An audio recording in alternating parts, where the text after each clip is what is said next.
What is it like to embody the short-lived, deceased wife of a secondary male character in a period novel? Initially, I merely wished to be an inconspicuous presence within the narrative, sitting beside the male counterpart on a small stool, holding a large watermelon. I intended to quietly observe how the protagonist flourished and prospered in the invigorating spring breeze of reform. Little did I anticipate that the female lead, in a fit of obsession, would seek to usurp the male counterpart from me and seize the fortune meant for him, thereby leading to my demise. Secondary characters are not to be underestimated. Bystanders whisper, "Have you heard? The Gu family's fortunes have improved remarkably, and the ailing matriarch, who was on the brink of death, has miraculously returned to life. The blind second aunt has regained her sight, the sickly third aunt has recovered, and even the deceased men of the Gu family have returned." The male and female leads are astonished. Can supporting characters who exist merely to highlight the protagonist's rise to prominence? Is this world truly mad? Chapter 1. Becoming the short-lived deceased wife. On a summer night, the air was thick with oppressive humidity, and the incessant chirping of cicadas from the fields was a disturbance. Darkness enveloped the surroundings, save for the dim halo that surrounded the Gu family home.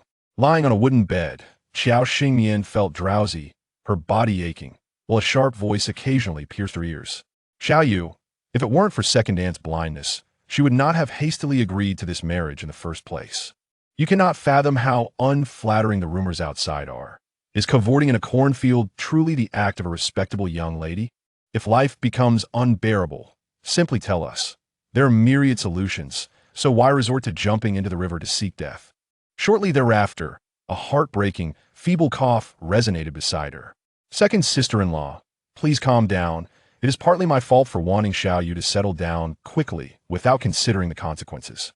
Now that matters have escalated to this point, if Xiao girl can endure, you should go to the Revolutionary Committee tomorrow morning to file for a divorce. If she decides to part ways, simply have her sign the papers before proceeding with the formalities. Though we may not be a family, we are still part of the same team, and we should look out for one another. If she is merely venting her frustrations, we shall act as though this incident never occurred and continue to live our lives well. She is young, and her father has only recently passed. She is undoubtedly in distress. Let us not create a scene that allows others to mock us. The decision to marry Xiao Xingyan was made out of gratitude for Xiao's father saving Gu Yu's life. Moreover, Xiao's father left this world too abruptly, with his sole wish being for Gu Yu to marry his daughter and care for her well. Although they found this arrangement perplexing and urgent, once an agreement was made, they could not betray it. However, they did not foresee that marrying this daughter-in-law would prove somewhat hasty. Although they could tolerate the sarcastic remarks from their sister-in-law, it was unexpected for her to harbor disdain for Gu Yu, especially with so much turmoil brewing in the team. Although the Gu family currently faced challenges and their situation was awkward, they were reluctant to impose undue hardships. In a dim corner, Gu Yu lowered his phoenix-like eyes, his eyelids half closed, his jawline sharp and austere, and his lips pale and thin. One could observe the subtle rise and fall of his Adam's apple, and after a leisurely utterance of he offered no further words. Everything seemed to exude an air of nonchalance and indifference. At this moment, the protagonist, Xiao Xingmian, found her mind engulfed in a tumult of fragmented memories, the dull ache pulling her into unconsciousness. It was not until a cacophony of clucking roosters resounded that she regained awareness. She struggled to lift her eyelids, lost in contemplation as she stared at the dilapidated tiles overhead.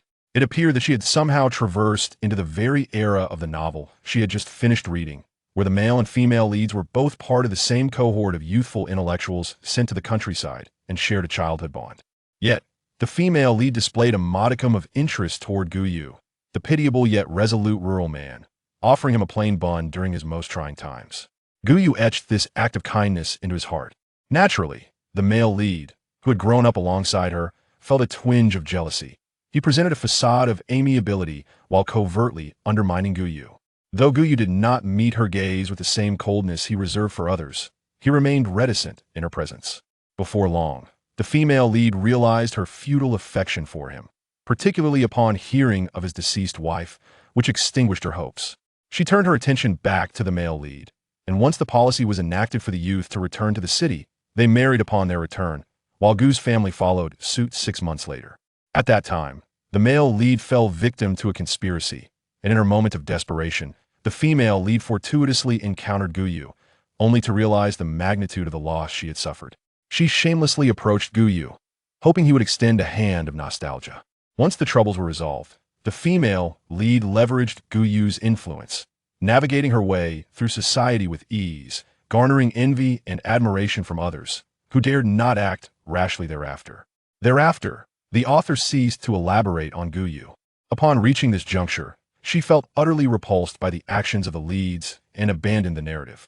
As for the original character, the description in the text could be succinctly summarized in 4 words: short-lived deceased wife. From the memories absorbed by Qiao Xingyan, it was evident that the original character had recklessly brought about her own demise. As a descendant of the Qiao family, renowned in the mystical arts, her fate was peculiar. Despite her tender age of merely 20, she had unwittingly transgressed against the 5 deficiencies and 3 flaws of destiny, leading to her untimely demise. Time and fate intertwined. Qiao Xingyan propped herself up to survey her surroundings. It was said that this place had once been the stronghold of the Gu family, with more than half of the land belonging to them prior to liberation. Gazing out the window, the dawn light was just beginning to break. A slender silhouette faded from her view, visible only from behind. It was not difficult to deduce that this was Guyu, the only male heir of the Gu family. Where could he have ventured at such an early hour? After Guyu departed, the rest of the Gu family began to stir. Presently, he was the sole laborer in the household, while the blind second aunt and the ailing third aunt could contribute little, earning scant work points. The household also included an elderly man confined to his bed and a 7-year-old girl to tend to, and they all endeavored to alleviate the family's burdens as best as they could. Just then, the voice of the second aunt rang out. "Siyun, come quickly and tend to the fire. I will prepare breakfast." Upon seeing the frail figure of the third aunt, nearly blown away by the wind, Qiao Xingyan felt a lump in her throat and her stomach began to churn. She pressed her hand against her abdomen, pulling up her sleeve to reveal the minuscule yin-yang pattern, which brought her a moment of relief. Fortunately, her spatial abilities remained intact, and her habit of stockpiling provisions had proven beneficial. Apart from a few acres of spiritual grains, vegetables, and fruits for daily sustenance, she also had some snacks at her disposal. After consuming a box of milk to alleviate her stomach discomfort, she finally rose to venture outdoors. The Gu sisters-in-law were busy at the makeshift stove set up beneath the grass shed. The young girl of the Gu family, Gu Yunjin, cradled 2 plump, shiny chickens, feeding them worms, hoping they would soon lay eggs. After all, the only valuable assets the Gu family possessed were these 2 chickens, and accumulating eggs could be exchanged for other necessities. A sudden fit of coughing erupted, and Qiao Xingyan observed the smoke swirling and sparks flying from the grass shed, her eyelids twitching involuntarily. The fear of her arrival in this world had begun to manifest, as she had hardly breathed in fresh air before being engulfed in flames. She hurriedly approached and took the fire tongs from the third aunt's hands, carefully extracting some firewood from the stove. She then accepted a ladle from the second aunt, saying, "Let me handle it." The 2 sisters-in-law, momentarily bewildered, wondered when she had awakened. Although Qiao Xingyan resided in the technologically advanced 23rd century, it did not hinder her proficiency in wilderness survival skills. Lazy as she might be, cooking was one of her few passions. However, the food available in the Gu household was exceedingly scarce. The rice jar was nearly empty. A handful of rice and a few cubed sweet potatoes boiled down into a thin porridge, accompanied by a few coarse grain buns, constituted breakfast. For those toiling each day, consuming such meager fare was hardly surprising that they were as thin as reeds. The third aunt stepped forward to assist with serving the porridge, but upon seeing the thick consistency in the pot, her pallid complexion stiffened. She pursed her lips. "Xingyan, let this morning be an exception. Next time, do not add so much rice when cooking. You were soaked last night. Hurry and serve yourself a bowl to settle your stomach." They were currently in a transitional period, and if they did not conserve, they would not last until the next harvest. Yet, having cooked it, could they simply refrain from eating? Qiao Xingyan nodded, casually offering her a bun, only to see the third aunt shake her head. "Leave it for Xiao Yu. The work he undertakes is arduous." As the words were spoken, a figure entered the room. Qiao Xingyan lifted her gaze, only to be met with a pair of eyes as profound as the abyss, possessing a mesmerizing allure.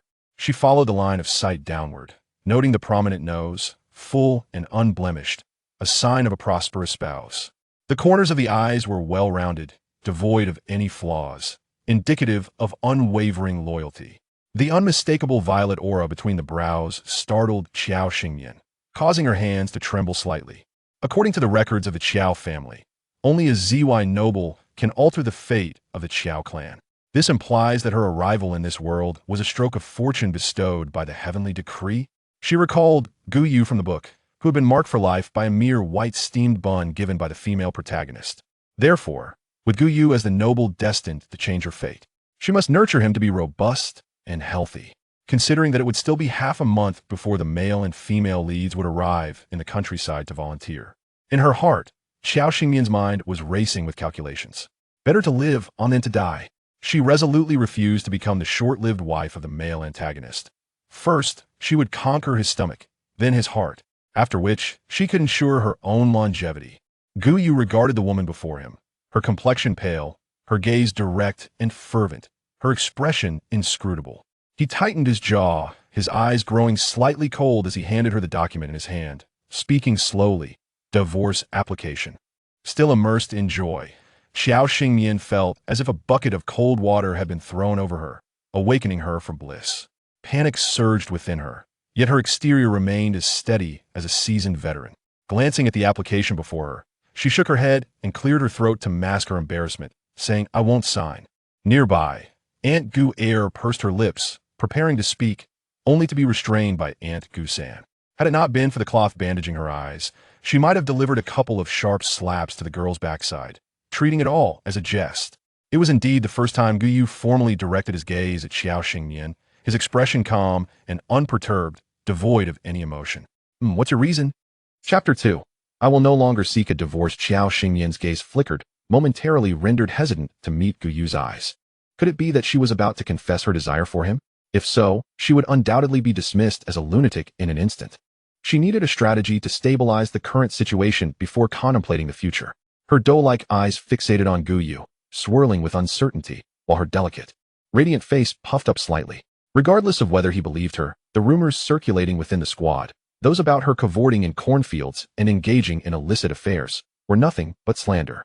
The incident of her falling into the water had been a result of someone pushing her from behind, though she couldn't discern who it was. At this point, Qiao Xingyan felt a deep sense of frustration towards her former self, burdened by a profound grievance. That sister of hers was truly a foolish source of resentment. How could she not even know who had sent her tumbling into the river? The vivid expression on her face caught Gu Yu's attention, yet he remained silent, observing her with an indifferent demeanor devoid of discernible emotional fluctuations. Qiao Xingyan licked her parched lips and continued, "If we were to divorce over this, wouldn't that only serve to validate the rumors? What would the others in the squad think of me? Of the Gu family?" She huffed softly. "In that case, not only would I lose face, but the Gu family's reputation would also suffer considerably. Therefore, before I uncover the truth and clear my name, we cannot proceed with the divorce. As a form of compensation, I will take charge of the household meals from now on. What do you think?" Seeing her earnestness, which was part negotiation, part flattery, and tinged with a hint of trepidation, Gu Yu's thoughts stirred. Noticing his silence, Qiao Xingyan's heart raced, fearing he might reject her proposal. When he rescinded the divorce application, she exhaled a heavy sigh of relief, a smile unconsciously curling at the corners of her mouth. Gu Yu, with an expressionless countenance, withdrew his gaze, his tone flat. "Remember what you said." Qiao Xingyan, brimming with excitement, arched her brows and immediately proposed a pact with a clap of hands to seal their agreement. However, the fleeting warmth of their palms against each other caused Gu Yu to withdraw his hand awkwardly. Qiao Xingyan gazed at him with delight, her heart swelling with joy. In that moment of closeness, she felt enveloped by the fresh, invigorating aroma of nature after rain, revitalizing her weary mind and body as if she had been infused with newfound vigor. This sensation was exquisite, akin to a parched land receiving a much-needed downpour or a bedridden illness suddenly cured by a miraculous remedy. At that instant, she was profoundly grateful to the heavens for sparing the Qiao family. Meanwhile, the atmosphere at the Gu family dining table was oddly enigmatic. Under Gu Yu's scrutinizing gaze, he swiftly finished his breakfast before carrying a bowl of lukewarm porridge into the elderly lady's room to feed her. "Grandmother, I have come to feed you." The frail figure in bed opened her sunken, murky eyes at the sound of Gu Yu's voice, leaning against the headboard with his assistants. "My dear you are working so hard." Gu Yu shook his head, a gentle light flickering in his eyes as he patiently spoon-fed her, refraining from mentioning the womaness affairs, wishing to shield the old lady from unnecessary distress. After finishing the porridge, he wiped her mouth and rose to leave, ready to tend to his work. No one in the Gu household paid any mind to Qiao Xingyan's activities. Upon her departure, her sisters-in-law refrained from further discussing Gu Yu's decision. They assisted the elderly lady with her needs, washed up, and donned fresh garments before attending to their own tasks. As for the young Qiao Yunjin, she ventured into the mountains to gather grass and collect insects to feed her treasured chickens. Qiao Xingyan, on the other hand, made her way to the 5th camphor tree in the northern part of the back mountain, where she unearthed a wooden box the size of a brick with a stick. Having found her benefactor, she needed something of substance to demonstrate her sincerity. It was merely a temporary partnership, a mutual exchange of needs. According to her former self's recollections, her father had mentioned a place before his passing, instructing her to seek it out if life became unbearable. Whether she had forgotten or simply dismissed it, she had never gone. Upon opening the box, Qiao Xingyan was taken aback as she meticulously counted its contents, approximately 2,000 yuan. She found it perplexing. How could an ordinary farmer like her father amass such wealth? Gazing at the scattered pile of money, she furrowed her delicate brows in distress.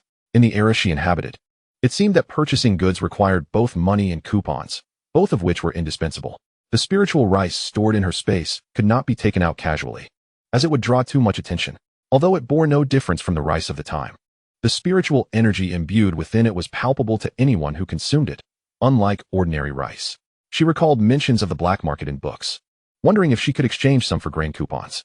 With this thought in mind, Qiao Xingyan wobbled over to request leave from the team leader. Zhang Wanfu, observing her still pale complexion, sighed, "My dear girl, you are truly muddled. While the Gu family may have a questionable background, Gu Yu is a good man. Even if you do not harbor feelings for him, you should not act recklessly. Have you considered how you will cope alone if you insist on a divorce?" This morning, when Gu Yu sought a letter of introduction from him, Zhang Wanfu had already sensed something was amiss. He and Qiao Xingyan's father had grown up as brothers. After her father joined the military and returned home, he brought her along. When he inquired about her mother, Xiao Weiming had simply stated that she had perished during childbirth. At that time, out of concern for his brother and the newborn, he had urged him to find a wife to help care for her, but his brother had refused, raising her alone as both father and mother. Thus, Qiao Xingyan had grown up under his watchful eye. When her father initially sought to marry her off to Gu Yu, he had intervened, yet her stubborn father had been unyielding, leaving Zhang Wanfu to merely promise to look out for her as her uncle. However, as she grew older, she became increasingly reckless, even resorting to jumping into a river over her desire to divorce Gu Yu, which left him feeling quite uneasy. Qiao Xingyan forced a smile, candidly admitting, "I assure you, uncle, there is nothing of the sort. You are right. I was foolish before. I plan to live well with Gu Yu from now on. I came to ask for leave today to buy some goods in the county." She understood that while her former self might have been pampered, she would never have engaged in such reckless behavior. Yet, some matters could not be clarified at this juncture. Mere words held no weight, so why would others believe her? Previously, her former self had acted without consideration of right or wrong, consequence or outcome. She had no inkling who might be orchestrating her troubles, and now she had no clues to pursue. This thought sent a wave of frustration through her. Zhang Wanfu was taken aback for a moment before breaking into a grin. "So you are not divorcing after all? That is splendid. Some matters, once past, should stay buried.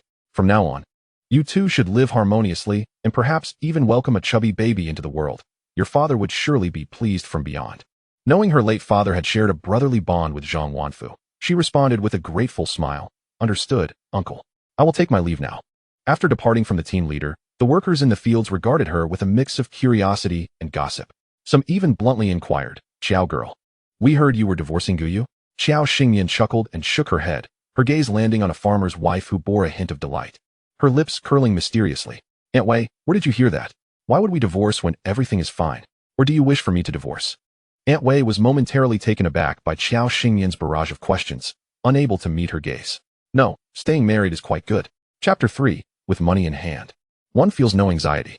As the harvest season approaches, the sweltering heat becomes unbearable, with the sun blazing mercilessly overhead. Although she was raised in the countryside, Xiao Weiman has never allowed his daughter to endure hardship. She is soft and delicate, akin to a porcelain doll. The members of the collective often jest that Xiao Weiman is not raising a daughter, but rather a revered ancestor. Before her demise, she was indeed the legitimate eldest daughter of the reclusive Qiao family, accustomed to a life of luxury, always accompanied by an umbrella holder, a bag bearer, and a tea servant. With transportation provided by swift motorbikes for every endeavor, living in utmost opulence. Now, however, she finds herself trudging in blue work shoes under a surface temperature nearing 40 degrees. Nearly melting away like a fish thrown into a parched desert, gasping for breath, suffocating, with the world spinning around her. If only Gu Yu were by her side. Xiao Xingyan hurriedly took a large sip from her spatial spring and swallowed a yuan dan, which alleviated her discomfort somewhat. She felt immensely grateful for the supplies in her space. Otherwise, she might have fainted before even reaching the town. Upon entering the town, accustomed to towering skyscrapers and technologically advanced buildings, the stark contrast of these houses was quite staggering. She did not rush to the supply and marketing cooperative to buy anything, for she currently possessed only money and needed to exchange it for tickets on the black market. It must be said that her luck was extraordinary. Just as she turned a corner into an alley, she heard a commotion in the distance, a cacophony of clucking chickens and barking dogs. Run! The armbands are coming. You little rascals, stop right there.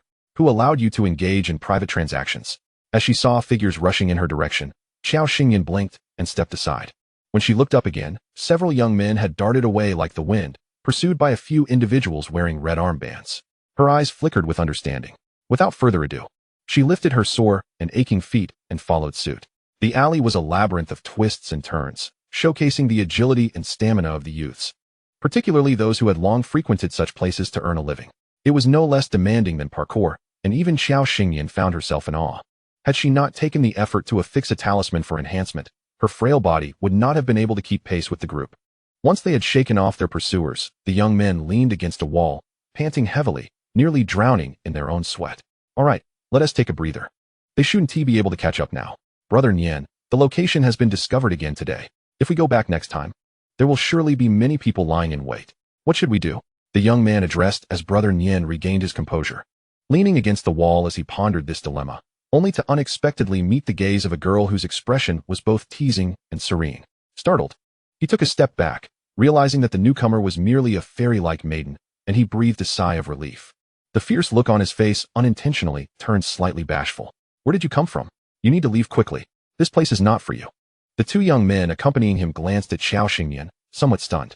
They could not help but notice that the girl before them resembled a snowball, white, tender, and exquisitely beautiful. Brother Nian, where did this fairy come from? Zhang Rui Nian shot him a glare. He was curious too, seeing their silence. Xiao Xingyan did not wish to waste time exchanging glances and spoke directly. I would like to exchange money for some tickets. You have them, right? At her words, the young men turned their hopeful eyes toward Zhang Rui Nian.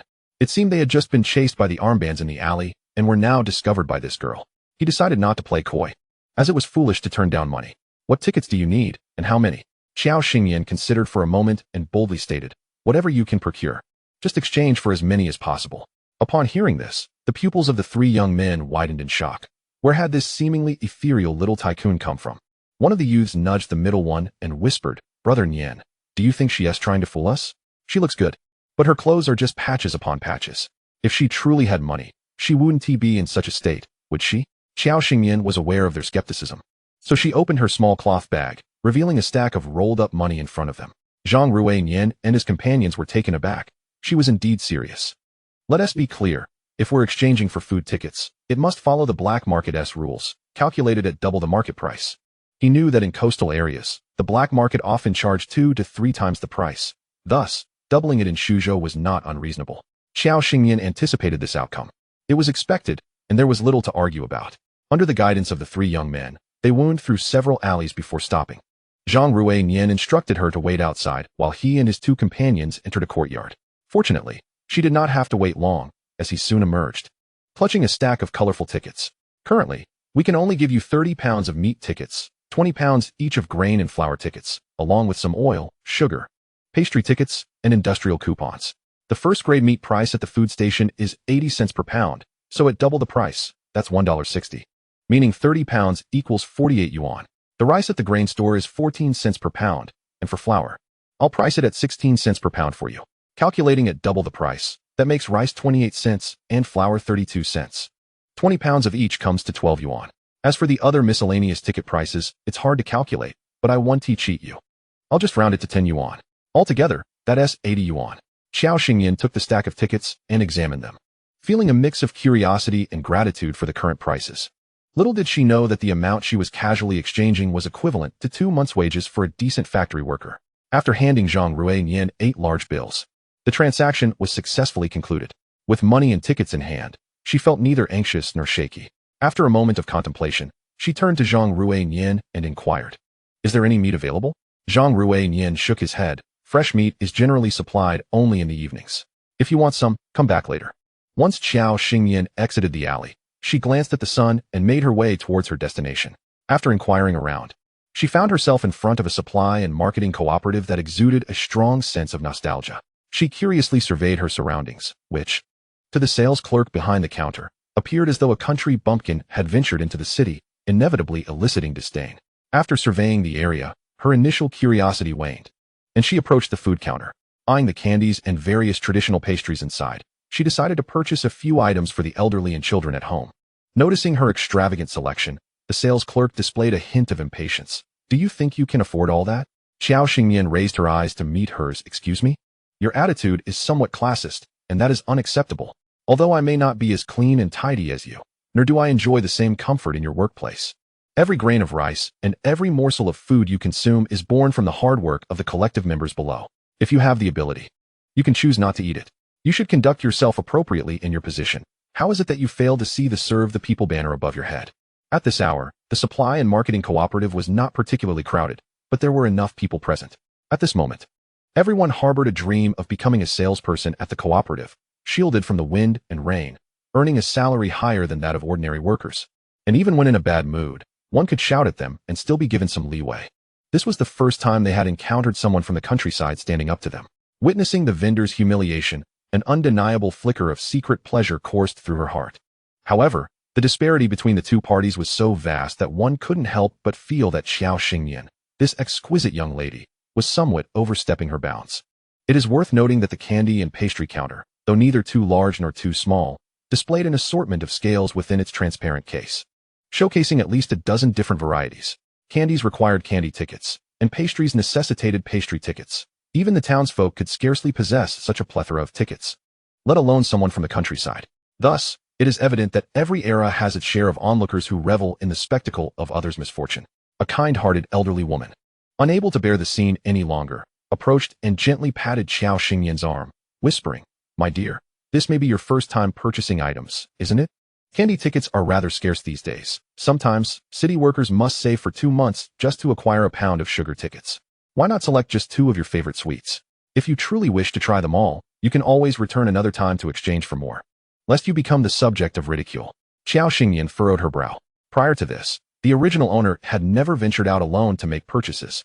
Having been accustomed to wealth in her past life, she found it difficult to adapt. She glanced sideways at the elderly woman, simply dressed, with a basket hanging from her forearm. The woman's demeanor was gentle, though her gaze appeared somewhat dulled, a hint of gray shadowing her brow.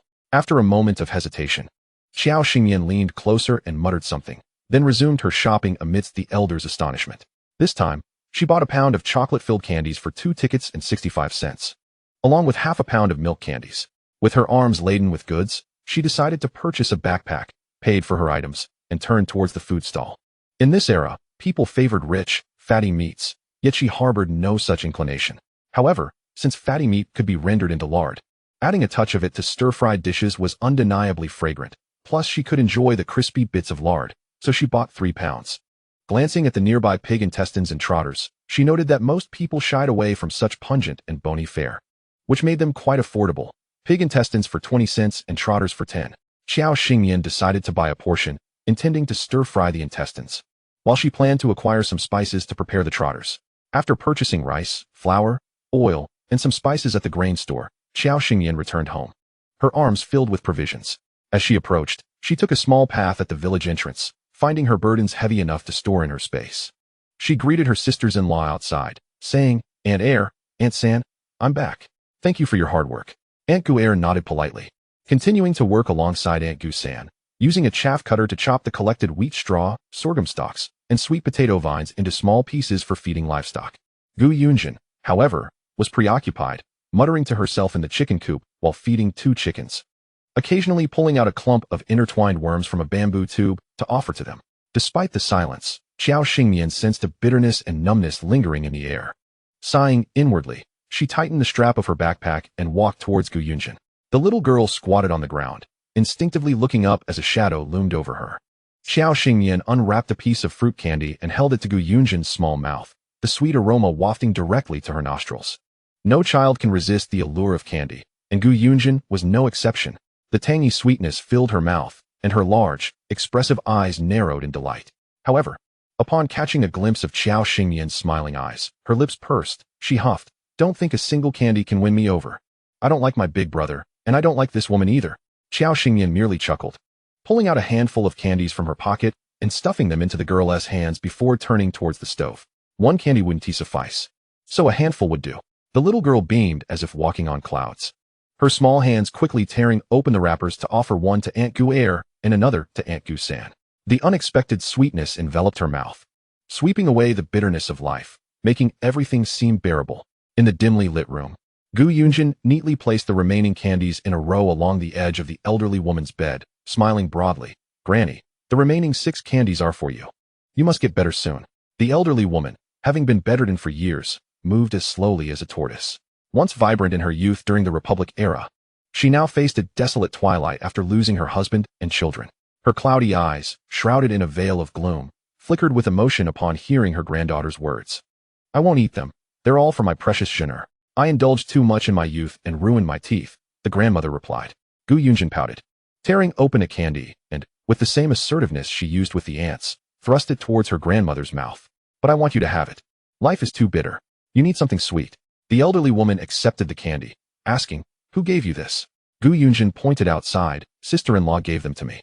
In light of the candy, she decided to refrain from speaking ill of her, but until she changed her ways, she would not address her as sister-in-law. The elderly woman leaned against the headboard, closing her eyes in feigned slumber, not probing further. Gu Yunjin left 3 candies by the grandmother's bedside, pocketing 2 for herself before stepping outside. Meanwhile, Qiao Xingyan was bustling about energetically. Fortunately, livestock were more esteemed than people in these times, requiring cooked feed during winter, which meant 2 stoves were available, albeit rudimentary. They were functional enough. She rinsed the rice she had bought, pouring it into a pot and adding water.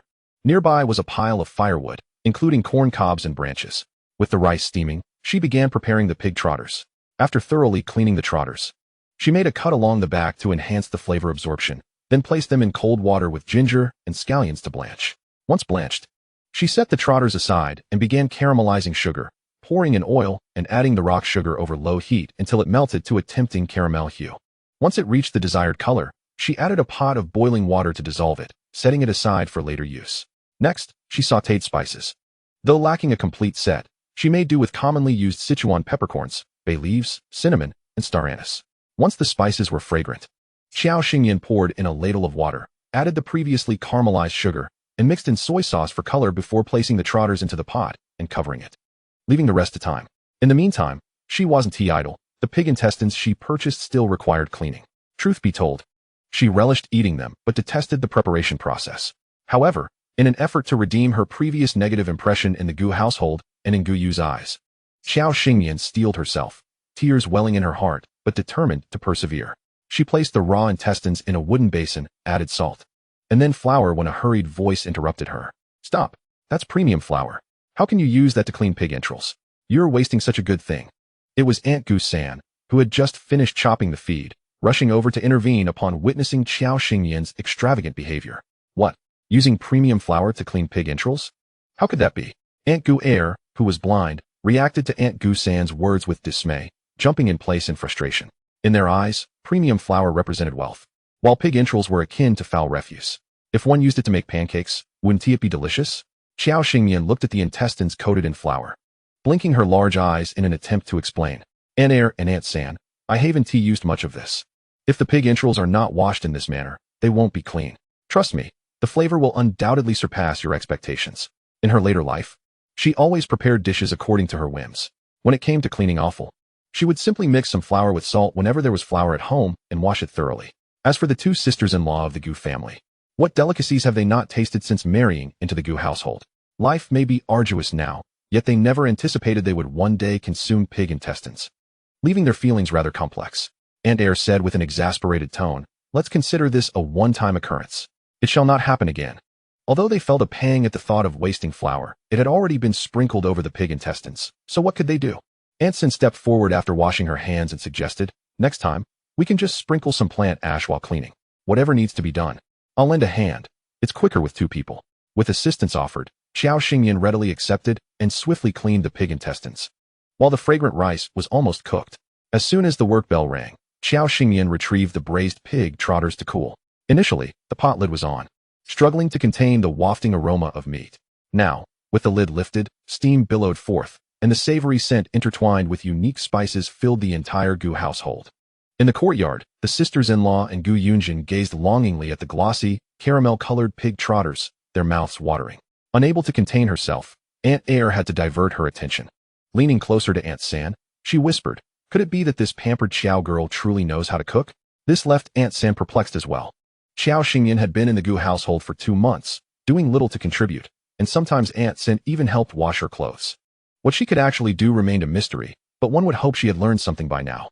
Xiao Xingyan was oblivious to the discussion between the two aunts. She was focused on stir-frying the intestines, for Guyu was soon to return for lunch.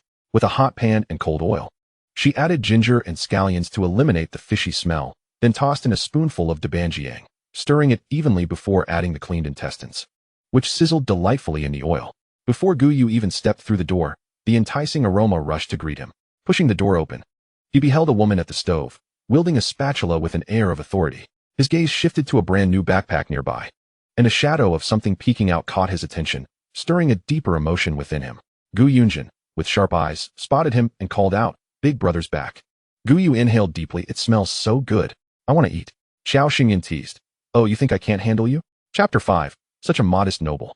Xiao Xingyan turned to glance at him. The man wore a coarse cloth shirt and tattered trousers that barely reached his calves. In another life, she might have mistaken him for a refugee, his looks somewhat diminished by his circumstances. At that moment, she truly wished to cover her face. Her noble benefactor appeared rather shabby. Yet, in an effort to cultivate goodwill, she beamed a bright smile and said, "You're back. Just a moment, and we'll begin the meal." Gu Yu's eyes flickered as he muttered a low acknowledgement, bowing his head to wash his hands and wipe his sweat. Was this young man from the Gu family particularly reticent? Xiao Xingyan shrugged and continued her tasks. She speculated that, given the original owner's previous demeanor, any normal person would have treated her with disdain. Yet curiously, she had not sensed the original owner's soul. Logically, one's spirit should not dissipate immediately after death. Where had the original owner gone, if even she could not perceive it? Never mind, as long as one exists in this world, traces will inevitably remain.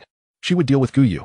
2 bowls of meat and a bowl of freshly steamed rice were placed on the table. The Gu family members sat down obediently, hesitating to pick up their chopsticks. Until today, the family's meals had been rather lackluster, often lacking oil or meat for a year and a half. Their daily fare consisted mainly of sweet potatoes and greens and porridge, with only a few grains of rice visible in their bowls, supplemented by coarse bread to stave off hunger. They worked little, merely getting by. However, with all the labor resting on Guyu's shoulders, even if they had bread to fill their stomachs, they craved the taste of meat. Once Guyu took his seat, Xiao Xingyan casually lifted her bowl and encouraged everyone. "Dig in. You needn't hold back. I haven't taken anything from the Gu family. All this is money my father left for me. I will strive to correct any missteps I may have made previously, but I ask for your trust as well. Regardless, life cannot get much worse than it already is. Let us just get through this tough time together, shall we?" She understood that some things needed to be addressed openly, otherwise, there would always be an invisible barrier between them. The people present, aside from Gu Yunjin, were all literate and sensible, making it easy for them to understand. Whether true or not, Xiao Xingyan's attitude offered them some comfort. Aunt Sen sighed in relief and smiled. "You speak wisely. Our becoming a family is indeed fateful. Currently, aside from Xiao Yu, there are no other men in the household to take charge, and we mustn't let the outside world belittle us. If anyone speaks harshly, do not take it to heart." Although Aunt Air could not see, her perceptiveness had sharpened. She tilted her head slightly towards Xiao Xingyan and grunted. "What Suyin said is right. You are now a part of the Gu family. If anyone speaks ill of you outside, come back and tell me. Though my eyes may be blind, I can still scratch a piece of skin off them. So stand strong, do you understand?" Gu Yunjin nodded approvingly, echoing her mother's sentiment to Xiao Xingyan. "Yes. Stand firm." Chu Lanying smacked her daughter on the back of the head, admonishing, "Adults are speaking. Children shouldn't interrupt.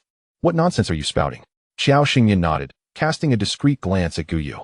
Meeting his deeply meaningful gaze, she quickly averted her eyes and said obediently, "Let us eat. The intestines are best enjoyed while hot. They'll become mushy if they cool." Aunt Sen hesitated, saying, "Should I go feed Grandma first? We're enjoying ourselves out here, but we mustn't forget about the old lady."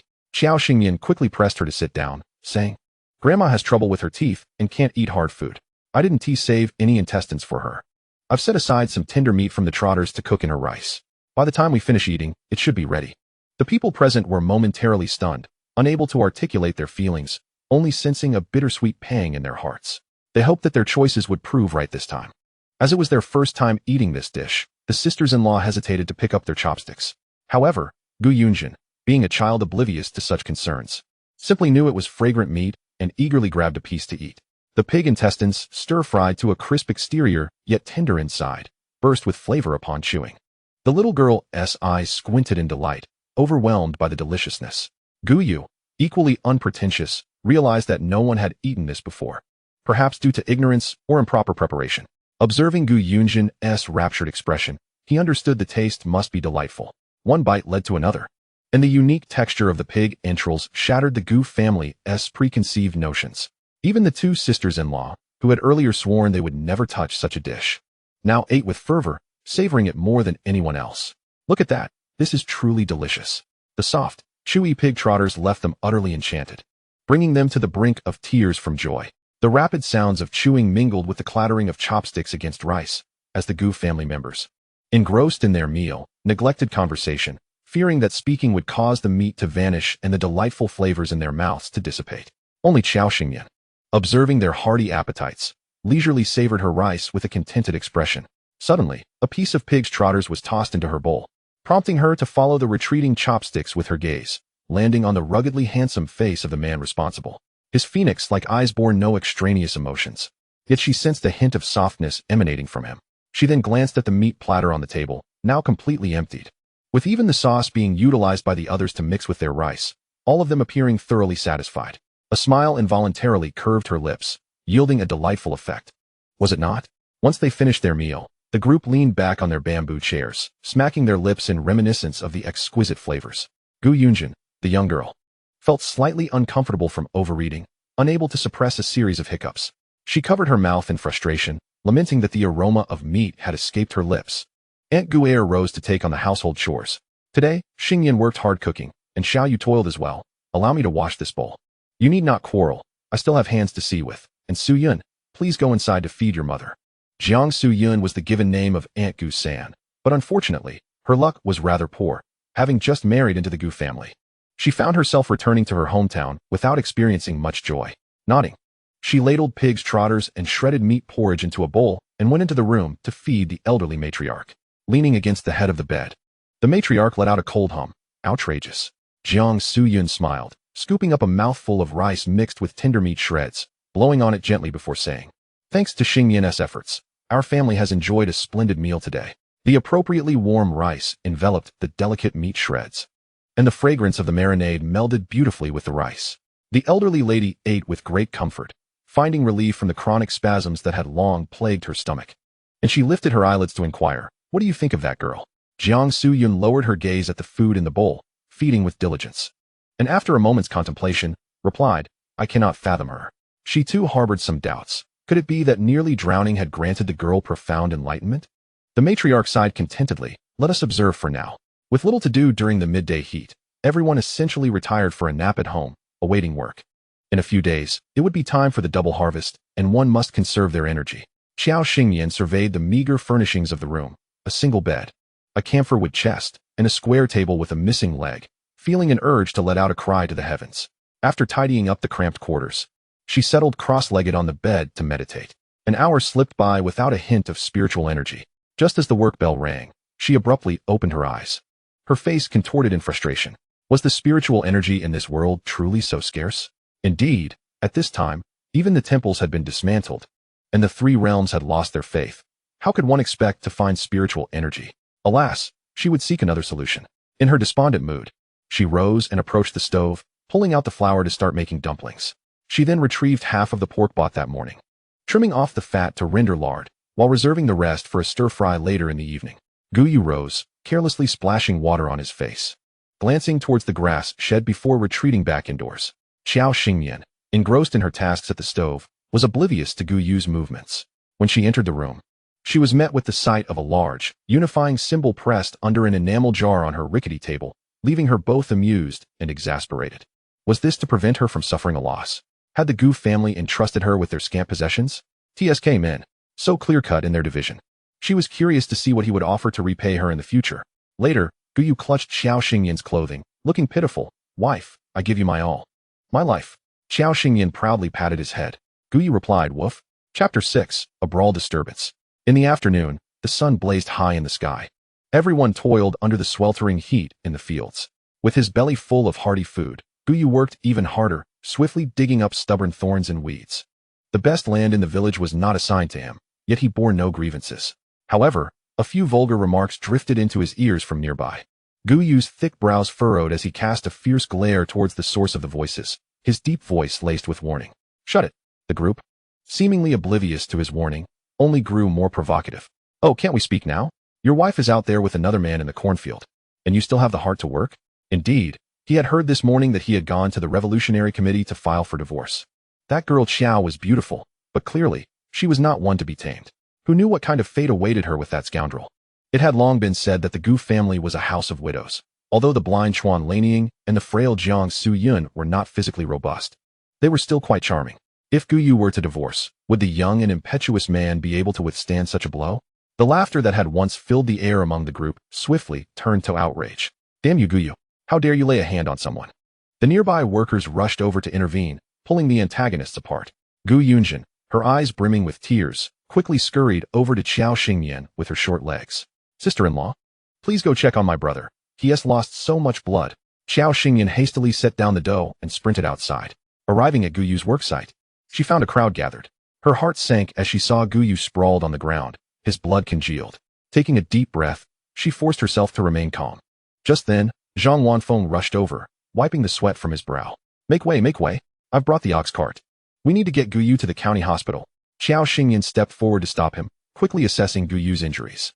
Lifting his shirt, she noted the bruised, sun-kissed skin, with a fracture on the right side of his ribs and a gash on his forehead seeping blood. Her usually radiant face, akin to a delicate flower, now bore a hint of cold severity, her jaw set firmly. With her back to the onlookers, she retrieved a pill from her pocket and placed it near Gu Yu's lips, whispering, "Trust me." Gu Yu felt the cool sensation against his lips, his vision blurring as he looked at Xiao Xingyan, accepting the unknown pill. Zhang Wanfeng, frantic, urged, "Xiao girl, quickly move aside. We need to get Gu Yu to the hospital first. We can discuss everything later." Xiao Xingyan stood up and stepped aside, scanning the crowd for the instigator but finding him absent. Retracting her gaze, a sinister smile graced her lips. "Very well, we shall discuss this later." At the county hospital, Xiao Xingyan leaned against the corridor outside the emergency room, lost in thought as people rushed by. She could not comprehend why Gu Yu, a favored son of the Jiwei family, the epitome of auspiciousness, faced such misfortune. Regrettably, since the first moment she laid eyes on him, she had been unable to discern his true fate, his future, shrouded in a thin mist, intertwined with hers. Alas, she was but a fragile being. Probing with secret arts could lead to dire consequences. Or was it that her arrival had already altered the original trajectory of this world? Just as her legs began to tingle from standing too long, the emergency room door swung open, and Gu Yu was wheeled out. She stepped forward, inquiring, "Doctor, how is my husband?" The doctor, clad in a white coat, removed his gloves and regarded the young girl standing before him. "The situation is not dire. With some care, the external injuries will heal. However, if it is a fracture, strenuous activity must be avoided, and a follow-up examination is required in a month. You should proceed to make the payment first." Upon hearing the doctor's words, Xiao Xingyan cast a glance at the still unconscious Gu Yu and went to settle the fees. During this time, Gu's third aunt, Jiang Su-yun, rushed over with a pale expression. Just as Xiao Xingyan finished paying, she encountered her. Noticing the fine beads of sweat on Jiang Su-yun's forehead and her labored breathing, Xiao Xingyan stepped forward to support her, gently gliding her fingers along the acupoints on her back. "Aunt, what brings you here? Are you feeling better?" Jiang Su-yun, visibly relieved but still clutching Xiao Xingyan's arm, anxiously inquired, "How is Xiao Yu? Is it serious? When I heard from Jinjin that Xiao Yu had an accident, I insisted she stay home and borrowed a bull cart from the team to rush over." Upon hearing of Gu Yu's predicament, they were nearly rendered speechless with fear. Now, upon hearing Xiao Xingyan's reassurance, she finally exhaled, her tension easing. Had Xiao Xingyan not swiftly supported her, she might have collapsed. Sighing, Xiao Xingyan helped her to a chair in the corridor. The burden of caring for this large family of the Gu clan, filled with the elderly, the sick, and the weak, rested heavily on her shoulders. "Don't worry, Aunt. It's nothing serious. The doctor recommends that we stay here for 2 days for observation. And if recovery is swift, he can return home to recuperate." Jiang Suyun patted Xiao Xingyan's hand, her voice trembling with lingering fear. That's a relief. Thank you for your hard work. Let's take turns caring for Xiao Yu these next few days. Currently, healthcare conditions in Huagua are lacking for minor ailments. They rely on the barefoot doctors and their teams or the commune health clinics. Those who can come to the county hospital are usually either affluent or suffering from severe illnesses. In a situation like Gu Yu's, families without financial means might resort to an ordinary doctor who merely applies some herbal remedy, leaving their fate to chance. The original owner of Jiang Suyun's identity had been a prime example of this. Observing the twin-bedded ward where Gu Yu lay, she hesitated slightly. Xingyan, please keep the receipt for the medical expenses safe. When we return, I'll reimburse you. Xiao Xingyan shook her head, an unusual glint in her eyes. No need, aunt. You stay here and keep an eye on things. I'll head back to gather some of Gu Yu's belongings. Little did she know that shortly after she departed, Gu Yu would awaken, his gaze drifting to the ceiling above.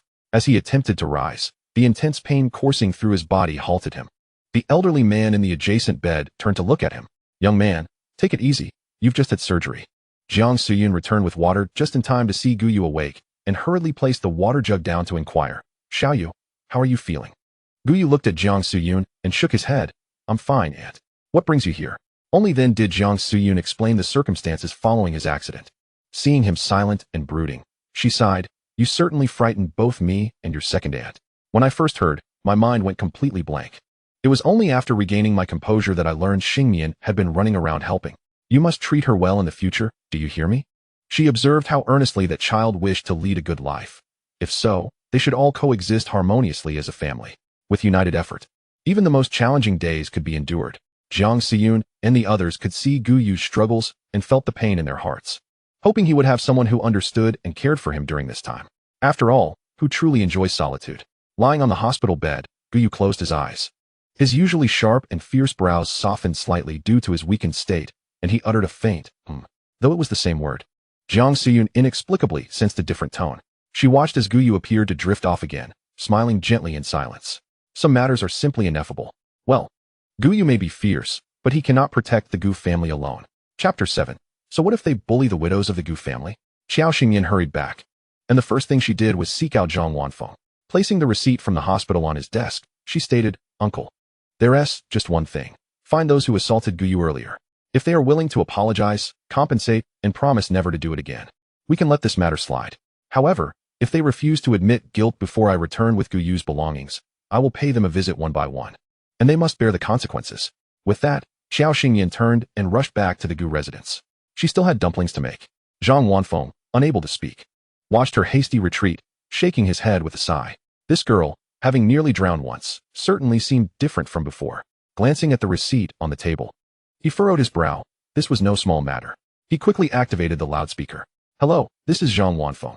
Due to the recent serious incident involving Gu Yu, who has sustained severe injuries and is now hospitalized, I hereby call upon all team members involved in this incident to report to the broadcast station immediately. He repeated the announcement 3 times before shutting off the broadcast. Meanwhile, the individuals notified were hiding behind a haystack, afraid to show their faces. That Gu Yu was truly merciless. If it were just him, they would not have stood a chance. Li Dazue, covering his wounded face, grimaced in pain. The others were not in much better shape. The 4 of them had ganged up on one, and without their numbers, they would not have gained the upper hand. What should we do about this? One tall, thin, bruised man leaned against the haystack, glancing at the man beside him who was rolling a cigarette. The captain announced it over the loudspeaker, and many people witnessed us. Perhaps we should just go. Li Dazue, with an old scar running from his brow to his ear and new bruises marring his face, frowned menacingly as he shoved the rolled cigarette into his pocket and cast a sidelong glance at the others. Let's go then. I want to see what happens after we beat up that Gu Yu.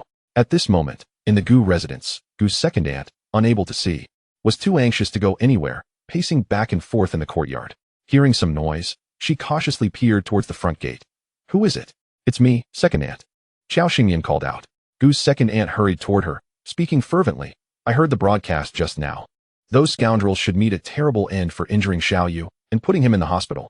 If I weren't blind and afraid of hitting the wrong person, I would have taken a hoe to that wretched brat. The moment Xiao Xingyan appeared, her tense demeanor unconsciously relaxed. After venting her pent-up emotions, she became worried again. Why are you back? Aren't you supposed to be at the hospital taking care of Xiao Yu? What if something happens to him? How is he? Xiao Xingyan comforted her by patting her hand. There's no need to worry, second aunt. Gu Yu is fine. He has already undergone surgery, and it's not serious. Aunt San is here with him now. I just came back to gather some clean clothes for him. Gu's second aunt's furrowed brow began to relax, and she turned to enter the house to inform the elderly matriarch about Gu Yu's condition. Not only was she anxious, but the matriarch had also been in tears from worry. Meanwhile, Xiao Xingyan headed to the stove to start making dumplings. There would be no time to render lard today, so she tossed the pork she had set aside into her space. Otherwise, it would spoil in the heat outside, which would be a waste. She worked quickly, preparing over 40 dumplings and placing them in the steamer. Then she sliced the meat into strips, marinated them with seasonings, and proceeded to gather Gu Yu's belongings. Simultaneously, in the broadcast room of the brigade, upon hearing the announcement, many idle onlookers discreetly gathered to witness the commotion. Zhang Wanfeng sat in the broadcast room, observing several disheveled individuals before him as he slid the hospital receipt across the table. The educational level of these individuals was rather low, with only Li Shengli, the tall and lean figure, being able to read. He glanced at the detailed charges on the receipt and looked up at Zhang Wanfeng, inquiring, "Captain, what does this mean?" Zhang Wanfeng took a sip from his teacup and cast a disdainful glance at the group, replying, "What do you think it means? It's exactly what you see. You lot ganged up to assault Gu Yu, leaving him hospitalized, and his family is not made of clay. Now you have two choices, either compensate and apologize, ensuring it never happens again, or face him directly for an explanation." Upon hearing this, the group instinctively turned their eyes towards Li Dazue. Li Dazue nudged Li Shengli's back, nonchalantly asking, "How much do we have to pay?" Li Shengli glanced at the figures on the receipt and gestured a number to Li Dazue, voicing it to ensure comprehension. 50. 50. The crowd gasped. There were only 4 of them, which meant each would have to pay over 10. Li Dazue scoffed. "What? Is Gu Yu some precious darling? He expects me to cough up 50 just for a trip to the county hospital? I'm telling you, not a single cent. What can he do to me? What can his family do? If they have the guts, let them come and confront me.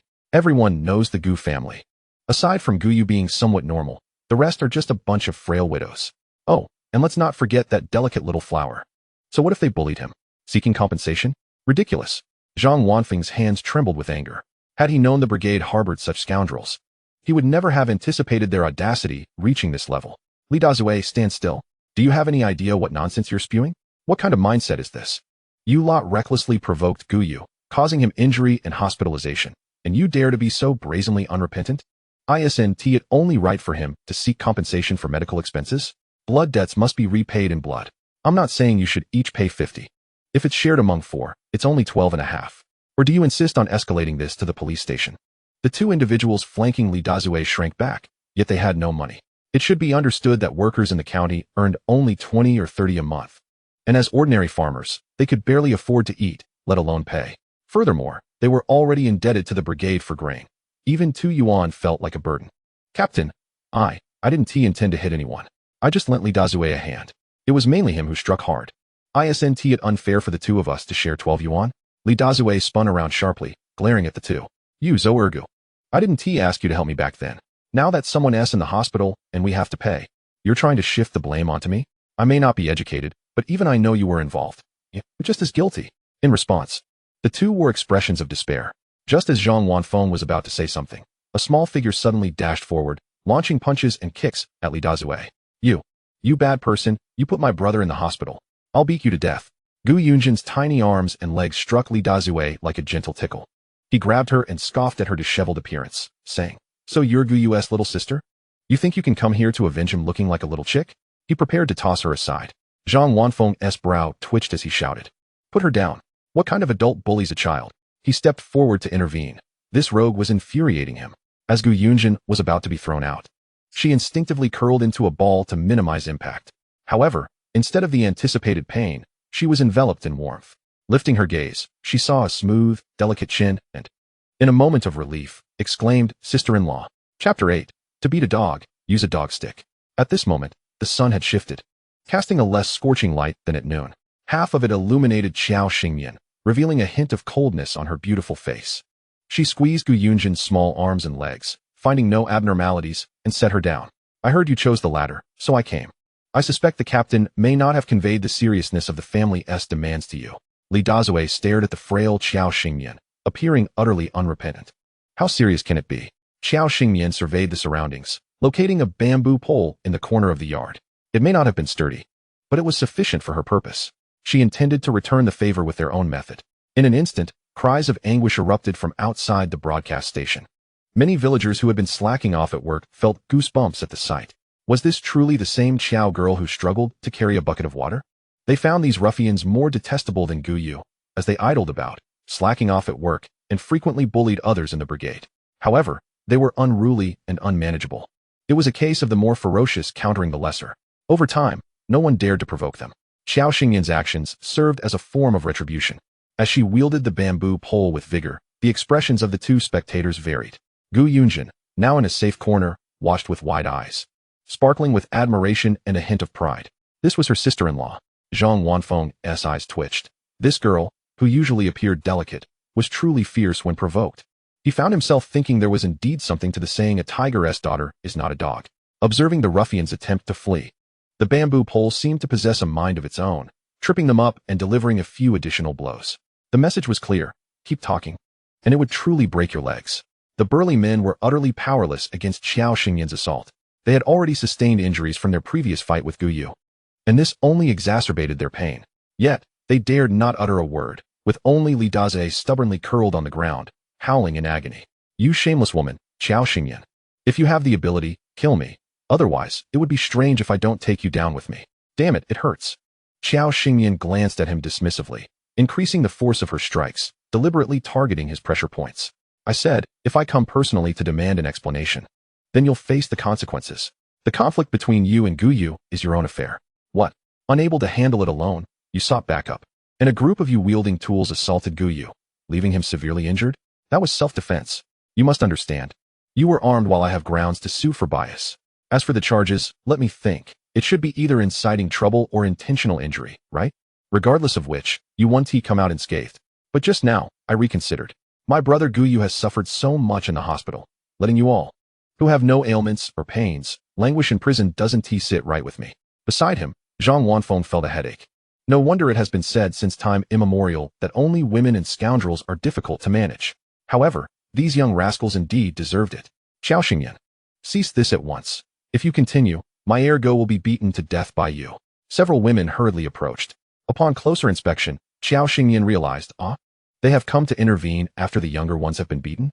Zhang Wanfeng's eyelids twitched. He raised his hand to stop them, his expression stern as he reprimanded. Look at your fine sons. They commit wrongdoing yet refuse to acknowledge their faults, only growing more arrogant. What is wrong with Xiao girl venting her frustrations on them? How much strength can a girl possess? Do you truly believe she could beat your rascally sons to death?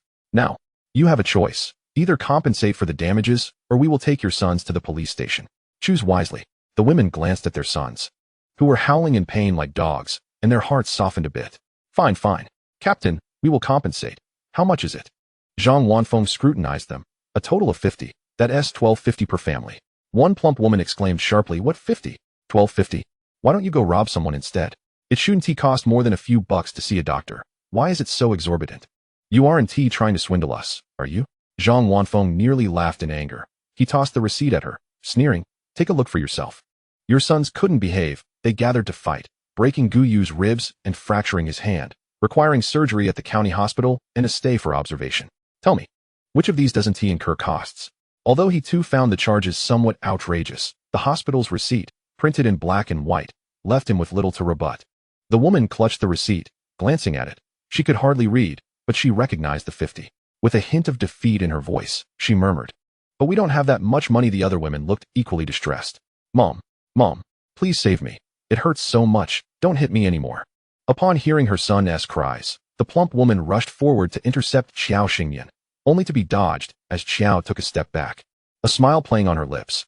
So, have you decided whether to compensate or go to the police station? The women exchanged glances, seeing compromise mirrored in each other's eyes. All right, stop hitting. We will pay. Before withdrawing her bamboo stick, Xiao Xingyan jabbed it sharply into each of them a few times, reveling in their pained cries before discarding the stick and stretching her arms behind her back. I'm so weak, my hands are sore. Had you agreed to compensate from the start, we wouldn't have wasted so much time training these dogs. Those present couldn't help but smirk. The delicate girl from the Qiao family seemed fragile, yet today she had displayed remarkable courage. The plump woman felt an intense urge to tear her apart, glaring at her with barely contained fury. We can't come up with that much money all at once. We'll need to give it when we have it. Hearing this, Xiao Xingyan's heart sneered. That won't do, auntie. My Guyu has already incurred substantial expenses today, and some are even owed to the hospital. We must repay them before Guyu is discharged. This matter arose because of you, and now you wish to evade responsibility. My family consists solely of weak women, so we can't manage this alone. Perhaps I should just report it to the police. The crowd exchanged incredulous glances. How could she appear so fragile just moments ago?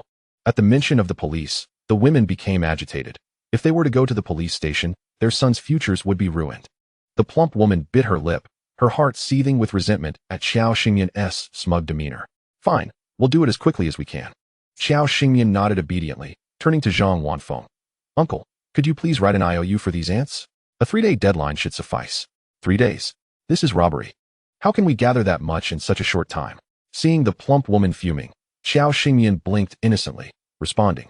But my family doesn't have any extra money for hospital stays. Whether you can gather it or not is your concern. After all, everyone in the village witnessed your sons assaulting Guyu, and the captain will attest to it. I might as well make a trip to the police station. The crowd quirked their lips. How could she have appeared so weak just now? Once the police were mentioned, the women were thoroughly unsettled. If they went to the station, their sons' futures would be in jeopardy. The plump woman, gritting her teeth, felt an intense hatred for Xiao Xingyan's triumphant expression. Fine, we will comply within 3 days. Xiao Xingyan sweetly nodded. Thank you, uncle. She then glanced at Zhang Wanfeng. Please write that down for them. The women, though begrudging, acquiesced since the captain had spoken. Reluctantly, they pressed their fingerprints on the IOU that Zhang Wanfeng had drafted and took their sons home. Upon returning, it was uncertain what chaos ensued. However, this was no longer Xiao Xingyan's concern. Mealtime was approaching, and she had to hurry to the hospital to deliver food to Guyu. Thank you, uncle. Zhang Wanfeng shook his head, calling her back. You can borrow my bicycle. You'll need it to care for Xiao Yu over the next few days.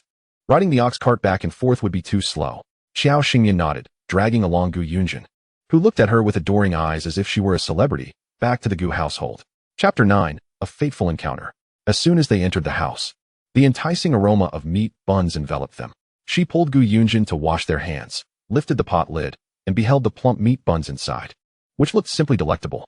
Jinjin, go call your mother to eat some meat buns. Gu Yunjin's eyes lit up as she rushed into the house to find Zhu Lanying. The mother and daughter sat on the bench by the stove, enjoying the meat buns Xiao Xingyan had provided, their faces radiating happiness. The bun's soft, tender skin paired with the generous meat filling created an extraordinarily rich flavor.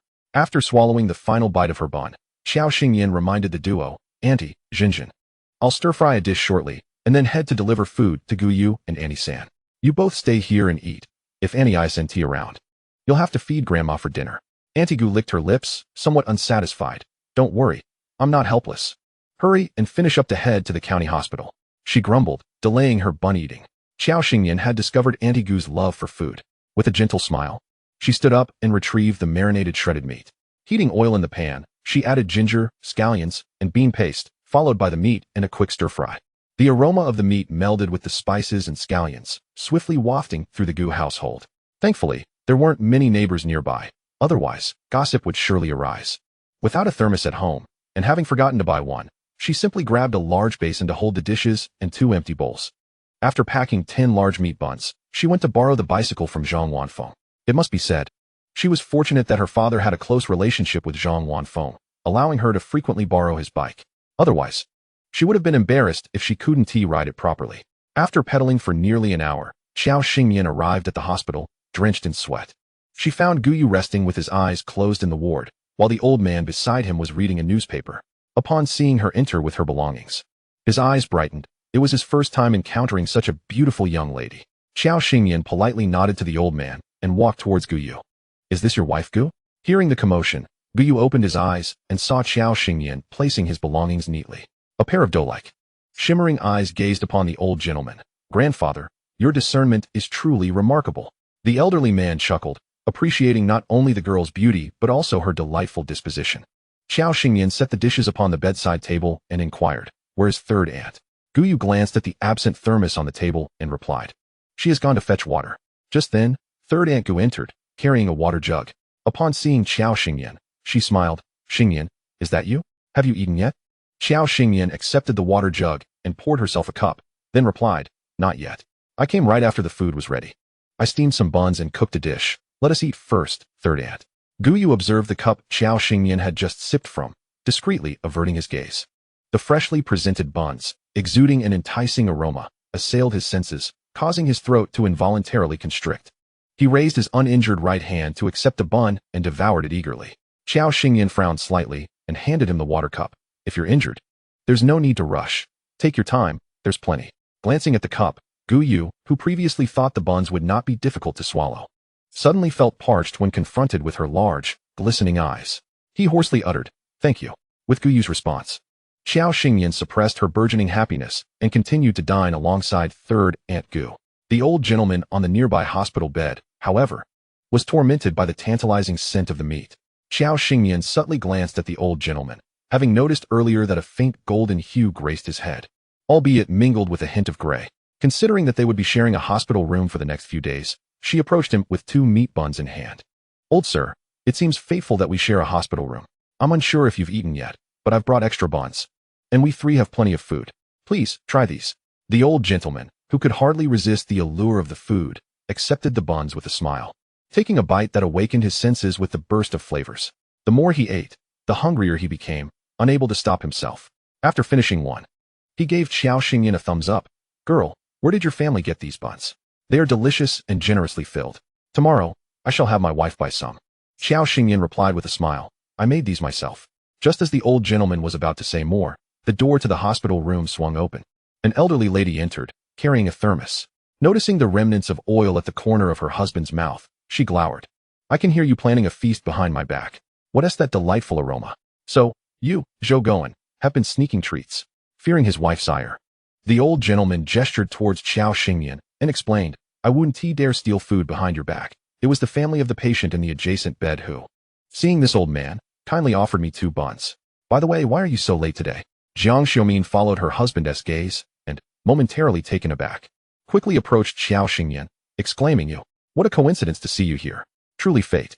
Qiao Xingyan recognized the lingering fear in Jiang Xiumin's eyes and responded, "Indeed. What a stroke of luck." She hadn't anticipated that the old gentleman sharing a room with Gu Yu was the same one who had defended her earlier that morning. Realizing she had made an impression, Jiang Xiumin recounted the day's events. "I was on my way home when I happened to see that electrical pole. Normally, I wouldn't have thought much of it, but today, for some reason, I recalled what you said and took a detour. Just as I reached home, I heard a loud crash. The pole fell and reportedly hit someone. It frightened me so much that even now, my heart races at the thought." The old gentleman broke into a cold sweat upon hearing this. Had he been able to move, he would have fervently shaken Qiao Xingyan's hand in gratitude. "Thank you, dear girl, for saving my wife today. Regardless of the circumstances, you can always seek us out if you need anything. We still have some influence in the county." Qiao Xingyan hadn't considered it so deeply. It was merely the result of cause and effect. She politely replied, "It was actually Andy who helped me first. There is no need to make it a hassle." Jiang Xiumin playfully chided her, "What hassle? And call me Grandma Jiang. My husband said you should address me as such. Just now, I'm thankful you brought him those buns. Otherwise, he would have been quite famished.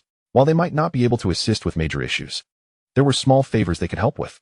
Don't be too quick to refuse. More connections can provide more opportunities." Though Grandma Jiang appeared simple and unassuming, Qiao Xingyan realized she had a keen understanding. Not wanting to continuously decline their kindness, she finally acquiesced. "Then, Grandma Jiang, Grandpa Zhou, I shall graciously accept your offer." Observing this exchange, Gu Yu withdrew his curious gaze and returned to savoring the delightful stir-fried meat over rice. Third Aunt Gu refrained from intervening in Qiao Xingyan's affairs. Regardless of the truth, as long as it didn't harm the Gu family, she had little cause for concern. Moreover, given Qiao Xingyan's apparent growth, it seemed she truly had learned from her mistakes, marking her as a good child. The individuals present were astute. Some matters were better left unspoken. As the conversation unfolded, the elderly couple grew increasingly fond of Qiao Xingyan. The old gentleman, while eating, lamented, "After tasting Qiao girl's buns, this meal feels rather bland." Jiang Xiumin playfully smacked his hand, feigning an attempt to snatch the bowl from him. "You old man, you should be grateful to have food to eat instead of complaining. If you had the charming looks of that young man, I would gladly prepare you a variety of dishes every day." Having tasted half of the meat buns, Jiang Xiumin knew they were delicious, even surpassing the fare from state-run restaurants. After receiving a playful reprimand, Zhou Goen quieted down. Dinner concluded as twilight approached. Gu Yu observed as Qiao Xingyan tidied up. He slowly remarked, "You may head back now. I don't require any care here." Qiao Xingyan turned to him, approaching to place the medicine in his palm, gently scratching his hand as she did so. "Take this before bed." Her soft, melodic voice brushed against his ear. sending a shiver down his spine, resonating through his entire being. Gu Yu instinctively responded with a quiet feeling warmth creep to his ears. Even the pill in his palm seemed to melt under the heat of the moment. Third Aunt Gu, still feeling somewhat uneasy, contemplated staying. Xiao Xingyan grasped her wrist and let her out. Rest assured, Third Aunt, Gidge can take care of himself. I'll come to check on him first thing in the morning. You've had a long day, hurry back to rest. At the threshold of the hospital room, she called out, Grandma Jiang, Grandpa Zhou, we'll take our leave now. See you tomorrow. Grandma Jiang, observing her energetic demeanor, chuckled at Gu Yu. Your little wife is simply delightful. Upon hearing the words, Gu Yu's sun-kissed visage revealed no extraneous expression. He merely cast a fleeting glance towards the door. The elderly couple, seasoned by life's trials, bore no resentment towards Gu Yu's reticent and aloof demeanor. One must not judge by appearances. Some individuals, despite a seemingly frigid exterior, may harbor a fervent heart within. With such a charming daughter-in-law by his side, they looked forward to witnessing Gu Yu's passion ignite in the future. When Xiao Xingyan returned to the Gu household with Aunt Gu San, night had already fallen. Hearing commotion from outside, Aunt Gu Er, seated in the main room, gripped her cane warily. Beside her, Gu Yunjin, holding a candle, whispered, Mother, don't move. I'll go take a look. Chu Lanying furrowed her brow and restrained her. Come back. What business do you have, you little girl? It must be your elder sister-in-law and Aunt San returning. Gu Yunjin pursed her lips, about to speak when an ominous grunt echoed from outside. Ah, some people never change. Xiao Xingyan looked down at Li Dazue, whom she had pinned to the ground, a chill flickering in her gaze. As a member of the Gu family now, she would ensure that anyone daring to harm Gu Yu and his kin would face dire consequences. Approaching the entrance, Gu Yunjin softly inquired, Is it elder sister-in-law and Aunt San? Jiang Siyun cast a worried glance at Xiao Xingyan, passing her the basin she held, signaling her to enter first. Then she crouched down and poked Li Dazue with a twig. Are you feeling disgraced for being struck by a woman during the day and seeking revenge? Li Dazue was in excruciating pain from head to toe, all thanks to Gu Yu and that insufferable woman, and he was even made to foot the bill?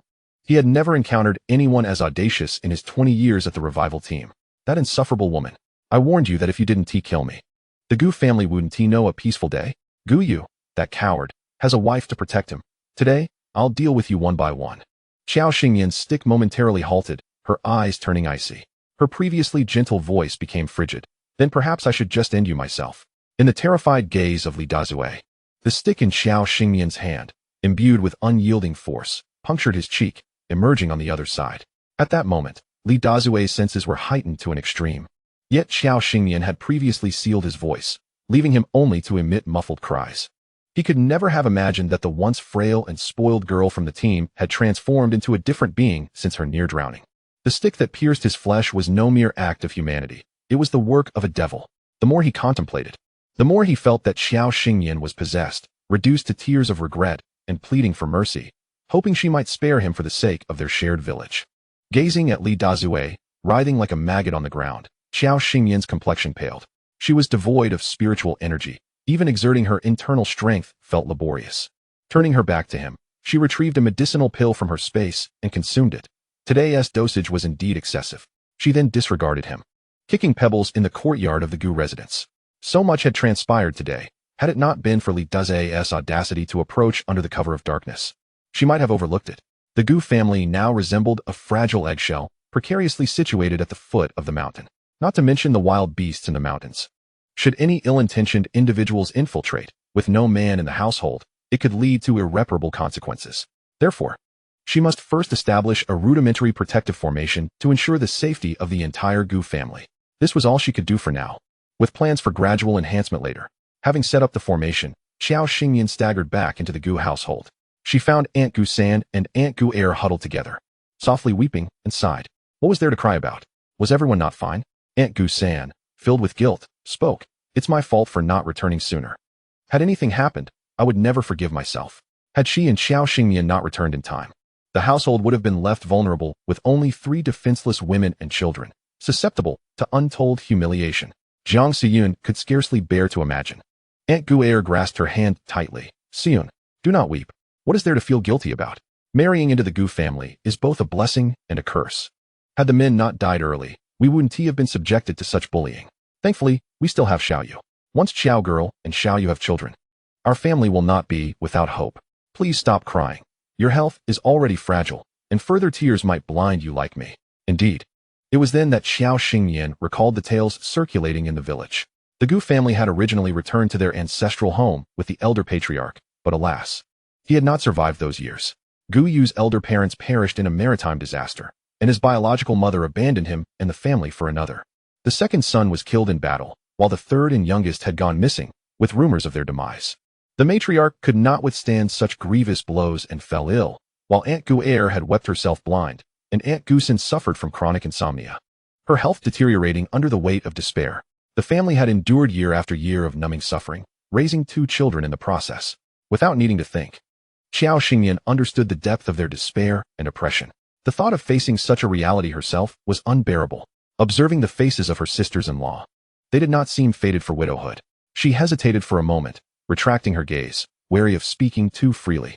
After all, her words held little credibility for the Gu family at present.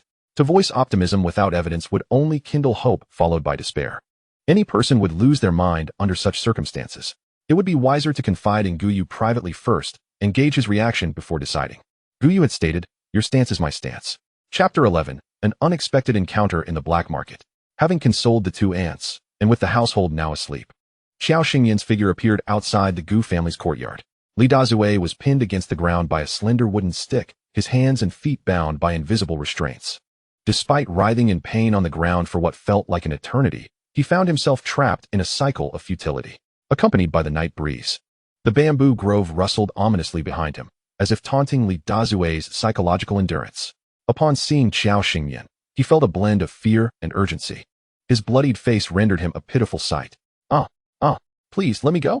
Xiao Xingyan looked down upon him, maintaining her delicate appearance. Yet her words pierced like shards of ice. "Let you go? Have you ever considered releasing Gu Yu, releasing the Gu family? Had I not returned in time, you would have succeeded, wouldn't you?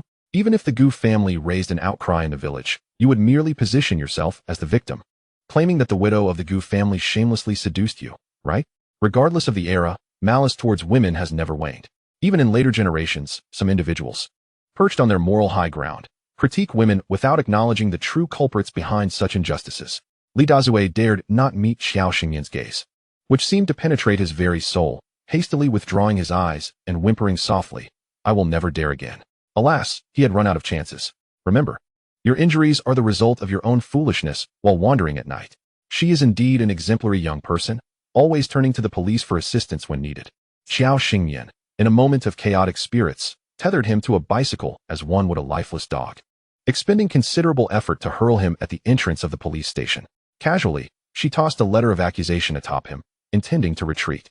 Just as she mounted her bicycle, she recalled that she needed to deliver a meal to Gu Yu the following day, prompting her to meander back to the spot where she had encountered Zhang Ruinian and his companions. As fate would have it, she did indeed stumble upon a few of them in a bustling alleyway. Setting her bicycle aside, she approached Zhang Ruinian from behind and tapped him on the shoulder. "Hey there, young man, we meet again." Zhang Ruinian jumped in surprise, stepping back to discern her identity. "What brings you back here at such an hour?" Xiao Xingyan glanced around, intrigued. "You all seem quite lively tonight. Aren't you concerned about being pursued?" Zhang Ruinian scoffed. "You wouldn't understand.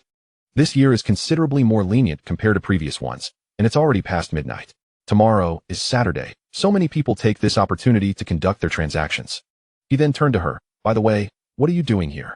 Unfazed, Xiao Xingyan stated her purpose directly. "Nothing much. Just finished some errands and thought I'd take a stroll. Didn't expect to find you here." Zhang Ruinian was about to respond when a brash voice interrupted from behind. "Well, look who it is. Our dear Ruinian, out chasing girls at this late hour, haha." The crowd turned to see a flamboyantly dressed figure in a floral shirt, a cigarette dangling from his lips, and cloth shoes on his feet. His exaggerated appearance seemed fitting for the style of the port city. The moment he appeared, he became the brightest presence in the alley. Zhang Ruinian spat in disdain, his body tense. "Feng Laoyao, if you can't keep your mouth shut, then do us all a favor and close it. Do you think I'm like you, unable to move on seeing a pretty woman with a mind cluttered with nonsense?" The two had always been at odds, and any encounter would inevitably lead to a confrontation. For those like them, struggling at the bottom of the black market, every battle was fought over resources, and only with good resources could one emerge in a sea of rivals. To thrive further, it depended on whether one's assets could attract the attention of those above. Xiao Xingyan observed as the two factions clashed, with many either choosing to stay or retreating to avoid getting caught in the fray. She had initially come to purchase a thermos and had no desire to meddle in their affairs. After perusing the stalls displaying water bottles, lunchboxes, and thermoses, she halted at one. Picking up a Shueshan brand thermos, she inquired, "Uncle, how much for this thermos without a receipt?" The middle-aged man smiled amiably, gesturing a number with his fingers. "If you want it, I can sell it to you for 5 yuan. This is the best thermos available." Without hesitation, Qiao Xingyan paid and prepared to leave. Suddenly, a loud crash echoed as the two groups entangled in combat, destroying numerous items that had not been swiftly packed away. The lively scene turned tense, and no one dared to linger any longer, hastily rolling up their stalls and vacating the area. As the uncle who had sold her the thermos passed by, he kindly advised, "Girl, you should leave quickly. If they continue fighting, it might disturb the residents and lead to trouble." Qiao Xingyan nodded, smiling, "I'm on my way." She cast a glance at the escalating conflict nearby, and then at her bicycle. With a sigh, she sauntered toward them. As she drew nearer, she could hear the exchange of not only physical blows, but also verbal jabs. "Zhang Ruinian, you coward. So what if I slept with your sister? If you have the guts, come and kill me, ha ha ha." Zhang Ruinian's eyes burned with rage, his veins bulging as he glared at Feng Laoyao. Upon hearing Feng Laoyao's taunt, he nearly ground his teeth, his fists clenched as he threw a fierce punch in response. "Feng Laoyao, you scoundrel. If you dare utter another word, I will risk imprisonment to drag you down to hell." His gentle and kind sister had been sullied by this ruffian, and if not for his youth and their grandmother's illness at the time, she might have long abandoned this world. The fury within him surged, and they exchanged blows, fists striking flesh. Unfortunately, Zhang Ruinian and his companions were outnumbered 4-7, and it wasn't long before they were subdued to the ground. Feng Laoyao wiped the blood from the corner of his mouth, gazing down at the seething Zhang Ruinian with a triumphant smirk. "What should we do with these guys?" "Get rid of them." He coughed, then called out, "Just passing through." The sudden voice caught the attention of both factions. Zhang Ruinian stared at Qiao Xingyan, momentarily taken aback before urgency flickered in his eyes as he kicked at her. Qiao Xingyan appeared oblivious to his warning, approaching them leisurely. As Feng Laoyao drew closer, the moonlight illuminated Qiao Xingyan's features. Though slightly thin, her beauty was unparalleled, and he had never seen such exquisite features in his 30-plus years of life. A wicked glint flashed in his eyes as he grinned. "Oh, you're quite bold. You saw everything earlier, didn't you? What do you think? Brother looks handsome. Doesn't he? Want to come home with me and be my woman? I promise you'll eat well and live lavishly." As he spoke, he lecherously reached out to grasp her chin. "Feng Laoyao, you better stop." "Oh really?" Chapter 12. Don't tease me. I'm married. Both Zhang Ruinian and Qiao Xingyan spoke simultaneously, accompanied by the sickening sound of cracking bones. Feng Laoyao watched in horror as two delicate fingers effortlessly crushed his wrist bones, letting out a pained howl, his face paling. "You filthy bitch. You dare help Zhang Ruinian against me? Brothers, get her. Whoever captures her gets 100 jin of fine grain from me, and this woman will be yours, with a reward like that." And given the scarcity of food in every household, 100 jin of fine grain was a lifesaver. Ignoring Zhang Ruinian's group, the crowd surged towards Qiao Xingyan. "You brat, run." Zhang Ruinian barely finished his warning when he watched the petite figure dart swiftly among the throng. Her movements, a flurry of strikes and kicks, resembled a martial arts hero from a novel. Before long, those who had attacked were left groaning on the ground, utterly helpless. Zhang Ruinian and the others were left wide-eyed in disbelief. This was a swift annihilation. The seemingly fragile Qiao Xingyan dusted off her hands, picking up the thermos from the ground and inspecting it. Satisfied to find it unscathed, she relaxed her brows and murmured, "Glad it's not broken." With that, she clutched the thermos and stepped over the sprawled bodies, accompanied by their pained cries, heading toward her bicycle. Casting a glance at the terrified Feng Laoyao, she smiled sweetly. "Next time, don't tease me. I'm married. And also, don't block my way, or remember, it's everyone's duty to clean up the trash." Feng Laoyao, leaning against the wall and gasping for breath, trembled in fear. Next time, his gaze towards Qiao Xingyan was now tinged with a sense of dread. She was no mere frail woman capable of such feats. To bring down 5 or 6 adult men, what else could one be if not a demon? He dared not scream, fleeing with his left hand raised, clutching his broken wrist in a cowardly retreat, a quintessential display of the weak fearing the strong. The remaining subordinates of Feng Laoyao, nursing their injuries, stumbled away in disarray, enduring the pain as they scattered. Zhang Ruinian gulped nervously and stepped forward. "Wait." Qiao Xingyan, with her foot on the pedal, raised her gaze to him, amusement dancing in her eyes. "What is it? Do you wish to stop me?" Zhang Ruinian instinctively retreated, stammering an explanation. No, I merely wanted to thank you. You helped me today. If you ever need anything, you can find me at 75 Xinxing Street." Little did he expect that the seemingly fragile girl he thought he could easily overpower was anything but weak. In truth, she could dispatch him with a mere finger. She was the real powerhouse. Observing her petite form, he wondered if she had reached adulthood and was soon to be married. Regardless, the fact remained that she had saved him, and he owed her a debt of gratitude. Xiao Xingyan smiled faintly, said nothing, and rode away. At that moment, Zhang Ruiyan's companions approached, nursing their injuries with expressions of astonishment. Brother Yan, we were too superficial, failing to recognize the true powerhouse. Indeed, Brother Yan. She was incredible just now. We hardly saw her move before Feng Laoyao and his men were sent flying. I wish to become her disciple. Zhang Ruiyan's eyes flickered, and he whispered, no one is to speak of tonight's events. All right, disperse and head home. When Xiao Xingyan returned to the Gu household, it was already late at night. Since she could not sleep, she entered her secret space. Strangely, she was the only one in the Qiao family to have ever accessed this treasure.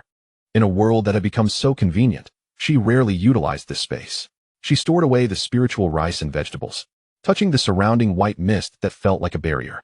The strands of spiritual energy leaking from within made her pores open in absorption, and she murmured in comfort, what lies beyond this? Unfortunately, the empty space held no answers, and it seemed this treasure was one she would have to explore alone. Today marked her first day in this world, filled with vibrant experiences. After washing her face at the spring, she returned to find her reflection in the mirror surprising her. Her features bore a striking resemblance to her original self, albeit appearing more youthful. Her physique and looks were exceptionally fine. Her negligent father had raised her quite well. If only her face were a little fuller, she would be a radiant little fairy. After admiring her unchanged visage, Xiao Xingyan leaned against the white mist barrier and began her cultivation. Due to the unique nature of the Qiao family bloodline, the cultivation methods were exceedingly powerful to prevent premature demise. The strands of spiritual energy from the white mist gathered above her head, flowing through her body's bones and organs in a nurturing manner. Her body, previously plagued by ailments, felt the energy circulate freely, nourishing her muscles and calming her insides as dawn broke outside. She opened her eyes, a glimmer of light dancing in their depths. Though she had not achieved a breakthrough, she felt significantly lighter. Noticing a layer of dirt clinging to her skin, she washed up before exiting the space. Aunt San, why are you up so early? Xiao Xingyan asked as she opened the door to find Jiang Suyun carrying a candle towards the stove. Aunt Gu, surprised to see Xiao Xingyan awake, remarked, you look so refreshed after just one night. It's only 4:30, why not sleep a bit longer? I saw how busy you were yesterday. She had assumed the girl would be exhausted and would appreciate a little extra rest, but was taken aback by her alertness.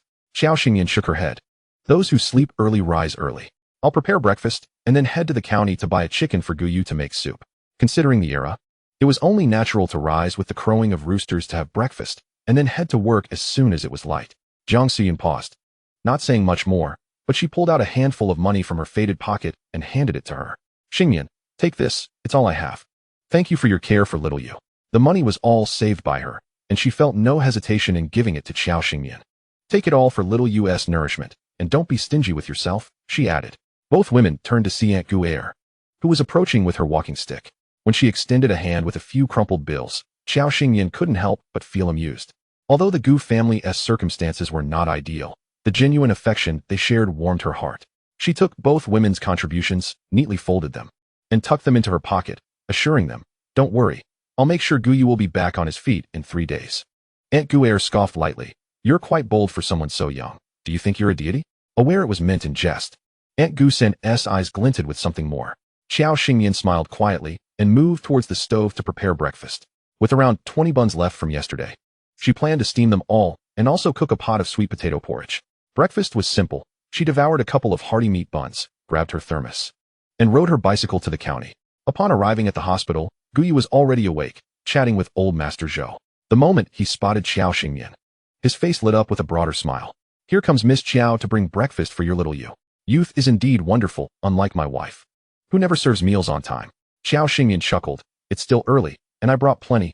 Grandfather Zhou, why not join us? The old man, ever welcoming, replied with a grin. Then I'm in for a treat. Guyu's gaze had been fixed on Xiao Xingyan since she entered. How could she not feel the intensity of his attention? She poured out the sweet potato porridge and handed him a fragrant meat bun. You look much better now. Guyu extended his long hand to accept the bun, his gaze intensely focused on her. Thanks to you. Your wife is truly remarkable, Guyu remarked. You have quite the discerning eye, Xiao Xingyan replied with a playful smile. Chapter 13. The Asexual Guyu? Xiao Xingyan sat cheerfully on the chair beside the bed, resting her chin on her hands, her eyes sparkling with delight as she watched Guyu eat breakfast. Under her ardent gaze, Guyu appeared to slowly finish the last bite of his bun, leaning slightly closer to her. Their proximity was undeniable, and she could feel the warmth of his breath. Having never been this close to a male before, she found herself momentarily flustered, asking, "What are you doing? Are you still hungry?" There's more on the table. Guyu's serious expression conveyed that her earlier gaze had been akin to a dog fixating on a meat bun. The deathly silence from Xiao Xingyan was palpable. After what felt like an eternity, even old Master Zhou next door felt he was about to be engulfed by a wave of pink bubbles. Now sensing only a palpable tension, "I've eaten." Xiao Xingyan found herself momentarily at a loss, not wanting to engage with Guyu, this quintessentially dense man. Now she understood why the heroine in the novel could give Guyu a bun, yet fail to stir any feelings in him. It is estimated that Guyu harbors nothing but gratitude in his heart, devoid of any romantic sentiments. And now it has been confirmed that Guyu is exceptionally abstinent and aloof, capable of asexual reproduction. In simpler terms, he has no need for women. Xiao Xingyan is somewhat troubled by this revelation. Guyu's gaze lazily drifted toward Xiao Xingyan, observing her alternating expressions of annoyance and distress. And a large question mark loomed in his mind. However, he prudently refrained from voicing his thoughts. When Jiang Xiumin arrived, the old man was joyfully devouring a bun. She entered with a playful scolding. "The aroma alone tells me that Xiao girl is here. Look at you, with your mouth smeared with grease. I see no need to bring breakfast. I might as well heat up the leftovers for your lunch." The old man grunted, gesturing to a bowl beside him. "Don't say I'm hogging everything. Xiao girl shared half her buns with me. I've eaten 2, leaving 3 for you." Ignoring Jiang Xiumin's protests, the old man accepted her thermos, opened it, and took a sip of congee, letting out a satisfied burp. Xiao girl's culinary skills are truly exceptional. After tasting these buns, I find no joy in those from outside. If I could feast on her cooking every day, I would be motivated for anything. He genuinely envied that rascal Guyu for having such an extraordinary wife. At their age, having experienced so much, they now simply wish to savor each day and enjoy life. Jiang Xiumin leisurely munched on her bun, agreeing, "Indeed, that you lad is fortunate. He must cherish her well." Guyu slowly turned his gaze back to Xiao Xingyan. She sat against the light, her eyes sparkling like stars, her clear and bright gaze curving in delight, showcasing her cheerful disposition, her small face radiant and lovely. He stole another glance before calmly shifting his gaze away. The elderly couple assumed he was a man who valued his pride and was not adept at expressing his feelings, thus they chose not to comment further. It was Xiao Xingyan who then interjected, "Guyu's injury is not severe. I estimate we will return to nurture him the day after tomorrow. For these 2 days, Grandma Zhang need not worry about bringing meals. I will cook for Guyu, and you can come by at mealtime." Upon hearing this, the old man's eyes brightened, eager to agree, but was silenced by a stern look from Jiang Xiumin. "Xiao girl, how could you? You young couple have your own challenges. Moreover, if your grandpa Zhou becomes accustomed to your cooking, how will he bear returning to grandma's meals?" The old man, having tasted all manner of delicacies in his youth, dismissed the concern. "Don't mind him, just take care of yourselves." Grandpa Zhou was aware that the two were simple farmers, not financially well off. The effort to bring Guyu delicious food from yesterday until today likely depleted their savings in hopes of enhancing his nutrition. He regretted causing the younger generation any trouble over his own cravings, sighing wistfully, "Indeed, Xiao girl, your grandma Jiang is right. If you spoil my appetite, I may never be able to enjoy ordinary meals again, and your grandpa Zhou might end up starving, haha." Xiao Xingyan was perceptive, understanding the unspoken thoughts of the 2 elders. She acted according to her heart, concerned only with her own choices. Besides, these 2 elders appealed to her, making her gestures feel effortless. As it neared 9 o'clock, she bid Guyu farewell and left the hospital, intending to buy a chicken. However, whether it was bad luck or simply the lack of vendors, she found none selling chickens and decided to visit a state-run restaurant instead.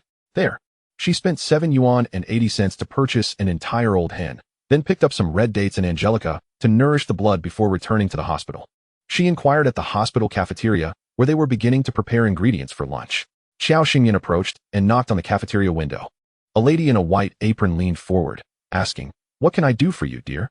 Xiao Xingyan raised the chicken in her hand and smiled. "Auntie, may I borrow your kitchen stove to make some chicken soup for my beloved? He just had surgery." The lady scanned the kitchen and waved her over. "I need the stove for cooking, but there's a coal stove down below that you can use. Just cover the cost of the coal." Being a family member, she understood the emotions of those with a loved one in the hospital.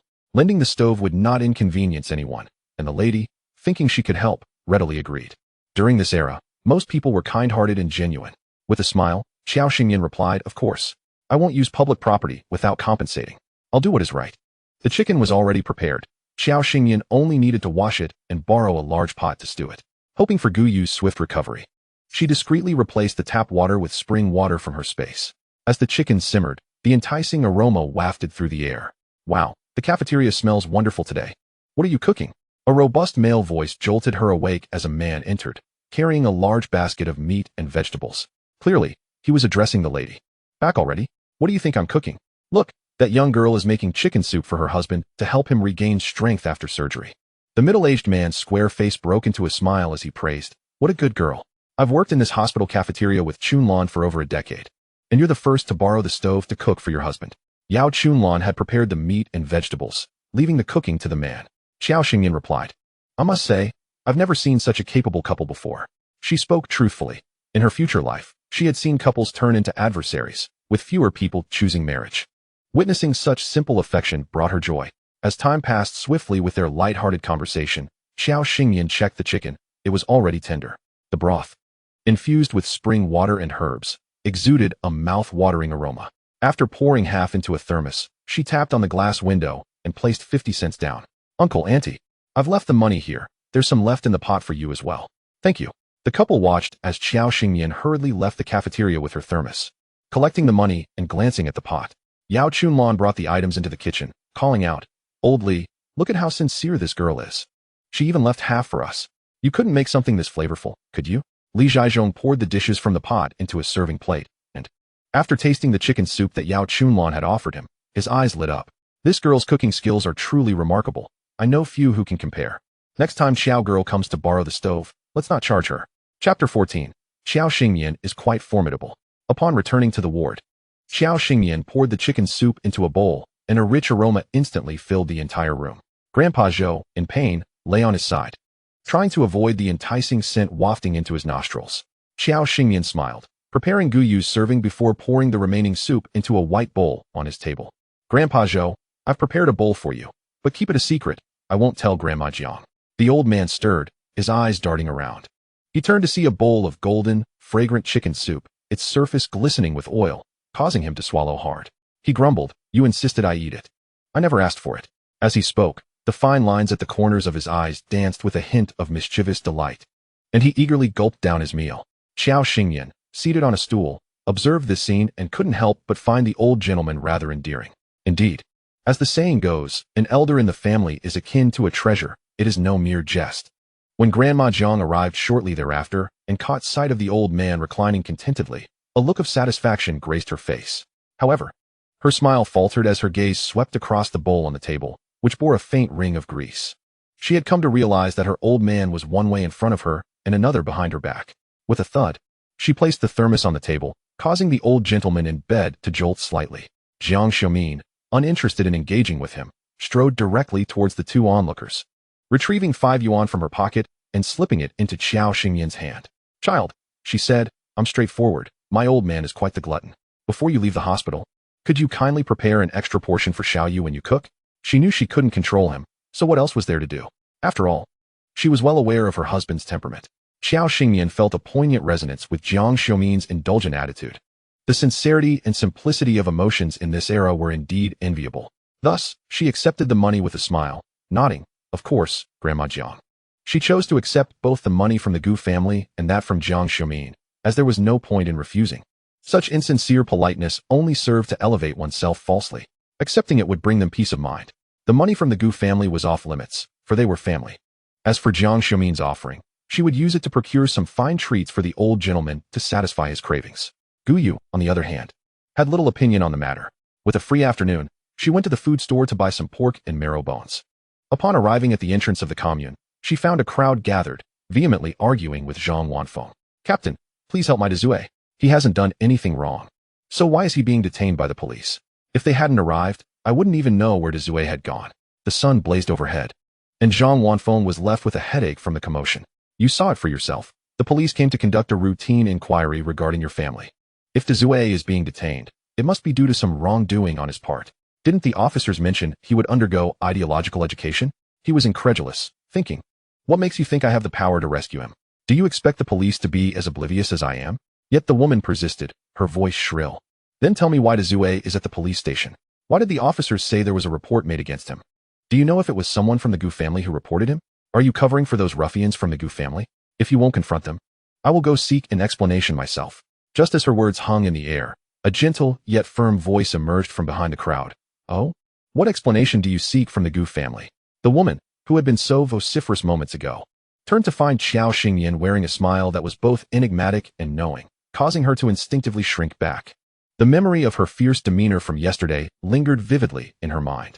However, upon recalling her son's battered appearance and the 2 gaping wounds on his face she had seen that morning, though treated, they still pained her heart. She felt a chill of worry. When she had asked him about it, he claimed he had simply tripped while walking. Why he ended up at the police station remained a mystery, and deep down, Wang Zuifan feared the worst. Apart from the Gu family, she couldn't fathom who else could be involved. Qiao girl, I ask you, is it your Gu family that sent my Dazue to the county police station? We had a private agreement that we would settle the matter regarding your Guyu with compensation, so why is my Dazue being reported? Although her inquiry was somewhat evasive and uncertain, she wasn't entirely convinced it was the Gu family's doing. She found it hard to believe that the elderly and infirm members of the Gu family could have orchestrated such an event, especially since Li Dazue was a grown man. Her gaze involuntarily fell upon Qiao Xingyan's delicate and charming face, which struck her as rather cunning. Qiao Xingyan then raised a smile that was both bright and ambiguous. Since you were so adamant that it was my Gu family's doing, then so be it. This statement sent a wave of murmurs through the crowd. Even Zhang Wanfeng looked at Qiao Xingyan with disbelief. Yet, the young woman maintained a calm smile as she regarded them all. Before their agitation could escalate, she pivoted the conversation, her words laced with sharpness. And if it was indeed I who did it, what then? Li Dazue is an adult. He has been idling about in the commune, exhibiting no ambition, embodying pure hedonism. His lack of a proactive and optimistic mindset has led to a degradation of the commune's morale, spreading rumors and defaming the Gu family. Is this not more reprehensible than being a mere troublemaker? Using vile language to provoke conflict with Guyu, inciting brawls, and leaving someone hospitalized without a hint of remorse. Does this not contravene the spirit of harmony and camaraderie we strive for? Wasting everyone's time, hindering the Gu family's work, and disrupting collective production. Does this not undermine our socialist efforts? Had I not returned early last night, he would have sneaked into the Gu household to engage in his despicable acts, intruding into another's private residence with ill intentions, engaging in petty theft and morally corrupt activities. What wrong is there in sending him to the police? Or do you intend to foster such villains to continue wreaking havoc in our commune, allowing us to become the butt of jokes in the community? Consider how many years it has been since our commune received recognition as an advanced collective due to such matters. The crowd, upon hearing Qiao Xingyan's impassioned speech, was left utterly astounded. They admired her tenacity and clarity of thought as she laid out the grievances against Li Dazue. Not only was there not a single dissenting voice among them, but even Wang Zuifan's face turned pale, her arguments rendered utterly moot. Furthermore, you should be grateful that I did not report him for intentional injury. Otherwise, this would not merely be a matter of a few days' detention for education. Even so, do you still wish to pursue an explanation for your son? Wang Zuifan looked at the formidable and intimidating young woman before her, her mouth opening and closing, but no words emerging, her mind blank. For now, anything she said would only paint her as a conspirator, an enabler of wrongdoers. Under the scrutinizing gazes of the crowd, she could only retreat in disgrace. Don't forget to return the money. As she fled halfway, Wang Zuifan heard this remark, stumbled, and fell to the ground in a most undignified manner. Cursing under her breath, she got back up and shot a fierce glare at Qiao Xingyan. Though she felt pain for her son's plight, she knew that if she continued to cause a scene, she might find herself at the police station next. Observing this, the crowd gradually dispersed, returning to their own affairs, particularly those who had been hiding among them, having sided with the wrong party the day before. They quickly gathered their funds, pledging to their sons that they would never again provoke the Gu family. After yesterday's events, they had come to realize that the Gu family was not to be feared. The true force to reckon with was Qiao Xingyan, who was utterly relentless.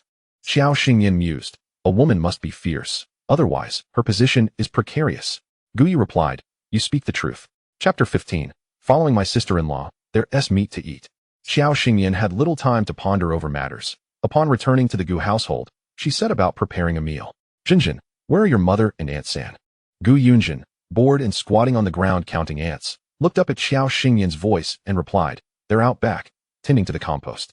Upon seeing Qiao Xingyan pull out a large chunk of meat, her eyes sparkled as she hurried over and asked, Sister-in-law, are we having meat again today? In response to Gu Yunjin's fervent anticipation, Xiao Xingyan replied, Indeed, we shall have meat every day from now on. Elated by this response, Gu Yunjin felt as though she were walking on clouds, utterly blissful, forsaking the counting of ants, and instead busily assisting Xiao Xingyan.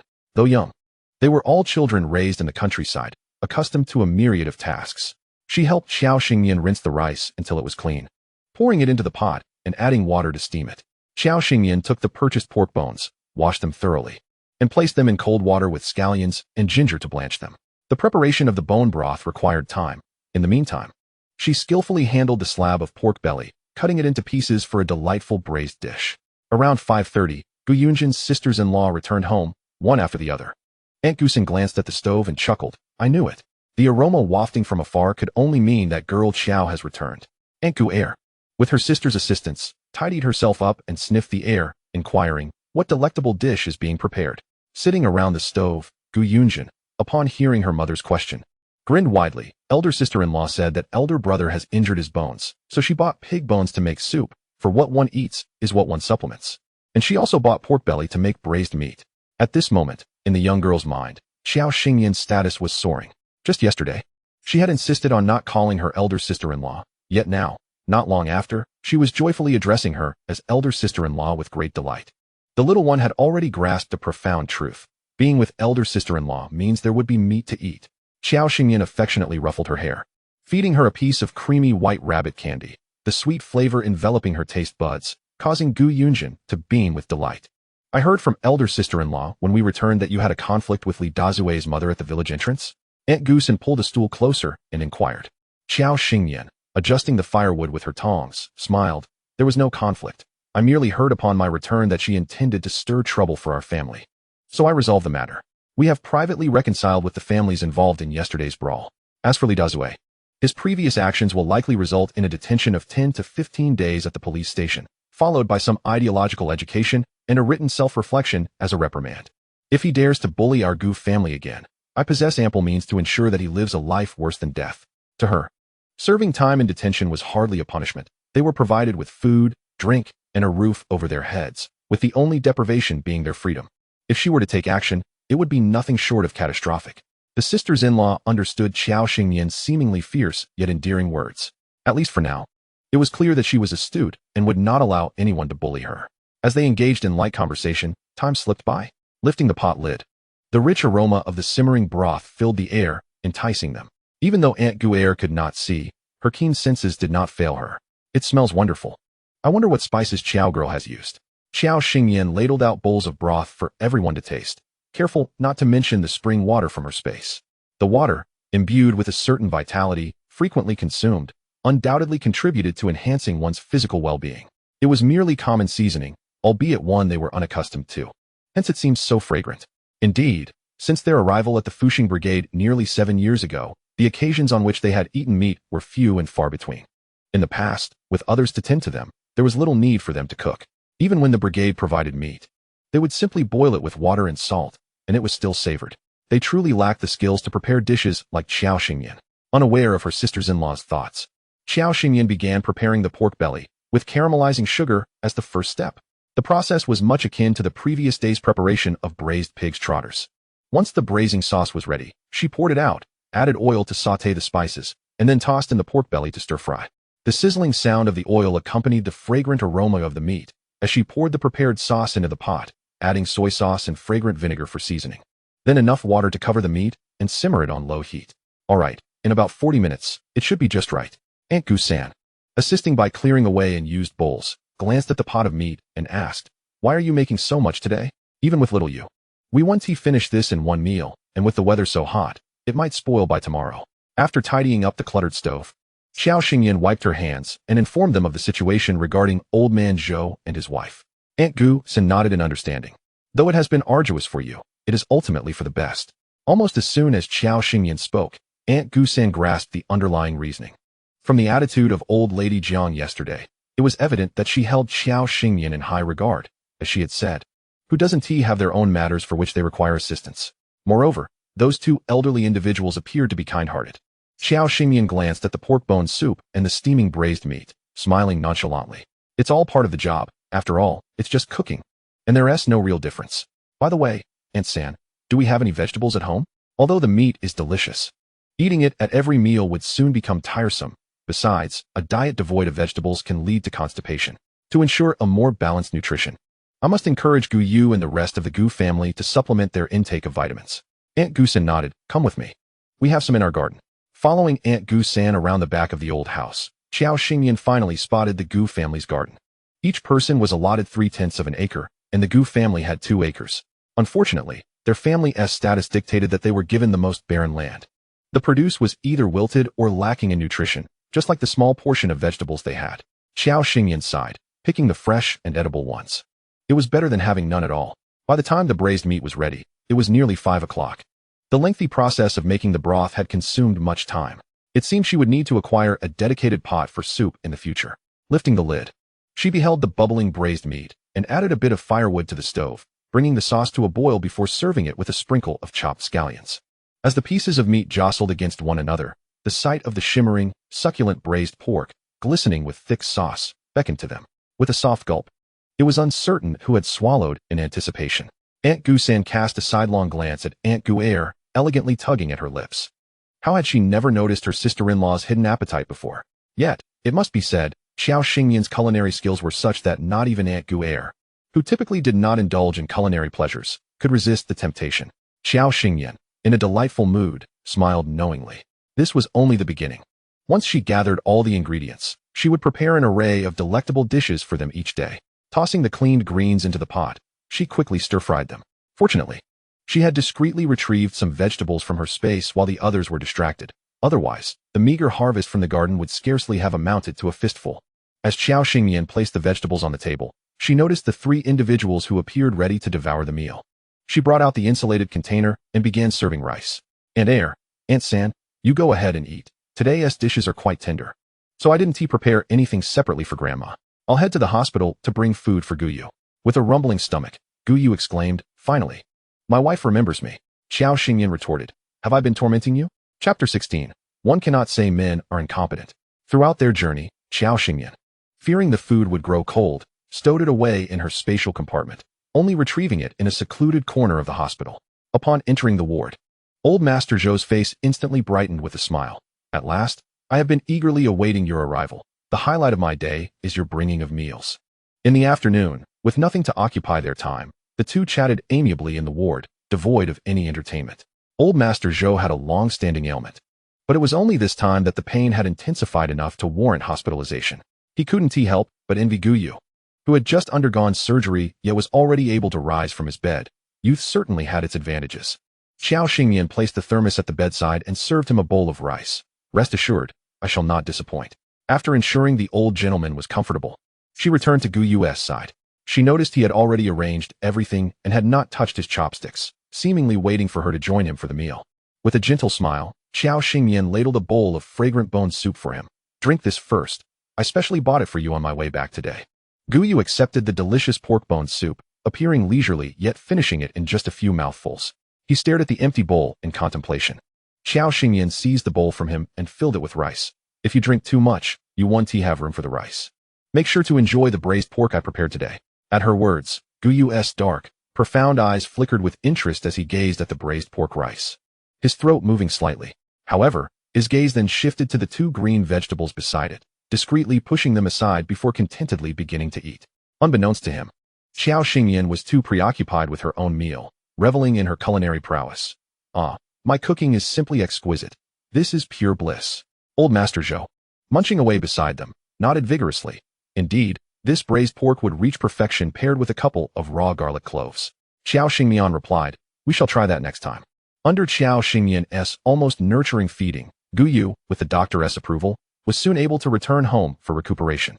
Upon learning of his discharge, old Madame Jiang arrived early in the morning, carrying fruits and milk powder.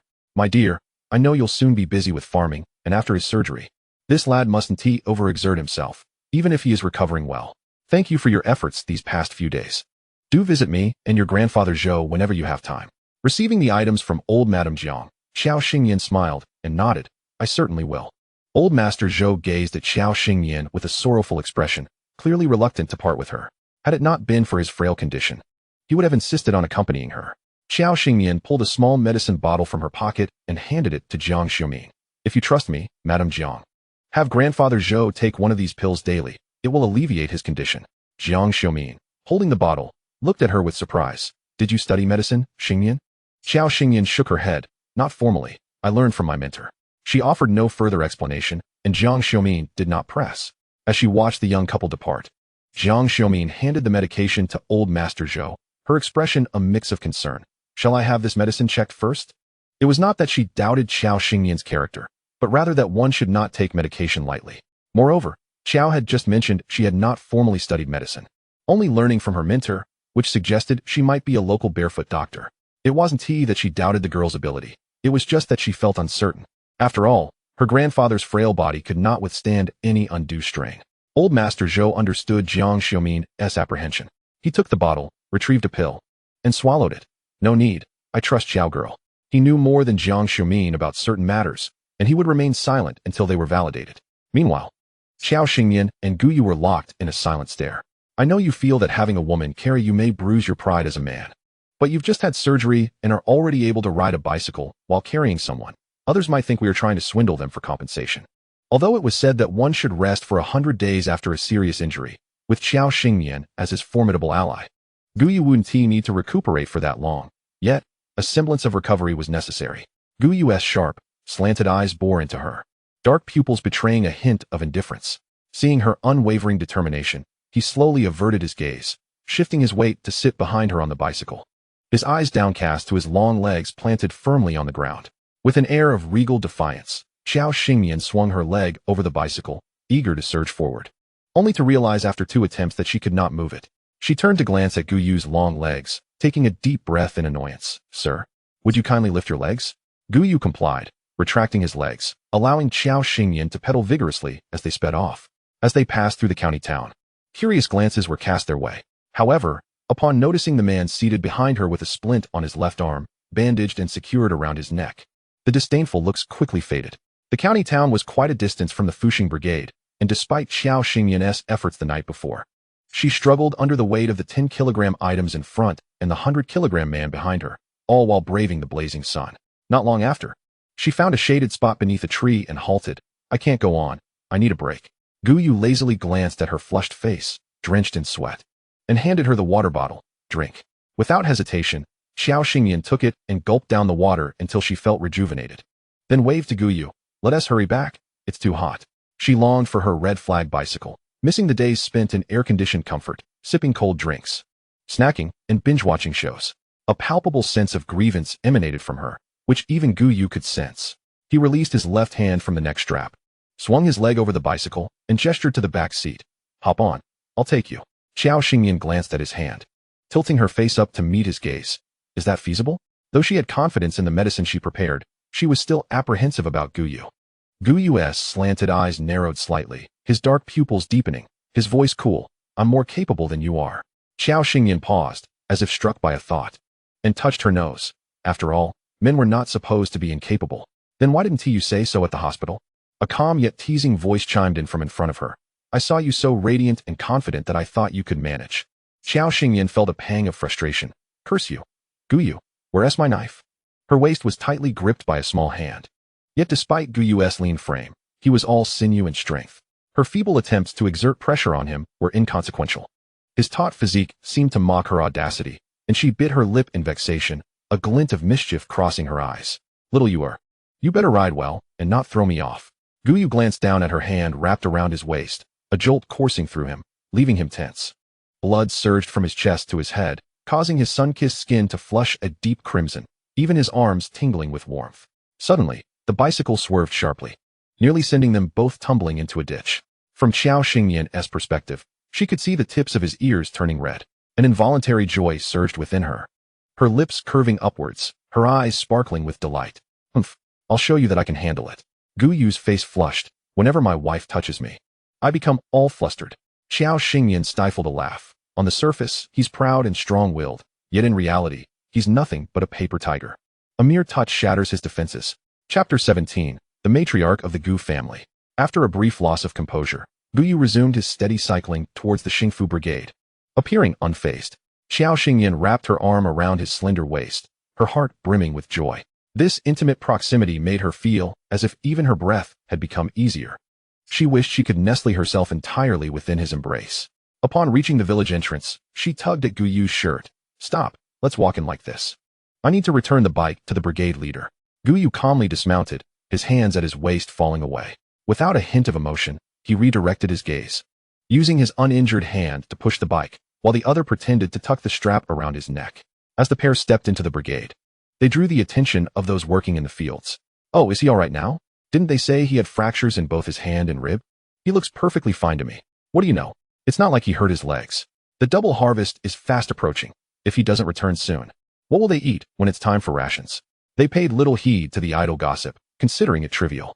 When Zhang Wanfu spotted them approaching with the bike, he raised an eyebrow in surprise. "Is he really better already?" Xiao Xingyan shook her head, chuckling. "Healing from fractured bones takes 100 days. It can't be that quick. Uncle, you know we're not wealthy. Lying in the hospital is pointless. It's better to recuperate at home and do some lighter tasks." While it made sense, he hesitated to comment on their financial situation. He was aware that Xiao Weiman had left a substantial dowry for his daughter. This girl had already spent 50 yuan on Gu Yu's treatment, which was likely more than an average farmer's family would spend in a year. Nevertheless, it was not his place to concern himself with such matters. He observed the young man standing beside Xiao Xingyan, who had spent a few days in the hospital, looking well-fed and healthy. Thinking of Gu Yu's injury, he instructed, "Before the double harvest, you and your 2 aunts should tend to the livestock. I'll have a few families help with your field work, and the labor credits will be yours." Gu Yu's gaze shifted slightly, and he nodded nonchalantly. He was neither a masochist nor a saint. Although he was capable of working the fields, there was no need for it. The brigade leader's arrangement suited him just fine. Xiao Xingyan was thoroughly pleased with such a brigade leader. After parking the bike in the courtyard, she pulled out a yuan and handed it to him. "Uncle, consider this as the rental fee for the bike over the past few days." Zhang Wanfu frowned disapprovingly. "Who needs your money, girl? Earning labor credits and saving money isn't easy. I have a salary. Take it back and buy yourself something nice to eat. If you truly wish to thank me, just remember me when you achieve something great in the future." Xiao Xingyan did not insist, as that would have seemed overly sentimental. "All right, uncle, you can rest assured. I will definitely think of you first when something good comes along." After bidding farewell to Zhang Wanfu, Gu Yu ambled alongside Xiao Xingyan, carrying a bundle in his hand. As they neared the Gu residence, a small figure dashed toward them. "Big brother." Gu Yu reacted swiftly, grabbing the child, his gaze narrowing at the dark, grimy ring around her mouth.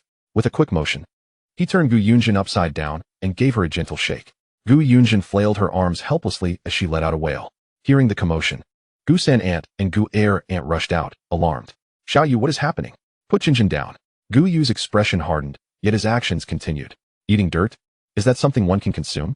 He could hardly fathom why Gu Yunjin would want to eat dirt, even in their family's most impoverished times. They had never let the child go hungry. Everyone was taken aback. "What?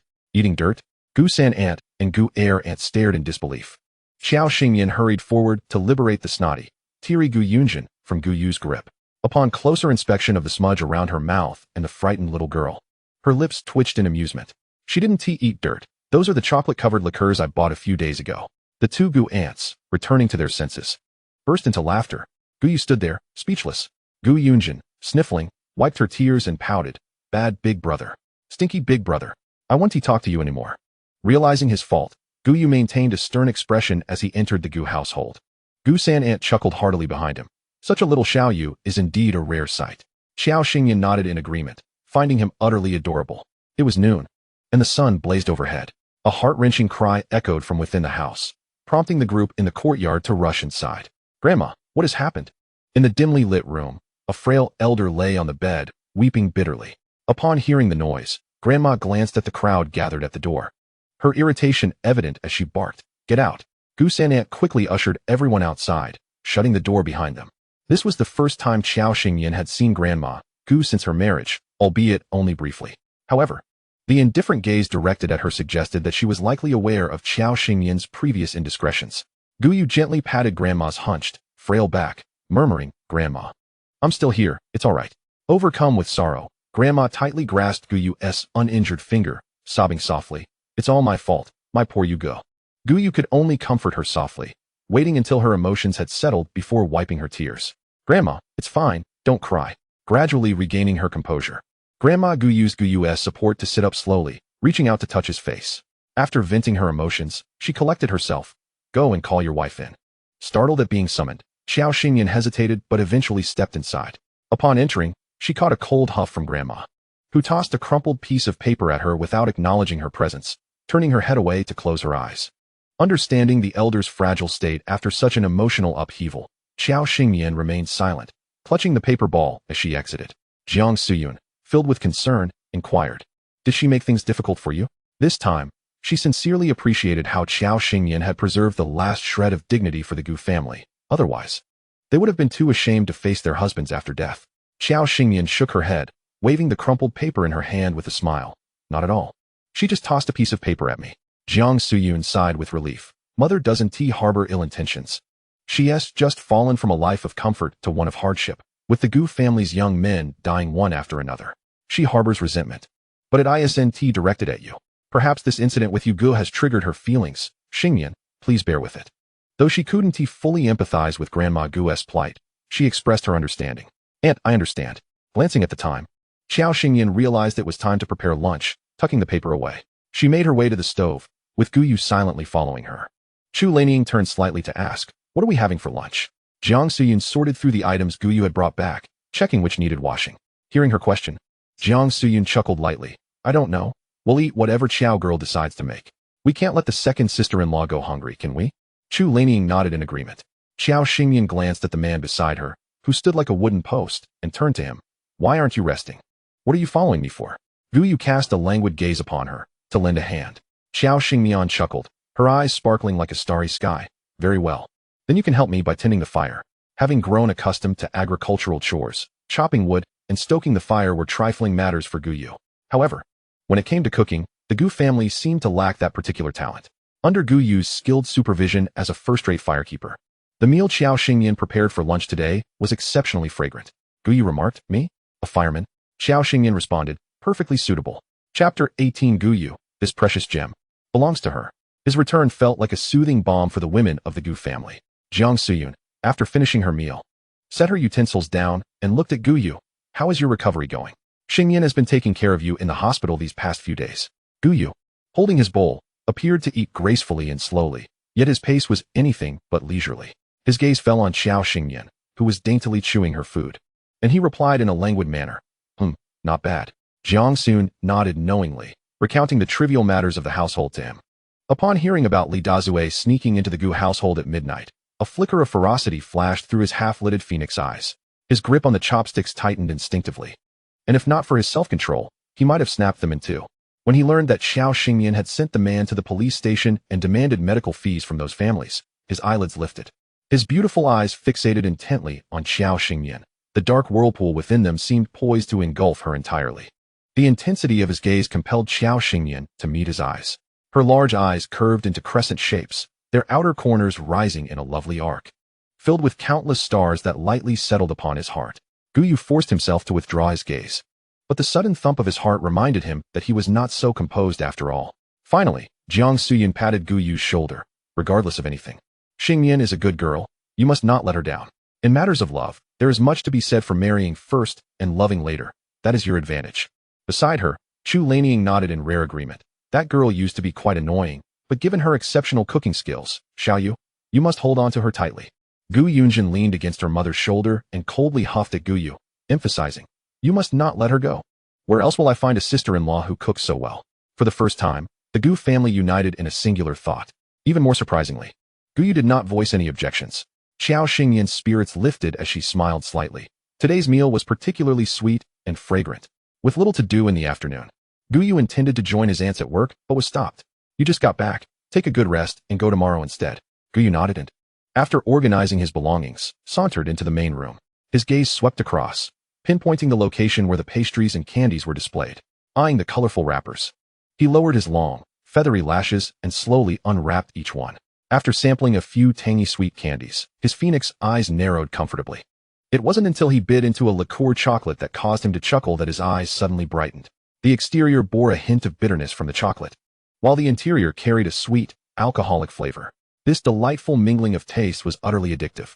As luck would have it, no one was paying attention at that moment. Guyu glanced at the few remaining liqueur chocolates and indulged without restraint. As he prepared to leave, he remembered to take the wrappers with him, intending to erase all traces. Unbeknownst to him, he collided with Xiao Xingyan, who had intended to wash her previous clothes.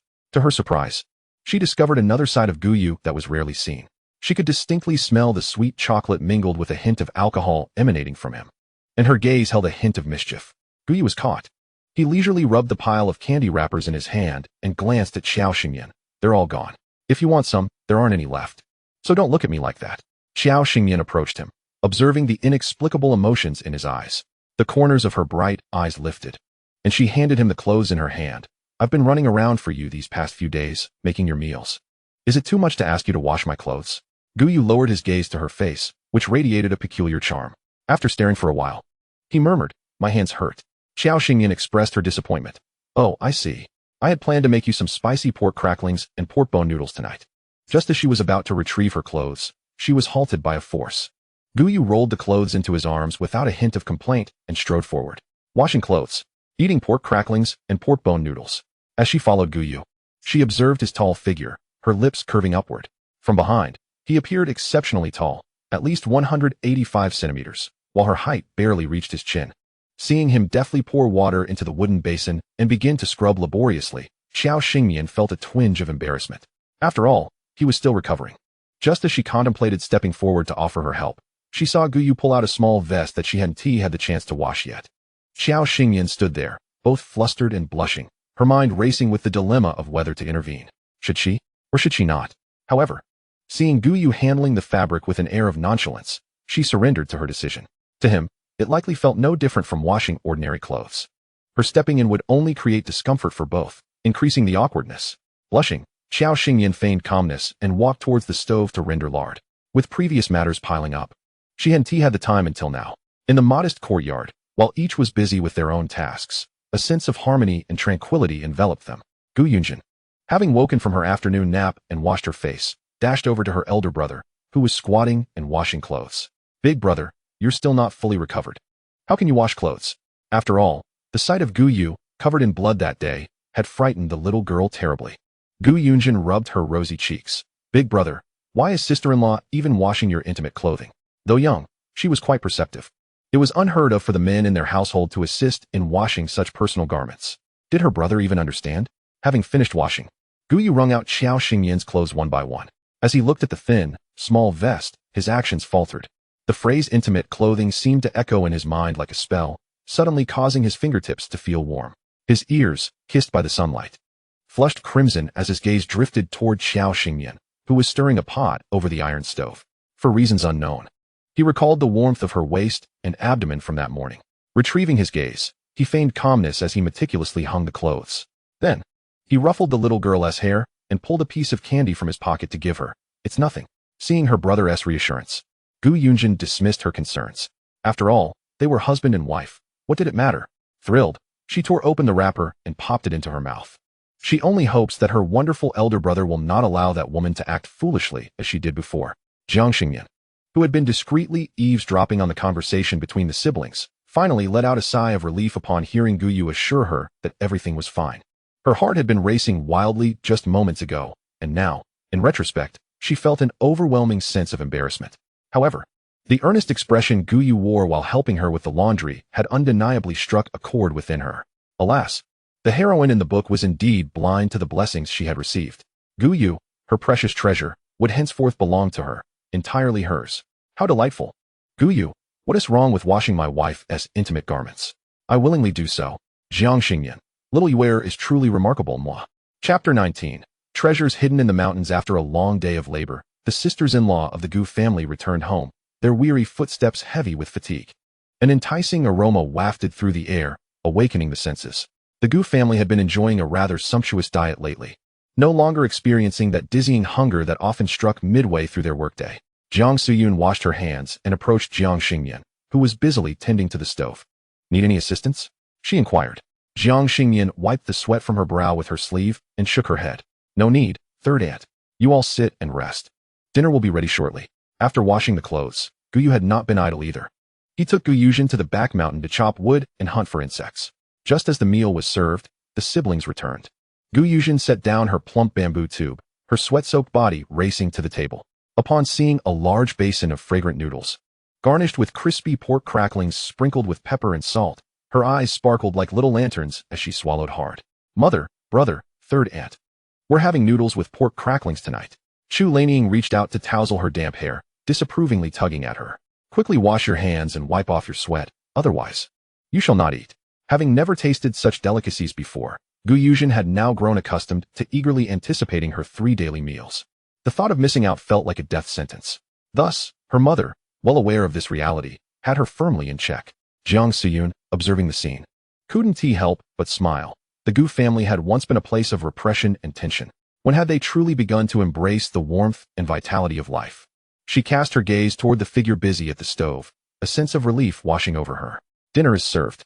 Although tonight's dish is noodles, I have prepared a rich broth as the base, with finely minced meats sautéed to perfection, ensuring a perfect balance of flavor.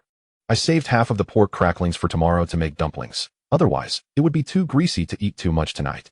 Indeed, she was the vibrant pulse injected into this once dour household. Jiang Suyun smiled gently as she helped Jiang Xingyan serve the noodles.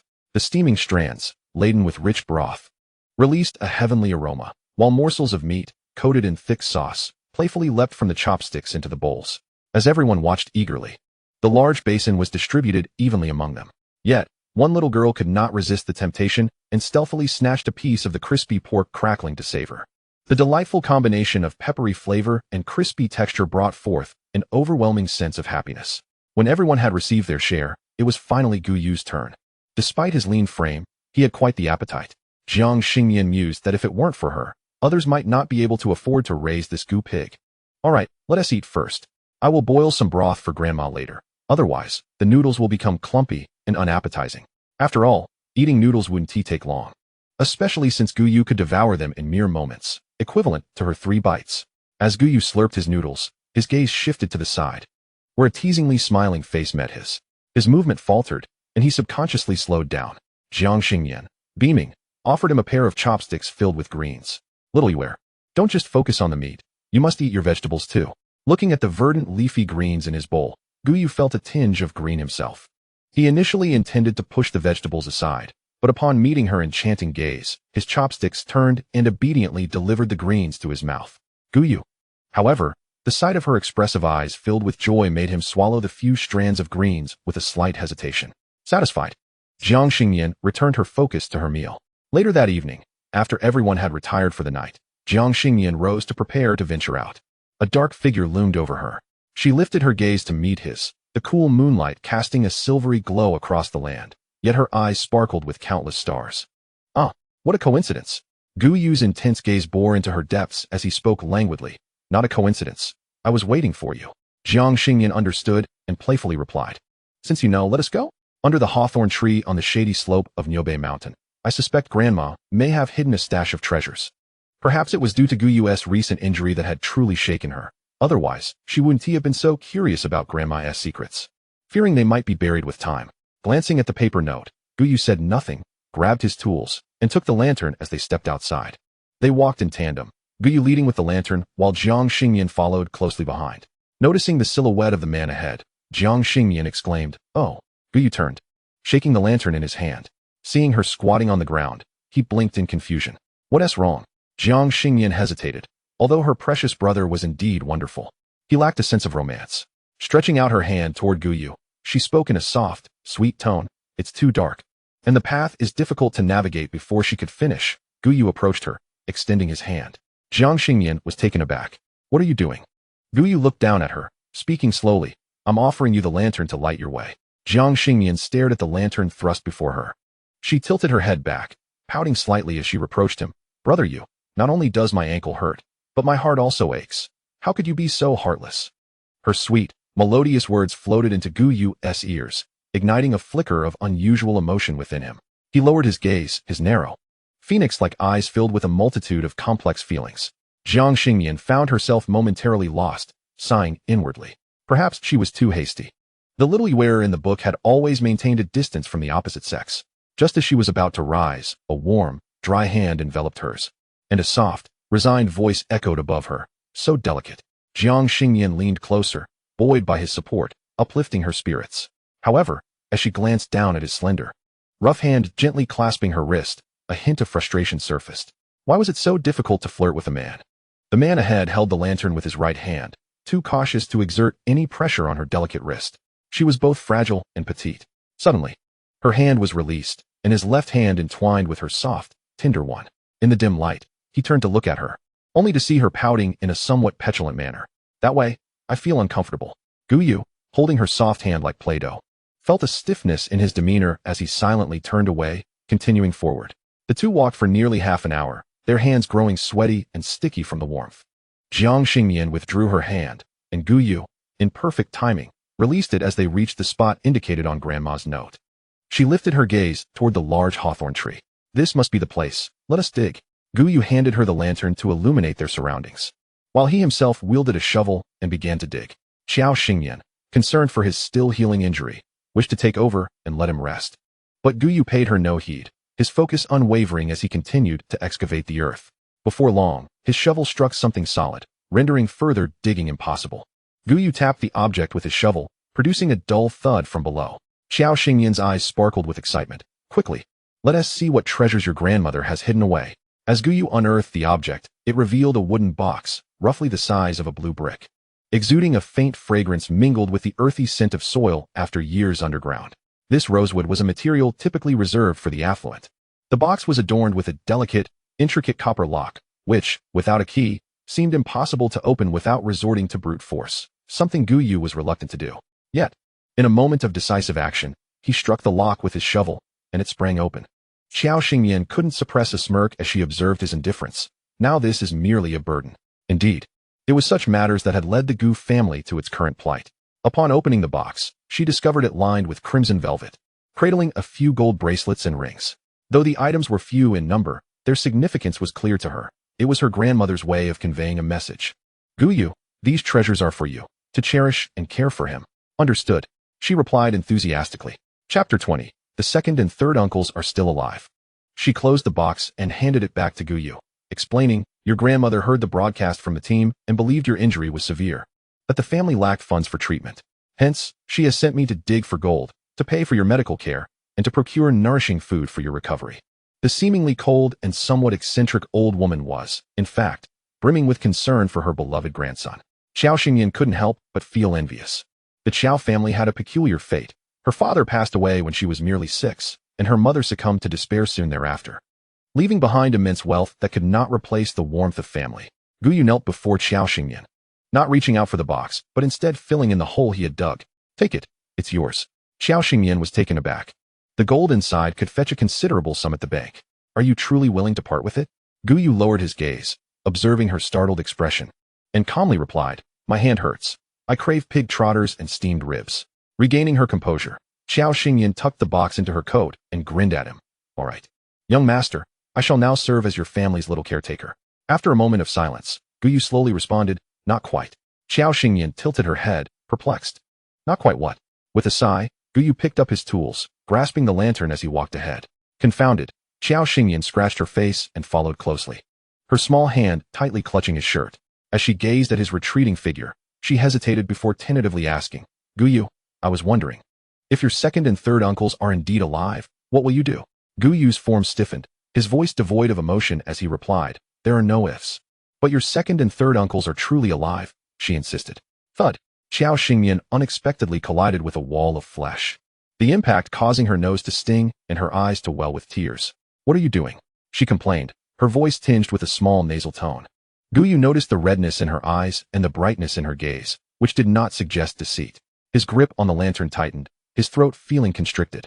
I apologize for what you just mentioned. Yet, he lacked the courage to seek confirmation regarding the truth of her words, choosing instead to dismiss them as mere jest. Xiao Xingyan understood his skepticism.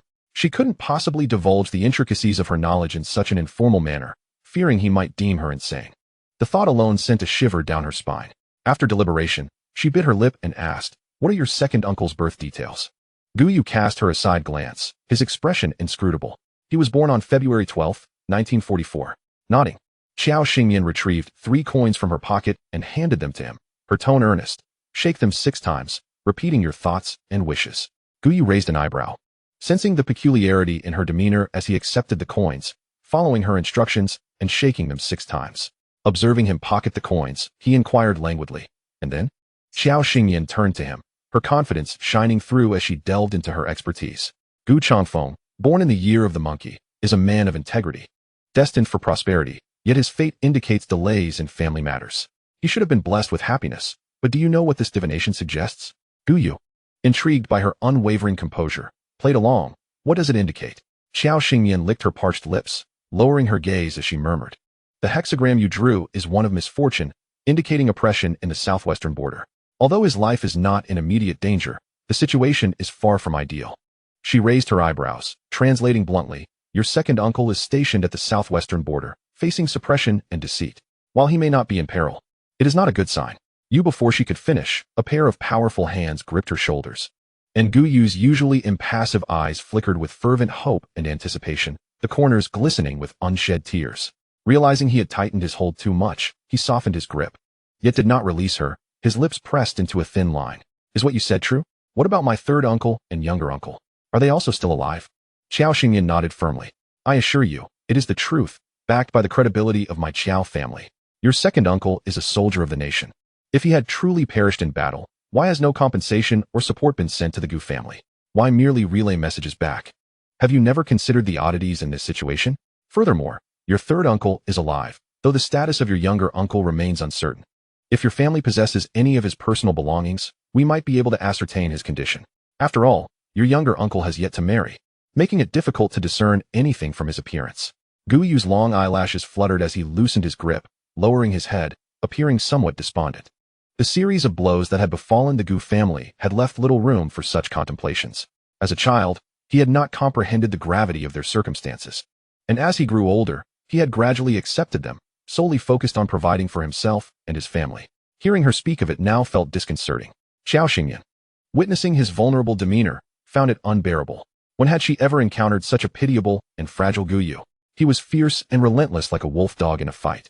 Yet now he appeared so small and heart-wrenching. She reached out, gently teasing Gu Yu's palm. While you may doubt my words, what harm is there in trying? As long as I am here, one day we will reunite them as a family. For now, we must decide whether you want to inform your second and third aunts about their situation. The warm sensation of a palm brushed against Gu Yu, igniting a wave of heat within him. His gaze drifted into the distance. There was no need to rush, not yet. After speaking, he clenched the soft object in his hand, lifted the lantern, and strode down the mountain with long strides. Xiao Xingyan questioned internally, but ultimately decided to let him be. It was no small feat to venture out now, with an entire family at home, and the busiest time of the year rapidly approaching. Gu Yu was well aware of all this. Upon returning to the Gu household, they did so quietly, placing their belongings down before intending to retire to their respective rooms. Suddenly, Xiao Xingyan felt a firm grip on her wrist. Turning to him, she whispered, "What's wrong?" Gu Yu pressed his lips together. "I wish to journey to the southern border once this busy period passes." Xiao Xingyan was momentarily taken aback, but nodded. Watching his retreating figure, a heaviness settled in her heart. It occurred to her that such a decision must have taken him considerable courage. He was burdened with the responsibility of providing for his family and caring for the elderly and the ill. He truly bore a heavy load. Even though he was eager to begin, he had to endure until after the summer harvest. It was no wonder that Gu Yu held a lifelong gratitude for a simple steamed bun given by the female protagonist. Perhaps that bun represented one of the rare acts of kindness he had encountered in this world, hence his indulgence when she exploited his status and power. With this thought, Xiao Xingyan sighed in resignation. At that moment, her desire to treat him well transcended her recognition of him as her benefactor. It was rooted in genuine compassion for this big-hearted man.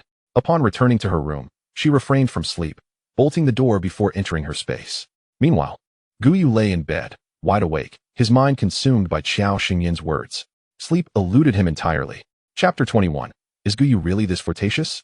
After a night of cultivating in her space, Xiao Xingyan finally broke through the first layer of her cultivation technique, buoyed by her previous efforts. Hearing the crowing of roosters, she exited her space, stretching luxuriously as she prepared to make breakfast. As soon as she stepped out of her room, she was met with the sight of Gu Yu's panda-like eyes. She stared at his weary appearance, nearly choking on her breath. Did you not sleep at all last night? Gu Yu cast her a languid glance, noticing her vibrant energy, and replied slowly, "Thanks to you. My hand hurt too much to sleep." Xiao Xingyan rolled her eyes, exasperated by him. Did he really not recognize the effects of her medicine? She waved him back into his room, saying, "All right then, you go rest.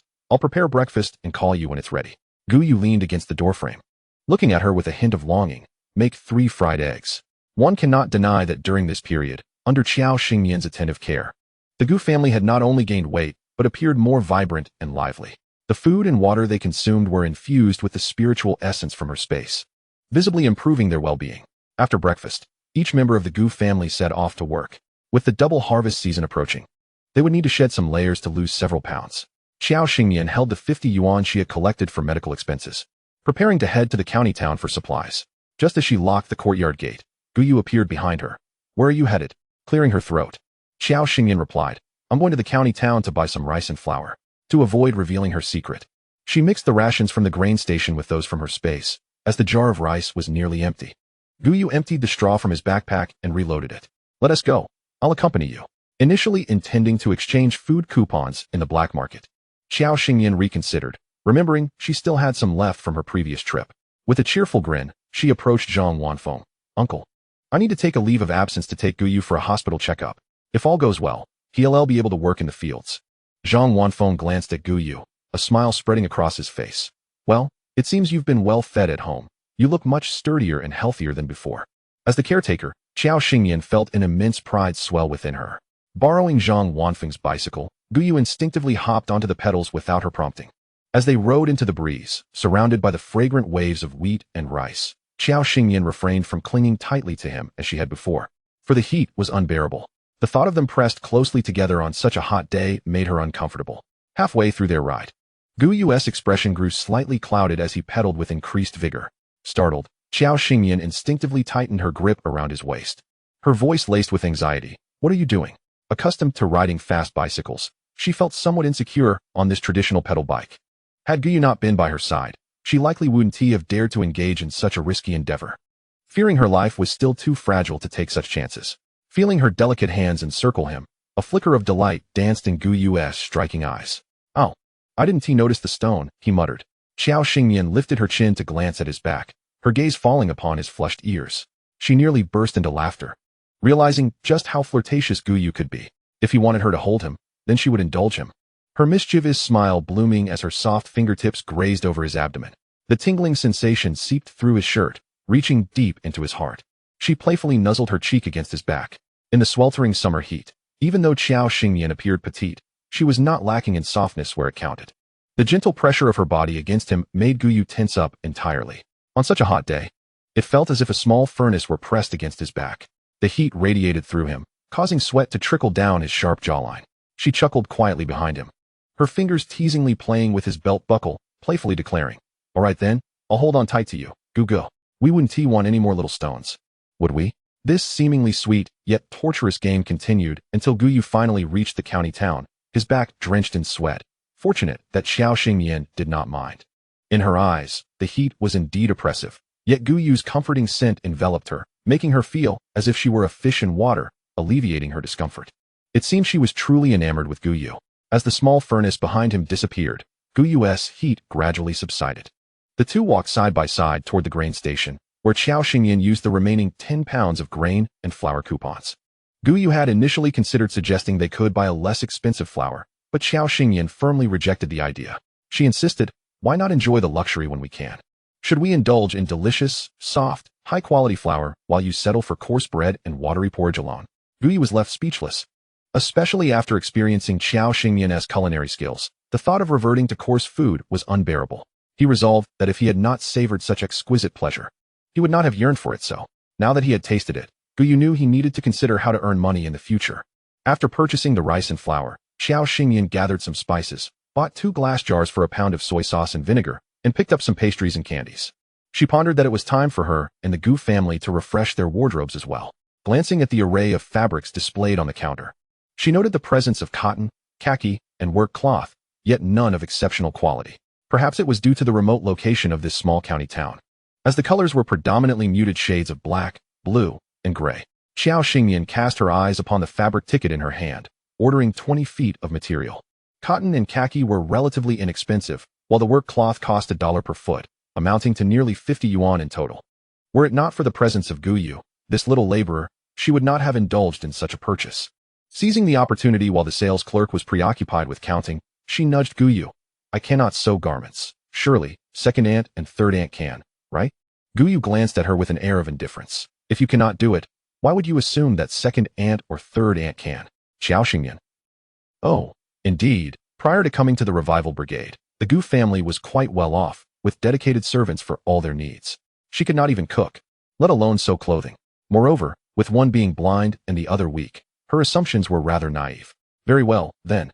I shall seek out Aunt Lu upon returning to see if she can assist with making a few outfits. Guyu, observing her furrowed brow relax and then tense again, leisurely remarked, no need. In fact, third aunt is quite skilled in handiwork. Xiao Xingyan felt a pang in her heart, and, taking advantage of the moment when no one was watching, pinched his waist fiercely, earning a death stare from Guyu.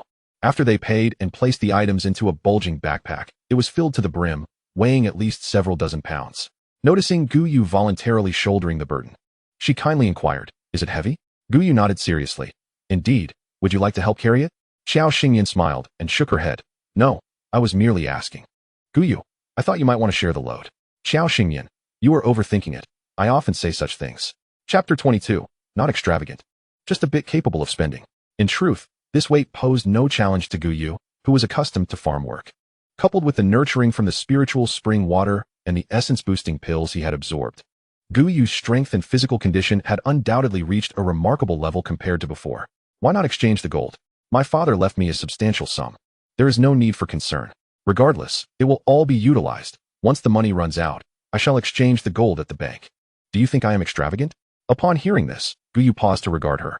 You are not extravagant. You merely possess a tendency to spend. The smile on Xiao Xingyan's face faltered slightly as she glanced at Guyu, who was burdened with the backpack and had nowhere to set it down. She approached him, delicately pinching his rough, dry palm with her slender fingers, wishing to alleviate her resentment. I prefer you when you are silent. Guyu, nearly losing his composure from the pinch, sighed softly. I will strive to earn work points. Otherwise, I cannot support such a spendthrift and delicate wife. Xiao Xingyan, then do your best.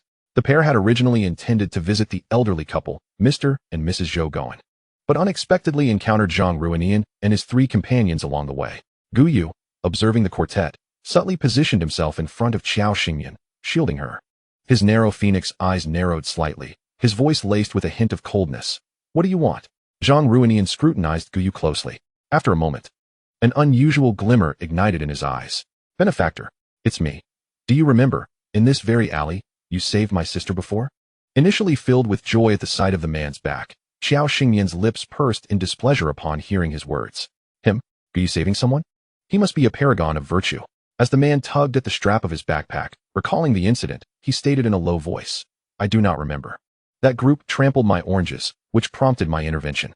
Everyone present was taken aback, including Xiao Xingyan, who had not anticipated such a twist. Zhang Ruinian reflected briefly and realized there had indeed been several squashed oranges on the ground. He awkwardly cleared his throat. Regardless, I must thank you. However, I wish to speak to the young lady behind you. Is that permissible? Guyu stood firm, inexplicably interjecting. I am Guyu. She is my wife. The pupils of the group widened in shock, realizing that the esteemed individual's spouse was the savior of Zhang Ruinian, who was also a benefactor to Guyu. What a remarkable twist of fate. Zhang Ruinian paused, then continued. Since she is the wife of my benefactor, she is my sister-in-law. We have been waiting in the county town for several days just to meet her. The group, led by Feng Laoyao, was humiliated by her. They cannot swallow their pride, and are contemplating how to retaliate against you. Thus, I wanted to caution you to avoid the county town for a while. Guyu stood resolutely, pondering Zhang Ruinian's words. Meanwhile, Xiao Xingyan leaned forward, eager to speak when suddenly a group of individuals emerged from the alley behind Zhang Ruinian, brandishing sticks and exuding a menacing aura as they charged towards them.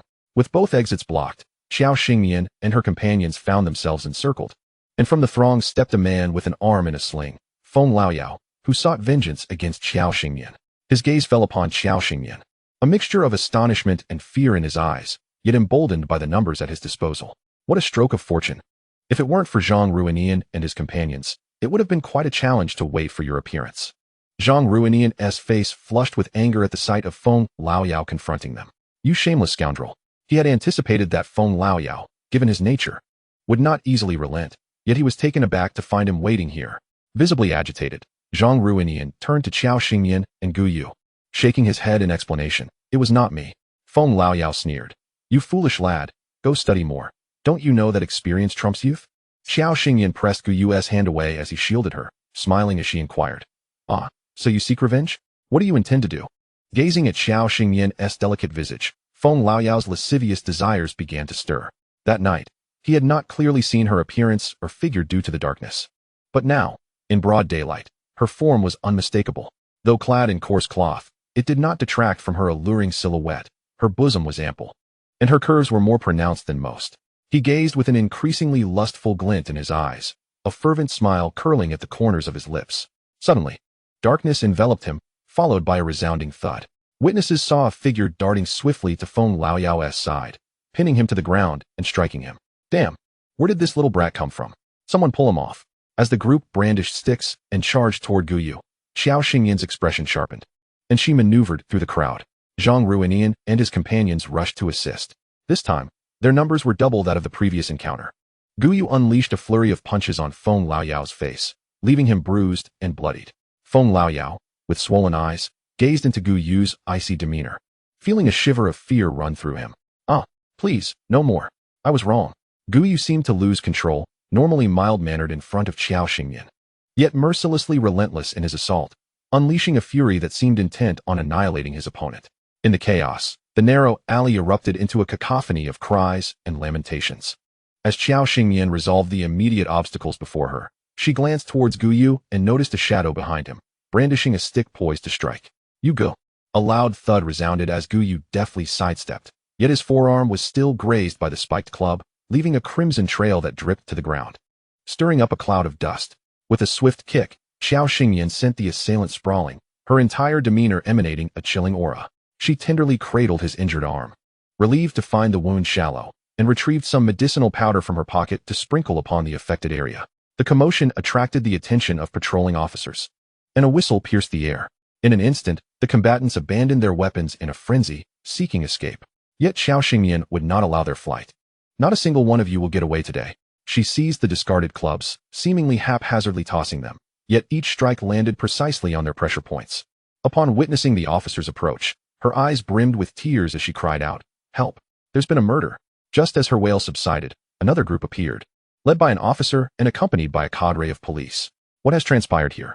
As the sole female present, and a victim at that, Qiao Xingyan's eyes glistened with urgency. "Officer, you must assist us.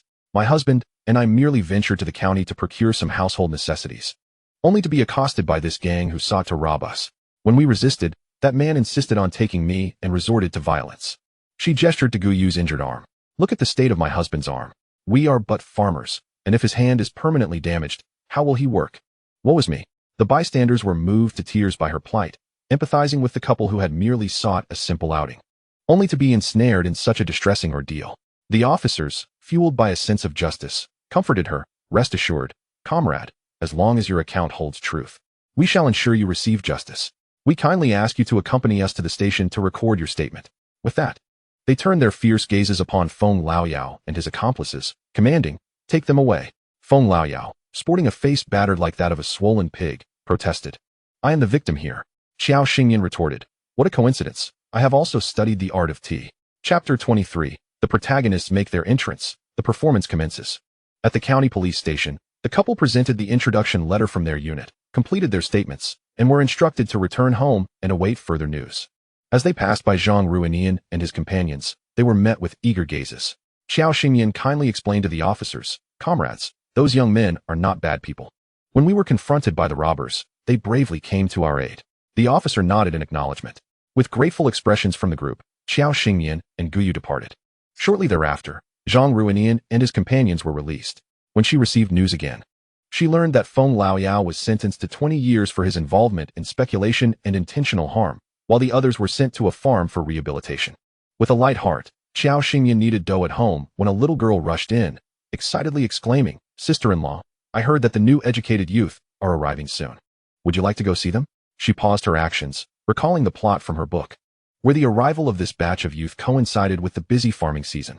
The Gu family faced a shortage of grain, causing Gu Yu to return home famished after work, only to be saved by the timely offer of the protagonist's steamed buns. However, having arrived in this world earlier. She was determined that Guyu would not go hungry, rendering the protagonist's role unnecessary. With this thought, Xiao Xingyan felt a sense of relief. I won't go. There's nothing of interest.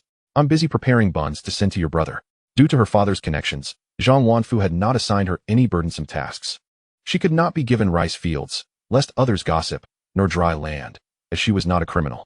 Thus, she was allocated a few patches of fallow land, which were neither too laborious nor too light.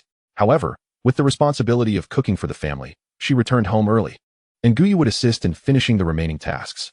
After all, her small plots of land were mere trifles for Guyu to tend to. Gu Yunjin produced a handful of brambleberries from her pocket and placed them on the stove. Here you go. I saved the biggest ones for you.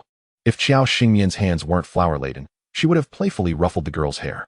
Her recent generous feeding of the girl had certainly paid off. During this era, most rural areas lacked fruit, especially in remote regions like the Fuxing Brigade. The only edibles available were those cultivated in the fields or foraged from the surrounding mountains, which yielded seasonal offerings. Brambleberries, which Gu Yunjin had gathered, were akin to raspberries in the cities, growing abundantly in the mountains, along dirt paths, and near streams. They had a tart flavor but were rich in vitamin C and held medicinal value. As Xiao Xingyan contemplated this, her eyes flickered with excitement. Having spent over half a month in this world, she had yet to explore the mountains beyond her foraging expeditions. It was high time for an excursion. With her mind racing, her hands moved swiftly, crafting plump, meat-filled buns that she neatly placed in the steamer. Her buns were known for their thin skins and generous fillings. 2 pounds of meat yielded over 30 buns. Once steaming commenced, she set to work on the vegetables. With the main dish prepared and meat on hand, she intended to create a vegetable soup. Yet, she noticed Guyu seemed to have an aversion to greens, avoiding them at all costs. Xiao Xingyan chuckled to herself and decided to make a stir-fried vegetable soup with meat. Surely, he would consume vegetables if they were enveloped in meat juice. Meanwhile, sitting on the ox cart, Wei Mingzhu gazed at the nearby Fuxing Brigade, her exhaustion from days of travel by car, train, and ox cart dissipating, replaced by an ineffable excitement. She was finally going to meet that person. Next to her, Song Weian observed Wei Mingzhu's inexplicable enthusiasm with curiosity. Zhu, what has come over you? Didn't you previously express reluctance about coming to the countryside? Why do you seem so elated now? Wei Mingzhu's eyes flickered, her fingers unconsciously gripping the edge of the cart, her gaze lowered to conceal her indifference. I'm merely curious about what the countryside is like. Before Song Weian could respond, a woman in a blue floral dress interjected, What do you expect to find in this impoverished backwater? Just look at the road and you'll understand. Zheng Yonghui surveyed the desolate landscape, filled with mountains, grass, and trees, and thought she must have been crazy to choose to join this brigade. After the arduous journey, with little food and sleep, she found herself seated in this rickety ox cart. Among the 5 who had come together, besides Song Weian and Wei Mingzhu, there were 2 others, a man and a woman, who remained silent, quietly appreciating the scenery along the way. Wei Mingzhu, uninterested in Zheng Yonghui's remarks, eagerly watched as the ox cart approached the brigade. Upon seeing the ox cart return with the educated youth, Zhang Wanfu hurried forward to greet them. Comrades, you've worked hard. Welcome to the Fuxing Brigade. I am Zhang Wanfu, the brigade leader. The dormitory has been tidied up for you. Please check if anything is lacking, and feel free to come to me with any issues. The young newcomers, taken aback by the brigade leader's warm welcome, felt compelled to respond with sincerity. Observing the group of onlookers, Wei Mingzhu's keen eyes were drawn to a petite girl among them. Gu Yunjin, with her round, curious eyes, surveyed the scene and, upon meeting Wei Mingzhu's gaze, pouted dismissively. Wei Mingzhu was momentarily taken aback. If her memory served her well, this must be Gu Yu's younger sister. How could she appear so different from the beggar-like image etched in her mind? Regardless, she approached the girl and offered a handful of fruit candies, inquiring, What is your name? Gu Yunjin glanced at several young people nearby, noting their slightly better attire and fairer complexions. Although the woman standing before her was quite decent-looking, she still believed her sister-in-law to be the most beautiful. Eyeing the few meager candies in Wei Mingzhu's hand, Gu Yunjin felt a sense of ennui. With a mischievous glint in her eyes, she took the candies from Wei Mingzhu and distributed them among her companions. When they expressed their gratitude with beaming smiles, she returned a grin before scampering away. Wei Mingzhu remained rooted in place, struck by the audacity of the girl to utilize her kindness as a means to curry favor with her friends. Nearby, a chuckle broke the silence, prompting her to glance at Song Weian, who wore a gentle smile, remarking, That little girl is quite clever. Wei Mingzhu felt a pang of frustration. Continuing down the main path, she eventually halted upon spotting a figure toiling in the fields, drenched in sweat. Upon closer inspection, She realized this individual bore a resemblance to Gu Yu, albeit with a youthful handsomeness and a sturdier build than she had recalled. Clad in a patched coarse cotton shirt and baggy trousers rolled up to his calves, his muscular frame was evident through his movements, causing her cheeks to warm. Just as she contemplated approaching him, a woman dressed in a cotton outfit, carrying a basket, made her way toward Gu Yu. Wei Mingzhu watched as Qiao Xingyan retrieved a military water bottle from the basket and handed it to Gu Yu. Though his expression remained stoic, a softness flickered in his eyes. Wei Mingzhu felt as if she had been struck by lightning, bewildered by the tenderness he had never shown her. Who was this woman? Qiao Xingyan, with a knowing smile, thought to herself, surprised, aren't you? Chapter 24, The First Round, Victory. Qiao Xingyan had noticed the woman gazing longingly at Gu Yu from the ridge. Judging by her appearance, it was likely that she was Wei Mingzhu, the protagonist. However, according to the storyline, she had just arrived at the commune and surely did not know Gu Yu yet. Why then did she exhibit such a sentimental and regretful expression? With this thought in mind, Qiao Xingyan's eyes sparkled with intrigue. She pulled out a handkerchief, intending to wipe the sweat from Gu Yu's brow, only to find his dark eyes regarding her with an odd expression. Playfully stamping her foot, she whined, lower down. Though reluctant, he instinctively complied. As if responding to a command, Gu Yu thought to himself, he truly seems to have been trained like a dog. Catching sight of the furious, trembling figure of the protagonist, Qiao Xingyan inwardly relished the moment as she led Gu Yu to sit beneath a nearby tree. Let us eat first. I've already sent some food over from Aunt Air and Aunt San. It was a time for urgency, as everyone was busy harvesting rice, drying it, and delivering grain. The workers even ate their meals in the fields, resuming work immediately afterward. As Gu Yu chewed on a delicious meat bun, the aroma wafted through the air, making those laboring nearby, who were munching on coarse grain cakes and watery porridge, feel a pang of envy. Hey, Chow girl. What delicious food have you prepared for your man today? They teased. It was surprising to discover that Qiao Xingyan possessed such culinary skills. In just a short time, the Gu family had transformed. Gu Yu had grown noticeably sturdier. Indeed, Qiao Xingyan replied with a smile. I thought I'd help my brother you recover from his injury by ensuring he eats well. It's better for him to eat properly than to wear himself out. Don't you think? After all, our leaders say that good health is the foundation of revolution. Without a strong body, how can we fulfill the tasks assigned to our team? Her reasoning was sound and irrefutable. The others had come to realize that since Qiao Xingyan's near-drowning incident, she had become quite sharp-tongued and formidable. Yet, she had been well cared for by Qiao Weiman, who supported her education and allowed her to choose her path. The meager land allocated to her by Zhang Wanfeng was evident for all to see.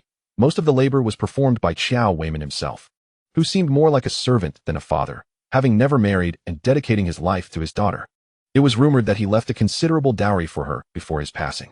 In contrast, the Gu family, once the poorest in the commune, now feasted on refined steamed buns and savory meat soup, aromas wafting through the air.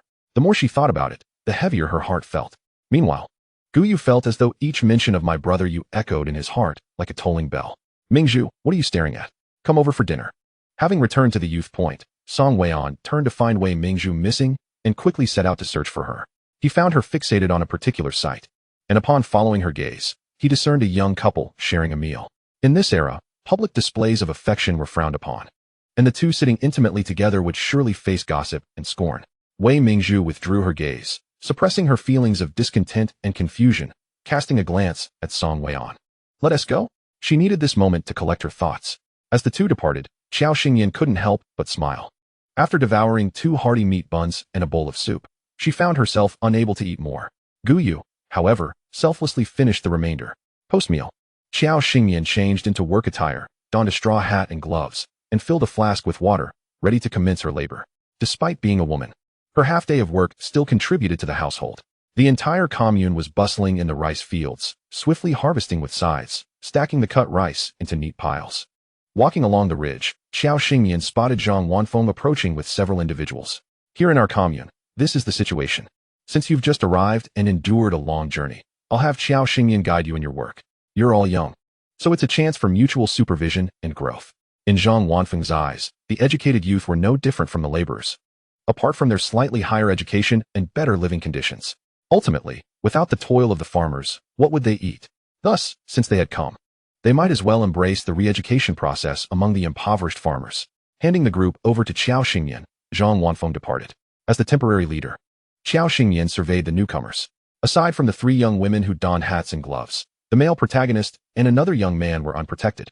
The gaze fell upon Wei Mingzhu, and it was evident that her gloves were brand new, while the other two female comrades wore gloves that were filthy, old, and tattered. Clearly, preparations had been made in advance. Qiao Xingyan, while speaking, led them to the fields. Come, I shall take you to the place of labor. You should know how to harvest rice, right?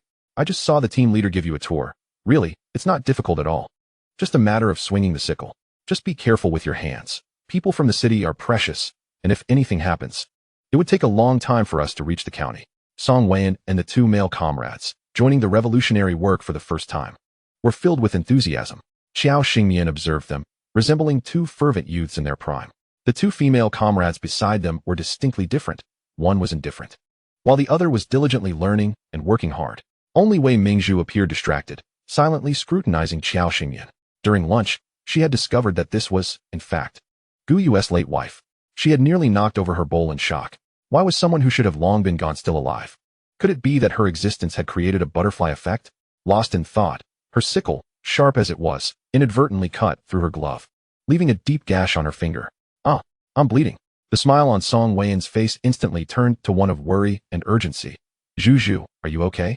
Wei Mingzhu initially wanted to dismiss the hypocritical Song Weian, but the sting from her wound was intense, and she felt tears of saline begin to well up. At that moment, Qiao Xingyan leaned over to take a look, revealing a village girl's silly grin. Hey, I was just saying to be careful. How could you be so careless, comrade? Is it serious? If it's not too much of a problem, let us continue working.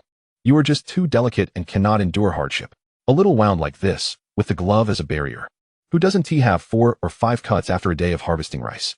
Can you withstand it? If not, go find the barefoot doctor from the team to bandage it for you. Originally intending to speak, Wei Mingzhu was silenced by Qiao Xingyan's remarks. Even if she couldn't endure, she had to. Otherwise, the labels of hedonism and being a burden would stick, making her future days uncomfortable. She shook her hand, enduring the pain to wipe away the blood with a handkerchief, forcing a smile. Weian, it's nothing. Labor is the most glorious. Qiao Xingyan, seeing her look of feigned grievance, nearly burst into laughter. Yes, this is what a good comrade should be. Let us continue working. Wei Mingzhu was so furious she felt like spitting blood. Gritting her teeth, she muttered, why don't you just die? Qiao Xingyan retorted, even if you die, I shall not. Let us see who can outlast whom. Chapter 25, The Heroine's Golden Finger. Watching Qiao Xingyan's retreating figure, the disdain and jealousy in Wei Mingzhu's eyes was almost palpable. In her memory, there was no trace of Gu Yu's former wife. Now, seeing her vibrant and alluring appearance, she was even more beautiful than the girls from the provincial capital. 008, are you there? Yes, what is it? Does the koi mall have any medicine that can instantly alleviate pain? Yes, 10 points. Does the host want it? A surge of delight filled Wei Mingzhu's heart. Yes, hurry and apply it for me. Almost simultaneously as 008 administered the medicine to Wei Mingzhu, Qiao Xingyan's hand, gripping the sickle, suddenly paused. She sensed an unusual surge of magnetic energy, just for a fleeting moment. Out of the corner of her eye, she caught a glimpse of a fleeting joy on Wei Mingzhu's face. Qiao Xingyan's furrowed brow relaxed. This female lead was rather intriguing. In the scorching heat of the summer, the hottest time of the year, the weary young intellectuals could hardly endure any longer, exhausted and overheated. One female comrade even fainted from heatstroke. In a flurry, they rushed her back to the youth point, and Zhang Wanfu told them they need not work today. It was merely an experience. Wei Mingzhu straightened her stiff back and glanced at the refreshingly clean Qiao Xingyan, asking with a smile, I see comrade Qiao isn't sweating much. Aren't you hot? Qiao Xingyan, who was using her spiritual energy to cheat, exclaimed in surprise, how could I not be hot? Aren't you a young intellectual? Don't you know that some people are born with underdeveloped sweat glands, and thus do not sweat much? The look she gave, filled with a sense of superiority over Wei Mingzhu, made Wei Mingzhu's head spin. Gritting her teeth, she replied with satisfaction, in that case, you go ahead with your work. I'll go rest. After the young intellectuals returned, the smile on Qiao Xingyan's face faded. She had been putting on a brave front. Losing to others was unacceptable. Now, her entire body was stiffening, especially her back and waist from repeating the same motion for so long. She truly felt the hardships of a farmer. When Gu Yu approached with a hoe, he saw her curvaceous figure bending over, laboriously cutting the rice, as if merely passing time. The loose and baggy clothes she wore hugged her form with each movement, and even with a straw hat, a few strands of hair stuck to her cheeks and neck, giving her a unique charm. He paused for a moment, gazing at her with a mixture of intrigue and admiration. A shadow fell over her, and Qiao Xingyan, first catching sight of the mud-stained feet, followed up the long legs to meet the man's stern, rugged face. She blinked and raised her eyes. What brings you here? Gu Yu's gaze fell upon her ample bosom, his voice slightly hoarse with an unexplainable tone. Is this how you work? Xiao Xingyan shook her feet, turned her wrists, and pouted in feigned innocence. I've never done this kind of work. My hands hurt. She, too, didn't wish to labor before coming to this world. She had been a pampered young lady. Others sought her help only when it was convenient, and she had never done such work. She had never imagined she would find herself in such a grueling era. Gu Yu pursed his lips and handed her a water bottle. Wait for me aside. Xiao Xingyan smiled brightly, taking a sip from the bottle, not minding that it had his saliva on it, and perched herself on the edge of the field, gazing at him intently. During this time, she had gained a bit of weight. From her vantage point, she could only see his thick, unruly brows, high nose, and striking features. He worked earnestly, his thin lips pressed into a straight line, as sweat trickled down his sharply defined jawline, splattering onto the ground, or sliding down his skin over his attractive Adam's apple. As she admired his fit and taut muscles, Xiao Xingyan took another sip of water. As the sun began to set, signaling the end of the workday, everyone straightened up, preparing to return home. Seeing that the work Xiao Xingyan was supposed to do had been taken over by someone else inevitably caused envy among some. Has Xiao girl gotten lazy again? She's really fortunate. She had her father before marriage and now has her husband doing the work after marriage. We can't compare. Indeed. Don't let Gu Yu's poverty fool you. He is quite the capable worker. Just look at Xiao girl's figure. If I were a man, I'd be willing to. Xiao girl's beauty was renowned in the area. Even before she came of age, many suitors came to court her, all of whom were rejected by Xiao Weiman. They were all waiting to see what kind of golden turtle son-in-law he would find for his precious daughter. In the end, no one expected him to marry his darling daughter to Gu Yu. As the team leader's wife passed by, she overheard their sour remarks and couldn't help but interject. Enough with the jealousy. What is there to be envious of? The diligent efforts of Gu Yul to assist his wife are a matter solely between the couple. Regardless, the tasks assigned have been completed. If you possess the capability, you may also request your own husbands to lend a hand, and I shall not interject. Now let us disperse. To toil day in and day out without weariness, yet still find the time to criticize others is quite beyond me. Tomorrow, I shall instruct old Zhang to assign you all more work, leaving you no leisure to gossip. Upon hearing this, the group of women hastily grasped Lu Jing's arm, pleading, Oh no, dear daughter-in-law of the captain, we merely spoke thoughtlessly, we shan't do it again. The Gu family has long been a subject of fervent discussion, and now with the daughter of the Qiao family marrying into the Gu household, the topic has gained even more traction. Little did they anticipate being caught in the act by the captain's wife today. The women hunched over, heads bowed, scurrying away from Lu Jing, fearful that lingering too long might result in being assigned daunting responsibilities. Lu Jing cast a glance at the affectionate couple and sighed, returning home. There is only so much they could do for Qiao Yadu. On the path back, Xiao Xingyan linked her arm with Gu Yu's. Her eyes curved in delight. Thank you for your hard work today, Yu Gu. Pressing against him, her warmth enveloped him, the soft touch on his arm causing Gu Yu's muscles to tense. He caught a glimpse of the girl beside him in the fading light. Her glistening eyes, like pools of spring water, dispelled his heat and frustration, leaving only tranquility. Her gentle, melodious voice resonated in his heart, his ears burning red, with a tide of emotions surging within him. How could his little wife be so adept at charming him? Upon their return, Jiang Suyun and Chu Lanying had already arrived. Seeing Xiao Xingyan with Gu Yu, Jiang Suyun's eyes sparkled with warmth. You're back. You must be exhausted. I noticed some buns left from lunch, so I've steamed them for you. Please, take a moment to rest. Xiao Xingyan washed her hands and moved towards the stove. I'm not tired at all. It's Yu Gu who has done most of the work today while I've been idle. Aunt Gu, settling into a chair, remarked with a hint of annoyance. At least you acknowledge your laziness. However, our Gu men ought to cherish their wives. Yu Gu has done nothing wrong. Gu Yunjin remained silent, nodding with a grin, then produced a piece of candy from her pocket and approached Gu Yu.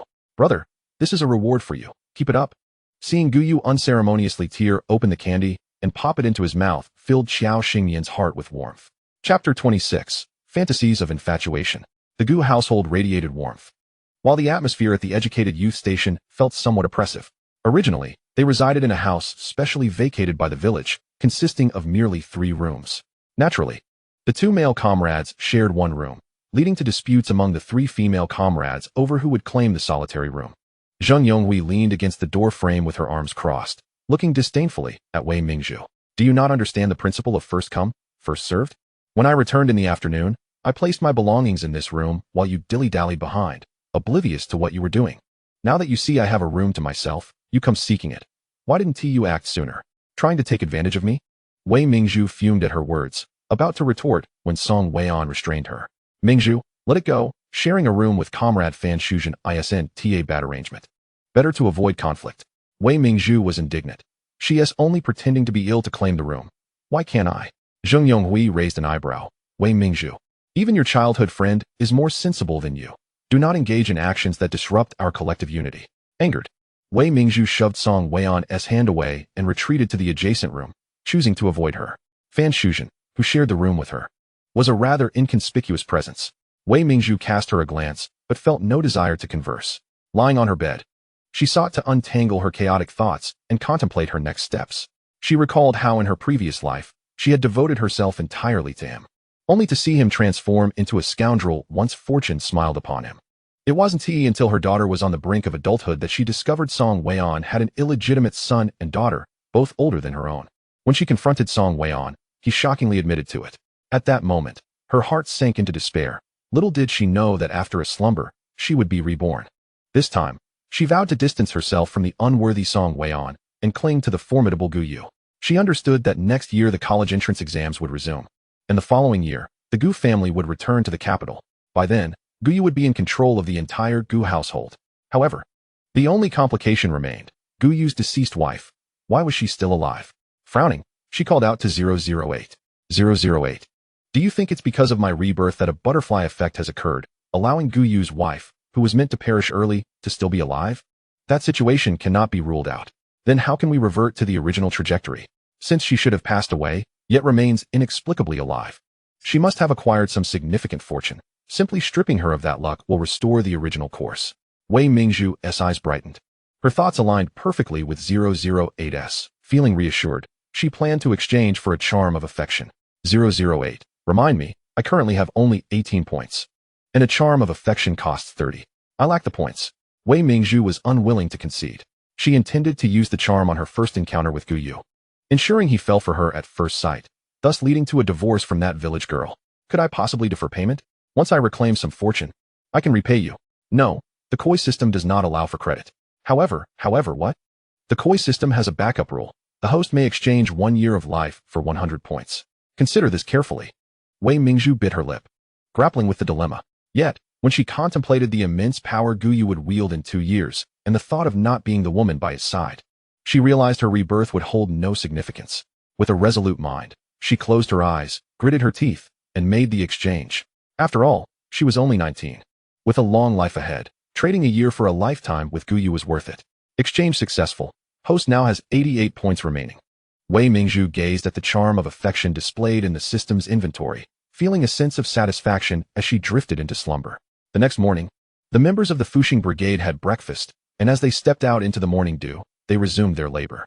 To boost morale, the production team's broadcast played familiar songs each day, dressed in the clothes Jiang Suyun had given her that morning. Qiao Xingyan swayed behind Gu Yu in the buoyant atmosphere. Suddenly, she collided with the female protagonist and her companions. Wei Mingzhu, who had been half asleep, was instantly awakened upon seeing Gu Yu. She patted the white bun in her pocket, a trade she had made the previous day with the neighbor. Thankfully, the family had provided better rations recently, knowing they would be working hard. In her previous life, that very bun had garnered Gu Yu's assistance. The Fuxing Brigade, not too large nor too small, comprised several dozen households and over 100 acres of land. Today, they aimed to finish harvesting the remaining rice before preparing it for drying. Zhang Wanfu had listened to his wife's advice and arranged for Gu Yu and his wife to work together, with several educated youths positioned nearby.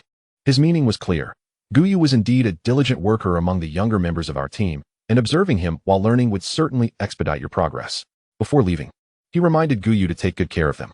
As for Qiao Xingyan, he had no desire to engage with her. As long as the tasks assigned to the two of them were completed, that sufficed. Qiao Xingyan also understood Zhang Wanfu's subtle favoritism. But witnessing Wei Mingzhu's gaze fixed on Gu Yu hardened her resolve. Her fists clenched. Gu Yu moved like a mechanical harvester, and the two male youths beside him stared with wide eyes. One of them swallowed hard, attempting to mimic Gu Yu's movements, but after a long while, he felt utterly inept. A shadow loomed over him, and Gu Yu glanced down. It's not like that. You need to use finesse. With that, he demonstrated again for Han Shilin to follow, while the others watched intently. With hands-on instruction, Han Shilin, not being foolish, quickly grasped the technique. Haha, Comrade Gu Yu, look. I've got it. I can harvest rice now. Song Weian joined in, and indeed, it proved far more efficient than his previous aimless efforts. Just then, a sultry voice broke through. Comrade Gu Yu, I wasn't paying close attention before. Could you please teach me again? Everyone turned to Wei Mingzhu. Her voice laced with an irritating lilt that sent shivers down their spines. Song Weian frowned in displeasure and stepped forward. Zhu, I can teach you. Let us not trouble Comrade Gu Yu. To his surprise, Wei Mingzhu disdainfully pushed him away. Who asked you to teach? You're barely competent yourself. Watching Wei Mingzhu strut towards Gu Yu, Song Weian felt a wave of embarrassment wash over his gentle demeanor. Just as Wei Mingzhu was 2 meters away from Gu Yu, she hurriedly activated the charm of affection. Another surge of that peculiar magnetic energy enveloped the air. You go. Xiao Xingyan, who was already beside Gu Yu, suddenly slipped, letting out a startled cry as she nearly fell. Gu Yu's pupils dilated, and in a swift motion, his strong arms enveloped Xiao Xingyan, saving her from a tumble onto the prickly rice stubble. Her soft body melted into his embrace, and despite their size difference, they felt perfectly matched at that moment. You go. I feel dizzy. Xiao Xingyan's delicate voice lingered in the air, a stark contrast to Wei Mingzhu's affected tone, striking a chord deep within. Wei Mingzhu stood dumbfounded, watching her charm, obtained at the cost of 30 points, miss its mark and fall into the fields. She felt as though nothing had gone right since she had laid eyes on this woman. Gazing at the fragile figure nestled against Gu Yu, she felt an urge to strike her down with the sickle in her hand. Why was this person, who should have perished long ago, still flitting about? Xiao Xingyan, I enjoy seeing you resent me yet unable to do anything about it. Wei Mingzhu, how infuriating. Chapter 27, The Male Lead's Warning. Gu Yu gently set her down, casting a lingering glance her way. You should go back. I'll handle the rest. Xiao Xingyan shot a glance at the fuming Wei Mingzhu, her cheeks slightly flushed beneath her hat, her eyes sparkling with amusement. She raised her hand to pat his chest, a charm of protection slipping into his pocket. Then I'll return to make you some mung bean soup. I'll bring it over shortly. Gu Yu narrowed his eyes slightly. All right. As Xiao Xingyan departed, Han Sherlin leaned closer to Gu Yu, whispering, Comrade Gu Yu, you truly dote on your wife. If I had a delicate wife like that, I wouldn't want her to toil either. Gu Yu's dark, defined brows furrowed, and he only withdrew his gaze once Xiao Xingyan was out of sight. Zheng Yonghui, witnessing Wei Mingzhu's crestfallen expression, scoffed. After all, she is from the city. No matter how great Gu Yu is, he is just a farmer toiling in the fields. Moreover, he is already married. Doesn't she feel embarrassed chasing after him? While she admitted that Gu Yu was undoubtedly the most handsome man she had ever seen, she would never consider being with a country bumpkin. What if one day she could return to the city? Wei Mingzhu, filled with indignation, shot a glare at her. What is it to you? What do you understand? Song Weian, watching from the sidelines, felt his expression darken. He couldn't fathom that the little girl who had sweet-talked him before their arrival had fallen head over heels for another man, especially a married one. No, he wouldn't believe it. He pressed his lips together and quietly advised Wei Mingzhu. Zhu, let us focus on our work for now. We can discuss things later. Suppressing her simmering resentment and frustration, Wei Mingzhu swung her sickle, following in Gu Yu's footsteps. As Gu Yu worked, he unfastened the water flask tied at his waist to take a sip. Despite the scorching heat, the water inside felt as refreshing as a mountain spring, a sensation he had not experienced previously. He mused that it must be the handiwork of his mysterious little wife. Taking a sip of water revitalized him, and he resumed his labor with the relentless efficiency of a harvester. The nearby ewes were already struggling, exhausted and parched. Wei Mingzhu licked her dry lips, and a water flask was handed to her. Zhu, drink some salt water to prevent heat stroke. This was inspired by Zheng Yonghui's heat stroke incident yesterday. Under the blazing sun, with sweat dripping away, one would gradually become dehydrated. Hence, he made a point to dilute salt water for hydration. To his dismay, Wei Mingzhu dismissed him, swatting his hand away. I don't need yours. I have my own. With that, she opened her own flask, sipping on the glucose she had exchanged for 10 points at the koi market that morning, in front of everyone. Song Weian felt embarrassed, but didn't dare to express his frustration, simply watching her helplessly. Meanwhile, Wei Mingzhu gazed at the man laboring in the distance, his sweat-soaked shirt clinging to his robust physique, muscles rippling as he worked.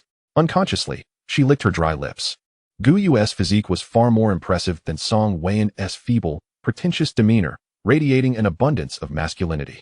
She touched the white flower bun, which had become somewhat dry and hard after a morning of labor. After considering it, she stepped forward, shyly offering the bun wrapped in a handkerchief. You go. You must be hungry. Have this to tide you over. Gu Yu straightened, towering over her, broad shoulders and a narrow waist, long legs. His sharp, cold eyes held a hint of menace. Stay away from me. His voice, neither loud nor soft, was heard by everyone around, who turned curious gazes toward the scene. Before Guyu stood a new young worker, holding a handkerchief with a white flower bun, her expression on the verge of tears. The surrounding women watched with amusement, some even jeering. "Hey, Wei Jiqing, what are you doing? Guyu wouldn't tea on your plain bun. He is accustomed to meals with meat and rice. You might want to save it for yourself."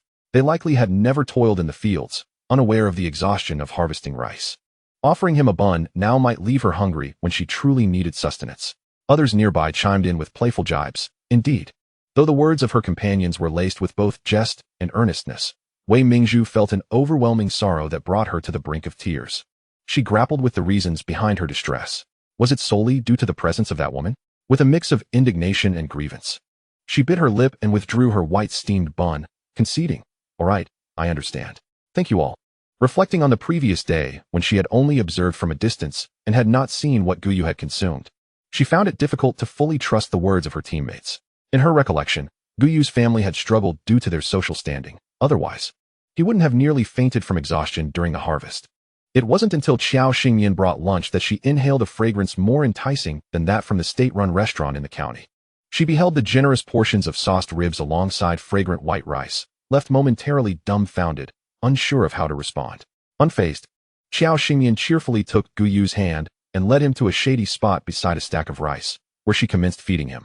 "Start with this bowl of mung bean soup. I made it light, perfect for this sweltering day to cool down and refresh." The soup, enriched with spring water, had a sprinkle of sugar for added sweetness. As Guyu drank, the coolness surged through him, alleviating the irritability and fatigue brought on by the heat. So refreshing. Qiao Xingyan then served herself a bowl of rice with a few pieces of rib, leaving the remainder for Guyu. With her sparkling eyes narrowed in a smile, she urged him, "Do try it. Is it not delectable?" Upon glancing at Qiao Xingyan's meager portion, Guyu thought even a cat would consume more than she did. Explaining her lack of energy for work, generously, he scooped some meat from the serving bowl to add to his own, before diving into his meal. The ribs, steeped in aromatic spices, had become tender and succulent, effortlessly separating from the bone with the lightest of bites, while the rice, imbued with savory juices, was rich and smooth. Guyu savored each mouthful, delighting in the flavors. The onlookers were filled with envy and jealousy. Those from better-off families could occasionally enjoy white steamed buns paired with porridge and pickles, while others were still stuck with their previous meager meals. For instance, the families involved in the brawl had resorted to borrowing money to cover Guyu's medical expenses, now struggling to keep their pots filled. The Li family was similarly afflicted, having only just returned from the countryside after the youth were sent down. Originally, Zhang Wanfu had planned to hold a meeting for reflections, but with the current busyness, they would have to wait until after the harvest. The youth were responsible for their own meals, and since Song Weian and his companions lacked experience, they would take a little longer to return and cook. Meanwhile, Wei Mingzhu stubbornly refused to go back. Having the white steamed bun was sufficient for her. Unable to persuade her, Song Weian leaned closer and whispered, "I promised your uncle and aunt that I would take good care of you. They went to great lengths to arrange for us to be together so you wouldn't suffer. Look at yourself now. Does this reflect well on you? Causing such a commotion over a married man you've only met a few times. Aren't you ashamed? Or do you wish for me to send a telegram or call your parents to inform them of your situation?" Wei Mingzhu was infuriated. Why must they all stand in her way? Chapter 28. The rain had lingered for several days. Thanks to Song Weian's warning, Wei Mingzhu's tumultuous emotions gradually settled. She recognized that the two formidable obstacles before her must be moved aside if she were to be with Guyu. Furthermore, her actions had already begun to evoke his disdain. A strategic recalibration was necessary. With this thought, she regained her confidence. In the absence of Wei Mingzhu's disturbances, the days that followed were quite pleasant. The rice had all been transported to the drying ground, allowing everyone to exhale in relief as they moved on to the next task. With the early rice harvested, they began to till the fields and transplant seedlings. Qiao Xingyan was unable to help with the rice cutting, let alone the transplanting. At this time, the leeches in the paddy fields were at their plumpest, and anyone emerging from the fields had several of the grotesque creatures clinging to their legs, burrowing into their flesh. Everyone was accustomed to forcefully tearing them off, the soft, slimy sensation sending shivers down their spines. Upon witnessing Guyu pull off a leech, Qiao Xingyan almost let out a shriek, hesitating to approach him for quite some time. In her 2 lifetimes combined, she had never loathed such spineless, hairless creatures so intensely. Merely thinking of them made her scalp prickle. Guyu noticed her disdainful expression, and his gaze darkened considerably. The ladies of the Gu family were surprised to see that today Qiao Xingyan was reluctant to sit close to Guyu at mealtime, exclaiming, "Oh, what is going on today? Isn't this girl usually glued to Xiaoyu?" Xiao Xingyan shook her head. "It's nothing. Just uncomfortable being so close in this heat." How could she admit that the sight of that vile creature made her momentarily unable to tolerate his presence? Though she might be seen as fussy, would voicing such sentiments only invite ridicule? Guyu cast a lingering glance her way, remaining silent. After dinner, seizing the early evening light, Guyu intended to head to the fields for transplanting. An old adage stated that spring was for seizing the day, and summer the time. Seedlings were delicate, and during the heat of the day, the water in the fields became scalding. Everyone waited until around 3 or 4 when the heat had waned slightly before beginning the transplanting. Experienced workers could toss the seedlings with speed and steadiness, far superior to the laborious method of squatting and planting them by hand. Transplanting post-dinner was quite pleasant, with the sky still bright but plagued by swarms of mosquitoes. The inexperienced youth, new to the countryside, were utterly taken aback by the ordeal. After toiling to harvest the early rice they had finally endured, only to find themselves faced with transplanting. There was no respite, even at night. The thought of the slippery, squirmy leeches in the fields, alongside buzzing insects overhead, brought tears to Zheng Yonghui's eyes, as she lamented and demanded to return to the city, unwilling to continue. Wei Mingzhu, however, was fortunate, possessing a golden finger. She exchanged 10 points for a 24-hour protective shield, safeguarding her from all pests. Additionally, with Song Weian willing to assist her, she felt remarkably at ease. Nevertheless, the absence of Gu Yu's presence, which she could not reach, stirred her unease. Meanwhile, Li Dazue, having been confined for half a month, felt restless. Seeing the city girl weeping, he couldn't help but feel a twinge of attraction. "Zheng, why cry? Let me help you." Zheng Yonghui gazed through tear-filled eyes at the scruffy man with a scarred face, her weeping only intensifying at the sight of him. "No need, I have hands." Li Dazue felt embarrassed, while his mother, witnessing her son's eagerness, was nearly infuriated. She yanked him back and scolded, "Dazue, you can't even handle the chores at home and still have the nerve to help others? Do you think she, a city girl, is so precious? She wouldn't even care for you. You must not go." With everyone working around them, the commotion did not go unnoticed. They thought, Li Dazue really has forgotten the pain after the wound has healed. The crowd remained silent, though they listened intently, eavesdropping on the gossip while continuing their tasks. Li Dazue leaned close to Wang Zuifan and whispered something. Her expression shifted from anger to intrigue. "Really?" Yet, concern clouded her features. "But would a city girl ever look at someone like you, toiling in the fields?" In truth, calling him a field worker was generous. He was merely a lazy man who relied on others for everything. Marrying a wife? Who would want to tie the knot with someone so well known for his idleness? With unwavering confidence, Li Dazue replied, "Don't worry, mother." Disregarding her disdain, it is of little consequence. After all, women are to be won over in the most intimate of ways. Zheng Yonghui gazed longingly at Han Shilin, pleading, "Comrade Han, might you assist me with some tasks? I'll bring you lunch tomorrow." Han Shilin, slightly irked, lifted his eyelids. "Comrade Zheng Yonghui, please rectify your attitude. Such thoughts are unacceptable. If you traveled all this way to the countryside yet refused to work, perhaps you should return home." He found it hard to cope with his own burdens, let alone take on hers, who had indulged her in such poor habits. Nearby, Wei Mingzhu observed with a mocking glint in her eyes. No work, no credits. Zheng Yonghui clenched her teeth, feeling utterly wronged. Fan Shuzhen glanced at the two adversaries before burying herself in her labor.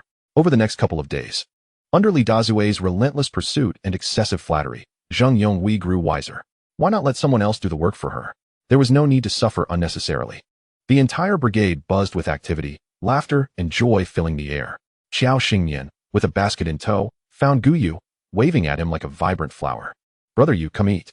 Perhaps the food carried some mystical essence. She noticed Gu Yu had grown sturdier during these days of toil under the blazing sun, showing no signs of sunburn. Habitually, Gu Yu scooped a few pieces of meat into her bowl before beginning to eat heartily, savoring the rich flavors of meat and rice that filled his mouth with satisfaction, nearly making him forget the days of yore when a pot of water and a few coarse buns sufficed during harvest time. His gaze fell on the woman beside him. Seemingly accustomed to and relishing this companionship, a subtle smile gracing his lips. "What are you looking at?" Xiao Xingyan, initially distracted while chewing her rice, returned her gaze at Gu Yu's inquiry. "Looks like it's going to rain." Gu Yu paused, glancing at the clear blue sky dotted with clouds, seemingly unfitting for rain. "Why do you say that?" He neither dismissed her outright nor considered her jesting. But such remarks should not be made lightly, having spent years as a farmer. Gu Yu understood that those who toil in the fields rely on the weather. At this crucial juncture, a sudden downpour could spell disaster for the rice fields. What would become of the seedlings just transplanted? It could be a matter of life and death for them. Xiao Xingyan winked at him, giggling. I calculated it. It will rain before midnight. Guyu responded playfully. Oh, how impressive. What do you plan to do? Xiao Xingyan pondered, stroking her chin. Well, it is the rainy season. But due to our geographic conditions, the annual rainfall is scant. However, it is entirely normal for torrential rains to follow the sweltering heat. Guyu narrowed his phoenix eyes, scrutinizing her youthful face, finding her words lacking in credibility. Others would not heed her. I know that, which is why I mentioned it to you, Xiao Xingyan replied, her eyes sparkling with mirth. Guyu sighed internally, finishing his meal promptly and rising to head towards the drying field. At that moment, designated workers were responsible for turning the rice with rakes to ensure even heating and plump grains before storage. Guyu wasted no time, diving straight into the task, gathering the rice into piles and filling bags. The workers soon realized something was amiss and shouted for him to stop. Guyu, what are you doing? Don't cause trouble. A middle-aged man rushed forward to snatch the bag from Guyu's grasp, but he deftly sidestepped. Continue with your work, I will handle mine. Wang Yuzhen, seeing he couldn't dissuade Guyu, hollered for others to come over. Soon, the commotion caught Zhang Wanfeng's attention. Hearing that Guyu was causing a ruckus, he felt a jolt of anxiety and hurried over. Chapter 29. The bet comes true, slapping the female lead's face. The drying field was crowded with onlookers encircling Guyu and Xiao Xingyan. A cacophony of chaos ensued. What a joke. I've farmed my whole life and never seen rain fall on a clear, sunny day.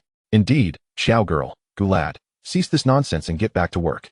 Xiao Xingyan had not anticipated Guyu's initiative. He acted without hesitation, rushing to the drying field to collect rice. Wei Mingzhu, observing the scene, furrowed her brow.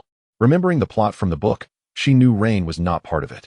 She stepped forward, lowering her voice to persuade. Yes, Guyu. The weather has been clear for days. It doesn't appear rain is imminent. Who told you that? Guyu took a step back, his dark phoenix eyes regarding her with disdain. Keep your distance. You smell too strong. Wei Mingzhu retorted. We all work in the fields. How is it that she alone smells bad? Her gaze toward Guyu was filled with hurt and disbelief, a complex expression that made Xiao Xingyan squint. What are you all arguing about? Shouldn't you be working? Upon seeing Zhang Wanfeng arrive, the crowd began to chatter, embellishing Guyu's intentions to collect rice. The more Zhang Wanfeng listened, the more incredulous it became. Enough. Silence. He approached Guyu and Xiao Xingyan, his voice grave. What is going on? Why the sudden decision to collect rice? Xiao Xingyan grabbed Guyu's arm, smiling brightly. It was I who asked Guyu to collect the rice. We are all farmers. And it is common knowledge that July and August are the rainy season. While cooking at home today, I noticed the sky was filled with stratocumulus clouds, which worried me. So I informed Guyu. Though her reasoning lacked strong persuasiveness, the crowd understood the season's characteristics. Sometimes, the sun could shine one moment, and rain could fall the next. They were reluctant to gamble with their crops. What if it rained? Wei Mingzhu noticed the crowd wavering, her eyes glinting with malice as she regarded Xiao Xingyan. She was certain there would be no rain during this period. Captain, Brother Guyu, I believe it's best not to trust such baseless claims. Our crops are our lifeline. Should we collect them only for nothing, it would only create additional work for everyone. Who will take responsibility? Arguments arose on both sides. While the workers had not witnessed the clouds Xiao Xingyan mentioned, they were nonetheless concerned about the possibility of sudden rain.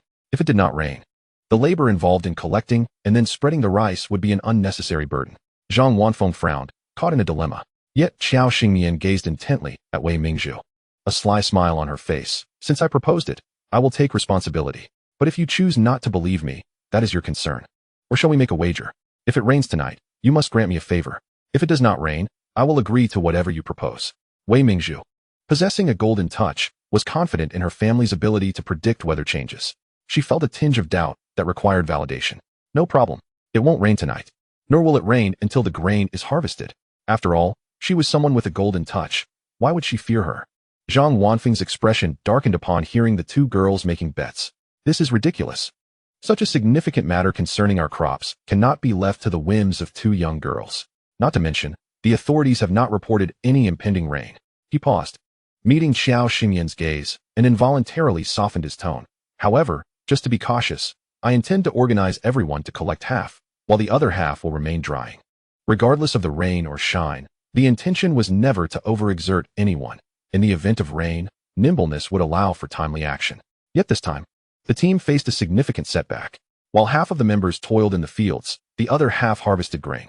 As the clock approached 11:30 that evening, just when everyone believed the rain would hold off and their efforts of the day would be in vain, a thunderous clap jolted them awake. It was followed by a torrential downpour, with rain the size of soybeans crashing onto rooftops, fields, and weighing heavily on everyone's hearts. Zhang Wanfeng, without even donning his slippers, hurriedly grabbed a flashlight and dashed outside, shouting, "Quick, come gather the rice." Those closest to the drying area rushed out in nothing but their shorts, hastily gathering the rice into piles.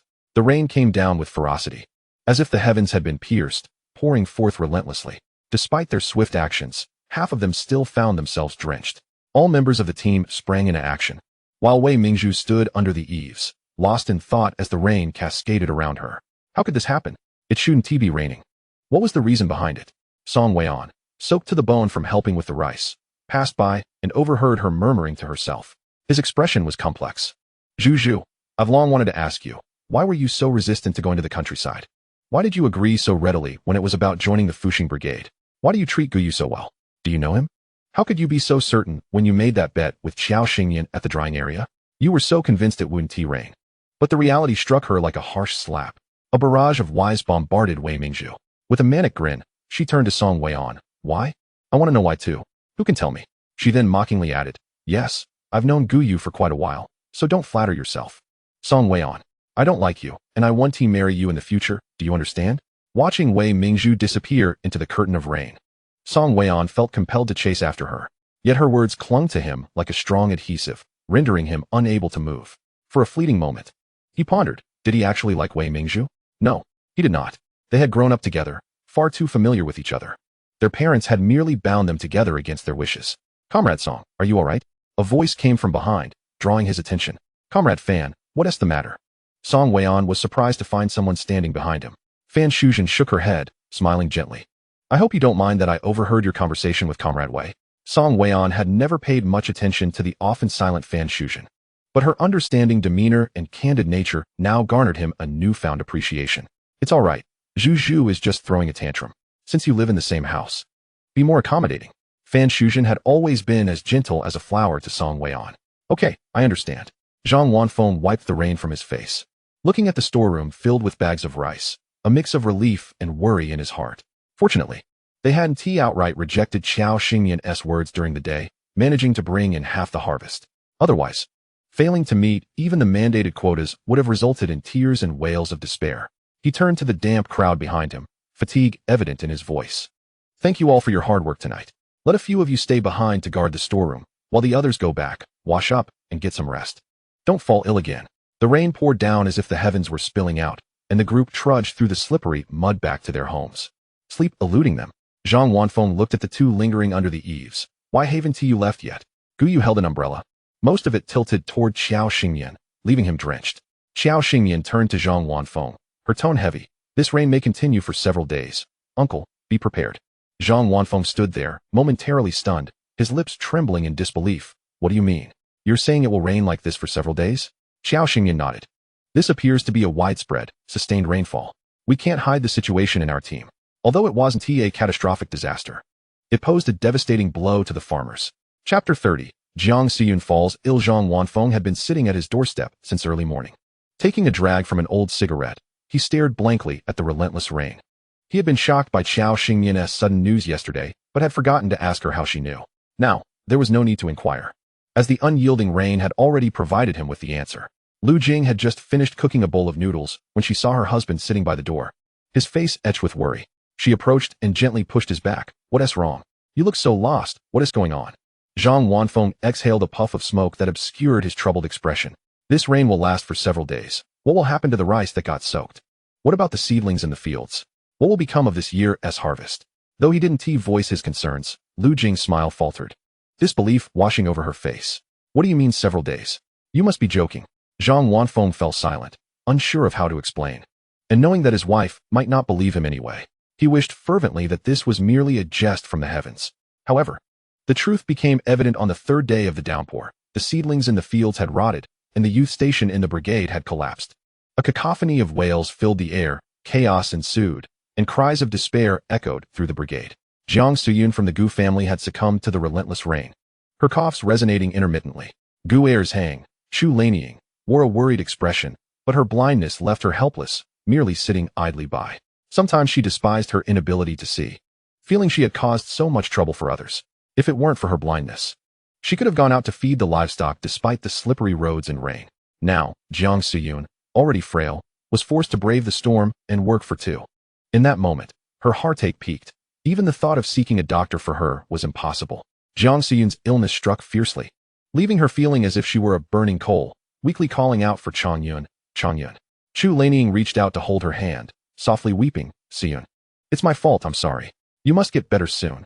Once you do, you'll be able to see Chongyun again. Gu Chongyun, Jiang Suyun's husband, was her beloved and her sole obsession. She refused to believe he was gone, enduring day after day, year after year, in anguish and torment.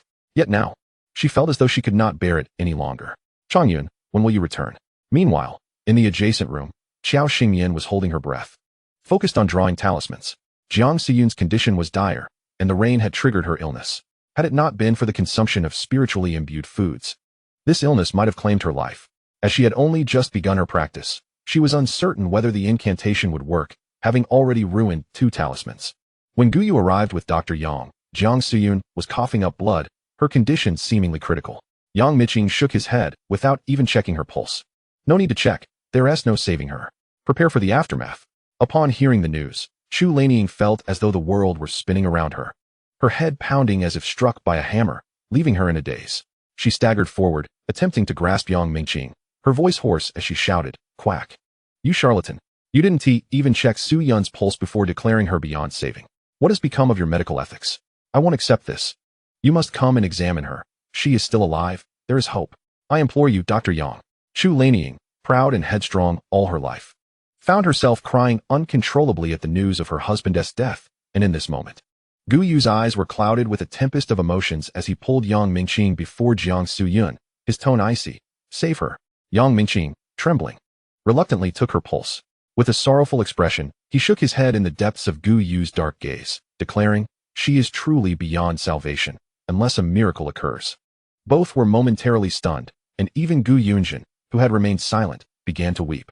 Her small hand reached out to Jiang Suyun. "Aunt San, please don't leave us. I don't want you to go. Please get up and talk to me." Gu Yu, disregarding Yang Mingqing's attempt to flee, softly inquired, "What about her?" Chu Lanying's tone was sharp and disoriented. "What about her? I am also curious where she has gone. She has not shown her face even now that Su Yun is in this state. She must be too afraid of bringing misfortune upon herself to enter." Gu Yu's expression darkened. "Second aunt. She is not that kind of person. Please refrain from speaking such words in the future." Hearing Gu Yu's departing footsteps, Chu Lanying pressed her lips tightly together, the area beneath the black cloth soaked with tears. Jiang Suyun could not endure any longer, and how could she? Stepping into darkness while yearning for someone, all her thoughts and cherished memories could only rely on recollections. It was truly too difficult. Gu Yu approached Xiao Xingyan's door and knocked, but there was no response from within. Frowning, he raised his hand again, not expecting to be greeted by a pale face with bright, spirited eyes. Xiao Xingyan, her steps as unsteady as cooked noodles, reached out to him. "Hold me." The man before her frowned, and Xiao Xingyan puffed out her cheeks in displeasure. "Don't you want to save Aunt San?" In that moment of hesitation, his actions became swift. In the blink of an eye, Xiao Xingyan found herself cradled in his arms, being carried toward Jiang Suyun's room. Having expended considerable energy to draw a talisman, Xiao Xingyan felt a weariness wash over her. The art of incantation required spiritual energy to yield effective results. Yet what she lacked most at that moment was precisely that. Having drained her meticulously cultivated spiritual energy, she would need to start anew. Gu Yu gently set Xiao Xingyan beside Jiang Suyun's bed, but she wobbled unsteadily, almost falling, only to be caught swiftly in Gu Yu's embrace. The moment she drew near to him, she felt her strength gradually returning, albeit slowly. She could sense it. It turned out he possessed this healing effect as well. Gu Yu's deep voice resonated above her head. "How do you intend to treat her?" Xiao Xingyan nestled comfortably into his hold, giggling. "It's quite simple." She formed a hand sign and raised the talisman. Without burning, it transformed into ethereal blue specks that scattered and merged into Jiang Suyun's body. Gu Yu, witnessing this scene, instinctively tightened his grip around Xiao Xingyan, his gaze filled with a complex array of emotions as he looked down at her. Chu Lanying remained unaware. While Gu Yunjin was sent out to fetch a basin of water, Gu Yu leaned closer to Xiao Xingyan, whispering, "Do not use your abilities recklessly in the future." Observing her current frail state, he surmised that it was likely the cost of employing such techniques. Xiao Xingyan lifted her small face to him, grinning. "You need to kiss me. If you kiss me, I promise not to use them." The little one nestled in his arms was as soft as a kitten, causing Gu Yu's throat to tighten. Just then, Gu Yunjin entered, carrying the basin, eldest sister-in-law. Xiao Xingyan gestured for her to place the basin at the foot of the bed, then with her index and ring fingers pressed together, she began to move them in an intricate manner over Jiang Su Yun's Bai acupoint. The little girl was fascinated and was about to ask what Xiao Xingyan was doing when her elder brother's stern glance silenced her. As Xiao Xingyan withdrew her fingers, Jiang Su Yun suddenly coughed violently, as if attempting to expel her very heart and lungs. With a loud retch, a pool of dark blood spewed into the basin, the pungent odor nearly overwhelming. Gu Yunjin screamed in shock. Aunt San is spitting blood. She has coughed up so much blood. Chu Lanying was taken aback by her daughter's cries. What has happened to Su Yun? Just moments ago, she had been stunned by Gu Yu's assertion that Xingyan could save Aunt San. Now, the stench wafting up and her daughter's wails snapped her back to reality. Xiao Xingyan felt Jiang Su Yun's pulse, reassured. There is no serious harm. Aunt San merely expelled the stagnant energy that had accumulated in her body for years. With some good rest, she will be fine. Chapter 31. You must kiss me. Already awake, Jiang Su Yun felt bewildered, floating in a haze. She sensed an unprecedented lightness, as if she were drifting among the clouds. Gu Yunjin clapped her hands in delight, exclaiming, "Eldest sister-in-law is amazing. Just a few simple presses on Aunt San, and she is better." Jiang Su Yun accepted the water Chu Lanying offered to rinse her mouth, turning to Xiao Xingyan. "Xingyan, you." Xiao Xingyan understood her unspoken question and replied candidly, "You know I was in poor health before, so I learned some medical techniques from a former doctor. They are rather rudimentary, but I didn't expect them to be so effective." Fabricating an excuse out of thin air was the best way to evade suspicion. After all, she had indeed grown up in medicinal herbs due to her own frail constitution. Otherwise, how would the books have foretold her early demise? Gu Yu's dark, penetrating gaze scrutinized her as if trying to see through her. Just as she felt overwhelmed by his stare, Jiang Su Yun broke the silence. "Our Xingyan is truly remarkable. It is a blessing for Xiao Yu to marry you. Thank you, Aunt San. If there is anything you need from me in the future, I will not hesitate to assist." She sensed there was something extraordinary about Xiao Xingyan. She chose not to pry, trusting in the girl's abilities. Xiao Xingyan softly smiled. "All right then, once Aunt San has fully recovered, please make me a new set of clothes." Jiang Su Yun recalled the night Gu Yu had approached her, expressing his desire to have Xiao Xingyan fitted with appropriate garments. Initially bewildered, she later recognized the fleeting discomfort that crossed Gu Yu's face, leading her to understand. To her surprise, even their taciturn eldest grandson had begun to awaken to his feelings. She nodded with a gentle smile. "Of course." Nearby, Chu Lanying huffed in a playful manner. "Seeing as you healed Su Yun, I shall grant you some leeway in the future and indulge in your cooking more often." As Xiao Xingyan pulled Gu Yu out of the room, Chu Lanying murmured softly, "I am sorry, and also, thank you." Xiao Xingyan paused, puzzled. What did I miss? Despite being her elders, Chu Lanying and Jiang Su Yun were only slightly older than her. The awkwardness of Chu Lanying now elicited a smile from her. A glance at the black cloth over her eyes revealed it was damp in the areas surrounding her eye sockets. With a playful smile, she asked, "Second aunt, would you like to restore your vision?" What had been a hesitant Chu Lanying now nearly lifted the roof with her exuberant exclamation. "What?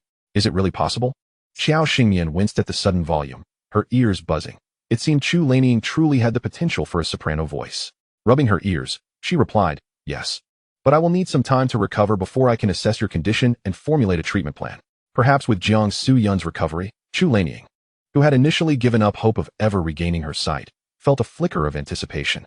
A smile broke across her face, revealing shallow dimples on either side, making her appear rather endearing. "Very well, there is no need to rush. It has been quite some time. You should first take care of your health." Chu Lanying was not foolish. She discerned that Xiao Xingyan had intentionally weakened herself while attending to Jiang Su Yun's treatment. It was all right. There was no urgency. She could wait. This was the first time Xiao Xingyan had seen Chu Lanying smile, and she was taken aback by how adorable her laughter was. She couldn't help but marvel at how discerning the Gu family's men were in choosing their wives. Not only were they blessed with good looks, but their character was also commendable. Now, she found herself quite eager to discover what personalities her uncles possessed. Casting a sidelong glance at Gu Yu before her, Xiao Xingyan playfully reached out her hand. "I want a hug. I'm feeling weak." Gu Yu, possessing considerable strength, effortlessly lifted her into his arms. With no outsiders present and the rain falling outside, Xiao Xingyan felt an unusual surge of dependence and affection. She wrapped her arms around his neck, her palm resting against muscles that were far more powerful than her own soft skin, her fingers unconsciously tracing their contours. The gentle pressure felt like a kitten's paw playfully scratching at a tiger's neck, prompting Guyu to pat her playfully on the backside and issue a hurried, yet stern warning. Behave yourself. Upon entering the room, Guyu placed her on the bed and intended to withdraw. However, her delicate hands clung to his neck like ivy, refusing to let go. Brother Yu, give me a kiss. Xiao Xingyan wondered if kissing Guyu would rejuvenate her, as if she had consumed ginseng. But her gaze remained fixed on him, her fragrant and soft breath enveloping him, causing her blood to rush to her head, rendering her ears crimson. Her body felt taut as if it were made of stone, and she bit her lip, uncertain of what to say. Just as he was lost in thought, her small hands released their grip. In an instant, the cool air enveloped them, extinguishing the warmth they had just shared. When he looked up, he was met with her gentle, alluring eyes, which sparkled with a hint of mischief, leaving him momentarily speechless. The collar of his shirt was gently tugged by her small hand, and her warm body collided with his solid frame. Guyu's lips, too, were enveloped by her sweet and soft essence. Boom. His mind went blank. A tingling sensation radiated from the crown of his head throughout his entire being, leaving him feeling as if he were ablaze. Xiao Xingyan remained close to him, and seeing him frozen like a wooden post, she took a hearty sip before retreating. She felt no dizziness now, her body no longer as limp as a noodle. She felt invigorated, like a spirit that had absorbed its essence. Meanwhile, Guyu felt as if he were a red-hot iron rod, on the verge of bursting. He stood in stunned silence for a long moment before finally managing to say, "You, please rest well." After he spoke, Xiao Xingyan watched him leave in a fluster, moving clumsily as if he were unsure of his footing. Unable to restrain herself, she collapsed onto the bed in a fit of laughter. Ha! With a loud bang. The door of the adjacent room was abruptly pushed open and then slammed shut.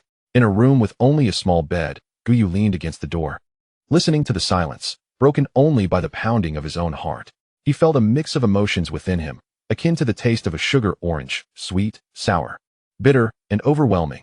A whirlwind of complexity coursed through his cells. At the Gu family residence, warmth enveloped the household, while a cloud of sorrow loomed over the team. Captain, what shall we do? The tender seedlings in the fields haven't stabilized, and this torrential rain has ravaged them. We don't know how much we can salvage. And over half of the rice in the granary has been drenched. How are we to carry on with our lives? Indeed, Captain, this rain has persisted for 3 days. We have no idea when it will cease. Captain, do you think this situation qualifies as a natural disaster? With the crops suffering from such calamity, will the authorities provide us with food supplies? Zhang Wanfeng, holding a cigarette, furrowed his brow in concern. I will head to the commune immediately to inquire. In the meantime, you all discuss how to arrange for the young intellectuals. My plan is to have myself stay with one family for now. And once the arrangements for the young intellectuals are in place, I will return. Wei Mingzhu's eyes lit up, and without a moment's hesitation, she blurted out, I will go to the Gu family. The others turned to her in astonishment, their expressions clearly questioning her sanity. Song Weian, exasperated, pulled Wei Mingzhu aside. What on earth are you thinking? Have you not heard of the Gu family's reputation? A widow raising a household of the elderly, the sick, and the weak. And Guyu himself is known for being fierce and prone to violence. What chaos are you seeking to stir? Are you so eager for everyone to know your intentions? He felt that since Wei Mingzhu arrived at the revival brigade and encountered Guyu, she had become utterly unrecognizable. I warn you once more, Wei Mingzhu. If you dare to go, I will borrow a phone from the commune to call your parents. Wei Mingzhu was furious, wishing she could pour a bottle of 666 poison down his throat to silence him once and for all. Chapter 32 Young Intellectual Wei, where will you be staying? Zhang Wanfeng, clad in high rubber boots, a plastic raincoat draped over him, and a straw hat perched on his head, nearly toppled into mud puddles twice as he pedaled his bicycle. Gritting his teeth, he stumbled his way to the commune, only to find that there was no place for him to rest. The cadre at the commune and the various team leaders were all huddled together, chattering incessantly. The buzzing noise filled his ears until he suddenly heard someone calling his name. Turning, he spotted the disheveled Chun Yusheng waving at him. Old Chen, what brings you here? Chun Yusheng wiped his face, his expression grim. The rain has poured for 3 days, and the seedlings in the fields are suffering. The rice in the drying yard has also been soaked through. There's no way forward. I came here with team leader Lu to find the leadership, but it seems the place is packed to the brim.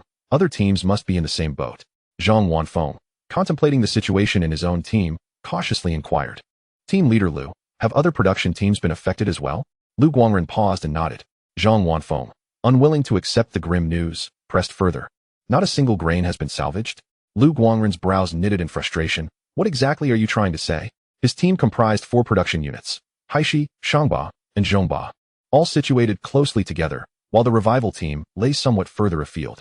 Initially, He had thought a day of rain would suffice, but to his dismay, it had continued for 3 days without respite. Having witnessed the plight of the 3 production teams, he had no desire to visit the revival team and had instead accompanied the cadre, Chen Yusheng, to the commune. At first, they were somewhat surprised to see Zhang Wanfeng, but his seemingly random questions felt like daggers to their hearts. Chen Yusheng, noticing Zhang Wanfeng's hesitant demeanor, sensed something unusual. Has your team been affected? Zhang Wanfeng, torn between nodding and shaking his head, felt the tension rise in the air as Lu Guangren's impatience grew, his frustration boiling over. Speak plainly, will you? What does it mean to nod and shake your head? Zhang Wanfeng shot a glance at the two of them, recalling Qiao's words. Murmuring as if trying to boil rice in his throat, our team had seedlings that got waterlogged, but only a small portion of the rice was affected. The rest has been stored in the granary. For a brief moment, the air became thick with tension as if they had all been frozen in place. Zhang Wanfeng was escorted out of the commune office by the two, finding a quiet corner against the wall. Lu Guangren fixed his gaze on him. Did you just say your team still has unaffected rice? Dried rice? Zhang Wanfeng squatted down, picking at the mud on his pants, and nodded. Chen Yusheng chimed in. What about your houses? Have there been any major collapses? What about the livestock? Is anything missing? Zhang Wanfu nodded and shook his head simultaneously. Only the youth commune and a few dilapidated houses had collapsed, while the livestock remained unharmed. Lu Guangren and Chen Yusheng, after experiencing a moment of ecstatic joy, looked at him with a puzzled expression. Then why have you come to the commune? Zhang Wanfu hesitated, his voice lacking confidence as he replied. I thought we were in dire straits, so I went to the village committee to find you. Director Zhang mentioned that you had come to the commune, so I decided to follow and see the situation. I didn't expect you to be in an even worse predicament. For a moment, both men were rendered speechless by Zhang Wanfu's revelation. Chen Yusheng pulled out his pipe and took a puff, remarking, this rain shows no signs of stopping. In some areas, the damage is severe. Houses have been completely submerged, and people have fled to the mountains for refuge. I've heard this disaster struck suddenly and has affected a vast area. Given the gravity of the situation, the higher authorities will certainly respond. While relief grain is assured, it will be limited, likely prioritized for the most severely affected regions. Our situation remains uncertain. The two men turned their gazes toward Zhang Wanfu. Let us head back. The commune will be too preoccupied to attend to us right now. Let us check the granary in the revival brigade. Upon their return, the spacious granary was filled solely with stacks of rice bags. As soon as Zhang Wanfu arrived, the crowd rushed forward, brimming with anticipation. Team leader, what's the word from the commune? Are we getting relief grain? Zhang Wanfu raised his hand to signal for silence and turned to Chen Yusheng and Lu Guangren. The first batch of our brigade's harvested grain is stored here, though some has been rained on. Chen Yusheng examined the damp rice and then glanced at the granary filled with rice bags, asking, how did you know it would rain and manage to harvest the grain in advance? He had observed that only a portion had been affected by moisture. But based on the usual yield of the revival brigade, there should be several thousand jin of quality grain. This was indeed perplexing. Could they possibly possess foresight? Zhang Wanfu scratched his face and recounted the events of the grain drying day to the two men. Chen Yusheng, as the brigade's head, wore a complex expression after hearing Zhang Wanfu's account. Ultimately, he felt relieved more than anything else. He sighed. I know about that girl's situation. It seems that those who survive great calamities are destined for future blessings. At least she is a middle school student. Having grasped the full context, the three men pondered the grain in the granary with concern. The commune leaders were preoccupied with urgent matters and wouldn't attend to them immediately. But this situation would inevitably come to light. To be honest, Zhang Wanfu did not wish to part with this grain. It would be beneficial to keep it for planting. That is certainly not feasible. We cannot make such a significant decision. I will make a trip back and report early in the morning. Lu Guangren and Chen Yusheng exchanged glances and patted Zhang Wanfu on the shoulder. Don't feel disheartened by this. You should speak earnestly with everyone. Our brigade members are all commendable. I will also do my utmost to negotiate with the higher authorities to see if we can manage to keep a certain amount as usual, allowing you to reserve the rest for yourselves. Zhang Wanfu nodded, looking somewhat dejected. Understood, I will take note of it. Once the two men departed, the onlookers, who had been silent until now, gazed intently at Zhang Wanfu. He took a deep breath, steadied his emotions, and picked up a loudspeaker. Comrades, we should feel fortunate. I just inquired at the commune, and it turns out that the entire southwestern region, and even other areas, have been struck by an extraordinarily rare weather event not seen in nearly 20 years, leaving us utterly unprepared. But fear not. Our brigade can be considered fortunate amidst this calamity. Just now, Team Leader Lu and Officer Chun mentioned that they would petition the higher authorities to see if, under these special circumstances, we might not have to surrender all our grain and could retain some for sustenance and planting, in addition to our own stored grains. We must endure and persevere. Once the rains cease, we will clear the fields and plant anew, perhaps sowing some sorghum and corn, allowing us to replenish our supplies swiftly. Therefore, we must overcome these challenges and triumph over hunger." Upon hearing Zhang Wanfu's words, the crowd felt a mixture of hope and despair. However, upon reflection, they realized that as long as they were assured enough rations to survive, they could endure the hardships. After all, the nation faced adversity, and the people suffered. They were fortunate to have grain and could not hoard it silently. Such actions would weigh heavily on their conscience and tarnish their dignity. Receiving this information, there was little point in lingering, and they hurried back to check on their own stored grains. As the crowd dispersed, several young intellectuals approached Zhang Wanfu to inform him of their arrangements for lodging. Zhang Wanfu nodded. "Since you have all come to an agreement, let it be so." He then turned to Wei Mingzhu, furrowing his brow. "What about you, Wei Jiqing?" Chapter 33, The Gu Family? "Thanks for the invitation, but I must decline." Wei Mingzhu, gritting her teeth, declared resolutely, "I intend to go to the Gu family." The others present were taken aback. Song Weian found Wei Mingzhu utterly incomprehensible at that moment. He cast a long, penetrating glance at her before turning away, planning to leave her to contemplate her decision for a couple of days. Zhang Wanfu felt equally exasperated. He sighed. Staying with someone must be mutually agreed upon. Currently, since Qiao and Guyu haven't arrived, I cannot unilaterally agree to this. He added, "If you insist on going, you must reach an agreement with them.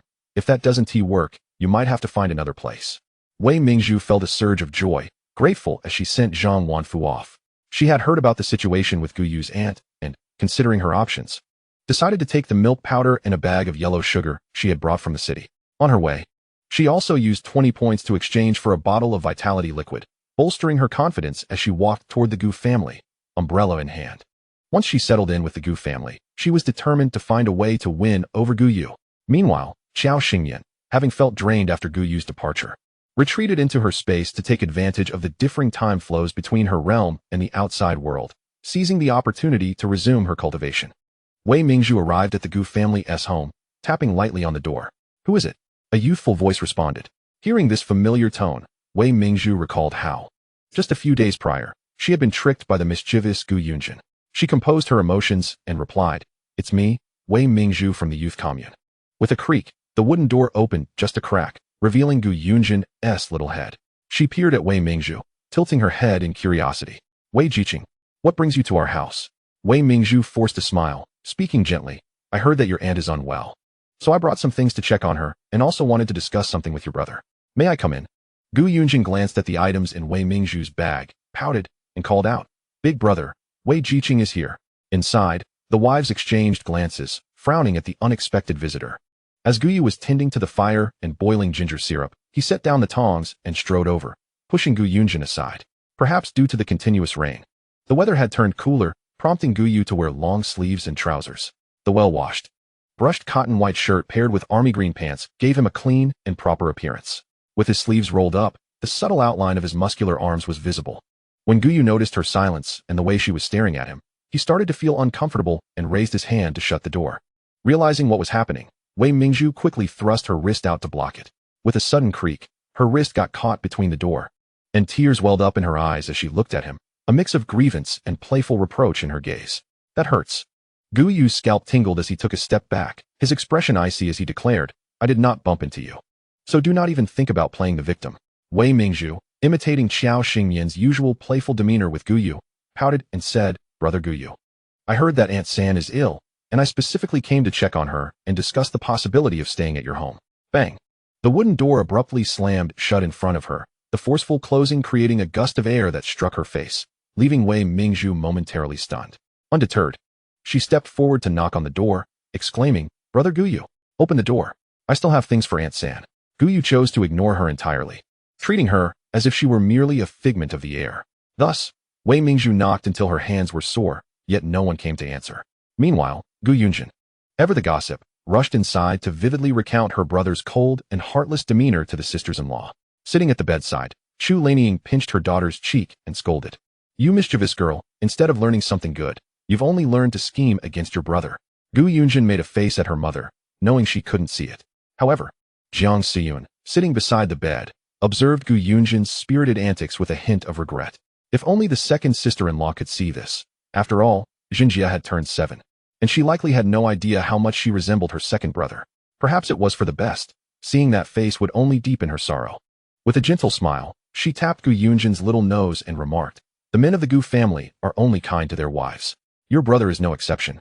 Especially since your sister-in-law is not only a skilled cook, but also knows how to charm," ensuring she has him wrapped around her finger. Gu Yunjin tilted her head, pondering the truth in her mother's words. Helping her sister-in-law with chores and working diligently in the fields, she indeed was quite industrious. Outside, the voices floated to Qiao Xingyan's ears, causing her to frown as she stepped out of her space. Just as Wei Mingzhu felt disheartened, the wooden door swung open once more. Her bright eyes froze in midair upon seeing the newcomer. Qiao Xingyan stood before her, adorned in a floral white dress. Her long hair and braids cascading softly around her shoulders, slightly curled. A cool breeze swept by, causing her skirt to flutter. With a delicate yet alluring figure set against the backdrop of mountains and a rustic courtyard, she appeared like an ethereal spirit misplaced in the mundane world. Her large, enchanting eyes held a hint of mockery as they settled on Wei Mingzhu, her soft voice drifting to her ear. "Wei Jiqing, what do you intend to do?" Wei Mingzhu, her fingers gripping the umbrella handle turning pale, bit her lip and articulated her purpose. "The youth station has collapsed, and the team leader has asked us to find a place to stay, so I came here." Qiao Xingyan feigned surprise, blinking at her, "But our wager still stands. My demands are your demands, and I trust Wei Jiqing wouldn't resort to dishonesty, would she?" Tears welled in Wei Mingzhu's eyes. "Qiao Xingyan, do you truly wish to be my adversary?" The resentment and bitterness within her surged like tumultuous waves. 008, sensing the turmoil, whispered, "Is there a way to make someone lose control?" "Yes, just get closer to her." While it couldn't discern the aura surrounding Qiao Xingyan, it could feel the faint ethereal energy emanating from her.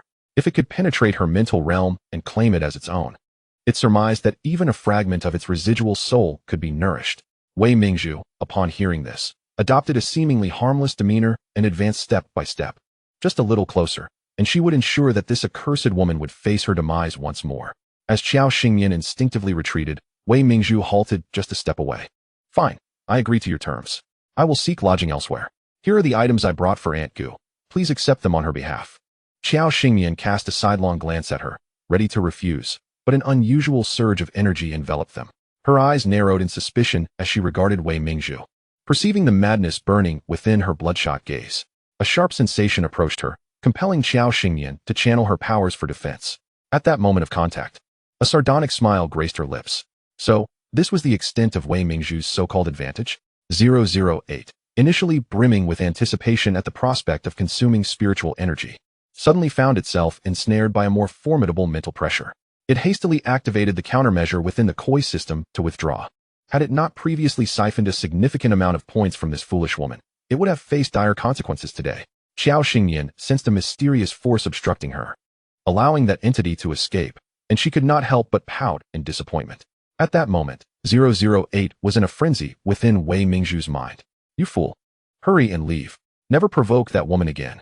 Wei Mingzhu, incredulous, asked why. Unable to admit that Qiao Xingyan was superior, it hastily concocted an excuse. "Don't you wish to know why that woman hasn't perished? It's because she possesses great fortune, and undoubtedly, there is a secret treasure that has saved her from her fate. So, as long as the secret treasure could be identified and destroyed, fate would no longer favor her, right? That is indeed the case." With that, it left the matter to this woman to handle as she saw fit.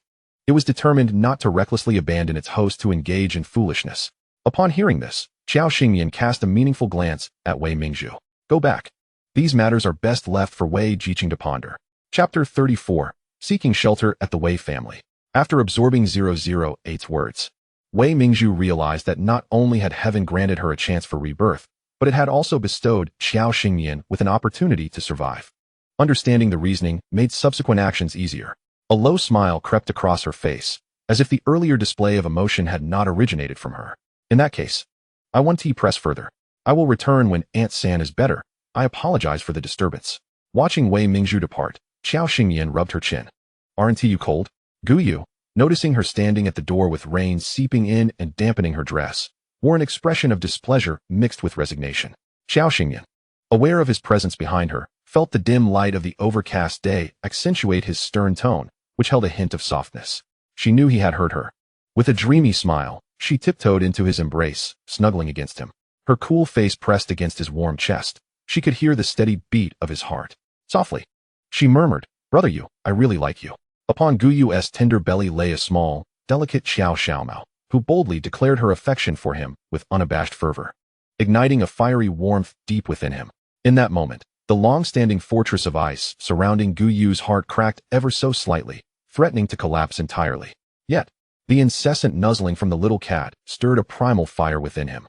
He pinched the soft skin at the nape of Qiao Xingyan's neck, his voice low and teasing. "How much longer will you cling to me? The ginger tea will grow cold." Qiao Xingyan let out a contented hum, finding solace in his embrace stronger than any tonic. She tilted her head to gaze at him, asking, "Now that we've kissed and cuddled, when will you sleep beside me?" Gu Yu felt the world around him explode with heat. Sleep? Sleep together? How scandalous. Before he could respond, the teasing voice of Gu Yunjin interrupted them, causing Qiao Xingyan to turn away with a frown, playfully threatening, "Sister Jun, there will be no candy for you today or tomorrow." Gu Yunjin's eyes widened in alarm as she rushed over to plead for mercy, wrapping her arms around Qiao Xingyan's waist. "Sister-in-law, I was wrong. I shall not dare again. From now on, whenever you and brother share tender moments, I will keep my distance, if you please." She chuckled lightly, pinching Gu Yunjin's slightly plump cheek. "You little rascal. What a lack of modesty. Who have you been learning from?" In pursuit of sweet, delectable candies, Gu Yunjin shamelessly betrayed her companions, the village's Sherdan. Sherdan, what a large pot. After leaving the Gu household, Wei Mingzhu maintained a solemn demeanor, until a figure appeared before her. Gazing in her direction, she approached. "Were you waiting for me?" Wei Chunyan, her hair styled in 2 long braids, donned a red floral 3/4 sleeve top, paired with deep blue trousers. Biting her lip, she looked at the approaching Wei Mingzhu. Did Wei Jiqing wish to stay at the Gu family, but was denied? Wei Mingzhu's expression shifted, tinged with anger. "You were following me?" Startled by her fierce demeanor, Wei Chunyan quickly shook her head. No. My home is the closest to the Gu family, so I can see what happens there." Her statement was merely factual. After all, to reach the Gu family, one had to pass in front of her house, making it impossible not to notice. Upon hearing this, Wei Mingzhu's thoughts twisted in several directions, yet a smile graced her face. "Perfect. I intended to visit Aunt Gu, but unfortunately, Gu Yu said she is bedridden and cannot receive visitors. Since I am here, how about I stay with you for a while? We are of similar age, so it would be pleasant to spend time together, wouldn't it?" Wei Chunyan furrowed her brow in contemplation. "I cannot decide this alone. I must consult my mother." Wei Mingzhu nodded in agreement. "That is only proper. Since fate has brought us together, let us return to your home." Wei Chunyan's family was simple. It consisted of only Widow Wei and her daughter. At that moment, Widow Wei, busy mending shoes beneath the eaves, was taken aback when she saw her daughter leading Wei Mingzhu inside. "Chunyan, why have you brought Wei Jiqing to our home? It is pouring rain outside. Come in quickly." Wei Chunyan closed the umbrella and opened her mouth to speak, but Wei Mingzhu interjected. "It is like this, Auntie. Our youth group has encountered a mishap, and the leader suggested we find a place to stay temporarily. I thought your home, being at the village's edge, would be peaceful and not too crowded. I am someone who enjoys tranquility. Furthermore, since Chunyan is of similar age to me, I decided to come. Consider this a way to replenish your strength, Auntie. If you agree, I shall fetch my belongings shortly and stay at your home, offering you 5 yuan each month for living expenses. What do you think?"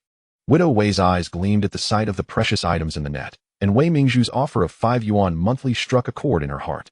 Given the recent calamity that had befallen the village, food was scarce, and the rain showed no sign of abating, leaving every household on edge. However, having a youth from the city was a different matter altogether. After all, they were accustomed to better provisions, and sharing meals with them would elevate their daily sustenance. Widow Wei's mind raced with calculations.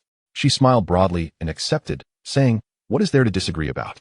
You have come to our village, and naturally, we should help one another. Our household is just a widow and her daughter. What harm can it do for Chunyan to have someone to converse with? Rest assured, you may stay with us. I will ask Chunyan to help you move your belongings, and I shall prepare a meal for you both." Wei Mingzhu smirked slightly, aware of Wei Chunyan's unspoken affections for Gu Yu. In her previous life, she had spoken scarcely a few words to Gu Yu, yet she discovered that even now, many women harbored feelings for him. Clearly, her judgment was astute. As for Wei Chunyan, she posed no threat. When Song Weian learned that Wei Mingzhu was lodging with the Wei family, he could not help but breathe a sigh of relief. As long as she was not entangled with Gu Yu, it mattered little where she chose to stay. In the afternoon, Lu Guangren and Chun Yuxing sought out Zhang Wanfeng. "Quickly, gather people to Wei and transport the grain. The commune's secretary has instructed us to proceed as usual. The rain is too heavy for vehicles to approach. We are to harness ox carts covered in oilcloth to carry it out." Zhang Wanfeng exhaled in relief, nodding. "All right, whatever you say goes. I have done what I needed to do. As long as our people are not left hungry, that is sufficient." Zhang Wanfeng announced over the loudspeaker. And the able-bodied men from the households braved the downpour to assist. Guyu was no exception. Before stepping out, Xiao Xingyan felt an unsettling flutter in her heart. Hastily grasping his hand and shaking her head, "There are so many people. You go. You need not go." Inside, the two sisters-in-law overheard and stifled their laughter. This girl was indeed clingy. Guyu, feeling the softness of her tiny hand in his, sighed helplessly, "Be good." Xiao Xingyan puffed out her cheeks, scratching at the spot on his chest pocket. "You must be careful." Guyu's eyelashes fluttered. I know." Seeing her pitiful gaze following Guyu's departing figure, Aunt Gu teased, lost in thought, "And he has vanished."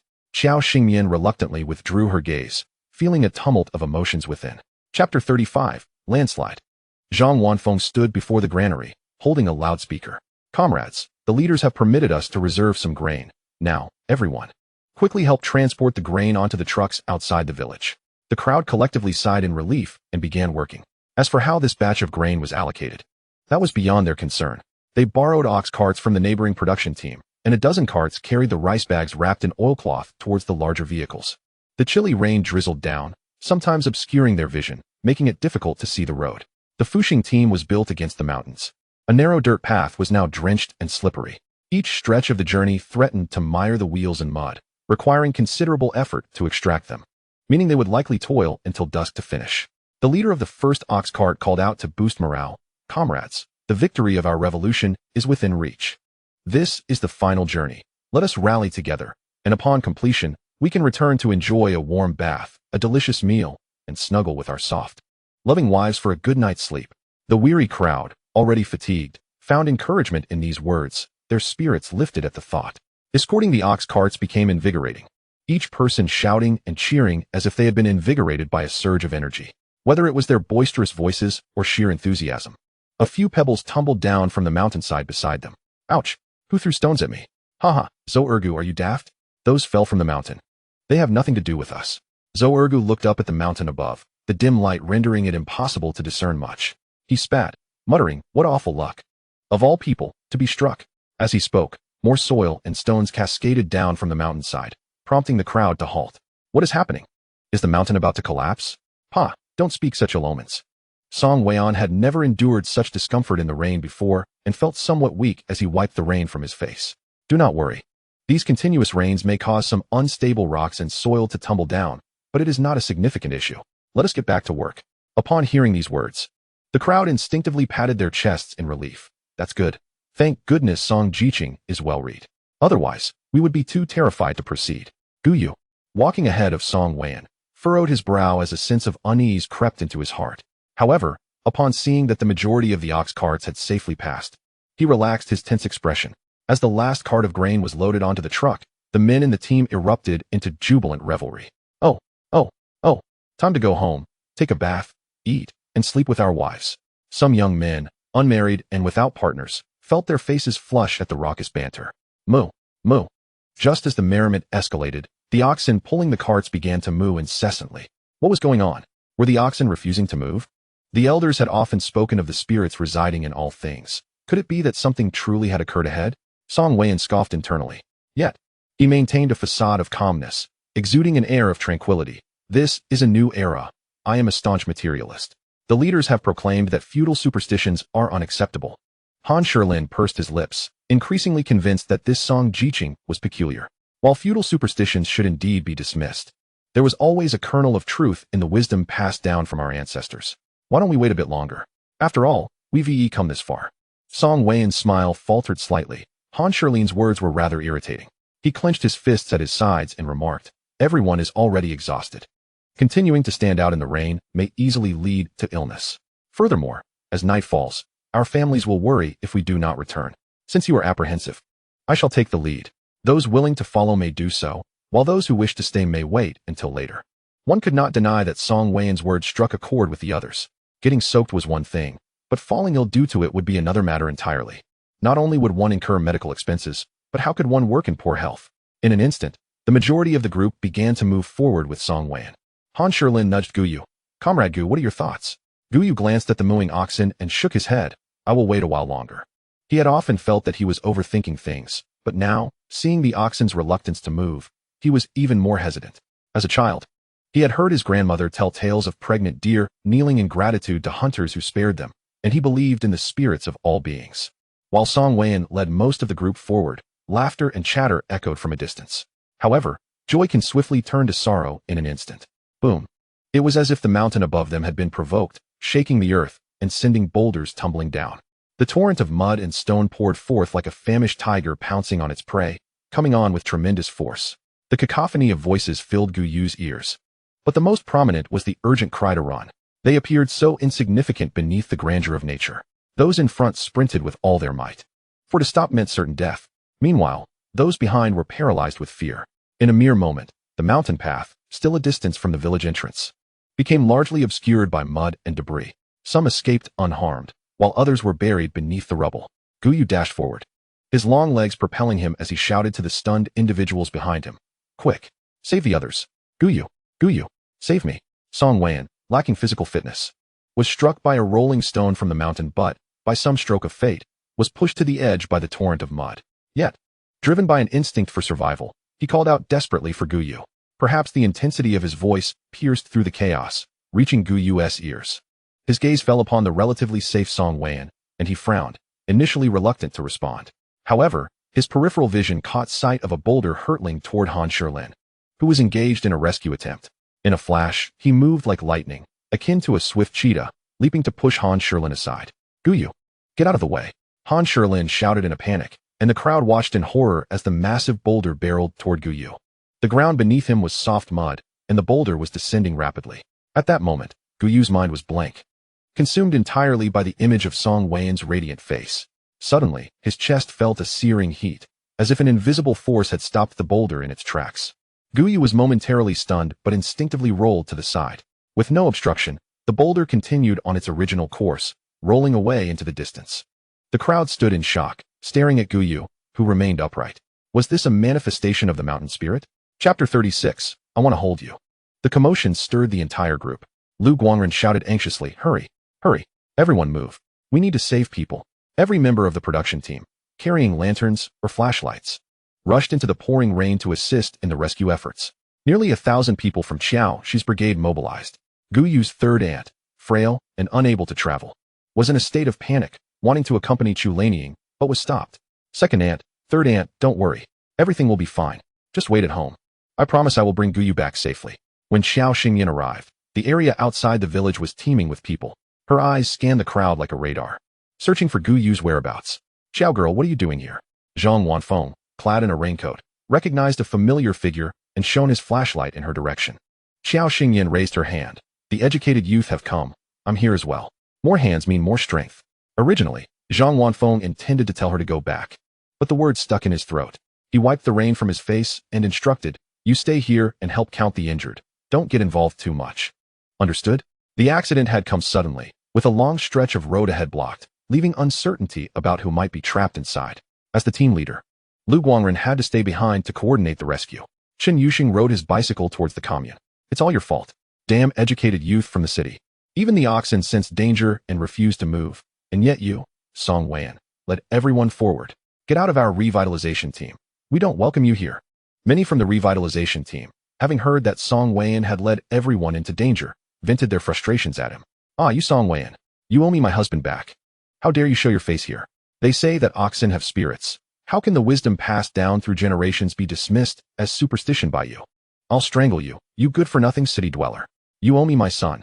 A throng of women surrounded Song Wan, each taking turns to push and hit him. Xiao Xingyan squeezed through the crowd, watching intently. Her gaze caught the furious expression of Wei Mingzhu nearby, confirming her suspicions. What are you all doing? It's not like Song Wan buried them underground. You can't just attack him without understanding the situation. Song Wan squinted against the swelling from the blows, and, seeing the fragile figure standing in front of him, felt a surge of mixed emotions. Just as he was about to speak, Zhang Wanfeng pushed through the crowd and shouted angrily, What are you all doing? What the hell is all this noise? You summoned us to assist in rescue efforts, not to engage in futile squabbles. Can you not discern the gravity of the situation? Should our bickering incite a secondary landslide, who shall bear the responsibility? The crowd, witnessing Zhang Wanfeng's rare display of anger, fell silent, their usual levity replaced by a palpable tension. Song Weian, feeling the weight of the moment, grappled with an overwhelming sense of frustration. Seizing a brief respite, He rose and accepted the handkerchief offered by Fan Shuzhen, dabbing at the blood on his lips. His gaze icy and laced with sarcasm as he regarded the villagers. I have come to serve in the countryside and contribute to the development of a new rural community. Yet this is how you treat me? Indeed, I have professed my materialist beliefs, denouncing superstitions. Is it wrong to reject feudal beliefs? When I departed, did I bind the feet of your men or your sons? Was the choice not theirs to make? So why, when tragedy strikes, do you cast blame upon me? Did I cause this landslide? Is this what I wish to witness? I shall inform the commune leaders of your actions today. And should they fail to provide a satisfactory response, I shall escalate my grievances to higher authorities, or even report directly to the county police. So, if you have more to say or do, I am prepared to endure it. The assembly was comprised of simple, uneducated farmers, whose frustrations were misdirected at Song Weian as they sought an outlet for their grief. Yet, every word from him struck a chord within their hearts. Their customary response to wrongdoing was to lash out and vent their anger, but now, confronted with his reasoned arguments, they found themselves questioning their own actions. For a moment, they turned their eyes to Zhang Wanfeng, who was equally perplexed by the unfolding drama. What madness was this? In their rage, they had failed to consider the consequences, and now they sought guidance from him. This assembly was sorely lacking in education. Why don't you all hurry and assist in the rescue efforts? After dispersing the crowd, Zhang Wanfeng turned to Song Weian, his head throbbing. He could not treat a youth from the city as he would his own villagers. A single accusation of disunity could lead to repercussions he could scarcely imagine. He hastened his speech, masking his impatience with a veneer of understanding. Comrade Song, violence is unwarranted. These women have not had the privilege of education. Their husbands are their pillars of strength, and when they face loss, emotions can run high. They did not intend any harm. I hope you can show them some leniency. Every issue requires mutual understanding. The fact that they chose to follow you indicates their belief in your integrity as a learned individual. This calamity was unforeseen, and I trust you do not possess the ability to foresee such disasters. All of us aim to ensure everyone's safety and return home as soon as possible. Since both parties share responsibility, perhaps we should let this matter rest. I can arrange for the villagers to collectively apologize, and you may take the day to recover from this distress, with your work points intact. What do you say? His words were indeed eloquent and held a semblance of truth. If blame were to be assigned, it would rest primarily on Song Weian's pride. Yet the decision to leave had ultimately been theirs. Should they choose to act violently and incite further investigation, no one would escape unscathed. Calming down, Song Weian felt his anger dissipate. He was required to remain here for some time, and he did not wish to create an ugly scene. The village leader had offered him an olive branch. To maintain his pride now would be futile. Since the captain has spoken, I am not one to harbor grudges. However, I implore you all to ascertain the facts before resorting to violence. Not everyone is as accommodating as I am. The villagers, not lacking in intelligence, nodded in agreement. Yes. Comrade Song, we admit our error and apologize. Fan Shuzhen, with concern in her eyes, asked, Weian, are you all right? Perhaps you should rest for a moment? Touched by her genuine concern, Song Weian felt a warmth in his heart. No need, let us focus on helping. Every moment we delay increases the danger. Having heard his resolve, Fan Shuzhen refrained from further persuasion. The matter was set aside, and the group earnestly returned to their rescue efforts. Meanwhile, Guyu, immersed in his toil, noticed a pair of delicate rain boots approaching. What brings you here? Xiao Xingyan's face, dampened by the rain, brightened as she met his gaze. A playful smile gracing her lips. She teased him by lifting the edge of his raincoat, her fingers brushing against his chest. Guyu grasped her chilly hand, whispering, Behave yourself. In her mischievous manner, she revealed a handful of dirt. I knew it. The cold rain quickly washed away the remnants from her fingers, and Guyu, recognizing the connection, sighed deeply. It was no wonder the boulder had been halted at that crucial moment. His expression softened, his rough hand gently caressing hers. Thank you. Xiao Xingyan felt a wave of relief wash over her as she playfully requested, I want a hug. Chapter 37. Affection knows no boundaries. Whenever she drew near Guyu, she was enveloped by a vibrant, invigorating aura. Initially, he appeared aloof and distant, but as their relationship deepened, she discovered his playful side, revealing a warmth and gentleness beneath his stern exterior. Despite the injustices of the world, he remained determined to persevere. She cherished every moment spent teasing him, feeling an irresistible pull towards him. As she reached out to wrap her arms around his neck, he swiftly caught her wrist, leaning in to whisper in her ear, Let us discuss this later. There are too many people around. Did she not feel the slightest embarrassment? Their interaction caught the eye of Wei Mingzhu, who found it glaringly obvious. Beside her, Wei Chunyan tugged at her sleeve. It seems like you have a fondness for Brother Gu. Wei Mingzhu unabashedly declared her affection for Guyu, stating, Indeed, I cannot imagine my life without him. Wei Chunyan's eyes widened in surprise. But Brother Gu is already married. Your feelings are moot. Wei Mingzhu shot her a determined glance, her resolve unwavering. Just because he's married doesn't mean he can't get a divorce. People who are incompatible can never find happiness together. Wei Chunyan was taken aback by the fervor in her eyes, murmuring, "Is that so?" Yet, she awaited an answer that never came. The area affected by the landslide was extensive, with fallen rocks and trees posing significant challenges to the rescue efforts. As the team worked below, rocks occasionally tumbled down, causing everyone to freeze in fear. Lu Guangren, exhausted from shoveling, shook out his sore wrists. This is untenable. Aimless digging will only waste precious time and could trigger another collapse. Where is Chen gone? When will reinforcements arrive? Indeed, time is of the essence. We cannot afford to waste it. Xiao Xingyan urged, tugging Gu Yu's hand as they navigated through the chaotic mud.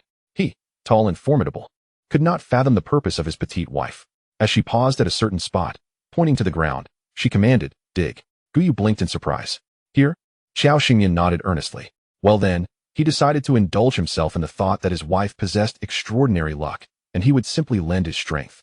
With Xiao Xingyan's auspicious presence as a catalyst, Gu Yu's vigor surged, and after a few vigorous shovelfuls, a sizable pit emerged. Stop, be gentle, she instructed. He complied, easing his grip, and soon enough, a hand appeared. Xiao Xingyan quickly shouted, "Come quickly, we've uncovered something here." Her voice, naturally sweet and melodious, was unmistakable. Instantly, several people rushed over to assist, and with collective effort, they unearthed the individual and brought them to safety. Meanwhile, the couple continued their labor at another location. Wherever Xiao Xingyan pointed, Gu Yu excavated. When she asked for gentleness, he moderated his strength. Upon discovering another person, Xiao Xingyan would call out for assistance, then gracefully retreat, cloaking her contributions in humility. Nearby, Wei Mingzhu had been observing the duo intently, noting their remarkable synergy. Their digging yielded results almost immediately. She recalled what 008 had mentioned about Xiao Xingyan possessing some extraordinary treasure that granted her an advantage. 008. Is there any way to locate those buried beneath? Not possible. But the Koi Mall offers high-tech products that can detect living beings within a 20-meter radius, both above and below ground. Wei Mingzhu felt a surge of excitement. She could hardly tolerate Xiao Xingyan's smug demeanor. How many points will that cost? 888 points. Currently, your balance stands at a mere 30. I advise against acting impulsively. Upon hearing this, Wei Mingzhu felt her heart sink.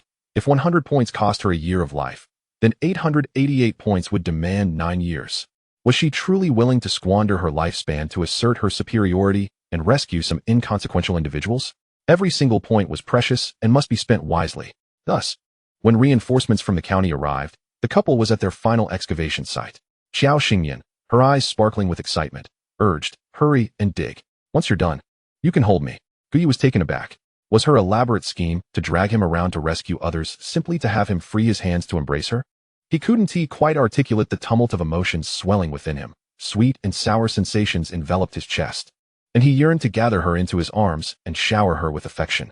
Regardless, it was due to her influence that they had managed to rescue so many people so efficiently.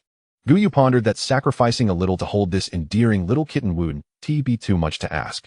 The rescue team leader surveyed the scene. What is the status? How many people are still buried? Lu Guangren stepped forward. Comrade, I'm afraid we've already unearthed everyone here. The rescue team leader was momentarily speechless. Had they truly come for nothing? He incredulously gestured. All the victims have been recovered? Are you certain there are no omissions? Lu Guangren stood tall and nodded. Indeed, I just confirmed with the families of the victims. Not a single person is missing or deceased. We have 13 severely injured and 27 with minor injuries, and they are currently receiving emergency treatment. The severely injured need to be transported to the hospital for further care. The rescue team leader, taken aback, rubbed his face in disbelief. Understood. Quickly, transport the injured. He then called out to his team, get moving. Help clear this area and see if we can find anything useful. Suddenly, he felt he had overlooked something and grasped Lu Guangren's arm. Wait, how did you manage to unearth everyone so quickly? Does your team have specialized rescue personnel or search dogs? Even if you did, it shouldn't have been this fast. Lu Guangren led the team leader to Zhang Wanfeng. Old Zhang, where's that Gu fellow? Zhang Wanfeng raised an eyebrow, gesturing with his chin. He busy pampering his wife.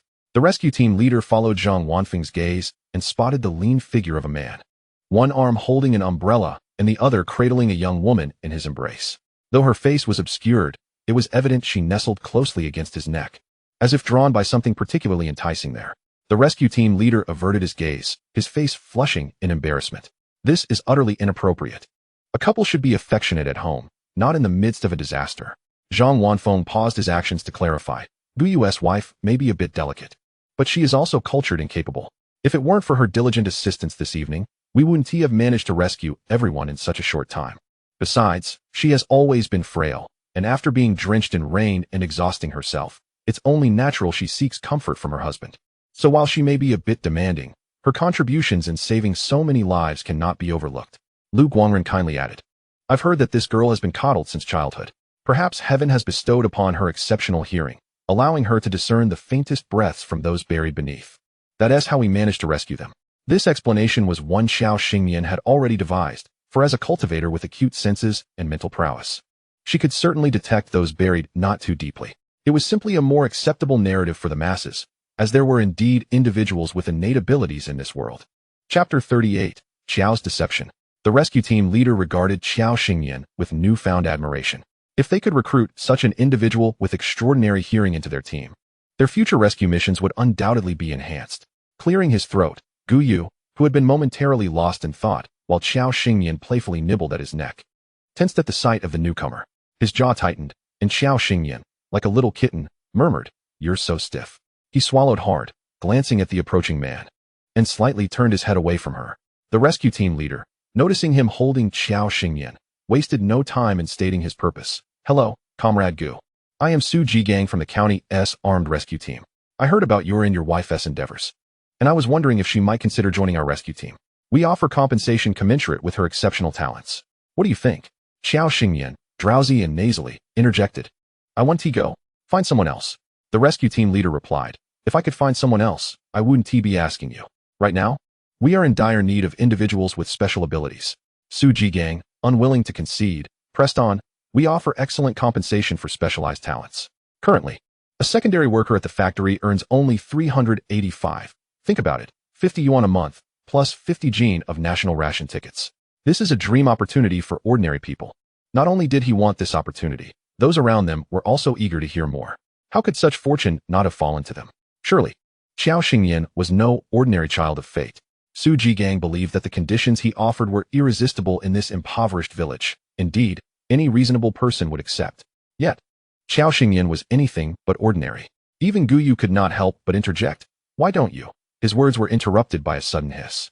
The slumbering spirit of Xiao Xingyan was thoroughly disturbed. She had no desire to be separated from Gu Yu. Yet this infuriating man wished for her to go to the county while he remained in the village.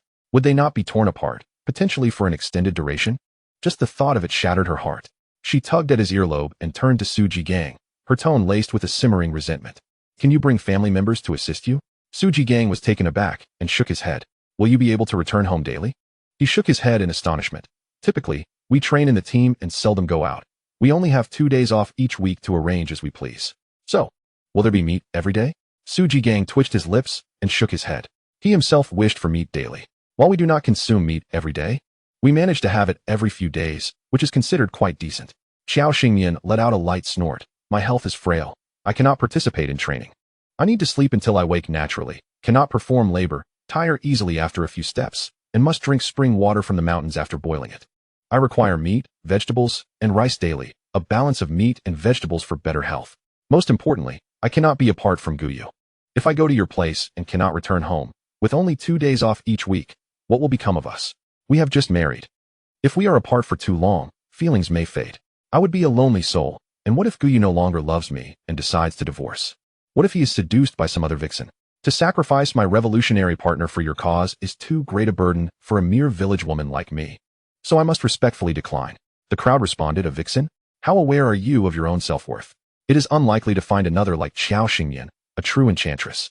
In these 10 miles, although the statement seemed a bit unreasonable, it rang true. Su Jigang, faced with such candid reasoning, felt helpless. This was his first encounter with a person who cared not for wealth or power, but for love. Reluctantly, he respected her choice. Such matters cannot be forced. Xiao Xingyan gently scratched her warm ears and changed the subject. However, I am not entirely unreasonable. I am here with the revitalization team and cannot run away. If Captain Su needs assistance from me, I am willing to help, for the development and stability of our motherland requires the efforts and support of each one of us. Su Jigang was nearly moved to tears. He twitched his lips. Then I thank Comrade Qiao in advance. Qiao Xingyan pressed further. No need for mere words of gratitude. They lack sincerity. If you truly wish to thank me, go back and request your leaders to consider properly repairing the mountain road. Otherwise, if you come looking for me and the road is poor and far, it might waste precious time for rescue. When it comes to persuasion, Qiao Xingyan was undeniably a master. Su Jigang felt that the situation was not progressing as it should, yet it seemed undeniably reasonable. He nodded in a daze. All right. I will apply for it tomorrow. Qiao Xingyan nestled her head into Guyu's neck. Hee, so silly. Guyu replied, indeed quite foolish. Helping her count the money after being sold. The onlookers murmured in disbelief. Lu Guangren and Zhang Wanfeng, who had been nearby, rushed forward upon hearing his agreement. Captain Su, can you really help us repair the road? Su Jigang looked at their eager expressions and felt a wave of regret. How had he been so bewitched just moments ago? But he realized that Qiao Xingyan's arguments held merit. The current road posed safety hazards, and after such a significant incident, it would surely attract the attention of higher authorities. He could then report Qiao's situation, and the matter would likely be resolved. After all, a unique talent is always in demand. While those outside were unaware, his superiors would certainly value her. If their task metrics improved, everyone would benefit. With a plan forming in his mind, Su Jigang nodded. I will report truthfully upon my return. It should be no problem. The two men beamed with smiles, grasping his hands in gratitude. The surrounding crowd seemed lost in confusion, witnessing the rescue captain being swayed into repairing their road. Truly remarkable. Qiao Xingyan had achieved something great. Guyu carefully carried the sleeping little one in his arms, cautious of the slippery ground. Wei Mingzhu, suddenly appearing, sweetly suggested, Brother Guyu, shall I hold the umbrella for you? It's not easy to walk while you carry Xingyan. Annoyed by the buzzing sound akin to a fly in her ear, Qiao Xingyan tightened her grip around Guyu's neck and murmured, noisy. Guyu, with a cold expression, turned away from her and quickened his pace. Watching their retreating figures, Wei Mingzhu ground her teeth in frustration. She could not fathom why Guyu was so enamored with Qiao Xingyan. It was beyond her comprehension. Wei Mingzhu glanced at her companion Wei Chunyan. Tell me, is it true that she once crawled into a cornfield with someone? And what about her jumping into the river for someone? Wei Chunyan felt a pang of anxiety and leaned closer to Wei Mingzhu. After hearing the tale, a glimmer of disdain and anger flashed in Wei Mingzhu's eyes. How dare she be so fickle with someone as good as Brother Guyu? Wei Chunyan bit her lip and nodded. I used to have a decent relationship with her, but after learning of this, I tried to advise her. However, she refused to listen, and we drifted apart. A mocking glint flickered in Wei Mingzhu's eyes. This time, I will ensure that Qiao Xingyan pays for her actions. Chapter 39, Treating Aunt Guer. After 5 consecutive days of torrential rain, the 6th day dawned bright and clear. Early in the morning, before dawn, a rustling sound could be heard outside the Gu household. Guyu, already awake, furrowed his brow at the noise. What are you all doing? The wooden door was flung open, and before anyone could react, Guyu's voice rang out. An elderly woman glanced behind Guyu, disappointed not to see Qiao Xingyan. Yet undeterred in their gratitude, they each presented him with a few sweet potatoes, eggs, and pancakes, saying, these are just tokens from our families. We all know that Qiao came in the rain to help us find people. We heard that the rescue team's captain promised to repair the road. All thanks to Qiao's efforts. We have little to offer, just these humble items to express our gratitude for her life-saving kindness. We won't disturb you any longer. We will go clean up the land. As Guyu entered with an armful of items, he caught sight of Qiao Xingyan leaning against the doorframe, yawning. Why aren't you sleeping a bit longer? Qiao Xingyan, with her drowsy eyes, responded sweetly. Then you should come and sleep with me for a while. Guyu found it difficult to bear the heat rising in his ears at her bold words.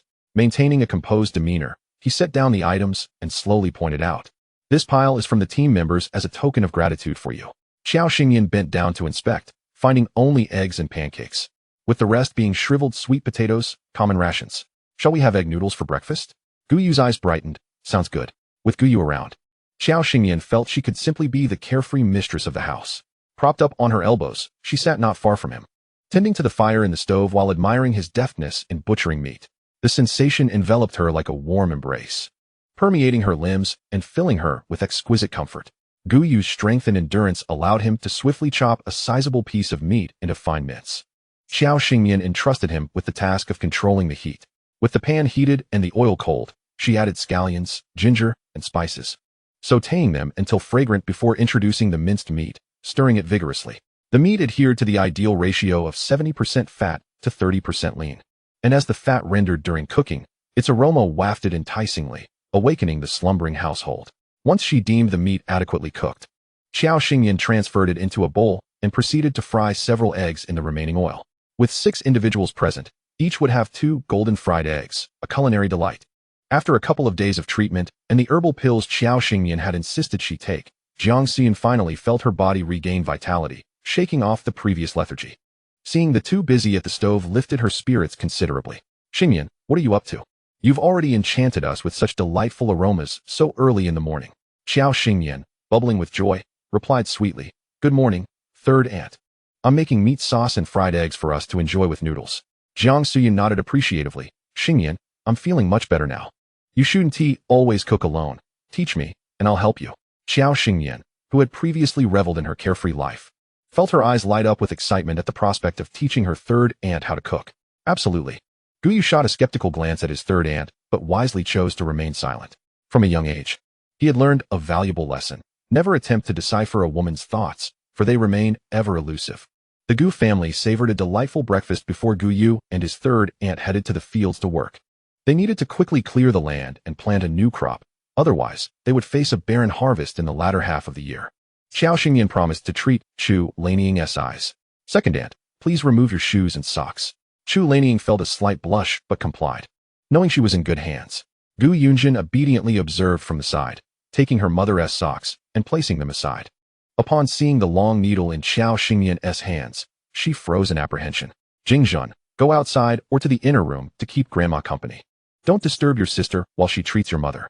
Gu Yunjin scampered off, fearful that the needle might prick her. On the bed, Grandma Gu and Gu Yunjin sat side by side, enjoying sweets and pastries as Gu Yunjin chattered away. Grandma, you should have seen it. Big sister's needle is nothing like my mother's embroidery needle. It's so long and thin, it terrified me.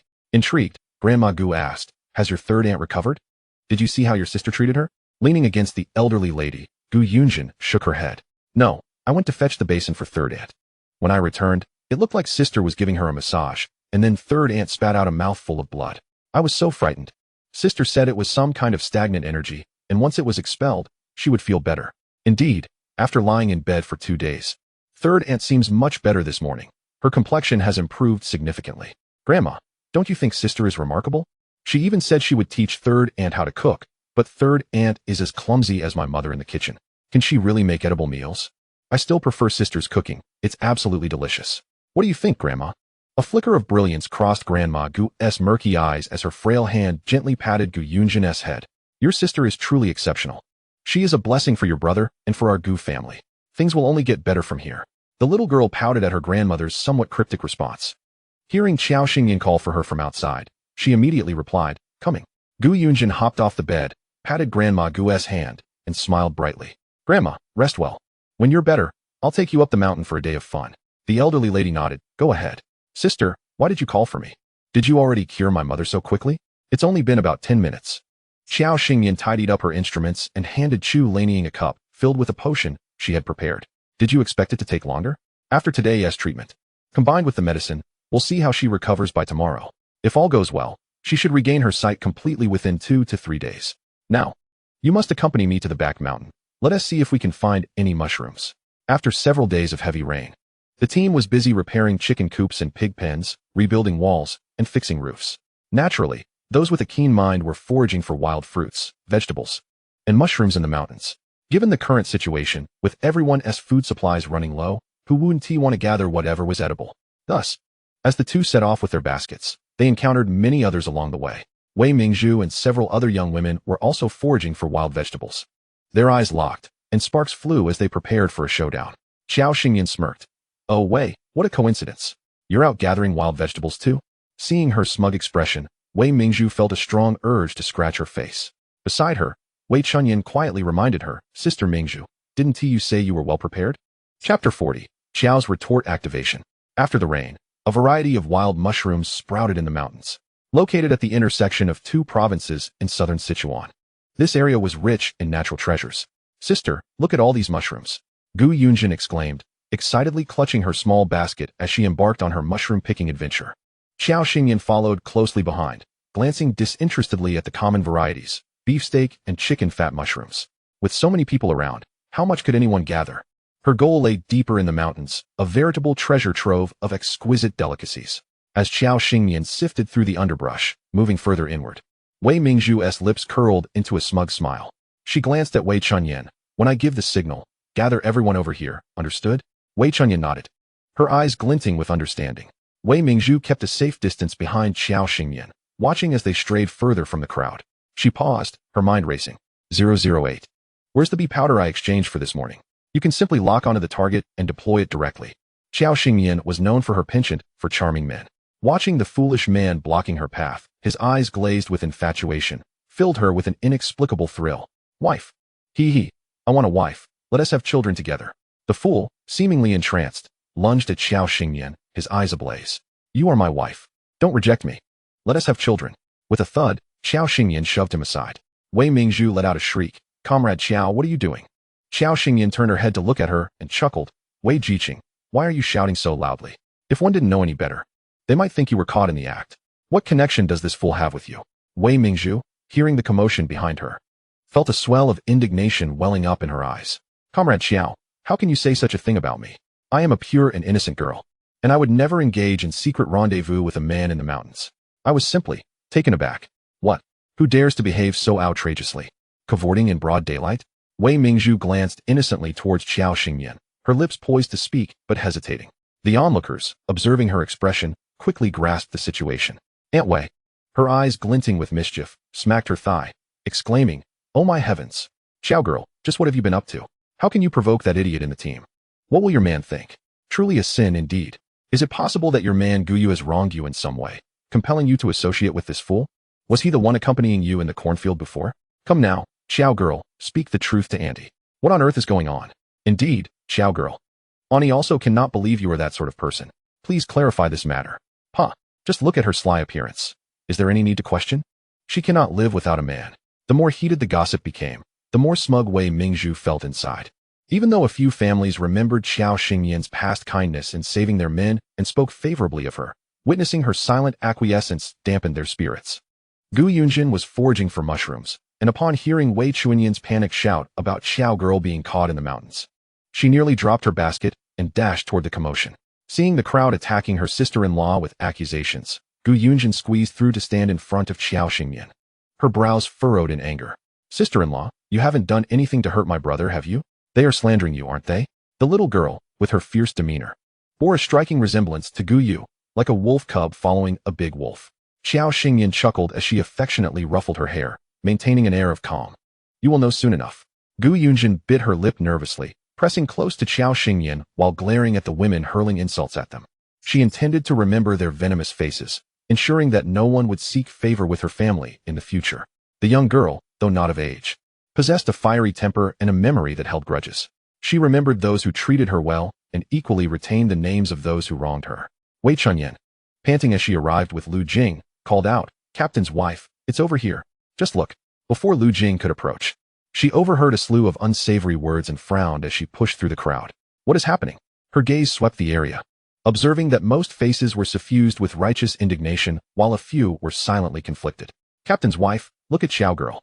I thought she had drowned and was finally living a peaceful life, having changed her ways. Yet, just a few days later, she has begun her antics again. Stealing men in the mountains, no less, from our own team. Can you believe this? Upon hearing this, Lu Jing glanced at the pitiful figure on the ground, lamenting for her husband, and turned to Qiao Xingyan with a weary expression. Qiao girl, what do you have to say for yourself?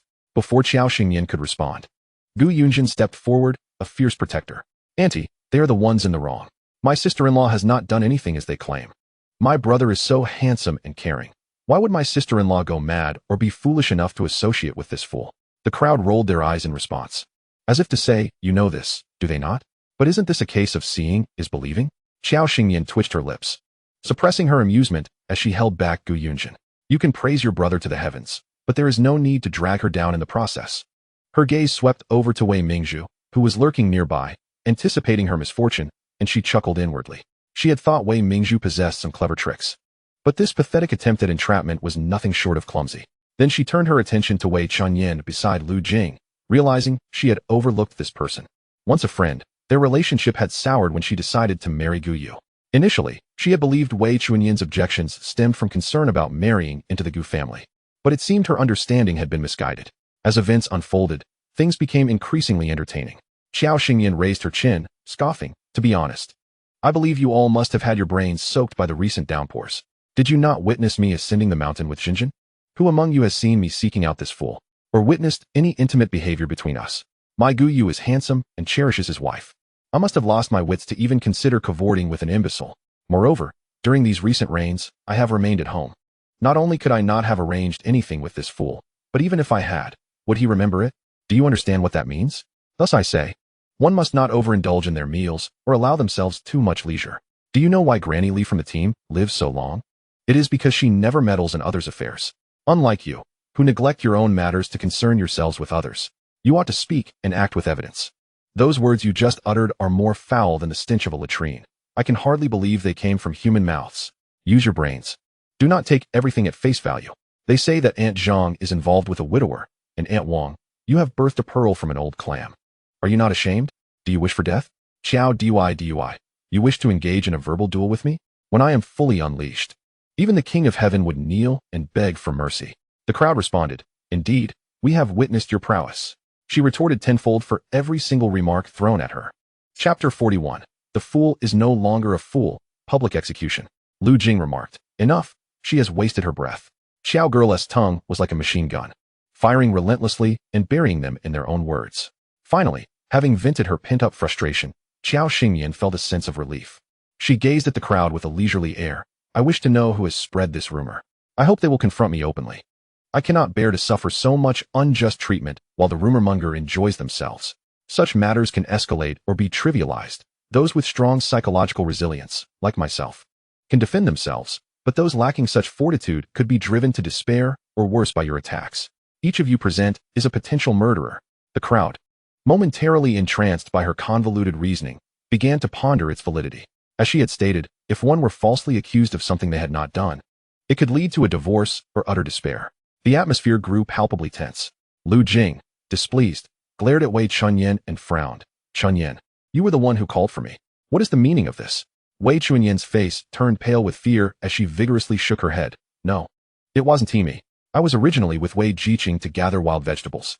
Later, when I saw Xingyan heading into the deeper mountains, Wei Jiqing said she would call her back. Then I heard Wei Jiqing scream and thought something had happened, so I came to get help. So, you were unaware of what transpired inside. Wei Chunyan nodded, her eyes wide with trepidation. Lu Jing cast a cold glance at Wei Mingzhu and asked, As the only eyewitness present, what was the cause of your earlier scream? Was it because you saw Xiao Xingyan in physical contact with the two fool? Wei Mingzhu gritted her teeth, her palms damp with cold sweat. She recalled that apart from herself and Xiao Xingyan, the only other person present was the oblivious two fool. If she firmly insisted that she had witnessed something, how could Xiao Xingyan possibly refute it? Thus, the crowd watched as she nodded, affirming, Yes, I saw it. What did you see? You go. Eldest brother. The crowd turned their attention to the newcomer, who was none other than Guyu. His face shadowed with a brooding expression as he navigated through the throng to stand beside Xiao Xingyan. In a protective stance, he gazed at the assembly, his voice imbued with an unprecedented conviction and certainty.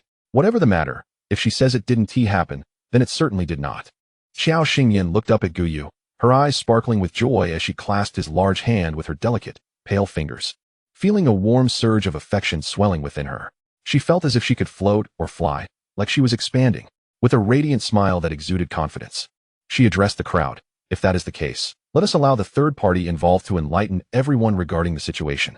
The onlookers gasped as they observed Xiao Xingyan retrieving a tattered, coarse cloth bag from her basket, inside which glimmered a row of slender silver needles, causing an involuntary shiver to run through them. Lu Jing, taken aback, exclaimed, Xiao girl, what are you planning to do? Xiao Xingyan smiled mysteriously, teasing. You'll find out shortly, Auntie. Then, turning to Guyu, she pointed at the squatting two fool and instructed, You go, please hold him down for me. The Qiao family was well versed in the 5 arts of the mystical realm: mountains, medicine, fate, divination, and physiognomy, with their medical knowledge aligning closely with traditional Chinese medicine.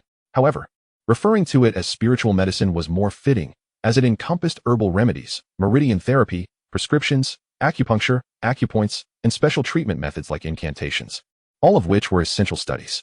Personally, she had a fondness for incantations, as they required little spiritual energy.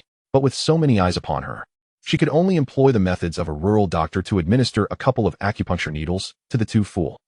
Wei Mingzhu and Wei Chunyan watched the scene unfold with rising apprehension. Could someone truly be cured of decades of foolishness with just a couple of needle pricks? In this vast world, there exists all manner of wonders. How could it possibly know whether that eccentric could succeed? But could it voice its doubts? To do so would diminish its credibility. Initially filled with trepidation, Wei Mingzhu felt a sense of relief wash over her, realizing she had been overthinking. Even in a technologically advanced future with skyrocketing medical standards, she had never seen a hospital cure someone deemed foolish. With this thought, she completely relaxed. 10 minutes passed, and murmurs of doubt rippled through the crowd. Do you think this Qiao girl is merely putting on a show? How could a girl of merely 10 years rival the skills of a professional doctor? Exactly. She is just a young girl, still in her teens, attempting to mimic city doctors. If it were my son, I would have confronted him. Regardless, the Tu Fool was a village ward of the state. If something went wrong, the team would simply be rid of a burden. As Qiao Xingmian calculated the time, her brows furrowed in concentration as she flicked the tail of the needle, causing it to vibrate as if summoned, creating an invisible yet palpable magnetic field that twisted and expanded. The Tu Fool, upon receiving the acupuncture, felt a resonant hum echo in his mind, and the once chaotic landscape of his thoughts gradually began to clarify. Memories from the past decades surged forth like a cinematic reel, each frame bursting to life. All done, you may rise. A soft, feminine voice reached his ears, and he looked up at her. The Tu Fool slowly stood, his gaze fixated on Qiao Xingmian. The torrent of memories flooded his mind, leaving him somewhat dazed. But he managed to stammer, I remember you. Gu Yu's eyes darkened, his tall frame shielding her completely. The onlookers stood in stunned silence, astonished at the scene unfolding before them. She had truly cured him. The Tu Fool, who had been foolish for over a decade, had been restored. Lu Jing snapped back to reality and approached, waving her hand in front of the Tu Fool. Do you know who I am? He turned to face Lu Jing, nodded slowly, and replied, Captain's wife, I know. I was only a child with a high fever that damaged my mind, but I never forgot. More than that, he now found his memories painfully clear and vivid, although his reactions were still somewhat sluggish. The Tu Fool had once been named Du Songlan, a refugee from the 1960s. Unfortunately, he was left with only his mother after they arrived. The village's secretary, seeing their plight, arranged for them to settle in the rejuvenation team. Afterward, when Du Songlin's mother passed away, he was left alone as a 5-year-old child, suffering from a high fever at home. By the time anyone noticed, it was past the optimal treatment window, and he had been foolish for over a decade, reliant on the production team for his care. Now the foolishness had vanished. Lu Jing was also delighted for him. Good boy, you must thank Qiao girl properly. Without her, you might have lived like this forever. Du Songlin nodded and turned to Qiao Xingmian, saying, Thank you, my life is yours. From now on, your affairs are my affairs. Whatever you need, just ask. Gu Yu's thoughts darkened. Was he attempting to usurp his role? Qiao Xingmian gently tugged at Gu Yu's hand and said to Du Songlin, You need not do anything for me. Just tell everyone how you came to be here. Du Songlin understood, his gaze shifting to Wei Mingzhu, and in her terrified stare, he spoke slowly and deliberately. This woman came to find me before dawn today, giving me a white bun. She said that when the sun rose, I should seek out the prettiest girl in the team, as she was to be my bride. As he recounted this, a flush of embarrassment crept over his grimy face, hidden from others' view. The very thought of her words and his actions filled him with a sense of public humiliation. In Qiao Xingyan's words, it was akin to a public execution. Chapter 42, A Clash of Wits. Neither side will yield. However, the one truly facing public scrutiny should have been Wei Mingzhu. The moment Du Songlin's gaze fell upon her, her mind went blank. She had initially planned to manipulate a simpleton, with everything unfolding according to her expectations. Yet, she had never anticipated Qiao Xingmian's medical prowess to be so formidable. Wei Jiqing, what wrong had Qiao Xingmian done to you to warrant such malice? Speak up. Wei Jiqing, do you take us for fools, reveling in your urban arrogance? Each accusation rang in Wei Mingzhu's ears, filling her with a mix of denial and mockery. Wei Chunyan, witnessing the scene, stepped forward to defend Wei Mingzhu. Do not blame Wei Jiqing. She acted out of her affection for Gu Ge, and she meant no harm to Xingmian, did she? Qiao Xingmian, relaxed and casual, leaned against Gu Yu, enjoying the spectacle. Just days prior, when Song Weian was besieged by this group, a charming girl, Fan Shuzhen, had stepped in to advocate for him. Now, as Wei Mingzhu faced a similar onslaught, another delicate flower, Wei Chunyan, had risen to her defense. Ah, truly, the protagonists wield a formidable aura. Wei Mingzhu gazed at Wei Chunyan, who stood protectively in front of her, her eyes flickering as she straightened her posture. Captain's wife, I concede that this incident was indeed my fault. I merely intended to jest with Qiao Xingmian and had no genuine desire to harm her. If I truly wished to inflict harm, Would it not be more prudent to seek out a competent man rather than a fool who lacks any skills? Furthermore, through this affair, one cannot deny that our team exhibits a significant deficiency in discernment. The situation with Song Jiqing was one such instance, and today's event mirrors it. Have you never considered that the blame does not rest solely on my shoulders? At that moment, I witnessed Xiao Xingyan engage in a physical altercation with that simpleton, Du Songlin. She kicked him, which startled me. What I recounted was simply what I observed. I did not lie. Our organization has dispatched us to the countryside to foster a new rural landscape, and it is not solely our effort that should be expended. Beyond farming, should we not also take time to cultivate our ability to discern right from wrong? Otherwise, if word of this spreads, we shall only be ridiculed as a group of uncultured individuals. Xiao Xingyan was astonished, her applause nearly resounding for Wei Mingzhu's unexpected rebuttal. It appears that her intelligence has not been entirely eroded by romantic distractions. Those who have lived longer possess a certain wisdom. The adage that one hand cannot clap alone is universally understood. Initially, everyone was prepared to condemn Wei Mingzhu vociferously.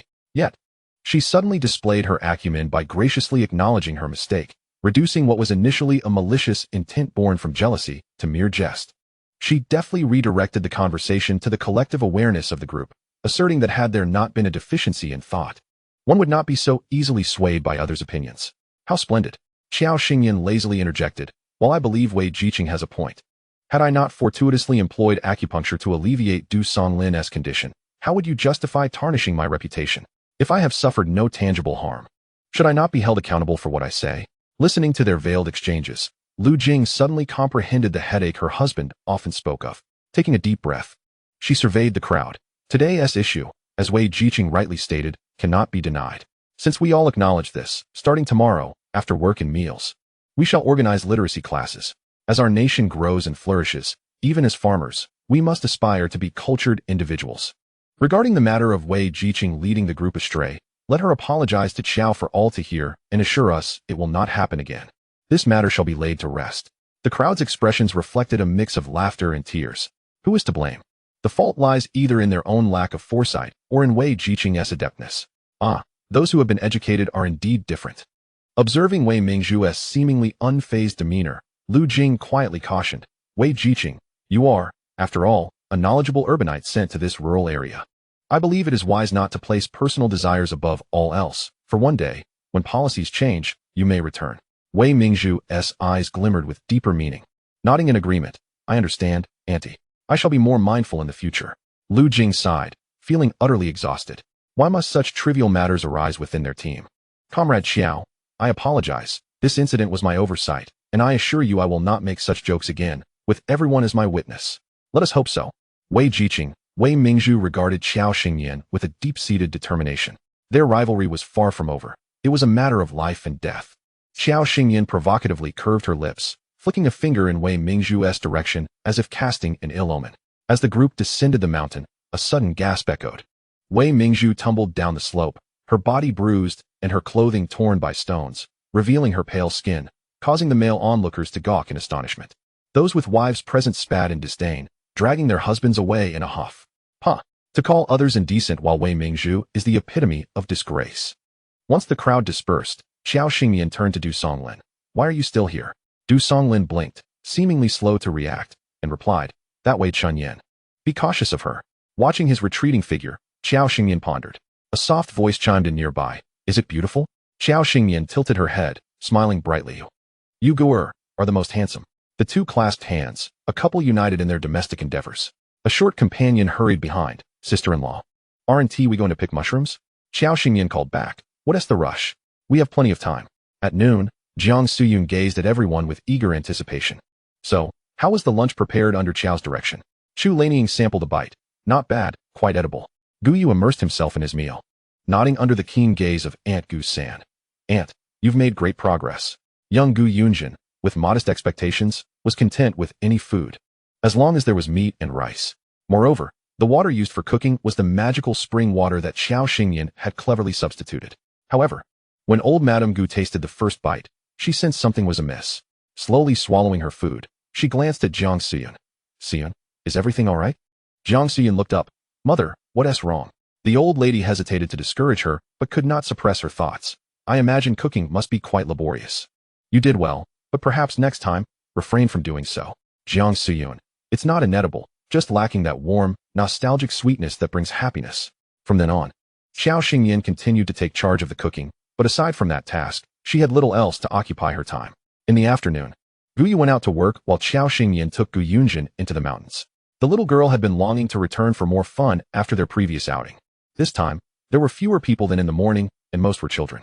As soon as they arrived, Gu Yunjin was surrounded. Jinjin, your sister-in-law, is amazing. Can I come to her when I'm sick? Upon hearing this, several other children clamored to seek out Gu Yunjin's sister-in-law for their ailments. Gu Yunjin pouted, proudly declaring, dream on, my sister-in-law isn't a doctor. This morning was just lucky. If you get sick, go see Dr. Yang or go to the hospital. Why seek my sister-in-law? She might accidentally harm you. These words were taught to her by her mother. The once lively children fell silent, their faces drooping.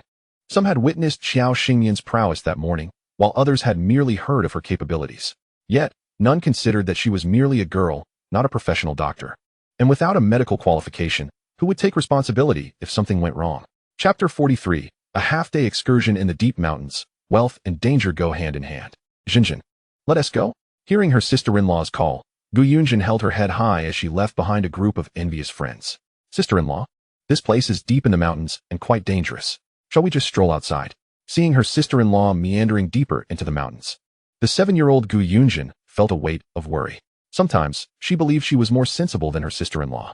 Xiao Xingyan playfully tugged at her little braid and lazily quipped, fear not, fortune favors the bold. Your elder sister shall protect you. Gu Yunjin sighed with an air of maturity, extending her small hand to firmly grasp Xiao Xingyan's, lest she wander off and create complications when reporting back to her elder brother. They were unaware of how long they had been walking until Gu Yunjin was nearly exhausted. The air around them grew increasingly humid, and the towering trees loomed overhead, casting a shadowy canopy, with dappled sunlight filtering through the gaps, reminiscent of a primordial forest. Feeling a twinge of fear, Gu Yunjin clung closely to Xiao Xingyan. Sister, there won't be any wild beasts lurking here, will there? Xiao Xingyan grinned mischievously. We are deep in the mountains. Surely there are. I've heard tales of bears here that have claimed lives in years past. Gu Yunjin trembled in fright, her small face nearly crumpling into tears. Not wishing to frighten her further, Xiao Xingyan playfully poked her shoulder and pointed ahead. Look, what is that? As they ascended, the treasures of the mountain began to reveal themselves. A myriad of mushrooms sprang into view, and Gu Yunjin's eyes widened in astonishment. So many mushrooms, they're beautiful. Xiao Xingyan hummed lightly. Red caps and white stems. Once eaten, they lie flat, buried in the mountains. Gu Yunjin's ears perked up, and she reached out for a vibrant mushroom, only to slap herself in frustration. Mother always said, the prettier they are, the more poisonous. Flowers and mushrooms are alike. She then cast a furtive glance at Xiao Xingyan, thinking, women are the same. There were countless varieties here that Gu Yunjin had never encountered, leaving her unsure of which to collect. Noticing her plea for help, Xiao Xingyan pointed to the ground. You can pick this one. Frowning, the little girl used a twig to pry out the mushroom at her feet. This one looks so ugly. Can we really eat it? Xiao Xingyan looked down at her. You haven't seen much, have you? This is a morel, highly selective of its growth environment, valuable for both culinary and medicinal purposes. It's delicious and practical, and others would be envious to find it. Well, Gu Yunjin was unworldly. All she cared about was whether it was edible. Xiao Xingyan found a pine tree and began to sift through with a stick. Gu Yunjin, having gathered every wild mushroom that Xiao Xingyan deemed edible, filled her little basket. Sister, what are you looking for? She'll look. Gu Yunjin turned her head in confusion to follow Xiao Xingyan's stick towards a pile of dead leaves. What? Xiao Xingyan's eyes sparkled with excitement. A treasure. She bent down, using her stick to clear the dead branches, revealing a mushroom cap emitting an unusual scent of pine resin. Gu Yunjin squatted down, intrigued, and asked, why don't you just use your hands? Silly. This is a matsutake, a treasure of the mountains, the king of fungi. We cannot use our hands to uproot it. We must leverage it from the side to extract it from the soil. As she spoke, the matsutake was pried free, and Xiao Xingyan carefully left the mycelium intact to allow it to continue growing. With great joy, Xiao Xingyan led Gu Yunjin through the mountains in search of matsutake, a premier delicacy that was difficult to cultivate artificially, thus making their find all the more precious. Along the way, she tossed several other mushrooms and glimpses of Ganoderma into her space, which she deemed valuable, as they were hard to cultivate manually. With Xiao Xingyan's aura of confidence, the wild beasts dared not approach, and the two frolicked like wild monkeys until they decided to return. They even managed to catch a couple of wild chickens along the way, and Gu Yunjin couldn't help but beam at the bounty they carried back. Upon seeing them, Jiang Suyun was taken aback, nearly dropping her jaw in astonishment. Where on earth did you two come from, looking like mud monkeys? Where have you been?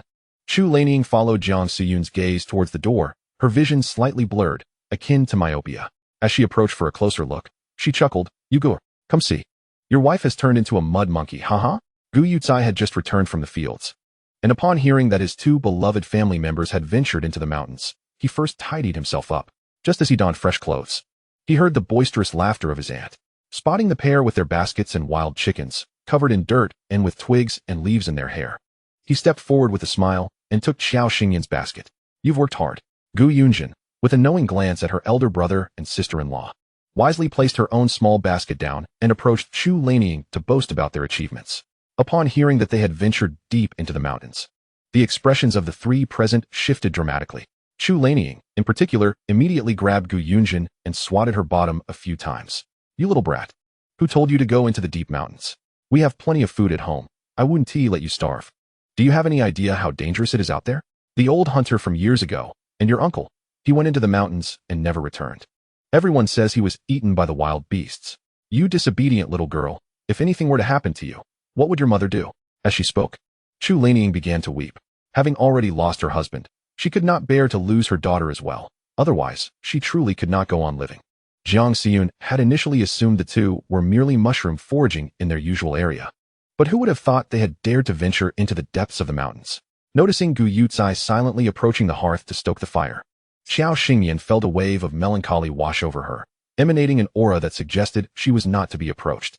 She hesitated for a moment, then shuffled closer to him, her delicate, dirt-smudged face adorned with a hint of mud, her big eyes glistening with tears.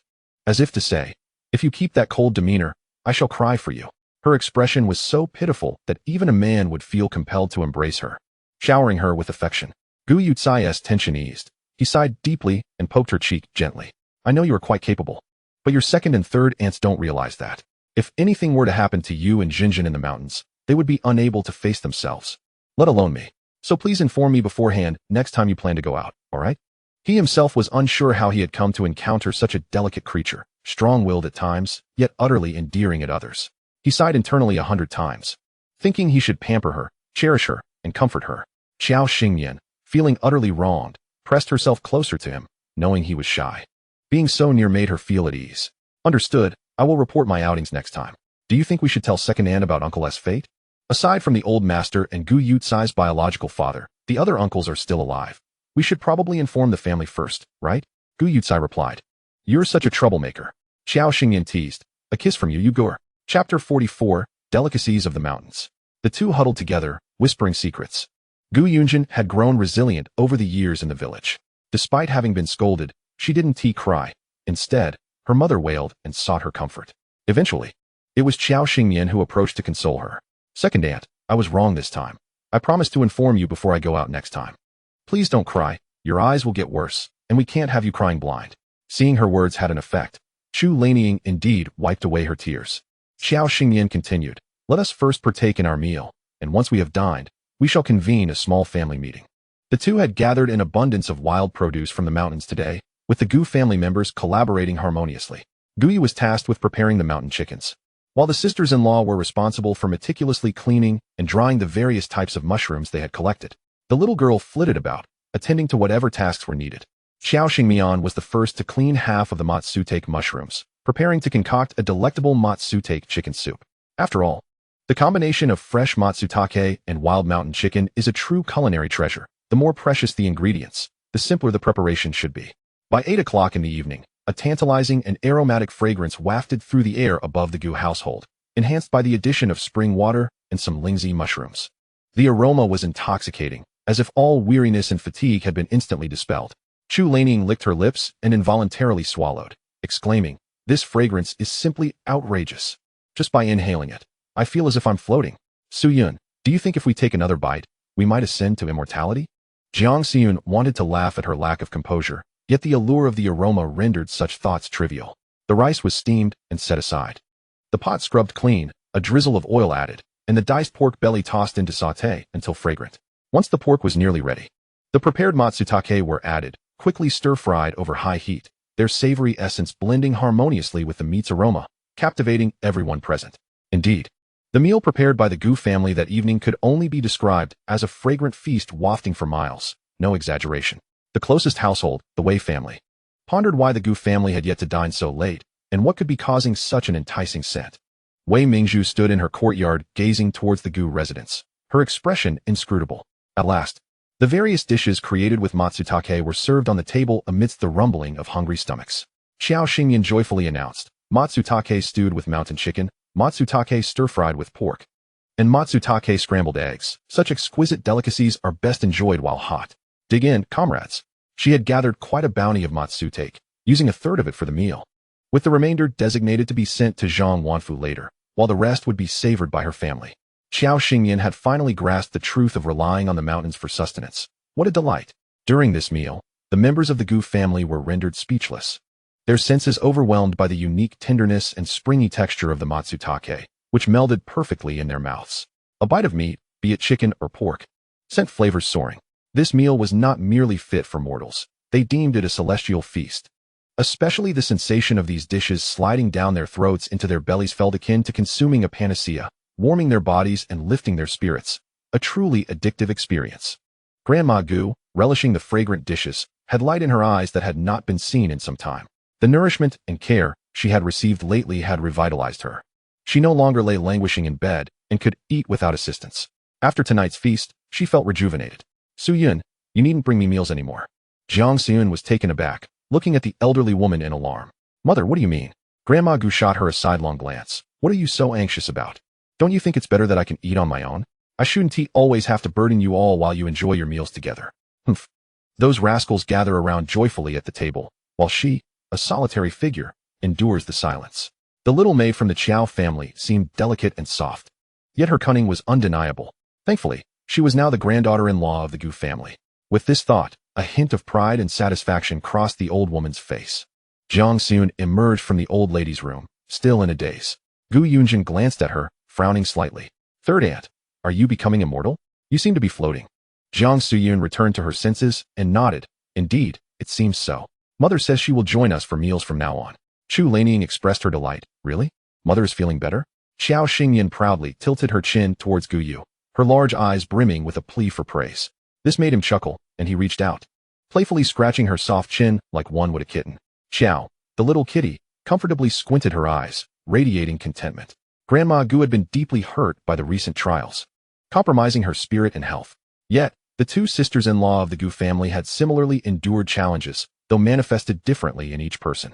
Nowadays, with rice served at every meal and daily meat, and with Xiao Xingyan occasionally adding a dose of nourishing elixir to their water, recovery seemed inevitable. Moreover, with Gu Yu preparing to travel far, it was imperative that the entire family regained their strength to avoid any lingering worries. As everyone reveled in this newfound joy, Gu Yu's revelation struck like a thunderclap, jolting them back to reality. What? Second brother is still alive? He truly lives? Chu Lanying felt her entire world spiral into chaos. Unable to comprehend the magnitude of this news, her lips repeated in disbelief, second brother is alive, unsure if she was expressing skepticism or harboring hope. Second aunt. When our Gu family faced one calamity after another, no one ever suspected there was something amiss regarding second uncle's situation. It was only after Xingyan analyzed the circumstances that we realized there was more to the story. Years ago, the Gu family was falsely accused of treason, and fabricated evidence was used to condemn them to disgrace. Seeking help yielded no results, as if we had never known them. When Gu Yu's father returned, he encountered a maritime disaster and perished at sea, while his mother seized the opportunity to divorce him, severing all ties with the Gu family. The elder grandfather, unable to bear the shock, passed away shortly after returning to his hometown. The second son of the Gu family, stationed at the border, faced relentless oppression and ultimately fell in battle during a border conflict. The third uncle was sent to construct a reservoir, where a riot ensued. Claiming many lives, he was among them. Subsequently, the responsibility for the entire family fell upon Gu Xiaoshu, who risked venturing into the mountains to procure food for them, but never returned. As Gu Yu matured, he gradually bore the weight of his family's legacy. Was life harsh?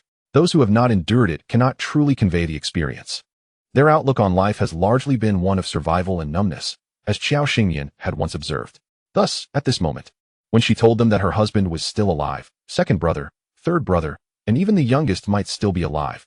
They found themselves at a loss for words. Jiang Xiyun trembled uncontrollably, her hands tightly clasped together as she forced herself to take several deep breaths. So, you plan to search for second brother in the southern province?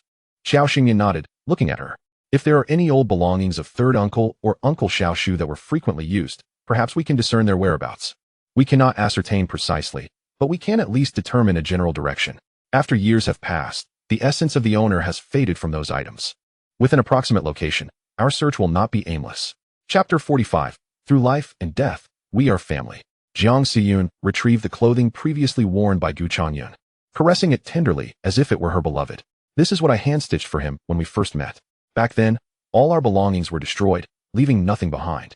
I had intended to keep this as a memento, to be buried with me when my time comes. I never anticipated it would become a thread of hope in our search for him. Xingyan, do you think it can still be used? Xiao Xingyan nodded and stepped into the inner room.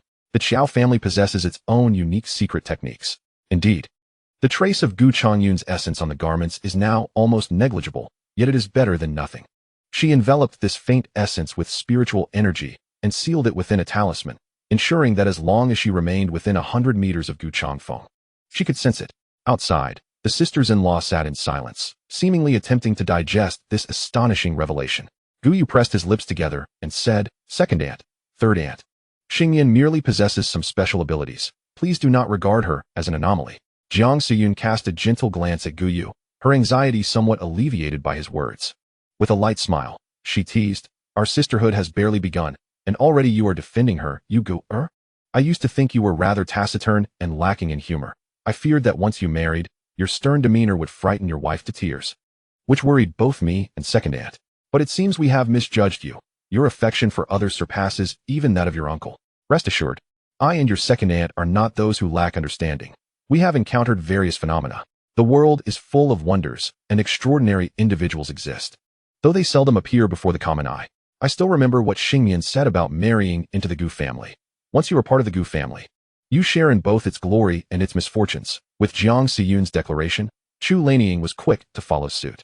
I, Chu Lanying, am not ungrateful. Let us not forget how Qiao Girl healed our family's ailments, nor her unwavering loyalty to the Gu family and to you Gu'er. As an aunt, I find no fault in her. I may speak bluntly, but the truth remains. We are family, bound by life and death, and we shall not indulge in pretenses. Though both ladies hailed from scholarly families, their temperaments were strikingly different. Jiang Xiyun was gentle and composed, wise and perceptive, while Chu Lanying was bold, straightforward, and vivacious. Over the years of their companionship, they had never quarreled over trivial matters, unlike other sisters-in-law. The Gu family's values remained steadfast. From the inner chamber, Xiao Xingmian overheard their conversation, her heart warmed and uplifted. This sense of belonging to a family was something she cherished deeply. Because they were family, she desired to provide them with the best. Gu Yu caught a glimpse of someone hiding behind the door, stifling laughter, and his expression softened. Suddenly, a shadow enveloped her, and a deep, amused voice came from above. "Are you that happy?" Xiao Xingmian looked up at him, her eyes sparkling. She playfully poked at the buttons of his shirt with her delicate fingers and gently bumped her forehead against his chest, grinning. "Yes, I'm utterly delighted." With the tracking device in hand, Xiao Xingmian, utilizing the birth charts of the three individuals, deduced their approximate locations. To her surprise, both Gu Changfeng and Gu Changyun were in the neighboring southern province, although the location of her uncle, Gu Changqing, appeared to be problematic. Gu Yu lowered his gaze and said, "Let us first seek out the second and third uncles. We shall discuss the situation of the younger uncle later. I will inform Grandma about this matter when I leave." Gu Grandma, who had been leaning against the wall just a partition away, silently listened to their plans before slowly making her way to the bed.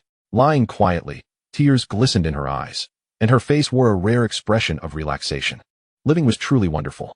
After the family meeting concluded, Xiao Xingmian prepared some matsutake and wild mushrooms for Zhang Wanfu, while Gu Yu took along the remaining mountain chicken.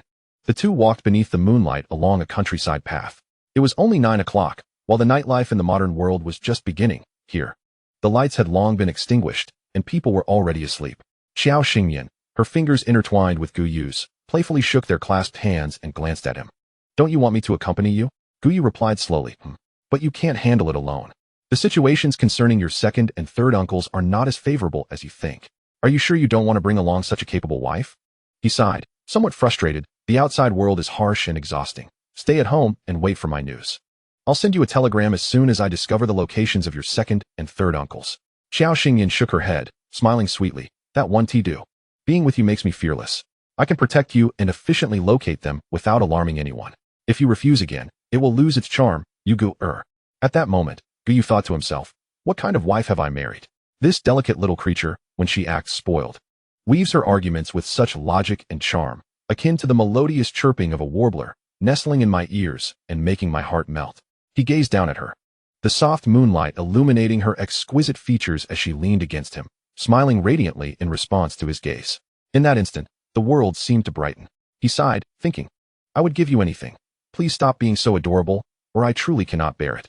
With Guyu's tacit approval, Xiao Xingyan was in high spirits, humming an unfamiliar tune as they merrily approached Zhang Wanfu's courtyard. Knock, knock, knock. Who is it, knocking at this hour? Uncle, it's me and you Gu-er.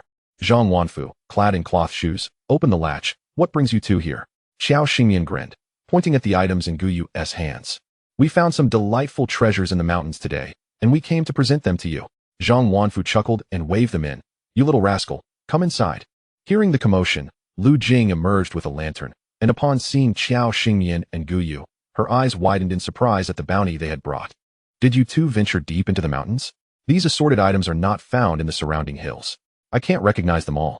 But I do know that es Matsutake, and that wild chicken, ordinary folks can't catch such a thing. Guyu handed the items to Zhang Wanfu, replying, we were lucky. Zhang Wanfu glanced at the pair, cautioning, you two should be careful. The beasts in the mountains are ferocious. This time, perhaps you were fortunate, but it may not be the same next time. If anything were to happen, who would take responsibility? Xiao Xingyan held Guyu's hand and nodded earnestly at Zhang Wanfu. Uncle understood. We will be more careful next time. Zhang Wanfu retorted, I want you to learn not to do it again, not just to be careful next time. Why must you be so infuriating? Before Zhang Wanfu could blow up, Xiao Xingyan took the initiative. Uncle, may I and Guyu request a leave of absence and ask you for a letter of introduction? Zhang Wanfu eyed her suspiciously, his heart racing. What do you intend to do? Xiao Xingyan replied without hesitation, before my father passed. He asked me to check on his comrades in the neighboring southern province when I had the time. If it weren't for his comrades, my father wouldn't have returned. So I thought, now that I've finished my busy days, it would be nice to let you go accompany me. Father, I'm sorry. Even in death, I must trouble you to cover for me. I'll be sure to visit your grave and light some incense.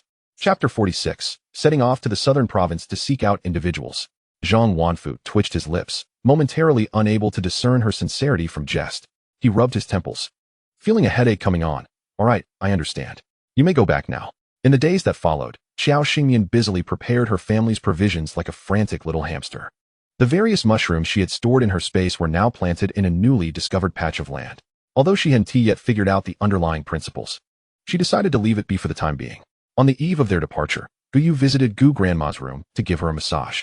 Grandma, Xingyan and I will be going out for a while. Her father had previously entrusted her to check on his comrades, so we may be delayed for some time. Grandma Gu lifted her eyelids to glance at him, giving a soft huff. I understand. Take good care of yourself and that girl outside. She seems like quite a delicate flower, so keep an eye on her. Guyu sighed inwardly, realizing that even his grandmother had been swayed. After a brief massage, Grandma Gu called for a halt. Go fetch that girl. It was the first time Xiao Xingyan found herself alone with Grandma Gu. Grandma, what do you need me for? Grandma Gu cast a fleeting glance her way. Is it not permissible to seek you out for no reason? Xiao Xingyan mused to herself. Such an air of a seasoned matriarch from a palace intrigue drama. Before she could respond, Grandma Gu tossed her a small key from beside her pillow. Noticing Xiao Xingyan's dazed expression, she retorted sharply. This key represents all that belongs to the Gu family. 50 meters east of the old master's tomb at the foot of the mountain. It's all yours to manage as you see fit. Xiao Xingyan clutched the small key, feeling a surge of anxiety and trembling hands. Grandma, perhaps you should keep this. Our family is not lacking anything at the moment. Grandma Gu frowned. You are the eldest daughter-in-law of the Gu family. Take it without further ado. Stop dawdling and go.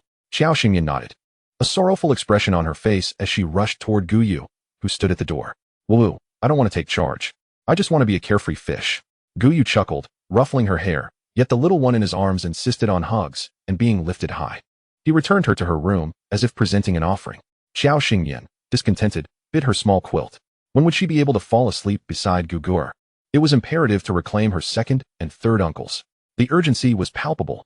Thus, when Xiao Xingyan and Guyu had arranged matters at home and set off for the southern province with their introduction letter, They found themselves in the county leadership's office. Zhou Haiyun raised an eyebrow at Su Jigang's application.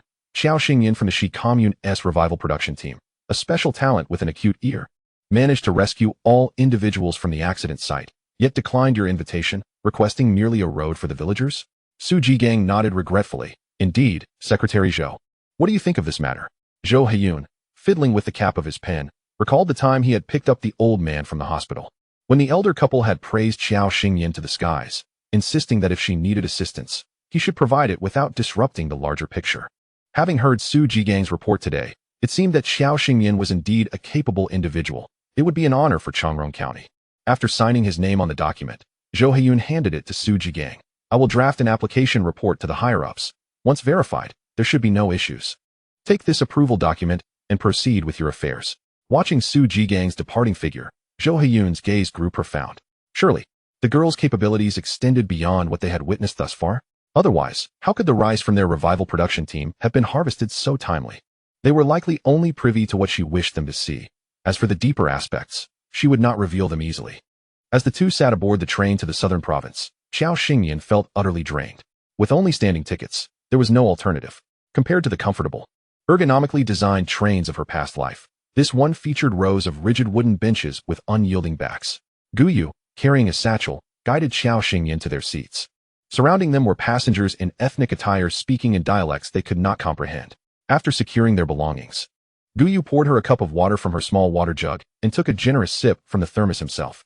They had departed early and had yet to eat anything, their stomachs now growling in protest. Gugu, I want to eat mushroom meat sauce pancakes, Xiao Xingyin said, her delicate brows furrowing.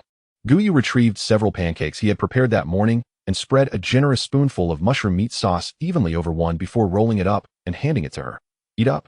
And remember to drink water. A young man seated nearby, drawn by the aroma, swallowed hard and noticed Guyu attending to her with an almost ceremonial reverence. Brother, is that your matsutake meat sauce? He inquired. Xiao Xingyin had thought they were discreet enough not to mention the matsutake, yet someone had still recognized it. You have quite a keen nose. The young man, seeing their expressions, smirked. Not everyone can detect it. Mainly, our southern province is rich in mountains and wild mushrooms.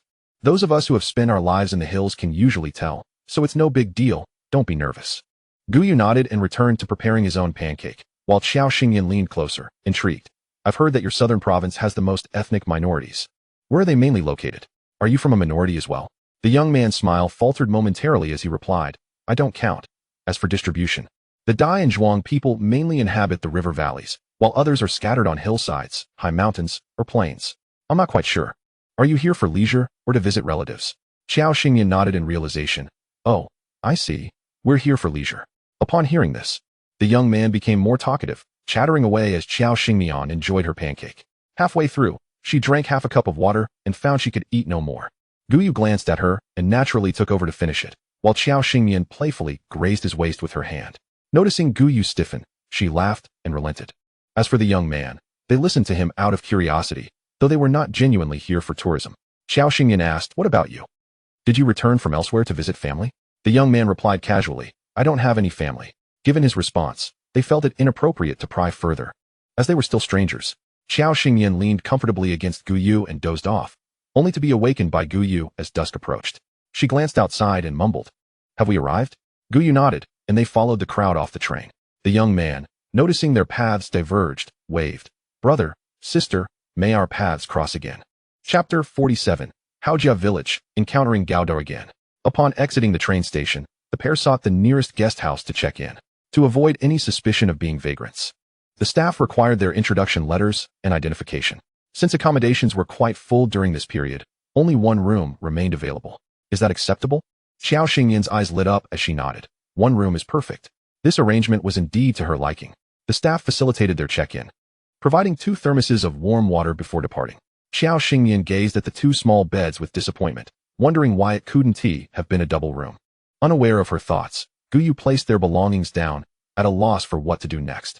In the confined space, their breathing was nearly audible. Feeling a bit warm, Guyu slowly averted his gaze. After such a long train ride, we should rest early.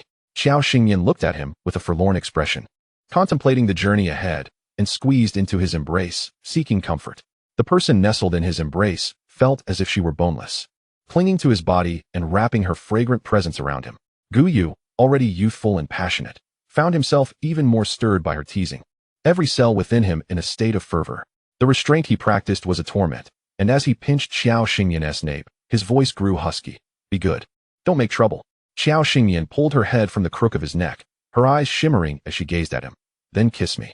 Gu Yu lowered his gaze, scrutinizing the delicate and vivid features beneath his eyelids, his attention drawn to her soft, moist lips. Her lips were both beautifully shaped and colored, particularly the exquisite little pearl of her Cupid's bow, which tempted one to bestow a tender kiss upon them. Gu Yu closed his eyes momentarily and, lifting the petite figure in his arms, tossed her onto the bed. Just as Xiao Xingmian's face flushed with excitement, believing something significant was about to occur. A blanket enveloped her entirely, with Gu Yu pressing down on either side. She squirmed beneath the weight, feeling utterly pinned, and pouted in grievance. You don't love me anymore, do you? You want to even kiss me? Poor little cabbage, nobody loves me. Xiao Xingyan blinked her large, expressive eyes at the man whose mouth hovered over hers. Just as she was about to initiate an impassioned French kiss, Gu Yu retreated with utmost seriousness. Was this the end before it even began? Gu Yu felt as if he were placed in a steamer, heat surging through him, his ears burning crimson. His voice came out hoarse and faint. A kiss is a kiss. Now let us sleep. With that, he lay on the other bed, closing his eyes as if in a state of death. Xiao Xingyan thought to herself, where's my knife? You call that a kiss? You dog of a man. Teasing and then running away? Initially, she believed she would be too angry to sleep. Yet, the reality of having Gu Yu, the towering ginseng, beside her lulled her into a comfortable slumber within minutes. Meanwhile, Gu Yu suffered through the night, taking until the early hours to calm his racing heart. He turned to glance at the sleeping Xiao Xingyan, finding her slumbering form surprisingly adorable. Hesitantly, he crouched at her bedside, leaning closer to peck her lips lightly. Like a thief, he blushed and dashed back to his own bed, contentedly closing his eyes to sleep. When Xiao Xingyan awoke naturally, she found the bed beside her empty. Sitting up in surprise, she had just changed her clothes and was preparing to leave when the door swung open. Gu Yu entered, carrying a tray. I borrowed the kitchen from the guest house to re-steam the pancakes we didn't finish yesterday. Come eat. Xiao Xingyan felt as if she were suffering through the ordeal of breakfast, a task she loathed. She was accustomed to sleeping until noon, merging breakfast and lunch into one meal. As for dinner, she would eat only when her body signaled hunger. Thus, to others, she resembled a cat with a finicky appetite. Oh no, even cats seemed to eat more than she did. Seeing her struggle through breakfast as if it were poison, Gu Yu furrowed his brow, thinking she perhaps disliked leftovers. Just eat a little, we can have something better later. Before heading out, Xiao Xingyan informed Gu Yu of the amount of money she had left and mentioned that if it were insufficient, she could exchange more upon reaching the southern province. Gu Yu urged her to take the box of gold for emergencies. As for the key given by the old lady, she initially intended to return it to Gu Yu, but he declined, acting as if it were her rightful possession. After finishing breakfast, the two tidied up and set off towards Jinyan County, where Gu Yu's third uncle resided, though the exact location would only be revealed upon arrival. The southern province was relatively underdeveloped, and after several hours of travel, they reached Jinyan County, needing to take an ox cart to Haojia village. On the cart, apart from the two of them, there were several women who noticed they were not locals. One elder woman, wearing a headscarf, patted Xiao Xingyan's arm and offered her 2 sweet melons. You're not from around here, are you? Xiao Xingyan smiled politely, declining the elder's gift. We come from the neighboring Shuzhou to visit family. Several women on the cart turned their heads away, disdain evident in their eyes. In recent times, many villages had suffered calamities, and countless people were seeking refuge with relatives. Those who came to mooch like them had become a common sight, with every household under pressure, who had surplus food to spare for others. Moreover, judging by their well-dressed appearances, it seemed they had likely sold their old grain before the harvest, leaving them with nothing to eat, prompting this visit to relatives. The elder woman sighed deeply, choosing to remain silent. An uncomfortable tension settled in the cart. Xiao Xingmian paid no heed to their thoughts. After all, who cared what others thought? We arrived at Haojia village. The passengers hurriedly disembarked, all heading in one direction, while the two of them remained behind. Gu Yu turned to Xiao Xingyan. Which way? Xiao Xingyan raised her hand, frowning as she pointed, southwest, 10 miles. The cart driver, seeing them head towards Chuyang village, shook his head and departed with a sigh. Chuyang production team. You little rascal, back to steal my corn again? Do you believe I want to thrash you? Hey, Aunt Shu, I didn't steal anything. I only left a basket of mushrooms at your doorstep. Don't say such harsh things. Bah, I wouldn't care for your measly mushrooms. Get lost. Next time, I'll break your legs. Gao whistled and dashed away with his long, lanky legs. As he passed by Qiao Xingmian and Gu Yu, he initially thought he was mistaken, abruptly stopping and kicking up a cloud of dust. He spat a couple of times, then turned back. Hey, brother, what a coincidence. What brings you to Haojia village? They had just parted ways at the train station yesterday, and now they met again. Even Xiao Xingmian found it impossible to explain this strange twist of fate. Smiling, she replied, yes, we thought since we were here, we might as well visit family. Didn't he expect to run into you? Gao scrutinized them while munching on an ear of corn. What are your relatives' names? There's no one in this team I don't know. I can take you there. It's better than wandering around aimlessly. Gu Yu stepped forward. Speaking coolly, no need. He then took Qiao Xingyan's hand and walked ahead. Gao watched their retreating figures, scratching his nose, lost in thought. Qiao Xingyan flicked her whip playfully. I heard you try to steal a kiss from me last night. Gu Yu knelt before her, his ears flushed crimson. His little ears drooping. No, I didn't steal a kiss. It was all above board. Chapter 48. Searching for Uncle San in the pit. The two leaned against the mountainside, avoiding the crowd, all the while observing the talisman in their hands for any signs of reaction. Qiao Xingyan furrowed her brow. This shouldn't be. They had circled the Chaoyang team without any response. However, the location she calculated was indeed here. Could it be that she too had miscalculated? Gu Yu tucked a stray strand of hair behind her ear and spoke slowly. No need to rush. Since it's not here, let us expand our search area. What are you looking for? I can help. Qiao Xingyan clasped her hands behind her back. But Gu Yu swiftly pulled her out, his tone heavy. Why did you come? Gao patted Gu Yu's hand, gripping his arm, yelping. Ouch, that hurts. Brother, be gentler. He cast a fleeting glance at Gu Yu's long, slender hands, pursed his lips, and muttered softly. He looks so thin, yet possesses such strength. He nearly incapacitated me. Qiao Xingyan replied coolly. What? Gao, startled, chuckled awkwardly. No, it's nothing. I was just watching you too, and instead of heading back, you decided to scamper down to the foot of the mountain. Aren't you concerned for your safety? So I came along. He continued. Let me tell you. Lately our team has been hearing strange noises emanating from the mountains behind us. Sometimes close, sometimes distant, sometimes present, sometimes absent. It gives everyone an eerie feeling that something might be lurking inside. Upon hearing this, Qiao Xingyan's eyes brightened. Indeed, she had been too focused earlier. Uncle Gu is a person, not an object. He would certainly move. Combining what Gao had just mentioned, she began to form a vague suspicion in her mind. Gao, if I give you some money, could you procure a few items for me quickly? Gao looked at her, puzzled, seemingly questioning the purpose of these items. Qiao Xingyan, slightly impatient, furrowed her brows. Can you manage to get them?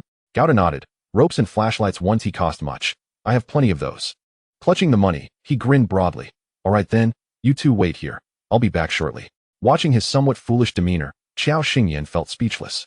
If only she had those items in her space, she wouldn't need to send him on a wild goose chase. Once he left, Gu Yu finally spoke. Do you have any leads on Uncle? Leaning against him, Qiao Xingyan shared her suspicion. I suspect Uncle is underground. As for the reason, we will find out soon enough. However, she refrained from mentioning what might be down there. Gu Yu was not foolish.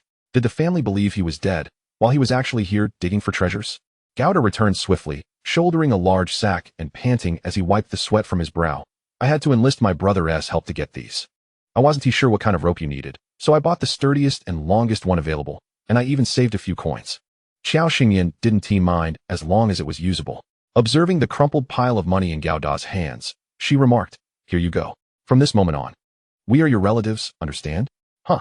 Gao stared blankly at the two. What do you mean? You didn't come here to find relatives, so what are you doing? With ropes and flashlights, were they planning a picnic in the wilderness? Qiao Xingyan shot him a glance that carried an undertone of intimidation. If you wish to know, come with us. The trio traversed mountains and valleys until the sun dipped below the horizon. Qiao Xingyan gazed at the spells in her palm, which flickered in the dim light, and smiled at Gu Yu. Uncle is indeed here. Gao trailed behind them like an aide, burdened with the sack, feeling as though he had unwittingly boarded a pirate ship. Can you tell me what exactly you are searching for? Qiao Xingyan, wielding a stick to clear the underbrush as she walked, replied without looking back. We are looking for someone. There were several exploratory pits nearby, so the main cave must surely be in close proximity. Is someone buried down there? Gao's morbid thought startled him, but just then, Qiao Xingyan exclaimed, found it. Gu, come look. Gao hesitated, reluctant to approach for fear of encountering a gruesome scene. Gao, why are you dawdling? This is a thief's excavation? Qiao Xingyan turned to him. How do you know? Gao pursed his lips, hesitating for a moment before replying. A couple of years ago, while digging, our team unearthed several coffins. The captain reported it, and the higher-ups even sent a vehicle to remove them. The entire Haojia village was aware of it, and many came to gawk. Later, Wang Xiezi and our team claimed he had calculated that those coffins shouldn't be moved, otherwise, 5 people would die each year. You know how it was back then, someone reported Wang, and he got a good talking to. After the coffins were removed, Wang's prediction came true, and soon enough. For people from our team had indeed died one after another. Everyone was terrified, fearing they would be next. And many even sought out the captain and the secretary to find a master to look into it. But after being reprimanded, they turned to Wang, hoping he could find a way to break the curse. Wang shook his head repeatedly, saying he couldn't, but that in 3 years, someone would naturally break the situation. Eventually, everything he said came to pass, including his own demise. The team was so frightened that many sought to leave the Chaoyang team to avoid death. Yet, the fated still perished, each in their own manner. This year marks the 3rd year. Gauda paused, gesturing towards the excavation before them. After that incident, I don't know how, but it attracted some grave robbers. I stumbled upon them while collecting firewood in the mountains. They paid me to keep quiet, or my life would be at stake. If it weren't for you two dragging me along, I wouldn't have accidentally spilled the beans. Qiao Xingyan twitched her lips. It was her first time hearing someone refer to grave robbers as grave diggers. The term was a bit crude, but quite straightforward. She eyed Gauda, stroking her chin. Do you still remember the arrangement of those coffins? Gauda scratched his head, unsure of how to describe it, and began sketching with a twig on the ground, outlining the general positions of the 5 coffins from years ago. It was roughly like this. Qiao Xingyan let out a soft sigh. Sometimes, one must indeed believe in fate. She declared, let us go. A trip down there will naturally reveal everything. Gauda looked at her in confusion, but she offered him not a single glance. As Guyu secured the rope to a sturdy tree, he stammered, wait, are we really going down there? Qiao Xingyan lazily glanced at him. Not in the mood for idle chatter. With a firm pat on his back, she pulled Guyu along, securing the rope around him before leaping into the cave. Lacking experience with descending into caves, Gauda tugged on the rope and landed with a thud. Fortunately, the pit was not too deep. Glancing at the 2 grasshoppers on the rope, oh no, the celestial couple. He silently rubbed his backside, feeling deprived of rights, voice, and freedom, and even treated differently. He felt so aggrieved, yet he dared not voice it. Chapter 49, The Moving Blood Bank, Gu Chanyan. Qiao Xingyan led the way, holding Gu Yu's hand. The spell in her palm glimmered faintly in the dark environment. Thankfully, Uncle was within our reach.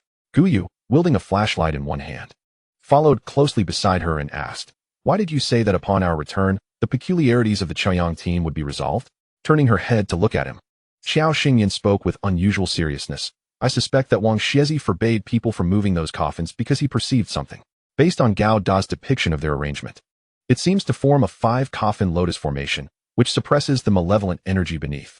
Once the coffins were removed, the malevolent energy went unrestrained, leading to the demise of the first person to disturb it, followed by those with weaker fates. To resolve this situation, we must address the root cause, breaking the curse. Right now, I am not concerned about anything else but Uncle's condition. Hearing his little wife speak on such matters for the first time, Guyu found it quite intriguing. To him, it felt like stepping into a completely new and fantastical world. In this world, she gazes down upon everything like an exalted monarch. If Qiao Xingyan were to fathom his thoughts, she would undoubtedly burst into laughter at his flights of fancy. Yet, despite this reality, she finds herself increasingly enamored with the simplicity of her mundane rural life. Alas, it is the comfort of such a life that corrodes one's resolve. Meanwhile, below, a group of individuals scurries about like frightened rodents. The leader, a man, retrieves a probing tool and, with a swift toss, propels himself towards the passageway above. Once everyone has ascended, he finally exhales a sigh of relief and surveys his surroundings. Hurry, get up here. We've stirred a hornet's nest. Where's Gu-san? Where has Gu Laosan gone? Boss, Gu Laosan is being carried by Gotzi. Chen Laoda, his expression momentarily frozen, bellows in frustration. Who the hell allowed you to entrust Gu Laosan to Gotzi? That brute has strength, but no wit. The man, chastised, stands helplessly as he watches the dark swarm of insects hot on Gotzi's heels, urgently shouting, Gotzi, this way, where are you running off to? Gotzi, blood drained from his face, struggles to comprehend that he has taken a wrong turn again, his face contorted in despair as he doesn't know what to do. Hearing someone call him, he gathers his strength and sprints towards Chen Laoda's direction, carrying Gu Changyun on his back. Gu Changyun, with pale lips slightly parted, implores in a voice tinged with desperation, put me down, and you might just survive. Gotzi, ignoring the sweat stinging his eyes, rasps, I can't do that. If I let you go, Chen Laoda will surely berate me and refuse to pay me. After all this hard work, how am I supposed to go home and marry a wife without any pay? Gu Chongyun continues, I can sense your struggle. Look. The insects are nearly biting at your heels. Dying together wouldn't be so bad. As Gotzi runs, he glances down at the corpses beneath his feet. His eyes widening in fear, inadvertently loosening his grip. Gu Chongyun slumps like a sack on his back. At this moment, Gotzi has no time to adjust his hold. As they approach the others, Gu Chongyun suddenly writhes and falls off his back. You. Gu Chongyun collapses amidst the tide of corpses, offering a weak smile. You see. Even after losing so much blood to you, these insects still fear me. You, however, do not instill the same fear. Chen Laoda and the others watch the pair surrounded by the corpses, pounding their chests in despair. Let us get out of here. These damned creatures can smell human flesh like dogs scenting a bone. After Chen Laoda leads the others away, Gu Chongyun turns to Gotzi, who is writhing on the ground, and bites his finger, letting a few drops of blood fall onto him, causing the tide of corpses to recede. He leans against the stone wall, gasping for breath. His head spinning, wishing fervently for death. Yet he cannot, for his Su Yun is still waiting for him. The pain from his bitten tongue brings him back to his senses. TSK, you truly are heartless. Aren't you afraid of biting your tongue off? Gu Chongyun raises his eyes to the newcomer, Shuesan, and accuses, you did this on purpose, didn't you? Shuesan squats down, non-committal to Gu Chongyun's words. TSK. Only Shi Huai would regard others as mere pawns. Perhaps he has indeed exhausted his talent, seeking out such unremarkable individuals. If it weren't for you bleeding all over, serving as a mobile talisman, how could this nameless character have made any headway in these years? Now that you've been cast aside, wouldn't it be better to join us and at least regain some strength? Gu Chongyun peers at him through the strands of hair falling over his forehead, suddenly grinning. Bah, you're all a bunch of hypocritical scoundrels. Get lost. Shuesan wipes the spit from his face, grabbing Gu Chongyun by the collar. His eyes filled with malice as he states, in your pitiful state, did you truly think I was seeking your counsel? With that, he hoists Gu Chongyun onto his shoulder, kicking Gotzi aside as he departs. Xiao Xingyan observes the talisman in her hand, its reactions growing increasingly pronounced. A smile creeping on her lips as she glances at Guyu. We should be able to locate Uncle Sin soon. Guyu's face radiates joy. But just as he opens his mouth to speak, a rustling sound emanates from behind. He furrows his brow and grips Xiao Xingyan's arm. Something's amiss. What is happening? Why aren't we moving? Xiao Xingyan turns, gazing towards the corner behind them, her tone turning icy. There's something there. Gao, with a foolish expression, asks. What is it? It's a corpse. Guyu, take Gao and leave first. Stepping forward, Xiao Xingyan pushes the two back and begins to form hand seals. Guyu looks deeply at Xiao Xingyan, his fists clenched tightly, hesitantly speaking, be careful. He turns and drags Gao into a frantic sprint. Gao, still bewildered, is pulled along at breakneck speed, struggling to catch his breath. When Guyu finally halts, Gao collapses to the ground, gasping for air. Wait, bro, what was that? Why did we run? Are you abandoning your wife? Guyu bends over, hands on his knees, sweat pouring down his forehead. Leaving is the best way to avoid being a burden. Gao, confused, suddenly trembles. Bro, look behind you. Hearing this, Guyu frowns, following Gao's pointing finger. There, he sees a figure with tattered clothing, surrounded by several corpses. He leans in to check for breathing, still alive. Likely due to excessive blood loss. Gao leans closer, observing the multiple wounds. What do we do? Guyu searches the man's pockets, finding only a handkerchief, which he tears to staunch the bleeding. Don't move. Both turn at the sound. Guyu's eyes lighting up. Are you alright? Xiao Xingyan nods. Don't worry. I told you I'm very capable. She then crouches before Gotzi, dipping her fingers into the blood on him. He bears Uncle San's blood. She pulls out a Peiyuan pill from her pocket, a large hand appearing before her. Let me. Xiao Xingyan retorts. What is this possessiveness? Gu dog wags its tail. My wife can only be touched by me. Dog. Man. Chapter 50. To rescue Uncle San. Hey, you're awake. That medicine of yours works wonders. Do you have any more? Xiao Xingyan, ignoring Gao, turns directly to Gotzi, asking, do you know Gu Chongyun? Where is he? Gotzi stares blankly at the beautiful girl before him. Who is Gu Chongyun? The two frown, and Gao slaps Gotzi's thigh. You big fool. Gu Chongyun is their Uncle San. Have you seen him? Upon hearing this, Gotzi's face brightens with realization. Oh, you're looking for Gu Laosan? Where is he? He was just here. The two share a moment of exasperation. Xiao Xingyan pulls Guyu to leave. Gao rushes to catch up. Wait for us. What about this big fool? Xiao Xingyan pauses, glancing at him. Either you take him with us, or you both stay here and wait to be devoured by the insects. Having taken Xiao Xingyan's pill, Gotzi begins to regain his strength. All right, let us go together. Meanwhile, on another front, Chen Laodao and Shuesan's groups collide within the same tomb chamber. Oh, aren't these Shi Huai's little minions? What a coincidence. Big Brother Chun, upon seeing Shuai-san with Gu Chongyun, shouted angrily, Shuai-san, don't be so smug. Return Gu Chongyun to us. Shuai-san twirled a small dagger in his hand, wearing a fierce expression akin to a desperate outlaw, disdainfully glancing at Chun and his group. Return him to you? What audacity! It was you who fled at the first opportunity. I found Gu Lao-san, so naturally he belongs to me. It's ridiculous how you brought Gu Lao-san here to pick up scraps from others. I'll be taking him away.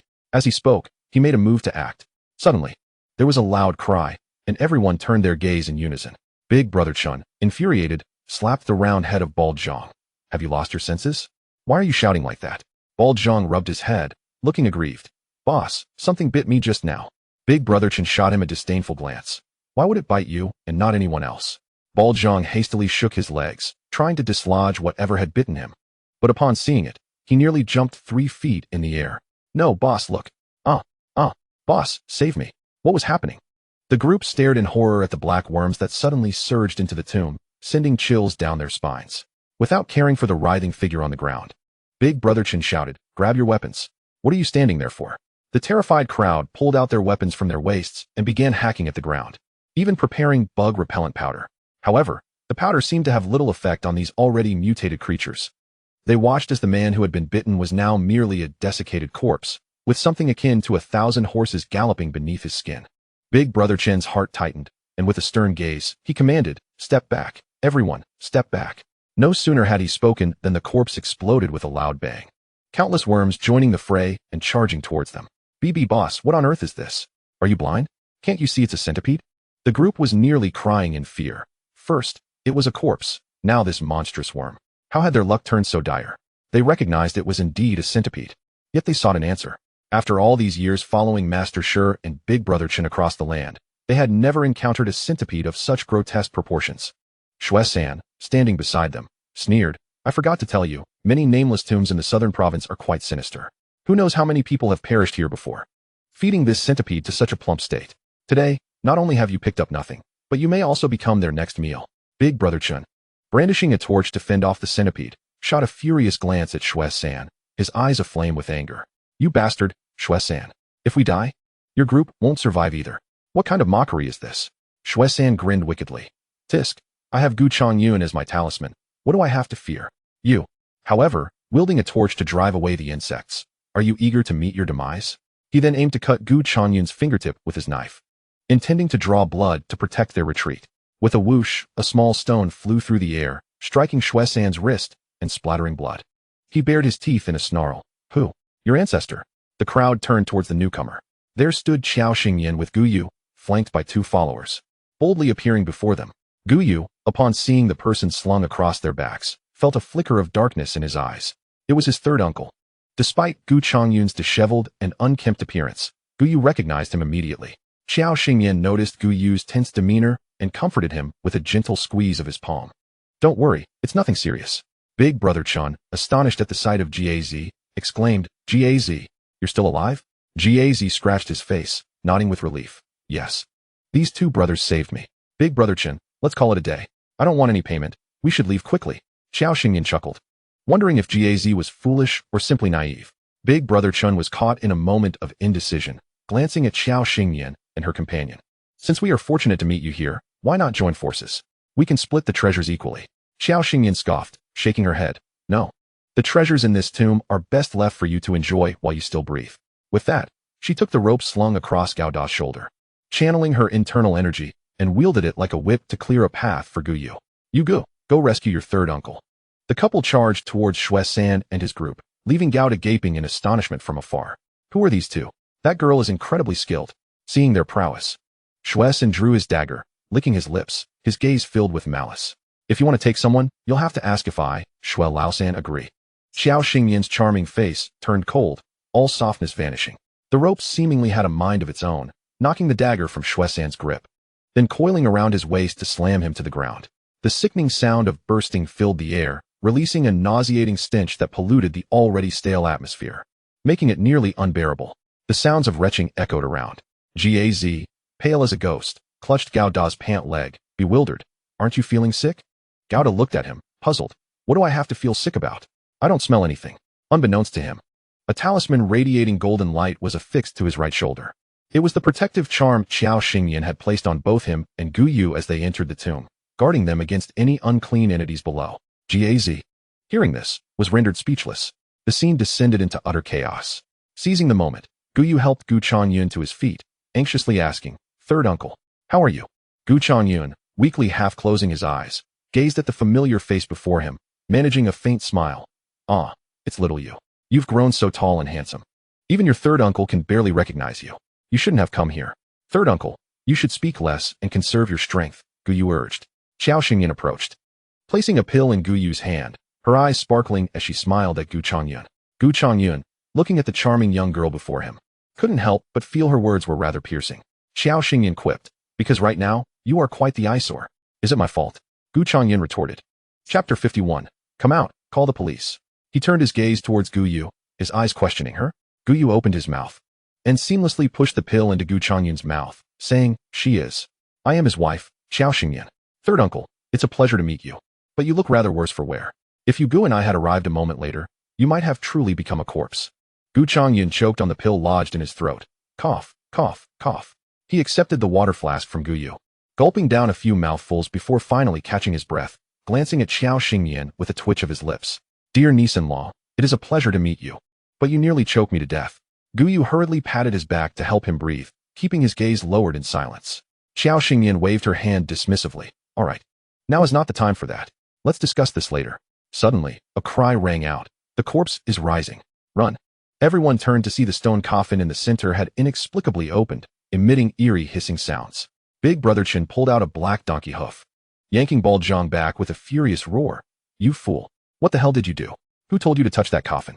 Bald Zhang, with tears streaming down his face, stammered, "I didn't mean to. We were halfway through opening the coffin." He had intended to snatch a few items and flee. But just as he extended his arm inside, he was taken aback to see the corpse's eyes snap open. In a state of panic, Big Brother Chen urgently called out, "Hurry and help." The others, quick on their feet, swiftly secured the corpse-binding ropes to the stone coffin to prevent the corpse from springing forth and causing harm.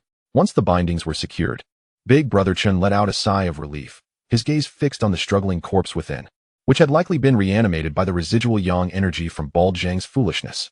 Infuriated, he smacked Bald Zhang on the head, reprimanding, "If you ever pull such a stupid stunt again, get lost." Bald Zhang hung his head dejectedly, staring at his toes. "Hey, boss, those creepy centipedes are gone." Qiao Xingyan let out a cold laugh. "Of course they're gone. The most formidable entity down here is right behind you." Even the centipedes had no choice but to retreat. "You fools think this is the main burial chamber, but in reality, it's merely a corpse-rearing room set up by the tomb owner to thwart grave robbers. You're dealing with a corpse-rearing coffin, and you think a black donkey's hoof and a flimsy rope can restrain this monstrous corpse?" Her words sent a ripple of alarm through the group. Gu Chanyun, supported by Gu Yu, regarded Qiao Xingyan with a mix of curiosity and intrigue. What was the background of this daughter-in-law of his? He had certainly missed a lot over the years. Suddenly, a series of loud thuds reverberated through the tense atmosphere. The corpse-binding ropes, which had been secured around the stone coffin, were all torn apart, and a figure enveloped in dense black mist lunged towards them. Before anyone could react, the monstrous corpse was upon Bald Zhang, ready to extract his heart. Big Brother Chen's eyes widened in horror. Old Zhang, Bald Zhang, blood gushing from his mouth, locked his gaze on Big Brother Chen, exclaiming, I'll fight you to the death." Big Brother Chen swung his entrenching tool at the corpse, the clang of metal echoing like a hammer striking iron. The monstrous corpse tilted its head, baring its fangs, and letting out a furious roar, preparing to retaliate. Qiao Xingyan stepped forward, positioning herself in front of Gu Yu and the others, her fingers weaving intricate gestures as a golden array materialized above her head. Heaven and earth, the profound origin of all energies, within the three realms and beyond. Only the Tao is supreme, invoking the power of the thunder god. A thunderous rumble erupted, shattering the darkness outside, awakening the nearby village of Haojia. With a deafening crack, a bolt of lightning struck a specific location on the mountainside behind the Chaoyang team. "What is happening?" someone exclaimed. "Could it be something ominous? What era are we in? Stop spouting nonsense. We'll check it out tomorrow when it's light."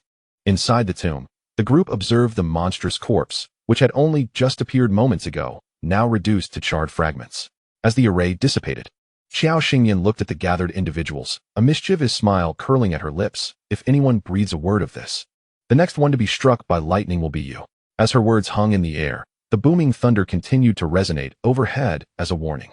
She watched as the others knelt in submission, swearing to silence, satisfied as she withdrew her gaze. Let us go. UG, third uncle, we shall proceed to the next phase. Once everyone had exited, a loud rumble echoed, and the burial chamber collapsed, sealing the entrance. Xiao Xingyan waved at the dazed Gouda. Go report to the police. Tell them we've caught some grave robbers. Big Brother Chun, Shuai-san, and the others were taken aback. Shuai-san shot a fearful yet reluctant glance at Xiao Xingyan. Are you playing us? Aren't you afraid we'll reveal your secrets? Xiao Xingyan turned back in surprise, her voice playfully teasing, oh? Why don't you give it a try? Shuai-san opened his mouth to shout in anger. No matter how he attempted to speak, the moment he uttered anything connected to her, it was as if a mute button had been pressed, rendering him incapable of expression. Even gestures with sticks were futile.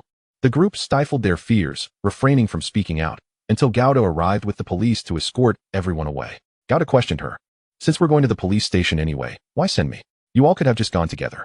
Xiao Xingyan, lazily leaning against Gu Yu, shot him a sidelong glance. Can you manage to keep an eye on so many people alone? Why should we exhaust ourselves when a vehicle is coming to fetch us? Gouda nodded, finding his logic irrefutable. Gu Chongyun silently assessed his daughter-in-law, and then discreetly averted his gaze, looking at Gu Yu with a puzzled expression, whispering, Where did you find your wife? She was introduced to me by someone, Gu Yu replied. Gu Chongyun felt a pang of discomfort. To marry someone he did not truly care for out of obligation was a pity for his little Yu. Now, however, he was willingly devoted. She was wonderful. An excellent cook, remarkably skilled, and adept at charming him. Gu Chongyun concluded, all right then, as long as you're happy. Yet, when he later returned home, he would come to realize a harsh truth. It wasn't he just his nephew who adored her. The entire family cherished and spoiled her. She was undoubtedly the beloved of the clan, their ancestral treasure. After completing their statements at the police station, the officers took note of their addresses. We are grateful to you for helping bring these rampant criminals to justice. Once we report to our superiors, commendations and rewards will be sent to your commune. Xiao Xingyan graciously acknowledged the officers' gratitude. The four of them were escorted back to the Choyang team under the watchful eyes of the police. Gouda lived alone and had no extra rooms, so it was of little consequence that it was already late into the night. Whether they slept or not was irrelevant. Gu Chongyun had already drifted off during the journey, and Gu Yu placed him on Gouda's bed, frowning as he observed him. Xiao Xingyan seized Gu Chongyun's wrist to check his pulse, her delicate brows knitting together. Something was amiss. Gu Yu, his voice hoarse, asked anxiously, what's wrong? Xiao Xingyan raised her hand, a layer of ethereal blue light enveloping it, scanning Gu Chongyun's body like a detector. Third uncle ISNT just suffering from blood loss. Something peculiar has been injected into his bloodstream. Currently, I can detect the essence of the nether flower, which typically thrives in extremely dark places. The rest is unclear. It could be some chemical or something else. They were unaware of what Gu Chongyun had endured and could only wait for him to awaken to find out. Chapter 52, a sweet chapter. After spending so much time underground, all they wished for now was a comfortable bath. Gouda, doesn't your home have a bathing area? Where do you usually wash up? Gouda blushed, stuttering, just in the little creek in the village. Xiao Xingyan quipped, how quaint. Reluctantly, she conjured a purification talisman. While it appeared clean, she felt it was still dirty without a proper wash. Gu Yu was indifferent, having grown accustomed to it. Upon returning, drenched and weary, he found Xiao Xingyan sitting in the courtyard, gazing at him with a hint of envy in her eyes. He quietly shifted his gaze away, moving beside her and pulling up a small stool to sit together. There were countless questions he wished to ask, yet the words eluded him. Xiao Xingyan tilted her head, looking at him playfully. Are you curious? Gu Yu met her starry-eyed gaze and suddenly felt overwhelmed by his curiosity. Yet, in that moment, the tide of anxiousness that had nearly engulfed him strangely calmed. It seems that as long as she is present, everything else pales in significance.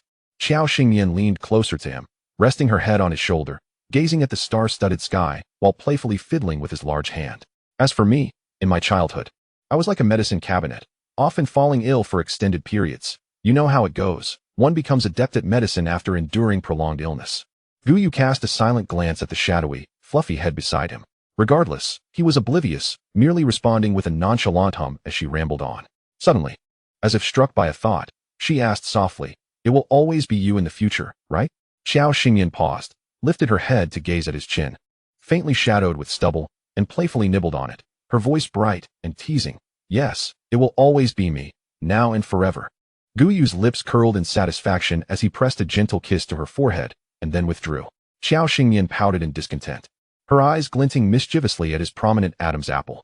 Gu Yu felt his throat tighten, as if his blood were rushing to his head. He tightened his embrace around Qiao Xingyan's waist, effortlessly pulling her from the bench into his warm embrace. Yet, this little enchantress, illuminated by the moonlight, seductively beckoned him. "You go kiss me." Gu Yu's gaze deepened, his breath growing heavy and erratic, his body taut as a wooden stake. "Ahem, well, I'm just in urgent need of a bathroom." Before Gu Yu could react, the desperate Gao De dashed away like a mouse, quickly returning after relieving himself. In parting, he declared to the pair, "You two carry on, I shan't disturb you." That earlier plea, "You go, kiss me," nearly suffocated him. Qiao Xingyan cast a lingering gaze at Gao Da's retreating figure, her thoughts darkening with murderous intent. Just then, a cool sensation brushed against her lips, prompting her to murmur softly, "Am I not pretty?" Qiao Xingyan redirected her gaze, sparkling with delight as she looked at Gu Yu, her eyes brimming with surprise. Her beloved Yu Gu had grown jealous enough to take the initiative. How splendid! Just as she opened her mouth to declare him the most handsome, an innocent yet assertive aura enveloped her. The soft, delicate form of the woman nestled within his embrace heightened the warmth between them, the faint fabric barely concealing the heat of their skin and the rhythmic pounding of their hearts. Initially, Gu Yu, like an inexperienced youth, clumsily nibbled her lips until they stung. Eventually, however, he seemed to grasp the art instinctively, resembling a famished wolf, voraciously draining her sweet breath. Only when she lay languidly against him, panting softly, did he reluctantly withdraw, their lips lingering. Gu Yu, with a hint of bashfulness coloring his ears, slowly caressed Qiao Xingyan's delicate back, soothing her like a child, savoring the remnants of their recent indulgence. Yet, he felt one aspect required improvement. Qiao Xingyan was far too fragile. He had barely exerted himself before she whimpered and clung to him. Meanwhile, the diminutive Qiao Xingyan nestled in Gu Yu's embrace, foolishly toying with his buttons. Utterly content. Indeed, Gu Yu was a treasure. She found herself feeling somewhat shameless, yet oddly satisfied with Gu Yu's predatory demeanor.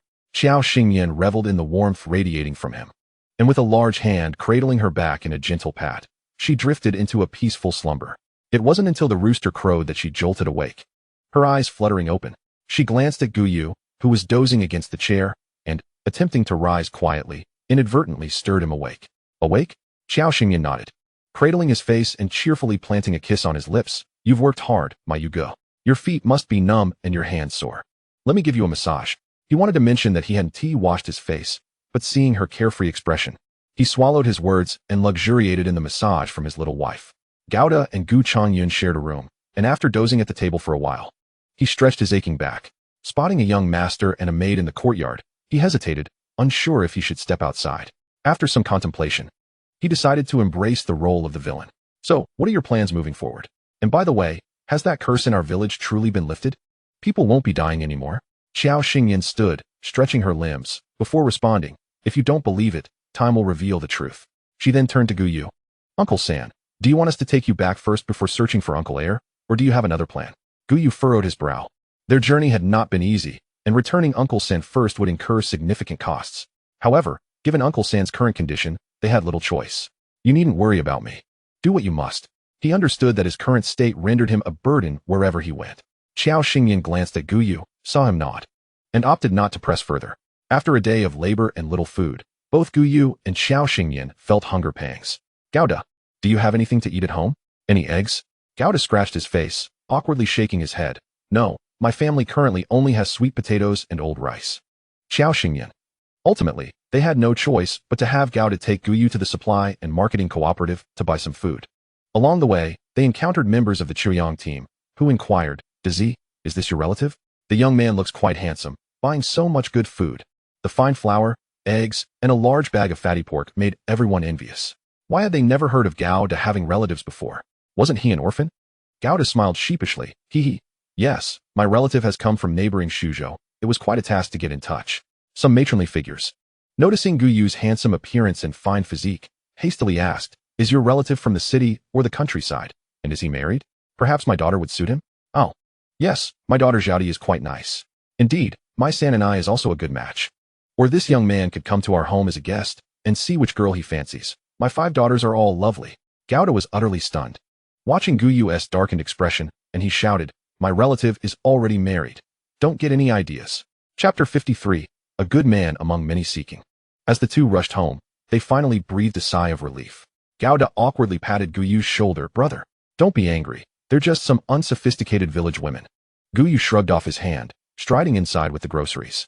Oh, my Yu Gu is quite the charmer. With all these girls inviting you to their homes to pick and choose. Gao Da, unable to meet Xiao Xingyan's gaze, hurriedly carried the items towards the kitchen. Gu Shu leaned against the door frame, amused, watching the scene unfold.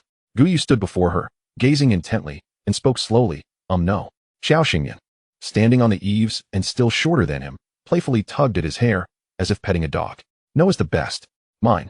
Gu Yu squinted in pleasure, a smile curling at the corners of his mouth. Yes, yours. Hiss. Are you two not sickeningly sweet? Claiming what's yours, while I'm left here all alone. Gu Chongyun rubbed the goosebumps on his arms. This was hardly the little Yu he remembered. Surely, he had been swapped for another. After swallowing several pieces of pastries, the hunger pangs within the group were considerably alleviated. Xiao Xingyan rinsed the chickens they had bought in cool water and set them to stew, adding a plethora of nourishing ingredients, intending to fortify Uncle Gu San's health at noon. Where do you plan to search for second brother? Gu Chongyun inquired leisurely from his armchair, fanning himself like an old gentleman. The border, came the reply. That was the place where Gu Chongfeng had steadfastly defended and fought, and also where he had vanished. Gu Chongyun looked at them in surprise. How do you know second brother is at the border? From whom did you hear this news? Such matters were not Gu Yu's forte, so Xiao Xingyan succinctly relayed her conjectures and deductions to Gu Chongyun. Oh, I see. So after he departed, something happened on second brother's side as well? Considering the circumstances of their brothers, this series of events seemed less coincidental and more indicative of someone orchestrating matters from behind the scenes. But who could it be? Upon hearing that they intended to go to the border, Gao Da instinctively turned his gaze towards them. Our southern border is quite extensive, connecting several Southeast Asian nations. Which area do you plan to visit? The border near our city. Have you lost your minds? Do you have any idea how chaotic it is there? Close to northern Myanmar, with armed factions, it's a complete no-man's land. He could hardly fathom why these two would choose such a perilous destination. As if they were weary of a comfortable life. Gu Chongyun ceased his fanning. Is your second uncle there? Xiao Xingyan nodded. We only have a rough direction for now. The precise location will require us to go there in person. They had heard some whispers regarding Gao Da's concerns. Rest assured, we may not even cross the border. It will depend on the situation. The journey from here to the border would take at least a day, and the round trip would likely require 3 to 4 days. Originally, Xiao Xingyan intended to leave Gu Chongyun at Gao Da's home for a few days, but he declined. I'll accompany you. Otherwise, once we rescue second brother, I'll have to return here, wasting precious time. When you are out, I'll wait at the guest house, and once we have second brother, we can head home together. Xiao Xingyan glanced at Gu Yu, blinking. What do you say? Gu Yu hesitated for a moment before slowly nodding. That sounds feasible. Gao Da, still hesitant, piped up. I also want to go with you. After all, I'm a local and can serve as a guide while taking care of Uncle Gu San. The two considered this and found it agreeable. With the chicken soup simmering in the pot, Xiao Xingyan took Gu Yu back into the mountains. The treasures of the mountain were abundant. Wild yam, angelica, and Hisho Wu, and they were fortunate enough to uncover a mountain ginseng. Causing Xiao Xingyan's eyes to sparkle with joy, Gu Yu stared blankly at his wife, who resembled a treasure-seeking metal detector, tossing the prized finds into his backpack. He silently resolved to remain a mere tool in this endeavor. They ventured to a small stream in the mountains to wash off the mud, and unexpectedly discovered 2 catfish. Xiao Xingyan licked her lips. Today, we shall have an extra treat. Gu Yu was adept at catching fish during the hot weather. Everyone enjoyed wading into the river to catch fish, swift and precise in his movements. The flavor of the wild fish living in the mountain streams was irresistibly fresh and succulent. Carrying the backpack, they strung the fish together with some dry vines. And on their way back, they fortuitously encountered 2 wild chickens, taking them along as well. Gu Yu silently looked up at the sky. Your daughter? Heavens, perhaps? Gao Da and Gu Chongyun stared in astonishment when the two returned laden with their spoils. Brother, did you two go on a heist? Gu Yu remained silent. Who would they rob? The traditional Chinese medicine shop or the food station? Xiao Xingyan waved the 2 fish in her hand. Tonight, we feast. With that, she began to sort through the medicinal herbs in the backpack, seeking a quiet corner to process them. She had specifically sought out herbs today, many of which were excellent for nourishing the kidneys, boosting energy, and replenishing blood. The wild yam was beneficial for strengthening the spleen and stomach, which would greatly assist Uncle Gu San's current health condition. She added some to the chicken soup, along with a small quantity of other herbs, as such things needed to be introduced gradually, without overwhelming the system all at once. As noon approached, the aroma wafting from Gao Da's home spread enticingly through the air, prompting nearby neighbors to call out from their yards. Dazi, what are you cooking today? It smells so good. Gao Da, with a stiffened demeanor, replied, chicken soup. My uncle and aunt are on a long journey, so I made a chicken to help them regain their strength. Upon hearing this, everyone smacked their lips in anticipation. This lad had always been the village's impoverished resident, and now suddenly a wealthy relative appeared. Each family had their own thoughts on the matter. That afternoon, Gao Da's home resembled a hot spot, bustling with women of all ages, young and old, craning their necks to peek inside. Some young girls even approached to knock on the door. "Dazi, open the door? We came to play with you." "Gao Da, what is going on?" Girls who haven't stepped foot in my house for years suddenly come to find me today? He was a respectable young man. What could he possibly do with a bunch of girls? Play jump rope or gossip? Xiao Xingyan leaned against the eaves with interest, tapping her nails. "They're here to play with you. Why don't you say something?" Gao Da turned to her with an expression of exasperation. "Sister-in-law, I think they are merely tipsy and possibly here to see Brother Yu." Gu Chongyun smacked his fan against Gao Da's back. "The intention of the drunken man is not in the wine. If you lack education, read more books." Gao Da took a deep breath and opened his own gate. With a loud bang, he cracked it open only to slam it shut again. His face pale as he rushed back to the group. Gu Chongyun raised an eyebrow at him. "What's wrong? Is a ghost chasing you?"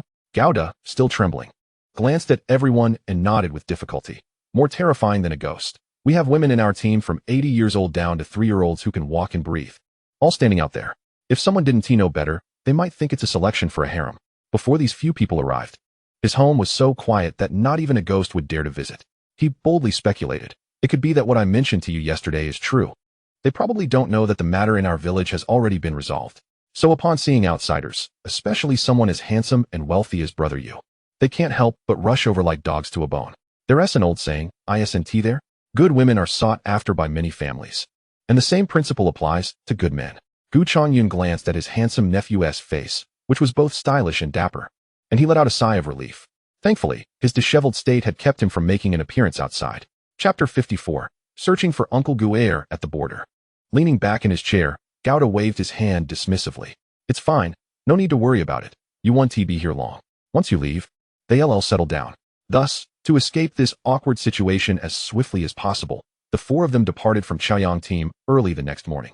Regarding the curse that claimed 5 lives each year in the village, Gao Da had already clarified the matter with the team leader while obtaining the introduction letter. The tomb raiders taken away by the police last night were likely the root cause of the phenomena affecting their village for the past 2 years. Now that the tomb raiders had met their fate and the burial holes had collapsed, there would be no more deaths within the team. The leader was uncertain where Gao Da's confidence stemmed from, believing that no one would die again, but it was for the best. Gao Da wasn't concerned about whether the leader believed him. As Xiao Xingyan had said, time would reveal the truth, and with the introduction letter in hand, he took his leave. Xiao Xingyan gazed in perplexity at Gu Chongyun's work ID, which bore the identity of another. "Third uncle, your tomb raiding gang possesses quite impressive forgery skills. No wonder there has been no news from you all these years. Why haven't you devised a way to return?" Gu Chongyun regarded the fraudulent identity in his hand, the smile fading from his face, revealing a trace of unspoken anguish and forbearance. "I once considered various methods, but I was utterly powerless. From the tragic accident at the reservoir to being sold to a laboratory and then discarded in a mass grave, scarcely 3 years elapsed. During this period, our batch of corpses sold to the laboratory were subjected daily to different types and dosages of drugs, confined like lab rats within a single building. Meanwhile, those individuals outside meticulously observed and studied our bodily data, adjusting their methods accordingly. Over a dozen of us perished during this time. Some contemplated escape, but were gunned down before they could even reach the laboratory's exit. The laboratory was enveloped in a soft sponge-like material, rendering it impossible to die from crashing into walls, and with specialized devices in our mouths. Even if we bled from our orifices in agony, we could not bite our tongues to escape our misery. We could only endure various forms of death based on their drug effects, and as the last survivor, I lived in a state worse than death. After 6 months of observation with no developments, my body, ravaged by injections and barely clinging to life, was finally discarded, waiting to be burned and obliterated. Had I not retained a flicker of consciousness, managing to crawl out of that mass grave teeming with decaying corpses, flies, and maggots, I would likely have become just another handful of black soil in those mountains. Later, I was discovered by the Chun gang, who, upon realizing the peculiar utility of my blood, turned me into their talisman. I did ponder escape, yet without a letter of introduction, I would be apprehended as a vagabond. And if the laboratory caught wind of it, the situation would be even graver. Moreover, the Chun gang was no benevolent group. They employed various underhanded means to control me, overseeing my every meal, sleep, and bodily function, while I was confined to remote, desolate areas far from public scrutiny. At this point, Gu Changyan chuckled bitterly. Your third uncle has lived nearly 30 years, yet these past few years have been nothing short of inhumane. Gu Yu regarded Gu Chongyun with a sympathetic expression, fully agreeing with his words. Xiao Xingyan nodded in acknowledgement. It is indeed tragic, but fear not. After hardship comes prosperity. However, third uncle, your broken body will require diligent care upon your return. She was not well versed in biochemical agents, but she recognized that Gu Chongyun harbored a significant amount of toxic refuse within him, some of which was gnawing at his vitality and weakening his organs. Thus, the nourishing soup she had brewed yesterday caused Gu Yu and Gao to experience nosebleeds, while Gu Chongyun appeared as an insatiable abyss, desperately in need of sustenance. The four of them transitioned from a bullock cart to a car, and then back to another bullock cart, enduring a day of toil to finally arrive at a remote town on the outskirts of our city. In such sweltering weather, one could hardly blame the men. Even Xiao Xingyan resembled a wilting flower, utterly fatigued. Gao wiped his brow and suggested, shall we first find a guest house to settle in? We can address the remaining matters tomorrow. 2 rooms would suffice. And for Gao, the temporary male caretaker, Xiao Xingyan was quite generous, covering all expenses for meals, lodging, and travel. Gu Chongyun smacked his lips and offered a rather objective assessment.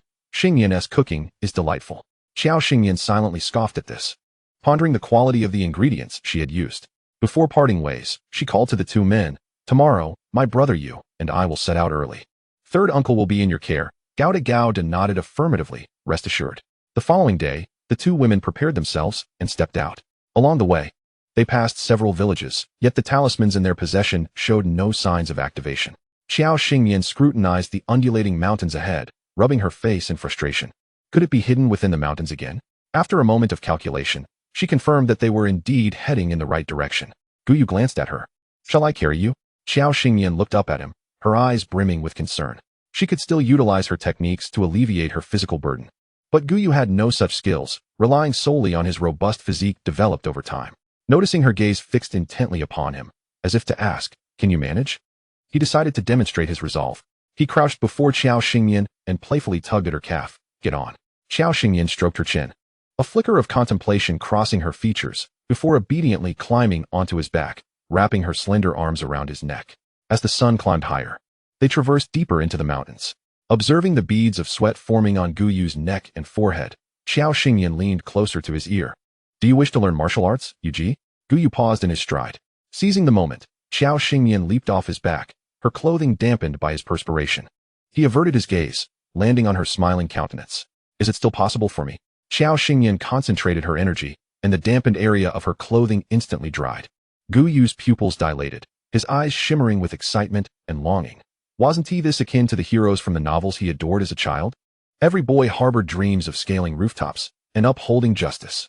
Gu Yu was no exception. He yearned for strength and power, aspiring to protect those he cherished. Xiao Xingyan stepped forward, affirming, what is stopping you?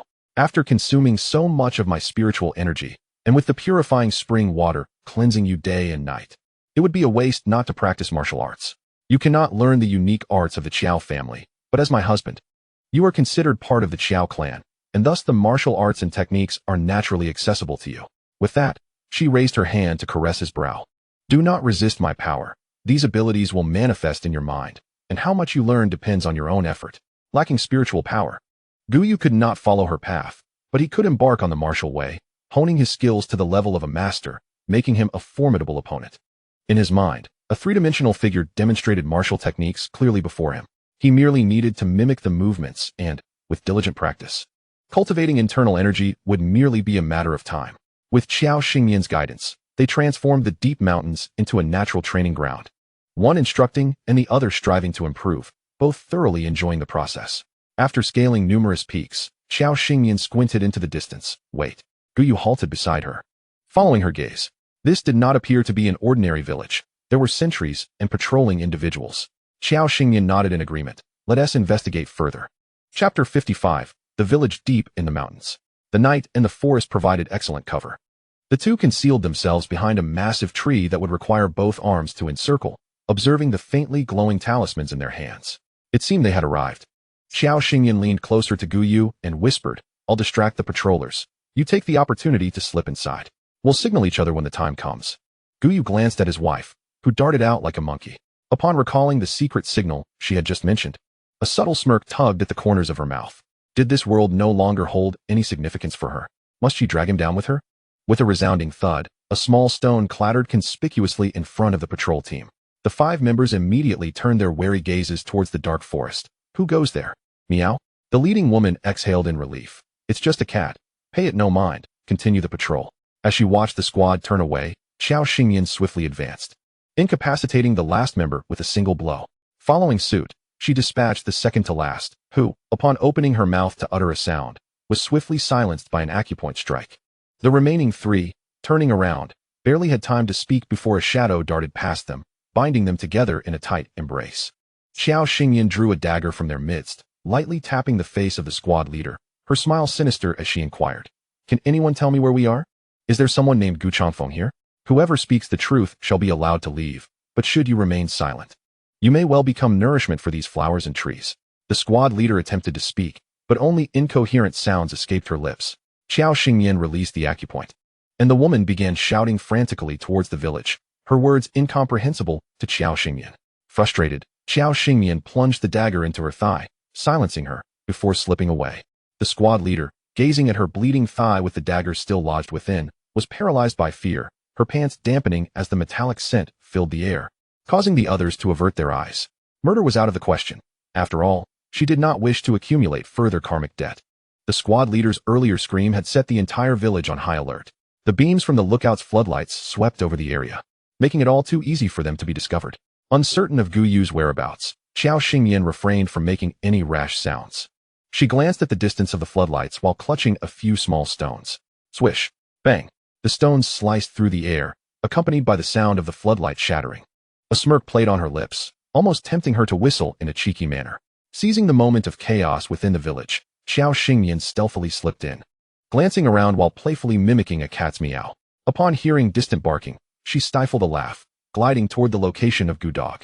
Upon seeing the towering figure beside him, she was taken aback. "What are you doing here?" Guda scratched the back of his head. "I'm sorry, I didn't mean to follow you. I just sensed something was amiss where you two were headed, and feared for your safety, so I came." Xiao Xingyan tilted her head in confusion. "Then how did you get in?" Guda pointed to the lookout. "I walked in." Xiao Xingyan. Her confusion deepened. Could he possibly be neither an orphan nor a fool, but rather an invisible powerhouse? Guyu cast a sidelong glance at Guda, urging him to explain promptly. Guda produced a wolf-tooth pendant from around his neck, stating, "This is my birthplace. My mother is from this village. When I was very young, she sent me away in secret. Had you not come, I would not have returned. You are standing at a place where just 50 meters outward lies northern Myanmar. A place I need not describe to you. Over 90% of the villagers here are entangled with that thing. Therefore, the person you seek is either long gone or relying on that thing to survive. Is it still worth searching?" At his words, both Xiao Xingyan and Guyu felt a weight settle in their hearts. She grasped Guyu's slightly sweaty hand tightly and turned to Guda, regardless of circumstances. "He is our family. Even if only bones remain, we must bring him back." Guda sighed. "All right, I will find a way to ask my mother for any news. You too should be cautious. Although most of the inhabitants are women, they comprise a specially trained militia unit. Those firearms do not discriminate, no matter how skilled you are. You cannot outmatch a bullet. Await my news." Watching Guda's retreating figure, Xiao Xingyan turned to Guyu and said, "We cannot place our hopes solely on an outsider." Guyu understood her meaning. He had never held an overly romantic view of human nature. "Dazi, what brings you back so late?" Guda faced a frail and aged woman, his heart heavy with mixed emotions. "Mother, I just missed you. How have you been these years?" The mother-son duo had always been separated, with her never permitting him to return to the village. Even on the rare occasion he returned, he was not allowed to remain by her side. 18 years had passed, and their encounters could be counted on one hand. The woman grasped Guda's hand, her eyes betraying a hint of panic. "I am well, do not worry. The village is unsafe now. You must leave, quickly." Guda hurriedly inquired, "Does mother know someone named Gu Changfeng? Is he still alive? Do you know where he is?" The woman opened her mouth to respond, but the wooden door was suddenly flung open, revealing a man with a wicked scar and a fierce demeanor, flanked by 2 armed cohorts.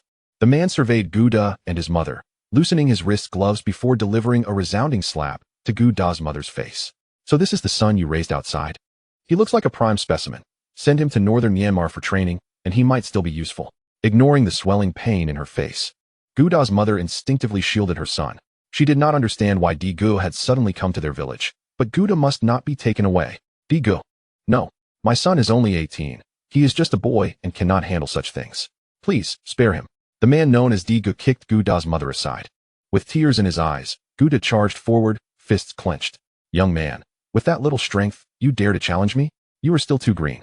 Dge's powerful grip encircled Guda's wrist, the sound of cracking bones audible. Guda's face flushed crimson as he gasped for breath. Let me go. With a derisive laugh, Dgu released him, yanking him closer. What do you want with Gu Changfeng? Guda clenched his teeth, refusing to answer. Diga tightened his grip around Guda's throat. Guda's mother lunged forward, biting Dge's hand, only to be restrained by the two henchmen. Digu, please spare Dzi. I will go in his place. I will do anything you ask. The man appeared deaf to her pleas, exerting more pressure. While Guda was on the verge of asphyxiation, his vision fading. With a swift motion, Dge's wrist was struck with a forceful blow, causing him to instinctively release his grip and turn in surprise. The figure that emerged was a woman, strikingly beautiful and dangerously formidable. Clutching his bleeding wrist, he sneered. Where did this little wench come from? Do you know where you are? Dare to hurt me, and you can expect 1,000 men to take their turn with you. With a resounding punch, Dgu was sent crashing to the wooden floor with alarming speed. From seemingly nowhere, Guyu appeared like a fierce and merciless wolf. His handsome face was etched with frost, his deep, dark eyes swirling with tempestuous fury, and a palpable menace radiated from him as he mercilessly struck Dgu. Meanwhile, the two henchmen found themselves subdued by Qiao Xingyan. She kicked Guda gently. Still alive? Dgu spat. I am but a breed. You are the same, known as Tai Ritian? Chapter 56. Gu Changfeng trapped in the cellar. Gauda clutched his neck, desperately gasping for air and coughing. Had it not been for Qiao Xingyan delivering a swift kick to him, he would have remained entranced by Gu Yu's fierce demeanor. Cough, cough, it's nothing, right? Gu wouldn't he actually kill someone, would he? Qiao Xingyan shot him a sidelong glance and called out to Gu Yu. Gu, cease your assault. Gu Yu retracted his sharp brows, releasing Teddy, who now resembled a battered pig. The man's face was beyond recognition, and he gazed towards them with a feeble yet menacing glare. If you possess the audacity to kill me, then know that you shan't escape this place alive either. Ha! Qiao Xingyan, uninterested in his banter, pressed on. Where's Gu Changfeng? Teddy, shaking his somewhat dazed head, suddenly broke into a grin, his bloodied lips appearing grotesque and unsettling. Gu Changfeng. Ha ha ha, that officer sent to us? What a pity. If only he had cooperated with our boss back then, he could have returned as an informant. But alas, he is a stubborn mule. I wonder how those women from Yang Dunyang's gang have been taking care of him all these years, whether with their bodies or white powder. Who knows? But every night, there is quite a ruckus. Ha ha. Gu Yu's eyes turned crimson, his phoenix-like gaze clouded with malice, his fists clenched tightly, creaking ominously. Qiao Xingyan grasped his hand to calm him. Gu, do not let his words disturb your mind. Focus, center yourself. The Qiao family's martial arts were incredibly formidable, and the greatest taboo for practitioners was to lose their composure during training, which could easily ruin their foundation. Listening to the man, it was clear he did not know Gu Changfeng's true whereabouts. Only by locating Yang Dunyang could they uncover Gu Changfeng's fate. Qiao Xingyan glanced at Gauda's mother. Do you know Yang Dunyang? Gauda's mother nodded, her expression complex. I do. She is the leader of this village. Nothing happens here that she is unaware of. This village was small, perhaps housing around 100 people, most of whom were armed women. Indeed, as soon as they opened the door, they found a contingent lying in wait outside, each armed with firearms. The leading woman, clad in an archaic military green uniform, regarded the two with a stern expression. Are you the ones who intruded into my village and injured my squad leader? Qiao Xingyan sighed, feeling a headache coming on. My apologies, we truly did not intend to cause harm. We merely came to search for someone. I hope you will forgive our transgression. Gauda's mother stepped forward to negotiate. Sister Yang, they are friends of my son, here to find Gu Changfeng. Could you allow them to meet him? Yang Dunyang scrutinized Qiao Xingyan and her companion. The woman was certainly fit to join their ranks, but as for the man, he was remarkably handsome. A sight unlike any she had seen in her 30 years, even more so than Gu Changfeng. Yang Dunyang's mind raced with possibilities, and the earlier tension dissipated. After all, in her eyes, the two were no match for them, especially with their weapons. What is your relation to Gu Changfeng? He is our uncle. Yang Dunyang raised an eyebrow, seemingly taken aback by this revelation. Their village had been established for some time, situated near the Golden Triangle Myanmar district. Amidst a chaotic wilderness, generally, only villagers ventured out, outsiders rarely entered. Gu Changfeng was an anomaly, one she had found. These two appeared as fearless newcomers, and now that they had come, they should not expect to leave. How curious, it is the first time I have seen someone seek relatives in our village. However, you have not erred, Gu Chongfeng is indeed here, though his current condition is precarious. With a calculated mind, Yang Dunyang felt no need for pretense. Qiao Xingyan's gaze dimmed. She sensed Gu Yu's grip on her hand tightening unconsciously. Then we shall trouble you to take us to see our uncle. The place where Gu Chongfeng was confined was not particularly secretive. It was merely a cellar dug underground, housing several special prisoners. Lifting the wooden planks, the beam of light from the flashlight illuminated ragged figures resembling beggars, their clothes tattered and covered with filth. They were emaciated, lost in a daze. Some displaying blackened patches and festering wounds born of poison seeping into their bones. Upon seeing Yang Dunyang's group, their eyes glimmered with a flicker of hope. In that moment, the atmosphere grew heavy with tension. Gu Yu's eyes fell upon a frail figure curled in the corner of the cramped cellar. His head buried deep in his knees, as if the world beyond did not concern him. His pupils constricted sharply, and in an instant, his mental defenses crumbled. Kneeling on the ground, his fingers dug into the earth, his heart pounding as if it would burst, tears streamed uncontrollably down his face. He opened his mouth, yet no sound emerged. Uncle. That was his uncle. The uncle who had once let him ride on his back, who had hoisted him onto his shoulders, who had secretly given him sweets, who had avenged him against bullies, who had steadied his weak shoulders and earnestly taught him to be a man of the Gu family, to protect those he cherished. With his father often abroad and his mother indifferent, his uncle had been both a mentor and a father figure. But now, the uncle who had taught him to stand tall and be a good man was suffering in this sunless underground. His faith shattered. His heart felt as though it had been torn to shreds. How could they torment his uncle like this? Gu Yu's dark, profound eyes began to glow a blood-red hue, a fierce and violent aura emanating from him. Veins bulged beneath his exposed skin, and the previously oppressive atmosphere now morphed into something chilling and terrifying, the palpable intent to kill rendering those present breathless. Yang Dunyang, witnessing the transformation of the man into a vengeful specter, took a step back, raising her weapon. Do not move. Gu Yu, having only just begun to practice martial arts, still lacked internal strength. Yet, to everyone's astonishment, he moved like lightning, appearing behind Yang Dunyang before they could react, his long fingers clenching tightly around her throat. Qiao Xingyan was momentarily taken aback. Had he grasped the principle that swiftness is invincible in martial arts? I advise you not to act rashly. Yang Dunyang is now in our grasp. Surrender your weapons. Yang Dunyang struggled against Gu Yu's grip, but the more she resisted, the tighter his hold became.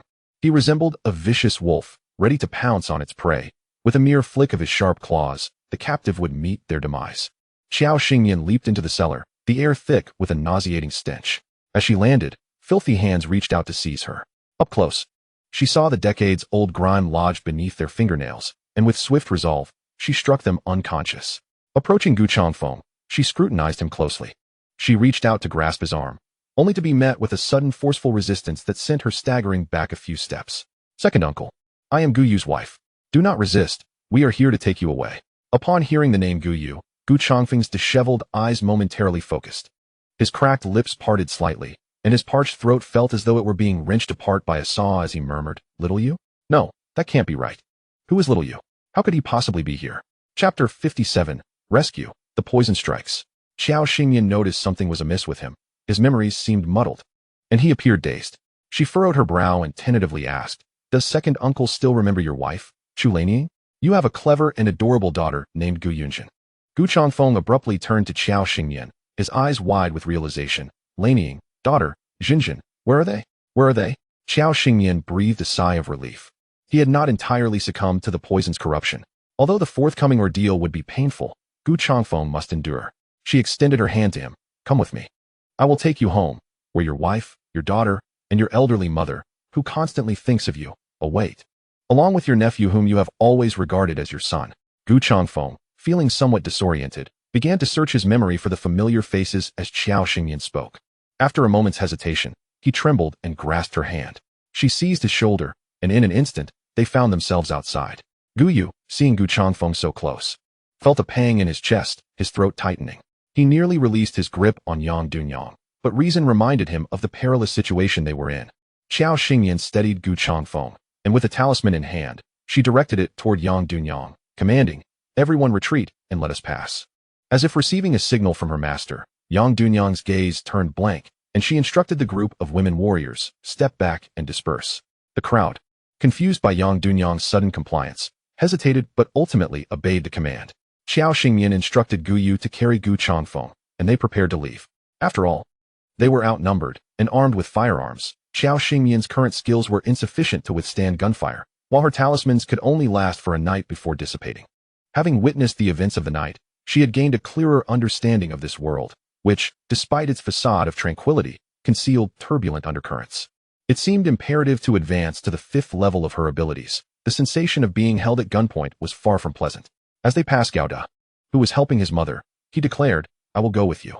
Qiao Xingyan raised an eyebrow. "What about your mother?" Gao Da, his eyes red and downcast, remained silent. But his mother gestured for him to release her. "Let Dazi go with you. I will stay behind. I have grown up here, and my roots run deep. Moreover, our village harbors those of sensitive status, and I wouldn't know how to survive outside. I will not complicate matters for Dazi. As long as he is well, I shall find peace. Please leave quickly and do not return," she urged. Qiao Xingyan nodded. "Thank you, and farewell." Gao Da followed closely behind the two, unwilling to look back. Observing Qiao Xingyan busily arranging stones, he inquired, "Sister-in-law, what are you doing?" As she set up a barrier, Qiao Xingyan replied, "I am conjuring an illusion. When Yang Dunyang regains her senses tomorrow, I do not want her to pursue us. For now, I must seal off their escape route. Since they cannot leave this village, they shall remain here unless they find another way, which is beyond my concern." Gao Da nodded glumly, understanding that her approach was the most prudent. However, as they ventured far from the village, he could not suppress a loud cry, followed by tears, his sorrow evident. Qiao Xingyan kicked his calf. "Stop crying. Do you want to attract attention? It is dark, and we are near the border of the Golden Triangle in northern Myanmar. Provoking illegal armed forces would be disastrous." Gao Da sniffled, regaining his composure. "Let us proceed cautiously. The night is not like the day. This jungle serves as a natural disguise for those illegal elements, filled with traps of their making." Suddenly, Gu Yu felt Gu Changfeng convulsing against his back and quickly set him down. "Second uncle, what is wrong?" Qiao Xingyan glanced at his condition, her expression inscrutable. "He is experiencing withdrawal symptoms." Gu Yu's eyes filled with desperation as he pounded the ground with his fist. With a hoarse voice, he looked at Qiao Xingyan. "What should we do?" This was Qiao Xingyan's first encounter with such a situation, and she could only navigate through it as best as she could. Gao Da hesitated before suggesting, "It may be best to restrain him. Second uncle's condition is neither too severe nor too mild. During a withdrawal, he will be in great distress and will desperately crave that substance. If he is not given it, he may harm himself or even consider suicide. If he is given it, it would only perpetuate his addiction. If your family possesses wealth and does not wish to see him suffer, keeping him in that state until death is an option. However, if your family is not well off, then you must find a way to help him quit. The more you try to restrain him, the stronger his cravings will become, like a parasite clinging to your flesh until death. To truly help him quit will require considerable effort." Qiao Xingyan turned her gaze to Gu Yu, leaving the choice in his hands. Gu Yu closed his eyes. "Let us first return and regroup with third uncle, then we will discuss it."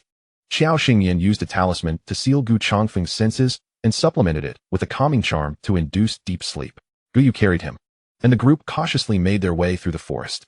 By the time they returned to the lodging house, it was already late into the night. They had hoped that Gu Changfeng was asleep, but the noise awakened him. "You've returned? Is this second brother? What happened to him?" Qiao Xingyan sent Gao Da to fetch water, then closed the door, briefly explaining Gu Changfeng's situation to Gu Changyun. "Third uncle, what do you think we should do now?" Gu Changyun sat at the edge of the bed, his expression despondent, head bowed, running his hands through his hair, softly sobbing. A grown man. He had not shed a tear when taken for experiments, nor when bled dry, nor even when faced with death. Yet now, seeing his once spirited second brother, who had dreamt of becoming a soldier, reduced to this pitiful state due to poison, he wept like a child. Confusion, despair, helplessness, and guilt overwhelmed him. He could not fathom how it had come to this. Why was it their family that suffered? Second brother had been turned into an addict. He had been taken for experiments and turned into a mobile blood bank, and the youngest still remained unaware of his fate. Gu Changyun gritted his teeth, veins throbbing at his temples. He could neither roar nor vent his feelings, forced to bury his unbearable pain deep within. "We must return." The ailments of both himself and second brother could not be resolved in a day. Although he did not wish to burden the women of the family, there was no alternative but to return. Qiao Xingyan sighed as she observed the 3 men of the Gu family. "Tomorrow, we shall rest. You and second uncle should recuperate. We will depart the day after." After a night of toil, everyone expected to collapse into bed and fall asleep, but in reality, they lay awake until dawn, barely managing 3 hours of rest. At the break of dawn, Gu Yu went to the adjacent room while Qiao Xingyan headed to the dining hall of the lodging house. As an additional presence graced the room, Gu Changyun permitted Gao Da to rest upon his bed, while he chose to occupy a chair his gaze fixed upon Gu Changfeng. When Gu Yu arrived, Gu Changfeng remained in slumber. Third uncle, why don't you take a moment to rest in my and Xing Mian's room? I shall keep watch over second uncle, suggested Gu Changyun, a faint smile of bitterness gracing his pale visage as he shook his head. With my brother in this state, how could I possibly sleep? Gu Yu sat beside him, enveloped in a heavy silence. When Xiao Xingyan arrived with breakfast, she found the two, uncle and nephew, gazing longingly at Gu Changfeng. Despite the pitiful sight before her, she felt a peculiar urge to smile. Regaining her composure, Xiao Xingyan placed the buns and porridge before them. Please eat something. We cannot have you both collapsing before second uncle awakens. No sooner had she spoken than Gu Changfeng stirred. His eyes fluttering open to gaze at the ceiling, lost in thought. Second brother? Little you? Chapter 58, The Journey Home. For Gu Changfeng, this entire situation was bewildering. An overwhelming shock to his senses. He recalled yearning for something just moments prior, only to awaken to the sight of his kin. Xiao Xingyan ushered the drowsy Gaudo out, creating space for the three members of the Gu family. Go sleep in my and Yu's room. Thank you for last night, she urged. Gauda, feeling somewhat bashful, scratched his ear and slumped his shoulders. No need to thank me. Perhaps last night was the last time I will see her in this lifetime. Xiao Xingyan found herself at a loss for words, sensing that any comfort she could offer would be woefully inadequate. Gu Yu stared at the closed door, his dark eyes piercing through it, as if seeking to uncover its secrets. Gu Changfeng regarded his long-absent nephew with a puzzled expression, turning to Gu Changyun. What has happened to him? With a teasing smile, Gu Changyun replied, Second brother, you may be unaware, but the child you raised like a wolf cub has now become someone else's loyal pup, quite clingy indeed. Gu Changfeng's eyes widened in realization as he turned to Gu Yu. Go fetch my niece-in-law. We are family, and there is no need for avoidance. I am quite curious about your methods of training a dog. Gu Yu retorted. After all, he is not quite human, is he? Nevertheless, he opened the door. The sight of the brothers within sparked curiosity. Xiao Xingyan, unperturbed by their presence, introduced herself. Second uncle, I am Xingyan, Yu's wife. When Gu Changfeng was not in a state of agitation, he resembled a normal person. Long-term confinement in a stifling environment was bound to leave psychological scars on anyone. Yet, gazing at Xiao Xingyan, especially when she addressed him, felt as if his spirit had been cleansed by ethereal sounds, bringing him a sense of tranquility. Not only he, but also Gu Changyun and Gu Yu, felt their hearts stirred, only to be gently soothed again. It was a unique sensation. Gu Changfeng nodded. Very well. You embody the spirit of our Gu family. Far more agreeable than those weeping, pretentious young ladies, which is why I have always favored someone like Chu Lanying. Xiao Xingyan, being a healer, was not shy about her profession.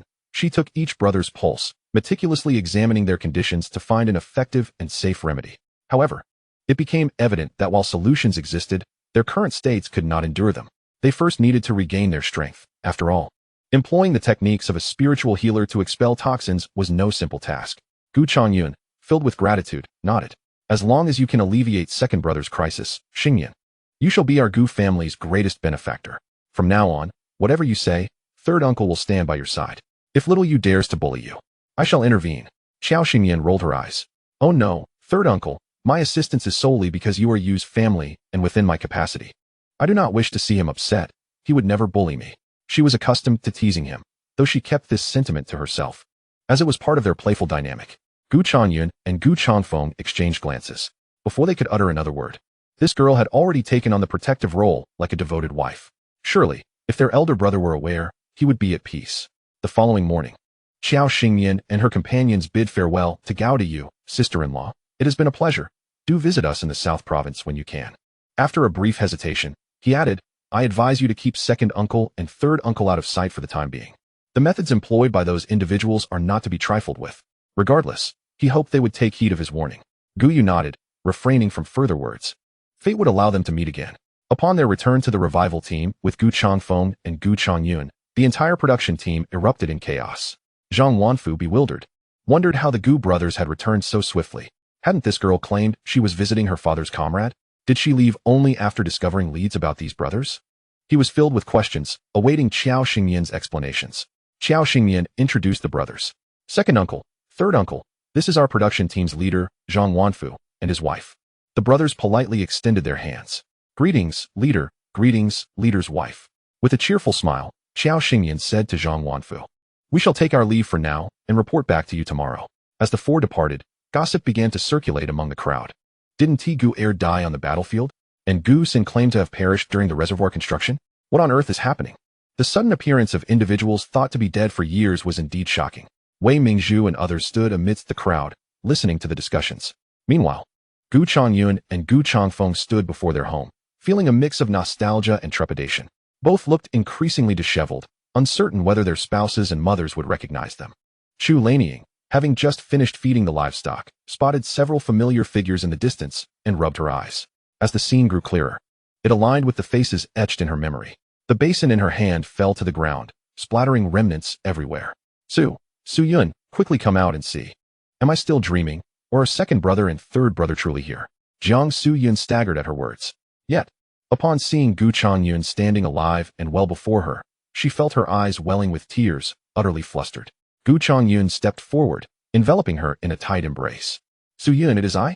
I have returned. Jiang Su Yun tightened her arms around him, realizing he was not a fleeting phantom from her dreams, but a real, warm Gu Chongyun. Chongyun, I have waited for you for so long, to the point where I thought you would never return. Her voice, laden with a mix of grievance, disbelief, and relief, resonated with a quivering tone that reached Gu Chongyun's ears and heart. Her thin garment became damp with tears, yet the two hearts, having been apart for so long, resonated in harmony once more, captivating and enthralling. On the other hand, Chu Lanying expressed her emotions in a more straightforward manner, weeping and scolding at the same time. Gu Chongfeng, grinning like a fool, allowed her to hammer and scratch at him, for this was what he was meant to endure. Once the tempest of emotions has subsided, one might embrace their partner tenderly, offering solace. This could very well encapsulate the myriad ways couples interact with one another. Xiao Xingyan leaned against Gu Yu outside the Gu family residence, her heart brimming with delight. This sensation was somewhat ineffable, but it felt simply splendid. A small, fuzzy head nestled between them, casting a curious eye upon the long-awaited reunion unfolding within. Gu Yu playfully placed his palm atop the little head, inquiring, "What are you staring at?" Gu Yunjin shook off the hand resting on her head and fiddled with the chubby tube at her waist. "Is that my father?" "Indeed. I've seen him in Mother's photographs before. Is he a good man?" "Mother always said he was a rebellious soldier. Would he ever harm his daughter?" Gu Yu cast a glance at his sister, 12 years his junior, who had never laid eyes on their father. Meanwhile, he had taken for granted the years of paternal presence. "He would never harm you. You are his most cherished jewel." Upon hearing this, Gu Yunjin's previously furrowed brow transformed into a radiant smile, and like a little cannonball, she launched herself towards Gu Chongfeng, exclaiming, "Father." In Chapter 59, Let Xiao be the head of the household. Gu Chongfeng crouched down, gazing at his little daughter with glistening eyes. "Father is here. I have returned. And I shall never leave you two again." When he had departed for duty, Gu Yunjin was still nestled in her mother's womb. Later, while stationed, he received telegrams announcing the birth of his daughter, an event that left him sleepless with joy.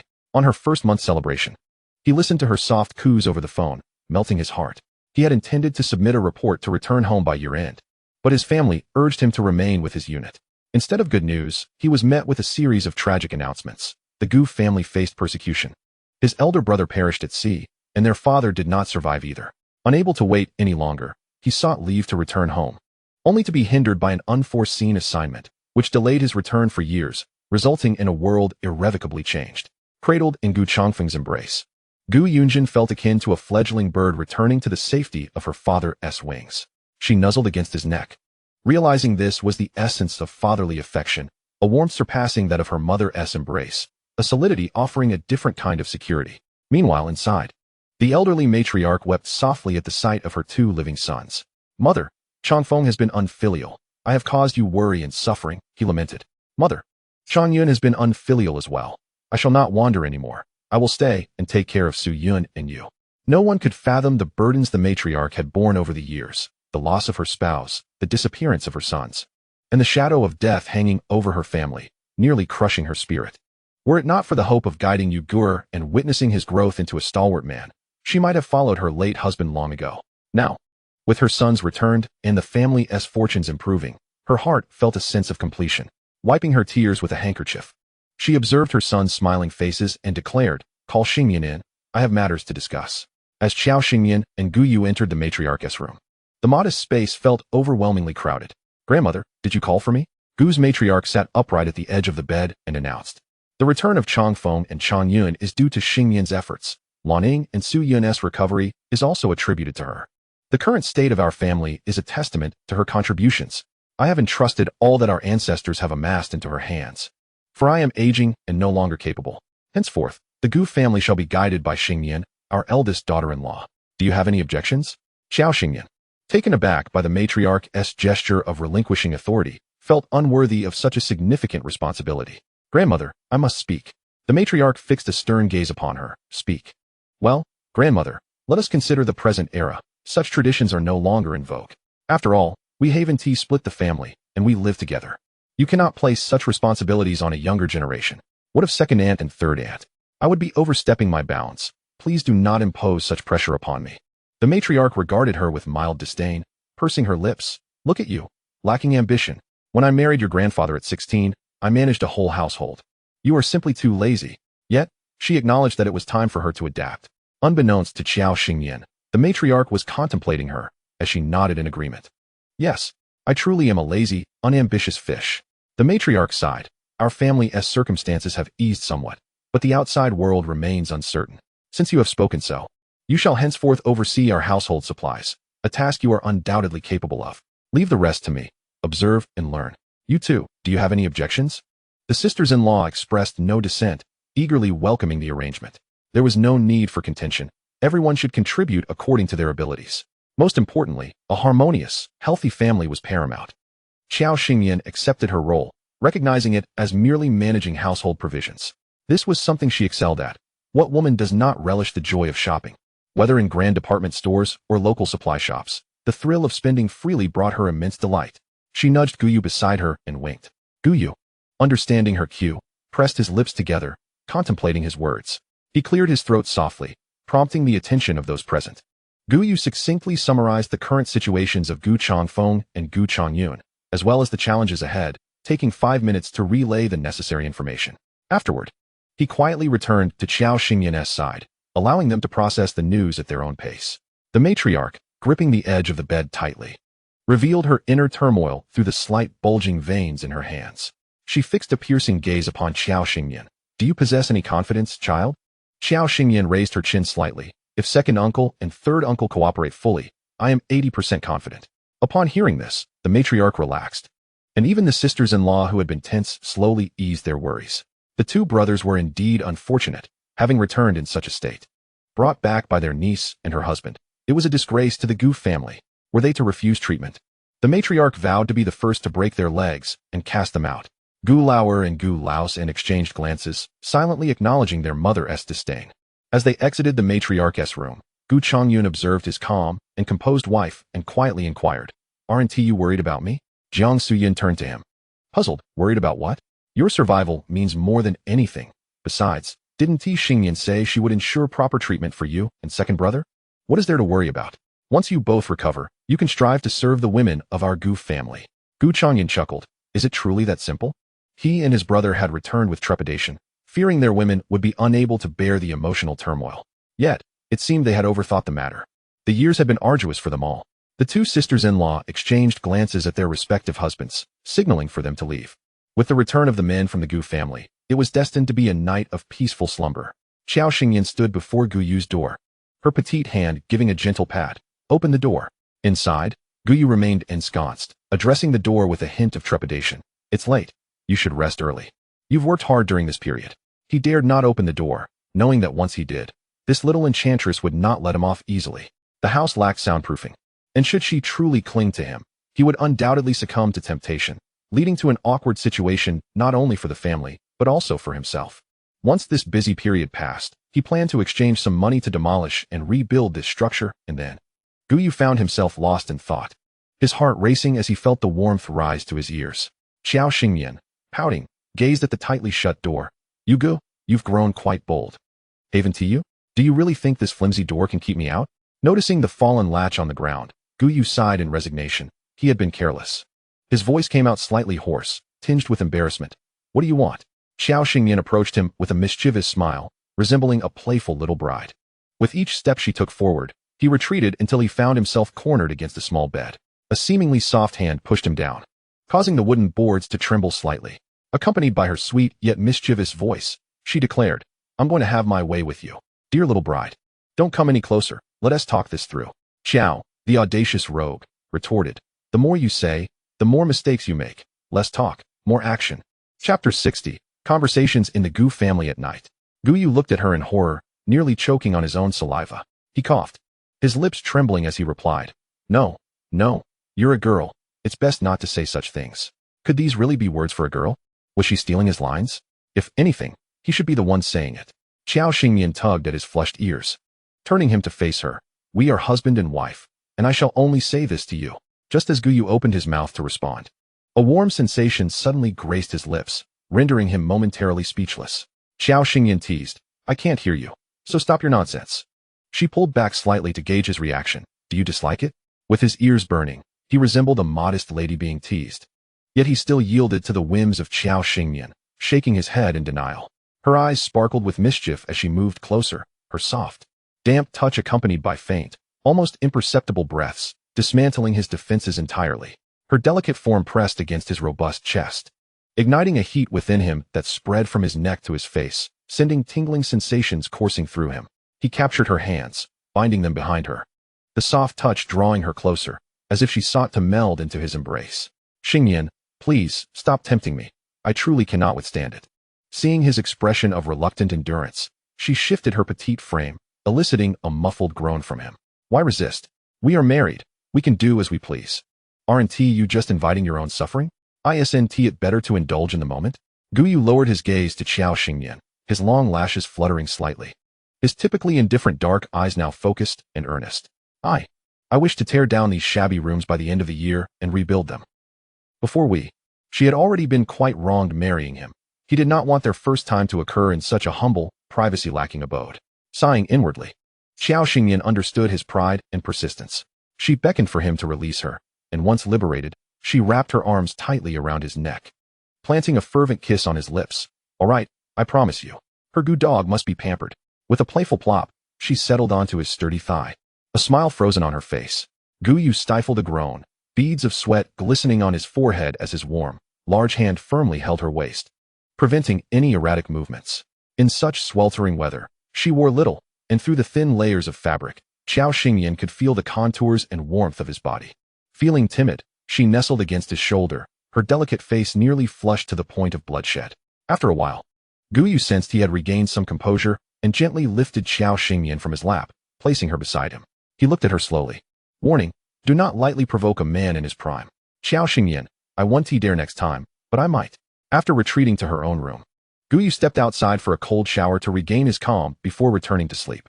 Qiao Xingyan entered the space, marveling at the various fungi she had previously discarded, which had now flourished into clusters.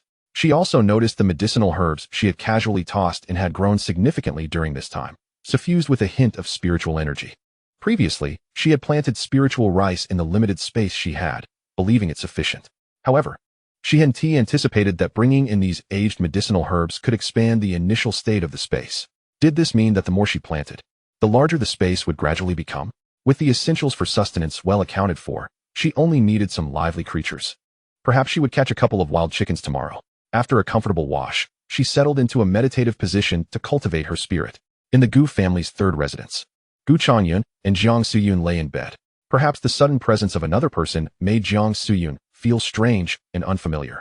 Gu Changyun sighed, pulling her into his embrace. "Why are you tossing and turning and unable to sleep?"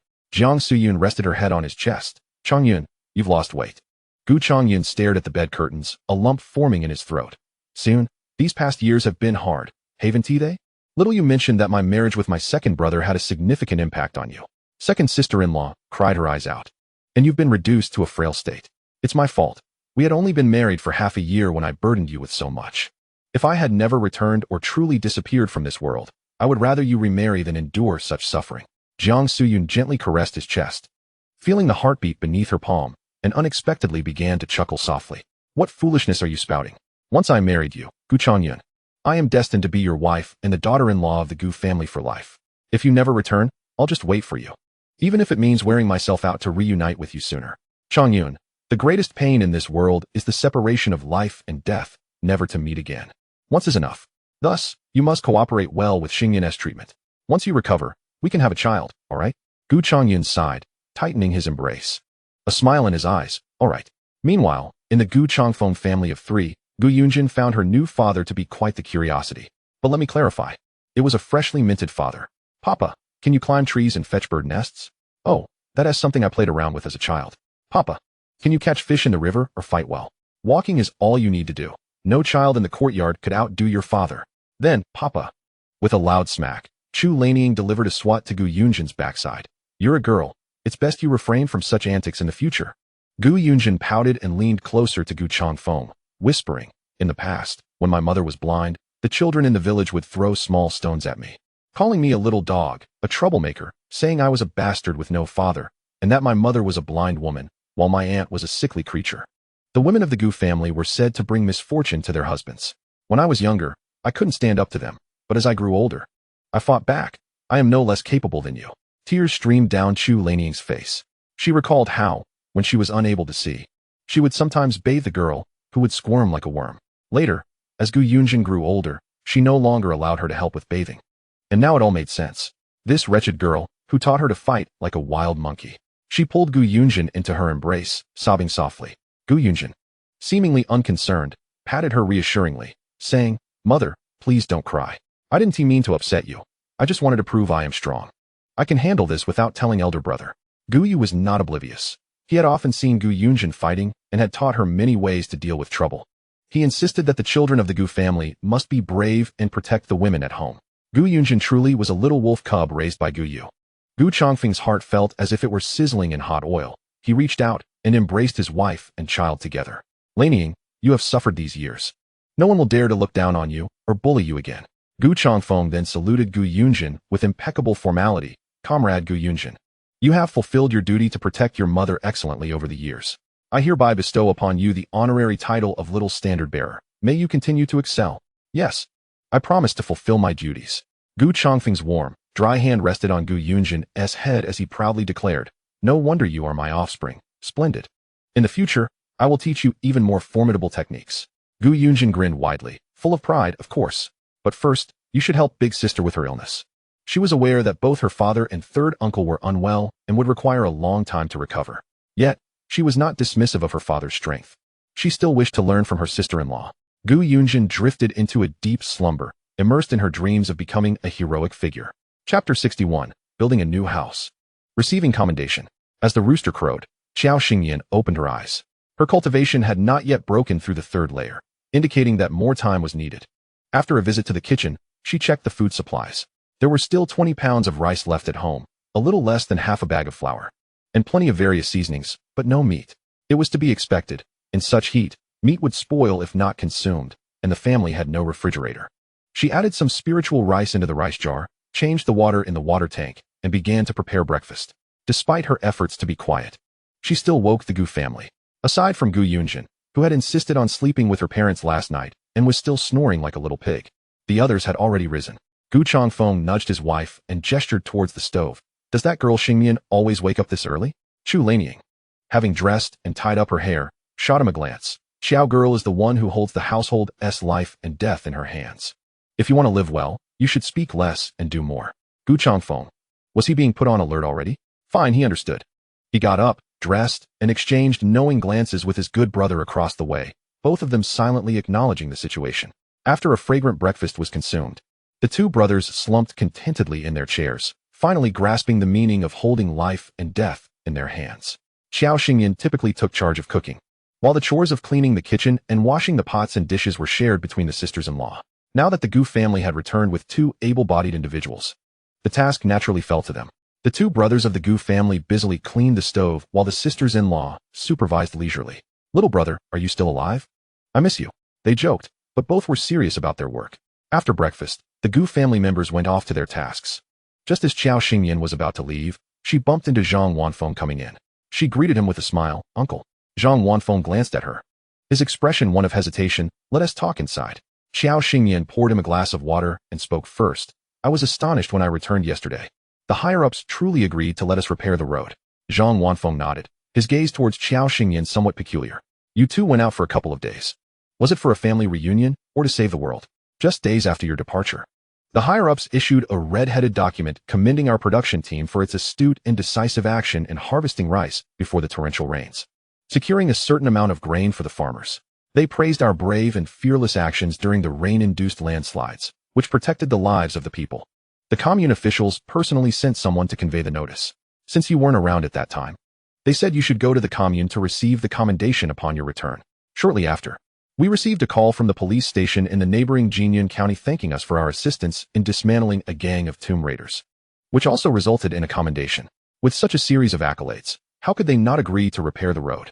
Now tell me, what is the story with the brothers of the Gu family who just returned from the dead? The brothers, having just returned, may not have had a strong presence, but they were not entirely invisible. Could they not be considered a little more? Xiao Xingyan tapped her fingers on the table, her long eyelashes casting shadows, obscuring the emotions in her eyes. My second and third uncles were former comrades of my father's. We want to look for clues.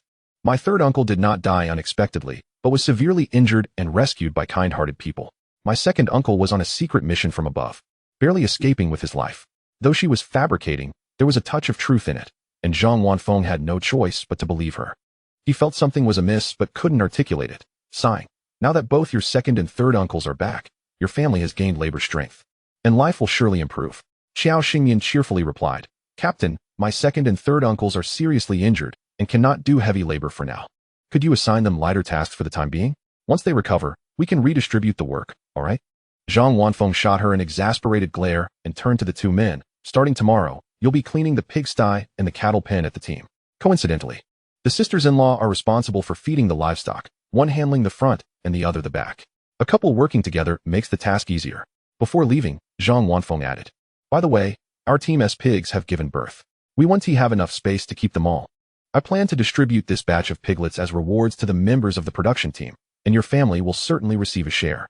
Upon hearing this, Xiao Xingyan's eyes lit up, instantly understanding Zhang Wanfeng's intentions. Was this not a timely gift? Her mind raced. In that case, since the piglets will still need some time to be born, I want to tear down and rebuild the shed we are currently living in. After all, the Gu family had been local landlords in the past, and the materials for their current shed were not lacking, though it did not provide sound insulation or privacy.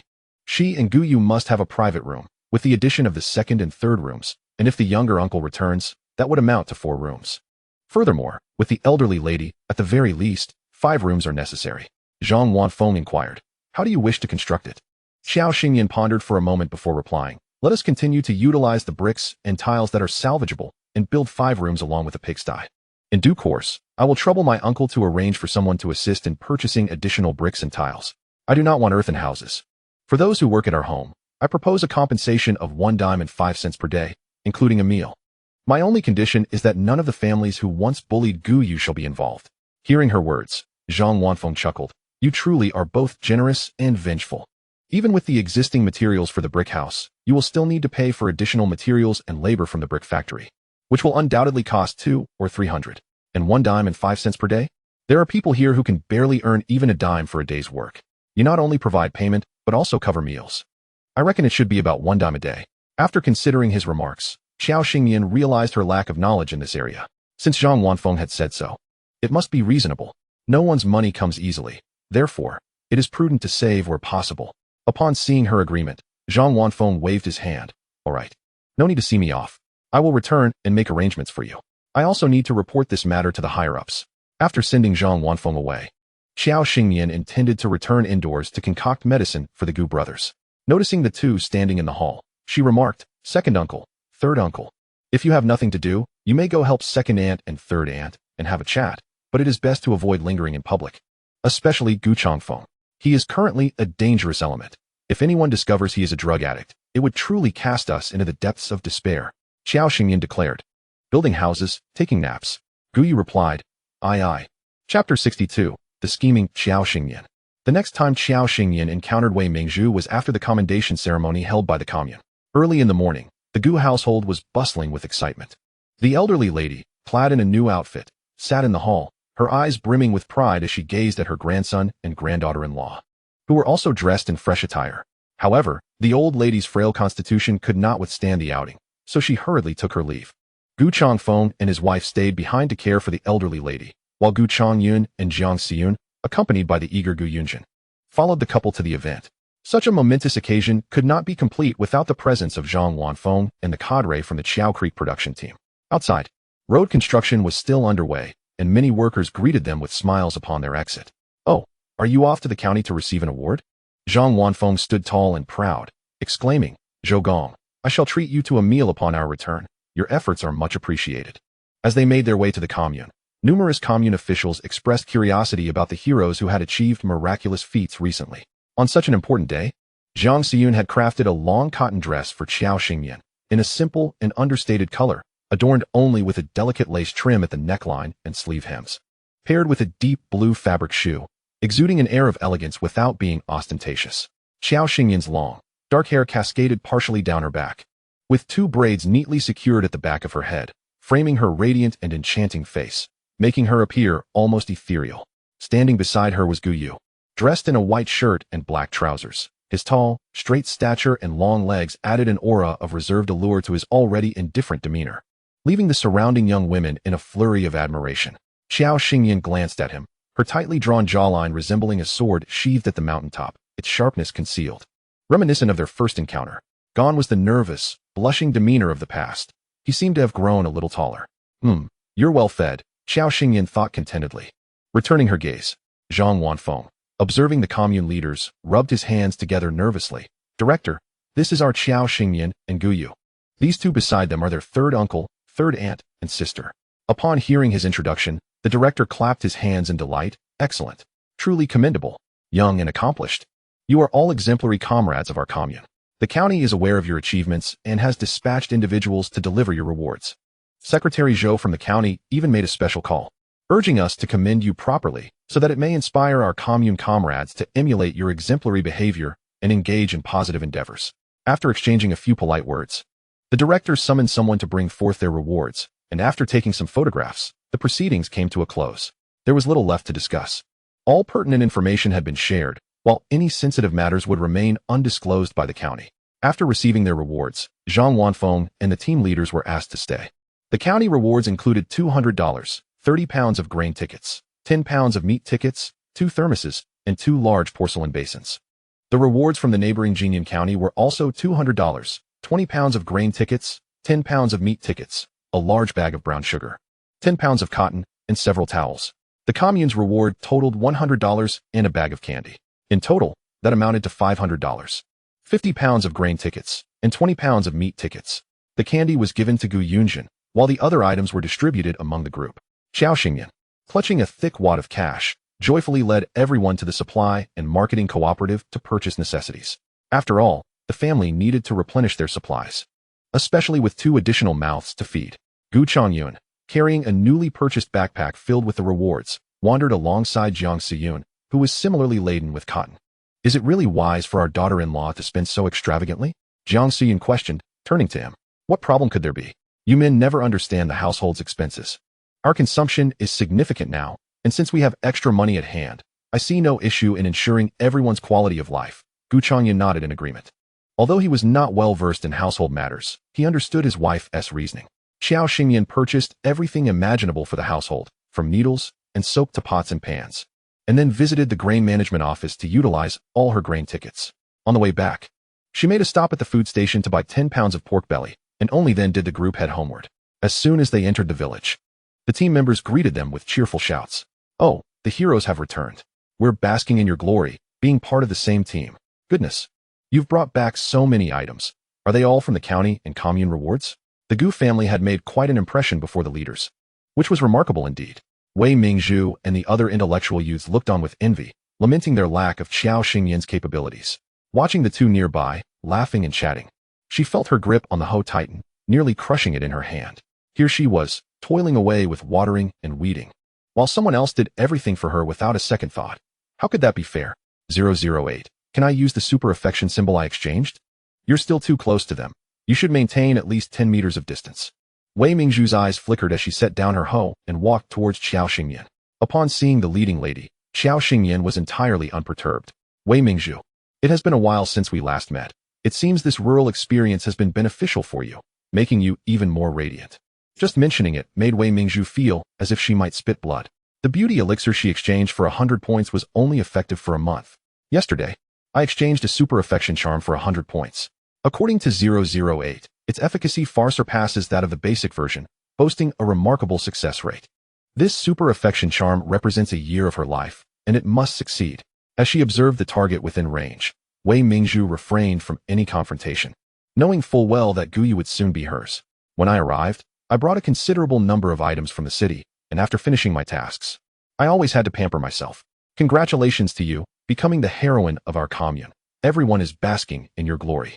Xiao Xingyan listened to her conversation with 008. A sly smile playing on her lips as her gaze drifted towards a certain Li Dazue, who seemed to be buzzing around someone named Zheng Jiqing like a persistent fly. Sensing that familiar energy fluctuation, a mischievous grin spread across her face as she formed a gesture with her fingers, sending an invisible charm towards Li Dazue. Wei Mingzhu was left dumbfounded, her expression frozen as she watched Li Dazue pass by. In that fleeting moment, her mental energy enveloped Wei Mingzhu. I know you are not some lucky charm system, but merely a remnant soul from another realm masquerading as one.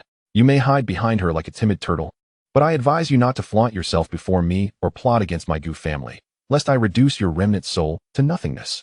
008 cowered in a corner, trembling in fear. Where did this pervert come from? The Gu family vanished from the crowd, their arms laden with the fruits of their labor. Li Dazue, who had previously been enamored with Zheng Yonghui, suddenly shifted his focus and rushed towards Wei Mingzhu, his gaze filled with obsession as he grasped her hand, exclaiming, "Zhu, my Zhu, you smell so good, so soft, I adore you." Disgusting. It was unclear who was repulsed enough by this eye-watering scene to retch. Soon, a chorus of retching sounds echoed around. Wei Mingzhu felt as though she might perish from mortification. She slapped Li Dazue across the face, trembling with rage as she shouted. Rogue. Chapter 63, The System's Machinations.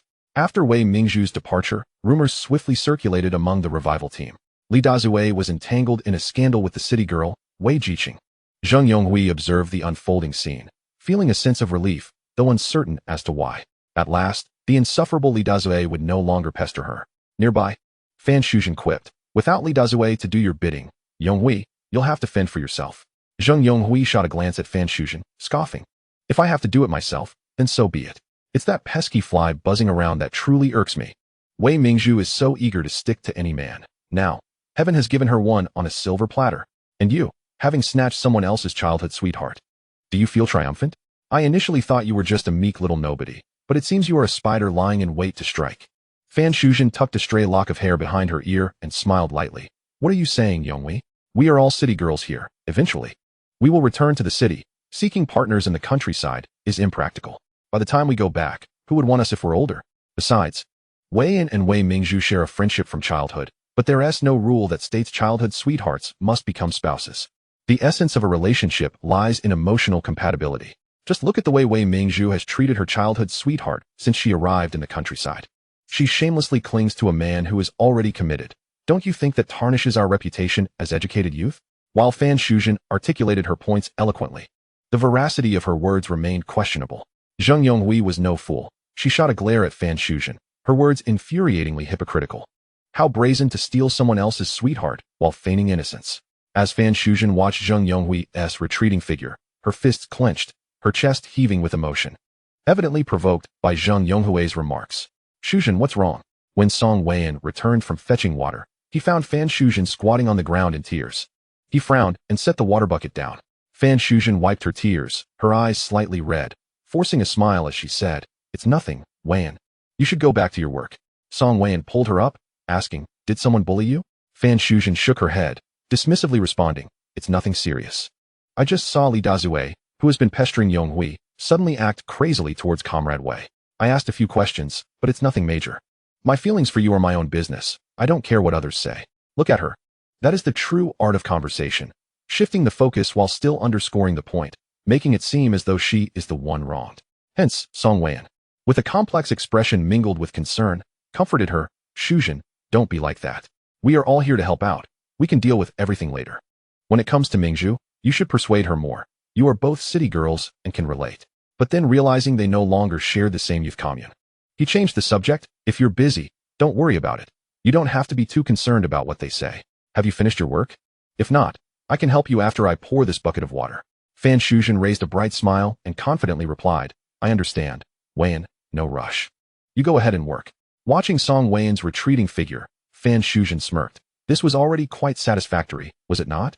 A bond of over a decade between childhood sweethearts is not something that a mere acquaintance can disrupt.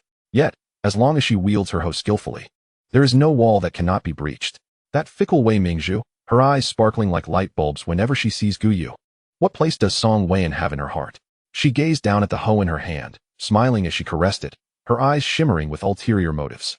Wei Mingzhu, in a state of emotional turmoil, rushed back to the Wei family, who were still laboring in the fields. She huddled in a corner, questioning 008. Sometimes I truly doubt the authenticity of this so-called system. Why, after so many attempts, has there not been a single success? 008, having been drained by Qiao Xingyan, felt both dejected and furious. Upon hearing Wei Mingzhu's words, a mocking smile crept across its face as a sudden idea struck. Gu Yu is indeed a person of great fortune, and now he has encountered the fortuitous Qiao Xingyan. Their energies intertwine, creating an aura that even malevolent spirits would hesitate to approach. You continuously shift the blame onto me, thinking I deceive you. Have you ever considered that aside from the matter concerning Gu Yu, have I ever provided you with anything that was false? Wei Mingzhu's gaze flickered. It may not have fabricated anything, but each item exchanged cost an exorbitant number of points and had a fleeting duration. 008, perceiving her inner thoughts, scoffed. I am a lucky charm system, not an ATM. If you fail to complete your tasks, you owe the system points. Have I ever complained? There are plenty of good items, but do you possess the requisite points to trade for them? Wei Mingzhu silently pondered, ultimately succumbing to the insatiable desires burgeoning within her. Such is human nature. The more unattainable something is, the more one craves it, exemplified by Mingzhu's obsession with Gu Yu. So what shall be done? 1,000 points will upgrade the system. At that time, the marketplace will offer host-exclusive gift packages, perhaps containing what you desire. Will the host upgrade? Wei Mingzhu was taken aback. 1,000 points? That equates to 10 years of my lifespan. 008 knew precisely what she was contemplating. Delving deep into her psyche, the system has been upgraded, featuring a rejuvenation elixir and a charm talisman, one to replenish your vitality, and the other to enhance your allure. Moreover, one can even exchange for love charms, which compel those ensnared to be infatuated solely with each other. Wei Mingzhu's eyes sparkled. Can this nullify the affection talisman on Li Dazue? Naturally, you simply need to exchange for a dispelling charm, came the reply. Wei Mingzhu shut her eyes briefly, gritting her teeth as she declared, upgrade. Just as she had hoped. 008. Vitality restoration will require half a day. Host, please be patient. 10 years of fortune had been stripped from Wei Mingzhu, rendering her once youthful visage dim and aged, with a few strands of white hair sprouting atop her head. Fortunately, she was lost in the reverie of an idyllic life, too preoccupied to glance in the mirror. Otherwise, she might have frightened herself to death. By midday, Wei's mother and daughter returned home. Wei Chunyan, upon seeing Wei Mingzhu's appearance, widened her eyes in shock. Mingzhu, what happened to you? Wei Mingzhu turned to Wei Chunyan. Noticing her terrified gaze fixed upon her face, she raised her hand to touch her skin, now coarse rather than smooth and delicate. With a gasp, she hurried back inside to look in the mirror. What she beheld was a face marred by pronounced laugh lines, fine wrinkles at the corners of her eyes, dull and yellowed skin devoid of luster or elasticity. The mirror slipped from her grasp, crashing to the ground. Weak and trembling, she sank to the floor beside her bed, burying her head in her knees, continually reassuring herself that this was her choice. Once 008 finished upgrading, she would exchange for the rejuvenation elixir to restore her appearance and acquire allure points to make Gu Yu utterly devoted to her. Wei Dama urged her daughter, glancing toward Wei Mingzhu's room. Go check on Wei Jiqing and call her out for lunch. Wei Chunyan nodded and knocked on Wei Mingzhu's door. Mingzhu, are you all right? Wei Mingzhu replied in a muffled voice. I'm fine. The sun has been harsh these past few days, and I got a bit burnt. I'll stay inside for a while. Please help me take the afternoon off. Wei Chunyan observed the weather outside, noting that it wasn't as scorching as it had been previously. Chapter 64. Catching Crawfish in the River. At the Gu family residence, Gu Yunjin rushed in, crying out, Dad, help me. I've been pinched by a shrimp monster. Ouch, it hurts. The onlookers followed her pointing finger to see a dark red shrimp pinching her finger, which was beginning to swell. Gu Changfeng, with great care and swift dexterity, pried the creature's claw open and tossed it far away. By unfortunate coincidence, the shrimp landed near Qiao Xingyan's stove. She had just extracted a bounty from that pseudo-system and was reveling in her good fortune, humming a little tune while busily cooking. Just as she served the dishes, something fell from above. She looked up and her eyes widened in excitement. Crawfish! Hooray! Seeing her fixation on the shrimp, Jiang Suyin frowned. Xingyan, what is so fascinating about that shrimp? It's time to eat. Qiao Xingyan playfully tugged at Gu Yunjin's braid, her eyes sparkling with curiosity. Xinjin, did you find this shrimp in the creek? Gu Yunjin nodded. I was playing by the river with Shi Dian and got pinched. It really hurt. Qiao Xingyan mischievously asked. Would you like to take revenge, Xinjin? Gu Yunjin tilted her head, looking at her pitifully. Yes, but I don't have any pincers. Xiao Xingyan poked her forehead. Silly girl. Who said we need to retaliate with violence?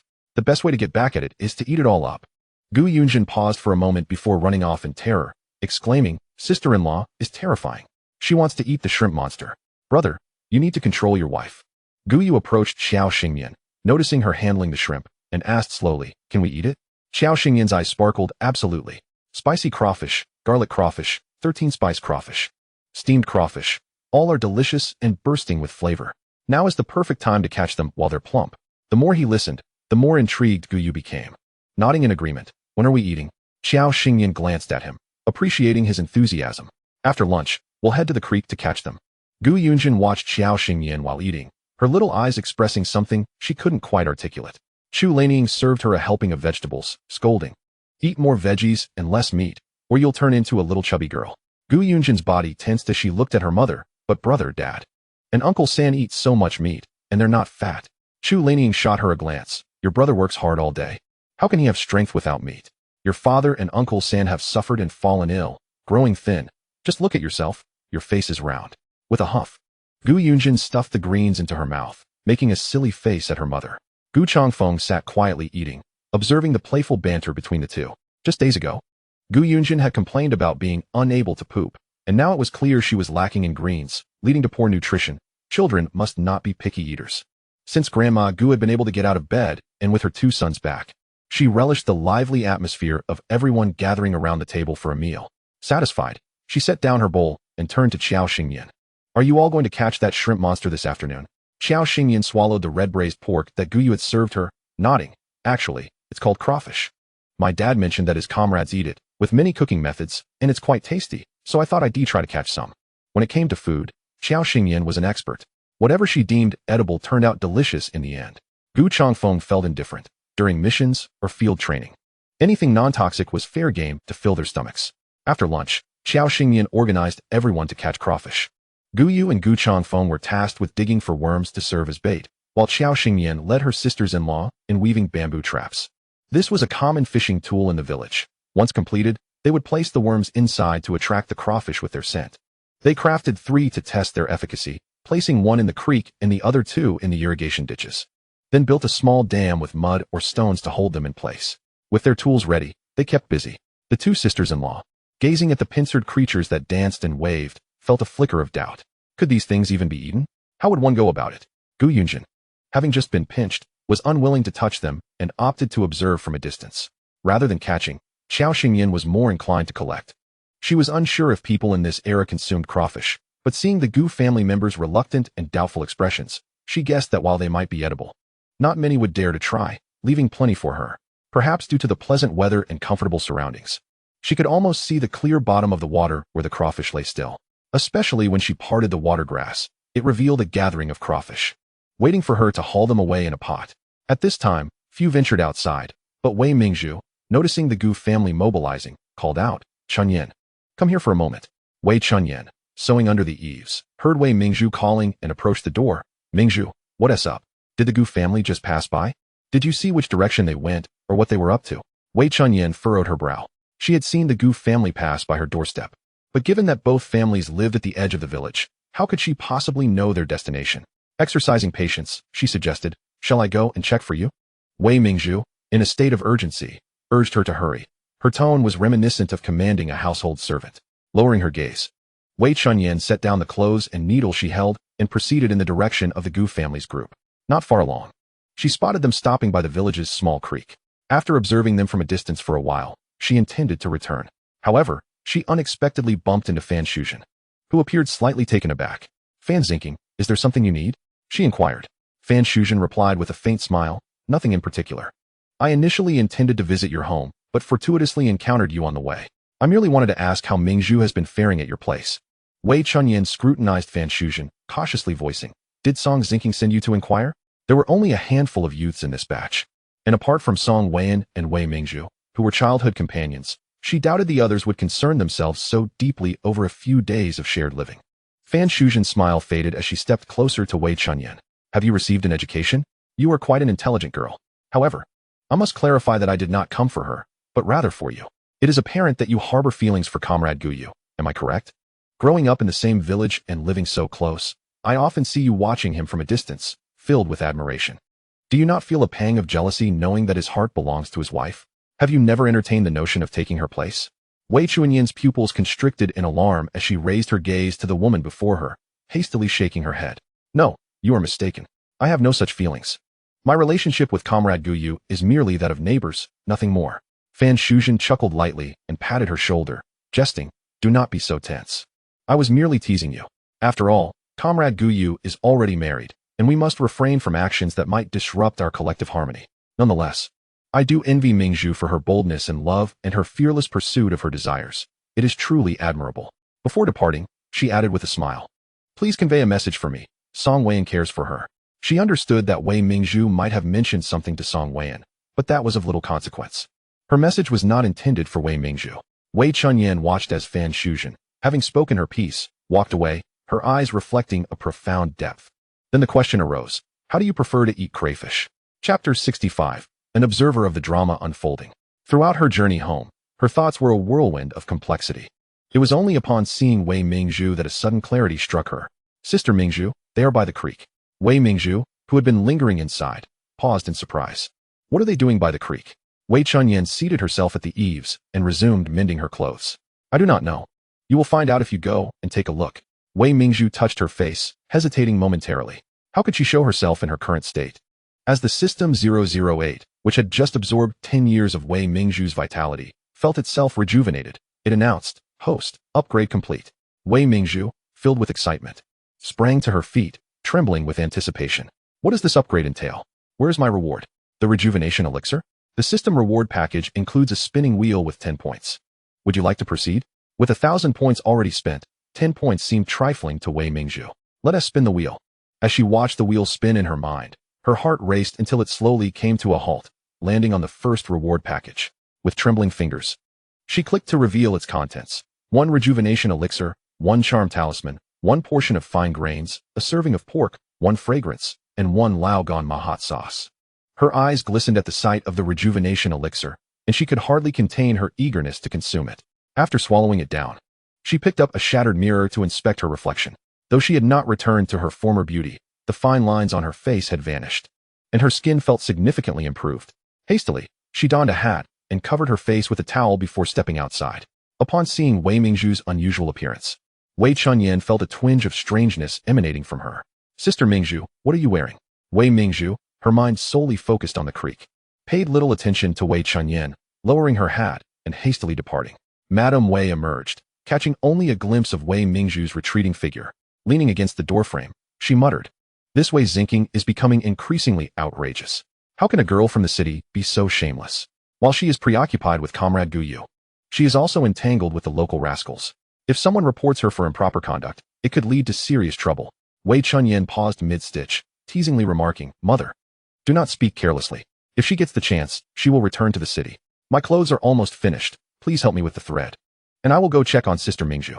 Watching her daughter vanish in a flash, Madame Wei spat in discontent. When Wei Mingzhu arrived at the creek, she found a considerable gathering. In addition to the Gu family, Han Sherlin and several other youths were present. Wei Xingqing, why are you hiding under that hat in this blazing sun? Wei Mingzhu, too weary to engage with Zheng Yonghui, found the woman insufferable. However, Song Weian hesitated for a moment before approaching her, concern etched on his brow. Zhu, what is troubling you? This time, Wei Mingzhu raised her gaze to meet Song Weian's, then glanced at Fan Shuzhen nearby, and suddenly broke into a smile. Song Weian, my affairs are none of your concern. Do you not already have your delicate flower to attend to? From now on, mind your own business. With that, she attempted to brush past him toward Comrade Guyu, only to have Song Weian firmly grasp her wrist. Zhu, how long do you intend to carry on like this? I thought this time apart would help you gain clarity, but it seems you have not reflected at all. On the sidelines, Qiao Xingyan nudged Guyu's side, leaning in with interest. Doesn't this scene resemble a spoiled wife throwing a tantrum out of jealousy? Guyu, unfamiliar with the term spoiled wife, nonetheless perceived the resemblance. Indeed, Wei Mingzhu appeared utterly unreasonable as she glared at Song Weian. Me? What am I making a fuss about?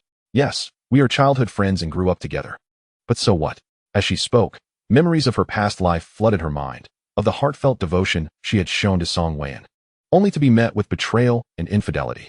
In that moment, She struggled to distinguish whether the woman who had never shown her face was the true homewrecker or if her own path had been flawed from the beginning. If she had erred from the outset, must she repeat the same folly in this life? To fall into the same pit twice? No, absolutely not. There is no decree in this world that childhood friends must end up together. Look, you have met so many people here, including the gentle and charming Jie Yuhua. What more could you possibly desire? In the spirit of our shared upbringing, I implore you to let me go, one to you, should you be willing. Let us return to the way things once were. If not, do not indulge in false hopes. I will speak plainly. In this lifetime, it is impossible for us to be together. Song Weiyan gazed at the hatred reflected in her eyes, taken aback. Where did this animosity arise from? He questioned himself. Having never wronged Wei Mingzhu in any way, why the resentment? Yet her resolute demeanor silenced all his words. A vein throbbed at his temple as he pointed in Gu Yu's direction, suppressing the jealousy and anger threatening to erupt. A reluctant voice slipped through his clenched teeth. Even if he is married, does that justify you degrading yourself in such a manner? Wei Mingzhu regarded him with disapproval, retorting, and what of marriage? No one can accompany another for a lifetime. Marriage can just as easily lead to divorce. Only I know if I am degrading myself. There is no need for your external judgment. His dark pupils shimmered with a hint of wounded sorrow. A bitterly self-deprecating smile forming at the corners of his lips. Are you truly serious in what you say? Wei Mingzhu's eyes glinted with mockery as she turned away, her attitude rendering everything else moot. Very well, I understand. With a deep gaze fixed on Wei Mingzhu, Song Weiyan turned and departed. Xiao Xingyan clicked her tongue in disappointment. What a splendid performance, only for it to end so abruptly. The conflict could have been more intense. After all this time guarding a woman, he suddenly finds affection for another, and it seems he has no desire to confront his rival? Was Song Weiyan truly still the male lead? Where was his domineering presence? Gu Yu inquired softly. Who do you wish for him to confront? Xiao Xingyan chuckled. Oh, no one. I was merely jesting. Gu Yu became intrigued by her frequent use of the term. What constitutes a domineering presence? Xiao Xingyan turned her gaze to him, her eyes gleaming mischievously as she grinned. A domineering presence means wall slamming, ground slamming, tree slamming, bed slamming, door slamming at any moment, accompanied by an expression of swaggering charm. Lifting the woman's chin with an air of you cannot escape. Now, tell me, what do you desire this time? Be good, don't cause trouble. My secondary card can be used freely. As long as you do not leave me. Such behaviors and words form the essence of a domineering presence, though I need not elaborate on other aspects. So, do you understand now? At her words, Gu Yu shivered on that hot day, goosebumps rising on his skin. His gaze towards her plainly conveyed two words. Are you insane? He simply could not fathom how her description of a domineering presence differed from that of a local ruffian. Chapter 66, Conquered by Crawfish. Brother Yu, Comrade Xiao. What are you up to? Let me assist you. With Song Weiyan finally out of the way, Wei Mingzhu felt a measure of clarity. Now, she only needed to seize the opportunity to ensnare Gu Yu's heart. Xiao Xingyan raised an eyebrow, questioning why Gu Yu referred to her so intimately while addressing her as comrade. The sun cast its rays upon the river, glistening like diamonds. As the willows swayed gently in the breeze, a few chickens, ducks, and geese pecked about the shore, while the water plants beneath their feet flourished in vibrant green, creating an atmosphere of serene delight. Yet, there was one area that felt distinctly off. Xiao Xingyan tilted her head at Gu Yu. Are you well acquainted with Wei Jiqing? Gu Yu looked at her in confusion. Wei Jiqing? Who is that? Had he ever been familiar with her? Xiao Xingyan noted his bewilderment, realizing that Wei Mingzhu had not crossed Gu Yu's mind since her arrival from the countryside. She struggled to suppress a grin, playfully asserting, I thought you and Wei Jiqing were quite close. Otherwise, why would you call her sister Yu? Gu Yu paused, his expression earnest. I am not familiar with her. So please do not speak nonsensically. In that moment, Wei Mingzhu felt her heart and lungs nearly explode with fury. Under the glaring sun, her features obscured by a veil. Yet her wounded eyes mirrored the very expression Song Weiyan had just worn. Comrade Gu Yu, do you truly despise me so? Xiao Xingyan grimaced at her seemingly innocent demeanor. Finding it quite irksome, Gu Yu regarded her with a puzzled look, shaking his head. Wei Mingzhu's eyes brightened. Disliking him must mean she held some affection. Just as she opened her mouth to speak, Gu Yu's next words sent her into a frenzy. He drawled nonchalantly, I don't even know you. How could I possibly despise you? As he said this, he reached out to pull the grinning Xiao Xingyan aside. At that moment, a sudden commotion behind them caused Wei Mingzhu to lose her footing on the slippery stones, careening toward Gu Yu and Xiao Xingyan. Quick as lightning, Gu Yu pulled Xiao Xingyan aside, but in the process, he unintentionally brushed against Wei Mingzhu's arm. Xiao Xingyan frowned at Wei Mingzhu, who had fallen into the water, and called out playfully, Li Dazue, come quick. Your wife has fallen into the river. All eyes turned toward them. Wei Mingzhu, soaked and disheveled, glared at Xiao Xingyan, seething. What benefit do you gain from this, Xiao Xingyan? Seeing a figure rushing toward them, Xiao Xingyan blinked innocently. Oh, nothing much. Just thought it would be amusing to annoy you. A peculiar odor wafted past her nose.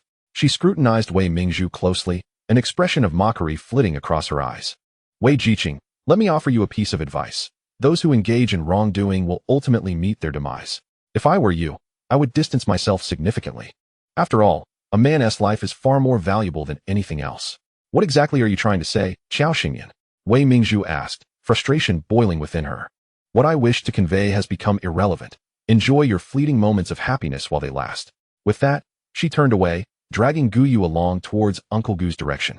Wei Mingzhu regarded Li Dazue, whose face was marred with excess flesh and a noticeable scar, feeling an overwhelming sense of revulsion. 008. Remove the good feeling charm from Li Dazue. Would the host like to spend 20 points to exchange for the removal charm? Yes. As Wei Mingzhu observed the fervor in Li Dazue's eyes dissipate, leaving him standing in a daze, she sighed in relief. Glancing at Xiao Xingyan and Gu Yu, a smug smile crept onto her lips. Listening to their conversation, Xiao Xingyan felt a spark of intrigue. She wondered how Wei Mingzhu would react upon learning the truth. Gu Yu carried a bucket filled with crawfish, while Gu Changfeng and Gu Changyan had also gathered a fair share. Uncle, third uncle, we're going back to enjoy a feast. Gu Changfeng pointed toward the bamboo grove in the water. What about this? Xiao Xingyan replied with a smile. No need to worry about it. We can return later.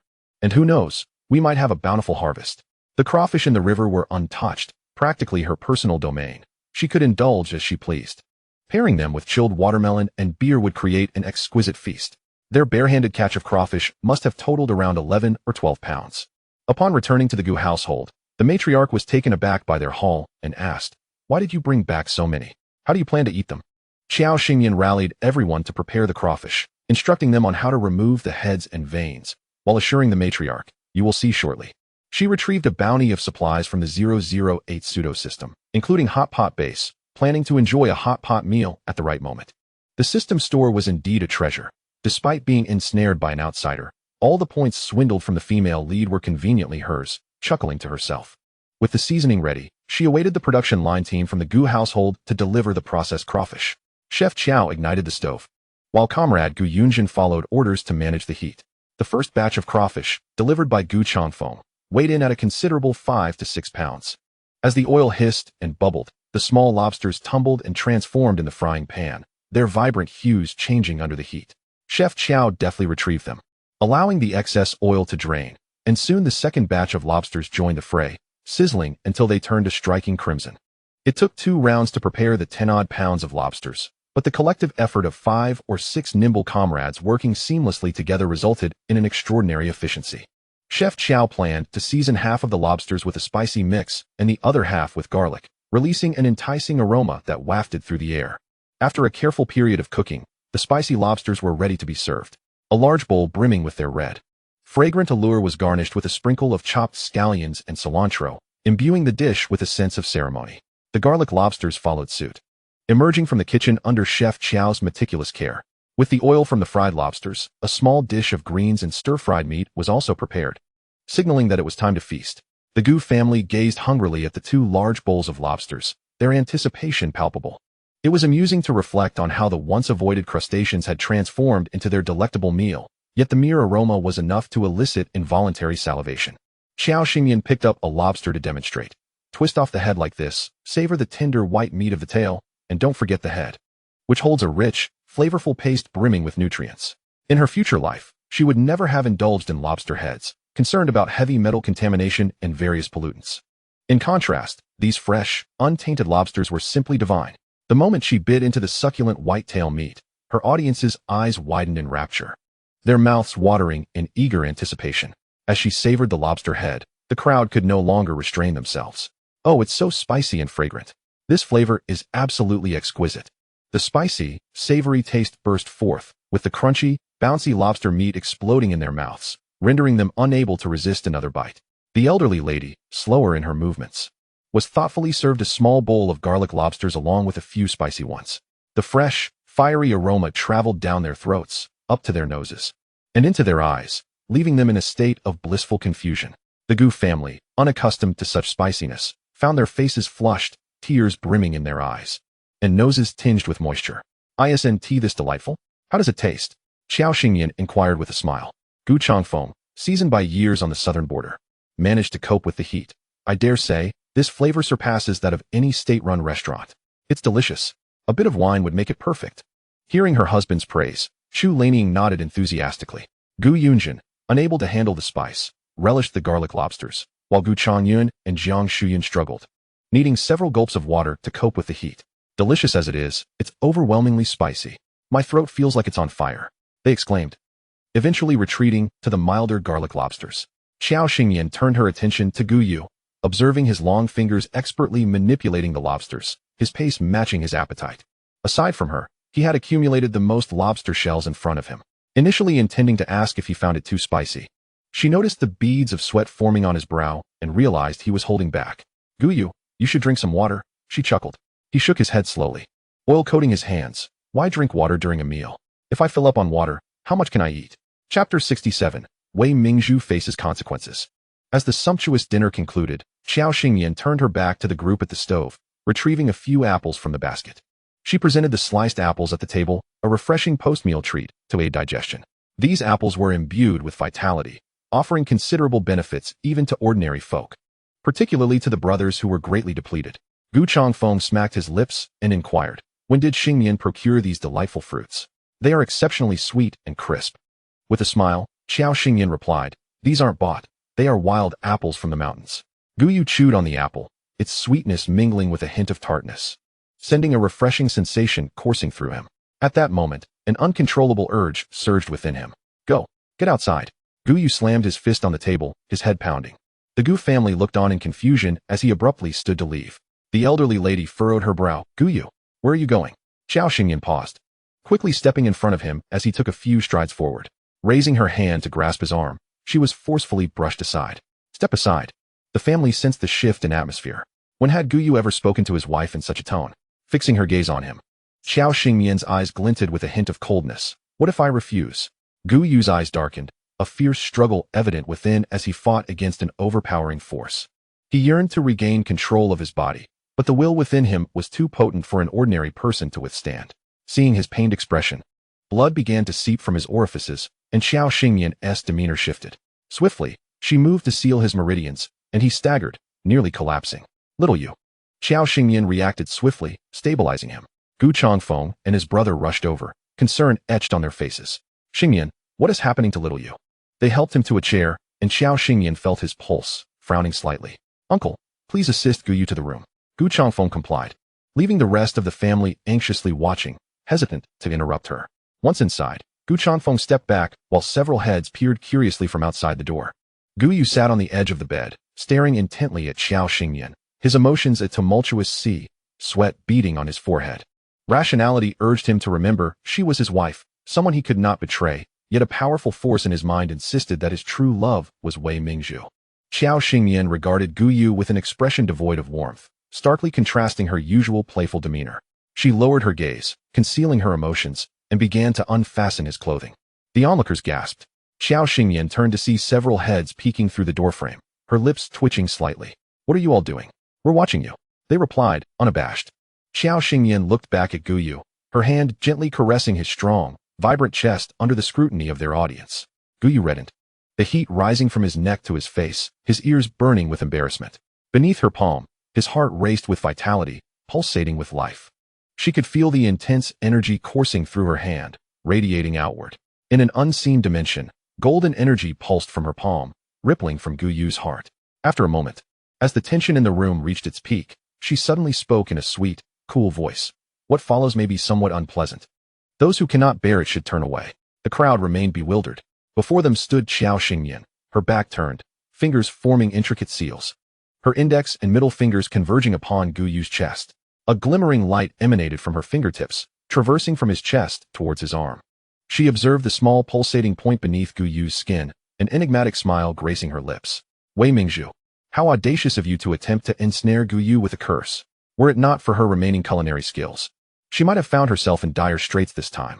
The onlookers maintained a respectful distance, yet their vision was unobscured, and they beheld the small bulge that trailed Qiao Xingyan's fingers. Gu Yunjin's eyes widened in astonishment. Mother, does Big Brother have a worm inside him? Chu Laniying swiftly covered her mouth. Hush, dear. Your sister-in-law is occupied and must not be distracted.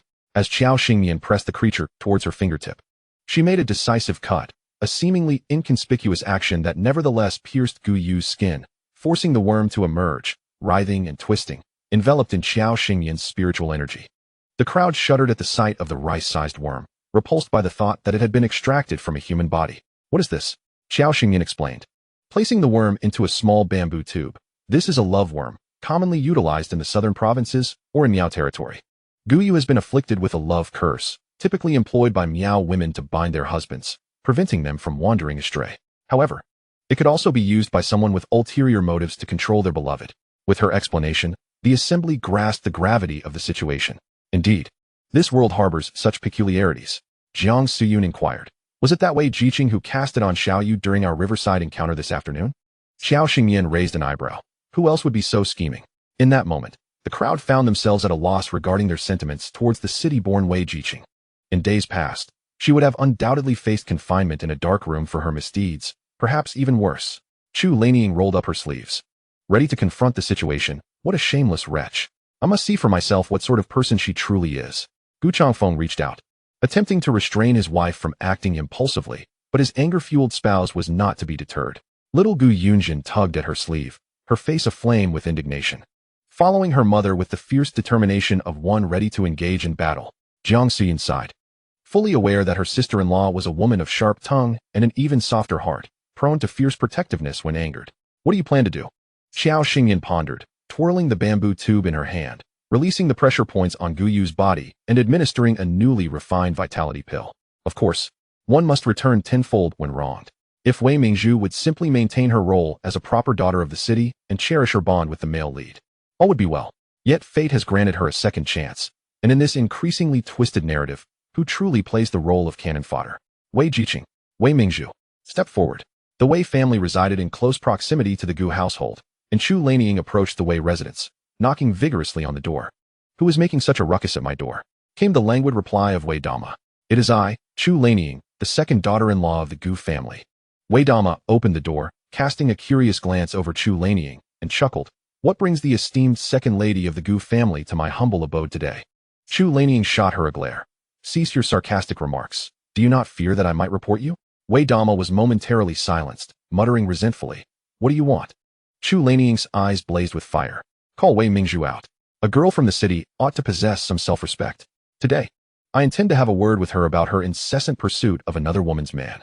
Is she so starved for attention that she must resort to such antics? The Gu family, who had followed closely behind, listened to Chu Laniying's fierce tirade, silently applauding her boldness. To voice what others dared not is indeed the mark of a true warrior. Wei Mingzhu, oblivious to the fact that the cursed creature had been extracted from Gu Yu, approached him with a delighted expression. However, she was intercepted by Chu Laniying, who seized her arm and delivered a sharp slap. What nonsense is this? Spring has not yet arrived, and you're already in heat? You, with your aged and unattractive visage, dare to pursue my young brother? Do you not fear that you might break your own yellow teeth? Wei Mingzhu gasped for breath, her chest heaving with indignation. As she covered her face and glared at Chu Laniying, you struck me? Chapter 68, Second Aunt. So powerful. Chu Laniying regarded her with amusement. What of it? Do I require your permission to strike you? Pray tell, Wei Jiqing, may I deliver a blow? Yet when you trailed after my brother, did you seek permission from him or his wife to join their lives?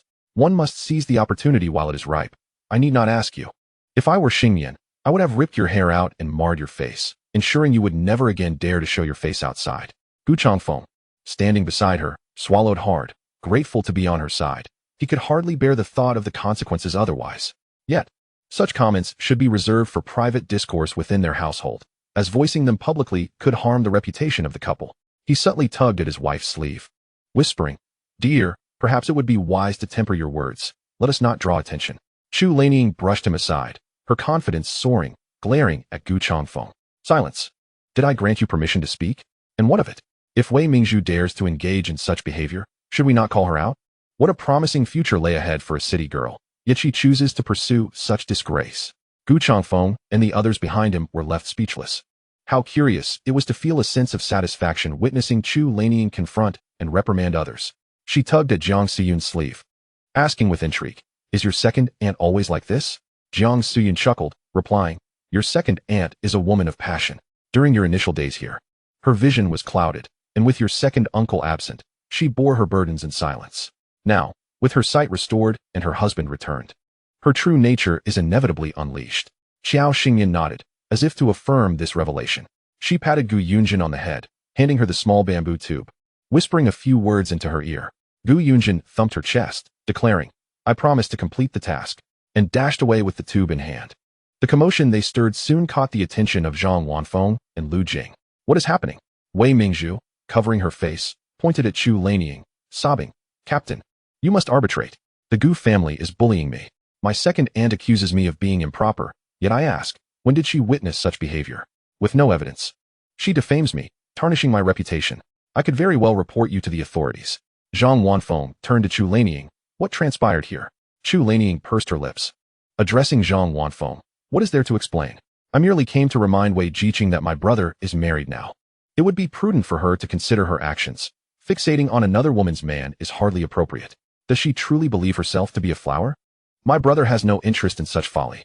The assembly collectively noted, Guyu has no desire to become a mere object of ridicule. If wishes could be granted, he would hope that the next time his second aunt scolds someone, she would refrain from inadvertently harming her allies.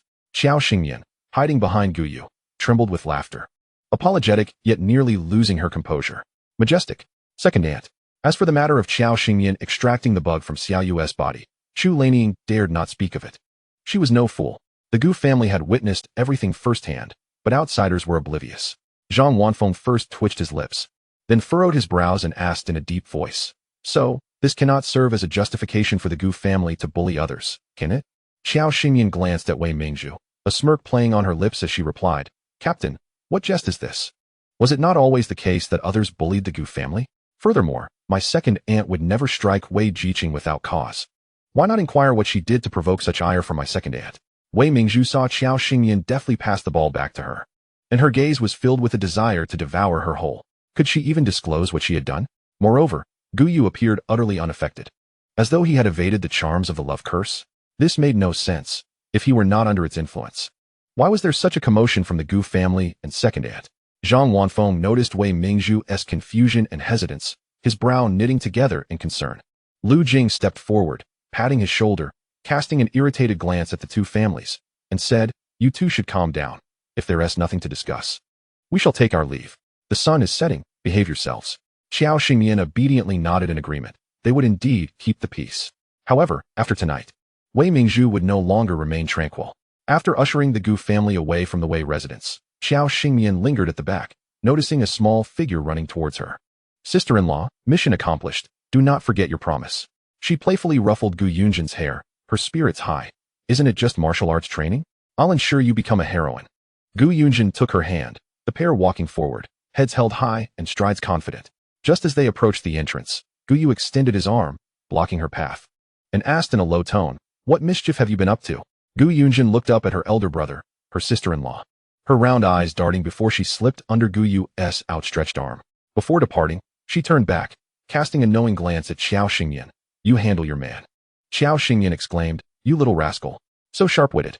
She beckoned Guyu closer, saying, "Come here, I have something to tell you." Guyu cast her a sidelong glance, his expression one of skepticism, yet he leaned down towards her. Xiao Xingyan grinned, placing her hand on his shoulder, and with a sudden leap, she clambered onto his back. "Giddy up." A large hand playfully smacked her backside, the sharpness in his eyes fading like the tide, replaced by a resigned helplessness. Today she rode him like a steed. Yet who could say what the future might hold? Guyu carried her back to the house, and Xiao Xingyan cupped his face, planting a kiss on his lips. He raised an eyebrow at her. "A reward?" She replied with a cheeky smile, "Just a good-night kiss. You'll understand tomorrow." The latter part was in response to his earlier question at the door. Guyu, unaware of her schemes, refrained from further inquiry and returned to his own room. Xiao Xingyan quietly sat in her chamber, contemplating the situation concerning Gu Chongqing, which remained erratic and ever-shifting. Before their journey to the southern province, he had been in North China. Upon their return, he was found in South China, and now he had moved to the border between the northwest and southwest. She truly could not comprehend the circumstances surrounding her Uncle Gu, hence she chose to remain silent for the time being. Once the situation with Gu Chongqing stabilized, she would inform the others of their next steps. In the latter half of the midnight hour, beneath the deep blue sky, a mirror-like moon hung high, shrouded by wisps of thin clouds, casting an eerie gloom. Two figures, illuminated by moonlight, crossed through their respective homes and met at the threshing ground. The maternal bond within them, influenced by the sinister moon, became uncontrollable, like magnets drawn together. Wei Mingzhu's mind remained lucid, yet her body acted against her will. While Li Dazue across from her exhibited a hollow gaze, his eyes flickering with a sinister light as he approached her with malicious intent. Desperately, she called for 008 in her mind, yet at that moment, it felt as if she had been muted, receiving no response despite her frantic calls. She yearned to escape those hands, but her body betrayed her, complying with the unwanted advances. Wei Mingzhu opened her mouth to scream, yet no sound emerged. Her fingers dug into the ground, her eyes filled with overwhelming despair, fear, helplessness, and regret, as tears fell like pearls onto the earth. She had never felt such pain. It felt as if her very soul was being torn apart, the agony akin to 1,000 arrows piercing her heart, a million insects gnawing at her flesh. Time lost all meaning as the torment stretched on, until she was numb with pain, her eyes vacant as though her very spirit had been siphoned away. Chapter 69. Who reported Wei Mingzhu? Something has happened. Early in the morning, the revival team was roused by a piercing scream that shattered the dawn. The nearby villagers, clad in cloth shoes, gathered around. By the time Qiao Xingyan and her group arrived, the situation had spiraled into an irretrievable state. Wei Mingzhu leaned expressionlessly against a haystack, while beside her lay the aged and battered Li Dazue. Whispers circulated in the crowd, yet no one dared to approach. I told you, didn't I? Not everyone from the city is of good character. They summoned her to assist in the countryside, yet she's here to cause mischief. Who would dare marry such a woman? As if it's for you to worry about marrying her. I sent Li Dazue here? Hey, do you think Wei Jiqing is a bit sinister? Look at her, and then at Li Dazue. It's like he's been drained of all vitality. Could she be some sort of enchantress? Shoo, keep those thoughts to yourself. Let us just keep it between us. Wang Cuifan rushed over, her face filled with urgency. And upon seeing her son, she cried out in horror. What has happened to my Dazue? Woe is me. You unprincipled woman, Wei Mingzhu. You're from the city. How could you behave like this? Are you a demon, draining my son's life? Return my son to me. Zhang Wanfeng checked Li Dazue's pulse and breathed a sigh of relief. Wang Cuifan, your son is still alive. Hurry and take him back to find Dr. Yang. He cast a sidelong glance at the unresponsive Wei Mingzhu, his headache returning. To avoid suspicion, it was Lu Jing who stepped forward to inquire about the situation. Wei Jiqing, what do you plan to do about this matter with Li Dazue? Wei Mingzhu's face was smeared with dirt, her clothes tattered, her dark pupils devoid of light. Upon hearing Lu Jing's voice, she mechanically tilted her head, her gaze unfocused. What to do? Her mind felt blank, as if it had been blasted into a void. Unable to process anything, Lu Jing glanced at the trembling Wei Mingzhu, and out of sympathy and compassion for the woman, she laid out the harsh reality. The people in the team likely already know about you and Li Dazue. Setting aside the implications, you must understand the consequences if someone reports your inappropriate relationship. The best way to mitigate the fallout now would be to choose to marry Li Dazue. Wei Mingzhu's gaze was vacant as she stared at the lush green fields in the distance, her heart feeling as though it had been hollowed out. She resembled a soulless marionette, forcing a smile as she muttered, "Then I shall report it." Lu Jing sighed, realizing that there was no need to voice the multitude of frustrations and words that were trapped within her. She wished to have the Wei family take Wei Jiqing back, but neither Wei Chunyuan nor her mother was in sight. Furrowing her brow, she instructed someone to go to Wei Chunyuan's home and summon them to bring Wei Jiqing back first. Sheridan's mother murmured softly, "They were just here a moment ago," took a glance and left. "I reckon they want tea come even if you call them over." Everyone knew that when good fortune beckoned, the widow Wei would sprint faster than anyone, but if there was nothing to gain, she would ensure that not even a shadow of her would be seen. Lu Jing felt a pang of frustration and shot Sheridan's mother a look. "Go and call them." She then raised her hand to assist Wei Mingzhu, only to have it violently swatted away. "Don't touch me," Wei Mingzhu exclaimed. With no other choice, Lu Jing resigned herself to waiting for the Wei family to arrive. Sheridan's mother pounded on the Wei family's door. "Wei Chunyuan, elder sister Wei, come quickly. The team leader's wife needs you to fetch Wei Jiqing back." Wei Dama's voice echoed from within the main room as she hollered back, "I want to go. My family won't allow such a morally ambiguous woman to enter our home. I'm already a widow. What if my reputation is tarnished further? Everyone knows that widows attract trouble. In the past, we were friendly with Wei Mingzhu because she was a youth cadre, but now that she has fallen from grace, who would want to get embroiled in such a stench?" She refused to go. With a final glare at Wei Chunyuan, she warned, "You are not to go either." Wei Chunyuan lowered her gaze. She certainly had no intention of going. For after today, she might never have the chance to see Wei Mingzhu again. Sheridan's mother spat in frustration at her doorstep before departing. Upon hearing that the Wei family was unwilling to come, Lu Jing shifted her gaze to the few other youth cadres present. Song Weian had maintained a sullen expression throughout, and after leaving yesterday afternoon, he had made a trip to the commune to make a phone call. He hadn't informed his parents about Wei Mingzhu's predicament, as they had long viewed her as their destined daughter-in-law. When they inquired about her well-being, he could only provide vague reassurances that she was doing well. However, his father had revealed a significant piece of information. The county he was in had quotas for recommending students to agricultural universities and urged him to perform well to secure that opportunity to leave. Upon hearing this news, Song Weian felt no elation, but rather a tumult of conflicting emotions. At this moment, he could hear a voice deep within him urging him to escape this place. Fan Shuzhen glanced at Song Weian and approached Lu Jing with a gentle smile. "Allow me to handle this." Upon seeing Fan Shuzhen squatting before her, Wei Mingzhu seemed to be triggered by some unseen mechanism, reaching out with both hands. "Get away. Don't touch me. All of you, leave me alone." "Fan Shuzhen, you've come to witness my humiliation, haven't you? Seeing me like this brings you joy, does it? Now that no one can impede your union with Song Weian, you're reveling in it, aren't you? I don't want your feigned sympathy. Just get lost. Go die." As Wei Mingzhu spiraled into madness, Lu Jing snapped back to her senses from her shock and shouted, "Someone pull her away." In her frenzied state, Wei Mingzhu felt as if she were possessed, her eyes burning with a crimson hue. It took Lu Jing, Song Weian, and two others considerable effort to separate them.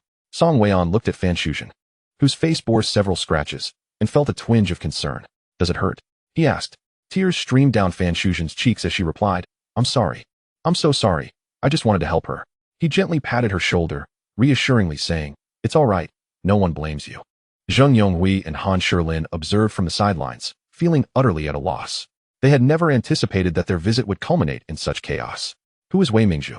They all wondered, gazing in astonishment at the suddenly appearing police officer. Surely, no one had reported Wei Mingzhu, had they? It hadn't been long enough for a round trip. Zhang Wanfeng stepped forward, puzzled. "Comrade, what business do you have with Wei Jiqing? We received an anonymous tip yesterday stating that Wei Mingzhu has been engaging in inappropriate relationships with women. We are here to take her in for questioning." "Where is she?" The crowd was struck with disbelief. Who bore a grudge against Wei Mingzhu? Who had gone so far as to report her? Zhang Wanfeng, feeling the pressure, pointed in the direction of Wei Mingzhu. "That is Wei Mingzhu." The police officer frowned upon seeing her state. A female officer accompanying him inquired about the situation from Lu Jing, her gaze towards Wei Mingzhu filled with a sense of unease. "All right, we understand. We will take Wei Mingzhu with us for now, and will notify you once the situation has been clarified." The onlookers watched in silence as Wei Mingzhu was led away, their expressions a mixture of disbelief and sympathy. Xiao Xingyan stroked her chin, a contemplative look crossing her face. Who could the anonymous reporter be? Zheng Yonghui, Fan Shuzhen, or perhaps Wei Chunyuan? Chapter 70, The Truth Unveiled. "You audacious girl, how could you be so bold?" Wei Chunyuan was nearly startled out of her wits by her mother's voice, quickly covering her mouth. "Mother, lower your voice." Wei Dama was equally taken aback by her daughter's audacity, jabbing her finger at her forehead and lowering her voice. "Chunyuan, let me tell you. Forget about that lad from the Gu family. Xiao Xingyan is lucky to be alive, now that you've secretly reported Wei Jiqing to the county. Any diligent investigator will trace it back to you. Don't take this lightly. I warn you." Wei Chunyuan recalled those two incidents and felt her heart race. Taking a deep breath, she forced herself to remain calm. "I understand, mother. This matter is known only to the two of us. No one else will find out." Wei Dama, exasperated, shouted, "It had better be that way." Unbeknownst to them, Xiao Xingyan had inadvertently overheard the truth. Initially, they had planned to return home after the show, but Wei Dama's loud voice piqued their curiosity. She observed the others walking ahead, seemingly oblivious and unwilling to lag behind. She strolled slowly, tuning her senses and straining her ears. Goodness, what had she just uncovered? It appeared that the original owner's near-drowning incident had significant ties to this former good friend.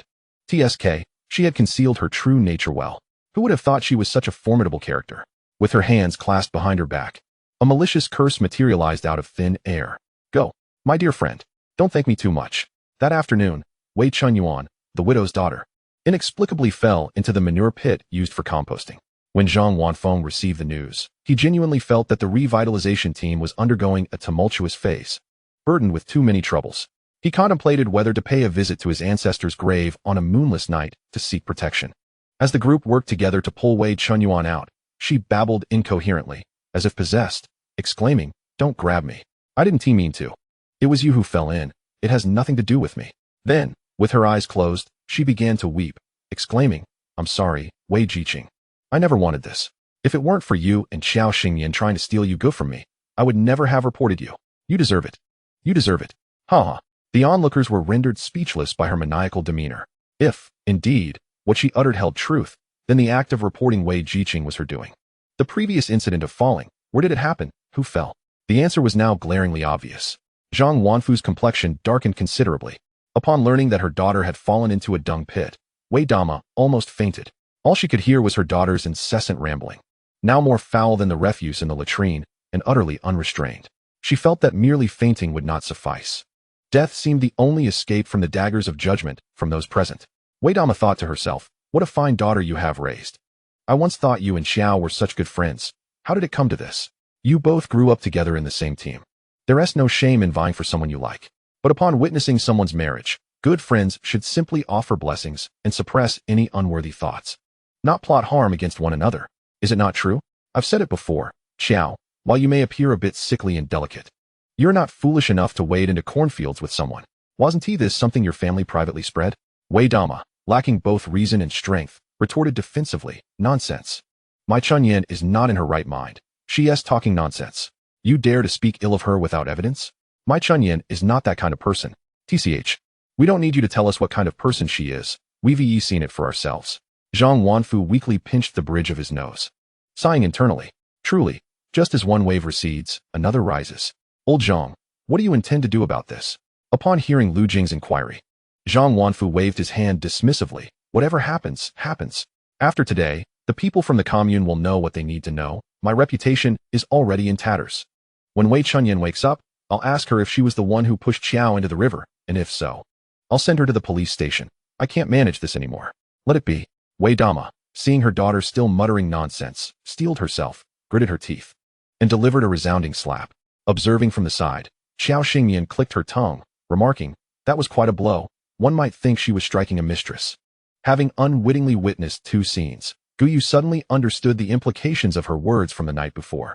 "How did you know that Wei Chunyan was the one who harmed you by drowning?" Xiao Xingyan winked at him. "I heard it." Guyu chuckled, pinching her little ear. "Your keen ears are quite effective." With a flurry of slaps, just as Wei Chunyan was about to transform into a foul swine, she opened her eyes. Ugh! Wei Chunyan was overwhelmed by the stench emanating from her own body, uncontrollably retching. Wei Dama, not faring any better, upon seeing her awake, lost all control of her temper, pointing her finger at her nose and berating her. "You wretched girl, were you possessed, or did someone push you into the dung pit? Tell everyone that what you said earlier was nonsense, that it wasn't true." To Xiao Xingyan, such scolding was utterly futile. It was a clear reminder and warning to Wei Chunyan. Others might not catch on, but did she think she was oblivious? Wei Chunyan looked bewildered. "Mother, what are you saying?"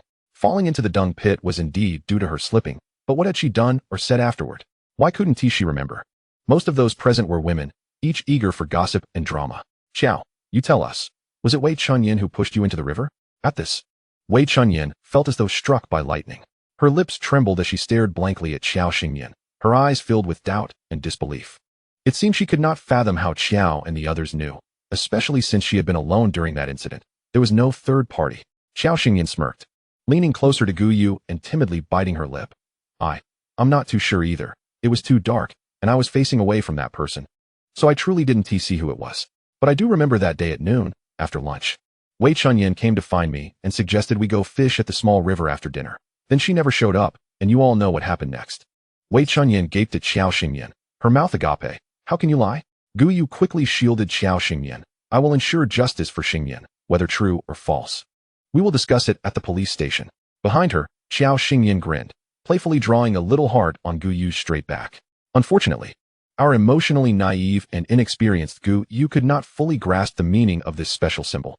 The Gu family was fiercely protective, and upon mentioning the police, they proceeded without hesitation.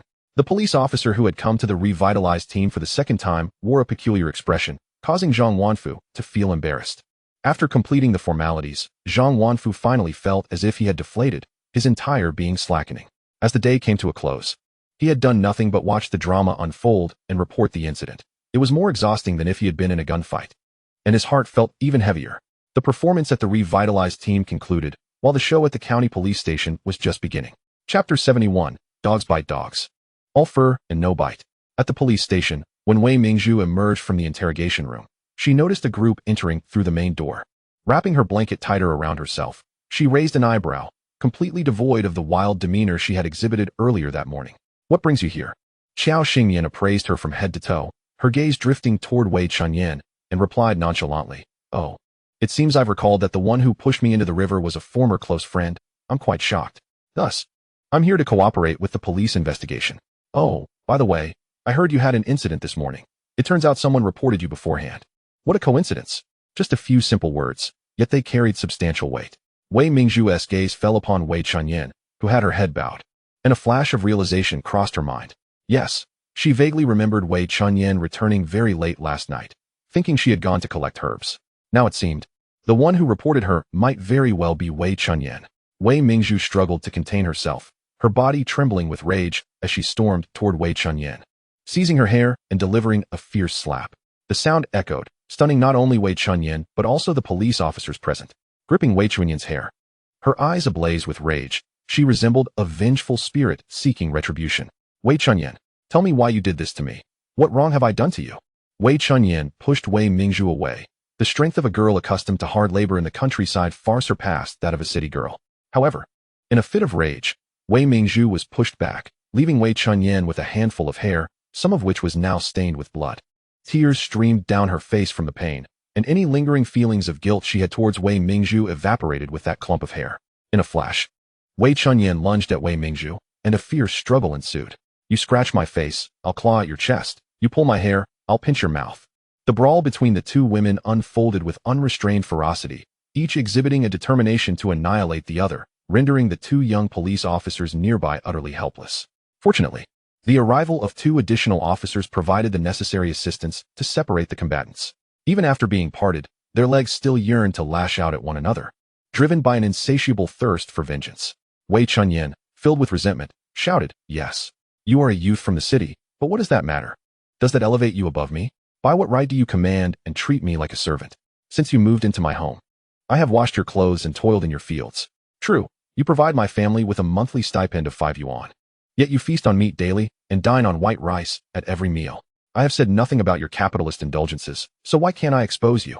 Wei Mingzhu, equally fierce, seemed possessed by rage, indifferent to the consequences. "Then let it be. I am already ruined. Let us perish together." Xiao Xingyan, observing the two women devolve into madness, couldn't help but marvel.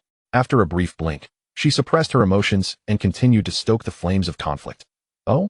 But isn't it the case that our team has heard it was because Wei Jiqing harbors feelings for my brother that Wei Chunyan reported her for promiscuity?" Wei Chunyan, overwhelmed, turned to Xiao Xingyan and cried out, "Can you be quiet for once?" The officers grappling with the two deranged women exchanged weary glances with Xiao Xingyan, silently pleading for her to cease her provocations. When Xiao Xingyan regarded Wei Chunyan and Wei Mingzhu, her expression turned icy. "Why must you fear what others say about your actions? I understand that a woman's jealousy can be a terrifying force, especially when one perceives everyone as equals. Why should someone surpass you, excel beyond your reach? This jealousy amplifies, leading to psychological, behavioral, and verbal denigrations. You foolishly believe you are clever, unaware of how pitiable you appear to others. Education broadens one's horizons. Those with higher awareness channel their jealousy positively, seeking to learn from the successes of others. Yet you, with your limited understanding, have brought yourselves to this dismal end.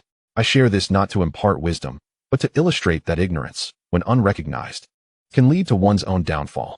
Hence, the importance of perspective cannot be overstated. Can it, comrades in blue?" The officers present momentarily paused, sensing the underlying satire directed at the two madwomen. "Ahem, this young lady is correct. One of you is a female youth from the city, and the other a laboring youth, both integral to the nation's development. Yet here you are, reduced to this state over trivial matters. Have you considered the implications for yourselves and your parents? What would they think upon learning of your disgrace?" Wei Mingzhu had remained slumped, head bowed, her body a mere shell of exhaustion. Whether due to the day's tribulations or the piercing truth of Xiao Xingyan's words, she felt them resonate deeply within her. Wei Chunyan, lacking formal education, grasped only fragments of the conversation but understood that Xiao Xingyan's words were far from complimentary. A weary policewoman escorted Wei Mingzhu away. while Wei Chunyan began her interrogation and documentation. At that moment, Wei Mingzhu felt like a limp rag, her mind buzzing with static, until the emotionless voice of the mechanical system, 008, pierced through. The koi system has been restarted and is now operational. A faint, bitter laugh escaped her lips, tinged with self-mockery. 008. Is this your true intention? To use me as bait to absorb fortune for your own gain? All along, I have merely been a pawn. You have ensnared me with your emotional manipulation. Oh, not a mere emotion. Rather, you have used this despicable tactic to draw me in for a larger scheme. Should your plan succeed, Guyu would meet the same fate as Li Dazue, his immense fortune appropriated by you. If it fails, the worst outcome would be you siphoning off Li Dazue's fortune through me. In the end, you stand to benefit regardless. Since you are aware of this, what then? We share a symbiotic relationship. My enhanced abilities also benefit you, do they not? Wei Mingzhu's eyes filled with blood, the fine veins betraying her anguish. With a sorrowful smile, she asked, the rebirth I experienced, was it your doing? Why? In a world teeming with millions, why did you choose him? Because you were destined to be the heroine of this world, endowed with great fortune. I aided your rebirth. Sacrificing a portion of your fortune is a small price to pay. Wei Mingzhu pressed. If you had not drained my fortune, would my fate have been different? In the lengthy silence that followed, 008 remained unresponsive. With great effort, Wei Mingzhu crawled toward the iron door. Her hand raised just as a female officer entered with a doctor to treat her wounds. She evaded the doctor's attempts and addressed the officer. I demand to see Qiao Xingyan. Otherwise, I refuse treatment. Chapter 72. The dust settles. As the victim, Qiao Xingyan recounted her experience during the inquiry with utmost candor. Upon completing her statement, the officers informed her she could return home and await further information. Just as she and the other officer were about to leave, a female officer called out to her. Qiao Xingyan turned. Is it absolutely necessary to see her? The officer hesitated, then replied, not necessarily. It is your choice. After a moment's contemplation, Qiao Xingyan decided to meet with her once more, asking Guyu to wait a little longer. As she gazed through the iron bars at Wei Mingzhu, Qiao Xingyan raised an eyebrow. Speak. Wei Mingzhu looked at the officer, her eyes pleading, please, grant me 10 minutes. The officer nodded and led the doctor away to a distance. Wei Mingzhu lifted her gaze to Qiao Xingyan. You are aware of everything, yet you play the outsider. Leaning against the iron door, Qiao Xingyan lazily flicked her eyes. And what of it? I was once a dead soul. Had I not found a glimmer of hope in Guyu, I might have willingly accepted divorce and awaited death alone in the mountains. Though this world is one of literary transmigration, the details of the plot have become utterly blurred in my mind. I am certain I am not the only one. Wei Mingzhu, you too have lost clarity in your recollections since your rebirth. Have you not noticed? Ever since you returned, endowed with a golden finger, you have been entirely unlike your former self. The system bound to you is not a divine blessing, but rather a remnant soul lingering in the crevices of this world. It utilizes the system as a vessel and you as a medium to siphon life force to strengthen itself.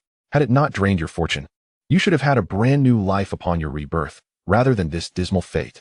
Wei Mingzhu stared at Qiao Xingyan, her expression one of despair. So you mean to say, all this time I was under its control? Qiao Xingyan nodded. It seems you possess some capacity for critical thought. It is neither human, nor ghost, nor spirit. Its ability to coexist within your body speaks volumes. It seeks to amass strength through your control to usurp you, while you, like a lovesick fool, cling to Guyu, merely because it has targeted him for his celestial aura, hoping to use that power to escape. However, it is a grave miscalculation to involve Guyu in its schemes. Wei Mingzhu gazed at Qiao Xingyan, filled with shame. She surmised that this system drew its power from her, yet remained oblivious to its ulterior motive of usurping her entirely. Reflecting on everything Qiao Xingyan had said, a thread of understanding suddenly connected in her mind. Indeed, in her previous life, it was due to Guyu that she had thrived alongside Song Weian in the capital. However, after Song Weian betrayed her, she had contemplated seeking Guyu's assistance, yet she never even caught a glimpse of him. Upon her rebirth, she harbored thoughts of clinging to a powerful ally, but her desires were not fervent. It was only after joining the revival team that her latent ambitions burgeoned to an uncontrollable extent.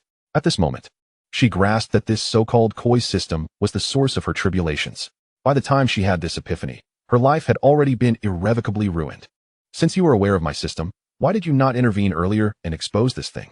Qiao Xingyan observed the flicker of resentment and unwillingness in Wei Mingzhu's eyes and scoffed. Who are you to me? What obligation or authority do I possess to act in such a manner? Moreover, was this not all predicated on mutual consent? You wish to reap benefits from the system. Yet do you think you can do so without any sacrifice? You must understand, This is the consequence of your pact with the devil. There is no such thing as a free lunch. Ultimately, this is merely your own doing. The timid 008, hiding and silent, chimed in. That's right.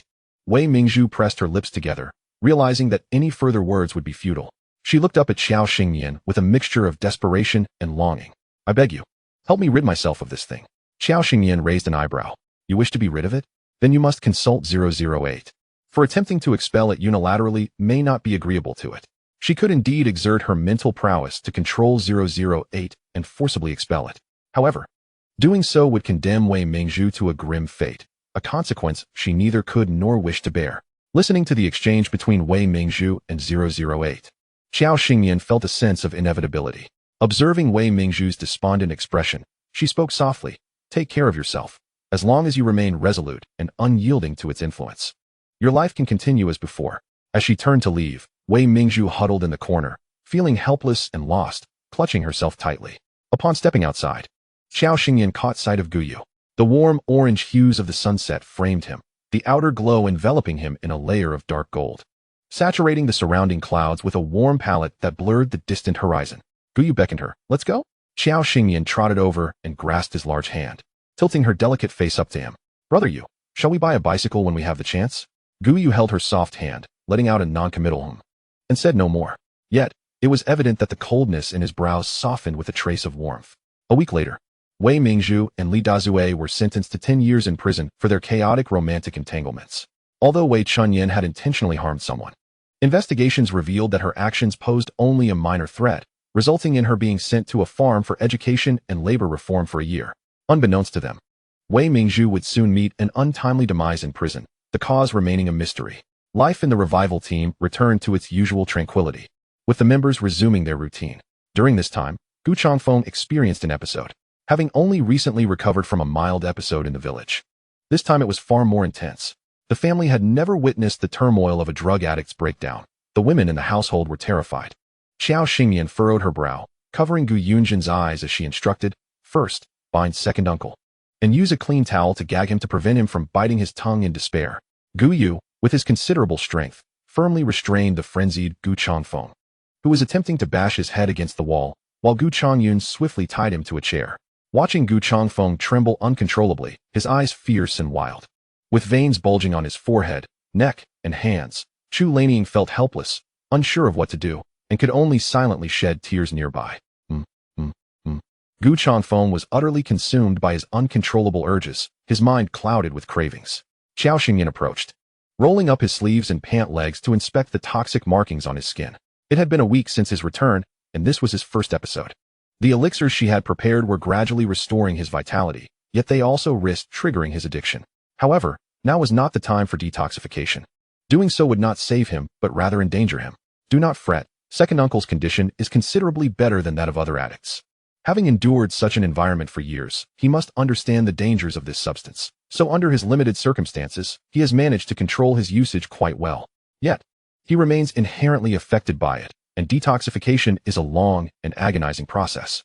I cannot guarantee how long it will take to restore second uncle, but I will exert every effort to heal him in the shortest time possible. Once he endures this phase and builds a certain level of tolerance, subsequent treatment will not be as arduous. Remember, during this time, no one should attempt to alleviate his suffering by releasing him. The consequences will not be what you desire.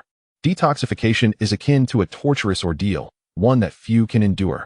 Chapter 73. Either die or grit your teeth and quit. During Gu Changfeng's episode, he was never left alone for 24 hours.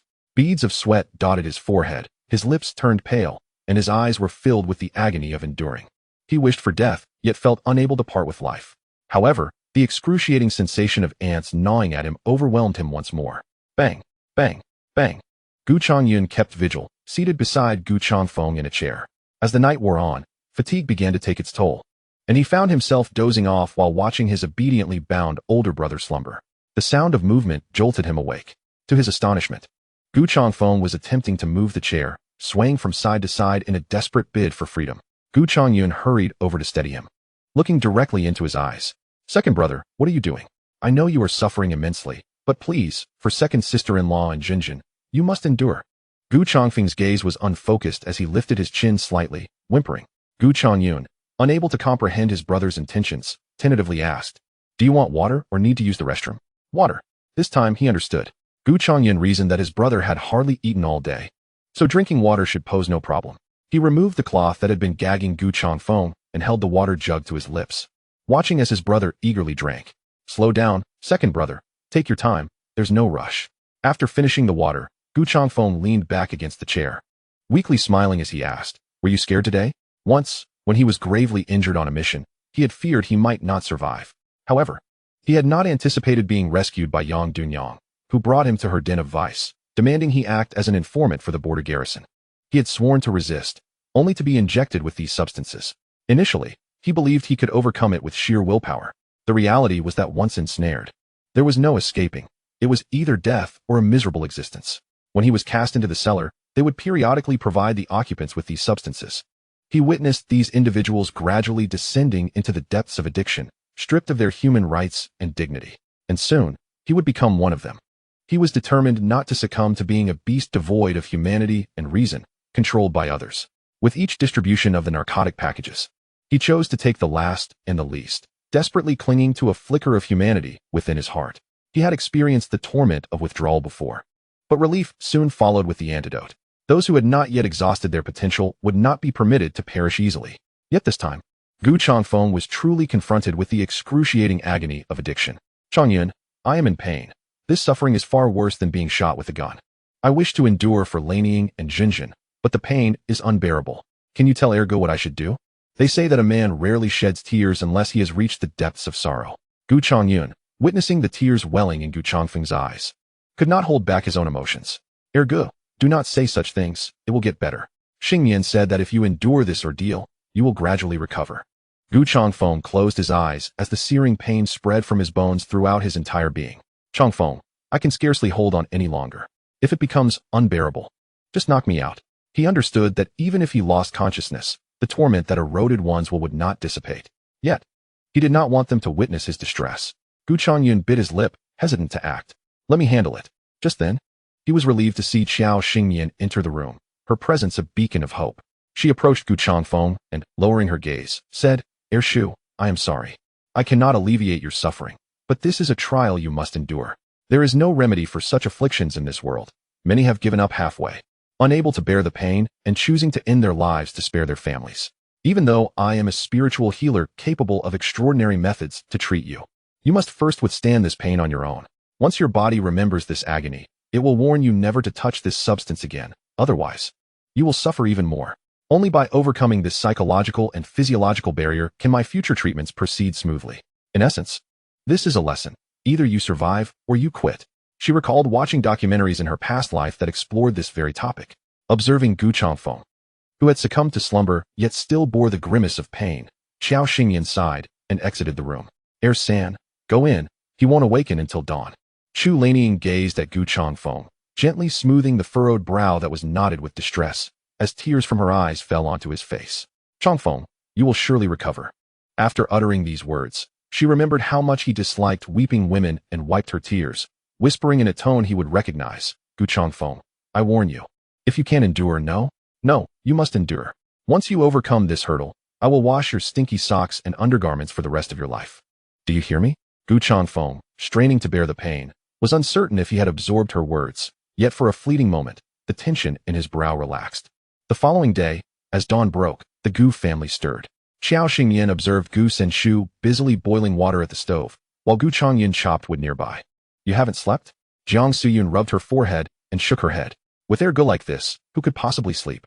After sending Gu Yunjin to the old lady's quarters, she and Gu Changyun lay in bed, unable to find rest until the roosters crowed. Thinking of how Gu Changfeng had labored through the night, needing water for his cleansing, she rose to boil water. Qiao Xingyan mixed water, poured in rice, stirred, and covered the pot. "Rest assured, Senshu, he will recover. You must believe he is a member of the Gu family."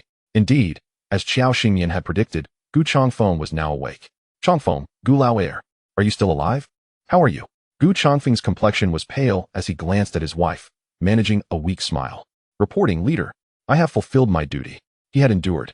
Gu Yu untied the ropes binding him, and upon seeing his improved state, Qiao Xingyan cheerfully said, "Congratulations, Shu. Take a week to recuperate, and then I will begin formal treatment, which will be no less painful than what you have already endured." Gu Changfeng stretched his stiff and weary body, his eyes reflecting a sense of survival after a near calamity. If this is the beginning of my rebirth, I will persevere no matter what. Xiao Xingyan nodded in satisfaction. This is wonderful. Seeing her second son pull through, the old lady Gu huffed. What a disgrace, to be so tormented by such trivial ailments. You once served in the military. Gu Changfeng humbly accepted the old lady's contradictory criticism. Had he not seen his mother's eyes swollen like walnuts, he might have taken her words to heart. After breakfast, the Gu family convened a small meeting. It seemed the construction work arranged by the team would commence in the next couple of days. With the brick factory already contacted to ensure the house would be completed before the autumn harvest and the sows gave birth. For the time being, we will rent a house in the team. Is that acceptable? Xiao Xingyan looked around, noticing no objections among the gathered members, and prepared to find Zhang Wanfeng to finalize the arrangements. We cannot afford any more delays. Chapter 74. Xiao flirts with Gu. Currently, there are 3 vacant houses available in the team. With the Gu family growing in number, the 2 rooms in the old Xiao house can accommodate a few, and renting an additional 2 rooms should suffice. The old hunter's house seems the most suitable, being nearby. Xiao Xingyan nodded, recognizing these issues were manageable. Zhang Wanfeng led Xiao Xingyan to the old hunter's residence. The old hunter beamed at Xiao Xingyan, saying, "Girl, you can rest assured about my house. It's quite livable. We've patched up the more obvious holes, and you can check for dust when you move in. I currently reside with my son and daughter-in-law, not far from here. So just call out if you need anything." Xiao Xingyan smiled. "Thank you. Here are 2 months' rent. Please accept it." The old hunter took the money, noticing an extra note for a tractor, and asked, "Did you give too much? Didn't we agree on 2 for a month?" Xiao Xingyan shook her head. "No worries. I appreciate your help with the cleaning and repairs, and I will need your assistance in the future, so please keep it." The old hunter, being straightforward, replied, "All right then. Thank you, girl. You can come to find me if you need anything." Zhang Wanfeng had other matters to attend to and departed, while Xiao Xingyan took a tour of the house before returning to the Gu residence. They had decided to start construction the day after tomorrow. With plans to move today and shop for food tomorrow, time was of the essence. With no pressing tasks in the fields, Xiao Xingyan, the elderly matriarch, and the recovering patient began to pack their belongings at home, awaiting the return of everyone before moving. Little Gu Yunjin lent a helping hand to the best of her ability, ensuring her precious chickens were not left behind. Due to the impending move, I found myself with little time to prepare meals, so I hastily boiled some noodles and added leafy greens into the pot, mixing them with the fragrant mushroom meat sauce from home, which proved to be quite delectable. At this point, Xiao Xingyan felt an urge to procure some chili peppers. Being a connoisseur of spice, the mere thought of various chili preparations made her mouth water. After dinner, Xiao Xingyan decided it prudent to seek the opinions of others regarding their living arrangements. "In my old house, there are 2 rooms, one for me and you go, and I would like my grandmother to stay with us in the other. Uncle Air and Uncle San's family can reside in the old hunter's home. What do you think?" The Gu brothers and their sisters-in-law agreed with little hesitation, noting that it was only for a month or so. Gu Yunjin raised her hand. "I have an opinion." The group chuckled at the little girl, encouraging her to express herself. Gu Yunjin puffed out her cheeks. "You're all mean. Don't children have rights?" Xiao Xingyan ruffled her hair, chuckling. "You have the right to speak." Gu Yunjin pointed at Xiao Xingyan. "I request to stay with my sister-in-law in the old house." Chu Lanying playfully patted her backside. "What is the fuss? Am I and your father in your way?" Gu Yunjin muttered softly. "Not really. I just want to be with my sister-in-law, and I'll sleep with grandmother." With that, she ran to the elderly lady, shaking her hand pitifully. "Grandmother, please?" Grandmother Gu shot her a sidelong glance. "All right, it's settled. Take a break, and then we'll start working." There wasn't too much to pack, just a few sets of clothes, bedding, and kitchenware, along with some sturdy furniture. Xiao Xingyan glanced at the old house where she had resided for nearly 2 months, feeling a wave of nostalgia. Returning would bring a fresh perspective. She had already discreetly placed a cleansing talisman in the old house, and the old hunter had sent his son and daughter-in-law to clear the weeds outside early that morning. The old hunter's family certainly knew how to handle things. Xiao Xingyan smiled quietly. Most rural folk were still quite genuine. Once everything was tidied up, twilight began to settle in.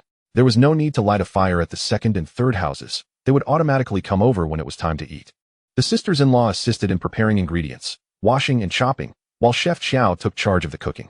After the meal, the Gu brothers diligently wiped the table clean before heading to the Qiao family's kitchen to wash the pots and dishes.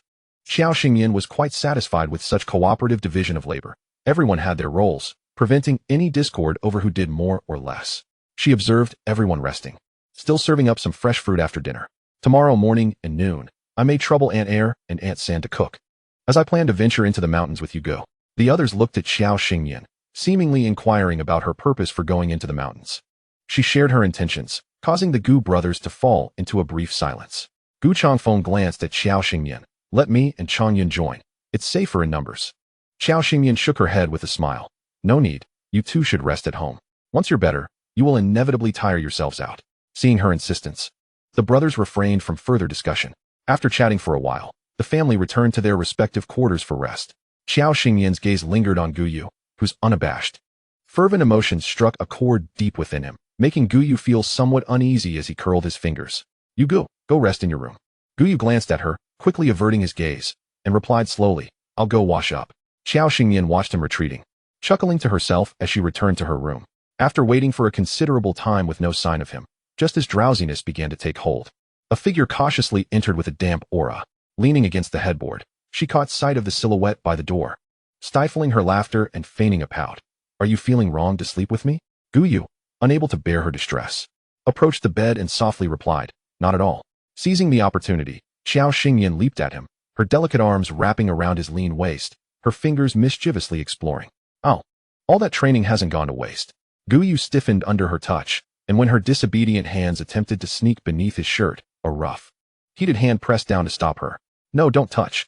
Xiao Xingyan noted the mix of rigidity and huskiness in his voice and teasingly suggested, If I can touch you, you can touch me back. After saying this, she noticed his ears, faintly flushed in the moonlight, and provocatively pecked at him. Guyu felt the soft sensation send a shiver through him, tension coursing through his entire being, as the warmth from her lips spread throughout him. The faint fragrance emanating from her enveloped his senses, and the desire swirling in his phoenix-like eyes intensified, eyelashes fluttering like raven feathers. Rough fingers grasped Xiao Xingyan's delicate neck, drawing her face closer, their breaths mingling as their heated lips met in a fervent kiss. He had always been a diligent student, returning her earlier teachings with fervor. This time, the kiss was not gentle like before, but rather ignited with a fervent heat, akin to molten lava eager to engulf her entirely. Xiao Xingyan's lips were thoroughly claimed, the passionate exchange leaving her breathless, her cheeks flushed and glistening. Despite her fondness for such assertive possession, she felt on the verge of fainting if he didn't release her soon. Sensing the delicate girl in his embrace becoming increasingly uncomfortable, Guyu pulled back slightly, planting tender pecks upon her lips while his iron grip around her waist remained steadfast, brimming with possessiveness. Leaning against his heart, Xiao Xingyan listened to his strong heartbeat, feeling the tingling warmth on her lips. Annoyed, she pinched him. It's your fault, my lips hurt. The soft pinch lacked any real force, only making his breathing heavier. With a flushed face, Guyu's voice came out low and hoarse. If you don't want it to hurt more, don't provoke me again. Xiao Xingyan let out a small whimper, drawing strength from his vitality, and soon fell into a deep slumber. Poor Guyu, gazing down at his own throbbing desire, sighed inwardly. Sooner or later, he would devour this delightful and clingy little lazy cat. Chapter 75. Intensive Training in the Deep Mountains. In the latter half of the night, a gentle rain had fallen, leaving a coolness in the morning air. Xiao Xingyan, still groggy, felt a consistently warm cushion beneath her face, which she rubbed against with delight. Before finally opening her eyes, this adult ginseng pillow was truly something else. She felt as if she could soar. With a foolish grin, she looked up at the handsome face so close to hers and unceremoniously planted a kiss on him. Guyu, with half-closed phoenix eyes, regarded her slowly. You haven't brushed your teeth yet. Xiao Xingyan froze. Her morning bubble of sweetness burst in an instant. She glared at him like a fierce little creature. Are you disgusted by me? Guyu rose, pointing to a mark on his chest. Not at all. Xiao Xingyan wiped her mouth, her face turning crimson, and she hastily jumped off the bed and ran away. Left alone, Guyu chuckled softly to himself. It was still early, and the elderly lady and little Gu Yunjin were still asleep. The two individuals did not disturb their surroundings. Instead, they strapped on their backpacks and ventured towards the rear mountain. Initially, she had contemplated the fact that the meat at the food station required both money and tickets. But now she found herself devoid of any meat tickets, armed only with currency. With the workers set to commence their tasks in 2 days, it was imperative to ensure they had adequate meat to consume. The black market's prices for meat were exorbitant, and she had no inclination to visit today. Could this vast, undulating mountain range deprive her of her meat supply? Deep within the far-reaching mountains, two figures darted swiftly, occasionally accompanied by a melodic female voice. In the art of mobile shooting, the target is not a stationary object. One must maintain both mental and physical steadiness. Compelling oneself to stabilize their focus in a fleeting moment, aim precisely at the quarry, and strike true. After articulating this, she casually picked up a small stone to demonstrate. With a swift motion, the stone shot forth like a sword cleaving through the air, propelled with the force of thunder towards a wild mountain chicken not far away. Steady. Accurate. Ruthless. Just as Qiao Xingyan had proclaimed, it was a perfect shot. Gu Yu, as a novice in the martial arts, made remarkable strides under Qiao Xingyan's unreserved tutelage. This mountain, as she had previously mentioned, served as a natural classroom and training ground. The world within it was no safer than the outside. The primal environment fostered and nurtured numerous large predatory birds, as well as various venomous flora and fauna that one must remain vigilant against. Pointing at the wild mushrooms beneath their feet, Qiao Xingyan remarked, "You must surely recognize the fungi we commonly gather and consume, so I shall refrain from elaborating further. For instance, this red mushroom is often instinctively deemed inedible by many. However, it is known as the red mushroom and is indeed edible. In contrast, the one with white speckled caps is the fly agaric, which is toxic and should not be consumed." As they walked and talked, she collected the freshly sprouted mushrooms into her backpack. Gu Yu listened intently, oblivious to the unusual stirrings behind him. It was only when Qiao Xingyan turned to glance at him that her gaze faltered, and she whispered, "Don't move." Upon hearing her words, Gu Yu felt as if he had been rooted to the spot. Qiao Xingyan stealthily approached him, deftly grasping his neck from the side. Goodness! A triangular-headed viper dangled from her grip. Gu Yu's pupils constricted as he beheld the typically delicate girl holding a venomous snake, a striking juxtaposition. Wasn't it said that girls were most afraid of such serpents and insects? Yet he had evidently been misled by Qiao Xingyan's persona. She was no ordinary girl. When it came to ferocity, she could be quite predatory. At that moment, Qiao Xingyan resembled a stern instructor, guiding him in martial arts and instructing him on how to protect himself and survive in this primordial forest. She coiled the snake and tossed it into the dense underbrush with a swift kick, rendering it invisible. The forest teemed with venomous serpents. Should one encounter or accidentally be bitten by one, there was no need for panic. One must remain calm and seek out antidotal herbs. Typically, regions where toxins thrive also harbor remedies, as exemplified by this plant, the seven-leaf one-flower. This herb thrives in shaded, moist environments and is intolerant of heat. Yet it is indeed a miraculous antidote. If you happen to injure yourself and bleed in the mountains, observe this ground-hugging herb known as blood-stopping sorrow. It is an effective coagulant, albeit slightly inferior to the ginseng, yet it is readily available. Despite both being shade-loving herbs, the scale of blood-stopping sorrow is immense. However, since we aim to keep some pigs, it serves as an excellent source of nourishment. Its high nutritional value can help the pigs gain weight. And when they grow into plump hogs, they can be sold for profit, while the leftovers will suffice for our own consumption. After imparting knowledge about wild mushrooms and the practicality of jungle herbs, Gu Yu began to regard his wife with newfound appreciation. Far from having merely married a wife, it felt as though he had acquired a culinary encyclopedia and a martial arts prodigy. Feeling somewhat elevated, the two continued deeper into the mountains. Qiao Xingyan raised her hand, signaling for him to halt. Gu Yu, his voice tinged with uncertainty, softly inquired, "What is it?" This time, as she led him into the mountains, she refrained from exerting her pressure, which inevitably led to encounters with larger creatures. There was movement. With that, she pulled Gu Yu aside to take cover. Instinctively, he crouched beside her, leaning towards a nearby tree. But Qiao Xingyan, quick-witted and deft, swiftly pulled him back, cautioning, "Don't touch it." Gu Yu blinked in confusion, his eyes filled with questioning. Qiao Xingyan pointed to the tree he had almost leaned against, stating, "This is a blood-stopping tree. It can be considered the silent killer of this primordial forest, extremely toxic. If you have even the slightest scratch on your body and come into contact with its milky sap, you will surely perish within half an hour." The sap of this tree was historically used by the older generation for hunting, yet it has become a rarity in common sight. Even when it appears, it is distinctly marked as untouchable. She picked up a few dry twigs from the ground and dipped them into the tree's sap, offering them to Gu Yu. "In a while, you'll see your performance. If you manage to hunt down this big creature, we can call it a day." Gu Yu took a deep breath, steadying his rhythm, his keen eyes focused intently ahead. Surely enough, it wasn't long before the rustling of leaves drew nearer. Qiao Xingyan caught sight of the first two short, sharp tusks emerging and, upon spotting the wild boar covered in black bristles, her eyes sparkled. "Gu Yu, the big meat is here. You must hold steady. If it escapes, I will have words with you." Gu Yu gripped the seemingly harmless twig tightly, narrowing his eyes, their depths cloaked in a shroud of determination. As the wild boar fully revealed itself, the patient hunter readied his stance. With a swift motion, a poisoned branch soared through the air, striking true at the center of the wild boar's forehead. Watching the creature collapse in a convulsion, Xiao Xingmian erupted into applause. All that practice has paid off, hasn't it? You've made remarkable progress. According to martial arts principles, it is no small feat to take down a 400 or 500-pound wild boar.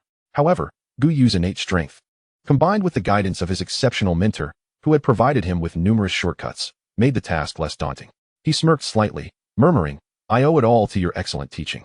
As they made their way back down the mountain, Gu Yu bore a backpack laden with wild mushrooms, while he dragged behind a hefty wild boar. Xiao Xingyan, mindful not to assist him, ambled along with a wild mountain chicken in hand and, along the way, hunted 2 wild rabbits, planning to prepare a spicy rabbit dish upon their return. However, they were running low on chili peppers, and that would need to be addressed.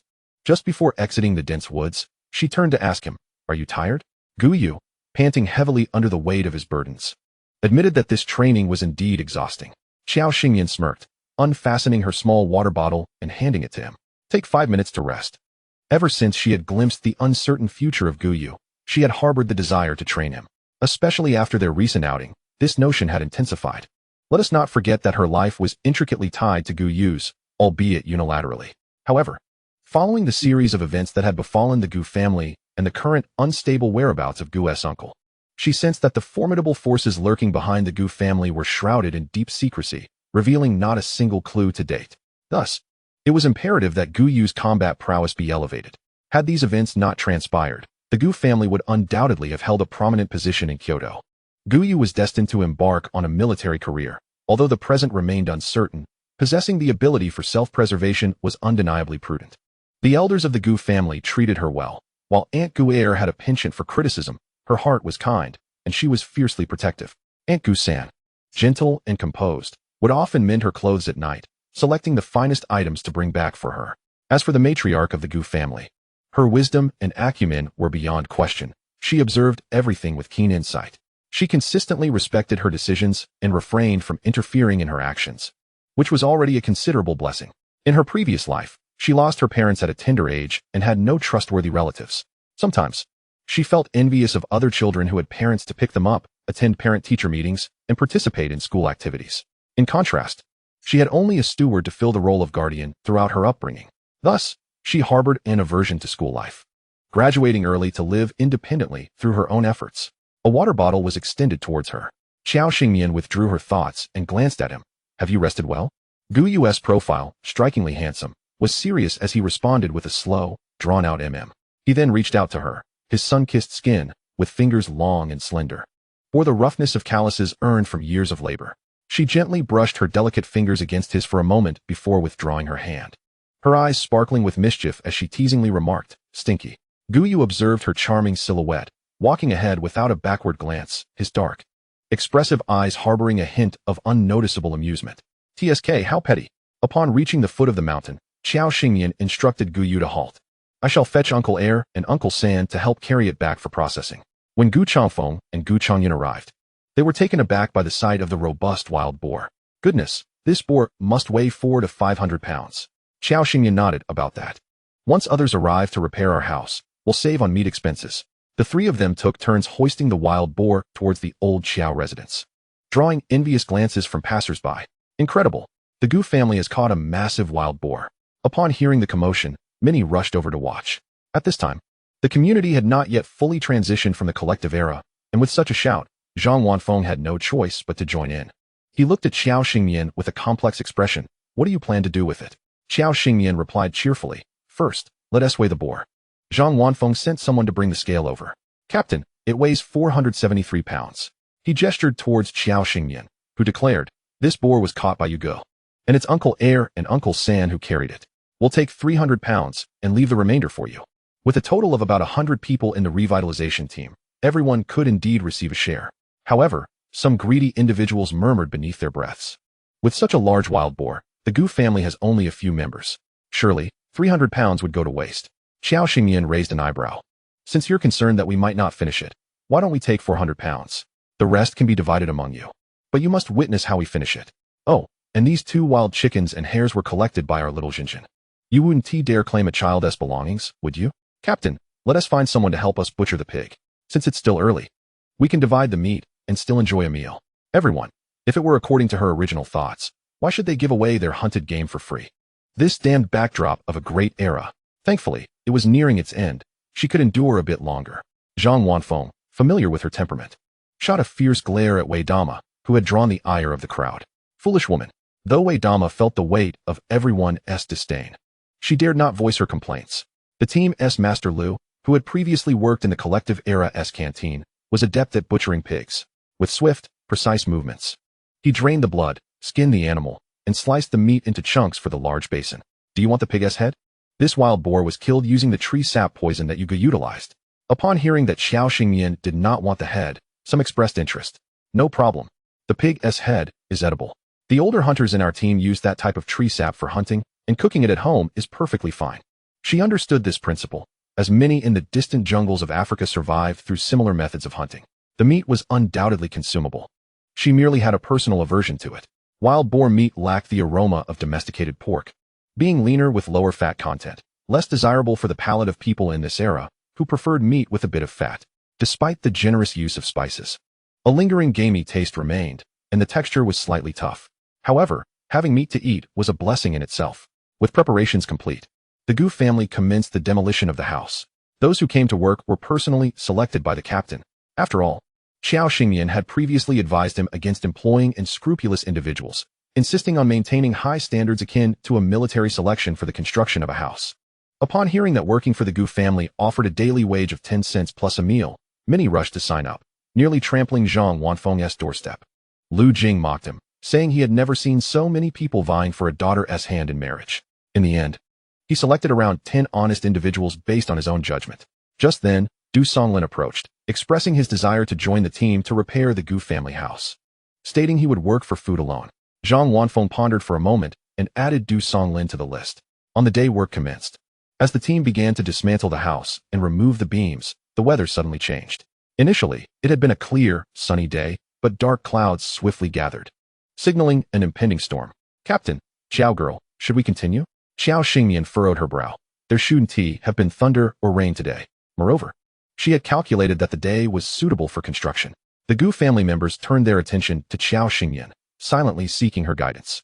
With her dark eyes narrowed, betraying no emotion, her indifferent voice cut through the tension. Proceed. Remove the beams. She was keen to see what would transpire after the house was torn down.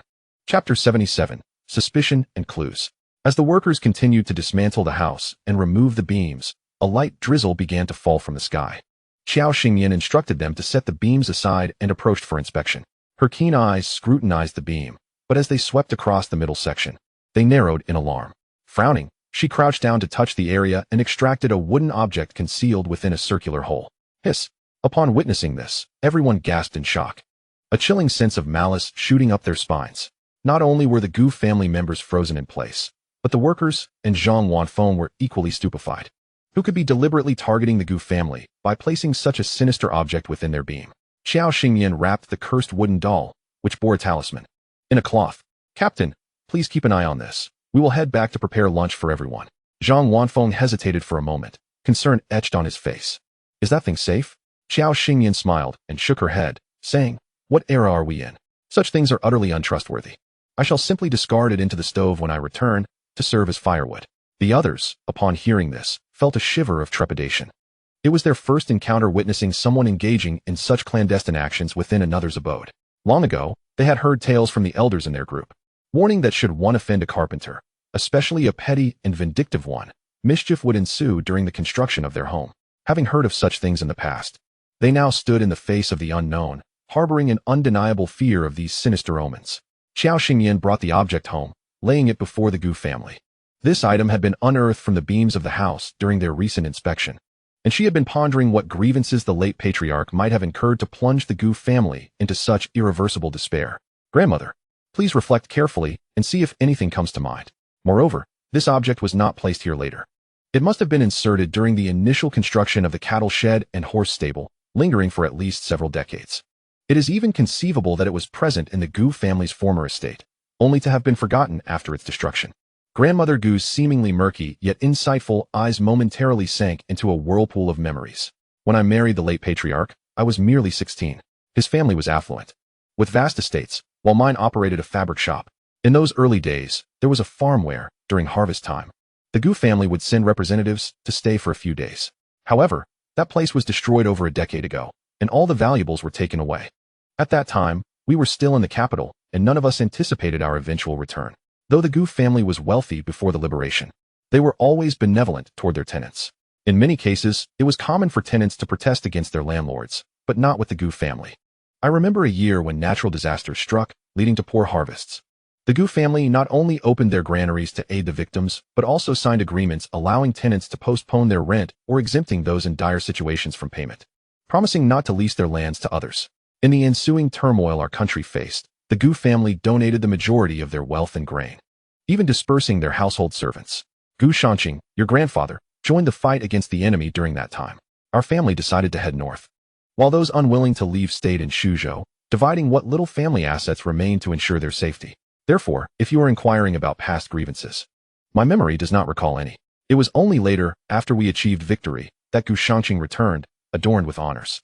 At that time, the collateral branches of the family flocked to him, even suggesting he take a concubine. Initially, he was reluctant to use his influence to aid family members. Yet those collateral branches were relentless. They caused disturbances in our residence and at Gu Shangqing's workplace, accusing him of being ungrateful and neglectful of his family. Embarrassed, he eventually grew impatient and drove them away. He offered them a position within a grassroots organization, a gesture of gratitude for the Gu family's past kindness. This entry-level job provided a path for upward mobility, but failure would condemn them to a lifetime of struggle. Thus, their future success depended solely on their own efforts. Following this incident, the disturbances subsided. At that time, Gu Shangqing distinguished himself among his peers, inciting envy. Although his family hailed from wealth, his education was not without merit, and his instructors were not easily acquired. He was a man of both courage and wisdom, admired by all who were not blinded by ignorance. Even if someone attempted to undermine him, he regarded such tactics as trivial amusements. As she contemplated this, Grandmother Gu's brow furrowed slightly. The listeners, engrossed in the tale, noticed a shift in the storyteller's demeanor. "Grandmother, what troubles you?" they inquired. With a furrowed brow and a hint of confusion, she hesitated before continuing. It was 20 years ago that a young member of the collateral branch of the Gu family seized this opportunity to ascend to the position of city secretary, Gu Changli. He had previously visited our home, and upon inquiring, Gu Shangqing learned that he was a diligent individual, never bringing up those dark matters during his visits. As relations between our families improved, we began to interact more frequently. However, 7 years ago, the Gu family was reported, and Gu Shangqing was suspended for investigation. During that time, none in the family quarters were willing to lend a hand. It was Gu Changli who tirelessly assisted until evidence was uncovered. The rest, as you are aware, unfolded thereafter. Xiao Xingyan stroked her chin, her brow furrowed in thought. Before the incident, were there no signs of irregularity? She asked. Grandmother Gu reflected carefully. No, life proceeded as usual. Xiao Xingyan pressed further. And what of Gu Changli's family? What became of them? With a sigh, the elderly matriarch replied. I understand your suspicions regarding Gu Changli, yet he too was taken by the investigation team after our troubles began. What transpired thereafter remains unknown. The group felt disheartened upon hearing this. There were no clear leads, and just as they formed a conjecture, it was summarily dismissed. With the vastness of time and distance separating them from the truth, the opportunity to uncover the reality seemed increasingly elusive. Xiao Xingyan turned her gaze to the wooden puppet on the table, pointing to it. This is likely a puppet crafted from willow wood by Lu Shuxin, with a curse inscribed on its back. It seems the creator could not have anticipated your prolonged absence, allowing the energy within to nearly dissipate. Had you arrived sooner, this object could have spelled doom for the Gu family's direct lineage. It poses the question, what profound animosity lies behind this? Gu Changfeng raised his hand, inquiring. Why is it made from willow wood? Is there some significance? Or does willow wood enhance the effectiveness of such malevolent creations? Observing the concerned yet curious faces surrounding her, she smiled and said, there is an old saying. Do not plant mulberry trees in front, nor willows in the back. Do not plant ghost-catching trees in the courtyard. Have you heard of it? The crowd shook their heads in unison. She stood the puppet upright before them, explaining. Mulberries are associated with mourning and are generally avoided in residential areas. On the other hand, willow branches are traditionally used for spirit summons and mourning sticks, which you must have seen before, the ones placed on graves. As for poplar trees, their lush branches rustle in the wind, resembling applause, on a desolate night. They can surely terrify a person. Uncertain of the tree's frightening nature, they could only shiver at the vivid imagery conjured by her words. This was no mere educational discourse. It was an eerie tale. Chapter 78, The Midnight Expedition to the Black Market. Grandmother Gu gestured with distaste toward the puppet on the table. What do you intend to do with that? Xiao Xingyan, as she had previously stated, resolved to cast it into the stove to serve as firewood. This object, having existed for no less than 50 years, had long since lost any trace of human essence, yet the potency of its curse remained. Though its energy was faint, it was still the root cause of your current misfortunes. It seems the one who sought to harm you intended for this curse to manifest during your collection of rents, not anticipating your family's dissolution, leading to your return only now. Grandmother, do you still remember the name of the branch family that once stayed here? Lady Gu shook her head, letting out a sigh. Back then, the branches had to rely on the goodwill of the main family to survive. Moreover, the Gu family was vast, and given how long ago it was, how could I possibly remember? Xiao Xingyan nodded. It matters not. Having identified the cause of the Gu family's misfortunes, we shall leave the rest to fate. That individual likely believes they have eradicated the Gu family completely and will thus lower their guard. We shall turn this to our advantage and seek opportunities to investigate discreetly, hoping to catch a big fish amidst the murky waters. While it was easier said than done, one could only wonder if there were indeed those lurking in this remote mountain village. If there were none, all the better. Once the Gu family returned to the capital, there would be ample time to engage with them. If there were, it mattered little. At least they would not be in a passive position. Regardless of the opponent's strategy, the Gu family would simply counter it. All right, it's about time to prepare lunch. Second aunt, third aunt, I leave the workers' meals in your capable hands. We'll use 15 pounds of wild boar meat each day, cooking it every other day. The remaining meat we shall preserve to prevent spoilage. We must ensure we can sustain this until the house is completed, right? As for our own pork, I've decided to make a trip to the city tonight. At this moment, I am not lacking in anything but money. Besides, I still have several hundred on hand.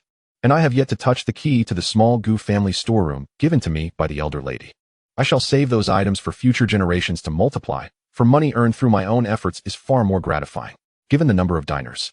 She decided to add more dishes. Potatoes stewed with meat would fill the belly and stave off hunger.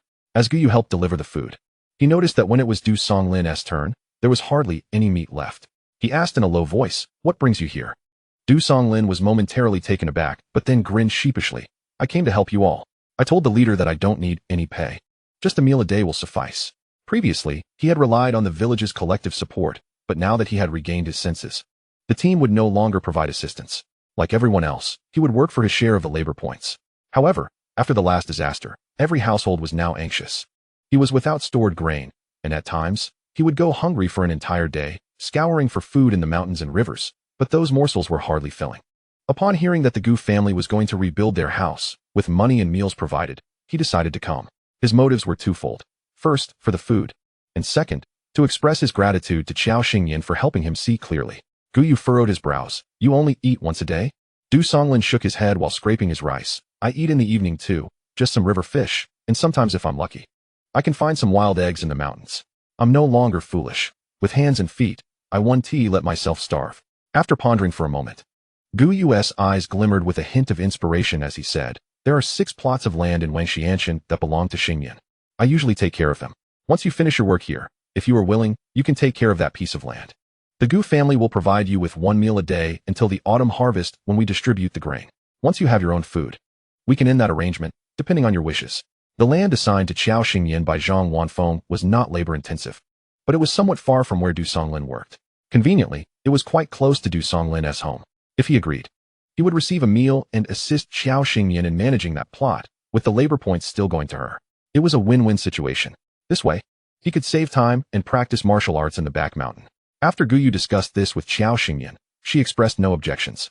It would resolve his survival issues while benefiting herself, and she could certainly afford the cost of a meal. Moreover, this lad was destined to receive assistance from noble patrons. Around 9 in the evening, while the elder lady and Gu Yunjin were resting, 2 figures stealthily slipped out the door. Xiao Xingyan turned to him. "A race?" Guyu raised an eyebrow. "How do we race?" Just moments ago, he had been serious, but upon hearing her question, her large doe eyes sparkled with mischief. "It's simple. We start from here, and whoever reaches the city first wins. However, since it's a competition, there should be a wager. I want to be unfair. The loser carries the winner back. What do you say?" Although he knew this was an unequal contest, Guyu's indomitable spirit compelled him to accept the challenge. Competing against someone of similar skill would be dull, and he would never know how much he differed from others. Xiao Xingyan didn't aim to discourage him. She merely smiled and withdrew her gaze. "I want to go easy on you. Let us go." Seeing her petite figure dart away like a monkey, Guyu, with his backpack, was not one to lag behind. However, The truth remained that without any skills or spiritual energy, Xiao Xingyan could not maintain her lead for long. And soon, Guyu caught up to her. She glanced at the man beside her, who was slowing down, halted, wiped the sweat from her brow, and grinned. You win. Guyu looked at her, his gaze penetrating. Will you honor our earlier agreement? Xiao Xingyan pouted. I'm so tired now. You carry me over. And I'll carry you back, all right? He stared at her for a moment, then stepped in front of her, handing her the backpack. You carry it. Xiao Xingyan took the backpack, her eyes sparkling with delight. However, Guyu turned and walked away, nearly causing her to faint from frustration. This man was truly infuriating. With a quick thought, Xiao Xingyan sprinted forward, preparing to leap onto his back. The unexpected impact nearly sent Guyu flying. But he quickly steadied himself and instinctively patted her rear. Such recklessness. If I hadn't steadied myself, this would have been an accident scene. Xiao Xingyan wrapped her arms around his neck and leaned in to plant a kiss on his cheek, giggling. Then I'm just helping you train for free. A soldier must always be prepared and adept at handling unexpected situations, devising calm and effective solutions, thus honing oneself. Do you understand? Guyu sighed internally, replying softly, yes. Instructor Xiao. The two bantered lightly, and upon entering the city, Guyu set Xiao Xingyan down. Do you know where the black market is? Xiao Xingyan shook her head. They say the black market has no fixed location. There are people with red armbands chasing them away, and getting caught is no trifling matter. So it's likely quite concealed. Let us search around. The first place they headed was an alley Xiao Xingyan frequently visited. It was empty. And she moved on to several other locations. Until they found themselves lost in unfamiliar territory, they encountered an acquaintance at a crossroads. Chapter 79, Fighting and Selecting Pork. Hey, Gu, Xiao Jia, it's been a while. How have you been? Zhang Ruiyan, cigarette in hand, extinguished it against the wall as he approached them. Xiao Xingyan sized him up. You don't seem well lately? Zhang Ruiyan lowered his gaze before shaking his head with a smile. I'm all right. By the way, what are you two here to buy? Since the last incident with Feng Laoyao's arrest, all the resources in this small area had fallen into his hands. Xiao Xingyan was succinct. I'm here to see if there is pork available in the black market. Zhang Ruiyan asked quietly, how much do you need? Xiao Xingyan glanced at Guyu and replied, 30 pounds. If this were at the food station, she would never have dared to make such a bold claim. Last time at the commune, I managed to acquire 20 jin of meat coupons to exchange at the food station, presenting both the medal and certificate issued by the county as proof of my status, explaining that they were from a production team that seldom visits. Given the city's current allocation of merely half a jin of meat per month to residents, my request for 30 jin would surely raise eyebrows, potentially leading to reports of undermining the capitalist structure. However, Zhang Ruiyan remained unfazed, asserting that the black market possesses its own channels and supply systems, provided one has the means. He advised Xiao Xingyan to wait until the early hours, when a fresh shipment of pork would arrive at the black market, promising to secure some for her. Xiao Xingyan readily agreed. After all, who would refuse the prospect of meat? She encouraged Zhang Ruiyan to disregard them while she and Guyu wandered about. Is this your first time visiting the black market at night? Guyu nodded, reflecting that he had never envisioned himself in such a situation. It seemed that all of this was brought to him by those around him, presenting a new, adventurous, and thrilling experience he thoroughly enjoyed, feeling a sense of genuine existence. Passing by a small stall, though not truly small, as it featured a burlap sack before a man, its reflective contents drawing her in, she approached to discover a collection of watches. Xiao Xingyan touched Guyu's bare wrist and squatted down. Brother, how much are you selling this watch for? The man cautiously indicated a number with his fingers. Xiao Xingyan feigned hesitation, frowning. Isn't 152 steep? The Shanghai brand watch at the department store is probably around 130, right? The man shot her a glance. What I'm offering isn't overpriced. As you mentioned, the department store sells it for 130, but I incur risks bringing it here and only make $20 profit. Surely that's reasonable? Xiao Xingyan chuckled. $20 is enough for someone's monthly salary. Can't you lower it a bit? How about 270? The man hesitated, reluctant to concede, but at that moment, Zhang Ruiyan interjected, Li Gu, these two are acquaintances of mine. The department store's price is only 128. Do us a favor and sell it for 270. You're still making a profit. Li Gu sighed. Fine, for Ruiyan's sake, I'll take a hit. Choose what you like. The bag likely contained at least 20 watches. There were only 3 suitable for women, so they each picked one. Xiao Xingyan smiled at Zhang Ruiyan. You're doing quite well for yourself. Zhang Ruiyan scratched his face, feeling somewhat embarrassed. I owe it to you all. If you hadn't pointed me out that day, I might have ended up like Feng Laoyao, unable to return. Xiao Xingyan shook her head, smiling. You and Feng Laoyao are not the same. Zhang Ruiyan was momentarily taken aback, wanting to ask why he wasn't like Feng Laoyao, but a voice interrupted him. Nian Gu. A young man waved to him from around the corner. What is up? The truck delivering the pork has been intercepted. Jiaozi and Baozi are negotiating over there. Zhang Ruinian ran towards Qiao Xingyan and Guyu, apologetically saying, You go? Qiao Jia, sorry, but I need to check on the pork delivery. Qiao Xingyan pulled Guyu along. We'll go with you. Upon arriving, they found two groups already engaged in a brawl, with only the small cart delivering the pork remaining relatively unscathed. Seeing the gang bullying Jiaozi and Baozi, Zhang Ruinian clenched his fists and charged in. Wang Lao, how dare you bully my brothers with so many people? Do you have any shame? Wang Lao, having received a punch from Zhang Ruinian, grimaced as he covered his face and snarled. Shame? How many in this line of work possess such a virtue? I would rather forfeit my life. Aren't you capable? You've managed to imprison Lao Yao. Who has left to compete for resources? You think you can hoard it all for yourself? Dream on. I've spent so long uncovering your operation. Come on, whoever wins gets to keep it. Brothers, give it your all and avenge Lao Yao. If we win, I'll ensure you enjoy a life of luxury and have your pick of women. As tensions escalated, Qiao Xingyan exchanged a glance with Guyu, silently asking for his opinion. Guyu regarded her, speaking softly, No matter who wins, we are implicated. I'll assist, you go select the meat. Tasked with choosing the pork, Qiao Xingyan almost forgot that her Yugu was a voracious hidden foodie. Zhang Ruinian, surprised by Guyu's sudden presence, exclaimed, Yugu, what are you doing?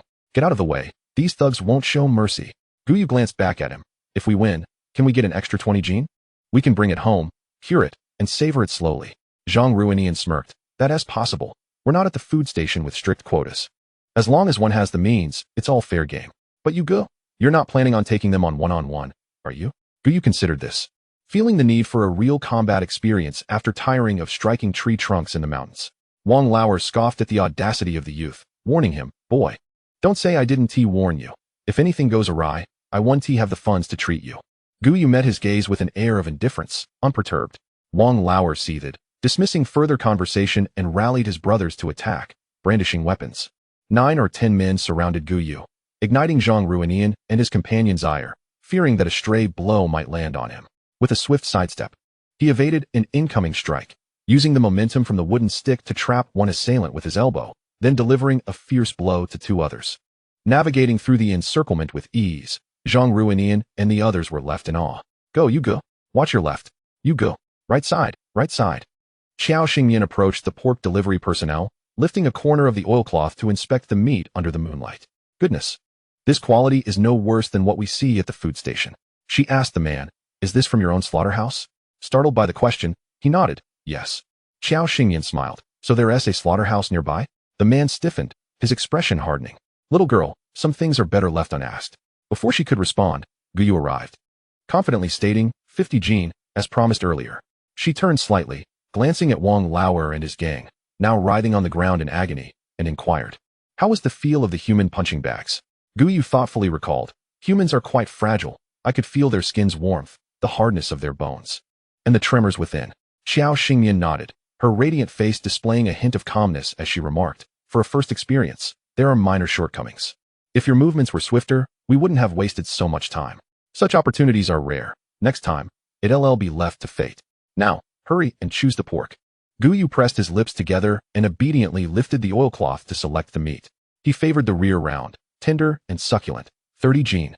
She preferred the hind leg, lean and exquisite, 20 gene.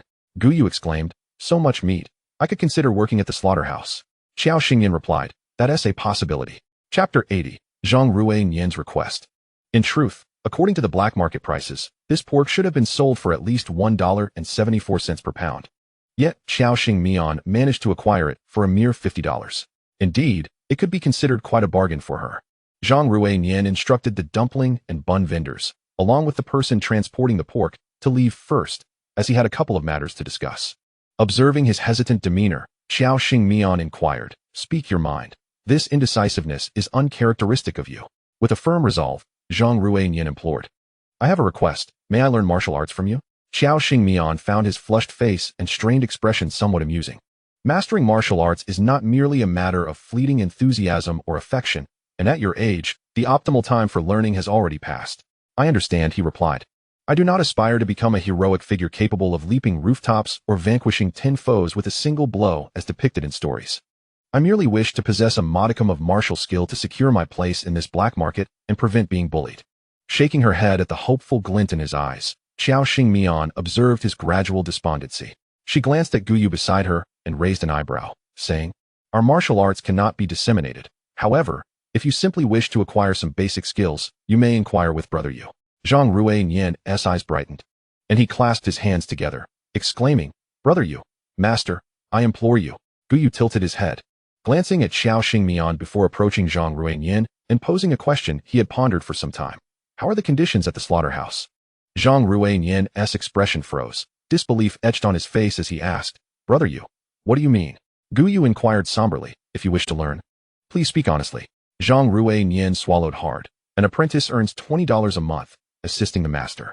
I work late into the night, and I can claim 3 pounds of pork each day." After speaking, he wore a look of profound dismay. "Brother Yu, the work at the slaughterhouse is not easy. It is primarily managed by experienced craftsmen.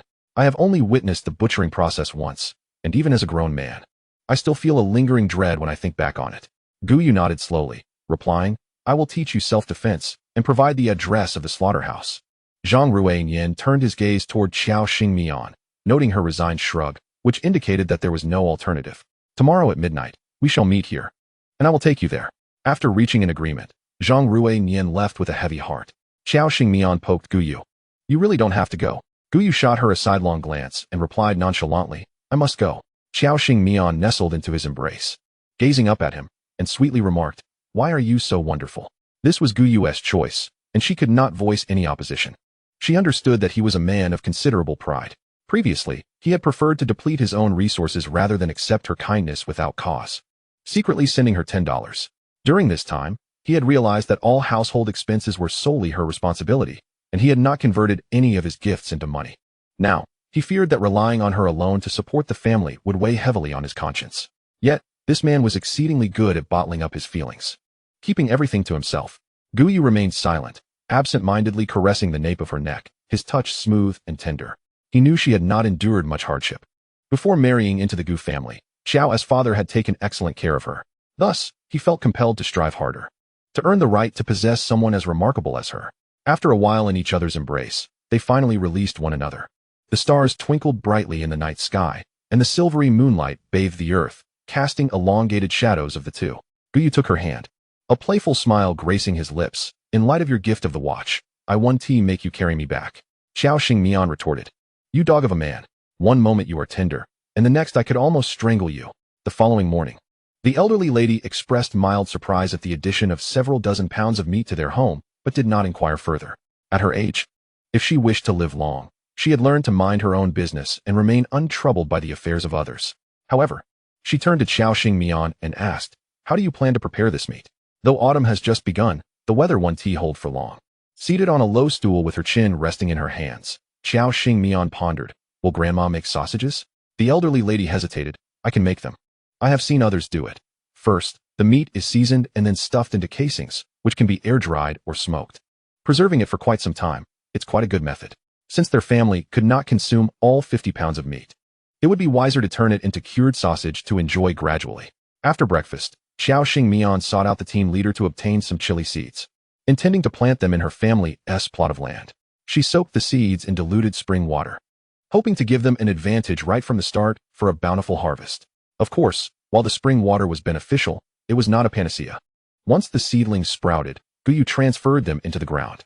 Although the optimal planting season for chili peppers had passed, it would not hinder their growth, depending on how they were tended to henceforth. "Brother Yu, didn't you say we should only reserve 1 row for planting chili peppers, just enough for our needs? Why is an entire acre being cleared?" Xiao Xingmian followed Guyu, initially intending to assist him. However, she was taken aback to see that half of the family's plot had been cleared, and her seedlings would not suffice. Guyu accepted the seedlings she handed him, placing them into the holes he had dug, and explained, "Grandma said if you love eating them, plant more. If we can't finish them, we can make chili sauce, and prepare them however we like. If worst comes to worst, we can sell them at the free market." Aside from Guchang Yun and Jiangsu Yun, who could not handle very spicy food, the rest of the family could eat it. Even Gu Yunjun, who cried while eating, still insisted on having some. At the mention of the free market, Xiao Xingmian's eyes sparkled. Indeed, how could she have forgotten? Although the current system was socialist and collective, its essence was collective ownership.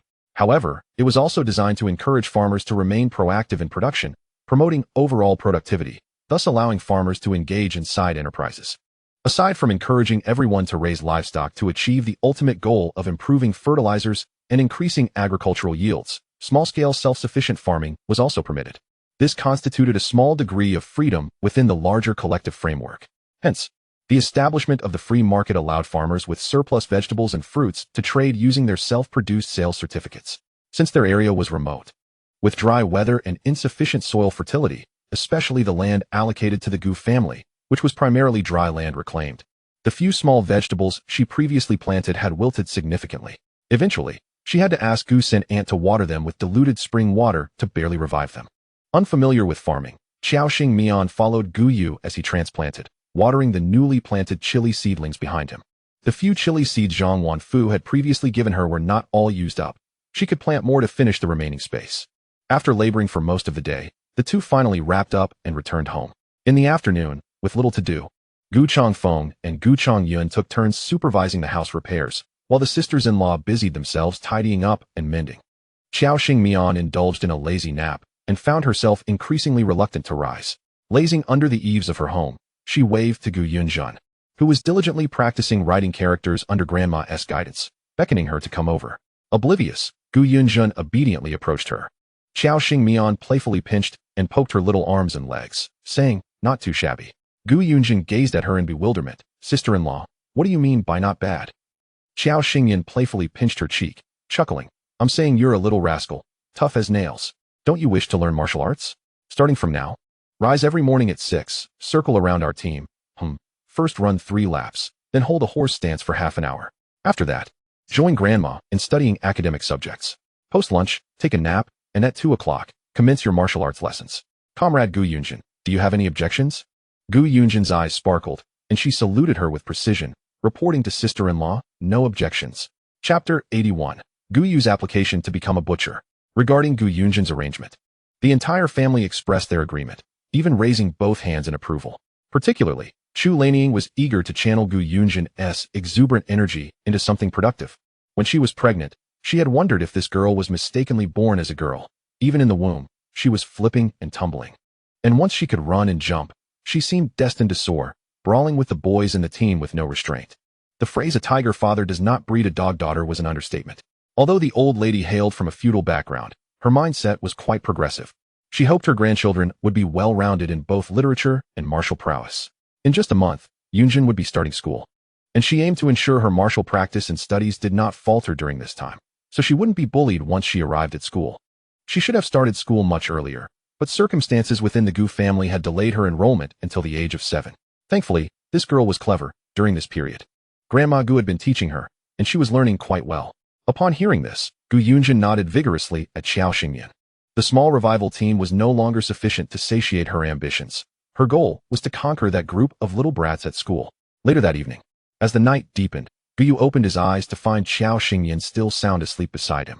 He cautiously got out of bed and pushed open the door. Almost as soon as Gu Yu rose, Qiao Xingyan awakened. Watching his quietly departing figure, she contemplated for a moment before slipping out like a shadow. At the rendezvous point between Gu Yu and Zhang Ruinian, she found a secluded tree. Observing the figure that had arrived even earlier than herself, Zhang Ruinian stopped his bicycle sharply in front of Gu Yu, unable to resist the urge to persuade him further. "Brother Yu, why don't we skip that job? I can take you into the black market. It's quite good too. Although we're engaged in buying and selling, we're serving the public. Unlike the supply and marketing cooperatives or department stores that demand money, tickets, and queues, we can even make a bit of profit on the side. It's much easier and more liberating than working as a butcher. What meat do you want? There's plenty to choose from." They were dabbling in a risky business, and if it escalated, there was a chance of getting shot. But on the other hand, fortune favors the bold. In this world, there are no absolutes in black or white. Even if these activities are frowned upon, with special agents on the lookout, today you might see them strutting behind you, and tomorrow they could be sneaking home with a small bag of rice like a thief. Some might even find themselves in the police station one morning, only to be seen back in the black market by afternoon. Thus, the complexity and shock Zhang Ruinian felt at that moment were beyond verbal description. Since everyone was striving to survive in this world, the clarity of right and wrong became inconsequential. At that moment, he firmly resolved to step into this line of work for his grandmother and sister. After all, he neither stole nor robbed. He was simply accommodating others while benefiting himself. Why not embrace it? As he spoke, he occasionally glanced at Gu Yu. Noticing his serious demeanor and sometimes approving responses, he felt encouraged. So, brother Yu, we should avoid places like the slaughterhouse. That is truly not suited for a young man like you. Every butcher I've seen wears a fierce expression and carries an air of menace. They are takers of life, and it always unsettles me. Guyu nodded earnestly. I believe you are correct, but I still wish to give it a try. We can discuss it further if it doesn't work out. Despite the black market's meat supply, it was limited, even in the small town of Changrong County, with its population of tens of thousands. Many eyes were watching the black market's meat. Zhang Ruinian had his resources, but they were a mere fraction. If the slaughterhouse were to allocate him 2 pigs, it would be a generous offer. Had they not taken away 50 pounds yesterday, he could have earned an additional 30 or 40 in the black market, equivalent to a month's salary for a secondary worker. Feeling disheartened, Zhang Ruinian realized that although Guyu had listened, he still held his own thoughts. All right then. I've said my piece. Since brother Yu insists, let us go. I'll lead you there. Otherwise, you wouldn't find it. Get in the car, brother Yu. I'll give you a ride. Guyu shook his head. You lead the way. I'll run to exercise. Zhang Ruinian. He suddenly felt a pang of shame regarding the bicycle beneath him. Exceptional individuals exert themselves more than you, while he, a novice aspiring to learn martial arts, lacked the right attitude. It was quite embarrassing. Today would have to be an exception. He couldn't just abandon the bike. Zhang Ruinian led Guyu further off the beaten path, while Qiao Xingyan, following behind, began to suspect if he was leading Guyu into the mountains to sell him. Eventually, the 2 men arrived at a hilltop, where they were instantly alerted by the sight of 2 men. What brings you to Liang Fengdio? Zhang Ruinian halted his bicycle, exchanged a secret signal with the 2 men, and they were granted passage. Qiao Xingyan observed the 2 entering and stroked her chin, noting the impressive security. Zhang Ruinian leaned closer and whispered, There's a pig farm inside, housing around 100 pigs. Most of the supply for our county comes from here. The people raising the pigs are a different group from those who slaughter them, and the number of onlookers outside exceeds both groups combined. If I recall correctly, there are 3 butchers here, each tasked with slaughtering 5 pigs daily, year after year, which likely accounts for their temperaments. When you go in, keep your observations to a minimum. If their tone seems off, don't argue back. Guyu responded with a calm acknowledgement. As they reached the mid-hill, they encountered a large iron gate guarded by 2 sentinels. Zhang Ruinian approached to announce his name, then abruptly pulled Guyu over. This is my brother, Guyu. It was rare for strangers to wander in. Most visitors were merely those connecting with the black market. One of the guards recognized Zhang Ruinian and clapped him on the shoulder, chuckling. I remember you, kid. Last time you were here, you scared yourself sick. Don't let your brother have the same fate. Unbothered by the teasing, Zhang Ruinian brushed off the hand on his shoulder. I am myself. And my brother is my brother. He is far more capable than I am. Enough of this chatter. Open the gate for me. The 2 men chuckled and opened the iron gate, revealing a vast expanse with rows of buildings in the background. From a distance, he could already sense the overwhelming stench of blood wafting toward him. Zhang Ruinian led him closer, and they could faintly see several figures moving about, skillfully securing the pigs' limbs and closing their mouths to prevent excessive noise.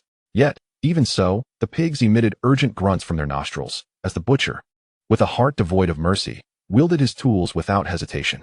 From Guyu's perspective, he could only catch a fleeting glimpse of the glint of a knife, followed by the gruesome spectacle of blood flowing forth, a white blade slicing in, a crimson one retracting. With a swift incision to the throat, blood splattered everywhere, and the pig, overwhelmed by agony, lost control of its bowels, excreting a mixture of feces and urine. Yet, the onlookers seemed unfazed, diligently collecting the warm blood in basins. During the bloodletting, the butcher caught sight of 2 figures at the entrance, brandishing dripping blades as they approached. What brings you 2 here? Chapter 82. He had his heart set on something. Zhang Ruinian swallowed hard, trembling as he retrieved a pack of Zhonghua cigarettes from his satchel. Master Jiang, are you on duty tonight?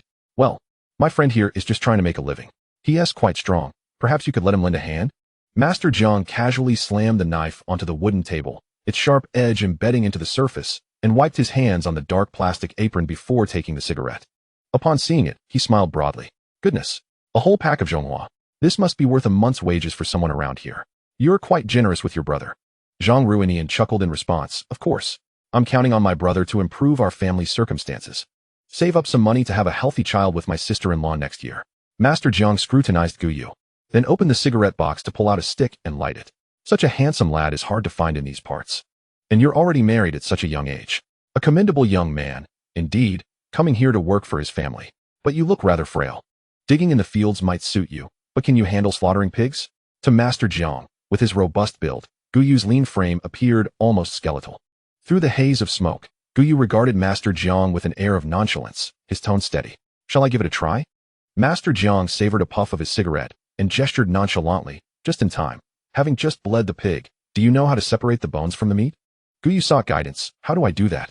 Master Jiang demonstrated with his hands. Remove the head, the tail, and the trotters. Keep the ribs.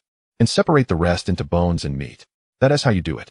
Once you understand, go change your clothes and get to work. This was the second pig of the evening. Unlike the pigs processed at the food station, which were stunned with electricity, here, in this remote area, the work was done under the flickering glow of kerosene lamps. Why else would they trek so far into the mountains if not for the heart-wrenching cries of the pigs during slaughter? Sometimes, people a mile away could hear them. Yet within these walls, one could shout at the top of their lungs and remain unheard. Guyu stood before the lifeless pig, recently skinned, momentarily at a loss. Master Jiang, extinguishing his cigarette, remarked with an impassive expression, "You can't just stare at it. You can't cleave it with your eyes. If you can't bring yourself to do it, then you should leave." Guyu closed his eyes, took a deep breath, and brought the knife down, first making a cut along the pig's belly. When the blade hit the bone, sweat beaded on his forehead, a flicker of tension in his demeanor. Master Jiang interjected, "Stuck? Why not use a different tool? An axe or a hammer?"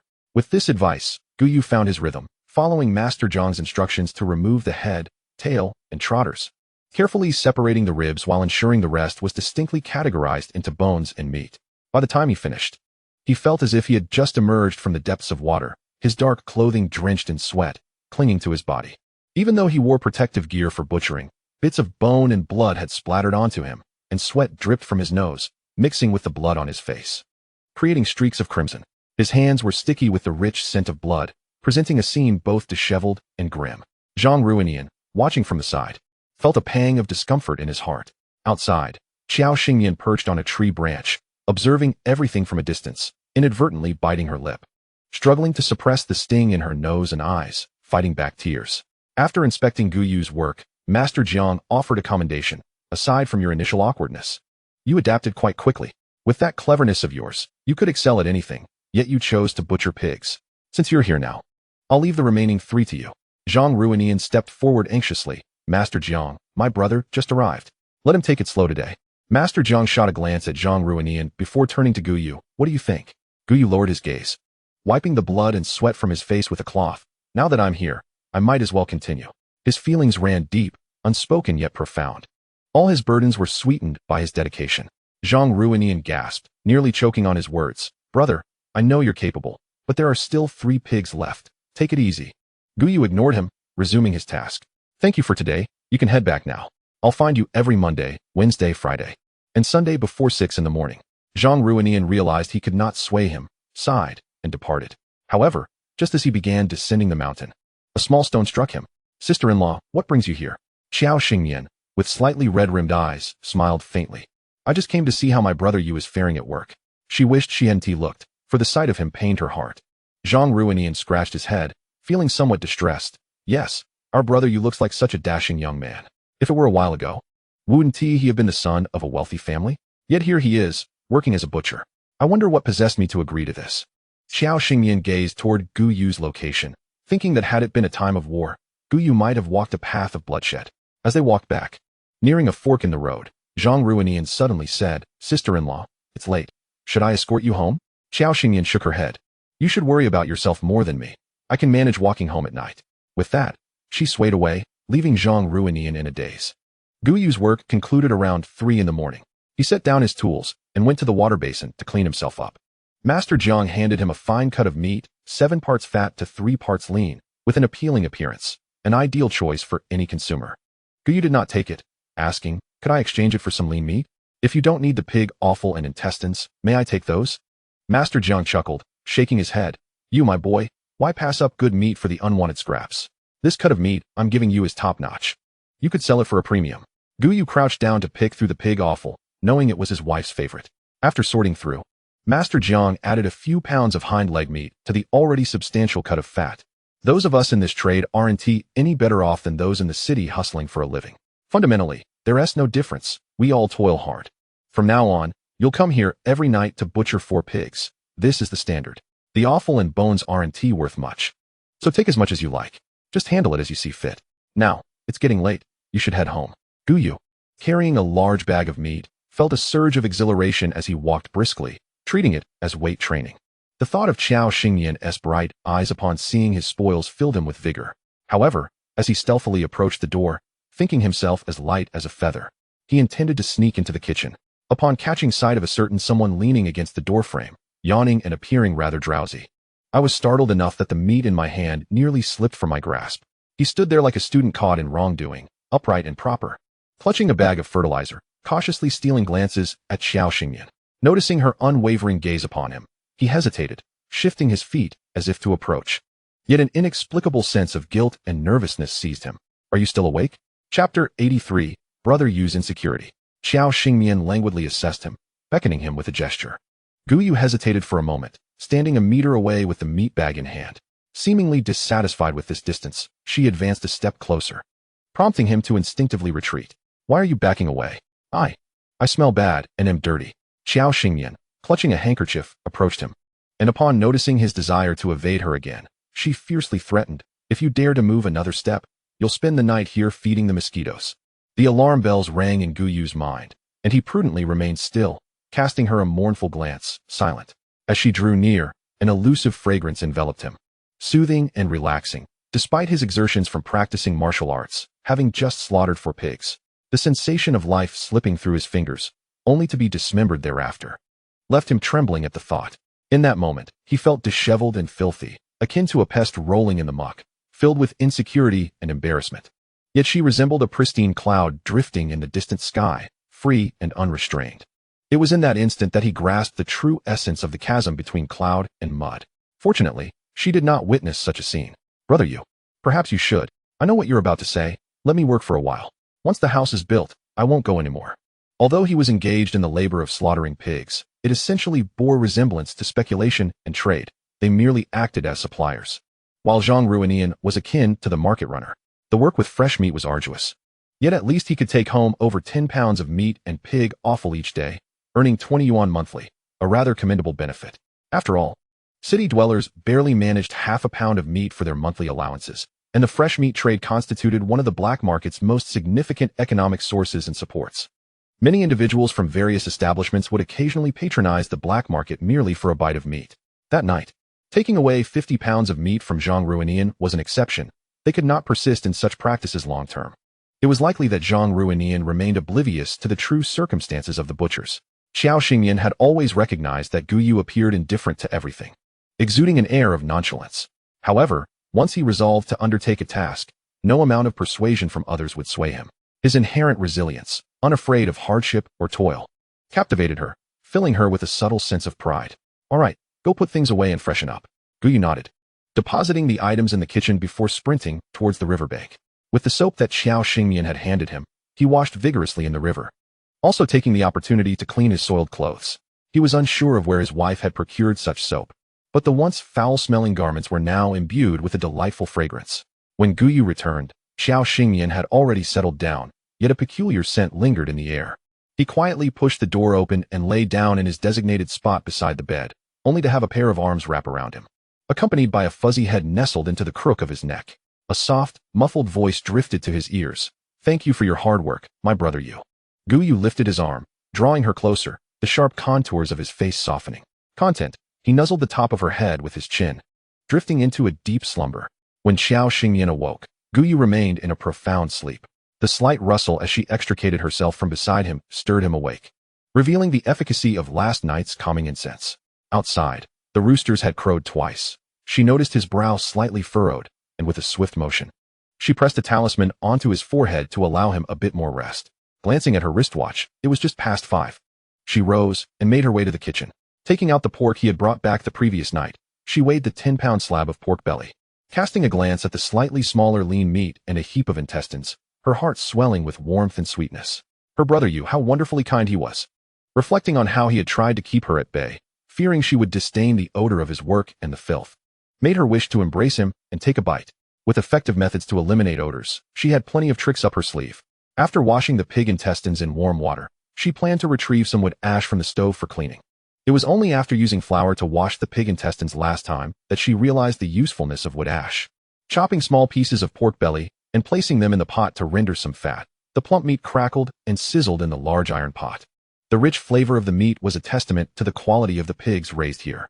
Old Lady Gu ambled into the kitchen, casting a glance her way before placing the handkerchief aside and adding more firewood to the stove. Noticing the pile of items on the stove, Grandma Gu pursed her lips and remarked, "We have enough meat at home." Upon hearing this, Xiao Xingyan paused, her hand holding the ladle still, and smiled. "Understood, Grandma. Once the house is built, we can buy a few chickens and ducks to raise. When the sows in the production team give birth, we should strive to bring one back. When it grows into a hefty pig, we will have our share of good fortune. Policies will continue to improve, and our lives will surely get better." Grandma Gu was exceptionally astute. She understood the implications behind Xiao Xingyan's words. She merely hoped that these two children would not engage in any reckless actions for the sake of the family's livelihood. With the second and third children returned, she felt she should not ask for more. Yet, her youngest remained a mystery. Had he truly stayed in the mountains to feed wild beasts? Or had a kind soul rescued him? Noticing a distant look in Grandma Gu's eyes, Xiao Xingyan spoke reassuringly. "Grandma, there's no need to worry. Our family will reunite soon enough." Grandma Gu nodded, using tongs to toss a dry corn cob into the fire. "Let us hope so." At 6 o'clock, Gu Yunjin rose, quickly tidying herself up, washing her face and brushing her teeth before eagerly rushing to the kitchen. Peeking her head inside, she called out, "Sister-in-law, Grandma, where's brother? He can't possibly be sleeping longer than I am." Xiao Xingyan nodded, lifting the nearly cooked pork belly from the pot and cracking a few eggs into the pan to fry. "Your brother has been working much harder than you. Let him sleep a bit longer. We'll call him when it's time to eat." Gu Yunjin touched her chin. "Then I'll go out for a run. By the time I return, Brother Gu will surely be awake." They both chuckled, finding that Gu Yunjin had become much more cheerful and endearing than before. The early autumn morning brought a hint of chill. Families who rose early were taken aback to see Gu Yunjin, a little girl, running along the main path with a flushed face. "Little Jean, why are you running so early in the morning?" Breathlessly, Gu Yunjin replied, "I'm exercising. Shurdan hasn't woken up yet." Shidan's mother splashed some water from the basin towards the door and laughed. "That little rascal is a year older than you. He won't get up until 7. No school today, so he'll likely sleep until 8. Gu Yunjin paused, standing not far from Shidan's mother. "My sister-in-law mentioned that come autumn, she would send me off to school, allowing me to attend classes alongside Shurdan." Upon hearing this, Shidan's mother beamed with delight, exclaiming, "How wonderful! It is high time that Jeanne should begin her education. Should anyone bully you once you're enrolled, do not hesitate to seek out Shurdan." Gu Yunjin puffed up her cheeks, her hands resting on her face, exuding a proud demeanor. "I am destined to learn martial arts. Who protects whom remains uncertain." Observing the spirited little girl with her ponytail, bounding with enthusiasm, Shidan's mother couldn't help but chuckle. Perhaps, as she suggested, the matter of protection was indeed up in the air. Chapter 84. The wild boar cannot digest fine bran. As Gu Yunjin completed her third lap and returned home, Gu Yu had just awakened. She dragged her noodle-like legs towards the chair, tousling her damp hair with a hand. "Gu Daju, you really slept in today? Look, I've finished my running and you're only just waking up." Gu Yu shot her a sidelong glance, spitting out the saliva in his mouth. "Gu Yunjin, are you not exhausted from running 3 laps?" The little girl eyed him cautiously, wisely choosing to remain silent. She dreaded the thought of him suggesting, "Since 3 laps are not tiring, why not run 5? That would surely be her undoing. Once the entire Gu family had gathered, they commenced breakfast and shared updates on their work. The first work group comprised Gu Changfeng and Gu Changyan. The construction of the house was progressing smoothly. The team had borrowed the necessary tools for compacting the foundation, and they were diligently reinforcing it. The tasks of wall building, mixing mud, fetching water, and transporting bricks were all proceeding without issue. The only remaining task was to gather some manpower to chop down a few trees, but there was no cause for concern. We would return to discuss labor distribution with the team leader. If the weather remains favorable, I estimate that we shall complete the construction before the piglets are born. After all, they were working on the existing foundation, thus saving considerable time. Moreover, the workers here were those whose families did not lack for labor. They worked a full day in the fields, yet their meals were far superior to those of the Gu family, enjoying meat and rice every other day, and always well fed. One can hardly express the envy. The second work group was composed of Chu Lanying and Jiang Suyun. My second sister-in-law and I had a significantly lighter workload. Aside from daily tasks of feeding the livestock and tidying the house, we were mending old clothes.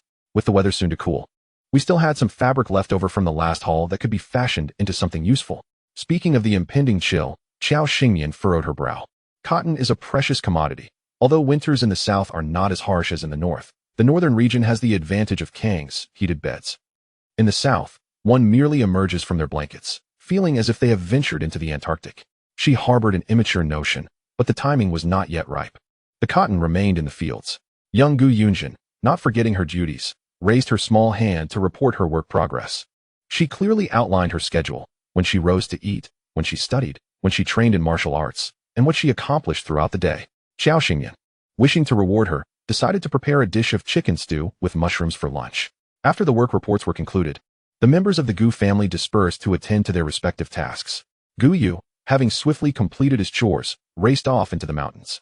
Before long, Zhang Ruinian arrived on his bicycle, inquiring about the Gu family. "Oh, you seek the Gu family? They are the ones at the far end repairing their house." Zhang Ruinian expressed his gratitude and hurried over, leaning his bicycle against a post before asking, "Is Gu Yu here?" The man he approached scrutinized him for a moment before responding, "Who are you? And what business do you have with Gu Yu?" Zhang Ruinian introduced himself, and the man called out towards Gu Changfeng, "Gu Lauer, someone is looking for Gu Yu." Gu Changfeng brushed off the dirt from his hands and looked towards Zhang Ruinian. "Looking for Gu Yu?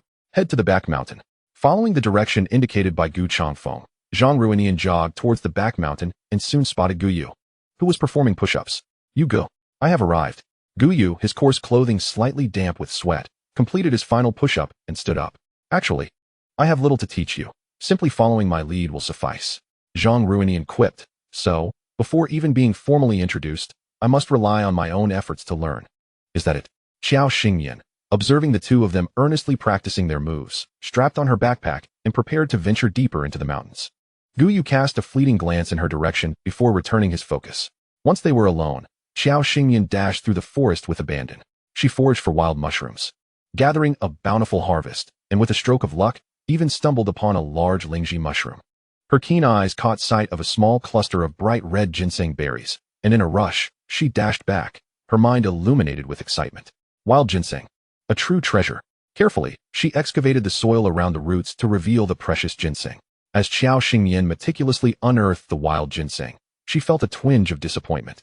A portion of the root had decayed, which was indeed a pity. She counted the ginseng tubers, discovering 55 of them, and estimating their dormancy period. A conservative calculation suggested they were at least 65 years old.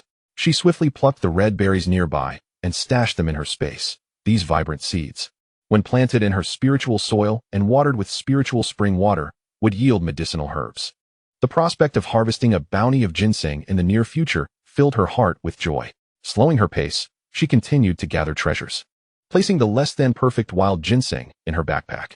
Along the way, she discovered several more patches, 2 of which contained century-old ginseng, and 3 others that were several decades old, still quite impressive. With a backpack full of wild delicacies, she had also caught 2 wild mountain chickens and began her leisurely return journey. Spotting Zhang Ruinian, who was sweaty and adorned with leaves, she raised an eyebrow and teased. "Oh, is your training complete?" Zhang Ruinian lay on the ground, gasping for breath, waving his hand dismissively. I can't go on. Yuga treats me like a punching bag." She approached him, assessing his condition, and laughed. "Well, it seems this punching bag is quite resilient. Come on, to reward you, I shall treat you to a meal at noon." Gu Yu, taking the initiative, stepped forward to take her backpack, while Zhang Ruinian trailed slowly behind, burdened with the 2 chickens. With an extra pair of hands, the task of plucking feathers and gutting the chickens naturally fell to Zhang Ruinian. As he prepared to discard the innards, Xiao Xingyan interjected, "Do not throw those away. They are quite valuable." Zhang Ruinian, taken aback, looked at her incredulously. "What? Valuable? You want to keep those guts for fertilizer?" Xiao Xingyan shot him a sideways glance and turned to Gu Yunjin, who was squatting nearby, picking up chicken feathers to make shuttlecocks. "Jinjin, perhaps you could enlighten this brother about it." Gu Yunjin, holding a beautiful feather in her hand, turned back to Zhang Ruinian, explaining, "Chicken hearts, livers, gizzards, and intestines are excellent ingredients for chicken offal dishes. Have you never tried them, Brother Mountain Pig?" Zhang Ruinian grimaced, correcting her. "My name is Zhang Ruinian. You can call me Xiao Zhang Gu or Ruinian Gu, but what on earth is Brother Mountain Pig?" Gu Yunjin stood up, grinning widely. "Because mountain pigs can't digest fine bran. He, Zhang Ruinian." Nearby, Chu Laniang tossed a piece of spoiled vegetable leaf at her. "You little rascal. He is a guest. You ought to be more polite. Go apologize." Gu Yunjin nimbly dodged her mother's ineffective attack, cheerfully exclaiming, "Brother Mountain Pig, I'm sorry. This time I was wrong." It was Zhang Ruinian's first meal at the Gu family, and though he felt somewhat reserved at first, this awkwardness was soon replaced by hearty feasting. Particularly noteworthy was the stir-fried chicken giblets he prepared himself, which tantalizingly delighted his senses. The culinary offerings at the Gu household were nothing short of exquisite. He found himself yearning to partake in their meals daily. Throughout the meal, the matriarch occasionally exchanged a few words with him, ensuring that the atmosphere at the table remained far from dull. By the end of the meal, Zhang Ruinian felt somewhat overindulged, and Gu Changfeng offered him a small piece of apple, a little palate cleanser. Our family's fare is not inferior to that of the state-run restaurants, is it? We often leave with our bellies quite full, he remarked. Zhang Ruinian nodded, crunching on the apple with an expression of astonishment. While he had tasted apples before, this particular one was a revelation, causing his eyes to gleam with delight. Uncle, where did you procure these apples? I'd like to buy some for my grandmother and sister when I return home. Gu Changfeng shook his head, replying, You'll have to ask Xingyan about that. She manages all our provisions. In Chapter 85, Gu Changfeng underwent a detoxification treatment. Sister-in-law, Xiao Jia, where did you get these apples? Xiao Xingyan looked at him and asked, What is the matter? Want to buy some? Upon hearing this, Zhang Ruinian felt there was an opportunity and leaned closer to her. If you have some to spare, I could help you sell them. We could split the profits. What do you think? Xiao Xingyan rested her hand on her knee, tapping lightly. Well, in a little while, our team will be harvesting in the fall. Let us discuss this after the harvest. Zhang Ruinian nodded, aware that whatever Xiao Jie decided was final, and there was no rush for profit. Once Zhang Ruinian departed, Xiao Xingyan found herself lost in thought, contemplating relocating a couple of fruit trees to the back mountain. Although her space contained only a limited number of fruit trees, it boasted several of her favorite varieties. Apart from apples, there were fragrant pears, blood oranges, sweet oranges, watermelons, mangoes, lychees, cherries, and even her most beloved durian. However, its potent aroma was not easily palatable, and the thought of tasting it before kissing Guyu made her wonder if he would find her utterly repulsive. What are you thinking about? She turned to find Guyu had devoured the last apple from the fruit platter, even the core, with a slight twitch of his lips. This enchanting fruit was shared with the other members of the Gu family, each receiving a piece to gradually acclimatize to the nourishing energy. Given that Guyu had begun his training, she thought that having one wouldn't be detrimental. After all, he could manage two without feeling overly stuffed, couldn't he? Are you not uncomfortable? Guyu gazed at her, his lips pressed together. I was going to ask you that, he replied, exhibiting a stubbornness reminiscent of a child. Xiao Xingyan replayed the earlier scene in her mind and asked him, if I were to eat an exceedingly foul-smelling fruit and then kissed you, would you find it repugnant and refuse me? Guyu slowly inquired, how foul are we talking? Xiao Xingyan pondered, offering a rather earthy analogy. It's hard to describe. But imagine a mix of feces and foot odor, very pungent. Guyu regarded her with a look of disbelief, which elicited a chuckle from Xiao Xingyan. Mischievously, she leaned closer and whispered, would you like to try it? I guarantee that after one taste, you'd crave it again. Guyu leaned back slightly, creating distance, his eyes conveying a pain that was ineffable. If I am guilty, please punish me, but do not ask me to eat feces, all right? With that, he trudged away, visibly disheartened. Days drifted by languorously, with Guyu maintaining his morning exercise routine, followed by martial training and work at the slaughterhouse each evening. Daily, he would return home with several pounds of pork belly, lean meat, and occasionally thigh or tenderloin cuts, along with a package of intestines. The cured meats hanging in the kitchen had begun to accumulate in number. A few days before the autumn harvest, Gu Changfeng underwent detoxification treatment. Xiao Xingyan had little to prepare, save for a glass of clear water. Uncle, you must endure. The detox process will be no less grueling than your previous struggles with addiction. Once you get through this, such substances will be a thing of the past, and you shall never again endure their torment. Gu Changfeng nodded solemnly. Let us proceed. I can handle it. Despite his bravado, Xiao Xingyan felt apprehensive that he might not withstand the process, so she sealed his acupoints. The room was dimly lit, and Gu Changfeng sat bare-chested, his back turned to her. In his blind spot, Xiao Xingyan raised her left hand at a 90-degree angle, her right wrist resting against the back of her left hand as she formed a seal. A soft, ethereal blue light enveloped her fingers, and she began to draw symbols in the air. This incantation differed from her usual talismans. It was a medicinal charm she had learned as a spiritual healer, known as one of the 13 schools of blessing. As she completed the final stroke, she directly infused the charm into Gu Changfeng's body. Uncle, it begins now. Hold on. As the medicinal charm penetrated his system, Gu Changfeng felt an intense sensation of tearing, a feeling far removed from the agonizing itch of withdrawal. Instead, it was as though every nerve in his body was on the verge of rupture, a pain that seemed to strip his bones from his flesh, striking directly at his soul. Gu Changfeng could not suppress the muffled groans escaping his lips, his breathing becoming labored. Sweat cascaded down his chiseled cheeks, while the whites of his eyes rapidly filled with crimson veins. as if they could no longer bear the excruciating agony. Had it not been for the towel stuffed in his mouth earlier, he might have bitten his tongue to shreds by now. Outside, the sounds of struggle were muffled, but faint groans could be discerned.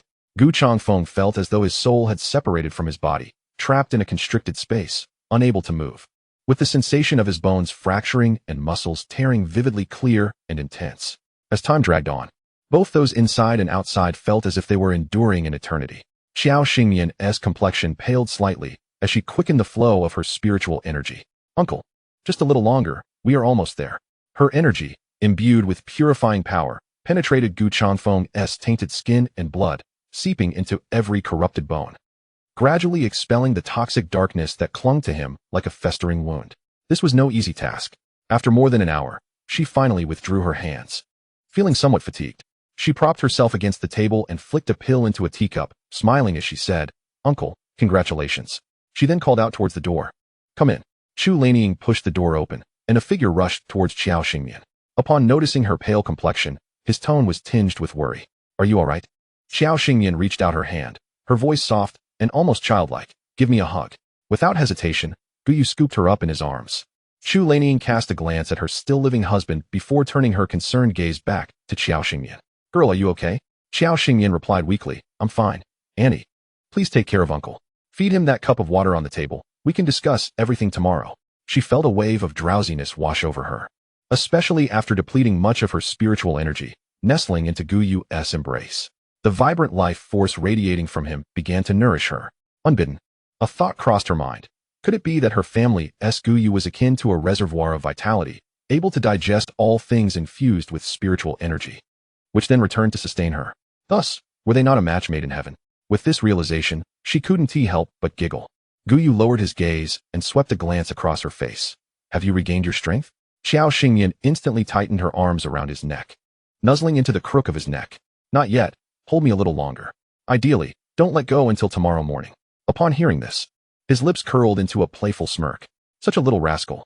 After a night of recuperation, Xiao Xingyan, resembling a revitalized ginseng, was brimming with energy the following day. Last night, Gu Yu had taken a leave from the slaughterhouse, stating that there was an urgent matter at home. She rose and tidied herself before heading to the kitchen, only to find Chu Lanying already there, dozing off on a small stool, her head bobbing slightly. "Second aunt, wake up. You should go back to bed." Startled, Chu Lanying rubbed her bleary eyes, recognized the visitor, and relaxed her tense body, gesturing towards the stove. "After you all left last night, your second uncle was in such pain that he was trembling all over, drenched in sweat. I boiled water to help him wash up. He didn't settle down until the early hours of the morning. I was worried he'd wake up again, so I stayed awake. By the time it was past 3, I made a red sugar egg for you since you worked hard yesterday." Xiao Xingyan nodded. "Indeed. The process of detoxification is quite painful, akin to lingering aftershocks, but it will gradually improve with proper care over time." Chu Lanying sighed in relief, suddenly slapping her thigh. "Oh dear, I left the egg simmering on the stove. I mustn't let it overcook." Xiao Xingyan took the ladle from her hand, urging her, "Let me handle it. Second aunt, regardless of how it turns out, I will eat it obediently later. You should go back and catch some more sleep." Chu Lanying nodded, leaving the kitchen while reminding her, "Make sure you eat." Xiao Xingyan smiled and nodded, glancing at the egg now tinted with red sugar, carefully retrieving it and savoring it in small bites. It was warm and heartwarming. Chapter 86. Autumn Harvest, preparing to make mooncakes. By the time Chu Lanying returned, Gu Changfeng was already awake. "Second brother, how are you feeling?" Gu Changfeng took a large gulp from the teacup on the table, feeling refreshed. "I feel as if I have been reborn, completely transformed." Chu Lanying waved her hand, yawning. "Then I'll take a quick nap and skip breakfast. Everyone was worried about you yesterday. I bet they didn't sleep well." Gu Changfeng nodded, changed his clothes, and stepped outside. Gu Changyun and his wife, upon seeing Gu Changfeng looking spirited, inquired, "Is second brother all right?" Gu Changfeng clapped his hand on his brother's shoulder, laughing heartily. "Absolutely. Strong enough to take on a tiger." They had been back for nearly a month, and Gu Changfeng's ailment had been a constant worry for the family. Now that he was free from the poison, the heavy burden weighing on everyone's hearts had finally lifted. During breakfast, Xiao Xingyan remarked, "The treatment for second uncle was very successful, and third uncle's health has been gradually improving as well. However, both of them have been significantly weakened, so while they can share a room, it's best to avoid having children for the time being, perhaps in a month's time." The two men exchanged awkward glances, silently continuing their meal. While Jiang Suyun chuckled at her, "Forget about us. You and Xiao Yu should be the ones rushing to add to the Gu family. Xiao Xingyan nodded, assuring her, don't worry, third aunt. What is meant to happen will happen naturally. People like them often revealed too many secrets of destiny. Which is why there is a saying about the 5 flaws and the 3 deficiencies. It's all fate. The stronger one's abilities, the more pronounced the response from the heavens. After all, why is it said that the fate of the Qiao family can only be broken by a noble of Ziwei? It's akin to ancient state advisors who relied on the emperor's dragon energy for protection. As long as they did not engage in actions that harmed the populace and instead performed good deeds, the heavens would turn a blind eye. Similarly, she was sheltered by Gu Yu's Ziwei energy, allowing her to mitigate the burdens of her fate. It was evident that the world she had entered still had a strong resistance to metaphysical matters. Currently, opportunities to employ the 5 arts of metaphysics were scarce. As long as she safely reached the age of 20, she could confirm that her fate had been altered, allowing her to leisurely welcome a little one into her life. After breakfast, Gu Changfeng brought some food back for his wife before heading off to work. Due to the recent disaster during the summer harvest, the planting had been delayed, pushing back the usual schedule for the autumn harvest. The bustling activity coincided perfectly with the Mid-Autumn Festival. The rice fields were fragrant with the scent of rice. The croaking of frogs echoed, and dragonflies flitted about, their wings glistening. The heavy rice ears were filled with plump grains. Despite being a few days late in planting, everyone had poured their hearts and souls into ensuring the rice grew well for the autumn harvest, doubling their efforts in fertilizing, watering, weeding, and pest control, practically living in the fields day and night. Thankfully, the heavens rewarded their diligence with rice ears that bent low with the weight of their bounty. At this time, the long-absent Song Wan and others were also laboring in the fields. When Xiao Xingyan next saw them, the previous air of superiority had dissipated, and they seemed to have integrated seamlessly with the production team's members. It was said that it was for the sole opportunity to attend the agricultural university. After all, there were only 50 spots in each county, distributed among communes, and each production team had numerous members. Naturally, they had to exert themselves for that precious opportunity. With a water jug in hand, she was busy providing logistical support for the Gu family, while others lost several pounds in the frantic rush of harvesting and planting. She aimed to ensure that the Gu family members emerged from the autumn harvest without losing weight. She didn't expect them to gain much, given the considerable labor involved. Knowing the team was particularly busy these days, Gu had instructed Zhang Ruinian to practice at home. Little did he know, the boy rode his bicycle early one morning before the autumn harvest, bringing 30 pounds of fine flour, 30 pounds of refined grains, and 2 pounds of sugar to the Qiao family's old residence. He claimed he couldn't just eat for free during this period and insisted it was his contribution to the meal expenses. Xiao Xingyan couldn't help but pat Zhang Ruinian's shoulder, thinking, this lad is quite commendable. With just a few days left until the Mid-Autumn Festival, while everyone was busy working, she began experimenting with how to make mooncakes at home. She also needed a place to bake them. Would she have to construct an earthen oven? Construction on the houses had temporarily halted as everyone was preoccupied with harvesting food, so she decided to gather materials locally. Not needing much, just enough to suffice. After all, she had ordered extra bricks and tiles when purchasing, just in case it wasn't enough. She first laid a layer of bricks and tiles at the bottom, then went to the foot of the mountain to collect particularly sticky soil to transport back. The elderly woman, seeing her hauling bricks and clay, couldn't help but inquire, child, what are you doing? Xiao Xingyan turned back to her. The Mid-Autumn Festival is coming soon. I want to make an earthen oven to bake mooncakes. The elderly woman frowned slightly, advising her, you ought to stop this. It would be better to wait a while and invite a skilled worker from the team who has experience with ovens instead of muddling through this on your own. Xiao Xingyan nodded in agreement, then turned and busied herself in the kitchen. With limited ingredients, she could make red bean paste, black sesame, and ham. While she adored lotus seed yolk, it required advanced pickling of duck egg yolks, which she regrettably lacked. How disheartening. When the house was finished, she would definitely pickle various vegetables, duck eggs, and century eggs to satisfy her culinary cravings. With several pounds of red beans in the house, she poured them into a pot of boiling water to soak for a while before rinsing them, eliminating their inherent bitterness. After meticulously cleaning the red beans, Gu Apa took the initiative to add water and simmer them gently. Meanwhile, Xiao Xingyan went in search of the wooden molds for mooncakes. An hour later, the beans had softened to a velvety consistency. Gu Apa inquired about the next steps, and Xiao Xingyan placed a prepared strainer over a basin filled with clean water. Using a spoon, she deftly separated the red bean paste from the skins, revealing the smooth bean paste beneath. Once completed, she poured the paste into a cloth to filter out the water. Do not discard the bean water, Grandma. Later tonight, I shall add some brown sugar, dried tangerine peel, and ginger to simmer it into a red bean soup.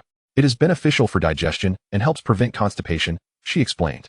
Gu Apa nodded in agreement, suggesting that once the others returned, each should have a bowl, for they had all been feasting well lately, and their bodies were struggling to digest the excess nourishment. Xiao Xingyan chuckled softly, finding the little old lady quite endearing. After filtering the bean paste, it was time to stir-fry it. She set aside the molds and added water and sugar to the pot, continuously stirring over low heat. This process demanded diligence, otherwise, the paste would stick to the pot and ruin all her efforts. Once the paste began to bubble, she added peanut oil, continuing to stir until it formed cohesive clumps and released a hint of oil.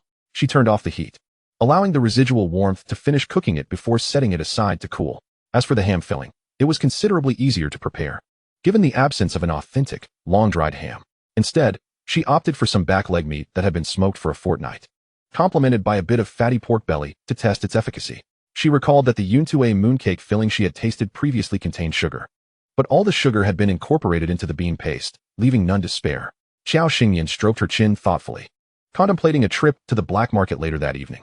For now, she stored the bean paste in her space, which to Gu Apa simply looked like she had placed the basin in the cupboard. The elderly woman and the young girl busied themselves in the kitchen, chatting amiably as time slipped by swiftly. Soon, the Gu family returned, drenched in sweat from their labor. With 2 additional hands at home, their productivity and the fruits of their labor surged. Chapter 87. Constructing the bread oven. Just inhaling the aroma of our meals invigorates me for work, remarked one of the 3 men as they rinsed off the mud and sweat with buckets of water in the courtyard. The sisters-in-law dampened cloths and wiped themselves down before heading into the kitchen. Mother, Xingyan, is there anything we can assist with? They inquired. Xiao Xingyan shook her head. Second and third aunts, please take a moment to hydrate and rest. I've placed a basin of red bean soup on the dining table, 1 bowl for each of you. She found no fatigue in her tasks of stirring pots and chopping vegetables, which paled in comparison to the laborious work they had undertaken. As Xiao Xingyan sautéed the twice-cooked pork, the savory aroma wafted through the Gu family's old home, enticing the neighbors next door. Nibbling on a vegetable bun made with white flour, the scent of the meat made her increasingly ravenous. It was only due to the autumn harvest that they could afford to include white flour and rice in their meals, though the meat was still lacking. The Gu family's dinner was the standard 3 dishes and a soup, 2 substantial meat dishes, a small portion of greens, and a bowl of egg drop soup. Meat was invariably the preferred choice, while few were inclined to touch the vegetables. Jiang Xiyan managed to take a few bites, but the others barely ventured near the greens, which seemed prepared solely for her. With a haughty huff, the elderly lady scooped up a generous portion of greens from the platter and placed them into their bowls. One cannot survive on meat alone. We thrived even in days devoid of it. Both meat and vegetables must be consumed. Anyone who dares to be picky will henceforth be served 1 meat and 3 vegetables. With this proclamation, the once neglected greens on Gu Yu's plate regained their visibility. He topped a heap of fragrant, sizzling twice-cooked pork over the greens and eagerly shoveled a large mouthful of rice. His phoenix eyes narrowed in delight, as if he had discovered a new world. As long as he piled on enough meat, he need not worry about being finicky anymore. The others dared not focus solely on the 2 meat dishes, as they heeded the elderly lady's words, understanding they were for everyone's well-being. Xiao Xingyan paid them no mind.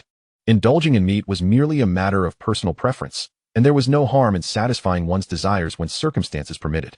Moreover, this was the result of her brother Yu's nightly toil, slaughtering pigs to provide for the family, and she did not wish to offend the old lady's goodwill. After dinner, Xiao Xingyan shared her desire to create a small earth oven. Gu Changfeng firmly stated, "There is no need to call for a kiln master. Your request is simple, and I can handle it. I assure you it will be completed in half an hour." Xiao Xingyan raised an eyebrow, observing the 3 men constructing with bricks and mud in her yard, and even Gu Yunjin felt compelled to join in. Their efficiency was remarkable, as they were 3 nimble-footed men. True to Gu Changfeng's word, her little bread oven was completed in 3 hours. While somewhat rudimentary, it was functional, and she could not help but express her admiration. "Uncle, this is splendid. We can certainly utilize this while we are here. Once the new house is built, I would love for you to create a larger one for me, where I can bake cookies, bread, pizzas, and roast chickens and geese." Just the thought ignited a fervor for culinary delights in her heart, and Gu Changfeng found no valid reason to refuse.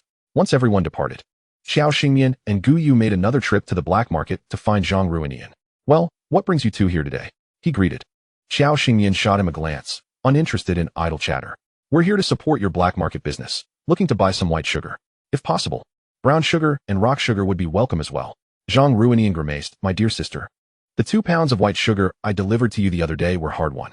You know how scarce refined white and rock sugars are. Families in the city might only acquire a couple of taels per quarter, making it rarer than meat. Currently, the market was flooded with brown sugar, and refined white sugar and rock sugar were either reserved for serious illnesses or obtainable only through special ration tickets, leaving ordinary folks merely to yearn for sweetness.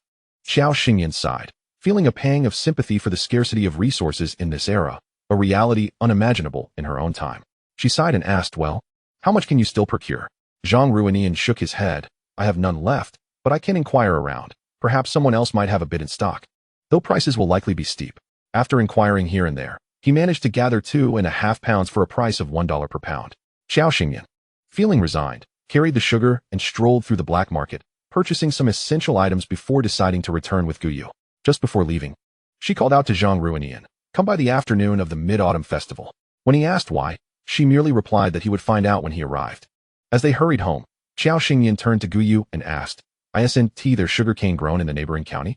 Guyu glanced at her, his tone contemplative. Are you considering planting sugarcane yourself? Xiao Xingyan nodded, her voice tinged with a hint of wistfulness. We aren't like the city folk, who can receive sugar every quarter. We have neither special ration tickets nor guaranteed supplies. While we could earn sugar tickets by selling agricultural products, how much would that yield? It is likely that there isn't even enough for each of us to have a bowl of sweet soup.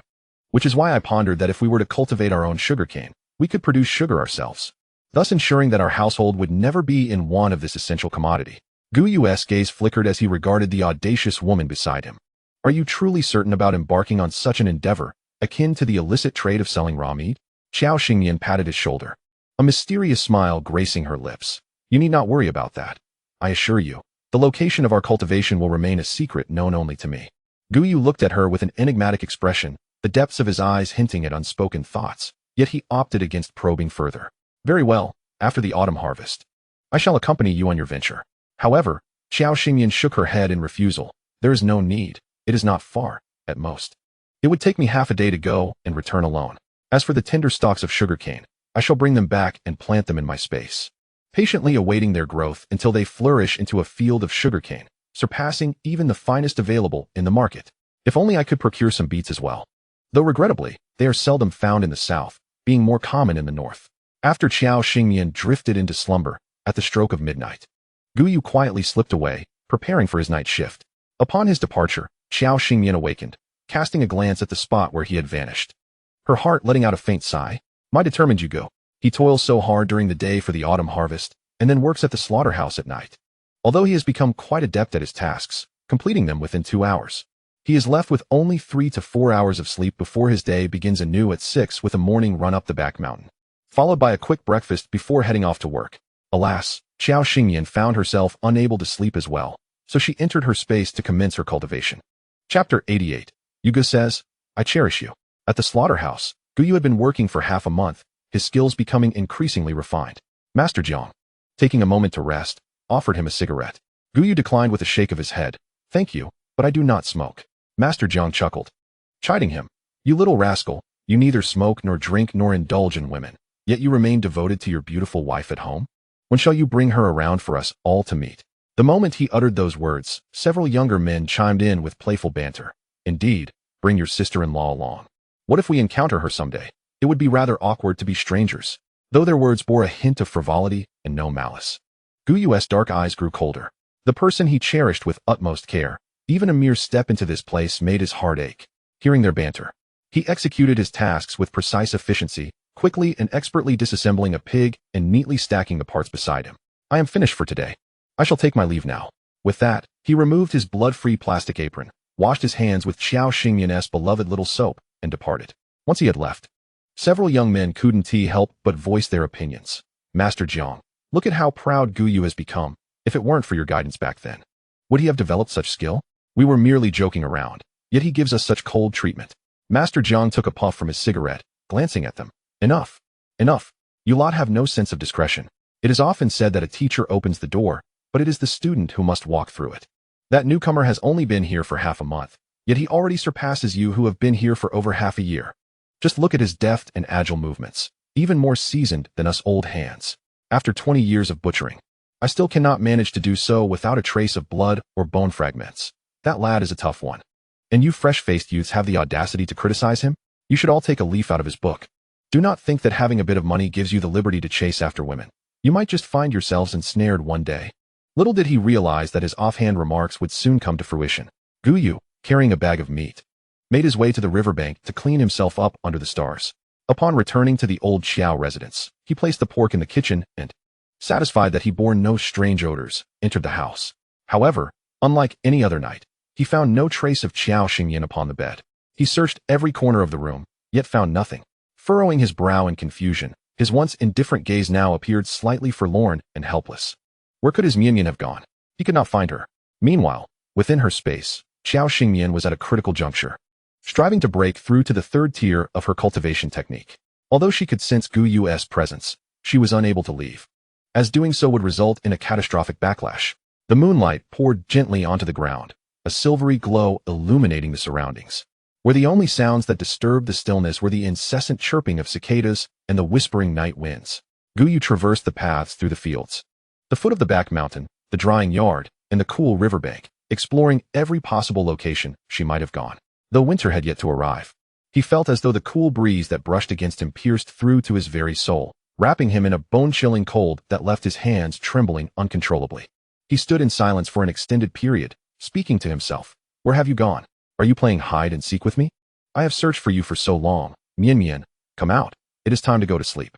In response, he was met with an eerie silence. Inside her space, Qiao Xingyan felt a wave of anxiety wash over her, her heart racing with urgency. Yet, to escape, she had to muster all her strength to breach this barrier. Gu Yu, like a soulless puppet, stumbled back to the Qiao residence, his heart filled with hope as he peered into the kitchen. However, it too was utterly deserted. Not a soul in sight. Disappointment and sorrow washed over him uncontrollably as he stood in their shared room, reaching out only to retract his hand repeatedly. Lacking the courage to push open the door, leaning despondently against the doorframe, he covered his face with his hands, unable to shake the thought. Could it be that the fairy has lingered too long among mortals and has returned to her rightful place? But what shall I do then? Just the thought of it made it hard for him to breathe. In her space, Qiao Xingyan held back her frustration, pouring all her energy into breaking through, and finally, after much effort, she succeeded in overcoming the third tier of her cultivation. Without a moment to spare, she hurriedly exited her space. The slightest sound in the stillness of the night reached Gu Yu's ears with startling clarity. He blinked in disbelief, then distinctly sensed that familiar aura, prompting him to burst through the door. Before Qiao Xingyan could utter a word, she was abruptly pulled into his solid chest by a forceful grip. Gu Yu's calm voice resonated in her ear. Where have you been? Qiao Xingyan opened her mouth to respond, but his large hand gripped the nape of her neck firmly, unleashing a torrent of passionate heat that left her momentarily breathless and disoriented, her body instinctively leaning against his strength. In matters of endurance, men often excel beyond women.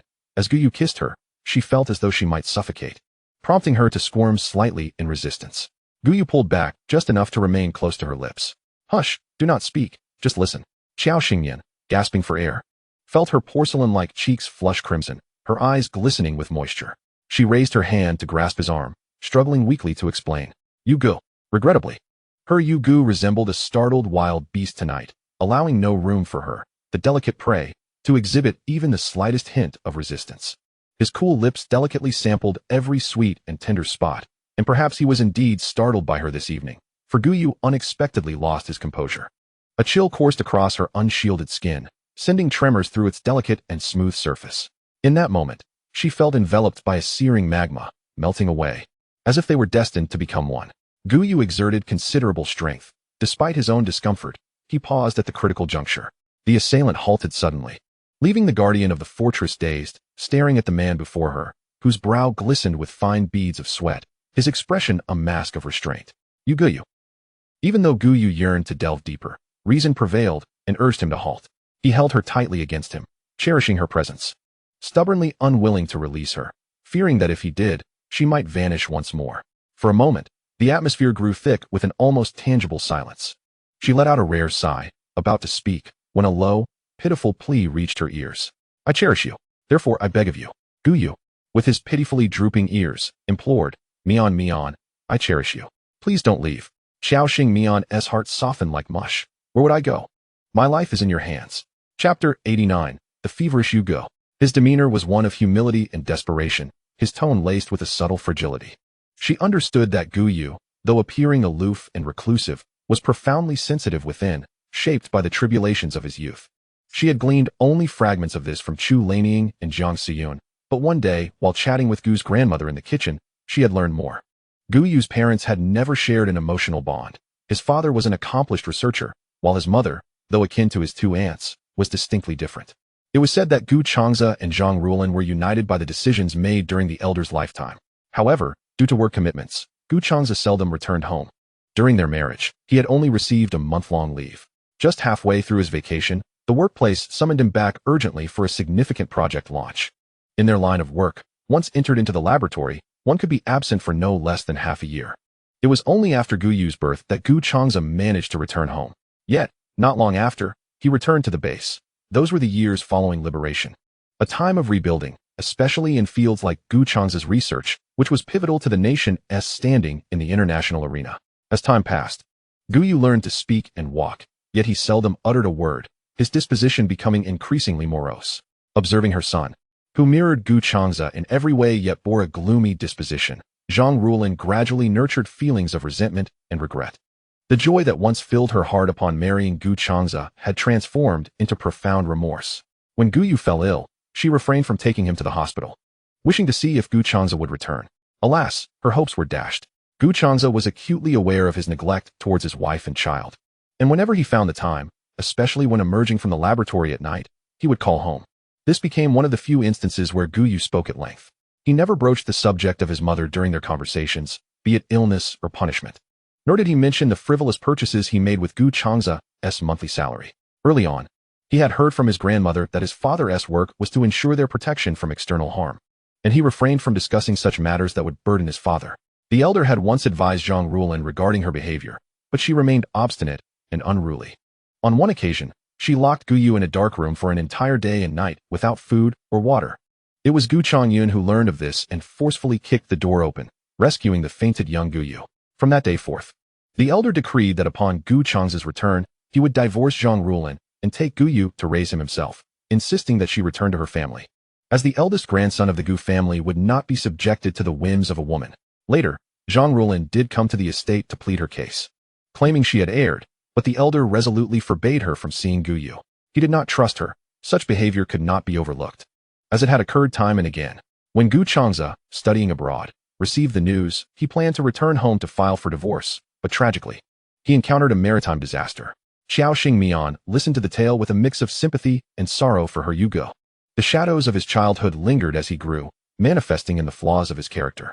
To abstain from love was to shield oneself from harm. This was his means of self-preservation. Yet, Xiao Xingmian's presence ushered in a new chapter of life and experience for him, one filled with necessity, rawness, and fervor. Like a seed struggling to take root in barren soil, she permeated his heart, entwining him tenderly like a vine, radiating warmth akin to the sun, dispelling the darkness and fragility within. The man clasping her tightly now radiated an abnormal heat. Xiao Xingmian, brushing her fingers against his forehead, noted its warmth. His lips pale and chapped. Was he feverish? She felt momentarily dazed. Gu Yu, you good? A vague mumble responded, but she was too preoccupied to ponder further, managing to hoist him onto the bed. It was already 4 o'clock. Sleep seemed an elusive luxury. Summoning a basin of spiritual spring water, she intended to fetch a cup for him, but felt a tug.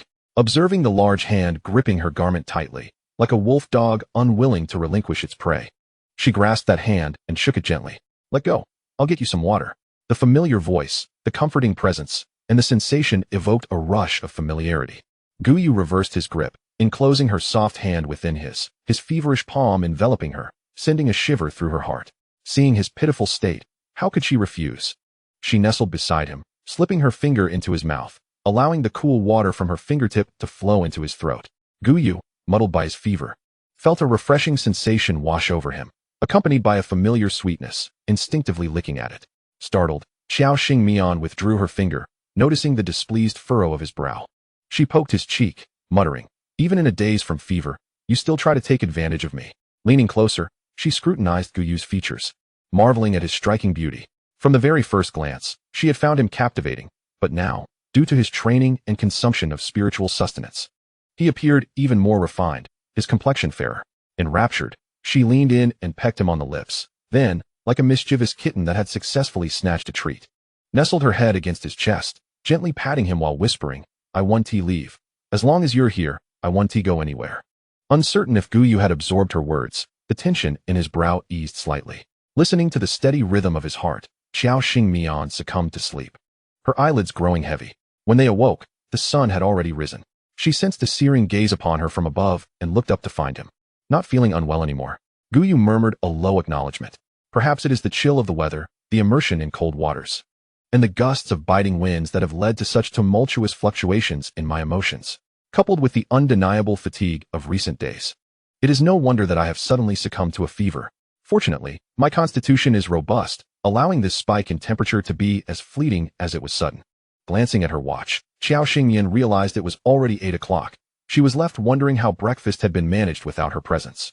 Rising to change her attire for the day, she noticed Gu Yu's eager gaze upon her. Shaking their entwined hands, she urged, "Quickly release me. It is time to eat." Gu Yu feigned ignorance, remaining obstinately silent. Amused yet exasperated, Xiao Xingyan explained, "I did not intend to cause any trouble yesterday. The circumstances were peculiar. Do you recall the secret base I mentioned? I lost track of time there, which is why I was delayed. I promise, it shall not happen again." The delicate lashes of Gu Yu quivered as a storm brewed in his darkened gaze. In a voice heavy with melancholy, he asked, "So, you will still leave me?" Xiao Xingyan placed a hand upon her forehead and leaned closer to whisper in his ear, "Never. Not in this lifetime. Wherever you go, I shall follow." This mysterious place had manifested after her near-drowning incident. That night, she dreamt of a radiant white aura obscuring human form, imparting upon her numerous lessons and skills. It assured her that they were fated to be together in this life and would never part. While Gu Yu may have missed the rest of her words, he caught the phrases "never leave" and "fated to be together." His previously drooping eyes sparkled with newfound clarity and with a childlike innocence. He pressed a gentle kiss upon her lips. "You must keep your promises." In Chapter 90, the top student of the male virtue class, as Xiao Xingyan changed clothes, Gu Yu remained seated on the edge of the bed, his gaze fixed upon her. Although his face flushed from neck to ears, he did not avert his eyes. Xiao Xingyan, unreserved, allowed him to gaze upon her, for they had already crossed many boundaries the previous night, save for the final act. Tossing him a shirt from the wardrobe, she watched as he slowly donned it. His broad shoulders and slender waist showcased a sculpted physique, with beautifully elongated arms that flexed as he moved, revealing subtly defined abs, an absolute feast for the eyes of any admirer. He obediently tucked his shirt into his trousers, his long, perfectly straight legs complementing his striking silhouette, prompting Xiao Xingyan to uncontrollably whistle in appreciation. Embarrassment flushed Gu Yu's ears. Yet he remained resolute as the exemplary student of the male virtue class, determined to reveal his body only to his wife, and to her alone. Having savored the view, Xiao Xingyan suppressed her own rising desires, feeling as though she were growing into a saintly figure. Every day, a handsome man of both looks and physique stood before her, and he was her legitimate husband. She felt it would be a disservice to herself and an affront to her many sisters if she did not act upon her desires. With a sigh, she beckoned him, "Come on, let's go outside." Upon their exit, Grandma Gu, noticing their presence, gestured towards the stove. "I left you two some dough soup in the pot. Serve yourselves." She did not inquire why they had risen late. After all, what harm was there in young people indulging in a bit of laziness? Especially when they were two spirited youngsters, she was eagerly awaiting the arrival of great-grandchildren. Xiao Xingyan nodded and explained, "Last night, Yu Gu had a fever, which caused our late rise." Grandma Gu scrutinized Gu Yu, noting that aside from his slightly listless demeanor, he appeared otherwise well. However, as Xiao Xingyan took a step, he trailed closely behind her, mimicking her movements. Grandma Gu's wrinkled face twitched in bemusement. Was her eldest grandson truly being foolish? Though Gu Yu's presence brought her comfort, his clinginess felt burdensome, as if he feared she might vanish at any moment. Placing the bowl of dough soup before him, Xiao Xingyan turned to leave. The moment he sat down, he instinctively rose to follow her. "Sit down." Gu Yu's downcast eyes implored, "Where are you going?" Xiao Xingyan's brow twitched in irritation. "I need to relieve myself.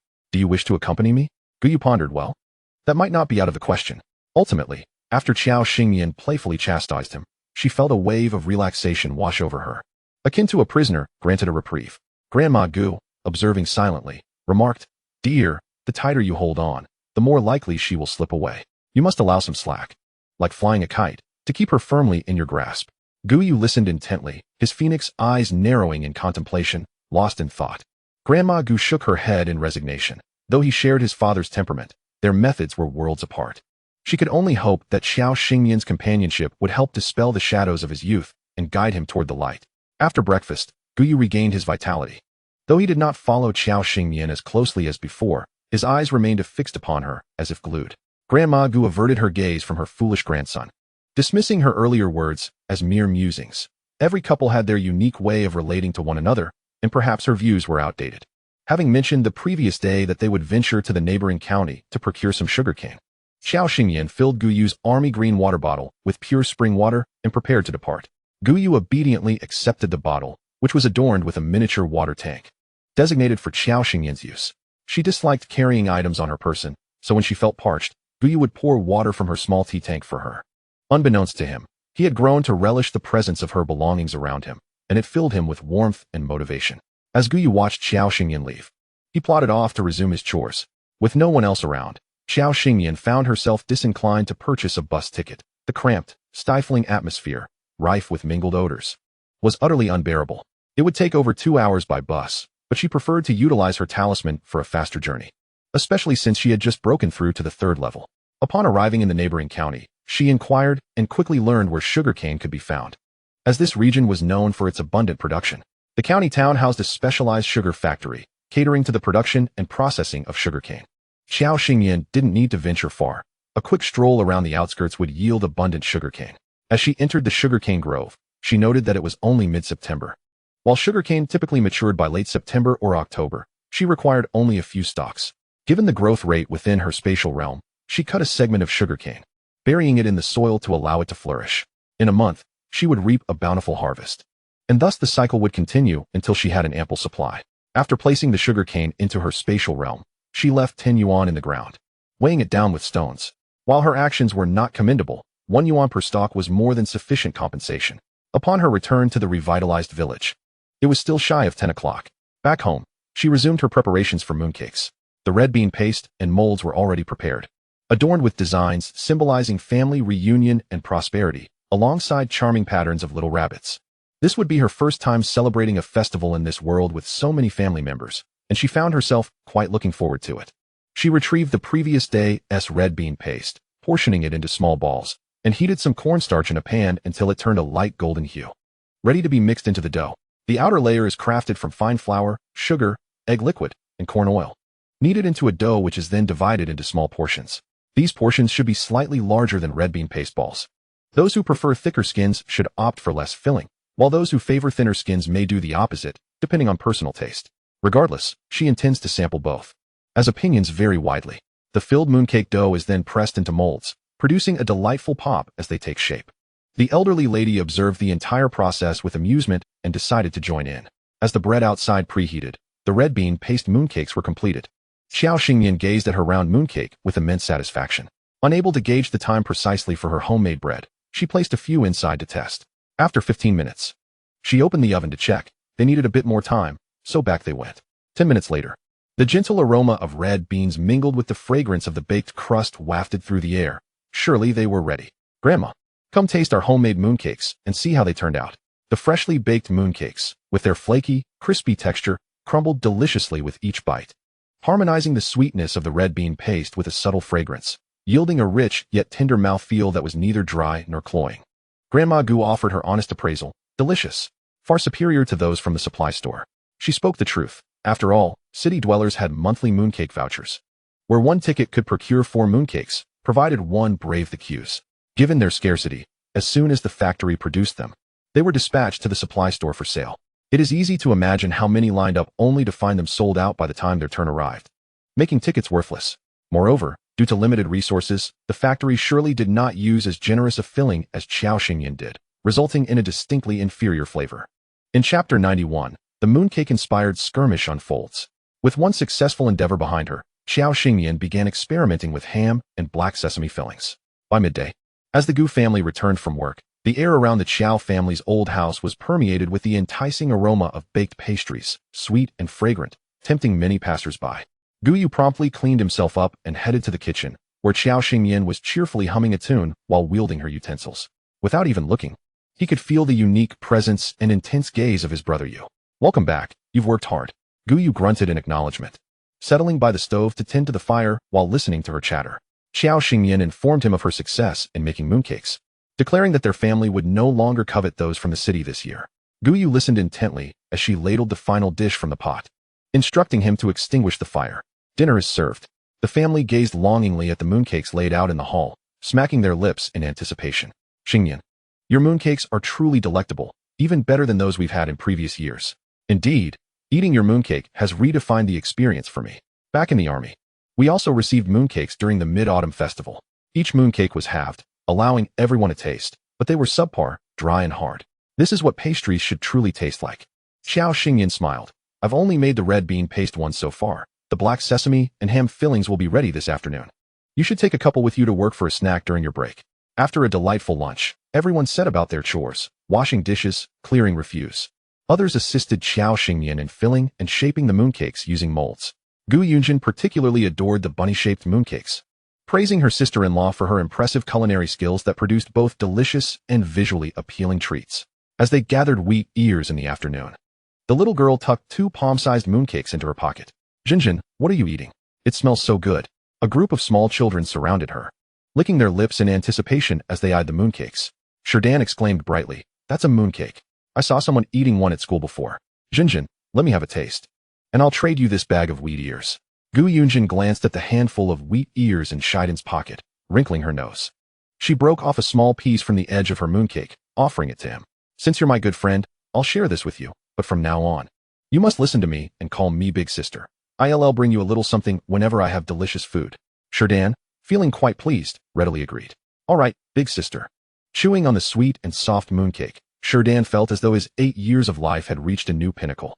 Not only was he willing to call her Big Sister, he would gladly refer to her as Auntie if it meant he could enjoy more treats. Jinjin, we'll give you our wheat ears too. Let us have a taste, please. Yes, Gu Yunjin, we'll give you our wheat ears. Let us eat a bit too. Gu Yunjin frowned slightly. She had only taken out 2 pieces, having eaten a large portion herself and shared a bit with Sherdan, with 7 or 8 children surrounding her. Her last piece was hardly enough to share. She regarded the group of small children and, lifting her chin, pointed out, I'll only share with you. The rest of you won't get any. The children she pointed to were those who had never bullied her before. She had always been known for holding grudges. Although her family was better off now, with her father and third uncle back, there were still a few little brats who had talked behind her back. Did they think they could bully her and then expect to receive food from her? How naive. One boy, unwilling to back down, loudly questioned Gu Yunjin. Why do you give them and not us? We said we trade for wheat ears. I don't care. You go back and get more. I want to eat now. Gu Yunjin made a face at him. No. I'm just not giving it to you. You bullied me before. And I remember how your brother and Li Dazui bullied my brother. My family's things are for me to give to whomever I please. Su Xiaoyong reached out to snatch the half-eaten mooncake from Gu Yunjin's hand. The few children who had just benefited from Gu Yunjin's generosity rushed to intervene. This was a clear case of soft-heartedness begetting short-sightedness. However, as the tussle escalated, it inevitably turned into a full-blown scuffle, and one could not underestimate the power of children fighting. The commotion soon attracted the attention of the adults working in the fields. A gaggle of small children, covered in dirt and mud, bore scratches from their tussle. And the girl with long hair looked like a little wildling. When Gu Changfeng arrived, he swiftly scooped up his daughter, examining her closely before asking, what is going on? Gu Yunjin pouted, I didn't want to share my mooncake with Su Xiaoyong, so he tried to snatch it, and then Sherdan and the others helped me. And that is how it started. He ruffled her hair, fixing her little braids, and asked seriously, what was the outcome? Gu Yunjin's eyes brightened as she reported, Daddy. Gu Yunjin achieved a small victory in her first group battle, completely unscathed.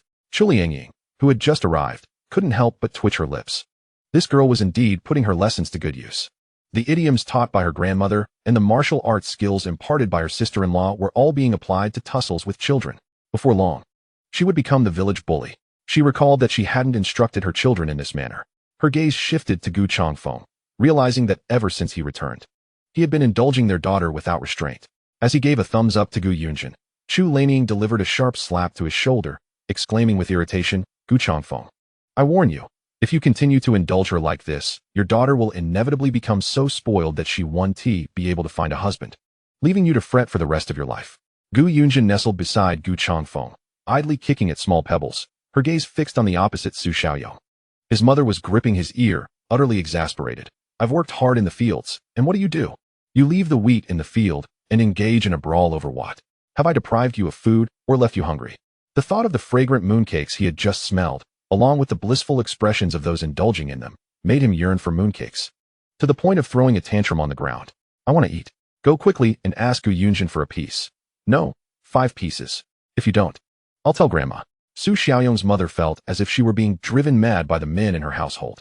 Previously, her eldest son had fought with Li Dazue, resulting in a compensation of 12 pieces, nearly causing her to be beaten to a pulp by the family.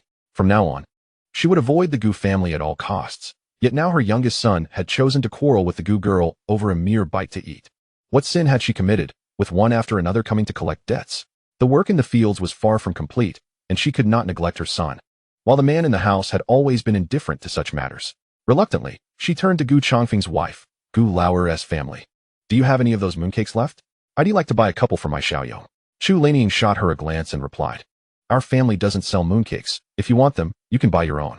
With that, she took hold of her husband and daughter, turning on her heels and leaving, paying no heed to Su Xiaoyong's mother's grim countenance. She certainly did not possess the magnanimity to step back and let bygones be bygones.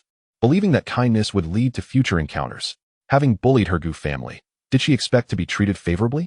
Dream on. Chapter 92. Her childhood sweetheart? On the 15th of August, the Mid-Autumn Festival arrived. Early in the morning, the broadcast at the team began playing music, and after finishing their breakfast, everyone, laughing and chatting, set out to work in the fields under the rising sun. What delicious food are you preparing today, team leader's wife? Yes, I saw Zhang Yang returned yesterday.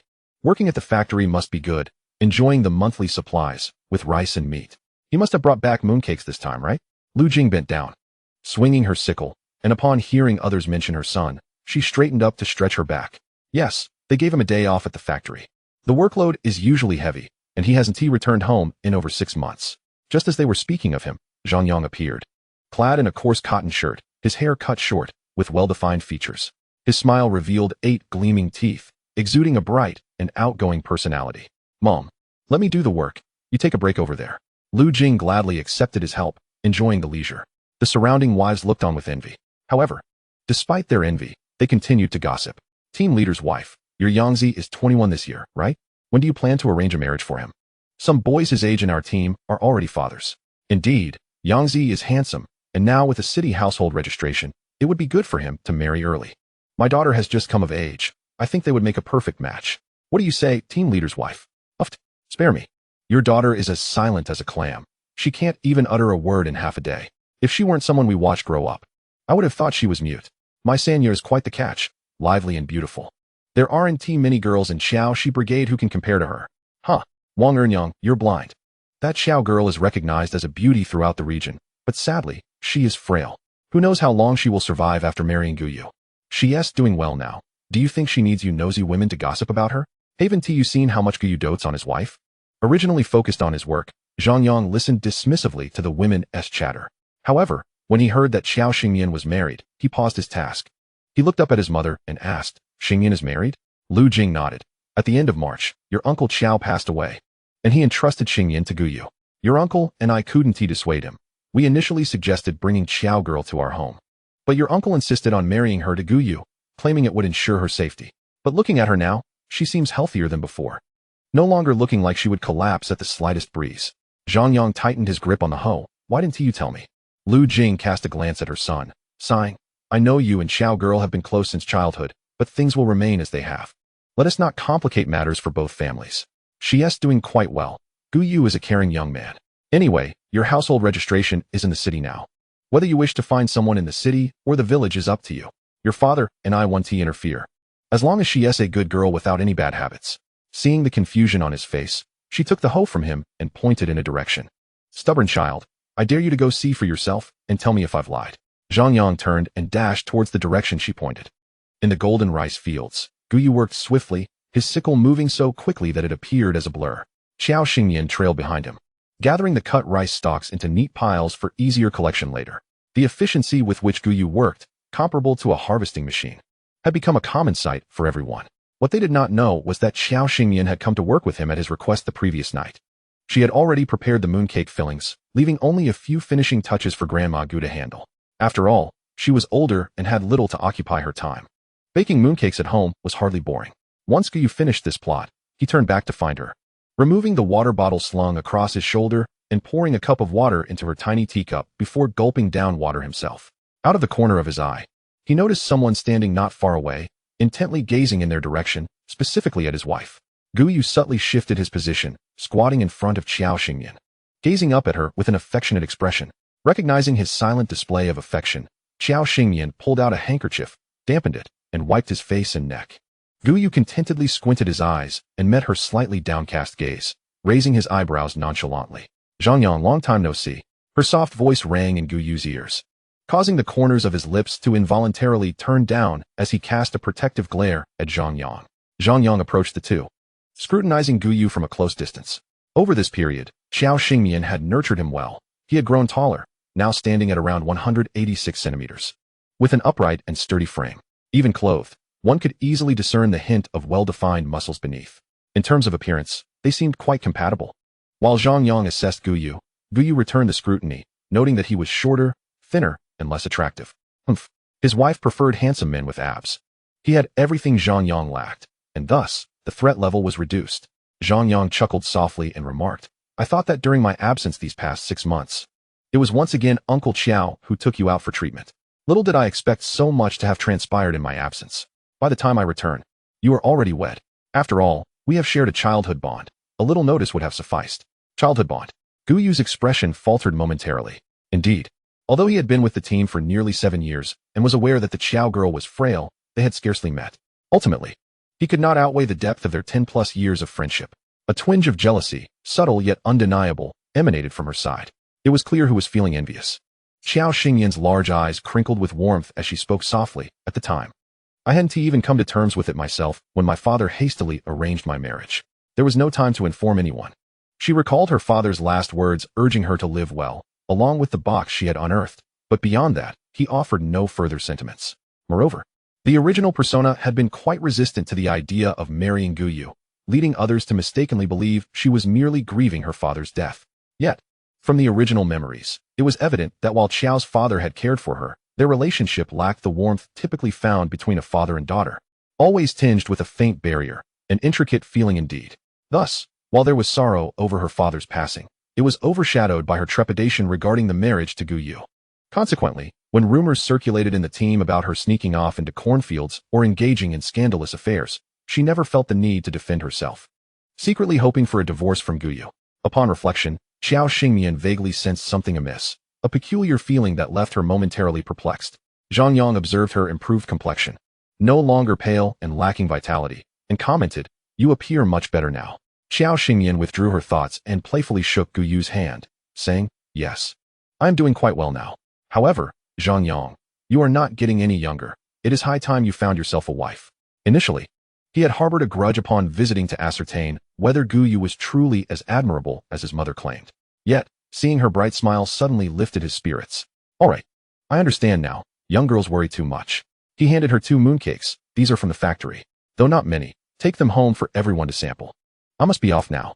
As she accepted the mooncakes, Qiao Xingyan felt a burning gaze piercing through them, almost as if it were aimed at her hand. Amused, she extended the mooncakes toward Gu Yu. "Try some. Later we can deliver a few to the captain's family." Chapter 93, The Mid-Autumn Festival, Delivering Mooncakes. Dry and mediocre. At best, Qiao Xingyan chuckled softly. When Gu Yu described something as mediocre, it truly meant it was quite uninspiring. Yet, ironically, those 2 seemingly ordinary mooncakes vanished into his stomach. As noon approached, the sun's heat intensified, and the temperature in the fields steadily rose. Qiao Xingyan took the initiative to return home to prepare lunch. Given that everyone was busy harvesting, it was rare for them to return for the midday meal, but today was an exception. Working would not hinder their reunion. The Gu family's meal did not differ from their usual fare for the Mid-Autumn Festival, 3 dishes and a soup, with the addition of mooncakes to mark the occasion. After all, their family's quality of life had significantly improved, rendering the distinction between festive and ordinary meals almost negligible.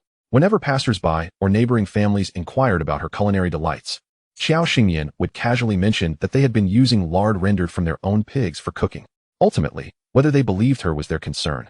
She couldn't very well expect them to sneak over the wall to verify. However, she pondered that if others discovered they feasted on rich meats daily, particularly those envious souls, they might secretly report her family for indulging in a capitalist and hedonistic lifestyle. Thus, she began to inscribe protective charms around her home, shielding the sounds and aromas within, free to create as she pleased. After lunch, Zhang Ruinian pedaled over on his bicycle, a basket of vegetables strapped to his back. "Sister Qiao, brother Yu, happy holidays. I don't have much to offer you too, but I brought some fine pork belly and a few crabs, freshly transported from the coast. Not many, but a delightful taste for you. Oh, and here are a few mooncakes as well. Xiao Xingyan eyed the oil paper-wrapped mooncakes and involuntarily twitched her mouth. Turning back into the main room, she retrieved a heavy bamboo basket filled with mooncakes and handed it to him. Here are 12 boxes of mooncakes, all made by me. Each box contains 9, with 3 different flavors. Take one home for yourself, another to deliver to the Zhougoan couple at the county committee's family compound. And the remaining 10 can be sold on the black market at 30 cents each. A box will fetch $2.70. Don't think my pricing is steep. These are made from authentic rice, flour, oil, and meat. You can cut the 3 flavors into small pieces for tasting. There will undoubtedly be buyers. Of course, this is just my suggested pricing. Feel free to adjust as you see fit. It's a limited festive offer. With a pound of flour, she could make approximately 12 mooncakes. Not to mention the costs of corn oil, sugar, and various fillings, which were considerable. Zhang Ruinian didn't find her prices exorbitant, but looked at her quizzically. There will certainly be buyers. You know there are plenty of wealthy people. Those who couldn't buy at the supply and marketing cooperative during the day will likely rush to purchase at night. But about the Zhougoan couple? They live in the family compound for unit leaders. Do you know them? Xiao Xingyan shot him a glance. Why so many questions? Just deliver it. Fine. He ceased his inquiries. Aware of the busy farming days ahead, Zhang Ruinian didn't linger long and bid farewell. Xiao Xingyan watched Guyu handle the bundled crabs with a hint of longing. It had been ages since she savored seafood, and she had grown weary of crayfish. Once the autumn harvest was complete and she located her uncle, she was determined to arrange a trip to the coastal city with Guyu. Having lived previously in the capital, the Gu family was no stranger to seafood, which was even cheaper than pork, with large crabs priced at merely 20 cents per pound. She placed the crabs in a tub for safekeeping and noticed a half-full barrel of rice snails nearby, her eyes brightening. Aunt Aunt San.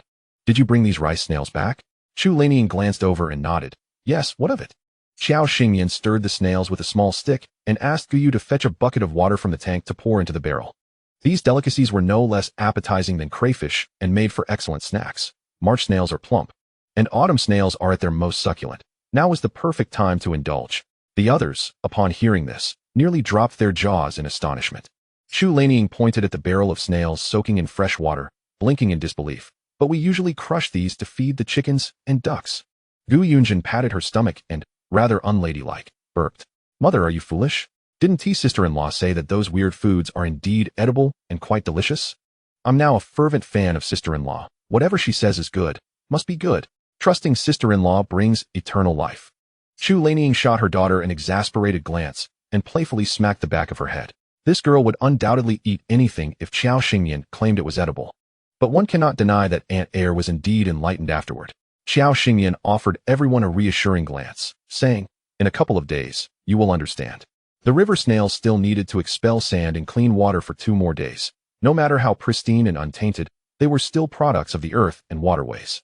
In the afternoon, as everyone went about their chores, Xiao Xingyan instructed Guyu to take a box of mooncakes to Zhang Wanfeng. Observing the exquisite bamboo basket, Zhang Wanfeng looked at him in surprise. It was only when Guyu mentioned that these mooncakes were homemade that he accepted them. After watching Guyu's departing figure, Zhang Wanfeng opened the basket, exclaiming, wow, so many mooncakes. Lu Jing, just donning her straw hat and preparing to work, leaned in for a glance and asked, did Xiao girl make these? The aroma wafting from the basket was enticing, and they seemed far more delectable than the ones Zhang Yang had brought back. Zhang Wanfeng handed one each to Lu Jing and Zhang Yang, smiling. That's the girl's intention. Do try them and see how they taste. Each of the 3 flavors offered a distinct sensation on the palate, and without a doubt, their responses were overwhelmingly positive. Zhang Yang recalled the 2 mooncakes he had given her earlier that morning, and upon seeing this box in return, he estimated there were at least 10 within. Lu Jing glanced at her son and nudged him with her elbow. What are you thinking about? Zhang Yang shook his head, chuckling. I was just pondering the 2 mooncakes I gifted her this morning and this generous box she had Guyu deliver. It does feel a bit awkward. However, it is evident that she is very happy now, having married well. Otherwise, which family would allow their daughter-in-law to indulge in such luxuries of meat, sugar, oil, and flour? Zhang Wanfeng savored the crumbs left in his palm, expressing his delight. You 2 grew up together, without any siblings, and she used to be your sister. She still is your sister. While you were away, Xiao girl often sent gifts to me and your mother. She has a kind heart. Too bad she isn't bound to our family. As for me, I no longer seek anything else, but hope you marry a wife soon and bear a child. That would be a blessing. Faced with his parents' relentless nudging towards marriage and childbirth, Zhang Yang could only manage a resigned smile. I know, but I need to work. It's rare for me to return, so let me fulfill my filial duties. With nothing pressing on her agenda, Xiao Xingmian took Gu Yunzhen to the back mountain. She remembered an ancient hawthorn tree there, which was currently in season. Hawthorn not only aids digestion and promotes gastrointestinal health, but also helps reduce fat and dispel blood stasis, making it ideal for crafting hawthorn pills, hawthorn cakes, hawthorn jam, and hawthorn-flavored fruit wine. However, the fermentation of fruit wine takes an extended period, ranging from a month to a year and a half, and the longer it is stored, the better it tastes. Therefore, she decided to place it in the space where time flows much faster. The remainder would be made into hawthorn cakes and hawthorn fruit tea, perfect for relieving greasiness after meals. The Gu family was utterly enamored with this new beverage. Xiao Xingyan infused her hawthorn fruit tea with spring water, apples, wild goji berries, and sugar. The sweet and sour flavor completely captivated everyone, prompting them to take a jug with them to the fields. Chapter 94, Autumn Harvest and Unexpected Guests. Upon returning from Chao Creek Brigade, Zhang Ruinian made a stop at the family compound. He approached the gate and knocked on the window. Sir, I am looking for Zhou Goen's family. May I enter? The gatekeeper, puffing on a cigarette, glanced at him and inquired, what do you want with the old Zhou family? Zhang Ruinian held up a bamboo box, explaining, I have been entrusted to deliver something. The couple, just returning from visiting an old friend, exchanged puzzled glances upon hearing that someone was looking for them. Old Zhou gestured for his wife to remain seated, saying, I'll go check it out. After waiting at the gate for a while, Zhang Ruinian saw a figure approaching and uncertainly called out, Zhou Goen? The elder scrutinized Zhang Ruinian before asking, who are you? My name is Zhang Ruinian. Sister Xiao Xingyan, asked me to bring you some mooncakes, he replied, extending the bamboo basket towards him. At the mention of Xiao Xingmian, old Zhou's eyes brightened. How is that girl doing lately? Zhang Ruinian scratched his head and smiled. Yes, well, just a bit busy. Since I've delivered this, I won't disturb you any further. As he turned to leave, the elder quickly called out, young man, why not come in for a moment and have some water? Zhang Ruinian politely declined. I must head home. I'm in a bit of a rush. After watching Zhang Ruinian depart, old Zhou turned back to his home. Inside, his wife was tidying up the house. Noticing the items he carried, she asked, who was that? Old Zhou placed the bamboo box on the table, grinning, guess. Jiang Xiumin frowned, putting down her cloth. She wiped her hands on her apron, lifted the lid of the bamboo box, and was greeted by 9 neatly arranged, fragrant mooncakes. Did Xiao girl send these? Why didn't you let him in? Old Zhou eagerly picked up a mooncake and took a bite, his eyes lighting up with delight as he savored it, saying, no, it was that young man she asked to deliver them. I've been contemplating whether to reach out to her about that matter, and now I think it's worth a try. Jiang Xiumin glanced at the filling in his mooncake, a thoughtful expression crossing her face. However, the situation with Old Wen may not be so simple. If Xiao girl manages this well, it could be seen as us making an introduction. At Old Wen's, we might even make an appearance. However, if it goes awry, not only would Xiao girl be affected, but I would also feel uneasy about it. Perhaps we should wait until after the autumn harvest is complete. You can accompany me to see her intentions before deciding. Let us not dwell on this matter for now. Come, let us taste these mooncakes. That girl's skill remains as exceptional as ever. How wonderful it would be if she were our own child. Well, you can only dream about that. Perhaps anticipating that grain distribution would follow this autumn harvest, everyone worked with unprecedented enthusiasm, noticeably faster than during the summer harvest. The harvested rice, heavy with moisture, was transported in large baskets to the drying ground. Before long, the expansive drying area was evenly covered with rice, while those tasked with drying it used rakes or boards to spread it out. Observing the fruits of their labor after months of hard work now before their eyes, the golden expanse brought both joy and reflection to the group. Xiao Xingyan looked at the rice and sighed internally. The current yield per moo still fell short, especially for a remote and impoverished village like theirs. She recalled watching a documentary that mentioned hybrid rice being successfully cultivated around this time, with the government investing resources to promote it comprehensively. However, she hadn't paid attention to the specifics. Glancing at Zhang Wanfeng, who stood with his hands clasped behind him, gazing at the bountiful harvest, Xiao Xingyan's eyes sparkled with an idea. Uncle, when I was in the southern province, I overheard someone mention that many areas south of the Yangtze River have started planting a hybrid rice called Nanfan. It is said that this variety can yield over twice the current output per moo. Perhaps you could find some time to inquire with the commune leaders? Since this wind of change had yet to reach them, she didn't mind giving it a little push to help them catch this wave of progress. Zhang Wanfeng furrowed his brow, turning to her. Is that true? Xiao Xingyan sighed, pulling Guyu closer, confidently asserting, if you don't believe me, ask brother Yu. As a supportive husband, Guyu naturally echoed whatever she said. Creating something from nothing was a skill he easily possessed. Zhang Wanfeng's eyes brightened, his hands clapping together. Then once we finish here, let us go to the commune and ask. The weather in their vicinity has always been arid and abundant in sunlight, allowing the rice to nearly dry completely within 2 to 3 days. The subsequent task is threshing, where the threshing floor becomes a whirlwind of dust, with husks and chaff mingling with sweat, creating an unbearable itch. At times, they toil until midnight, with the threshing area lit up brightly, and there are even designated night watchmen to guard against theft of their grain. The well-threshed rice is packed into burlap sacks or carried on shoulder poles, and before dawn, Zhang Wanfu organizes the men of the team to hurriedly transport the rice bags to the grain station. As Guyu rises, Qiao Xingyan also groggily opens her eyes. He gently caresses her soft, sleepy face, kisses her, and coaxes, "Sleep a bit longer. I'm off to deliver the grain." Qiao Xingyan, somewhat displeased, pouts. "Why do you have to go out to deliver the grain? Isn't it supposed to be handed over to me?" Guyu, momentarily at a loss for words, feels his ears flush and quickly dresses before stepping outside. Yet, before departing, he casts a glance in Qiao Xingyan's direction, secretly thinking to himself, "It won't be long now. When the time comes, whether it's public grain or private grain, whatever she desires, he has it all saved up for her." If Qiao Xingyan were to discover the golden thoughts swirling in his mind, she might very well wish to find a block of tofu to bash her head against.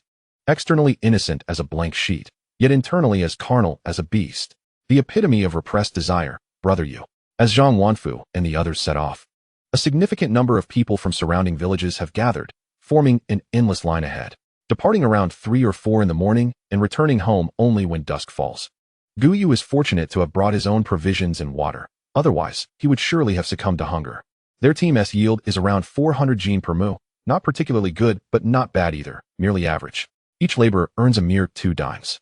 In more affluent areas, a laborer might earn 5 to 6 dimes per task, allowing them to scrape by without incurring debts to the production team. Thus, an old saying circulates during such times: is it enough? 360 jin of fine grain, 260 jin of coarse grain. Yet a laborer consuming only a jin a day will surely go hungry. Moreover, for families like Guyu's, taking into account the situations of Auntie Air and Auntie San, even with Zhang Wanfu's preferential treatment, they are only compensated for half a labor day. After the public grain is delivered, people gradually disperse to return home, leaving the remaining tasks to Zhang Wanfu. After all, once the public grain is handed over, they must also sell the state-purchased grain, which is priced by the government and sold by farmers, thus constituting a source of income. After settling these various fees, any surplus will be returned, but for now, they need not concern themselves with such matters. Zhang Wanfu is currently indifferent to the notion of contributing excess grain to earn the title of an advanced collective. His team members are still struggling to meet their basic needs. How could they afford to contribute more grain? Once his team members have resolved their food security issues and their lives improve, he will then pursue this so-called advanced collective status. The day following the public grain delivery, the Gu family is unexpectedly visited by guests. "Grandpa Zhou, Grandma Jiang, what brings you here?" The elderly gentleman hands her his belongings and states, "Since you haven't come to see us, we had no choice but to come ourselves, bringing you some food. You must have been quite busy lately, huh?" Qiao Xingyan, looking at the elderly couple who have come to visit, shakes her head helplessly and quickly ushers them into the house to sit down. Aside from her grandmother, she is the most unoccupied. Even that little girl, Gu Yunjin, is busier than she is, having been sent off to school right after the autumn harvest. Grandma Gu pours the couple a cup of the family's regular hawthorn fruit tea before nodding to the 3 of them and stepping out. Qiao Xingyan smiles. "That was my grandma. Here, try our fruit tea." Grandpa Zhou nods and takes a sip, remarking, "It's quite refreshing with its sweet and sour flavor. But I still prefer tea." Meanwhile, Jiang Xiumin seems particularly intrigued by the fruit tea, as she has been feeling bloated recently, and the beverage instantly wins her over. Qiao Xingyan's eyes twinkle as she replies, "That's perfect. When I have the chance to acquire good tea leaves, I'll be sure to bring you some." The elderly gentleman waves his hand jovially. "No need to send me anything. How could this old man take advantage of a young girl like you? If you truly manage to brew some fine tea, I'll be sure to buy it from you. A girl should have her own little savings, shouldn't she?" Initially, Qiao Xingyan had intended to procure some tea to create a special blend. However, tea trees are rather delicate, preferring acidic soils, sunlight, warmth, and moisture while being averse to drought and excessive heat.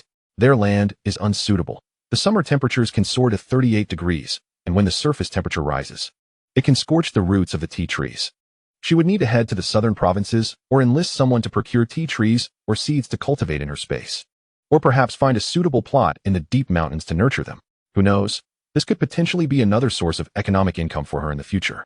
She has discovered that planting something in the space yields an acre of land, and after recently planting sugarcane, she indeed gained an additional acre. Noticing the elderly couple exchanging glances as if hesitating to speak, Xiao Xingyan smiles gently and says, "Let me guess. If Grandpa Zhou and Grandma Jiang came all this way to find me, it must be something important, perhaps something I can assist with?" The couple exchanges a knowing glance. And Zhou Guan sighs helplessly, "See, I told you. Xiao girl is quite perceptive. We are indeed here for a matter that requires your help. That day when you had Zhang Ruinian deliver some items, we discussed it and decided to seek your opinion. I have a close friend, a comrade with whom I shared the trenches and fought against the enemy. After my discharge from the hospital, I received news that his condition is serious, and he misses me. So, your Grandma Jiang and I went to the city to visit him. My old friend's situation isn't good. The few pills you gave me are all I have left, and I had set them aside after my health improved, never expecting they would come in handy now. We old folks have many ailments from the past. In our fight against the enemy, we sacrificed ourselves, risking our lives. We won, safeguarding our country and homes. But if we had lost, it would have meant national ruin and familial loss."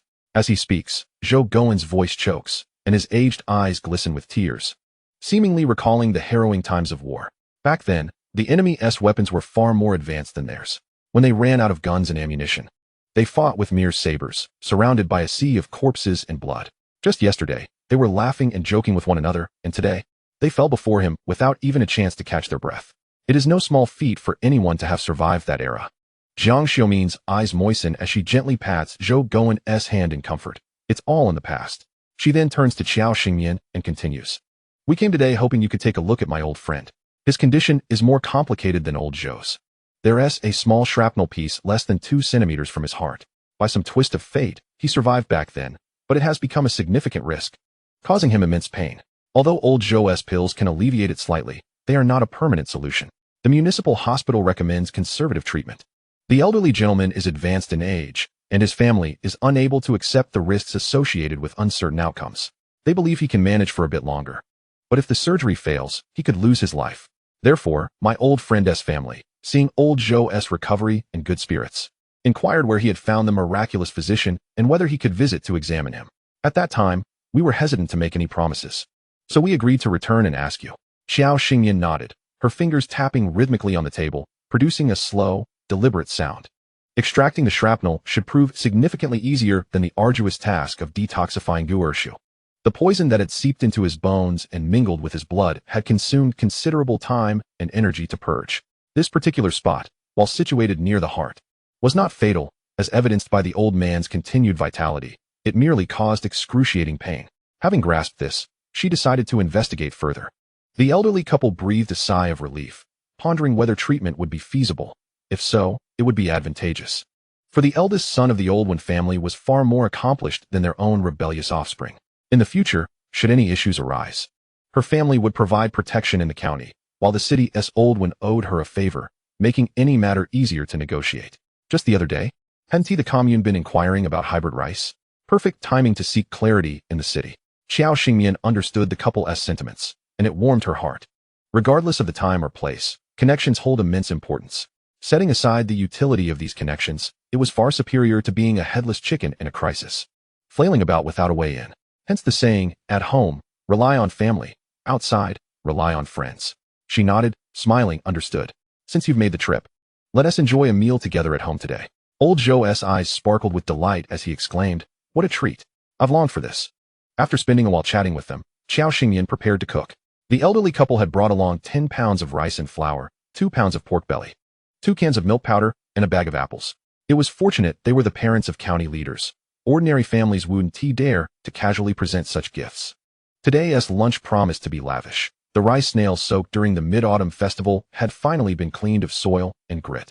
She had changed their water numerous times, discarding the dead ones to avoid any foul taste. Xiao Xingyan and Gu Apa carefully removed the snail tails with scissors, ensuring they would absorb flavor and be easy to eat. Jiang Xiaomin, observing them, asked with surprise, "What brings you to prepare these?" Xiao Xingyan replied, "Though common in rural areas, when prepared well, they make a delightful dish. They've been soaking for 2 days, so today, I'll cook them for you to savor some countryside delicacies." Old Zhou had seen much in his time. Not only did some places serve snails, but there were also those that indulged in insects. Fry them up. As long as they aren't poisonous, What can't be eaten? With nothing pressing to do, the elderly couple settled on a small stool in the yard, assisting Qiao Xingyan with the snails. While they appeared plentiful, once consumed, only the meat would remain, with the shells discarded. Today's dishes required an abundance of spices. Thankfully, she had previously procured a box of hot pot base from that counterfeit system, having used a few bags for spicy crayfish, leaving her with a substantial stock.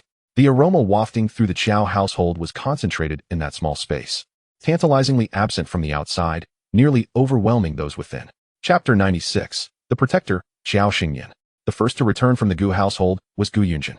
The village primary school was not far from the Fuxing production team, unlike other children who often brought their own lunches.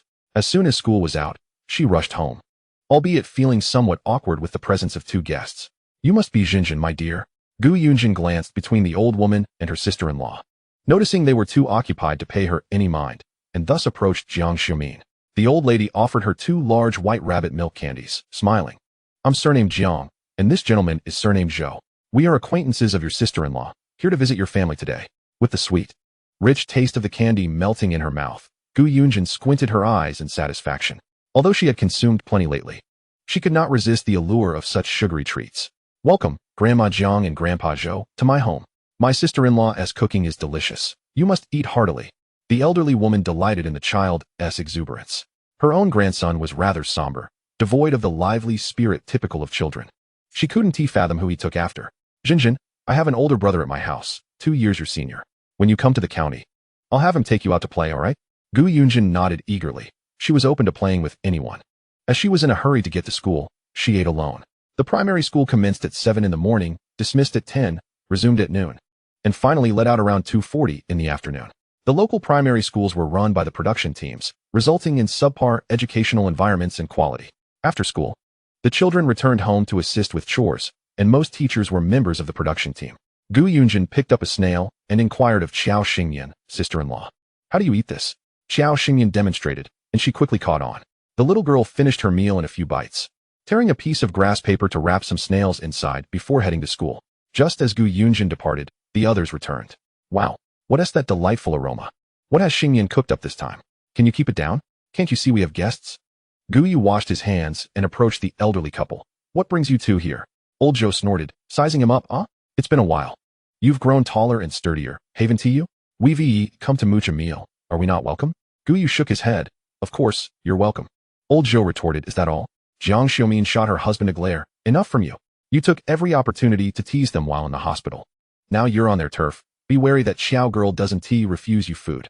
Old Zhou fell silent, well aware that she was quite the protector. He muttered under his breath, I was just joking, no need to take it seriously. Typically, the Gu family gathered around the table for meals, but today felt a tad cramped with the addition of 2 guests. Qiao Xingyan noticed Zhu Lanying and Jiang Suyun preparing to leave the table and quickly called out, Where are you going? Jiang Suyun hesitated, saying, I'm going to the kitchen to eat with Urseo, so you all can move comfortably. Qiao Xingyan frowned, and Jiang Xiumin pulled them back to their seats. What era are we in? Don't treat us like outsiders. My husband and I have a bond with Qiao girl. Think of us as your grandparents and sit down to eat. We can squeeze in a bit. Seeing that the elderly couple had insisted, the sisters-in-law settled down to begin their meal. Today, in addition to a platter of stir-fried pork and twice-cooked pork, there were 2 bowls of spicy stir-fried snails. Qiao Xingyan used fine bamboo skewers to demonstrate how to eat them. If you can't suck them out, use the skewer to extract the meat. Discard the tail and enjoy the delicious flesh. Upon hearing this, some attempted to follow Qiao Xingyan's lead and suck the meat directly, only to inadvertently choke on the spicy oil, tears streaming down their faces, their cheeks flushed. This bowl was mildly spicy. If one couldn't handle the fiery variety, they should be cautious. Be careful. That spicy oil can be quite harsh on the throat. Drink some hawthorn water. She leisurely enjoyed a snail, savoring the flavor while observing the others struggle clumsily with their snails, a sense of competitive superiority swelling within her. Haha, I can do this, and you all cannot. But this did not include her formidable companion, Gu, who learned swiftly and adeptly. Locking eyes with Qiao Xingyan, he squinted, relishing the moment. She coughed lightly, calmly averting her gaze. All right then, let's enjoy this after dinner. Otherwise, the dishes will go cold. The elderly gentleman, savoring the lingering taste of spicy oil on his lips, felt beads of sweat forming all over his body, his pores wide open as they breathed in the spice.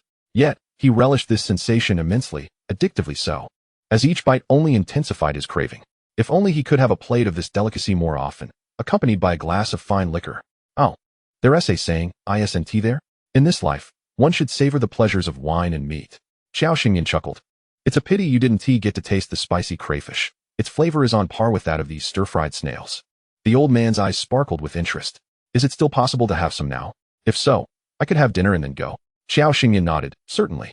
After we finish our meal and take a short break, we can go catch some to fulfill your desire.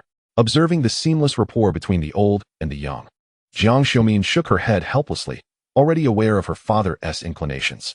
If it weren't for their need to head into the city, she would suspect he might not wish to return home at all. Indeed, as Jiang Xiumin had anticipated, barely 2 minutes after finishing their meal, her father was clamoring to head to the riverbank to catch crayfish. She gave him a playful slap on the back. Calm down. It's the middle of the day, and the sun is blazing. Aren't you afraid it'll be uncomfortable? Xiao Xingyan, not wanting to dampen the old man's enthusiasm, waved her hand dismissively. It's fine. As long as we take precautions against the sun, it's quite cool by the river. Guyu approached, sporting a straw hat and carrying a bucket. Let us go together. The others, too, could not remain idle.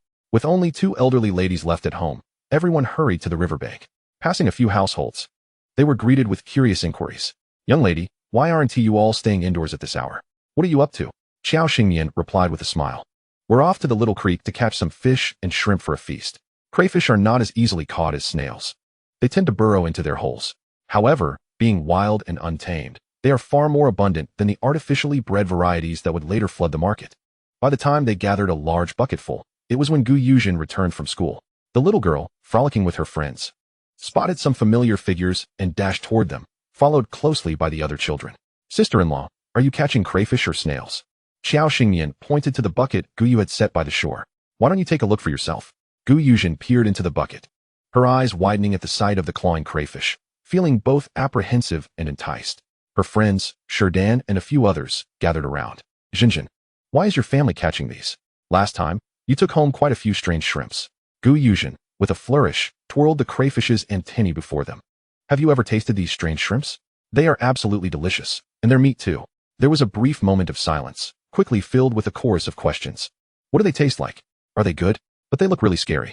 Are they poisonous? Gu Yuzhen tossed the crayfish back into the bucket, lifting her chin defiantly. I'm only telling you because we're on good terms. Whether you believe it or not is up to you. Chapter 97, A Young Divine Doctor? Old Master Zhou displayed an extraordinary enthusiasm for catching crayfish. Only when Xiao Xingyan announced that it was time to wrap up did he reluctantly haul the bucket ashore. It truly resonated with the saying that a man remains a boy at heart until death. Even in old age, he retained a youthful spirit. Spotting a few children attempting to approach the river, he frowned and shouted, "What are you all doing? No adults, no going into the river." Shurdan, seeing an unfamiliar elderly man, tilted his head. But we've played by this river since we were little. Don't worry, Grandpa, we're just going to catch crayfish. Hearing this, Xiao Xingyan turned her gaze towards Gu Yuzhen. Noticing the little girl was deliberately avoiding her gaze, she understood perfectly. Shurdan, come back home immediately. Tonight, I'll have Jinjin bring you some to try. Children shouldn't go to the river without adults, you know? The creek they were by was connected to the Jinsha River in the city, with depths reaching 2 or 3 meters in places. If nothing happened, it would be fine. But should anything occur, it would be a different story altogether. A group of adults led the way, followed closely by the children. Jinjin, your sister-in-law, is wonderful. Both beautiful and a good cook. The snails you brought for lunch were delicious. Why isn't she my sister-in-law? Gu Yuzhen, who had been beaming, suddenly transformed into a little wild wolf, baring her teeth at Shurdan. That's my sister-in-law mine. If you keep saying that, I won't play with you anymore. Won't go to school with you, and I won't bring you treats. We'll be done for. Hearing the word done for, Shurdan panicked and quickly grabbed Gu Yuzhen. Don't be angry. I was just lamenting. What's our relationship? We grew up together in the same short pants. Your sister-in-law is also my sister-in-law. Gu Yuzhen's temper cooled significantly at this, though she still felt slightly wronged. Glancing at the chubby-faced Shurdan, she huffed defiantly. She's my sister-in-law, all mine. As they approached Shurdan's home, Gu Yuzhen made a face at him, quickly running over to Xiao Xingyan and tugging on her hand. Like a little jealous child, Guyu, who had been slightly pushed aside, felt a twitch in his brow, casting a sidelong glance at Gu Yuzhen, who was a petite bundle of energy. The sweetness of Xiao Xingyan balanced the jealousy of both the young and the old. Upon returning to the Gu household, Jiang Xiumin couldn't help but click her tongue at the sight of the 2 buckets of crayfish they brought back. You caught so many. Are you going to finish them? Xiao Xingyan raised an eyebrow and smiled. Don't underestimate their appetite. I told you, crayfish are as addictive as snails. Once you start, you simply can't stop. The Gu family courtyard was bustling with activity. The old man busily washed the crayfish while exclaiming, "If only I could have a couple of drinks with these, that would be perfect." Jiang Xiaomin shot him a glance. "Don't even mention it. We have to go to the city tomorrow. There will be plenty of time for drinking." After pondering for a moment, Qiao Xingyan replied, "Now that the autumn harvest is over, we'll continue building our new house. I estimate it will be completed around November. On the day of the beam-raising ceremony, I'll invite both of you over, and there will certainly be wine and meat." Old Master Zhou chuckled. "That sounds delightful." The evening's crayfish feast thoroughly satisfied him, especially after the earlier meal of snails had left him wanting more.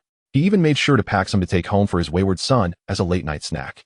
When the elderly couple arrived, they had taken a bullock cart, and now that it was late, Qiao Xingyan borrowed a cart from the team to take them back to the county. Just halfway there, they noticed the headlights of a car approaching them. Jiang Xiaomin raised her hand. "It's he incoming." A middle-aged man wearing glasses and dressed in a smart shirt and trousers stepped out of the car, visibly relieved upon seeing old Master Zhou and his wife. "Dad, Mom, didn't you say you'd be back in the afternoon?" The old man slowly climbed down from the bullock cart, still holding the packed crayfish. "It was too dull at home, with nothing to do. I just wanted to stay here. I'll have to come often in the future." Zhou Heiyun, with a resigned expression, took the crayfish from his father's hands and turned to Qiao Xingyan. "Qiao Xingyan, Gu Yu, my esteemed comrades. I didn't expect to meet you in such a setting. Do come by our home sometime. My parents often speak of you." Qiao Xingyan smiled gently. "Secretary Zhou, you are being too polite. Since you are already here, let us bid farewell. You should head back quickly." Old Master Zhou leaned out of the car window and said, "My dear girl, I will be waiting for you at the county bus station tomorrow."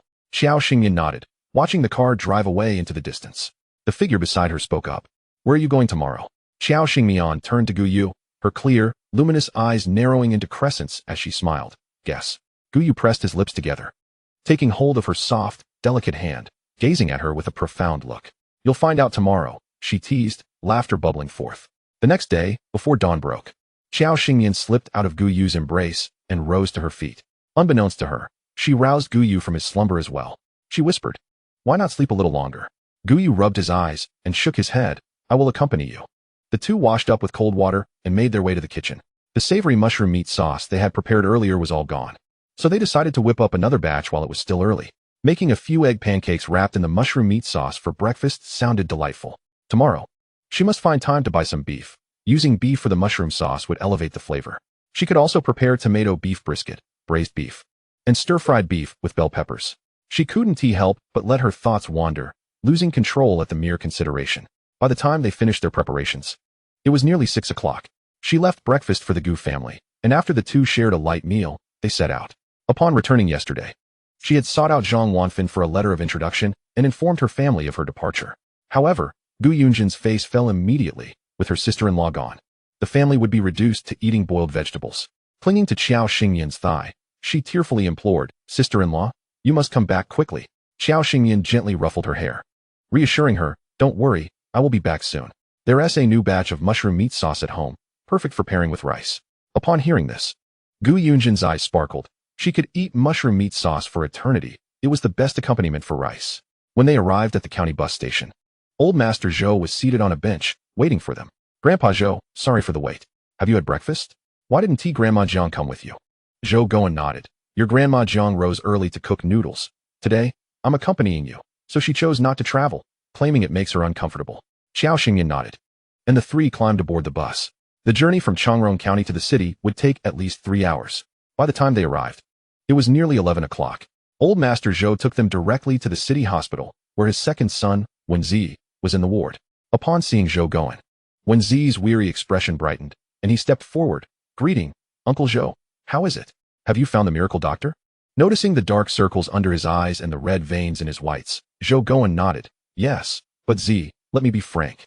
I brought the doctor. But we need to assess your father's condition first. If he can be treated, that is wonderful. If not, do not be too disheartened. Things will unfold as they must." "Agreed?" Wenzi, with a slight twist of his lips, responded, "Uncle Zhou, I understand. Regardless of whether the miracle doctor can cure him, I am grateful for your efforts and the journey you've undertaken for my father. I will head to the hospital to borrow a phone and ask my older brother and younger sister to come quickly." Wenjiren's south office was quite close to the hospital, only a 15-minute drive. However, the delay was caused by the youngest daughter of the Wen family and her two sisters-in-law accompanying her. Uncle Zhou, you said the miracle doctor is here to save my father. Where is he? Zhou Qiuan glanced at Wen Zai's wife, then directed his gaze toward Xiao Xingmian and Gu Yu, stating coolly, they are right there. Everyone's attention shifted to the two figures in the corridor not far from them. The young man was handsome, and the young woman was beautiful, their appearances striking, rivaling even the stars of the film industry. However, their attire and demeanor deviated from what the onlookers had anticipated. Could these two young individuals truly be the miracle doctors Zhou Guoan had mentioned? Chapter 98, Treating Old Master 1. Wen Zi's wife exclaimed incredulously, Uncle Zhou, you must be joking. These younglings, barely out of their teens. And you claim they are miracle doctors? Since when can any rustic bumpkin be called a miracle doctor? Wen Zi's expression darkened as he reprimanded, Lu Shuang, be quiet. The members of the Wen family exchanged glances, their expressions varied. In their minds, a miracle doctor praised endlessly by Zhou Guoan should be an elderly figure with an ethereal presence. Seeing such youthful doctors was surprising and raised doubts among them. Wen Jiren and Wen Zi exchanged glances and asked, may we inquire who among you will treat our father? Everyone instinctively turned their gaze to Gu Yu, who sluggishly nudged Xiao Xingmian. Whether we treat him or not, I'm hungry. Xiao Xingmian glanced at her watch. There's still half an hour until mealtime. I will go in and take a look, if that's all right. They were all gathered outside the ward, and it might give the impression that something serious was amiss. When Jiren nodded, opening the door to the ward, Old Master Wen had taken some medicine, and his condition was now somewhat stable. She placed her hand over the area of Old Master Wen's heart, sensing the flow of energy was obstructed. Yet, as this energy enveloped Old Master Wen's heart, he visibly relaxed. Outside the ward, the Wen family members felt a wave of tension. The youngest daughter of the Wen family tugged at Wen Zai's sleeve, whispering anxiously, Second brother, do you think that young lady can manage? Wen Zi shook his head. I too have my uncertainties, but I trust Uncle Zhou. He would not harm our father. Just then, the ward door swung open. Xiao Xingyan stepped out and scanned the crowd. I can treat him. But the current issue is that there are too many people here at the hospital. Would you consider transferring Old Master Wen back home? Otherwise, how will you explain the sudden disappearance of the heart S obstruction? I also prefer not to create a commotion. It's your choice. When Jiren nodded, we will discuss it. Afterward, she walked toward Gu Yu and Zhou Guoan. A familiar mini tea jar was presented to her, filled with the sweet and tangy hawthorn fruit tea from the Gu family. Old Master Zhou glanced at the two of them and chuckled. It hasn't been long. And our Yu has finally come into his own. Despite having thickened his skin over time, Gu Yu felt a heat rising to his cheeks at the teasing. Xiao Xingyan took a satisfying sip of the fruit tea and sighed. Ah, Old Master, do not jest about my brother Yu. What shall we have for lunch later? Old Master Zhou looked toward the younger members of the Wen family, declaring, that is not a concern for you. Let Wen Laodao arrange it. Perhaps catching a glimpse of Zhou Guoan's expression, he nodded in his direction. Xiao girl, time to get to work. Xiao Xingyan drained the tea jar in one go and headed back to the ward. It seemed that Mayor Wen had made his decision to proceed with treatment at the hospital. When Jiren nodded, his tone steady, rest assured. I will handle everything from here on out. No one will associate this with you. Xiao Xingmian nodded in agreement. In that case, let us begin. During the treatment, do not allow anyone to disturb. Seeing Xiao Xingyan enter, Old Master Zhou cast a sidelong glance at Wen Jiren. That girl is only 18. And you are trying to intimidate her? Who do you think you're scaring? Your subordinates. He added, hurry and prepare a couple of chickens and a pork elbow. Treating your father is quite the drain on energy. When Jiren, breaking his stoic demeanor, helplessly adjusted his glasses, Uncle Zhou, you know me too well. I instructed Ji and Wen Lan to procure some chicken and pork hocks, while Xu Ying and Wen Hui went downstairs to queue for some rice and dishes to bring up. The elder gentleman nodded, as if recalling something, and asked, have hybrid rice varieties become widespread in Shuzhou? When Ziren looked at him in surprise. What? Have you heard some rumors? The elder shot him a glare. Don't concern yourself with how I came to hear it. Just tell me if it's true. When Jiren led the elder to the side and nodded, indeed, it's true. Several provinces above us have already begun comprehensive promotion, and it won't be long before this wave of change reaches us. So what do you have in mind? He did not believe that the elder's sudden interest was merely a fleeting whim. There must be a deeper reason behind it. Zhou Guoan, hands clasped behind his back, gazed at the bustling scene below, a flicker of emotion passing through his eyes. Today, I brought Star Cotton to treat Old One. I assume you are both puzzled and bewildered. However, I must emphasize that this girl's abilities should not be underestimated. The calmer the surface appears, the more turbulent the undercurrents are. Do you understand my meaning?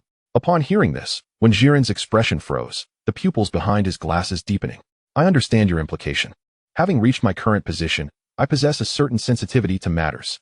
If this little divine physician truly manages to heal my father, I will certainly do my utmost to repay her for any assistance she offers, as long as it does not harm the nation or its people. No need for such extreme measures. I merely ask that you, Mayor 1, devote some extra thought to the hybrid rice. Both men turned their gazes toward Xiao Xingyan, who leaned against the doorway of the sick room, somewhat astonished. Xiao girl, you've recovered so quickly? When Jiren, upon hearing the elder's inquiry, looked at Xiao Xingyan with a mix of disbelief. She lazily stretched and nodded. Was it supposed to take a long time just to extract a fragment? She stepped aside, gesturing for the two to enter and take a look. The elder one remained unconscious on the hospital bed, a small leaf placed over his chest. When Jiren attempted to lift it for a closer inspection, but Xiao Xingyan interrupted, I advise you not to disturb it. Beneath that leaf lies the wound from the bullet fragment I just extracted. It is a unique treatment method of the Qiao family. The fragment is right there. And subsequent care involves simply resting well, eating and drinking as needed, keeping the diet light. Both men glanced at the counter where a roughly 2-centimeter irregular bullet fragment lay beside a thermos, their hearts seized with astonishment. How is this possible? The elder, witnessing this for the first time, swallowed hard and turned to her. Girl, how did you accomplish this? It's simply astonishing. When Jiren, still reeling from shock, saw Xiao Xingyan grin and feign ignorance. It's a unique secret technique of the Qiao family. I cannot divulge it. Could she claim that she employed methods that would shock their worldview for her treatment? It was best for everyone to feign ignorance. After all, in this life, why must one pursue clarity in all matters? The elder, understanding her implication, sighed inwardly. Well, as long as it's healed, that's all that matters. This matter regarding old one has weighed heavily on my mind. Now, I can finally feel at ease. When Jiren rose and looked at Xiao Xingyan, who was playfully and innocently charming the young man, she appeared no different from an ordinary girl, lively and endearing.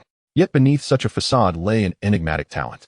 He turned to the elder Zhou and remarked, Uncle Zhou, is this the ability you mentioned that should not be underestimated?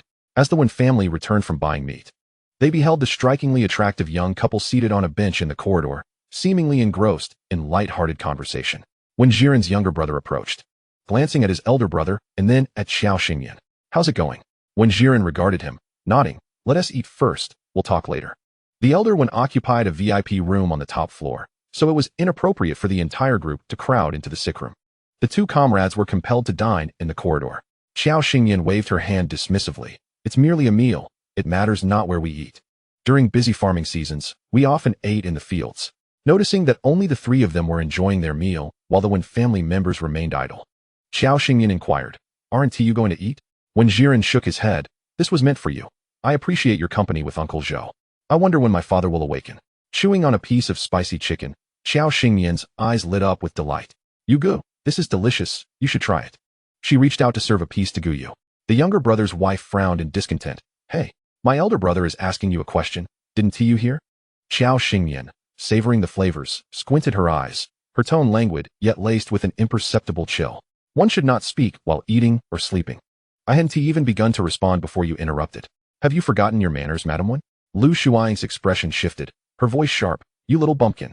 Here we are, providing you with chicken, pork hocks, and rice, and you show such ingratitude. I warn you. A piece of chicken bone smeared with chili oil struck her, leaving a mark. You. Mm. The onlookers were stunned by this remarkable display.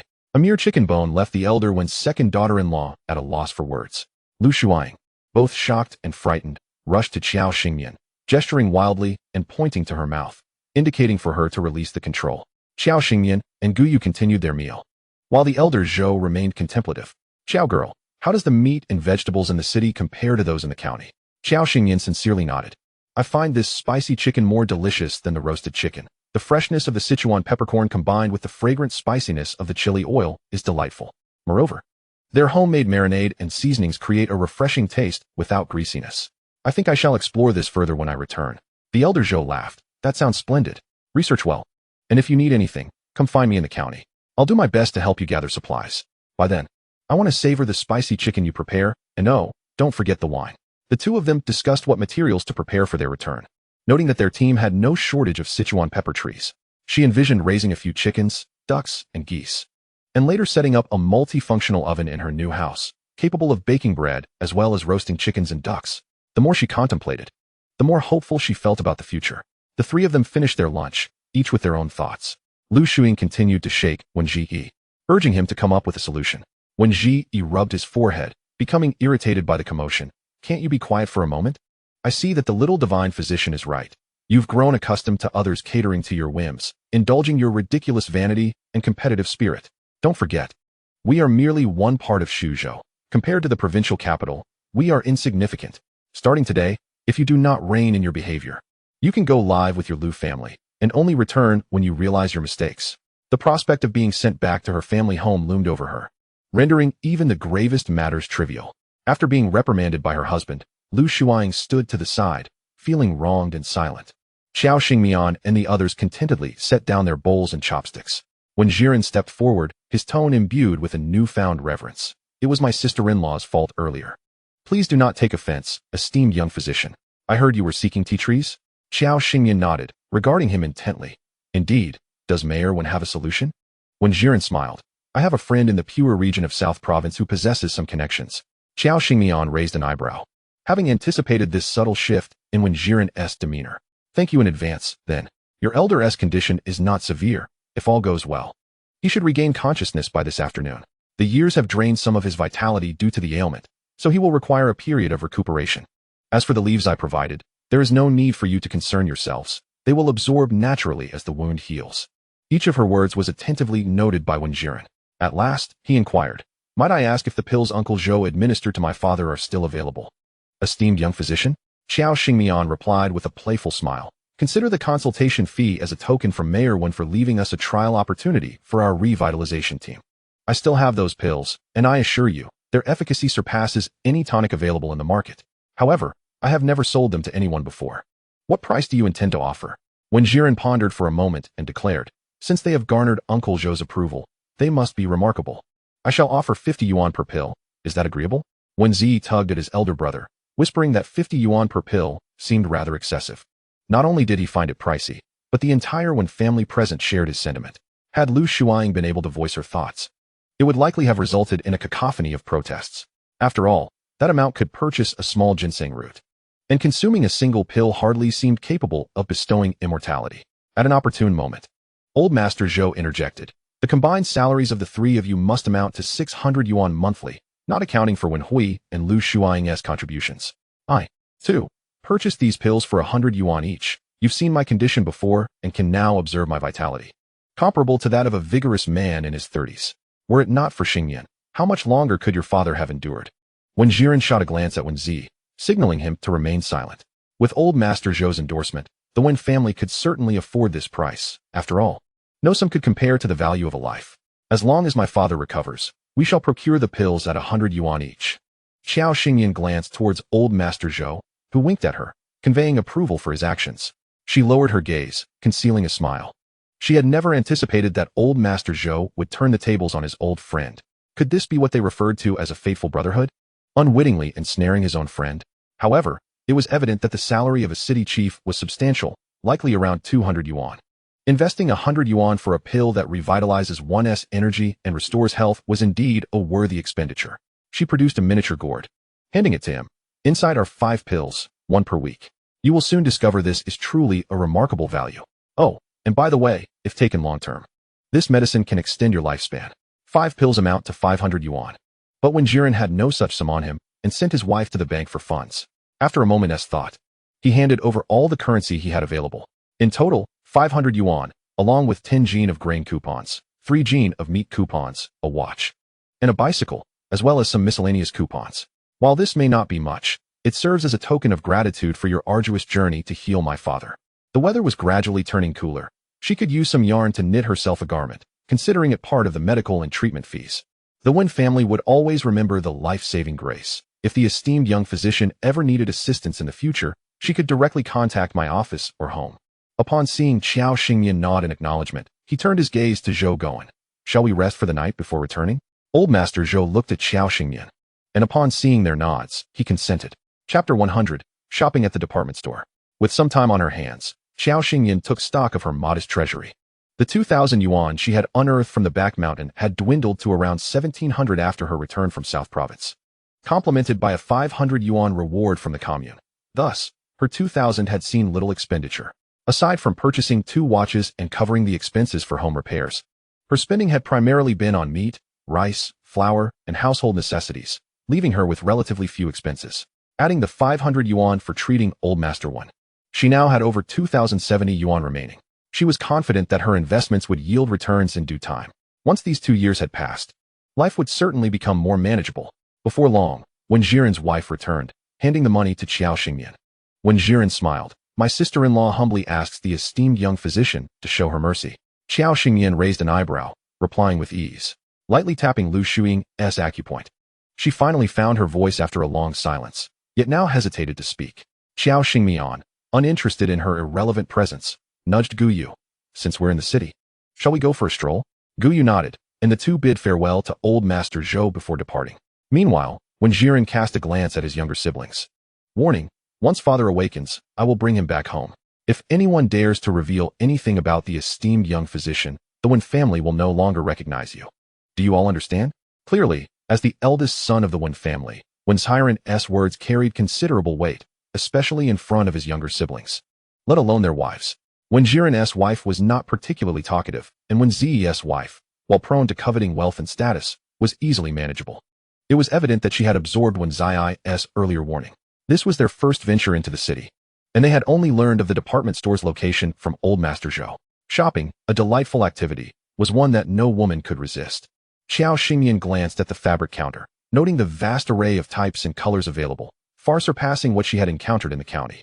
In addition to cotton, khaki, and labor fabric, there was corduroy, linen, and more. Beyond the basic black, blue, and gray, the most popular military green of the era was also available, along with vibrant autumn and winter hues such as red and black checks and black and yellow plaids. Unfortunately, Qiao Xingmian had very few fabric coupons left.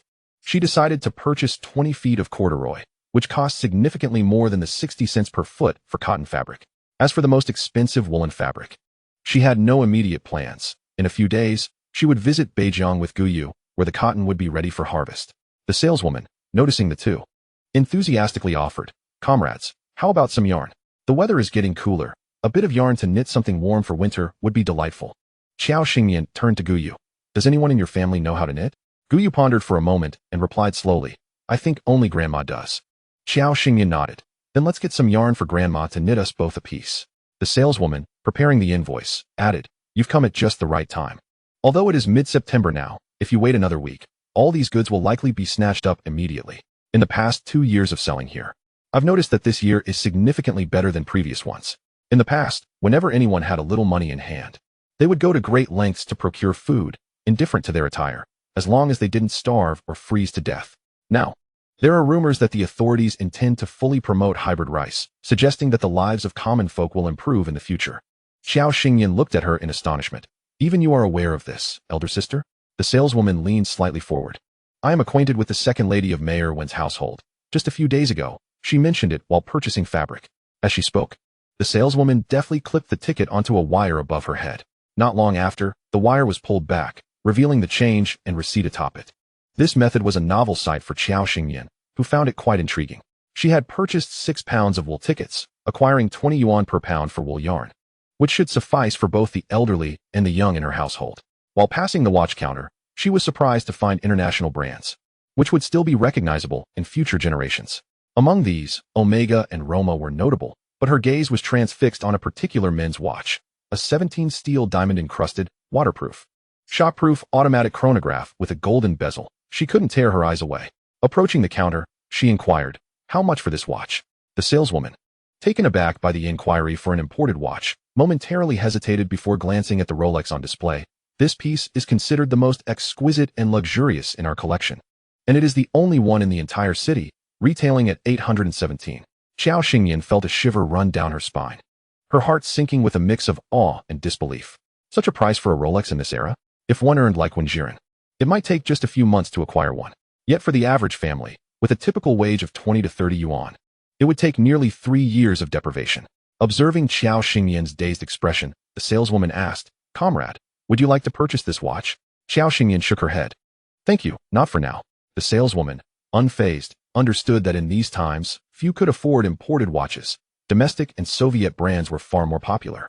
Reluctantly, Qiao Xingyan withdrew her gaze, imagining how splendid it would be to adorn her brother Yu's wrist with that watch. Although they had a timepiece now, this was the watch she dreamed of gifting to Gu Yu. But there was no need for concern. In a few days, She planned to travel to Beijing to collect cotton to sell, and then she would return to claim that watch. After wandering for a while longer, they found little to explore and decided to head back. Instead of going to the hospital, they opted to rest at a nearby guest house, a decision arranged by Wen Jiren. Meanwhile, at the hospital, apart from the elderly Mr. Zhou, the Wen family had returned to their respective workplaces.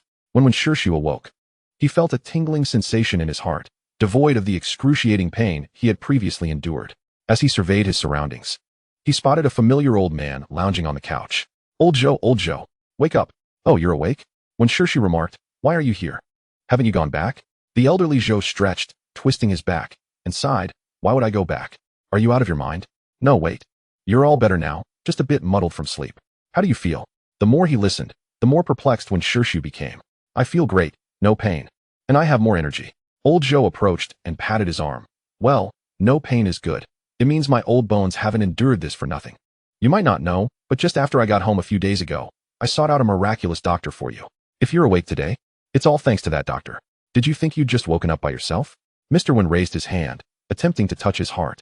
Old Zhou swiftly grasped his hand, his tone unusually serious. You stubborn old man, don't move. Do you want to hasten your own demise?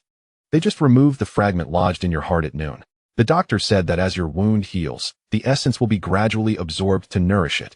So behave yourself. Now, take your medicine. This is a precious pill I procured for 100 yuan each. Mr. Wen was still reeling from the shock, nearly dropping his jaw to the floor.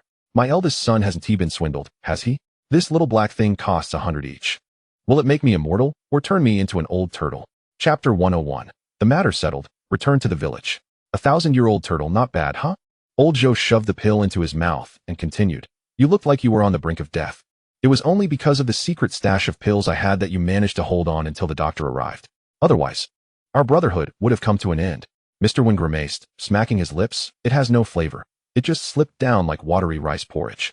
You boast about that doctor as if they are unparalleled. Are they even still around? I want to personally express my gratitude. Zhou Goen, uninterested, busied himself peeling an apple. Meanwhile, Mr. Wen felt an inexplicable energy coursing through his meridians, awakening every ounce of vitality within him. He suppressed his astonishment and turned to Zhou Goen. Old Zhou, tell me, who exactly is this miraculous doctor? They can't be an ordinary person, can they? Zhou Goen handed him a small piece of apple, munching on the rest. What do you think? Otherwise, who would I be asking? Mr. Wen was even more bewildered. But weren't you in a small county? How did you find someone exceptional?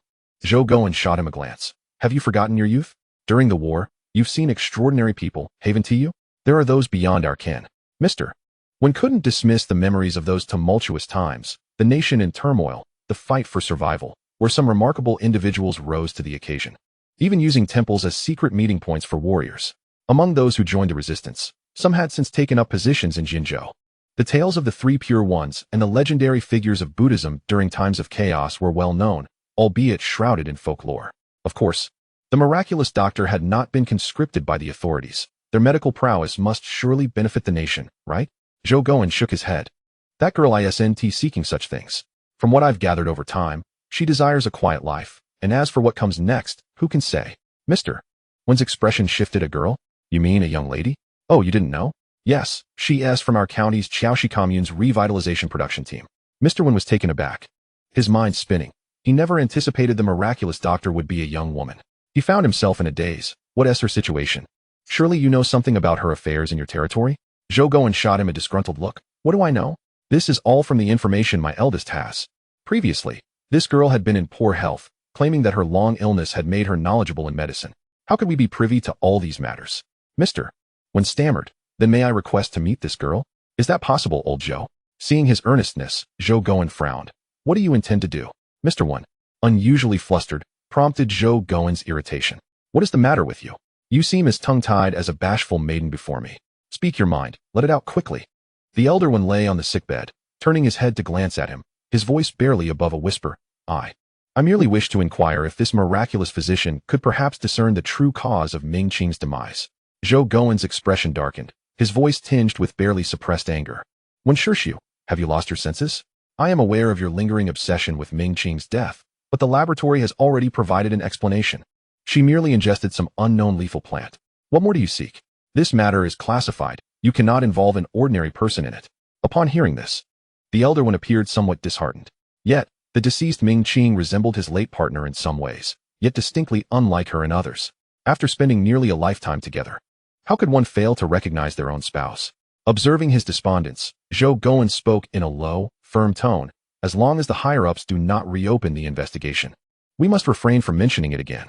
Do not forget that you signed a confidentiality agreement when the incident first occurred, when Shishu confided in Zhou Gowen. However, as the situation grew increasingly mysterious and convoluted, the higher authorities summoned the researchers involved in the incident and their families for secret discussions. He recalled that Ming Qing's death profoundly affected Wen Shishu, causing him to fall gravely ill, though he eventually endured. A decade has passed, yet Wen Shishu has not let go. The Elder One, upon hearing this, silently shifted his gaze to the ceiling and exhaled deeply. If Ming Qing were still alive, she would have turned 53 this year. She often remarked how he was 7 years her senior, insisting that if she were to leave this world before him, he should wait for her, for the darkness below was vast and lonely, and she feared being alone. You see, even a highly educated individual speaks so eloquently. What a pity. Yet, what he deemed a pity remained unspoken, though Zhou Gowen understood. Well then, it is still early, and dinner time has not yet arrived. I shall have Chiao come over to see you. He borrowed the hospital's phone to call the guest house next door, where Wen Hiren had arranged for a room. Thus, when Zhou Gowen made the call, the staff at the guest house were already informed. When the two arrived at the ward, they found the Elder One awake, his gaze fixed intently on Qiao Xingyan. Zhou Gowen introduced, "This is the miraculous physician I mentioned, surnamed Qiao, and this is her husband, surnamed Gu." The Elder One nodded with a smile. "You two young comrades truly are a match made in heaven. I have heard that the little doctor saved my life, so I wish to express my gratitude in person." Gu Yu's eyes brightened as he dutifully stood beside Qiao Xingyan, serving as a handsome backdrop. Qiao Xingyan raised an eyebrow. "You are too kind, Elder One. I have already received the fees for your treatment. Simply rest and recuperate at home." After exchanging pleasantries, the Elder One observed Qiao Xingyan, who seemed perpetually on the verge of speaking, yet held back. Zhou Gowen, observing the Elder's demeanor, furrowed his brow, fearing that the old man might inadvertently reveal too much. After a battle of internal conflicts, the Elder One sighed and inquired, "What are your plans upon returning, little doctor?" Qiao Xingyan glanced at the two elders and replied casually, "What plans could I possibly have? Once the autumn harvest is complete, there is little to do as the weather turns cold. I shall tend to the piglets and feed the chickens and ducks. What grand plans exist in the countryside?" The Elder One nodded, not quite feeling disappointed. "When the team is not too busy, I shall take some time to visit. Once I recover, I would like to treat you all to a meal." Zhou Gowen relaxed his expression, casting a sidelong glance at him. That might not be possible. By then, the girl will be preoccupied with settling into her new home. And where would she find the time for you? The Elder One, unfazed by the retort, accepted it with good humor. This was the nature of his rapport with Zhou Gowen. After decades of acquaintance, they had grown accustomed to such exchanges. That evening, as the three returned to the guest house to rest, Wen Jiren arranged for the Elder Wen's discharge, allowing him to recuperate at home. The hospital's director and the Elder Wen's attending physician urged that he undergo a thorough examination before leaving. However, Wen Hiren staunchly refused. Any examination would reveal too much. Resolute in his stance, Wen Hiren signed a waiver of liability, ultimately securing permission for the patient to be discharged. Chapter 102, An Incident at the Slaughterhouse. The following day, Wen Hiren, pressed for time due to urgent matters, summoned Wen Zai to drive the three back to Changrong County. Upon arriving in the county, it was already afternoon. Initially, Elder Zhou had hoped to invite the two to his home for a visit, but Qiao Xingyan politely declined. The most crucial and demanding tasks at the team had been completed, and now it was time to distribute the grain. The Fuxing production team cultivated a total of 73 acres, predominantly rice paddies, along with high-yield crops like corn and sweet potatoes, resulting in a staple diet largely composed of coarse grains. Their harvest was not as bountiful as in other regions, with the standard allocation of 360 pounds still being rough grains. The distribution was not fixed at a predetermined ratio of 3 to 7. Rather, from the total of 360 pounds, one could exchange, for instance, 108 pounds of coarse grain for 36 pounds of fine grain, based on a 3-to-1 ratio. As a result, this period brought both joy and sorrow. The allocation of grain depended on labor points, meticulously recorded in the ledgers by each scorekeeper, noting who had worked adequately and who had not. Those with sufficient labor points received their full grain allocation, while calculations varied based on daily work contributions. Gu Yu, from last year's harvest until this autumn, had accumulated a total of 3,280 labor points, yielding an income of 65 yuan. Of course, after deductions for various fees, he ultimately received 62 yuan and 50 cents. Meanwhile, His sisters-in-law, along with Gu Yunjin, had relatively low labor points. Chu Lanying and Zhang Xiyun accumulated 1,750 points, while Gu Yunjin garnered 620 points, bringing in a total income of 82 yuan. After accounting for additional expenses, they netted 79 yuan and 50 cents, representing the Gu family's entire income for the year, not including expenditures or Qiao Xingyan's share. After the grain distribution concluded, debts owed to the production team and fellow members had to be settled. Some families, after repaying their debts, found themselves with little grain left, leading to concerns about hunger. After a year of hard work, with ample grain in hand, smiles adorned their faces. This harvest joy invigorated them, making it impossible to remain idle. Previously, a few team members who had been assisting with repairs on the Gu family house cheerfully inquired, "Xingmian, can we begin work on the house now?" Xiao Xingmian pondered for a moment before responding, "Yes, we've just finished. Let everyone rest for a couple of days. We'll start work bright and early the day after tomorrow." Consequently, the number of people near the small riverbank increased. This was largely due to Gu Yunjin's efforts. Xiao Xingyan's delicious crayfish had not gone unnoticed, leading Gu Yunjin to share them with her friends. The result was a crayfish craze, with children who had tasted them pestering their parents to take them to the river to catch more. Upon seeing people fishing for crayfish in the river, Gu Yunjin hurried home without delay. Xiao Xingyan had barely settled down when she was abruptly pulled by her sister-in-law. "Sister-in-law, hurry." She paused, lazily asking, "Where to?" Gu Yunjin, with a face full of urgency, replied, "We're going to the river to catch crayfish. Our whole family is going. We must catch all the crayfish in the river, or we won't have anything to eat." Beside her, Chu Lanying was sorting vegetables when she accidentally dropped a leaf. She laughed and teased, "You little rascal. Do you think that river is yours? And those crayfish, do you think you raised them? You believe you can just scoop them all up and keep them somewhere? Can you even catch them all?" Upon hearing Chu Lanying's words, Gu Yunjin furrowed her brow slightly, but then her eyes sparkled with inspiration. Shaking Xiao Xingmian's hand enthusiastically, she declared, "Sister-in-law, let us raise crayfish. That way, we can eat as many as we want without having to compete with others." Xiao Xingyan chuckled and ruffled her hair, saying, "I won't weigh in on this matter. If you wish to raise them, go ahead. But first, you need to find a pond for them. Just look at your father, your third uncle, or your eldest brother. Who would be willing to help you dig a pond?" None of the three men paid her any heed. Gu Yunjin's spirit sank, her expression turning quite forlorn. Xiao Xingyan poked her forehead, encouraging her, "Have a little ambition. There are so many crayfish in the river. They won't be able to catch them all. Even if they do, if they can't manage to prepare them well, they won't be worth eating. So they'll still be yours, right? Moreover, they are just crayfish. In the future, I'll take you to enjoy lobsters and king crabs. Imagine us by the seaside, savoring seafood and sipping drinks while the sea breeze blows. Wouldn't that be enviable for your friends?" Gu Yunjin's eyes lit up at the thought, and she looked up at her. "Really?" Xiao Xingyan nodded, casting a sidelong glance at her. "When have I ever spoken without keeping my word?" Gu Yunjin considered it, and then allowed a proud smile to grace her face. Crayfish were nothing. She was determined to conquer the sea alongside her sister-in-law. That evening, Guyu was poised to return to his work as a butcher, but was intercepted by Zhang Ruinian along the way. "Brother, you, don't go tonight. Or any night." Guyu frowned, regarding him with curiosity. "What's the matter?" Zhang Ruinian, having hurried on his bicycle, spoke breathlessly. "The slaughterhouse has been inspected. Master Jiang and several apprentices have been taken away." "When did this happen?" "Just last night. Apparently, one of the apprentices was misbehaving and got reported by a woman. Last night, he and Xiao Xingyan had been in the city." Guyu inquired, "Is Master Jiang seriously injured? What about the other two butchers?" Zhang Ruinian shook his head and sighed. "What more can be said? Master Jiang has fallen into a great misfortune, having trained so many fools who don't even understand the principle of discretion. Moreover, they were engaged in risky business. This time, they can only accept their fate. I went to the police station this afternoon to see Master Jiang. He's all right, but he asked me to convey a message to you. Don't visit him. 5 miles east of Niujiao Mountain. If you want something from there, go find Lu Laosan and Wei Yongwei." Upon hearing this, Guyu turned and dashed in that direction, with Zhang Ruinian hurriedly following. He knew that Niujiao Mountain lay behind Liangfeng Ditch, and when they arrived, they were taken aback. "My goodness, there are so many pigs here." In this enclosure, there were at least several dozen pigs, if not more. "Brother Yu, what do you plan to do?" Guyu gazed at the mass of live pigs, his expression darkening. "First, let us find those two." Lu Laosan and Wei Yonghui were in the same brigade, so locating them shouldn't be too troublesome. However, it was rather inconvenient to do so at this late hour. Hearing some commotion outside, Lu Laosan got up to investigate. "Over here." Zhang Ruinian waved him over. Lu Laosan recognized Zhang Ruinian and put on a jacket before stepping outside. "What brings you here?" Zhang Ruinian glanced at Gu Yu and said, "Let us call Wei Yonghui out too. We have something to discuss."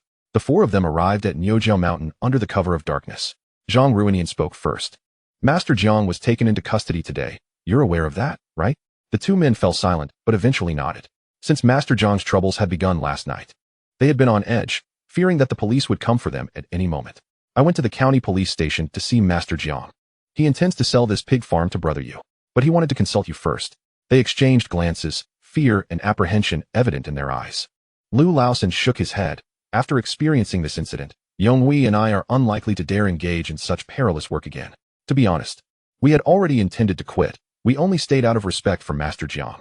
Now that he is in trouble, we don't know when he'll be back. The money we've saved over the years is enough for us to live comfortably. We all had a share in this pig farm. Since Master Jiang asked us to make the decision, it shows he trusts us and you. I don't want anything extravagant. There are roughly 100 pigs here, and I'll transfer 3,000 to you. If you want them, just take them. You were trained by Master Jiang. So consider this 3,000 as a gesture of goodwill from the three of us." Chapter 103. I want to help you. Zhang Ruinian turned to Gu Yu. Considering the 100 pigs at an average weight of 150 pounds each, with a market price of 80 cents per pound, after processing, they could fetch around $100 to $180. $3,000 was indeed a significant favor, likely a shocking offer. However, 3,000 didn't seem like much in this context, and even if Gu Yu and Zhang Ruinian pooled their resources, they might not have that amount. Gu Yu pondered for a moment and replied, "Let us discuss this and give you an answer tomorrow night at the same time." Lu Laosan nodded. "No rush. The situation just occurred, and we don't expect an immediate decision from you. If you decide to take it, just give us 2,000 up front. And when you sell the pork, you can settle the remaining amount. You're young. You're definitely more astute than us older folks." Gu Yu understood that the two men were eager to offload this hot potato. After leaving Niujiao Mountain, Zhang Ruinian attempted to place a hand on Gu Yu's shoulder. But Gu Yu sidestepped. "Hey, Brother Yu, why are you dodging? Are we still friends? I'm telling you, let us secure that 2,000 first. Once we sell a few pigs, we can pay back the rest. After that, all the profits will be ours." Just thinking about the future, lying on a bed of money, makes me so happy. The black market prices here were double those at the food station, with 80 cents per pound selling for $1.60 here. Such a deal was fantastic. No ration tickets required. No waiting in line. How wonderful. Standing tall in the moonlight. Gu Yu was striking and elegant. "Let us head back. We'll talk more tomorrow." Zhang Ruinian watched Gu Yu's retreating figure before riding home. What is going on? Gu Yu was lost in thought until Qiao Xingyan's voice snapped him back to reality. She stood just a step away, slowly reaching out to embrace him. Resting her chin atop his head, Qiao Xingyan wrapped her arms around his waist. Something happened? Gu Yu shifted slightly, his voice muffled. Yes, the slaughterhouse was shut down, and Master Jiang was arrested. His tone was laden with sorrow, almost pitiful. Qiao Xingyan pulled back, beckoning him with her finger. As Gu Yu leaned down, a warm sensation brushed his lips, a fleeting connection. "Don't be upset. Yesterday was merely luck. Engaging in such risky business is inherently perilous. Moreover, it is not your fault that Master Jiang and the others were apprehended. Do not burden yourself with undue guilt." Gu Yu licked his lips and sighed softly. "There's no meat left." Qiao Xingyan tilted her head at him, a hint of confusion dancing in her eyes. Gu Yu gazed at her with a melancholic expression. "Every day, 10 gene of pork belly and 5 gene of lean meat, and now even the offal is gone. How lamentable." Qiao Xingyan. This scoundrel. She had assumed his distress stemmed from Master Jiang's predicament, only to realize it was due to the absence of pork benefits. How quintessentially Gu Yu. She smirked wryly, her smile lacking genuine mirth. "So what now?" Gu Yu's eyes glimmered with a spark of inspiration as he grasped her hand. Speaking in a soft, almost timid tone, "Shall we take over the pig farm, Qiao Xingyan pulled him into a room and closed the door. Cornering him against the wall, "Explain yourself." Gu Yu recounted everything without omission. The visit from Zhang Ruinian and his recent trip to the pig farm at Niujiao Mountain. Qiao Xingyan reached out to stroke his temple and poked his firm chest. "So, you aspire to transition from butcher to pig farmer?" Gu Yu shook his head, his gaze softening as he looked into hers. "There hasn't been much work lately, especially with winter approaching. I'll have my second and third uncles handle the pigs and the butchering while I assist. Whatever you wish to pursue, I shall accompany you." He lamented the lack of time spent together during this busy period. Once indifferent to such sentiments, having experienced them now filled him with a profound appreciation for her presence. Qiao Xingyan stood on her tiptoes, leaning close to his ear. "I agree, but for now, I want you to kiss me." No sooner had she spoken than the ardent man, stoked by her words, pulled her fiercely into his embrace, enveloping her tightly. His passion was fervent and commanding, an essence uniquely his own. Qiao Xingyan felt breathless from his kisses, lightly tapping his chest in protest. Gu Yu withdrew slightly, their heated breaths mingling in the space between them. Qiao Xingyan unconsciously licked her lips, while the glimmer in his eyes darkened with hunger. He tenderly caressed her hair, his voice low and hoarse. Have you rested enough? Qiao Xingyan felt her limbs grow weak, her entire being resembling a limp noodle in his arms. His deep, magnetic voice seemed to weave its way into her very soul. As she parted her lips to speak, the warmth of his breath ensnared her sweetness. The heavy breaths mingled with her soft murmurs created an intoxicating allure in the stillness of the night. The mysterious fragrance emanating from her enveloped Gu Yu's senses, growing more potent with their rising emotions. Sweat trickled down his forehead as his eyes narrowed, placing gentle kisses along her neck. This sensation was reminiscent of the way we savored duck necks together. Listening to his slightly rapid breaths, Qiao Xingyan felt the heat of his youthful, vibrant body beneath her palm. Just as she lifted her hand to descend, it was captured by his strong grip, the heat of his palm sending a shiver through her heart. Gu Yu sensed his body tightening to a breaking point, unable to withstand further provocation. His voice dripped with desire, barely above a whisper. What do you want? Qiao Xingyan blinked in the darkness, her eyes sparkling like a galaxy. She replied, we are legally recognized as husband and wife. I do not know what you are resisting, but I respect you. However, do not forget, you are a normal man in your prime, brimming with vitality. Prolonged restraint can lead to certain consequences, and I wish to assist you. Uncertain how she articulated this, she felt a rush of warmth, her cheeks flushing crimson. In that hushed, dark atmosphere, a spark of palpable tension and thrilling intimacy ignited between them. The hand gripping Qiao Xingyan's wrist gradually loosened, a stammering, tremulous voice emerging from above her. Had she not been so perceptive, she would have missed the whisper as delicate as a breeze. She smiled softly, her expression causing Gu Yu's heart to race. He had never anticipated such a turn of events. Why are you so tense? Your mind and body are in a state of extreme strain. Will you be able to move when the time comes? Gu Yu's eyes narrowed slightly, carrying a hint of danger, his enticing lips pressed into a straight line, conveying his intentions through action. Chapter 104, Acquiring the Pig Farm. After a long moment, as Qiao Xingyan pondered the situation, Gu Yu leaned in closer. Their proximity caused the damp strands of hair on his forehead to brush against her ear, his cool, soft lips grazing her cheek with a touch of tenderness. Gu Yu possessed a delightful fragrance, perhaps due to the heightened emotions in the air, a mix of coolness and fervor. In that fleeting moment, he felt as though he were on fire. Even now, his ears burned with the memory of that reckless indulgence.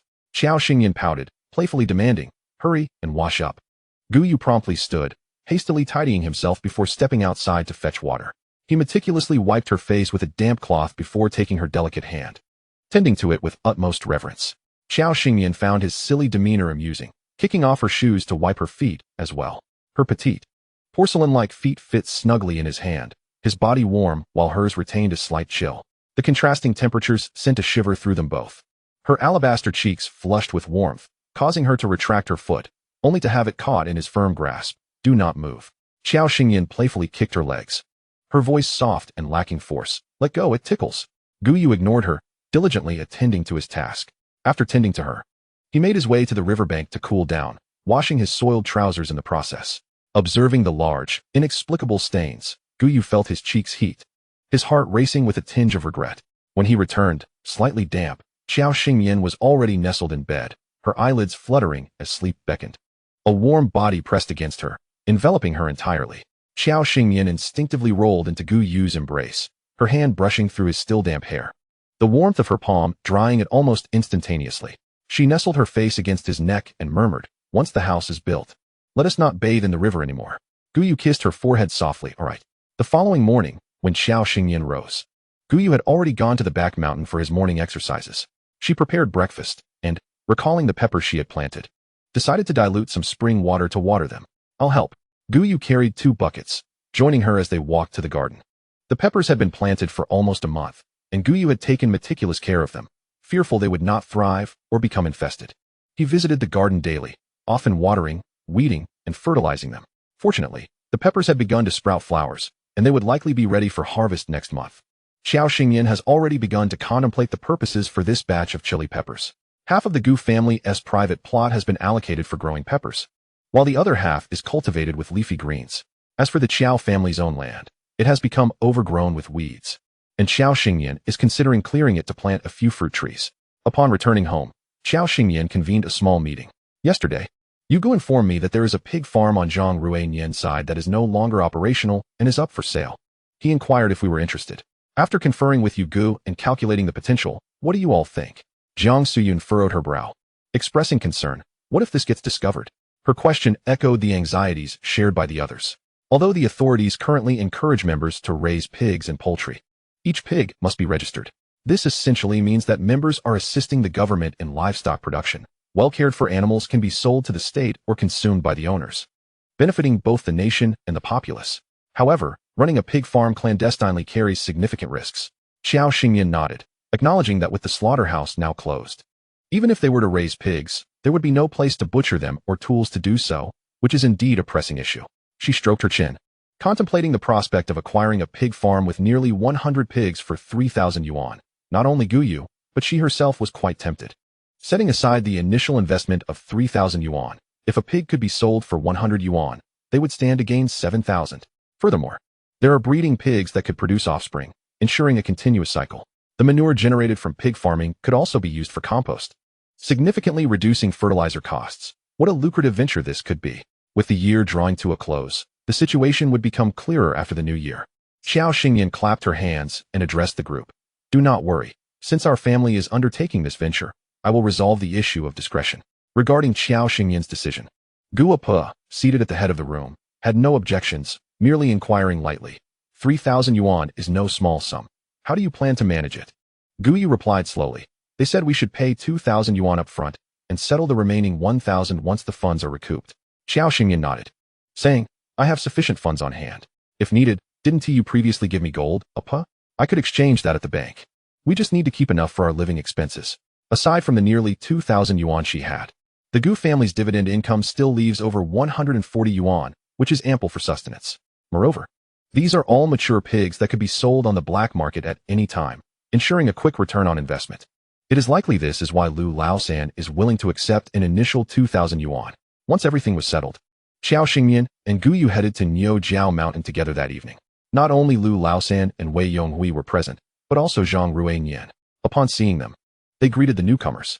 You go. Why has Xiao Jie come too? Xiao Xingyan raised an eyebrow. And why are you here? Zhang Ruiyan produced a small cloth pouch, explaining that since Yugo intended to take over the pig farm, he worried that Yugo might not have enough money, so he brought his savings along. I've made some money in the black market this past year. Here's 600 yuan. Although it's not much, it constitutes my entire fortune. Xiao Xingyan patted his shoulder, smiling. Young man, you're quite impressive. However, we appreciate your goodwill. We have sufficient funds for now, and if we ever fall short, we'll borrow from you in the future. Zhang Ruiyan looked surprised at Guyu, and upon seeing him nod, he tucked the money away. It made sense. Both Yugo and Xiao Jie are capable individuals. Xiao Xingyan handed over a prepared agreement to the two. It's not that I distrust either of you, but no matter how good our relationship and trust, matters involving interests are best documented to avoid any future misunderstandings. She continued, this agreement simply states that once the pig farm is sold to us, its fortunes or misfortunes are no longer your concern, and you should refrain from seeking excuses later. Although the words were somewhat blunt, they conveyed the necessary sentiment, and she requested their understanding. Lu Laosan took the agreement, glanced at Xiao Xingyan, and a glimmer of admiration flickered in his eyes. Initially, he thought Guyu was merely a reticent worker. He hadn't anticipated his astute and capable partner. All right. I won't read it any further. We understand your terms. We are all honest individuals. Once it's yours, for better or worse. We will not interfere. He then called out to Yonghui, let us sign and seal it, so we can sleep peacefully from now on. Zhang Ruiyan nudged Guyu. Xiao Jie is truly remarkable. We hadn't anticipated this. How did she get so clever? Guyu, with a mix of pride and indifference, nodded. My wife is indeed extraordinary. Chapter 105, Rebuilding and Breakthrough. After signing the agreement, Xiao Xingyan handed the money to Lu Laosan. He glanced at her and cautioned, while this pig farm is no longer our concern from this moment onward, I still wish to remind you to ensure you have a few clever individuals to keep watch. When selecting people, do not be like old Jiang, who fails to discern character. Although this location is concealed, anyone with intent could easily uncover discrepancies with careful observation. Please be vigilant. Xiao Xingyan nodded. Thank you. We will be careful. After the two departed, Zhang Ruiyan suggested, shall I send Jiaozi and the others over to watch for a while? I can call them back once you find your personnel. Xiao Xingyan shook her head and continued walking forward. Zhang Ruiyan and Guyu followed behind. With Zhang nudging Guyu, "What is Qiao Jia up to?" Guyu, his eyes half closed, replied softly, "Measuring the land." This left Zhang Ruiyan even more perplexed. Measuring the land for what? Guyu ignored him, steadfastly following Qiao Xingyan. It wasn't until they had circled the pig farm near Niujiao Mountain that Qiao Xingyan finally stopped. Both men focused their attention on her as she picked up a few small stones, tossing them as she spoke. Humans are the most unpredictable factor. My pig farm can operate without anyone keeping watch, and yet it will remain undetected. Zhang Ruiyan queried in astonishment. Why is that? Qiao Xingyan glanced at Guyu. Her movements slowing. What do you see me doing? Throwing small stones? No, I am setting up a formation, a simplified version of the 8 formation. In ancient warfare, this formation was used to protect the central army, consisting of 9 formations. Heaven covers, earth supports, wind rises, clouds descend, dragon flies, tiger wings, bird soars, and snake coils. Each formation comprises 6 smaller formations of yin and yang, interlocking and cooperating, with significant ties to the I Ching. The aforementioned 9 numbers derive from the 6 lines of the hexagram, 3 times 3. You may not grasp all this, but suffice it to say, the complete 8 formation is of heavenly difficulty. In constrained environments, stones serve as the best materials for setting formations, effectively trapping enemies within. Right now, I have merely simplified it such that anyone who steps into the formation will become lost until discovered by the one who set it. She did not concern herself with whether Zhang Ruiyan understood. Her focus was on whether Guyu noticed her technique and the general location. Of course, Guyu was no fool. His gaze had never strayed from Qiao Xingyan. Thus, everything she did was within his sight. In a future moment, should anyone ask Guyu how he managed to hide and ambush the enemy in such an unforgiving environment, he would simply say, "This is my family's method for managing pigs." Zhang Ruiyan, utterly astonished, could only sum it up with one word: impressive. Qiao Xingyan brushed the dust from her hands and declared, "All right, it's late. Let's all head back." As she departed, she cast a spell towards the area where the formation was laid, silently urging, "Awaken." Outside, a protective array prevented intrusions, while within, a barrier shielded sounds and scents, an effective double defense. As long as nothing catastrophic occurred inside, no one would discover it. The following morning, at the break of dawn, Qiao Xingyan and Guyu accompanied Gu Changfeng and Gu Changyun to Niujiao Mountain. I will explain how to enter and what to do in case you accidentally trigger the formation. Thereafter, I shall not join you, she informed them. The 3 men, visibly anxious, trailed behind Qiao Xingyan, scarcely daring to breathe as they stepped into the pig farm. Gu Changfeng wiped his brow and casually remarked, "If only this could be utilized on the battlefield, it would surely ensnare our enemies effortlessly." Qiao Xingyan shook her head. Such formations are only applicable to the era of cold weapons and require substantial manpower. Modern weaponry is ever evolving. A single cannonball would obliterate this entire setup. Just like this formation I hastily created with small stones. One cannonball, and it would leave a deep crater, reducing the stones to mere ash. Unless we employ extraordinary means. For the pinnacle of science is theology. As they took advantage of the morning light to carefully survey the pig pen, they found hundreds of pigs huddled together in a filthy, odorous space devoid of room to move. Gu Changfeng frowned and commented, "The conditions here are utterly unsanitary. Illness is bound to arise." He reminisced about his time on the border, where their large camp also raised pigs, managed separately with stringent sanitation measures to prevent disease outbreaks. Though none of them had experience in pig farming, it was clear that hygiene was the foremost priority. Qiao Xingyan nodded and pointed at the pig pen. "Let's renovate this place. We'll chop some bamboo shortly, and I'll divert water from the mountain to facilitate cleaning and feeding. As the weather begins to cool, we should also lay down some straw in the pig pen. I suspect a few sows may be expecting, so let's isolate them.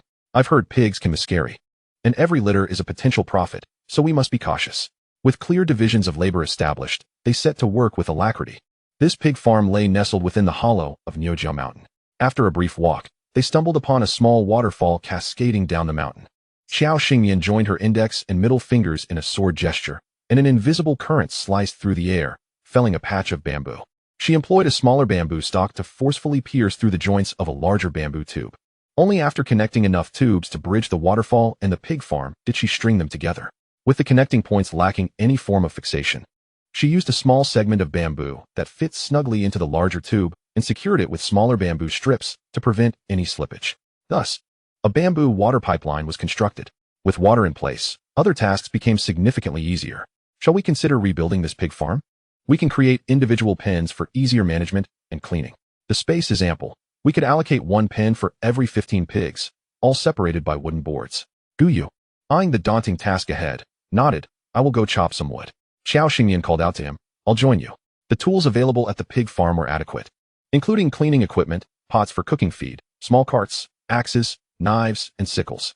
As Qiao Xingyan and Guyu practiced different techniques, she instructed, try applying both tool-assisted and barehanded strength. Ideally, the latter is preferable. The concept of Mingjin in ancient martial arts merely enlightens you on the essence of strength, solidifying your techniques. True mastery lies in the realm of Onjin, which can inflict harm upon bones and internal organs, while the transformation into energy can strike invisibly. Having absorbed yet another lesson, Guyu's strength intensified as he labored. He had been stuck at the Mingjin stage for quite some time, feeling tantalizingly close to breaching into Onjin, yet unable to grasp the method. Qiao Xingyan's words ignited a transformation within him, making the breakthrough seem attainable. As Qiao Xingyan observed Guyu, who appeared lost in a whirlwind of emotions while fervently chopping wood, she noted the fallen trees scattered about. Just as she contemplated checking on him, a sudden commotion halted, and she saw Guyu rushing towards her. Have you broken through? She inquired. He nodded, his phoenix-like eyes shimmering with an enigmatic light. Before she could fully comprehend, he swept her up in his arms, meeting her gaze filled with joy. Qiao Xingyan chuckled softly. Are you truly that elated? Although she relished affectionate gestures, her adult sensibilities still retained a tinge of modesty. Chapter 106, An Unexpected Encounter in the North Borderlands. Guyu set her down and planted a fervent kiss on her lips before shouldering the wood and heading back. Initially, he had not permitted Qiao Xingyan to labor, but her skills had surpassed his by a considerable margin. With effortless grace, she lifted the wood as if it weighed nothing. Gu Changfeng and Gu Changyun exchanged glances at their two strong companions, suppressing their amusement before feeling a flush of embarrassment. How ineffectual they appeared. Time was slipping away, and they decided it was best to return for a meal. The distance from their production team to Niuzhou Mountain was not shorter than a trip to the commune. As both Qiao Xingyan and Guyu were martial artists, their stamina far exceeded that of Gu Changfeng and Gu Changyun. She nudged Guyu. Shall we consider purchasing a bicycle? It would facilitate easier access for our family. Although she had initially intended to acquire one for Guyu, she had set it aside to achieve her training goals. This time, during their visit to the city, when Jiren provided her with a bicycle ticket, a fortuitous opportunity. After we finish here, Guyu agreed. Otherwise, a Phoenix bike would cost over 100. Buying it would leave the family with nothing for meals. Upon arriving home, the sisters-in-law scrutinized the group. Apart from Qiao Xingyan, the others were either dirty or reeked of unpleasant odors. What on earth have you been doing? Did you fall into a cesspit? Gu Changfeng mused inwardly. Well, it is a cesspit. We just took over this pig farm and haven't had the chance to manage it yet. As the weather began to cool, concerns about the pigs falling ill loomed. So many pigs would surely necessitate diligent care. Jiang Xian fetched water for them to wash their hands. Shall we help you after dinner? I and your second sister-in-law can lend a hand. Gu Changyan shook her head. No need. The work there is laborious. You and the second sister-in-law will need to prepare meals for the workers repairing our house, starting tomorrow. We can manage the tasks at the pig farm. It will only take 2 to 3 days, and once completed, it will ease up. Later on, Qiao Xingyan and Guyu discreetly procured a batch of bricks and tiles, which she stored in her spatial pocket to be utilized later at Niuzhou Mountain. These materials were intended for constructing a new slaughterhouse, while she also chopped down more bamboo to help the others build a small bamboo hut nearby. In the future, this place would serve as the Gu family's secret base. During the day, they constructed the building, and at night, they butchered pigs outdoors. Although conditions were rudimentary, their eagerness to earn money prevailed. Guyu taught while butchering, and Gu Changfeng learned quickly, while Gu Changyan took a bit more time. By nightfall, Zhang Ruinian would arrive, signaling his presence with the bamboo whistle Qiao Xingyan had given him. Guyu raised 4 pigs, Gu Changfeng 2, and Gu Changyun 1. Goodness, with these 7 pigs, we're set for a grand feast tonight. Qiao Xingyan waved her hand dismissively, saying, stop joking around and hurry up and sell them. It must be said that the business of fresh meat is indeed lucrative. The food station sells it at 8 mao per gene, with each person allotted a mere half gene per month, just enough to savor the flavor of meat, but no more. In the black market, the price is 1 yuan and 6 mao per gene, allowing nearly everyone to procure several genes. And those with better family circumstances often buy 10 or 20 genes to take home. Due to the overwhelming demand, the second day saw twice as many people flocking to learn about the ample supply of pork in their black market. Eventually, the butchering had their hands aching, but they managed to sell all the pork. The pigs from the farm weighed between 170 to 180 gene, with some even exceeding 200 gene. However, to yield meat, one must remove 30 to 50 gene from each pig's weight. Yesterday, They sold 5 pigs weighing around 180 jin and 2 pigs at 220 jin, after discarding the excess. They produced a total of 1,120 jin of meat, thus selling a grand total of 1,792 jin last night. Coupled with the 8 pigs just sold for 1,008, they had earned over 3,500 yuan in just 2 evenings. Brother Yu, we can pay off our debt to Lu Laosan now. Gu Yu nodded and handed him 1,000 yuan, causing Zhang Ruiyin to recoil in shock. Taking several steps back. Brother Yu, what do you mean by this? Gu Yu straightforwardly replied, this is 30% of the total income from these past 2 days. Consider it your labor compensation. Zhang Ruiyin was so taken aback by Gu Yu's forthrightness that he was momentarily speechless. Brother Yu, this isn't how you give labor fees. I haven't really contributed anything of substantial value. Please, keep it. I wouldn't dare to spend it. We're brothers. And what I've done is only to be expected. After all, you've asked me to practice martial arts. Seeing Gu Yu's unwavering gaze, Zhang Ruiyin felt overwhelmed. He almost forgot what kind of person Brother Yu was. Reluctantly, he took a bundle of cash from Gu Yu's hand and said, you wanted to repay Lu Laosan 1,000, right? So, there's still around 2,000 left. I'll just take 10%. Let us not discuss the rest. In the future, if you have any matters, just look out for me a bit more. Gu Yu responded earnestly, agreed. Zhang Ruiyin sighed in relief, helping to tidy up the stall, saying, the price of 1 yuan and 6 mao in our small county is indeed not much. Brother Yu, do you know how much it sells for in other places? It's 2 to 3 times the market price. What does that mean? It means the black market sells pork for 2 to 3 yuan per jin. Gu Yu paused in his actions and slowly replied, different regional policies apply. The living conditions of people in those areas are significantly better than ours in the southwest, making a higher standard of living quite normal. Zhang Ruiyin nodded, that's true. Just look at the coastal areas. Seafood is as cheap for them as pork is for us, even cheaper. If only we had a truck. We could transport meat there and bring seafood back to sell. Gu Yu shot him a glance. Not feasible. The cost would be too high. With debt settled, they felt unburdened. Xiao Xingyan pondered whether they should head to northern Xinjiang, so she discussed the matter with her family. This trip would take quite a while, after all. The journey to northern Xinjiang is long, and they could be delayed indefinitely on the road. The cotton in northern Xinjiang was ripe for harvest, which was good. But was it safe to go so far? Indeed, raising and buying pigs had already ensured a good life for the family. There was no need to take such risks. Safety was paramount. Xiao Xingyan nodded. I know. Our family doesn't have any warm cotton clothes or quilts for winter, do we? I'm just thinking of going to take a look. Even if I want to buy, they might not be willing to sell, right? The others were even more bewildered. Then why are you going? Xiao Xingyan sighed and spoke the truth. I've calculated my uncle's whereabouts. The brothers Gu Changfeng and Gu Changyun may not be fully aware, but the women of the Gu family certainly were. Chu Lanying raised her voice. What? Wasn't he the youngest back in North China? How did he end up in the Northwest? Xiao Xingyan rubbed her nose. I'm not sure. What she didn't say was that this uncle had not only traversed from North China to the Northwest, but had nearly traveled all over the country. She was puzzled about his situation, as he seemed to change locations almost every time she calculated his whereabouts. Therefore, she intended to take this opportunity to gather cotton and see if she could encounter him by chance. Gu Changfeng and Gu Changyun whispered to their wives, trying to understand the events that had transpired previously. How about one of us accompany you? Xiao Xingyan shook her head. My uncle's movements are quite erratic. He might not even be in northern Xinjiang when we arrive. I've only decided to go this time because he has stayed in one place for a longer duration. The family still relies on our second and third uncles. We'll strive to return before the house is completed. Chapter 107. Brother Yu, you've dazzled us again. Grandma Gu saw Xiao Xingyan's determination and stopped everyone from saying more. This time, going with Brother Yu to northern Xinjiang is not like going to the neighboring southern province. I heard years ago that the Lanzhou-Xinjiang Railway was completed, reaching the capital of northern Xinjiang. This means you'll need to take a bus to the provincial city, then transfer to Lanzhou, and from there take a train to northern Xinjiang. I estimate this journey will take about a week. If the house is finished and you're not back yet, just wait for you to return before we put up the beams. I'm not sure if the news about Chongqing is accurate, but regardless, you must take care of yourselves, understood? Xiao Xingyan and Gu Yu nodded. Understood, Grandma. The night before their departure, Gu Yu and the Gu brothers butchered 6 pigs to sell on the black market. After deducting Zhang Ruiyin's 200 yuan for his labor, the total earnings for the Gu family over these 3 consecutive evenings amounted to 3,680 yuan.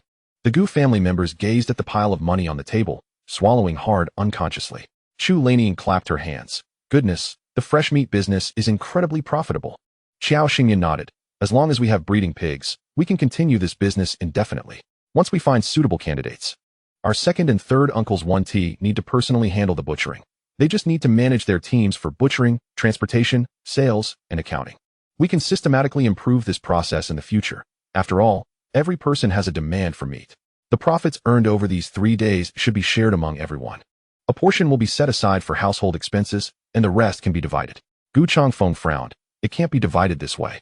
The money used to buy the pig farm was initially advanced by Xingyuan. Chang Yuan and I Haven Tea contributed much, so it feels unjust. Gu Changyun quickly chimed in, yes. As uncles, we shouldn't take advantage of our niece and her husband. The two sisters-in-law were even less inclined to share, clearly siding with Qiao Xingmian. The elderly lady slapped the table. All right, it's not complicated. Xingmian will withdraw the amount she advanced earlier, and the remainder will be divided into 4 parts. 3 parts will go to you uncles and nephews, and the last part will be allocated for household expenses. Even so, after the calculations, Gu Yu and his uncles would each receive 420 yuan, leaving 420 yuan for household use, enough to indulge in sumptuous meals daily. Upon receiving the money, Gu Yu promptly handed it over to his wife.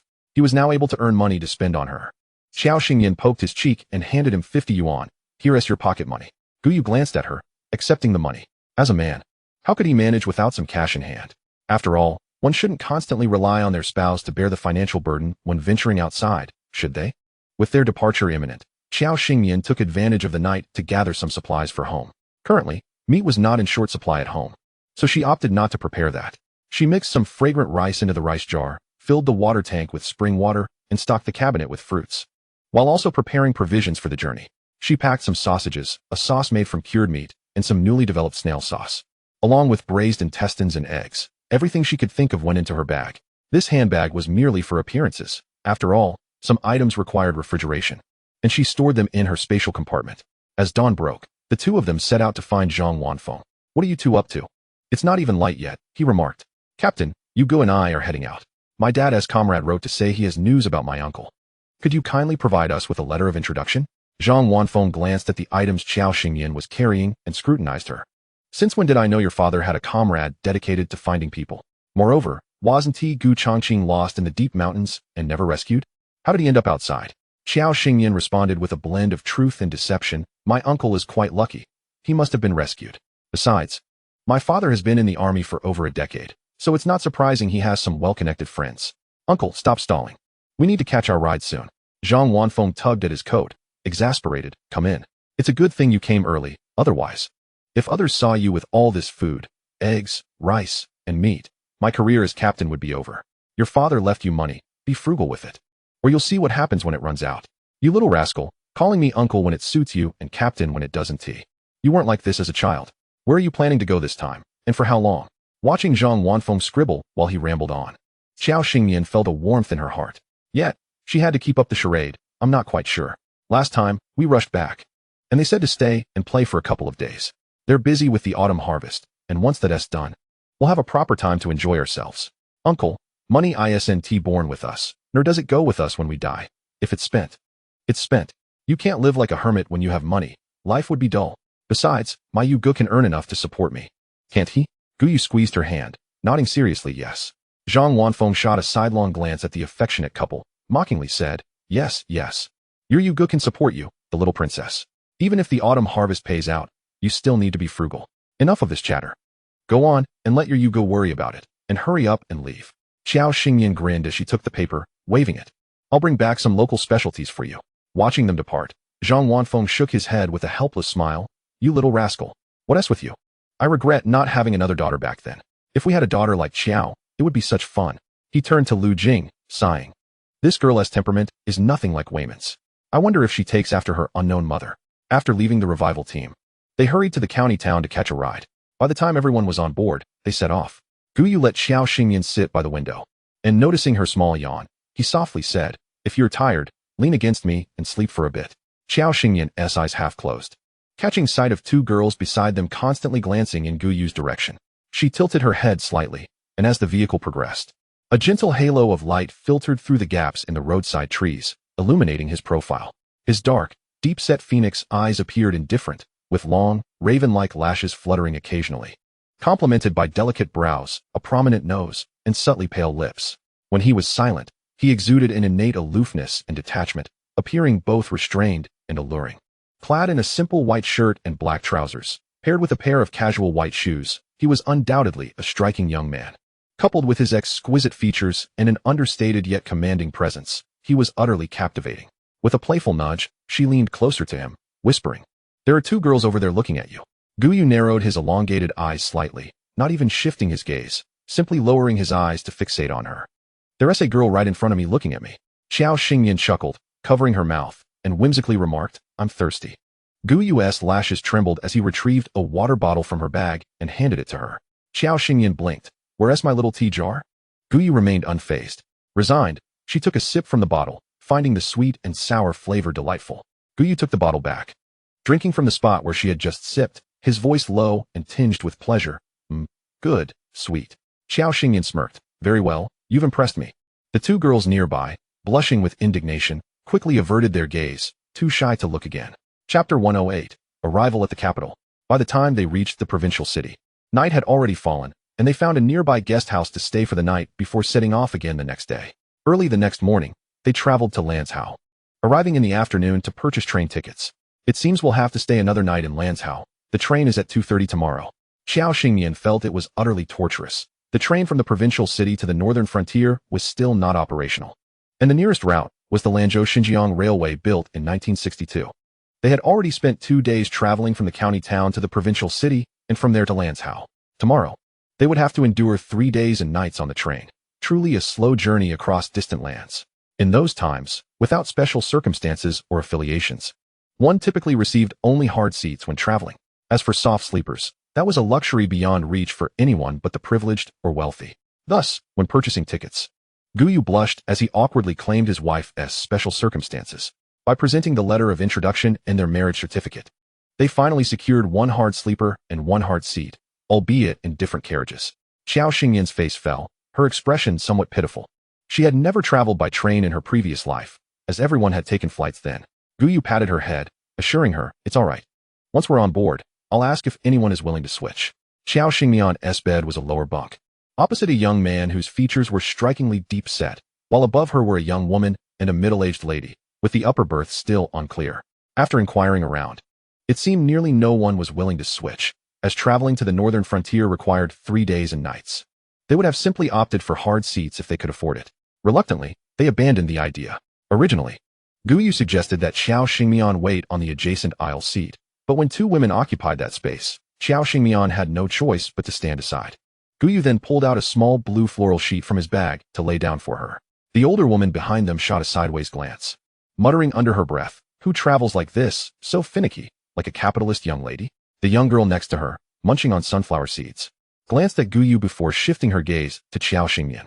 Dressed in a white top adorned with delicate yellow floral patterns and black trousers, her long, lustrous hair was not styled into 2 tight braids like theirs, but casually fashioned into a loose, fluffy braid, exuding a youthful and vibrant charm.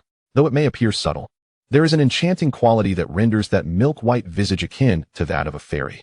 Yet, the innate jealousy of women disallows the acceptance of anyone's beauty surpassing their own, resulting in remarks tinged with sarcasm. If one possesses such abilities, it would be prudent to refrain from excessive commentary. Xiao Xingyan's extraordinary hearing was notable, however, she chose to disregard it. After all, they would be confined in this small space for 3 days and nights, and she wished to avoid unnecessary trouble. Conversely, the young man sprawled on the lower bunk opposite propped his head with his hands and jested. "Sister, is this your beloved?" A rather fine young man, indeed. Xiao Xingyan offered a polite smile and nodded in agreement. This response seemed to activate some peculiar switch within him. He sat up and addressed them. "I am Duo Liang. Just returned from outside. What about you two? Are you here for a family visit or something else?" Guyu quickened his movements, made the bed, and urged Xiao Xingyan to sit and rest first, overhearing Duo Liang's introduction. He positioned himself closely beside her, adjusting the cuffs of his sleeves. With a handsome and aristocratic countenance devoid of superfluous expression, he coolly replied, "From Shuzhou, visiting family." After speaking, he turned his gaze toward Xiao Xingyan, gently brushing away a stray lock of hair that obstructed her view, his voice tender. "Would you like to lie down and rest for a while?" Xiao Xingyan shook her head, feeling a sense of discomfort sleeping in broad daylight under the scrutiny of strangers in an unfamiliar environment. Guyu's arm encircled her waist, giving a reassuring pat. "Lean against me. I will keep watch over you tonight." Xiao Xingyan entwined her arm with his, playfully toying with his large hand. "You guard me for the first half of the night, and then you can rest." Guyu, not wishing to argue, nodded in agreement. Life on the train was most tedious, filled with little more than eating and sleeping. At mealtimes, Guyu would promptly fetch food for Qiao Xingyan, rousing Duo Liang across the aisle with the enticing aroma. He gazed intently toward the source of the delightful scent. Goodness, what sort of conditions are you two in? The food looked splendid. The meal was served by Guyu from the train's dining car, while the dishes were brought by them. What Qiao Xingyan prepared was invariably delicious. You slept through to mealtime. Aren't you going to eat? Duo Liang shook his head, rummaging beneath the bed for his backpack, revealing an oil paper-wrapped pancake. This will suffice for me. Qiao Xingyan nodded, choosing not to press further. Guyu dished out 2 portions of rice, reasonably priced, yet substantial. Understanding Qiao Xingyan's petite appetite, he removed most of the rice from her box and added a marinated egg, a scoop of mushroom sauce, and some braised pork intestines. Thus, a simple yet unremarkable dinner was concluded. Meanwhile, several passengers from their carriage wandered past, drawn by the aroma, but the couple remained unperturbed, ignoring them entirely. As night fell, Guyu took a position at Qiao Xingyan's feet, watching over her as she slept. Even when she awoke in the early hours, his posture remained unchanged, as if he were in a deep trance. Playfully, Qiao Xingyan's hand crept along the hem of his shirt, trailing up to his abdomen, where his firm and resilient muscles were familiar to her touch, yet she remained captivated by the sensation. The tingling feeling emanated from his abs, prompting Guyu to open his eyes and turn to see his wife smiling at him with a silly expression. He grasped her mischievous hand and murmured, "Don't be troublesome." Qiao Xingyan rubbed against his chest for a moment before reluctantly withdrawing her hand, patting the narrow bed beneath her. "You should lie down and rest." Guyu, devoid of pretenses, reclined in the spot she had just vacated, still warm with her presence. Meanwhile, Qiao Xingyan settled at his feet, her petite form entirely unobtrusive to him. Seizing the opportunity to relax, she tidied her space. Thus, they spent 3 days aboard the train, enduring the occasional sarcastic remarks and exchanging a few words with Duo Liang, until they finally arrived at the capital of Beijiang. Duo Liang stretched and shook out his coat. "Ah, we've finally arrived. I feel as though my bones have softened from sitting." Qiao Xingyan noticed an identification badge that had fallen to the ground and picked it up. "You work for the surveying team?" Duo Liang thanked her, taking the badge and grimacing. "You only got half of it right. I'm just an assistant for the surveying team. If it weren't for my father, I wouldn't have traveled all this way back." Qiao Xingyan smiled gently, nodding. It's commendable to have such work at a young age. Duo Liang seemed eager to continue chatting with her, but Guyu, having packed up their belongings, approached to take her hand as they disembarked together. They found a guest house to stay in, and as the hour was not yet late, they planned to investigate the black market later for information regarding cotton. Guyu poured a glass of water and handed it to her. "Do you know where your uncle is currently located?" Qiao Xingyan pressed her lips together, responding, "To the south of Beijiang." That evening, they casually dined on some food before wandering nearby, searching for traces of the black market. The situation in Beijiang was notably chaotic compared to other regions, with safety and order somewhat compromised. As they strolled the streets at 8:30, the sun still high in the sky, they chose to traverse secluded and remote areas, naturally attracting a following. Stopping at a corner, Qiao Xingyan turned to face the empty alleyway, a smile gracing her lips as she beckoned, "Come out." Hardly had her voice faded when several young men emerged from the shadows, their gazes fixated on the pair with predatory intent. Aware of the complexities in Beijiang since the establishment of the nation, where various factions coexisted amidst frequent turmoil, she understood the risks involved. Though the late 1970s saw some improvement due to oversight from above, there were still those bold enough to act. For unfamiliar faces, they were prime targets for these troublemakers. The leader eyed Qiao Xingyan with suspicion, demanding, "How do you know about us? Who sent you to eliminate us?"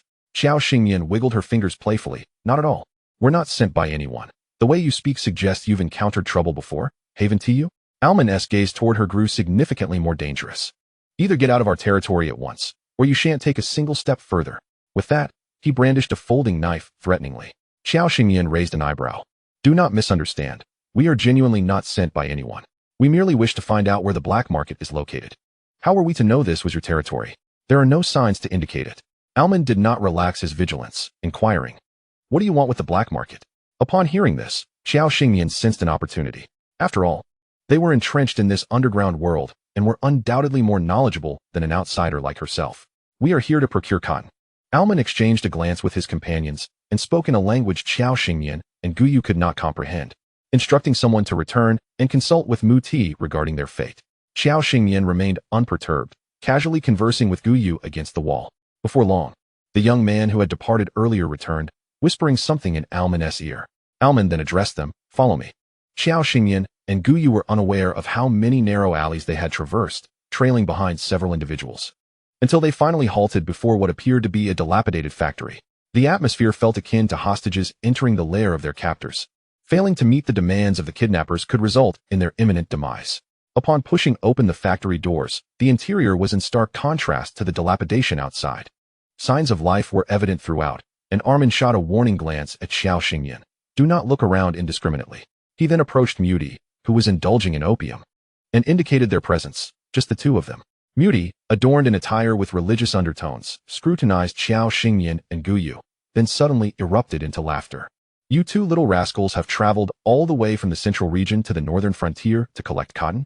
Meeting Muti's menacing gaze, Xiao Xingyan remained composed and unyielding, her nonchalant demeanor reminiscent of Guyu.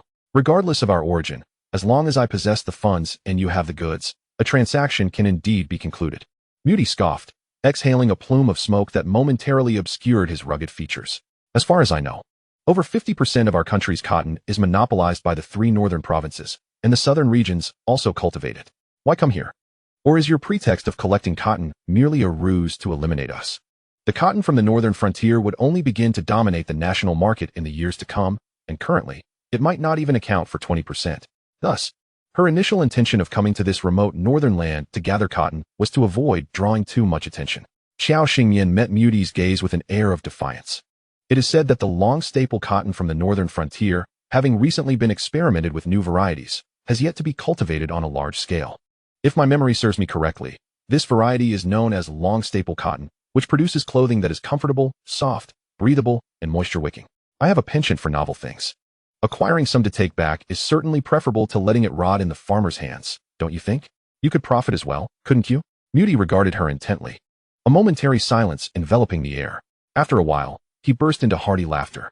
You little comrade, you do make a fair point. Where did you hear such insider information? It's hardly credible. The corners of Xiao Xingyan's lips curled upward slightly. I have little interest in hobbies. I simply enjoy listening to the radio and reading newspapers to stay informed about current events. If you are not inclined to profit from this, I shall seek out others.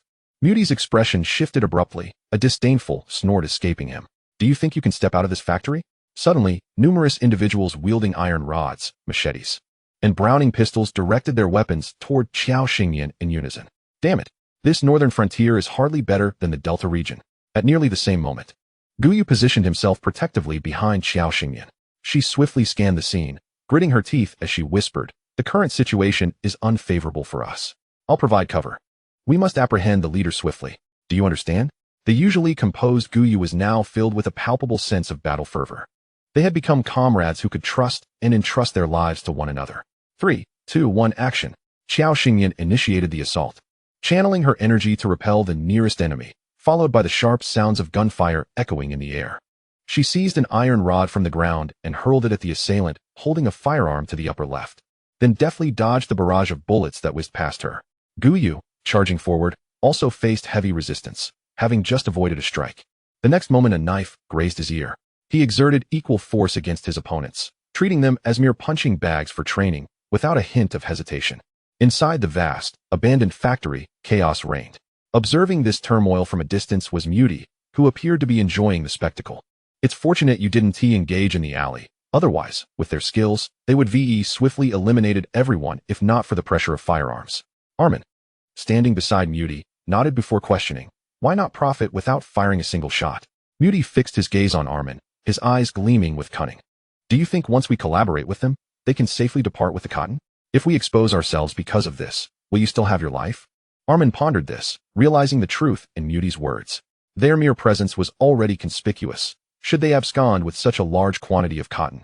Both their superiors and adversaries would inevitably trace them. So, your earlier instruction to bring them back was to resolve this matter discreetly? Muti cast a dismissive glance at him. Otherwise, would you have preferred to deal with them outside, leaving behind traces for others to decipher? The authorities were cracking down hard on their faction. It was best to exercise caution. As they spoke, Xiao Xingyan executed a swift roundhouse kick, sending an assailant sprawling. With a leap, she focused her mental energy on the armed groups, creating a momentary disarray among them, seizing the opportunity to disarm them entirely. Muti and Armin watched in astonishment. What kind of bizarre skill is this? Xiao Xingyan tossed the Browning to Guyu, then retracted her mental energy, her form slightly wavering. Seeing Gu Yu had secured Muti, she exhaled deeply, smiling as she stated, "Now, the roles are reversed. Do you wish to live or die?" Chapter 110, Geological Survey Team Encounters at Yonghai Village. The factory was enveloped in a heavy silence. The gathered individuals held their breath, staring at the subdued Muti. Awaiting his decision, Muti's eyes dropped to the hand that slightly protruded from his long sleeves, its fingers long and well-formed. Yet the rough texture of the fingertips hinted at a martial background, dangerous and explosive. He knew that should he harbor any thoughts of resistance, that hand would undoubtedly crush his neck without hesitation. Muti withdrew his gaze to meet Xiao Xingyan's, keenly aware of the situation. "We shall cooperate. We will sell to you at a low price. Whether you can take it away is your concern." Xiao Xingyan raised an eyebrow, nodding. "That 1T trouble you? When can we conduct the transaction?" Muti contemplated for a moment. "The day after tomorrow, it must be freshly picked." Gu Yu released Muti and stepped beside Xiao Xingyan. Hearing her say, "I hope you 1T pull any tricks. Otherwise, today's alternative could well be your fate." After leaving, Armin wiped the blood from the corner of his mouth and approached, inquiring, "Are we just letting them go?" Muti rubbed his neck, as if the earlier tension still lingered on his skin. A glint of malice flashed in his eyes as he coldly replied, "What's the hurry? I've said it before, this northern frontier isn't a place they can come and go as they please." Upon returning to the guest house, they refreshed themselves and prepared for rest. The past few days had indeed deprived them of sleep, and after the recent altercation, fatigue weighed heavily upon them. Xiao Xingyan embraced a pillow adorned with Gu Yu's likeness, sinking comfortably into slumber. Gu Yu, glancing at the Browning they had retrieved, felt as if he had been invigorated the moment he grasped the weapon. A surge of fervor and aspiration filled his heart, refusing to subside. By the time he fell asleep, it was already late into the night. The northern frontier dawned early. After washing up and finishing breakfast, they prepared to set off southward. As fate would have it, the distance was not too great. Moreover, the roads in northern Xinjiang had been newly constructed this year, making travel significantly more convenient than the days of merely riding on horseback. The journey from the capital of northern Xinjiang to their intended destination spanned approximately 200 kilometers. Setting off in the morning, they would arrive by 3 or 4 in the afternoon. To their surprise, it turned out to be this very place. Xiao Xingyan rubbed her hands together, feeling a bit chilly. Gu Yu clasped her hands in his warm, dry palms and inquired, "Is there any trace of your uncle?" Xiao Xingyan and Gu Yu found a spot to catch a ride and asked Master Ma, "Excuse me, which direction does this lead to?" Master Ma sized them up and remarked, "You must be from out of town. To the east lies Yonghai Village, near the Flame Mountain. What brings you there?" Xiao Xingyan smiled and replied, "My partner and I have come to visit relatives, but it has been quite some time, and I only recall a general location." "Does your carriage go there?" Master Ma nodded. "Hop on. We'll set off once everyone is gathered." While waiting for others to arrive, Xiao Xingyan engaged in casual conversation with Master Ma. "Your horses are remarkably well fed," she exclaimed. "Indeed, our horses are the backbone of our transportation here. You must be visiting northern Xinjiang for the first time. The land is vast, but it lacks the comfort of your central regions, and the environment can be quite harsh. With the weather turning cooler, be sure to keep warm and avoid the desolate Gobi Desert. It can be dangerous." As they chatted, more people arrived, and soon 2 horses pulled a carriage carrying 12 individuals. Among them, there were men and women of all ages. But she was uncertain if they were all headed to Yonghai Village, so she refrained from making conversation. However, the passengers occasionally cast curious and puzzled glances at Xiao Xingyan and Gu Yu, unable to comprehend their dialect. Xiao Xingyan leaned against Gu Yu's shoulder and closed her eyes to rest. The road into the village was flat and wide, a stark contrast to the muddy paths often found in the south during rainy days. It was said that the construction corps in northern Xinjiang comprised many who were sent from the central government after the establishment of the nation, and the results of 2 decades of development were commendable. After nearly an hour of travel, accompanied by the rhythmic clatter of the wheels and the driver's calls, they finally arrived at Yonghai Village. "Everyone, disembark," called the driver.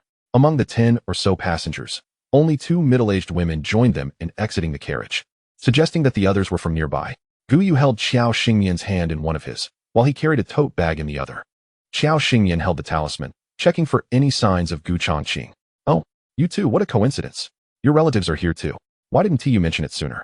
"We could have traveled back together," a voice interrupted them. Xiao Xingyan drew closer to examine the talisman, recognizing the speaker, Duo Yang. "What a surprise to see you here." Duo Yang was holding a briefcase and replied, "I just returned from the bureau with some documents and happened to run into you. Would you like to come to our team for a visit?" Xiao Xingyan shook her head. "We have matters to attend to and wouldn't want to intrude." Duo Yang nodded and, after parting ways, hurried towards the surveying team station.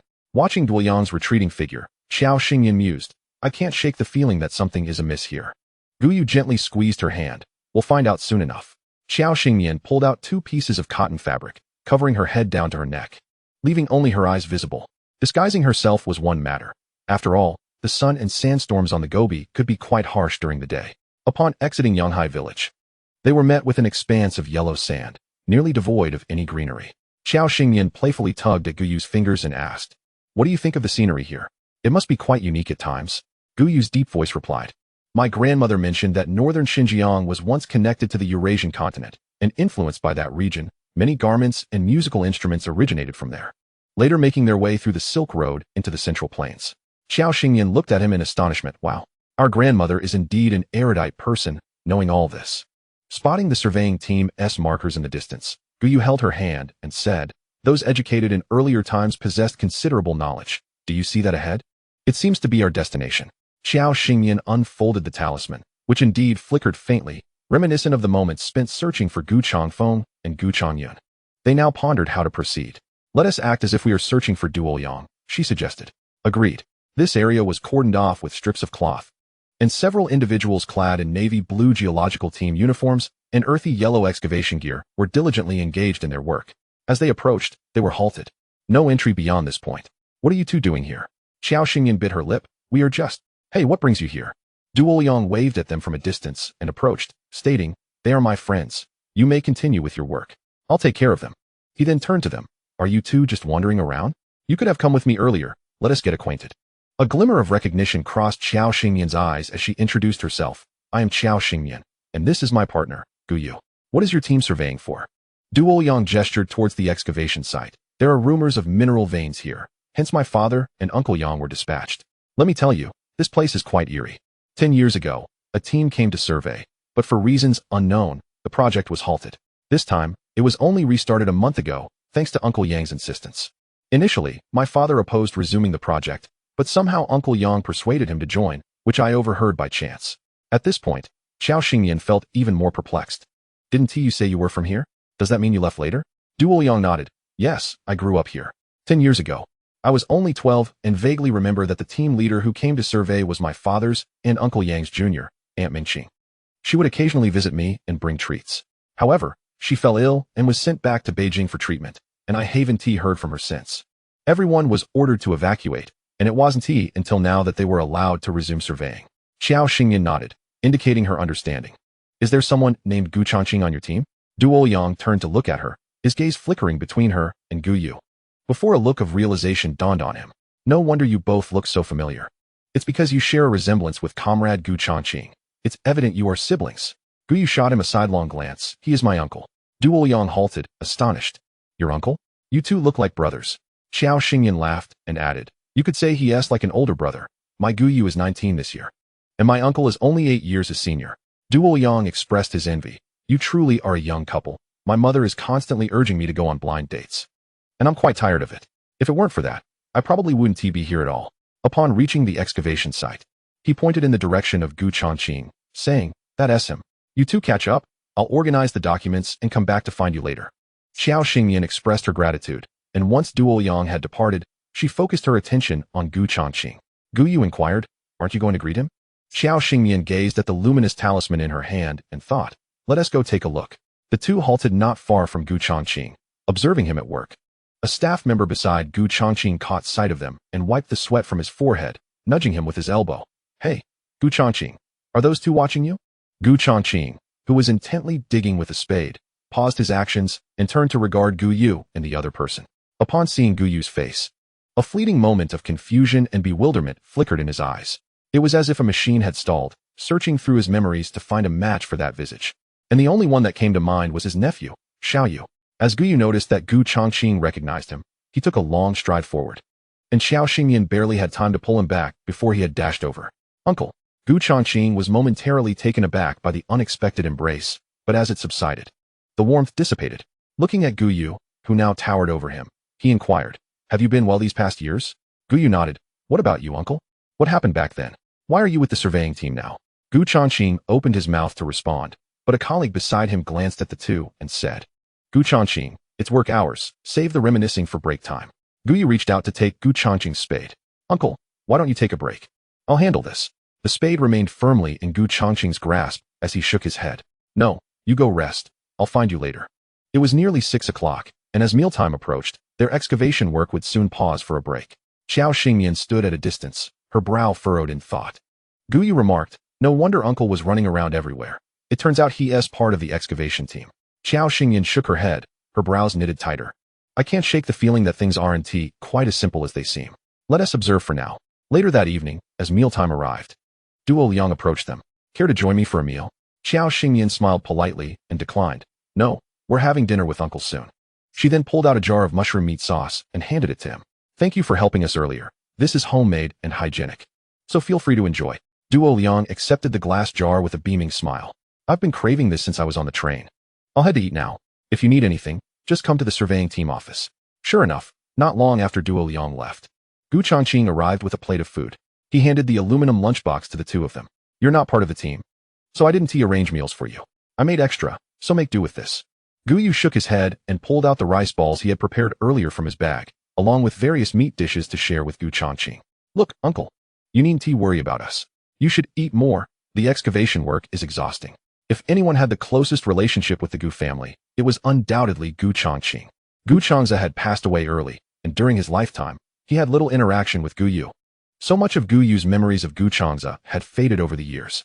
Instead, his memories of Gu Changfeng and Gu Changyun were vivid, as they served as both uncles and father figures. In contrast, Gu Changqing was merely 8 years older, having spent the most time growing up and playing with Gu Yu. Though he was an uncle, he was akin to a playmate or an elder brother, one who would help him stand up to bullies and would carry him up trees to reach bird nests whenever they were caught by their grandmother. It was always Gu Changqing who took the blame, ensuring that Gu Yu was well protected during his childhood. Especially after being punished in the small dark room and scolded by his mother, Gu Changqing would accompany him, soothing him with stories until he fell asleep, and even secretly scheming against Zhang Rulan to avenge him. Thus, Gu Changqing held a uniquely cherished place in Gu Yu's heart. Uncle, now that you're alive, why haven't you written a letter home to let us know you're safe? Gu Changqing paused in his eating. I was rescued and remained in a coma for 2 years, gradually regaining consciousness afterward. During that time, I couldn't remember who I was or where I belonged. The doctors said it was temporary amnesia and that I would recover in time. So, to make a living, I agreed to join the Geological Bureau's excavation team. And once I got busy, I forgot everything. I had planned to return home after completing this assignment, but then you all came. Gu Yu offered him a piece of pork intestine and, noticing that he was enjoying it, added a spoonful of the snail sauce for him. Is it delicious, uncle? Gu Changqing nodded. Yes, it's quite tasty, very appetizing. After finishing their meal, Gu Changqing hurried back to work, telling them not to wait for him and to head home. Gu Yu watched his retreating figure, lost in thought. Was it strange to feel this way, yet unable to articulate it? After hearing Xiao Xingyan's words, a rare look of confusion appeared in Gu Yu's eyes. My uncle never used to eat garlic. The snail sauce we made has a strong garlic flavor. He couldn't possibly overlook that. Could it be that his tastes have changed after all these years on the road? Chapter 112. Cotton and Uncle, one must be taken away. Xiao Xingyan examined the glittering talisman in her palm, feeling perplexed. Her intuition told her something was amiss, yet there was nothing concrete to arouse her suspicion. After all, Gu Changqing was the person Gu Yu knew best. Do you think your uncle has changed in any way? Gu Yu contemplated carefully and shook his head. It's too soon to tell. Nothing seems particularly odd at the moment. I only sense that his temperament is somewhat different. He used to be quite carefree, but now he appears considerably more composed. Upon further reflection, he realized this was not particularly unusual. People grow and change, traversing different paths and witnessing diverse landscapes, which inevitably alters their disposition. Moreover, with age comes a shift in one's perspective on various matters. Furthermore, neither of them had any knowledge of what had transpired in Gu Changqing's life over the years. Just now, he seemed to have been deliberately avoiding those questions, opting instead to discuss family matters with Gu Yu. It appeared entirely normal, yet there remained an inexplicable sense of strangeness and dissonance. Sighing, Xiao Xingyan concluded, never mind. Let us not dwell on it. We came here for 2 purposes, to collect the cotton and to bring uncle back with us. Gu Yu nodded in agreement. In the following days, the two spent their time primarily near the surveying site. They would chat and drink tea with Duo Liang, then observe Gu Changqing at work for a while, and when he took a break, they would share a meal together. As the time for their transaction with Mu Ti approached, Xiao Xingyan addressed Gu Changqing. Uncle, Gu Yu and I are heading to the provincial capital tomorrow. Do you have anything you'd like us to bring back? Gu Changqing shook his head. No, but you two should head back directly from the provincial capital. The conditions here are poor, and I'm unsure when we'll finish. I'll send a telegram home when the time comes. Exchanging glances, Xiao Xingyan smiled. That won't do. Our mission is to bring you back. Gu Changqing recognized that further persuasion would be futile, so he refrained from arguing. Take care of yourselves. I'll get back to work now. After he left, Xiao Xingyan squatted down, stroking her chin. Did you notice how particularly passionate and diligent uncle is about this job? Doesn't he ever feel tired? He hasn't stopped moving except for eating, sleeping, and using the restroom. As if there's something down there he's particularly eager to find. Guyu crouched beside her, tilting his head to look at her. That's perfectly normal. I also work with utmost focus and effort, eager to complete the task swiftly so I can return and spend time with you. Xiao Xingyan's figure stiffened momentarily. As if a fleeting thought had flashed through her mind, just beyond her grasp. She tapped Guyu's arm and, speaking with a rapid cadence, implored. Could you please repeat the last thing you said? Guyu's gaze shifted slightly, and he spoke slowly. I want to complete the task swiftly so I can return to accompany you. Xiao Xingyan clapped her hands and sprang to her feet, directing her attention towards the surveying site. Yes, that's the feeling, she exclaimed. Everything your uncle is doing gives me the impression that he is particularly rushed, as if he is hastening to fulfill a specific task to achieve a certain goal. Look at the other workers. They take breaks to drink water or smoke while allowing others to take over. Yet, have you noticed how your uncle resembles an unflagging machine? From yesterday to today, aside from eating and sleeping, I scarcely saw him drink water or use the restroom. He merely continues to dig with a shovel. Does it not seem so? Guyu pondered for a moment, his gaze fixed on her as he concluded. So you believe your uncle may have a problem? Xiao Xingyan's expression became somewhat complex. It's merely an instinct of mine. Whether there is a problem will be revealed in due time. The next day, the two traveled to the provincial city. Returning to their usual haunt, had they not feared unforeseen circumstances, they would have planned to bring their uncle back with them later. However, the current situation appeared less than favorable. Muti observed their timely arrival, his thick brows arching in surprise. I thought you wouldn't come, he remarked. Xiao Xingyan crossed her arms and stood a short distance from them, opting for brevity as she cut to the chase. Where's the cargo? Muti gestured to Armin behind him, who approached the duo with a welcoming motion. The dilapidated factory loomed large, reminiscent of a bygone era of wartime neglect. Exiting Muti's factory, they encountered a row of empty buildings. As Armin opened the door, a mountain of cotton came into view. Xiao Xingyan stepped forward, pinching a small piece to test its texture. It was authentic long-staple cotton from Xinjiang. She smiled. How do you intend to sell it to me? Armin pointed towards the pile of cotton, stating, this row of factories contains 3,000 pounds of cotton. Keep in mind that our total yield this year is only around 300,000 pounds. We won't ask for much. The current market price is $2.50 per pound, so we'll sell it to you for $1, totaling $3,000. Does that sound acceptable? Xiao Xingyan nodded, acknowledging that the price was indeed as Armin described, and selling her at $1 per pound was a reasonable bargain. This, of course, did not account for the black market prices, which were double in Changrong County, and according to Zhang Ruanian, in several places above Suzhou, prices could be 2 to 3 times higher. She planned to sell a portion of the 3,000 pounds in the county and, if time permitted, venture out to sell the remainder elsewhere. After paying, Xiao Xingyan inquired, will you not assist in transportation for the items I purchased from you? Armin, counting the money with meticulous care, replied with a scoff, apologies, but we currently do not offer transportation services. Muti had mentioned that they would arrange for someone to guard the cotton temporarily, but it would be prudent for them to find a way to transport it quickly. If this place gets raided, your cotton will be snatched away, and we won't refund your money. Their essay saying, goods and silver must match. We all understand how things work, right? Xiao Xingyan nodded, no need for your concern. She then turned to Guyu and suggested, why don't you step outside for a bit, wander around, and see if you can find someone. Armin interpreted this as a signal for the man to seek out a transport team while she remained behind to guard the cotton. Yet, Guyu understood Xiao Xingyan's intent and, sensing the underlying implications, cast a worried glance at Armin before advising her, be careful, I will return shortly. Armin called out teasingly to Guyu's retreating figure, rest easy, we'll keep an eye on your wife, with so many brothers around. No sooner had he finished speaking than a small stone whizzed through the air, grazing Armin's cheek and leaving a crimson trail that extended to his ear. He gasped at the sudden pain and looked at the blood on his fingers, exclaiming, TSK, your man sure knows how to hit hard. Leaning against a load-bearing pillar, Xiao Xingyan smirked. What did you expect, considering your loose tongue? Armin shot a sharp glance at her, carrying a hint of barely concealed pride. I admit, you are formidable, managing to control us without a sound, but we've learned our lesson and shall not fall for it a second time. Do you realize how chaotic things are in this vast northern Xinjiang? You two outsiders think you can come to our territory and seize our livelihoods. I'm eager to see how you manage to leave alive. Xiao Xingyan lazily toyed with a handful of cotton, her tone nonchalant. No wonder the higher-ups are mobilizing such forces to develop northern Xinjiang. It's because of people like you that the country is being held back. What era are we in? Do you think you can still engage in armed rebellion here in Beijing and crown yourselves as kings? It's madness. You should listen to the radio and read the newspapers. We are in a new age. Fuming, Armin pointed an accusatory finger at her. You. A loud bang interrupted his next words. Xiao Xingyan smirked. It seems I found the right target. In a fit of rage, Armin drew his firearm, aiming it at Xiao Xingyan, and shouted, "It's you who deliberately lured in another faction."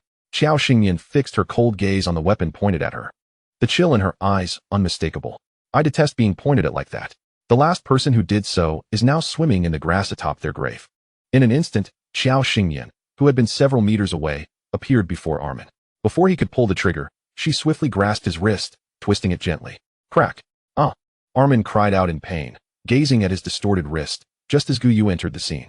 Understanding flashed in Armin's eyes as he pointed at Gu Yu, then turned back to Xiao Xingyan, exclaiming, "You two bastards. Aren't you afraid we'll all die here together?" The sounds of battle outside were unmistakable to Armin. It was clear their adversaries outnumbered them and had superior weaponry. In such a scenario, conflict would either lead to their annihilation or mutual destruction. Yet it was evident that this outcome was precisely what Xiao Xingyan desired. She glanced at Armin, chuckling lightly, "If you don't hurry out to assist, your leader may soon be finished." Armin, cradling his injured wrist, glared fiercely at Xiao Xingyan and Gu Yu, defiantly stating, "Given that I can't wield a weapon with this right hand, stepping outside would only make me a target. I'd be of no help and might even lose my life. I'd rather stay here." He was not the type to throw away his life foolishly. Xiao Xingyan nodded indifferently, then turned to Gu Yu, her eyes sparkling with hidden meaning. "Then you can stay here and hide. We won't play along anymore." Armin looked at Xiao Xingyan as if she were a fool. "The people outside aren't as accommodating as we are." You. Seizing the opportunity while Armin was distracted, Gu Yu swiftly moved behind him and delivered a precise strike, rendering him unconscious. Xiao Xingyan observed the fallen Armin, a smile dancing on her lips as she turned to Gu Yu. "Your skills are improving." Gu Yu merely glanced back at her, his tone calm. "Do you need me to go out?" He was aware that his wife harbored secrets, and while she chose not to disclose them, he respected her decision. Xiao Xingyan shook her head, stepped forward, and grasped his hand with a smile, saying, "It's not exactly a great secret, merely a skill passed down through generations." With that, she waved her hand, and the towering mountain of cotton before them vanished in an instant. Gu Yu blinked in astonishment, still bewildered. Was this truly her ability and secret? Such an ethereal and unfathomable skill. Was it truly something a mere mortal could possess? Would there come a day when she, too, might suddenly vanish from his sight, just as she had done before?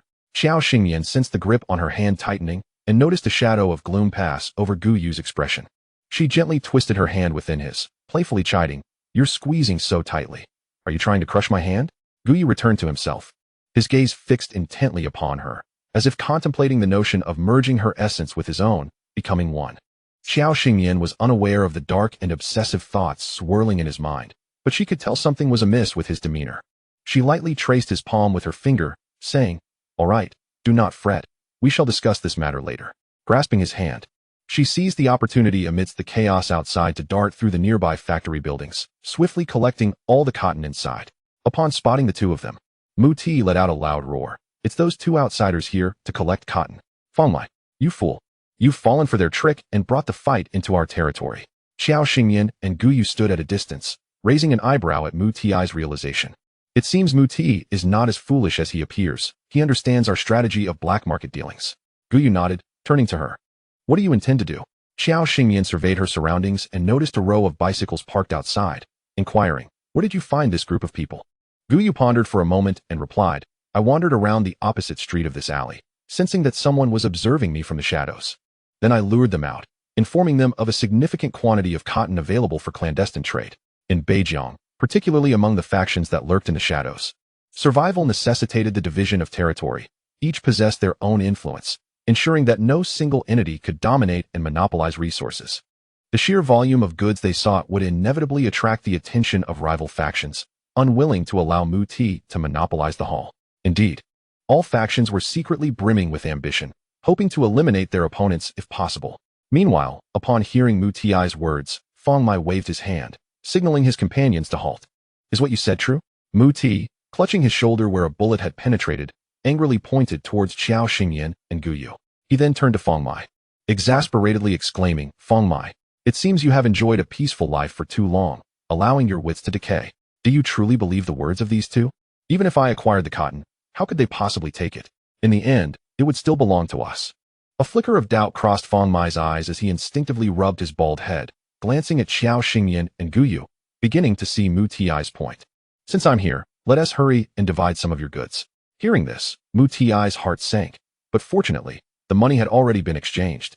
And if Feng Mai wanted it, he could take it. They had clashed fiercely with those two outsiders just days ago, and their strength had yet to recover. Their weapons were still not in place. Engaging Feng Mai now would lead to their own demise. Problems that could be resolved with money were not problems at all. Mu Ti scanned the area but could not find Armin, so he personally led Feng Mai to the warehouse to inspect the goods. Qiao Xingyan and Gu Yu leaned casually against each other in a far corner. What do you think will happen if they discover there's nothing there? Gu Yu tightened his grip around her waist and replied, I believe it would be best for us to withdraw.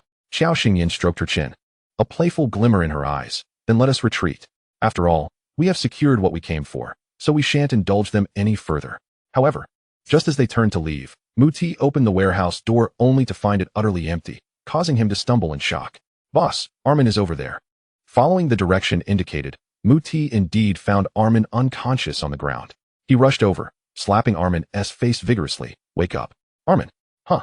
Boss. Quickly. Capture those two outsiders. They knocked me out. Mu Ti forcibly turned his face toward the barren warehouse, demanding, where has all the cotton gone?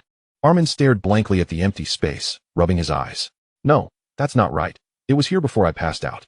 Mu Ti released his grip on Armin's collar and anxiously darted to other warehouses. One was empty, the second as well, and the rest were all devoid of any goods. Every warehouse was stripped bare, not a single strand remaining. At this moment, everyone on Mu Ti's side was stunned, rendered speechless. The 3,000 caddies of cotton had been hastily transported back from the fields, fresh and warm just moments ago. Where could it possibly have gone? Feng Mai's gun was aimed at the back of Mu Ti's head, menacingly stating, Is this what you call your goods? After all this, you're just playing me for a fool. Mu Ti felt his heart leap into his throat, terrified that a single twitch of Feng Mai's finger could spell his doom. Forcing himself to remain calm, Mu Ti stammered, I did indeed have a batch of cotton stored in this warehouse. If you doubt my word and that of my brothers, you may ask the nearby farmers if I have sought to purchase from them. But the most pressing matter is that we have been played by those two outsiders. Can you swallow this humiliation? Having been adversaries for a long time, Mu Ti understood Feng Mai well enough to know he still had some trust in him. We must find those two outsiders who dared to invade our territory and provoke conflict. I will not rest until I have flayed them alive. Chapter 114. The survey team encounters trouble. As both factions pursued Qiao Xingyan and Gu Yu, they were already meandering their way back. Upon reaching Yanghai village, they witnessed the crowd frantically dispersing to their homes, hastily shutting their doors. Exchanging glances, they seized a villager to inquire, what has occurred? The villager's face paled, anger and fear flickering in his eyes. I warned you long ago that this place should not be disturbed, yet you insisted on digging. It is the domain of the shaman, and anyone who dares disturb him will not meet a good end. Now the shaman is awakening. We are all doomed. With that, he disregarded them, leaving in a frantic haste. Gu Yu sprinted towards the geological team's location, while Qiao Xingyan followed closely, frowning. The geological survey site was in utter disarray, with Duo Liang cradling his father and pleading helplessly, Dad, wake up, please wake up.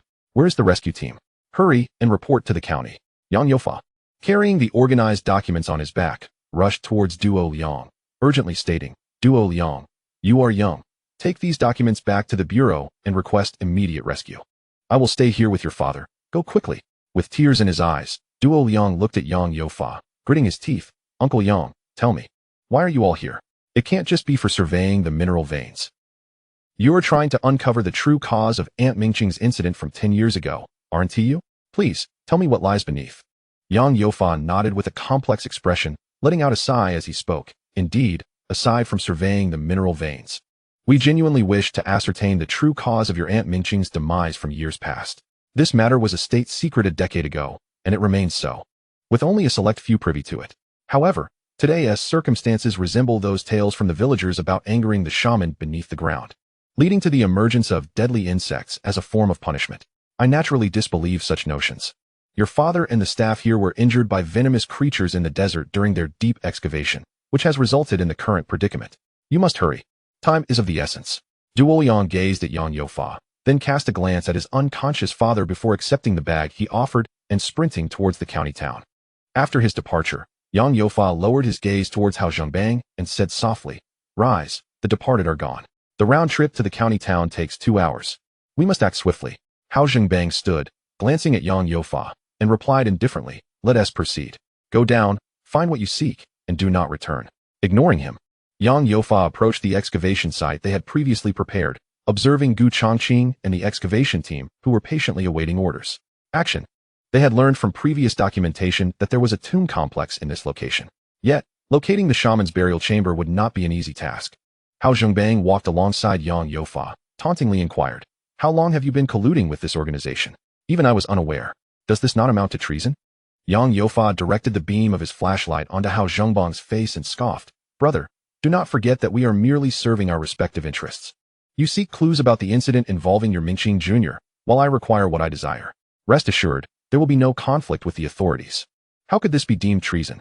Hao Zhengbang turned his face away, unwilling to look at him further for fear of succumbing to the impulse to strike him. His gaze shifted to Gu Chongqing, asking, "What about him? I've heard he is the uncle of my son's friend and a member of your organization." Yang Youfa regarded Gu Chongqing's silhouette and shook his head. "I am not certain. His actions are beyond anyone's control, yet no one dares to underestimate him." This statement was as good as saying nothing, and Hao Zhengbang, feeling a surge of frustration, chose not to engage with Yang Youfa any longer. He could not pinpoint when their camaraderie had deteriorated to this state. The group proceeded through a narrow, dimly lit passageway, where numerous paths branched out, leaving them uncertain as to which route was correct. The deeper they ventured, the more it felt as if they were entering an expansive labyrinth. Hao Zhengbang unscrewed his water bottle and, feeling fatigued, asked, "What are you truly searching for? At this rate of wasting time, the rescue team will soon arrive." Yang Youfa examined the map in his hand and replied, "We are close. We will soon reach the main burial chamber, where you will find the answers you seek. Please refrain from making noise." Reluctantly, Hao Zhengbang fell silent, trailing closely behind. He was curious to see what extraordinary treasure this group was attempting to uncover under the guise of a national survey team. Meanwhile, Duo Yang raced towards Yanghai village, intending to catch a horse cart to fetch help. Midway, he unexpectedly encountered Xiao Xingyan and another individual returning. "Duo Yang, where are you off to?" Hearing someone call his name, Duo Yang abruptly halted and turned back. "You're back?" The survey team encountered an accident. "My father and the others were bitten by insects that emerged from the ground and are now unconscious. Uncle Yang feared something might happen, so he instructed me to take the documents to the bureau first and then find the rescue team." Xiao Xingyan frowned and nodded. "Then you should go ahead. We will check things out." The two, concerned for Gu Chongqing's safety, swiftly vanished before Duo Yang's eyes with an uncanny speed. He could hardly believe his eyes as he witnessed them appear several meters away, his jaw nearly dropping to the ground. However, he quickly regained his composure, adjusted his chin, and dashed towards the village entrance. Upon arriving at the construction site of the survey team, Xiao Xingyan and Gu Yu found nothing but scattered tools and a few dead insects on the ground. No sign of any personnel. They exchanged glances and began to circle the vast area. Eventually, they discovered a hole in the ground where Gu Chongqing often worked. Xiao Xingyan's brow furrowed. The atmosphere within felt ominously wrong, a chaotic blend of vitality and death. With that, she retrieved her scarf and, employing a unique method, secured it over Gu Yu's face, cautioning him, "Once inside, speak only when necessary." Gu Yu nodded, taking hold of Xiao Xingyan's hand as they entered the tomb. Unbeknownst to them, as Duo Yang boarded a horse cart, he was intercepted by a group of individuals in a liberated vehicle. "Kid, are you from Yanghai village?" Duo Yang, displaying an unusual urgency, declared. "Yes, I am with the Yanghai village survey team, and I need to deliver documents to the county. Please let me pass." One of the men, Feng Mai, tapped the hilt of his knife against Duo Yang's face, stating, "That's correct. Now tell me, have you seen two strikingly handsome foreigners?" Duo Yang, puzzled by their demeanor and sensing their malice, shook his head in retreat. "No, I haven't seen anyone." Feng Mai sneered, "You're lying. Would you like to experience the consequences of withholding the truth?" Frightened by their intimidation, Duo Yang shouted, "I'll say it once more. I'm with a national organization. If you kill me, the authorities will not let you off." Feng Mai's eyes narrowed with malice. "Is that so? I take pleasure in slaughtering people from your kind of organization." As the blade pressed against his neck, Duo Yang trembled and swallowed hard. "I have seen them. What do you want with them?" Feng Mai moved closer to his carotid artery, insisting, "Good, you've seen them. That is all that concerns you. Now lead the way. Duo Yang, feeling helpless and on the verge of tears, was unable to escape the grasp of his captors. With the documents still unsubmitted and no rescue on the horizon, he found himself surrounded by a band of menacing figures. It seemed he had stepped out of the door without consulting the omens. What a misfortune this was. The group of over 20 individuals dragged Duo Yang to the construction site of the survey team, only to find it completely deserted. Duo Yang blinked in disbelief, muttering, "This can't be right. There were people here just moments ago. My father, Uncle Yang, and the others, Gu Yu and Xiao Xingyan. Where have they all gone? Where is everyone?" Mudi furrowed his brow and instructed his subordinates, "Search the area meticulously. See if we can uncover anything." Feng Mai, growing impatient, watched the crowd search aimlessly and cursed. "Those two brats really can run and hide. If it weren't for our vehicle, we wouldn't have found them at all. Just as we caught up, they vanished again. Once we find them, I'll make drumheads out of their skins." Mudi shot him a glance. "You've repeated that more than 10 times. My ears are growing calloused from your words. These two may appear youthful, but they possess formidable skills. If it weren't for your group as firearms, it would be a question of whether you would turn them into drumheads or if they would dry you out like jerky. Boss, we found something. There's a hole here, all covered in footprints." Mudi and Feng Mai hurried over to examine it, and indeed, it was true. "Are these two like moles? How can they dig so well?" Muti took a deep breath. This must be a burial cave. This group of self-righteous hypocrites, under the guise of a national survey team, has come here to plunder our tombs. How splendid. A world ruled by such gentlemen. And I am the first to oppose it. Feng Mai cast him a sidelong glance. I am the first to oppose it. Duo Yang, his lips nearly chapped from anxiety, wondered why these two peculiar comrades were squabbling over trivialities when his father was missing. "Are you two even looking for him? Find him. Then let us go inside," Feng Mai declared, but Mu Ti swiftly intercepted him. "What are you doing? Let him go first." Duo Yang looked at Mu Ti, exasperated, and pouted. "Coward. I'll go. I'll go. Shine the light." At this moment, 3 factions were present in the underground tomb. Hao Zhengbang and Gu Changqing were nearing the central area. Xiao Xingyan and Gu Yu followed closely behind, while Duo Yang and Mu Ti were situated in the middle. "Is this the main burial chamber?" "There's nothing remarkable about it." Hao Zhengbang frowned as he surveyed the empty main chamber, which consisted solely of earthen walls, devoid of even a coffin. Yang Youfa gestured to the others, saying, "Split up and search." Hao Zhengbang approached him and inquired, "What are you looking for?"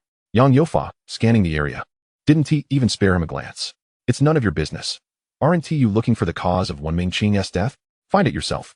Yang Youfa, "Are you deliberately mocking me? There's nothing here. What do you expect me to find? How am I supposed to find anything?" He had initially thought this underground space would be an old wartime laboratory, yet it turned out to be empty, a labyrinth of intersecting paths. What is the true aim of this group? "Captain, we've found something. There's a burial chamber here." "Captain, there's one here too. And here." The excavation team had dispersed to look for clues, but unexpectedly, at every corresponding corner of the intersecting paths, there was an individual burial chamber. Yang Youfa inspected each one, but aside from scattered bones, there was nothing else. He adjusted his glasses in confusion. How could there be nothing? "Captain, should we continue searching?" "Yes, disperse further. Even if we have to excavate this entire underground area, we must find something." After stating this, Yang Youfa strode towards Gu Changqing, questioning him with a hint of skepticism. "Are you certain this is the right place? If we dig in the wrong spot and find nothing, what will we report?" Gu Changqing glanced at him, his expression somewhat wooden. "It's here, there's no mistake. Don't disturb me." Yang Youfa's brow twitched, his temper flaring. "What am I disturbing? You're just standing there like a pin, doing nothing. Why don't you help?" Gu Changqing frowned, raising a finger to his lips. "Shoo." Yang Youfa turned to look at Gu Changqing, who stood firmly in the center, his inscrutable gaze scanning every corner like an X-ray. Moments later, he smirked. "Found it." Everyone turned their attention to him as he clenched his fist and struck a dirt wall, which collapsed with a thud, revealing its hidden contents. Unlike the various ancient tombs in the central region, this ancient tomb located in the eastern desert of Tian Shan was starkly simple. Apart from the earthen walls, there were only a few layers of hay covering the area. Before them lay a seemingly simple burial chamber. Yet it was far more opulent than others. In the center, a wooden coffin hung by a rope, surrounded by exquisite pottery, wooden basins, horse harnesses, bows, quivers, and several bronze battle axes and knives, all wrapped in yellow sand. In the southwest corner of the chamber lay a human skeleton, its purpose and identity unknown. Yang Youfa's eyes brightened. Indeed, judging by the arrangement of the burial items, this must be the place. Just as he was about to move closer, Gu Changqing grabbed him. He turned in confusion. "What do you mean?" Gu Changqing fixed his gaze on the burial chamber, Don't approach carelessly. This is said to be the burial site of ancient Shanshan sea shamans, and even in death, they retain some inhuman powers. Yang Yofa scoffed. Comrade, wake up. Read more books and newspapers. We're in a new era, not stuck in feudal superstitions. According to your logic, when you knocked down that wall, you were already being disrespectful. How come you're unharmed? Also, we're just here to retrieve a skull. What's this about shamans? What if he isn't one? But there's also a musical instrument. He might be a musician. Hao Jingbang scrutinized the burial chamber, his furrowed brow never relaxing. Gu Chongqing was right. This is not a musician. It is likely the burial chamber of the shaman he mentioned. Before coming here, I had perused ancient materials regarding the northern regions, and there is scarcely any record about this place. However, it's not difficult to piece together effective information from various snippets in the texts. This instrument, half buried and half exposed, appears to belong to the zither family, the predecessor of the harp, originating from the regions of Western Asia. This also confirms that roughly 1,000 years ago, the civilization along the Silk Road was incredibly advanced. The exquisite, patterned pottery and the intricately woven leather basket in the corner, seemingly containing something akin to hemp seeds, appeared exceedingly bizarre and incongruous. Yang Yofa remarked, sweeping the flashlight over the artifacts. Hemp has been known since ancient times for its medicinal properties, capable of alleviating pain. So why is it here? Could it be that this isn't a musician, but a healer? But what does that have to do with our task? We're merely couriers completing a mission, not here to conduct archaeology. Why complicate things? Hao Zhongbang chuckled. Brother, all these years, what you've learned seems to have gone to waste. You must know the consequences of recklessly touching things of unclear origin. Yang Yofa opened his mouth, but Gu Chongqing interrupted him. In ancient times, shamans and healers were indistinguishable. A religious leader of a tribe could also serve as a doctor, possessing the ability to communicate with the realms of the living and the dead, subduing demons, and healing the sick. Indeed, this is our target. But I advise you not to act blindly. What then should we do? Chapter 116, Mu Ti and the others arrive. Gu Chongqing didn't elaborate further. He approached the burial chamber. Yang Yofa and Hao Zhongbang watched his movements with nervous expressions, fearing the worst.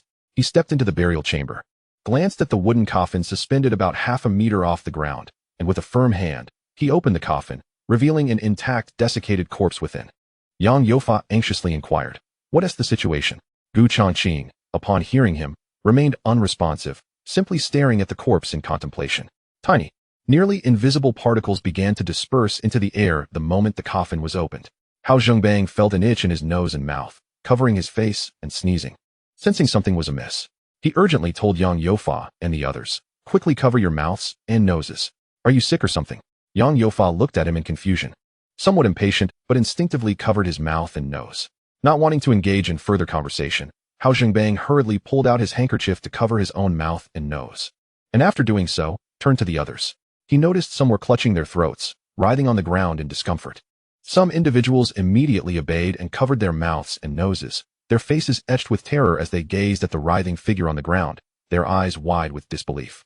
Gradually, a dark, hand-like appendage began to emerge from their mouths. Many were so frightened that their bodies weakened, collapsing to the ground, desperately stifling their breaths. Yang Yofa trembled all over, his legs turning to jelly as he clutched Hao Zhongbang beside him, pointing at the scene on the ground and mumbling incoherently. Hao Zhongbang could not comprehend his utterances. Even if he did, he would be at a loss to explain the current situation. His gaze remained fixed on Gu Chongqing's direction. Being so close, it was likely he had already encountered the threat of this unknown entity. Upon reaching the main tomb, Xiao Xingyan and Gu Yu were met with the sight of several people lying on the ground in peculiar states of demise, their mouths grotesquely protruding with hand-shaped, unidentified objects. She grasped Gu Yu's hand and proceeded towards Gu Chongqing, calling out, "Uncle." Hao Jingbang noticed the two young individuals, their faces obscured, entering the scene. They seemed to be friends of his son. Seeing them appear unharmed, he attempted to speak. "How did you get in here?" Xiao Xingyan turned to glance at Hao Duoyang. Frowning slightly, "We encountered Duoyang on the way. He mentioned you were in trouble, so we hurried to the county. Naturally, we are here to bring Uncle home." Gu Yu stepped forward, reaching out to grasp Gu Chongqing, but the moment his hand brushed against his uncle's arm, an icy chill pierced him to the bone. Reacting instinctively, he recoiled and looked at Gu Chongqing, asking, "Uncle?" Watching the billowing black smoke emanating from the coffin, which was steadily corroding Gu Chongqing, Xiao Xingyan furrowed her brow and called out urgently, "You Gu, step back." Hao Zhongbang, Yang Yofa, and several other surviving staff members stood frozen in fear at the bizarre scene unfolding before them. Xiao Xingyan swiftly formed a spell with her fingers, an invisible force manifesting as a long whip that coiled around Gu Changqing, pulling him back. He appeared as if in a trance, his expression vacant. His body as cold as ice. Gu Yu frowned and inquired, "What has happened, uncle?" Xiao Xingyan, her hand enveloped in spiritual energy, hovering above Gu Changqing's head, wore a troubled expression. Someone has used vile means to extract uncle's soul and has affixed a soul-sealing nail within him for manipulation.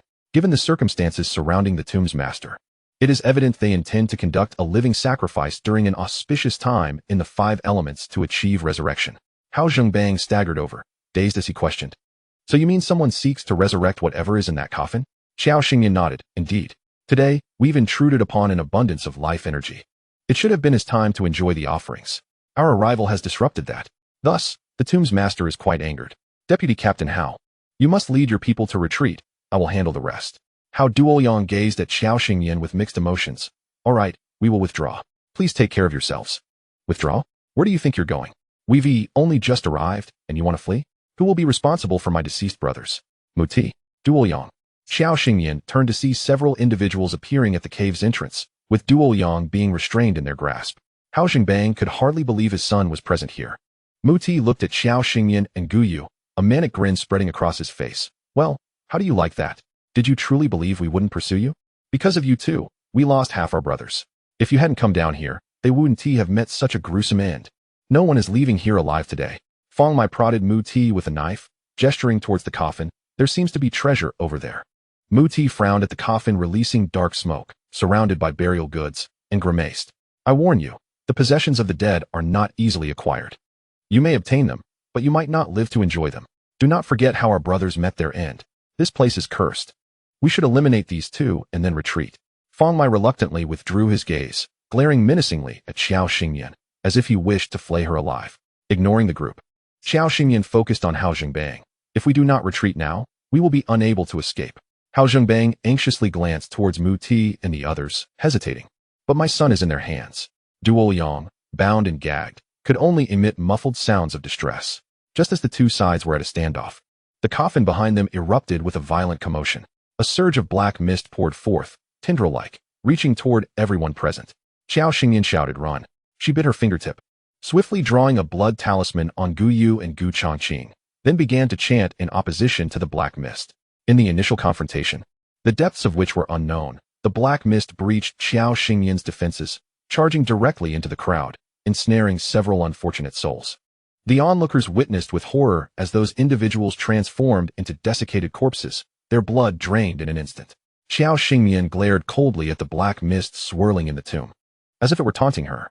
With a chilling smile, her eyes glimmering with an unyielding resolve, she remarked, "You ancient relic from millennia past, dead you are, and yet you still dare to dream of resurrection. Even if your lingering power seems formidable to ordinary mortals, to me, it is insignificant." She was determined to see how this aspiring resurrector would fare when she severed its path to life. The crowd observed as an aura began to gather around Xiao Xingyan, moving of its own accord in the dim tomb, golden Buddhist light spilling forth from her hands. With each intricate gesture she made, they beheld fleeting glimpses of golden light accompanying her every word. Form, battle, all shall array before.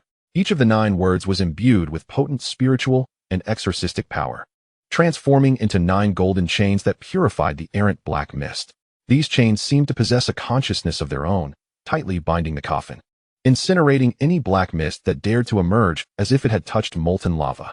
The coffin writhed violently against the chains, the sight causing the onlookers' hearts to leap into their throats, fearing it would break free and wreak havoc upon them all. In Chapter 117, as they prepared to exit the tomb, Xiao Xingyan noted its continued defiance and smirked, her golden-eyed gaze brimming with audacity. With a gentle parting of her scarlet lips, she declared, "Heaven's will is boundless, Dragon God's decree. 9 dragons bind the demon's curse, eradicate evil." The 9 golden chains surged with radiant light, a faint dragon's roar echoing in the ears of those present.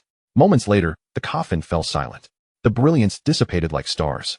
And far away in a silver city beneath the dome, a man in a black robe coughed up a mouthful of blood. Not only had he severed all connections, but he also suffered considerable backlash, rendering all his previous efforts futile. He wiped the corner of his mouth with a pale hand, a dark red hue staining his complexion unsettlingly. "Ah, the direct descendant of the Qiao family from the Xianmen." Xiao Xingyan poured a few spirit-nourishing pills into her mouth, and, after a moment of respite, stated, "Let us go. The tomb is about to collapse." Without the tomb master's energy sustaining it, this place has lost its significance. The crowd had yet to recover from their shock when she added, "If any of you speak of what transpired here today, I assure you, he will live a life worse than death. Test me if you dare." Hao Jingbang was the first to awaken, eagerly nodding. "Rest assured, comrade, we shall not speak of today's events. That would only invite trouble upon ourselves. Let us hasten our departure." Xiao Xingyan's gaze drifted towards Muti and the others, then to Duo Yang, who was bound by them, and nonchalantly uttered, "Release him." Muti snapped back to reality, a shiver coursing through him. He retrieved a small knife from his waist and untied Duo Yang, then exchanged a glance with Feng Mai, signaling the group to move outside. Initially, they had underestimated the duo, mistaking them for merely skilled young fighters. However, it now became evident that they had become utterly oblivious to the outside world after spending too long in this confined space. Feng Mai, who had previously boasted of flaying and dismembering their adversaries, now trudged forward in silence. Yang Youfa cast a glance back at the tomb chamber, a flicker of reluctance in his eyes. If only he could bring back the head of the shaman, he would acquire immense wealth, far more than laboring a lifetime in the geological team. As the others forged ahead, he stealthily turned and sprinted back towards the wooden coffin, eager to ascertain what remnants remained, whether their target still lingered. "Yang Youfa, what are you doing? Hurry back."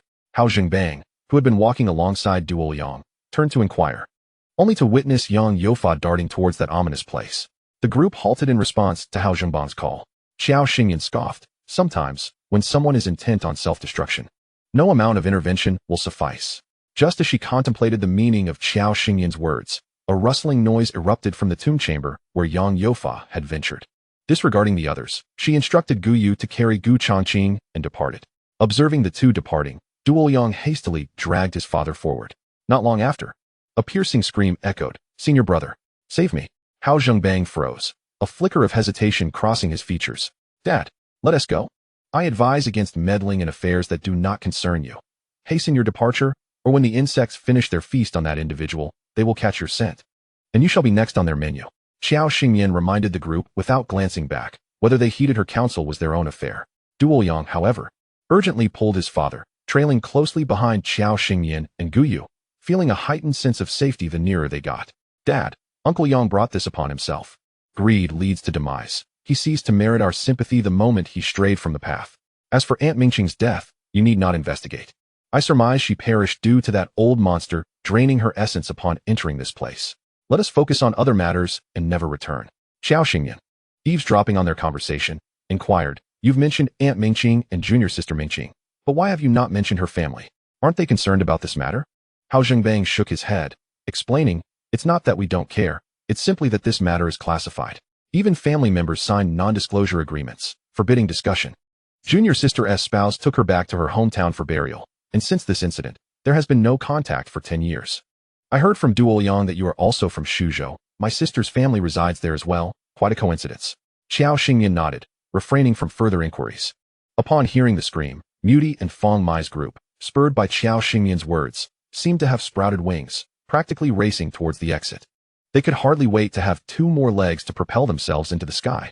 As the rustling sounds grew louder, accompanied by the sound of falling sand and stones, Xiao Xingyan whispered, "Quickly, we must leave. This place cannot hold much longer." The group, fueled with determination, sprinted forward, finally escaping the collapsing sand tomb just in time.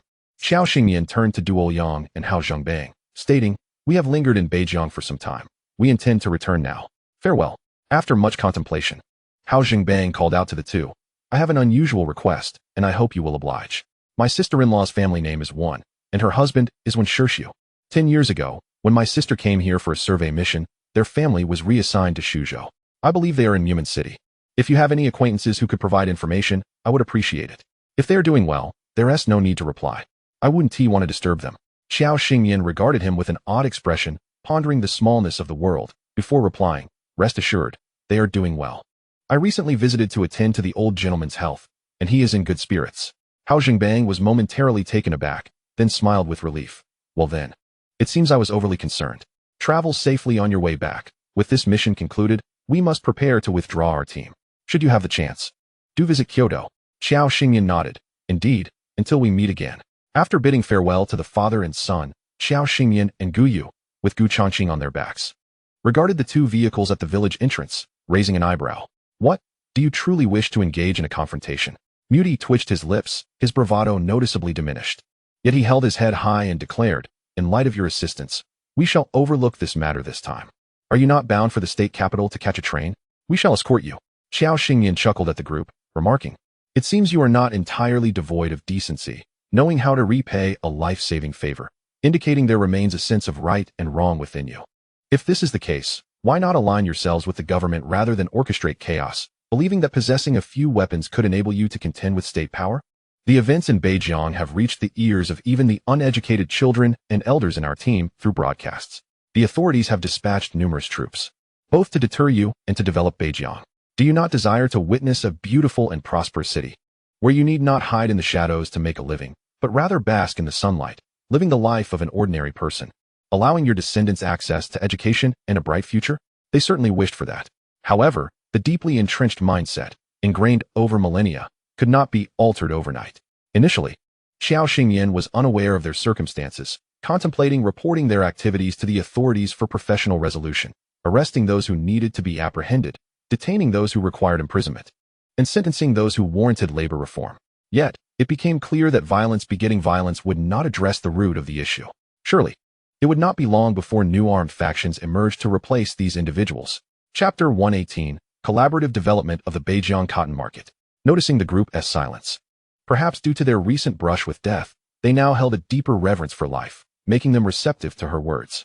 Seizing the moment, she proposed, why don't we collaborate? The cotton in Beijing is just beginning to show promise, yet the primary market remains dominated by the 3 provinces of North China. Given your remote location, the transportation costs already exceed the market price of cotton, making it uncertain whether it would sell even if transported. Instead, let us partner. I shall periodically come to purchase cotton without requiring your assistance in transportation, as I have my own channels, for a duration of 1 year. By this time next year, when the market in the central region opens up, Beijing cotton will have gained a certain reputation, and naturally, there will be demands for collaboration. However, during this period, you must refrain from engaging in any activities harmful to the state and its people. What do you say? Muti and Feng Mai exchanged glances, leaning in to whisper to one another. Feng Mai inquired, what do you think? Muti, twisting his fingers through his bushy beard, furrowed and then relaxed his brow, ultimately clenching his teeth and stamping his foot. Let's do it. After all, we are all striving for a better life, as long as there's money involved. That's all that matters. Feng Mai frowned, but what if she deceives us? Muti, determined to take the plunge, replied, then we shall expose her dealings. At this, Xiao Xingyan raised an eyebrow. These two, one lacking in intellect, and the other somewhat simple-minded. She glanced at Gu Changqing, whose condition seemed stable, and turned to them. If you have any reservations, we can formalize an agreement. A written contract serves as evidence. If I deceive you, you are welcome to confront me with it, and I shall not deny it. The two exchanged glances. All right, we're in. Remember your words. We are a brotherhood of over 100. If you dare to deceive us, no matter how far apart we are, we will come to your doorstep. Xiao Xingyan nodded in acquiescence, acknowledging the arrangement. This trip to Beijing had been fraught with tension, but ultimately safe. The cotton was harvested, and a stable supply route was discussed. However, they needed to return to the inn to further investigate her uncle's situation. The 3 of them squeezed into a small vehicle with Muti and Feng Mai, while their subordinates were in a truck behind. Remembering his fallen comrades, Muti asked with a tinge of sorrow, what on earth were those things that grew from their mouths? As we approached your main tomb, my brothers began to experience one anomaly after another. Had it not been for our quick reflexes, we might have perished there. Xiao Xingyan leaned back in her seat, her fingers tapping rhythmically on her knee. I have not encountered such entities either. This world is vast, filled with bizarre phenomena. They appeared to be some form of fungus, suggesting that this shaman had prepared for himself. Anyone disturbing his peace, opening his coffin, would fall victim to the spores of this fungi. In the arid region of Beijing, once the coffin is opened, the spores disperse into the air. Given that the human body contains moisture, upon inhalation, the spores swell and proliferate within the organs, a truly insidious fate. The others looked on in dawning comprehension. So that was it. Knowledge is indeed powerful. Those who understand far surpass the unrefined. Upon returning to the prefectural seat, Xiao Xingyan and Gu Yu found an inn near the train station. In the evening, they dined at a state-run restaurant with Muti and Feng Mai, finalizing their cooperation. I have clearly outlined the terms of our collaboration on this document. Would you like to review it? Feng Mai snatched the paper, squinting at the characters, looking somewhat bewildered. Muti shot him a sidelong glance, mockingly stating, reading so intently, I almost believed you truly recognized those characters. He then turned to Qiao Xingyan. While I may not understand the text, since you vouch for it, I shall take your word. Should you dare to deceive us, we will ensure you face dire consequences. Qiao Xingyan took a sip of water and pointed to the section with their names. 3 copies. Please affix your fingerprints. This was the first time she had sat calmly at a table with 2 outsiders for a meal, and Muti and Fong Mai felt exceedingly awkward. They hurriedly finished their meal and clutched the agreement as they departed. Back at the inn, she gazed at the unconscious Gu Chongqing, sizing him up, trying to discern something. After a moment, she declared, "Remove your uncle's clothing." Gu Yu. Qiao Xingyan looked at him with a knowing smile. "Or would you prefer I do it?"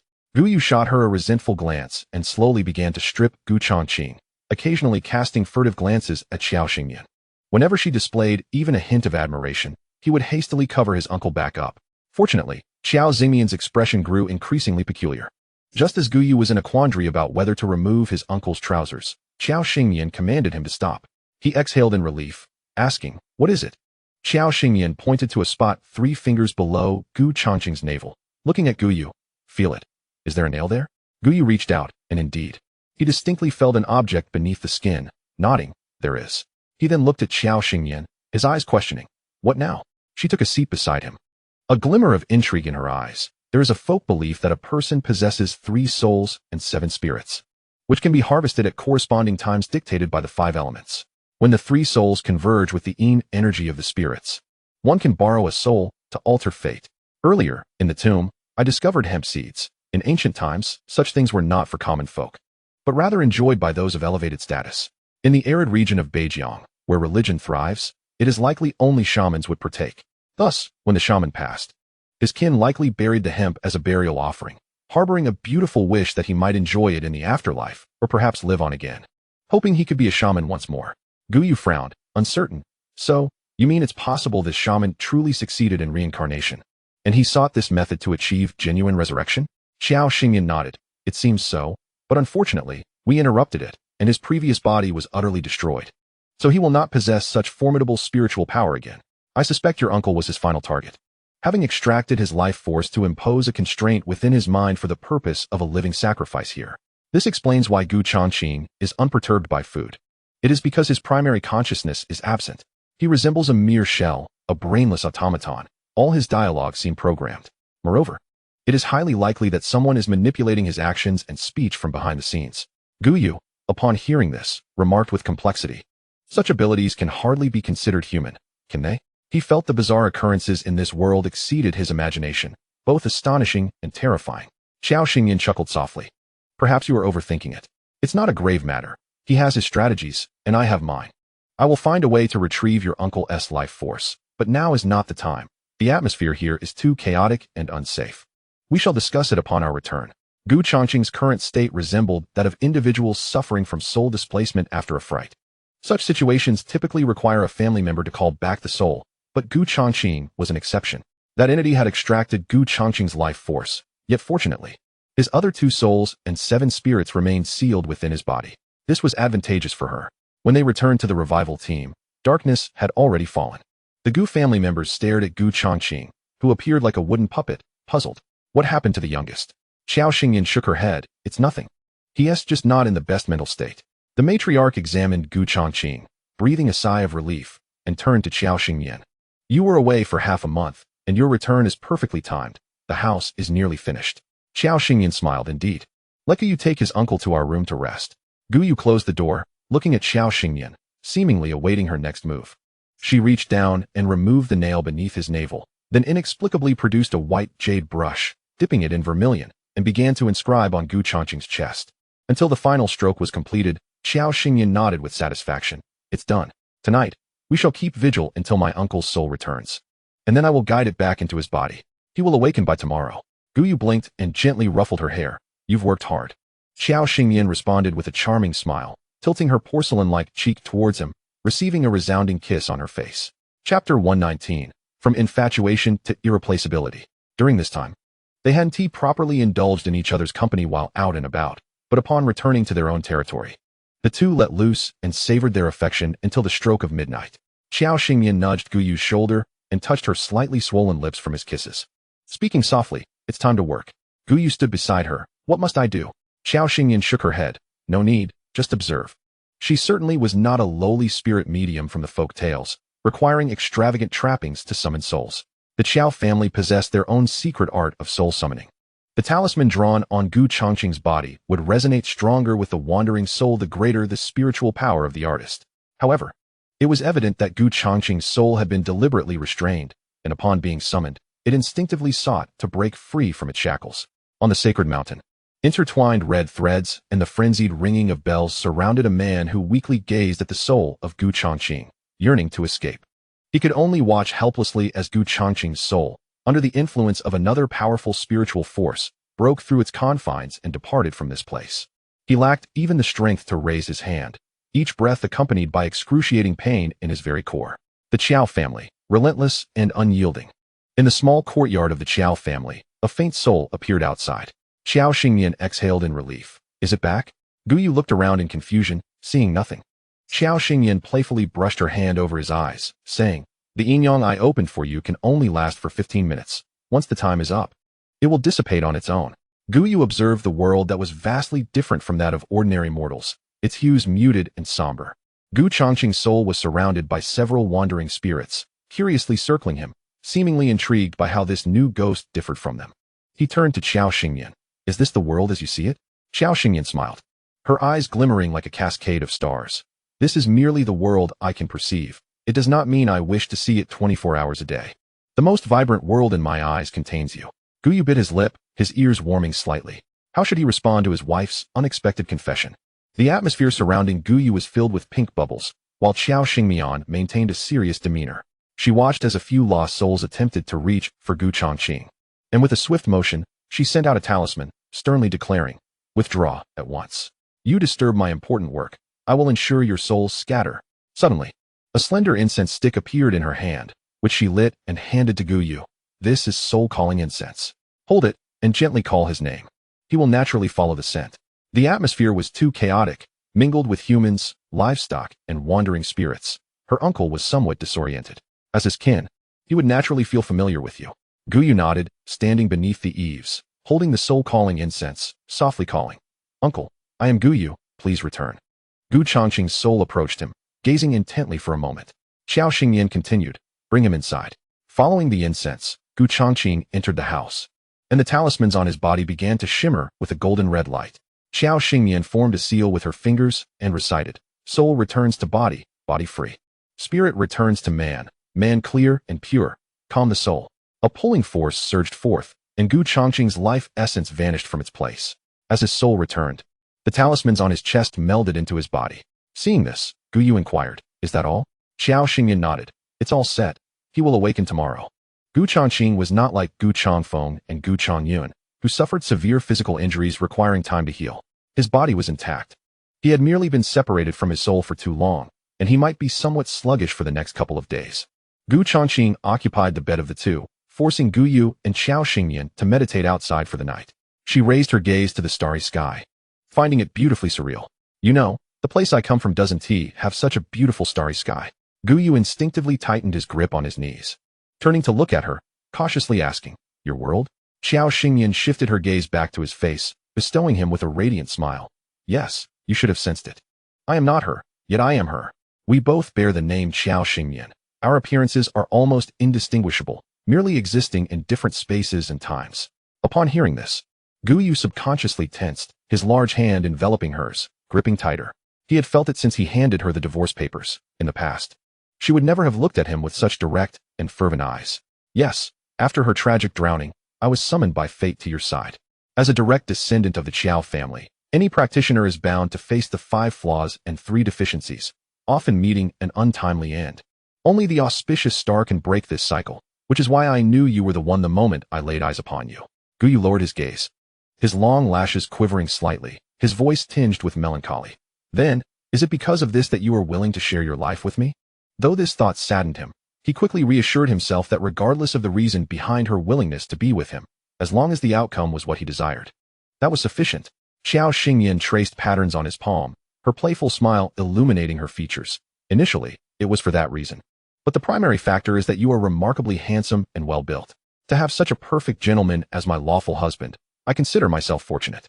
Thus, I was first drawn to your looks, then grew fond of you over time, and now, it's simply you and no one else. Seeing the corners of his beautiful lips curl upwards, she shifted to sit on his sturdy thigh, planting a kiss on his lips. Are you satisfied now? Gu Yu's smile momentarily froze, and he pulled his lips downward, asking her, You won't leave, will you? Xiao Xingyan playfully pinched his cheeks, pulling them to the sides. If you're worried, then from now on, tie me to your belt wherever you go. Gu Yu's eyes instantly brightened, the gleam in them signaling his approval of this plan, which made Xiao Xingyan's hand itch. However, she restrained herself, leaning into his embrace and lazily remarked, That world, aside from its convenience and advanced technology, is not particularly special. Human relationships have grown complex and driven by interests, and I lost my parents at a young age, living with the housekeeper. Eventually, I met with an untimely demise and found myself in this world, where I encountered you and everyone in the Gu family. I crave this feeling, this genuine sense of belonging. My soul no longer drifts alone, without support. Therefore, I will not leave. We will always be together. In the future, we can have a few little ones, and that will complete our happiness. As Gu Yu felt a pang of sympathy for her, he was already lost in beautiful visions of the future. Several children, no taller than his knees, calling him daddy, filled his mind with anticipation. He could hardly wait to whisk her away and begin their family. Sensing the warmth and urgency of his breath above her, Xiao Xingyan sat up from his embrace and gazed at him. What are you thinking about, looking so enraptured? Gu Yu lowered his gaze, fixating on the radiant visage so close at hand, yet he uttered not a word. Instead, he leaned down, enveloping her in his embrace, and urgently pressed his lips against hers. Such sentiments rendered in mere words would be insipid. His actions conveyed the fervor of his desires. Chapter 120. Blurring the line between reality and dream. Having unleashed his pent-up passion, Gu Yu cradled the delicate figure in his arms, gently patting her back to soothe her. Xiao Xingyan breathed softly, her boneless arms draping around his neck. She licked her swollen, tender lips and playfully complained, Are you part dog? You nibble and bite. Gu Yu surveyed her lips, tinted with a lingering blush, his eyes dark and profound as he softly replied, Indeed, I could devour you whole, for you belong solely to me. Xiao Xingyan's eyes, glistening with moisture, turned increasingly red at the corners, uncertain whether from shyness or the lingering warmth of their earlier intimacy. Nestled against Gu Yu, she was enveloped in his inviting scent and the vitality that radiated from him. Listening to the rhythmic thumping of his heart, drowsiness gradually overtook her. She nuzzled into the crook of his neck, emitting a delicate sound of contentment. Gu Yu tenderly caressed her back. If you're tired, then sleep. He settled into the armchair, resting the back of his head against the cushion, holding his entire world in his arms. He leaned down to plant a gentle kiss upon her smooth, fair forehead, closing his eyes to gather strength. Cock-a-doodle-doo. The crowing of the rooster roused Xiao Xingyan from her slumber. It was now late autumn, the dew heavy upon the earth. Gu Yu's outer garment bore the cool dampness of the season, yet she, nestled in his embrace, felt no chill. She reached to touch the space where their bodies met, feeling the warmth radiating from his heated form. A low, slightly hoarse voice emerged from above. Awake? Xiao Xingyan responded with a soft murmur, brushing her fingers against his slightly cool cheek, lifting herself to plant a kiss on him, her smile blooming like a flower. Good morning. Gu Yu's eyes narrowed in delight as he leaned in to gently kiss her lips, savoring the moment. Good morning. As the weather grew colder, the days also began to dawn later. The two shared tender moments of affection before finally rising to prepare breakfast. As Xiao Xingyan entered the kitchen, she noticed a fresh cut of pork in the cupboard, presumably brought back by her uncles the previous day. Ever since their family acquired a pig farm, they had never lacked for pork, ensuring that everyone in the household enjoyed a nutritious diet. Breakfast was nothing special, usually consisting of either noodles or flatbreads rolled with meat sauce. Once their new house was complete, she intended to create a cold storage room to preserve various meats and vegetables. By the time the Gu family gradually arose, breakfast was ready. Gu Changfeng and Gu Changyun, the two couples, arrived right on time. I wondered why it smelled so delectable. I could tell it was Xingyan making breakfast just by the aroma. The matriarch washed her face, hung her towel to dry, and shot a glance at Chu Lanying. You have the most insatiable appetite. Gu Yunjin, still half asleep and donning a coat, was undeterred from engaging in conversation. Finally, my sister-in-law has returned. After a fortnight of dining on my mother-s and third aunt-s cooking, I've lost weight. If it weren't for the sauce my sister-in-law made a while back, I, still in my growing years, would surely suffer from malnutrition. Chu Lanying squeezed the towel to wipe her face and playfully poked her forehead. You little rascal, I cook for you, and you dare to complain. What? Do you think your sister-in-law is our family's chef, here solely to cater to your whims? Gu Yunjin had washed her face and appeared much more spirited as she shook her head. How could my sister-in-law be a chef? None of the Gu family members can take the lead in cooking. It's only fair that my sister-in-law does the cooking, otherwise, we would be wasting good ingredients. As long as she cooks, I can join in washing the dishes. Her precious hands are better suited for wielding the ladle. Xiao Xingyan chuckled at her. Realizing how much the child had been spoiled, relying on the sauce she had prepared for sustenance. Then you must grow up quickly. I will impart my true skills to you, so you can cook whatever you desire. Gu Yunjin slurped her noodles, contemplating, and found the idea quite feasible. No need to wait to grow up. I will start learning now, and when I am older, I will work in a state-run restaurant as a first-class chef. I must get a head start and outshine them, just as my sister-in-law taught me. Regardless of whether Gu Yunjin's dreams would become reality in the future, Xiao Xingyan gave her a thumbs up. Excellent, very ambitious. The Gu family joyfully savored their breakfast, nearly forgetting about Gu Changqing. It was Gu Changfeng who, after slurping a mouthful of noodles, recalled that their youngest had seemingly returned the day before. Did our youngest come back yesterday? Chu Lanian glanced at Xiao Xingyan and inquired. I remember you all brought him back yesterday. Where is he? Should we call him out for breakfast? Xiao Xingyan shook her head. No need. After traveling such a long distance from the northern frontier, my uncle is tired. Let him wake naturally. It takes time for one's spirit to reintegrate and acclimatize. Upon her words, everyone felt reassured, as if Xiao Xingyan had become the backbone of the family. After breakfast, the Gu family convened a small family meeting. Gu Changfeng and Gu Changyan reported on the pig farm status. We've been diligent in maintaining cleanliness, but the pig manure has piled up considerably. Should we consider transporting it back to enrich our own fields, or how should we handle it? As for the pig's diet, both Siyun and Laning have experience. But if we want them to grow even fatter and healthier, should we buy some pig feed to mix in? And regarding the pig's health, should we also administer preventative vaccinations beforehand? Xiao Xingyan stroked her chin and nodded. I once saw large patches of bloodweed with Yugo on the back mountain. That plant serves as both medicine and pig feed. Its nutritional value is quite high, and mixing it into the feed will surely ensure our pigs become plump and robust. Most people raise pigs to sell once a year. Our farm should aim to sell every 3 to 4 months. With the pig farming plan established, it was time for the sisters-in-law to report their matters. There wasn't much to discuss about the household. The new house was nearing completion, preparing for the beam raising. Is there anything you'd like to arrange? The matriarch surveyed the group, stating, although many old customs are no longer in vogue in rural areas, the construction of houses and beam raising is still taken seriously. These traditions were passed down from our ancestors, with little else to occupy us these days. With the second and third looking after the pig farm, the rest of us should begin gathering supplies for the beam raising. The matriarch clearly outlined the arrangements, leaving little room for discussion. As the sun began to rise, Gu Yu entered the room to awaken Gu Changqing. Little uncle, it's time to rise and bask in the sun. Gu Changqing felt as if he had been lost in a lengthy dream, encountering transcendent visions that shattered his worldview. He sensed a disconnection between his body and soul, living like a mere shell. Oh, and more importantly, he had seen his nephew in that dream. Just as he reached this realization, he heard a familiar voice. He opened his eyes to meet the gaze of a face that had matured slightly since his childhood. Feeling somewhat bewildered, Shall you? Gu Yu nodded, helping him to his feet. Quickly get up and bask in the sun. Xingyan said you need to absorb some purple qi at the earliest opportunity to dispel the residual yin energy in your body. Gu Changqing gazed intently at his nephew, allowing him to guide him out of the room. The unfamiliar house and environment were accompanied by faces that seemed oddly familiar. Was this a dream within a dream? Or had he already departed from this world? Chapter 121, a grand event for the Gu family. Awake? Come and eat. Chu Lanian placed a bowl of clear noodle soup into Gu Changqing's hands.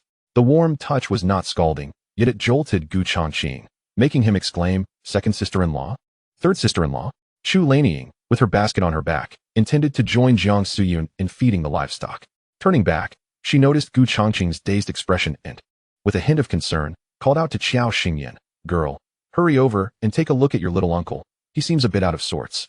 Xiao Xingyan stifled a laugh to herself, acknowledging that this second aunt was quite perceptive. It had only been 6 or 7 hours since the midnight hour. Was it not natural for his soul to just be returning, leaving him somewhat disoriented? Gu Changqing followed Chu Lanian's gaze to see Xiao Xingyan approaching him. Tilting his head in confusion for a moment, he heard her teasing voice. Has your little uncle already forgotten me? After a brief hesitation, Gu Changqing replied earnestly. You are Xiao Yu's wife. I have seen you in my dreams. Xiao Xingyan could not contain her laughter, leaning against the doorframe nearby. That was no mere dream. To be precise, someone extracted your conscious soul, manipulating you like a mere puppet to accomplish certain tasks. Do you recall the events that transpired during what you called dreams? If Gu Changqing's memory remained intact, He should possess recollections from the incident until now. Perhaps he even had memories related to the resurrected shaman or the powerful entity behind it. Gu Changqing glanced at Xiao Xingyan, then at Guyu beside her, and began to reflect carefully.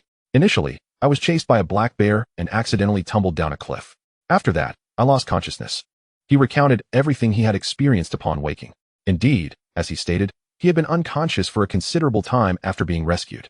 He first regained consciousness, occasionally hearing sounds from the outside world, but could not awaken. He spoke of being taken to a laboratory where his bodily data was studied, and subsequently handed over to a certain esteemed individual in the Tibetan region. He vaguely understood that this individual intended to undertake something utterly extraordinary, even absurd in his eyes. How could one rely on consuming another's soul to achieve resurrection and attain immortality? After that, he lost all awareness of what this esteemed individual did to him. His soul felt as if it might float away. His body seemed to be controlled by an external force, devoid of subjective consciousness, like a marionette. It wasn't until he encountered Gu Yu and the others during an exploration that he began to regain his senses. As Gu Changqing recounted his experiences, the sun steadily ascended, casting the warm glow of an autumn morning that dispelled the chill of the night. Xiao Xingyan nodded, stroking her chin thoughtfully. I understand what you mean. That reincarnated shaman desires to exchange souls to alter destinies. They must find targets corresponding to the 5 elements within the appropriate time frame. At the time of the sun's zenith, they seek the heavenly soul. During the lesser yang, they seek the human soul. During the absence of yin, they seek the earthly soul, all to fulfill their resurrection plan on a specific day, thereby harnessing great spiritual power. Clearly, you were the unfortunate one caught in this scheme. However, fret not. The items have been destroyed, and the individual must have suffered significant backlash, rendering them unable to cause further harm for the time being. From Gu Changqing's words, it was evident that the laboratory conducting inhumane experiments had executed their secrecy with remarkable precision. Almost no effective information had leaked. Gu Changqing frowned. I heard he seemed to be working for someone. Those above valued his abilities.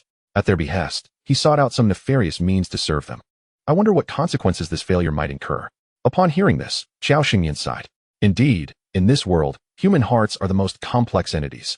The power behind him is immense. Otherwise, he wouldn't have placed so many people in national institutions, nor would his influence extend overseas. However, there is no need for concern. We have effectively severed our ties with the outside world. They won't find us anytime soon, and if they come looking, we'll be able to track them back to their source. Gu Changqing observed his imposing and confident niece-in-law, then glanced at his nephew, who was gazing at his wife with longing. What had he missed during these years? When did you two get married? Am I truly not dreaming? Xiao Xingyan rolled her eyes at Gu Yu, signaling that she would handle her little uncle. Gu Yu, it seemed, was someone who cared little for others aside from his wife. He found it tedious to see his once mischievous uncle now somewhat dazed. With a condescending glance, he remarked, Little uncle, you're not dreaming. You're just a bit slow at the moment.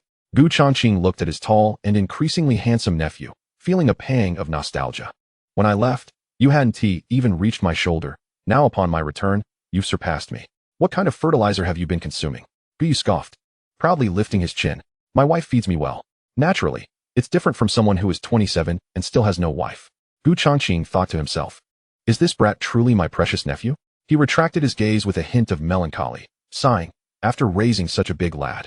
Not only did you plow someone else's cabbage, but now you no longer care for your uncle? I've just returned, and already I feel disheartened. What hope is there left in life?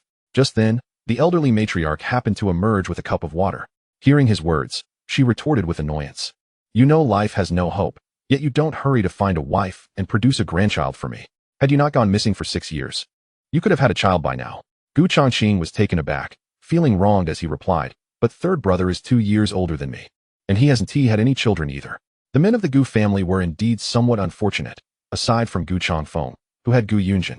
The other 2 brothers had one with a wife and the other who hadn't even seen a glimpse of one. Children were a distant dream. Now that all the men were gathered, the elderly matriarch began to fret for grandchildren once more. Xiao Xingyan, lazily leaning against Gu Yu, remarked lightly, You needn't worry about third uncle. I suspect third aunt is already pregnant, though it's still early days. The moment she returned, I sensed her pregnancy. During this period, the Gu family had been well fed and well cared for, frequently engaging in physical labor to strengthen their bodies. Despite being 60 years old now, the matriarch had become increasingly spirited since her health improved, vastly outpacing her near-death state from a few months ago. Gu Changfeng was in his 30s, Gu Changyan approaching 30. And compared to Gu Changqing, there was hardly any difference. Gu Chongqing and the matriarch exchanged surprised glances, looking at her in disbelief. Really? Xiao Xingyan raised her eyebrows. Indeed. Rest assured, everything is well. Third aunt's workload is light, and moderate exercise is beneficial. Plus, she is quite healthy now. The matriarch naturally believed her words. And the thought of welcoming a grandchild by this time, next year, brought a joyful smile to her face. Splendid. In a couple of days, I shall pay my respects at your esteemed ancestor's grave, offering 2 incense sticks to convey the joyous tidings of our family's auspicious event. The Gu family is to welcome a new member, a revelation that even the expectant mother, Jiang Siyun, only learned upon returning from tending to the livestock. She raised her hand to caress her abdomen, standing there in a daze, seemingly in disbelief. Chu Lanying patted her back with a smile, saying, "This is indeed wonderful news. Since the unfortunate incident, our family has not experienced such great joy. With the house nearing completion and your pregnancy, we are certainly honoring the ancestors of the Gu lineage." At this juncture, Jiang Suyun wiped away her tears, reflecting, "I once thought I would spend my life in mourning for Changyun. But it seems fate has played a grand jest on us. The prospect of having a child with Changyun is the most delightful surprise imaginable." When the 2 brothers returned from the pig farm that evening and learned of this news, Gu Changyun was utterly exhilarated, spinning Jiang Suyun around in the courtyard. Had it not been for the reprimand from old Madame Gu, cautioning him to temper his enthusiasm, he might have tossed his beloved wife into the air for a joyous display. Chapter 122, The Beam-Raising Ceremony. On the 16th day of the lunar calendar's intercalated 8th month, it is auspicious to raise the beam. This is a significant event, and nearly everyone from the team has gathered. At the entrance of the Gu family's new courtyard, a sacrificial altar has been set up, adorned with offerings of fruits. The ceremony commenced with the raising of the beam, followed by the elders of the Gu family performing incense offerings to their ancestors. Subsequently, the carpenter presented the selected beam to the couple of the main house, lifting it to the rooftop, where it was adorned with red cloth and pine and cypress branches. Completing the decoration. Once all was in order, several men of the Gu family hoisted the main beam, which was affixed with red paper, into place, securing it with ropes on either side. This beam, personally chosen by Xiao Xingyan from deep in the mountains, appeared deceptively simple. Yet she had inscribed multiple protective runes within it, endowing it with formidable powers. Not only does it ward off malevolent spirits, but it also ensures the house remains warm in winter and cool in summer, maintaining a certain level of cleanliness. As the auspicious hour arrived, the beam was raised. At precisely 2 o'clock, the carpenter's jubilant chant was accompanied by the crackling sounds of firecrackers and the resounding beat of drums outside. With the carpenter's melodic incantation, the artisans slowly pulled the ropes, elevating the main beam. As they sang, the craftsmen on the roof began tossing down peanuts, red dates, steamed buns, candies, and coins that had been prepared in advance. Below, eager hands grasped pots, bowls, nets, and baskets, all vying to catch these auspicious offerings. Adults were particularly delighted to snatch the steamed buns, while children reveled in acquiring candies.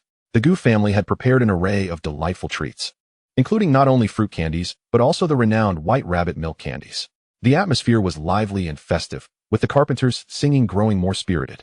Witnessing the exuberance below, the craftsmen on the roof shouted joyously, "The beam is robust and substantial. The host is indeed prosperous." The crowd responded enthusiastically, echoing the sentiment, "Prosperous." Encouraged by their response, the carpenter tossed down more celebratory offerings.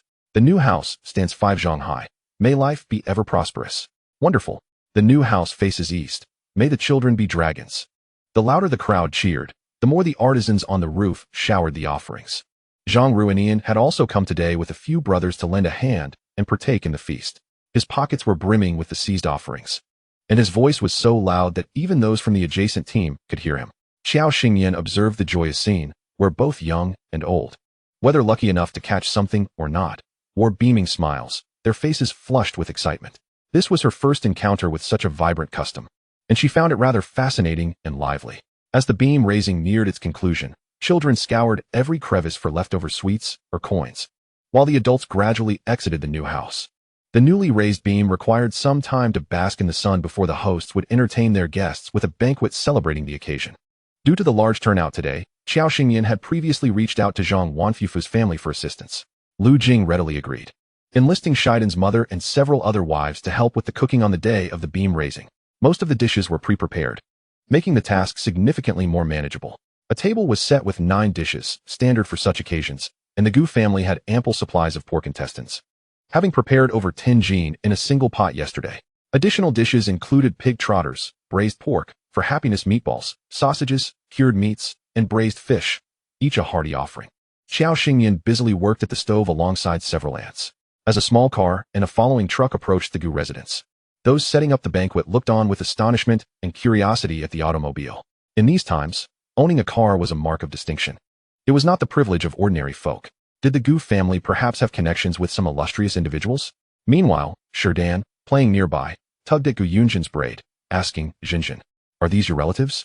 Gu Yunjin's eyes lit up as she spotted 3 elderly individuals being assisted from the car. She abandoned Sherdan and dashed over. Even Zhang Wanfufu, puzzled by the arrival of such notable guests, was taken aback when he saw Gu Yunjin running towards them, exclaiming, Grandpa Zhou. Grandma Jiang, her shout piqued the curiosity of the crowd, revealing that they were indeed relatives of the Gu family. Zhou Gowen affectionately patted Gu Yunjin's head, producing a few candies from his Zhongshan suit pocket and handing them to her. Last time we visited, your Grandma Jiang mentioned you should come to the county to play. Since we learned of your beam raising, we decided to visit and introduce ourselves. This is Grandpa Wen from the city, and this is my grandson, Zhou Sai. Grandpa Wen. This is Gu Yu's younger sister, Gu Yunjin.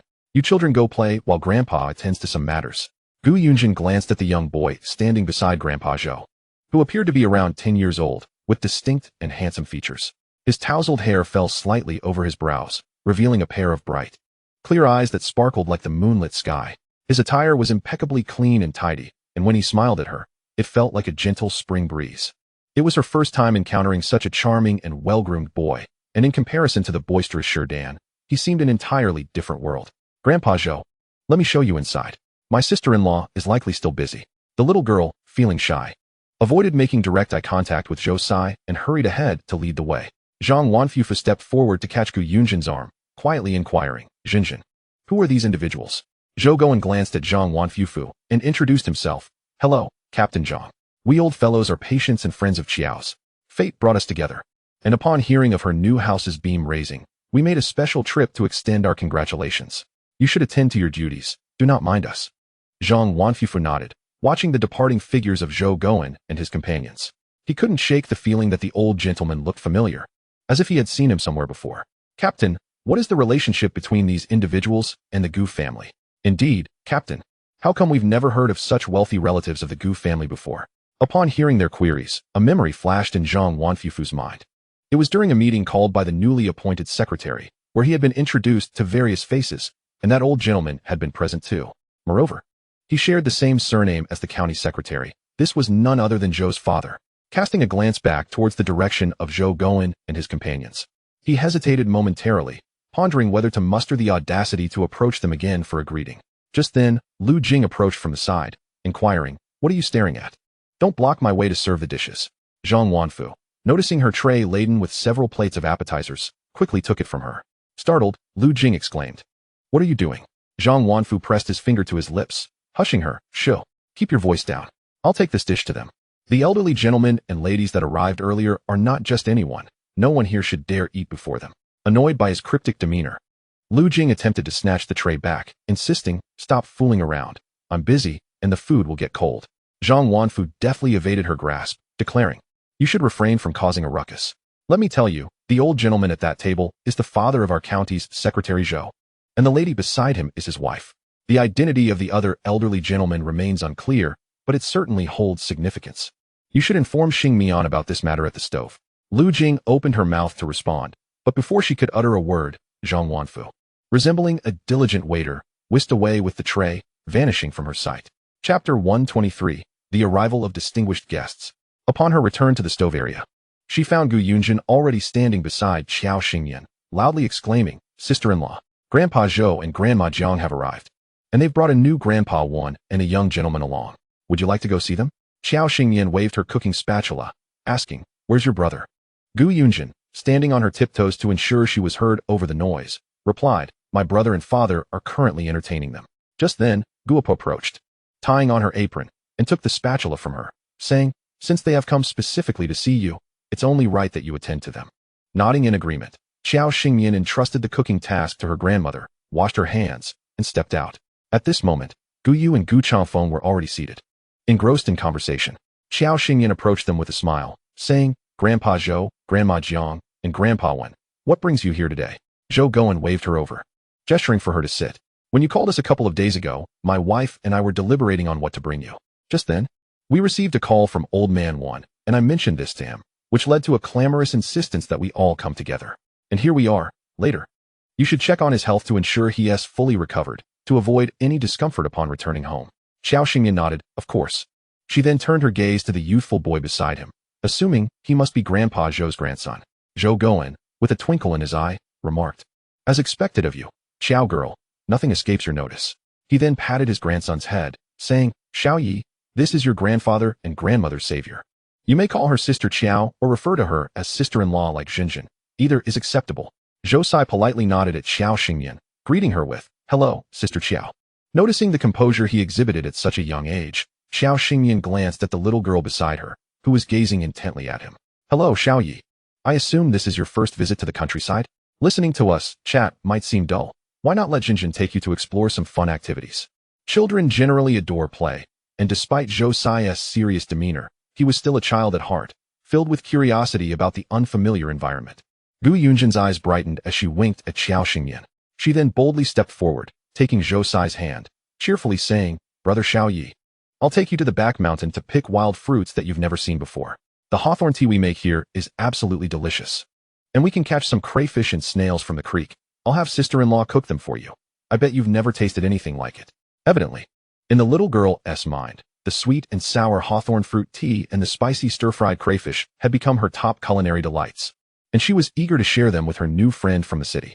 Zhou Sai, for the first time holding hands with a girl of similar age, shyly murmured, "I've had crayfish and snails before. When Grandpa came here last time, my dad brought some back. They were really good. Your sister-in-law is amazing." In Gu Yunjin's 7 years of life, she could boast about sister-in-law's prowess for 100 years. "Of course, my sister-in-law is incredible. She can cook all sorts of delicious dishes and is skilled in medicine and martial arts. You should see her, with just a couple of swift moves. She can bring someone to the ground. Besides going to school, I am also very busy with tasks. I want to learn martial arts from sister-in-law and improve my culinary skills. If I get the chance, I'll work as a chef at the state-run restaurant. You can come find me, and I'll make you delicious food." Zhou Sai felt a slight twitch in his brow at this enthusiastic proclamation, but he nodded along, willing to engage with this newly met companion. As the two, one tall and one short, hand in hand, chatted and laughed while moving further away, Grandma Zhang remarked, sipping her fruit tea, "Our Xiao Yi is engaging with peers for the first time. In the past, he would have shunned any other little girls who tried to approach him." Xiao Xingyan smiled softly. "Our little imp is quite possessive. I suspect Xiao Yi will return home covered in dirt after being outside." Grandpa Zhou shrugged nonchalantly. "Boys can be a bit dirty. It's not ideal for them to be overly tidy. If he finds fault with things being unclean, he'll even reject playing with his classmates. I see Xinjin as his nemesis. If she can cure him of this nasty habit, it will be a virtue." It wasn't that he disdained his own grandson. Rather, in the older generation's view, boys should grow up rough and tumble, and being overly refined could seem rather out of place. At this juncture, Xiao Xingyan turned to Grandpa Wen and inquired, "Do you still remember Hao Jingbang from the National Geological Survey team?" Grandpa Wen paused, disbelief flickering across his face as he looked at Xiao Xingyan. "How do you know him?" Xiao Xingyan recounted her previous conversation with Hao Jingbang in detail. With a sigh, he responded, "It's not entirely his fault regarding the events of Ming and Qing. It's just that we haven't seen each other in 10 years. And whatever was to be set aside has been set aside. There's no longer any need to discuss this matter." With the passage of time and the loss of life, further discussion seemed pointless. Xiao Xingyan nodded, refraining from pressing further. She then asked Grandpa Wen to extend his hand so she could take his pulse. Zhou Goen observed with an anxious expression, and as Xiao Xingyan withdrew her hand, he hurriedly inquired, "Is this old fellow all right?" Xiao Xingyan smiled reassuringly. "There's nothing major, just a bit weary from travel. Later, the three of you should try the fruit wine I specially brewed. It's quite exceptional and has remarkable benefits." At this, Zhou Goen beamed. "Huh? That's exactly what I came for. Ever since you mentioned it last time, I've been eagerly anticipating this day." Grandpa Wen chuckled in agreement. "Then I must have arrived at just the right moment to benefit from this." Zhou Goen shot him a sidelong glance, proudly asserting, "You're riding on my coattails. Quickly have Xiao Li bring in the things we brought." Xiao Xingyan looked curiously at the two elderly gentlemen as a young man entered, balancing a bicycle on his shoulder. His striking entrance immediately captured the attention of everyone present. Xiao Xingyan's heart skipped a beat. These two elderly gentlemen had not merely brought gifts, but had created a sensation in the entire gathering. Old Master Zhou smugly curled his lips. expressing gratitude that Zhou Heiyun had employed a diligent construction team to repair the road. Otherwise, the three of them, with their frail bodies, would likely have struggled to even carry these items along the path.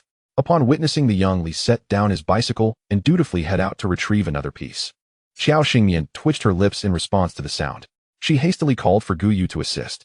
With an uncertain thought lingering in her mind, Xiao Xingmian tentatively inquired, "You three aren't suggesting you've brought the entire department store with you, are you?" Observing the scene, with bicycles, sewing machines, and radios, it certainly resembled a daughter's dowry display.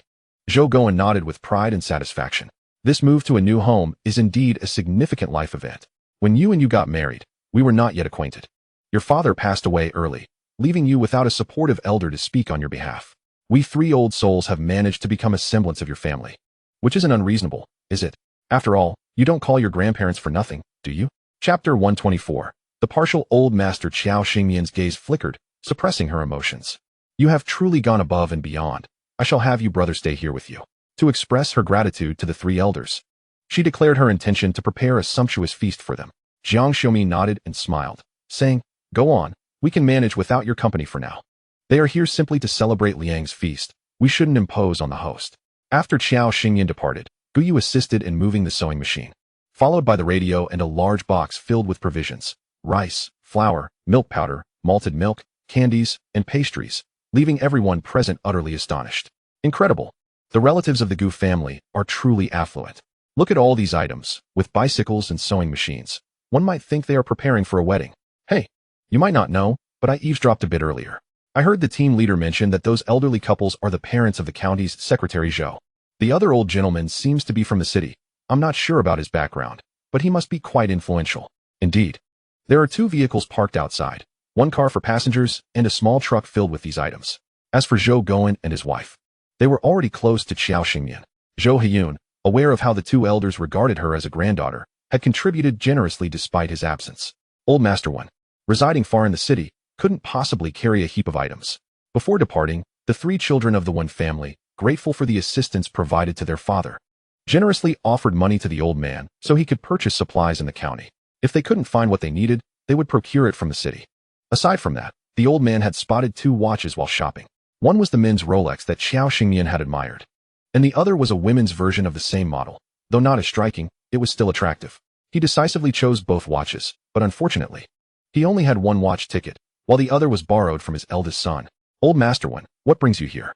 After a prolonged silence, Song Wan, who had been sitting in a corner with Fan Shuzhen, approached to share in the joyous atmosphere. He was curious about the source of the commotion and was pleasantly surprised to find a familiar face. Old Master Wan looked at Song Wan, equally surprised. "Wan, are you here to join the work brigade?" Song Wan nodded, confirming, "Yes, I arrived in July. How is your health?" Old Master Wan beckoned him to sit, then turned to Zhou Guan to introduce him. "This is the son of my eldest son's colleague, Song Wan. I had heard he was coming to work in the countryside, but I never expected to run into him here." He patted Song Wan on the back, laughing, "You've lost weight, tanned, but you look sturdy. As the year ends, you should go home and visit your parents." Song Wan nodded, hesitating briefly before asking, "Old Master One, has the quota for the workers, peasants, and soldiers' university been determined this year?" As soon as he voiced this question, a wave of anxiety washed over him. After all, the old man had not been attentive to such matters for quite some time, and knowing would provide him with a sense of security. If he were unaware, asking might raise suspicions. Zhou Guan fixed his gaze on Song Wan, his expression serious as he asked, "Who informed you of this?" When these 2 old gentlemen joked, they were adorable, but when they turned serious, they exuded an aura reminiscent of battlefield commanders, instilling fear. Song Wan trembled slightly, stammering earnestly, I heard from my father. He merely told me there was a quota and advised me to perform well in the brigade to compete for it." Zhou Guan glanced at Old Master One, who frowned. "Your father is mistaken. Even if there is a quota, how many students can a school accommodate? And how many are competing from our city? Even if quotas are allocated, it's unlikely to exceed 50 per county. Consider how many remain for the production team. During these special times, several batches of students had been recruited for study in previous years, yielding satisfactory results. Thus, they were resuming admissions, but the quotas were evidently fewer than before. The admission criteria for the workers, peasants, and soldiers' university were not excessively stringent, providing an opportunity for many underprivileged scholars to rise above their circumstances, a unique product of this era. Children of workers often carried a sense of superiority, believing themselves superior to the rural youth. Meanwhile, rural children, striving for a brighter future, possessed a drive and determination that far surpassed that of many urban elites.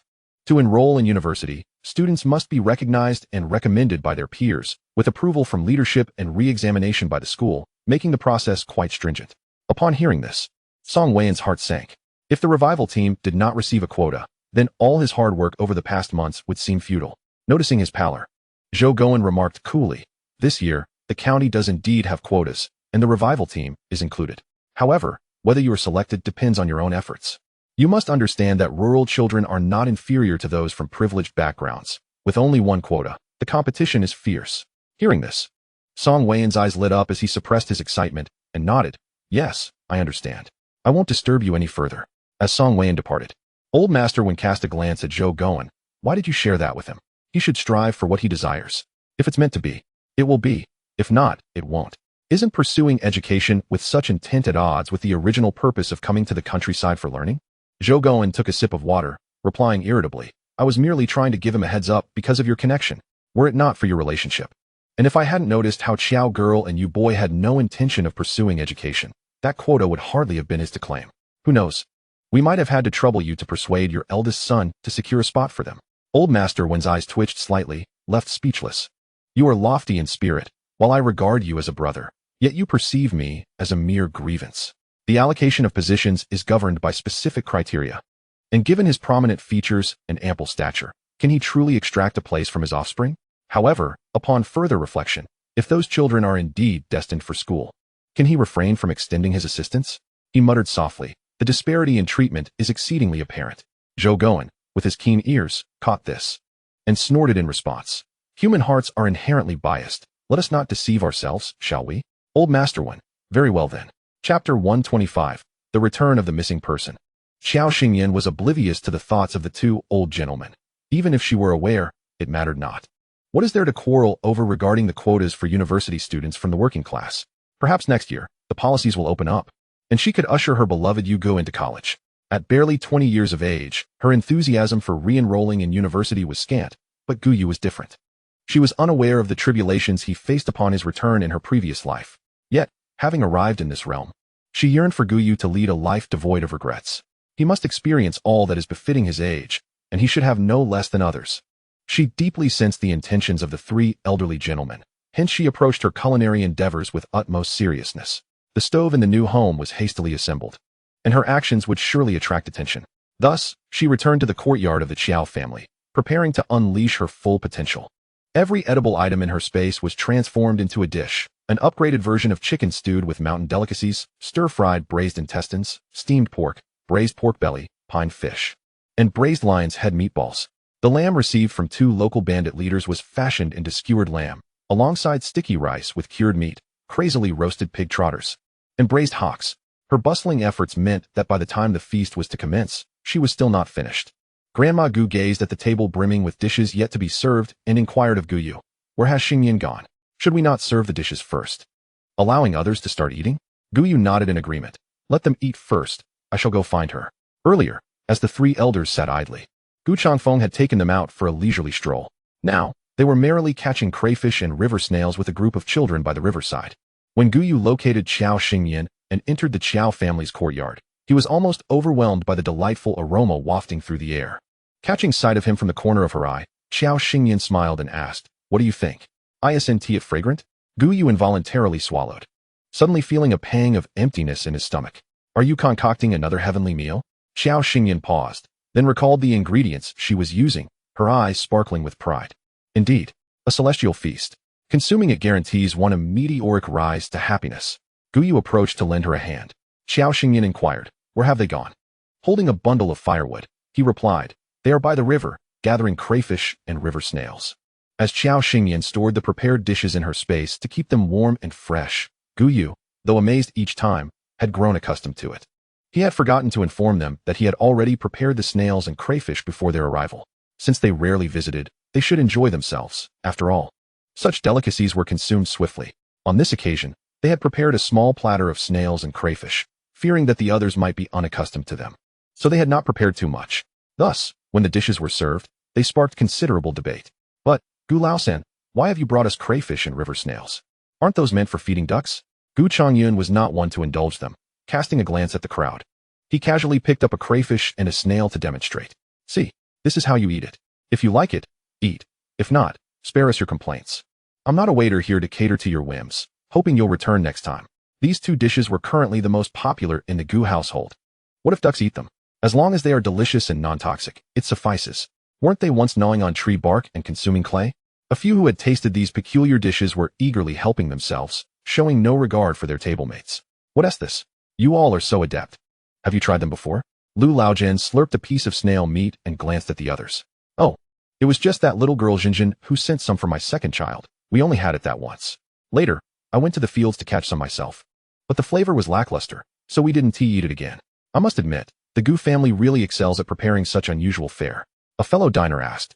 Is it really that delicious? Lu Laojian rolled his eyes, weary of their queries. Not tasty at all, toxic even. You'd best avoid it. Let my family take care of it all while you enjoy your meat. However, the more he insisted, the more some rebellious souls felt compelled to try. The platter of snails and crayfish quickly dwindled, and why should Lu Laojian be able to indulge while they were left out? Good heavens! Once they tasted it, it was as if a new realm of culinary delights had been unveiled. By the time the others regained their senses and attempted to grab some, the platter was utterly empty, with not a single crayfish claw or snail left. When Gu Chongyun and Gu Chongqing returned to serve the dishes, they noticed the spotless plates and twitched their lips in disbelief. Upon seeing Gu Chongqing, a significant portion of the crowd remained in a daze. When did the Gu family acquire such a dashing and handsome young man? It was only when Zhang Wanfeng exclaimed Gu Chongqing's name that they snapped back to reality. Wasn't he this the youngest Gu, who had been taken by a wild beast in the mountains years ago? The missing person had returned. Captain, it's been a while. Zhang Wanfeng approached him with excitement, patting him enthusiastically. Indeed, weren't you the one who went missing in the mountains? We searched for you for ages. Gu Chongqing smiled gently, saying, It seems I was lucky. While fleeing from a black bear, I lost my footing and fell off a cliff. Later rescued, and remained in a coma for several years. This time, while working in northern Xinjiang, I encountered Xiao Yu and his wife and returned with them. Zhang Wanfeng nodded appreciatively. That girl told me she was going to find you, and I was puzzled as to how you ended up so far away. Now it all makes sense. It's good to have you back. Your family is truly favored by fate, and Xiao girl is also quite fortunate. Look at her. Ever since she married into your family, her health has improved considerably, and your family's fortunes are on the rise. These words resonated deeply with the brothers. For everything the Gu family had achieved thus far was largely due to her efforts. She was not only Xiao Yu's wife, but also the mainstay and backbone of their clan. Those present listened with a sense of wistfulness, upon reflection. How had they not ventured to the Qiao family to propose marriage for her back then? Had Zhang Wanfeng known their thoughts, he might have spat in disdain. After all, back when Xiao girl was frail and on the brink of death, who would have suggested they pursue her? They would have preferred she stayed far away. Seizing the moment of great joy for the Gu family today, some brazen souls approached the stove area with plates in hand. With a bold face, they said to Grandma Gu, Auntie, today is a momentous occasion for your family. All your sons have returned in full vigor. Could you serve us some more of that spicy stir-fried snails and crayfish? Being rough and unrefined laborers from the fields, and with a penchant for spicy food in the Suzhou area, these two delectable dishes perfectly satisfied their cravings for hearty fare. Grandma Gu gazed at the remaining river snails and crayfish in the basin, beckoning her two sons to add some to each table. These shellfish, meant to be savored, offered only a morsel of flesh within, and the flavor was primarily derived from the shells themselves. With a few swift motions, everyone had consumed their share. Even the children eagerly stuffed their hands into their mouths, relishing the taste. Once all the dishes from the Gu family had been served, the guests were taken aback. They had heard tales of the sumptuous feast prepared for today as housewarming banquet, but upon witnessing it, they realized it was not merely sumptuous, it was a veritable banquet of meat. With only a solitary dish of smashed cucumber and a small plate of greens providing a hint of color, it seemed they had stumbled upon a treasure trove of culinary delight. Some guests, while indulging in their meals, eyed the remaining dishes with a longing that suggested they wished to empty their stomachs and return for more. While the Gu family feasted with fervor, the nearby stream was no less animated. Look at this gigantic river snail. It's almost the size of our chicken eggs, Gu Yunjin exclaimed, holding her snail aloft to flaunt it before the scattered elders and children by the riverside. Zhou Sai cast a sidelong glance, but soon averted his gaze, deciding to abandon the snail before him that was scarcely the size of a quail egg.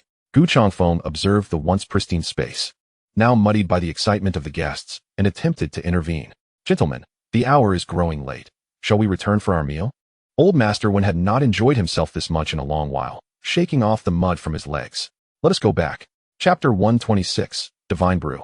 Gu Changfeng carried 2 large buckets brimming with river snails and crayfish as the group made their way back, finding that the others had nearly finished their meal. Zhang Wanfeng approached him, bowl in hand, as he shoveled rice into his mouth. You lot took your time returning. Hurry and wash up for dinner. He could tell that Xiao Girl had taken it upon herself to prepare food, allowing only a few to stay behind and help clean up after a hearty meal. Zhang Ruinian and his companions, not seeing Qiao Xingmian and Gu Yu, greeted Gu Changfeng. Uncle, we've tidied up the tables and dishes. The remaining tasks are yours. We'll head back now. Gu Changfeng nodded in acknowledgement. Thank you all for your assistance today. When we head to the county tomorrow, I shall bring you some sausages and cured meats. Zhang Ruinian chuckled, replying, That will do. Thank you, uncle. Given the multitude of guests, it was not appropriate for them to flaunt their gifts of meat at this moment. Moreover, as the year drew to a close, preparations for the upcoming festivities were in order. A new home, new beginnings, and a new life. This year, the Gu family would celebrate a joyous new year. After bidding farewell to the last table, Zhang Wanfeng and Lu Jing helped clean up and organize the leftovers. They then smiled at the elderly gentleman, saying, After a long day's work, we shall take our leave. You may take your time. The 2 elderly gentlemen nodded in agreement, expressing their gratitude. Thank you, Captain Zhang, for your hard work. As they exited the new Gu family residence, Lu Jing shot him a sly glance and remarked, You certainly know how to put on a show. Zhang Wanfeng, in high spirits, replied, I simply express sincere feelings. It's only fitting to make a good impression in front of the old master, don't you think? After all, he is a former superior, and such opportunities are rare. Isn't it natural to seek favor? Water flows downward, and people strive upward. Lu Jing, uninterested in further debate, pondered aloud. Why have I never heard Xiao Girl mention she knows Secretary Zhou's father?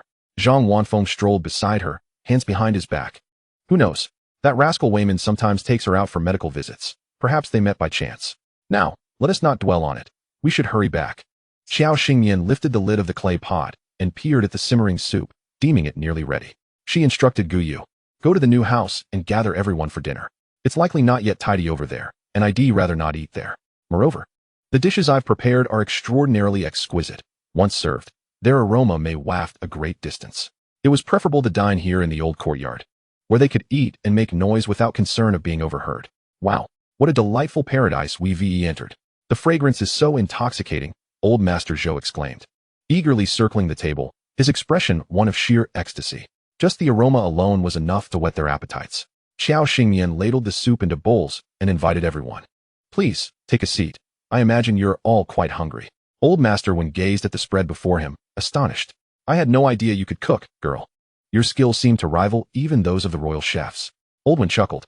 Today is your first encounter with Xiao Girl's culinary talents. Don't lose your tongue in delight. As they bantered, Xiao Xingyan poured each person a cup of her specially brewed fruit wine.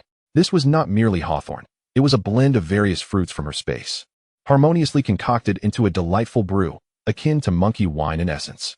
However, unlike monkey wine, which relied on natural fermentation, she utilized the ethereal energy from her space to expedite the brewing process, infusing it with extraordinary potency. The fresh, fragrant aroma of the fruit wine wafted through the air, enveloping them like a stroll through a bountiful orchard. Jiang Xiumin inhaled deeply and remarked, Girl, this hardly qualifies as mere wine. It's divine brew. Look at these gentlemen. They're nearly floating. The scent is so enticing that even I, who rarely drink, feel lightheaded. Qiao Xingyan responded with a smile. Then let us all have a taste. Everyone present, save for the 2 children, Gu Yunjin and Zhou Sai, each held a cup of fruit wine. The flavor was refreshingly sweet, lacking the heaviness typical of wine, yet imbued with a slight intoxication, creating a perfect harmony between sweetness and alcohol. Upon entering the throat, it felt as though it transformed into countless stars, seeping through every vein with a gentle, cool sensation, even reaching the marrow of their bones. The experience was unprecedented for the elderly gentleman. Zhou Goen, a lover of fine wines, found this brew unlike any he had previously encountered. Paired with the meat, it embodied the saying, in this life of 30,000 days, with wine and meat, one becomes a small deity. Old Master Wen, savoring this exquisite nectar for the first time, couldn't he help but express his sentiments.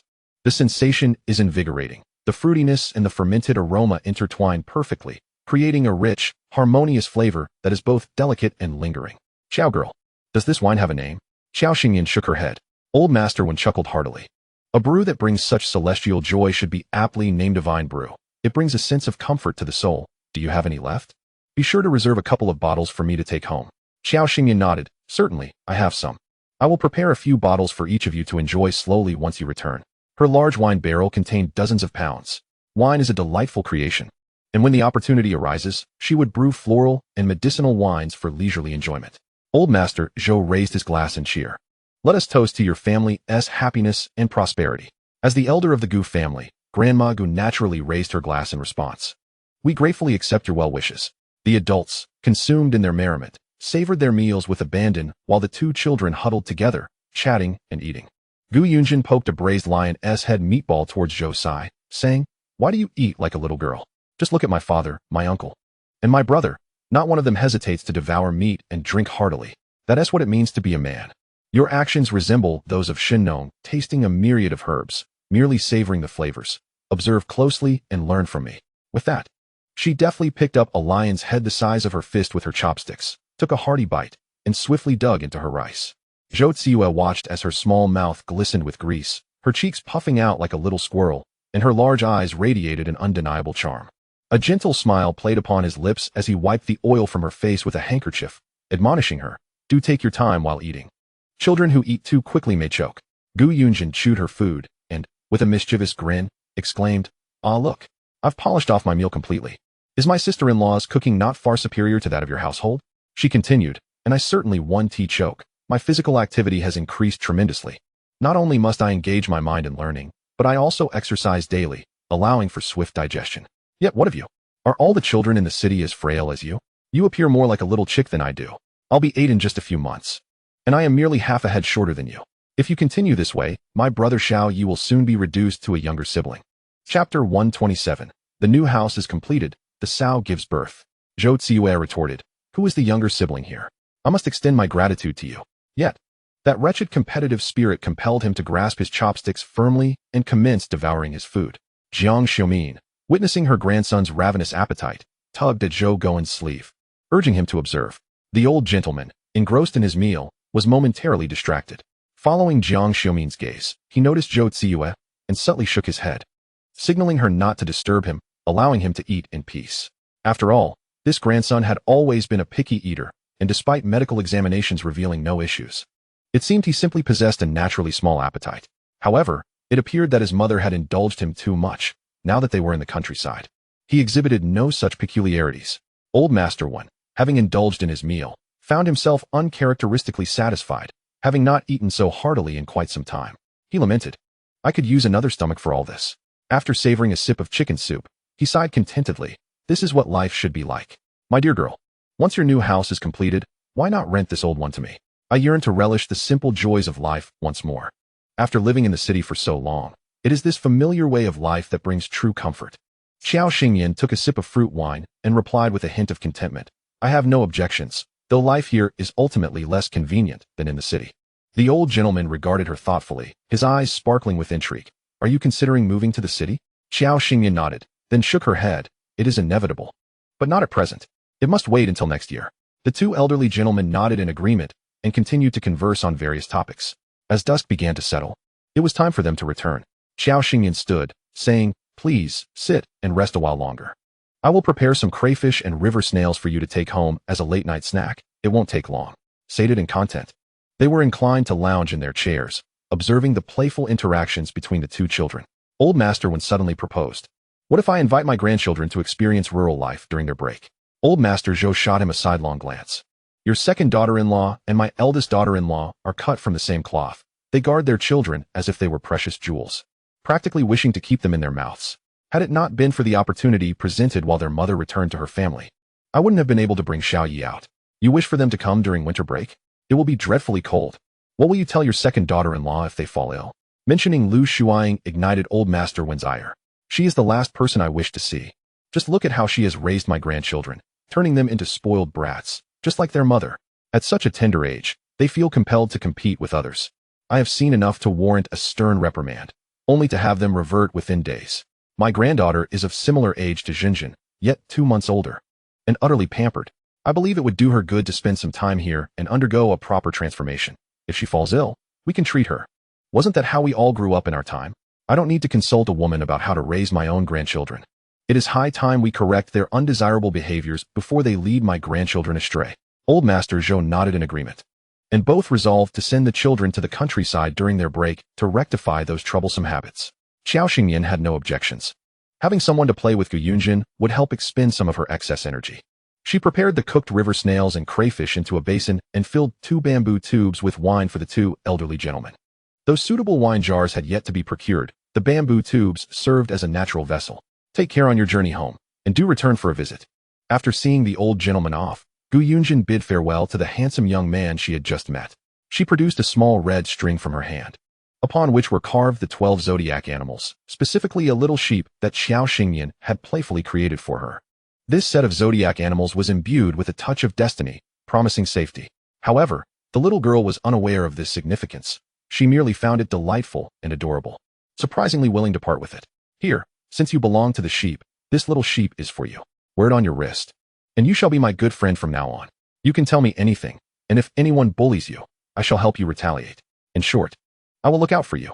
Onlookers found the exchange between the 2 children quite amusing. Chu Lanying approached and playfully poked Gu Yunjin's forehead. You little rascal. Xiao Yi is the older brother. How could it possibly be your place to protect him? After a month of school, it was curious that Gu Yunjin had not returned with perfect scores to delight everyone. Pouting, she retorted, Mother, is it so shameful to point out someone has shortcomings? Xiao Yi is merely 2 years my senior, yet only half a head taller than me. Once I turn 8 next year, I might very well surpass him in height. What is wrong with me being the older sister? Though her childish reasoning seemed whimsical, upon reflection, there was a degree of logic in her words. Jiang Xiaomin affectionately ruffled her hair, nodding in approval. Xinjin is right. Your brother Xiao Yi is already 9 and still such a cause for concern.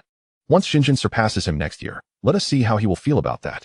By then, Grandma will declare that he must call you sister.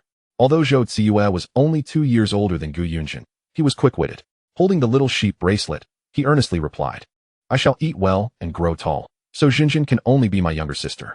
Laughter erupted among the onlookers, for it seemed Gu Yunjin's unintentional provocation had indeed ensnared Zhou Ziyue. After bidding farewell to the guests, Chu Lanying playfully scratched Gu Yunjin's nose, chuckling. You are quite the clever one. Gu Yunjin blinked, sensing she had accomplished something remarkable. Following the completion of the main structure, the next stage was to seal the roof. With many hands, the work progressed swiftly, and thanks to the generous provisions from the Gu family, the laborers worked diligently, culminating in the completion before the end of October.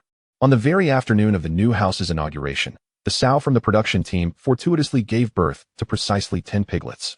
This was Xiao Xingyan's first encounter with a sow giving birth, and she found it to be quite fascinating. Indeed, the newborn piglets, with their soft pink hues, were undeniably adorable. The members of the team diligently cleaned the pigsty and fed the sow, while 10 little piglets huddled together to savor their very first morsel of sustenance. Zhang Wanfufu, observing the joyful scene, remarked with satisfaction, Our team has welcomed new piglets. This year, we must heed the call from above and strive to raise more pigs and raise them well. Once the piglets are weaned, we shall redistribute them. Now, everyone, there's no need to linger here. You may return. Having lost interest in the novelty, Xiao Xingyan ambled back, leisurely chewing on hawthorn candy. The Gu family had just completed several rooms, with some busy cleaning while others worked alongside the old carpenter to craft furniture. The atmosphere was lively, filled with the sounds of saws and sickles, as wood shavings danced in the air. The carpenter was truly remarkable. The beds, constructed from planks, were joined solely by mortise and tenon joints, requiring hardly a single nail. Even when nails were used, small wooden blocks served to secure the planks. After an afternoon of diligent work, they had indeed crafted several commendable beds.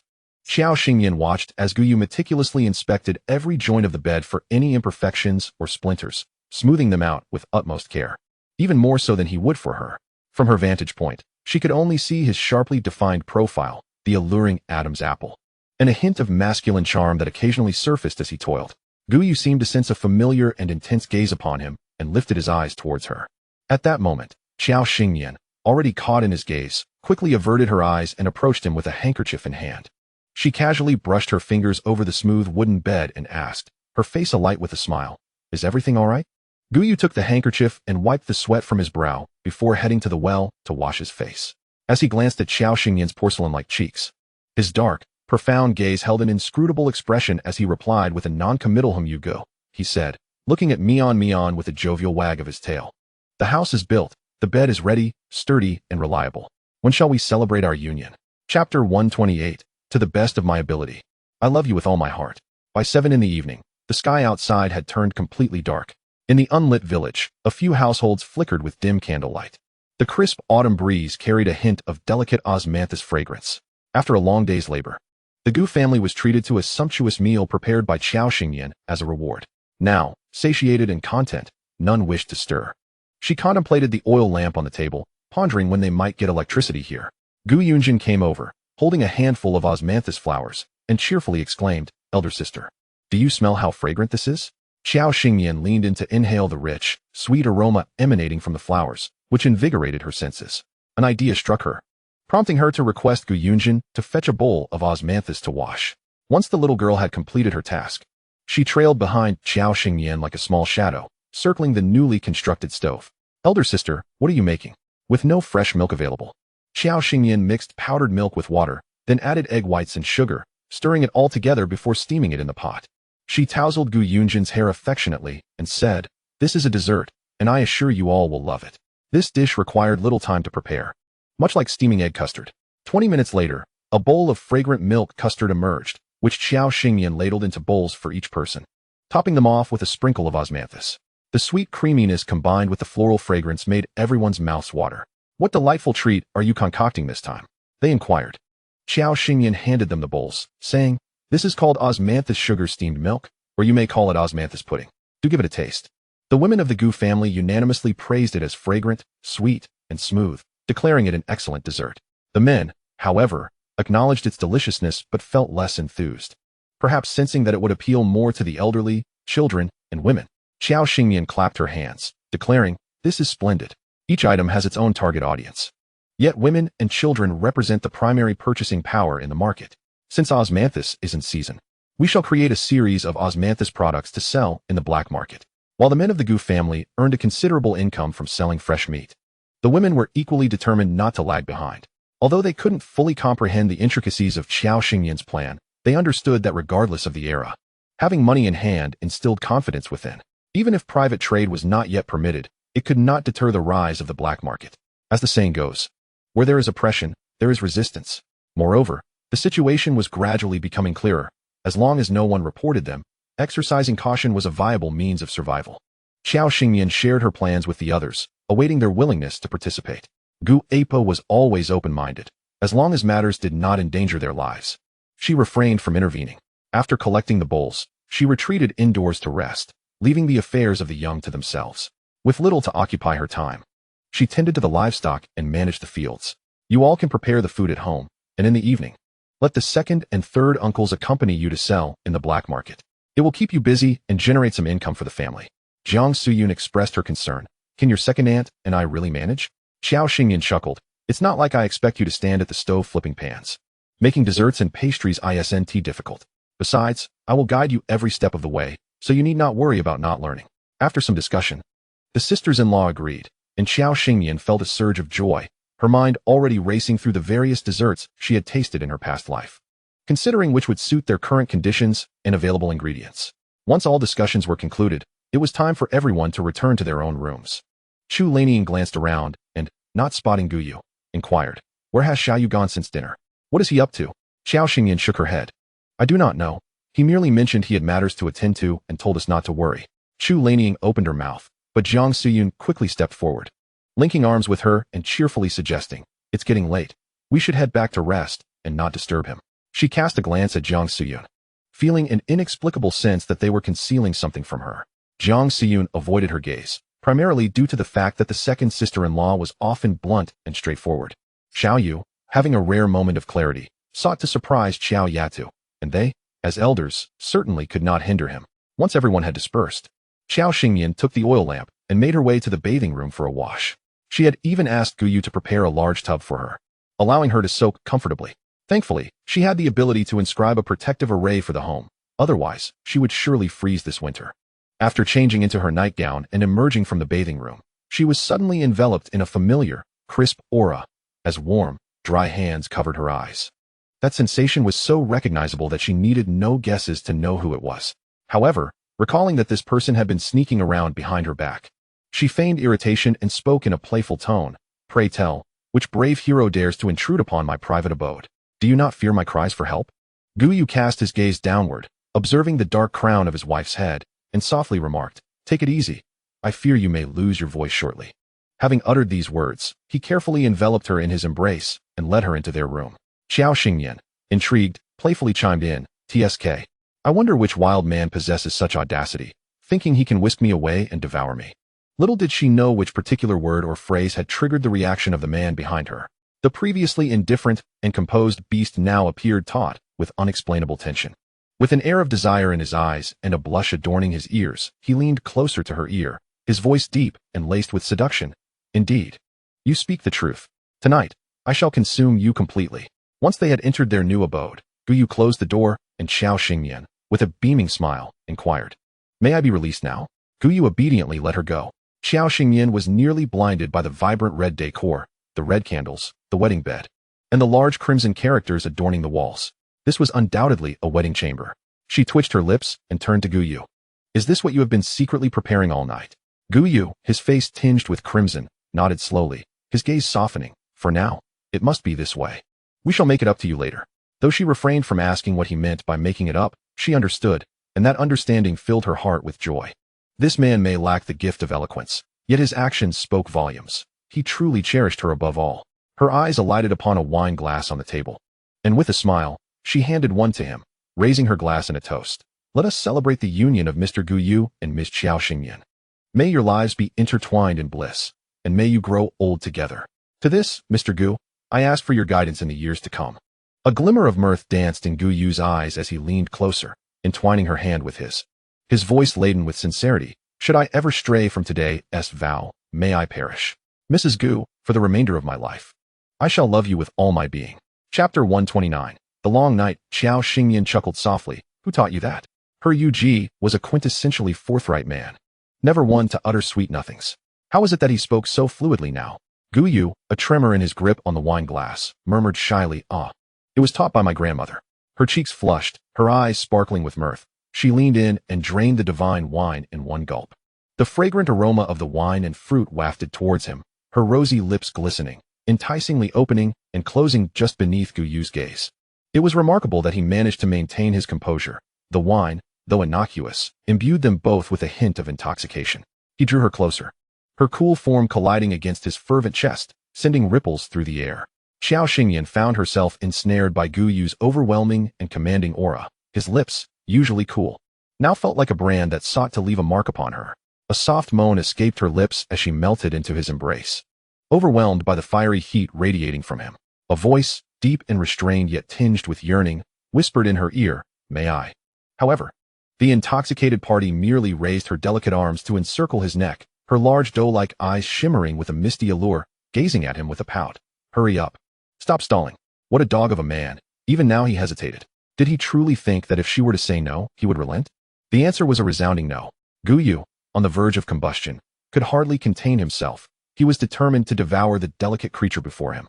Unable to resist her seductive gaze and enchanting demeanor, Gu Yu's throat involuntarily bobbed, his blood surging through him. In the next instant, the feisty little cat, tired of his hesitation, retaliated by biting his neck. He was already on edge, and this only served to ignite him further. She could feel him taut as a bowstring, his breath rapid and labored. Yet the grip that held her captive only tightened, as if he intended to meld her into his very being. He could no longer suppress the urge, raising a hand to cradle her soft head, all rationality teetering on the brink of collapse. He murmured in a husky voice, "Let me." Under the dappled moonlight, enveloped in a fragrant haze, Gu Yu deepened the kiss, lost in the moment. The invigorating vitality surged within Xiao Xingyan, reaching a zenith as their breaths intertwined. Her hands, languidly draped over his shoulders, could feel the strength of his well-defined muscles. Beads of sweat glistened on Gu Yu's brow, and Xiao Xingyan tenderly wiped them away, having exerted all her strength. He cradled her close, regulating his breathing, while the gentle sounds of her slumber began to fill the air. It was evident that Xiao Xingyan had succumbed to a deep and dreamless sleep, a mere puddle of warmth in his embrace. Gu Yu's eyes remained wide open, shining brightly as he gazed at the delicate figure nestled in his arms. The more he looked, the more his chest felt ablaze, a heat radiating through him. Even Xiao Xingyan's cheeks, flushed from the warmth, were a testament to their shared intimacy. Yet she lacked the strength to even open her eyes. Fortunately, Their room was situated at the far end of the house, separated by the main hall. Otherwise, the sounds of their fervor would surely bring her embarrassment. Unbeknownst to them, in their new home, aside from the third room where a pregnant woman resided, the second room was fervently discussing the prospect of adding another sibling for Gu Yunjin. Meanwhile, Gu Yunjin and the matriarch were soundly asleep in their own quarters. Gu Yu gently nipped at Xiao Xingyan's rosy lips, sending delightful tingles coursing through her, causing her to stir restlessly in her dreams. In her slumber, she felt ensnared by a massive serpent, its powerful body constricting around her, making it nearly impossible to breathe. As dawn broke, Gu Yu, satisfied, closed his enchanting eyes and withdrew slightly, preparing to gather nourishing sustenance for his little garden. The early riser, Grandma Gu, was taken aback to find her eldest grandson busying himself in the kitchen. But upon noticing the faint scratches adorning his neck, a knowing glint crossed her eyes. Had he finally claimed the girl?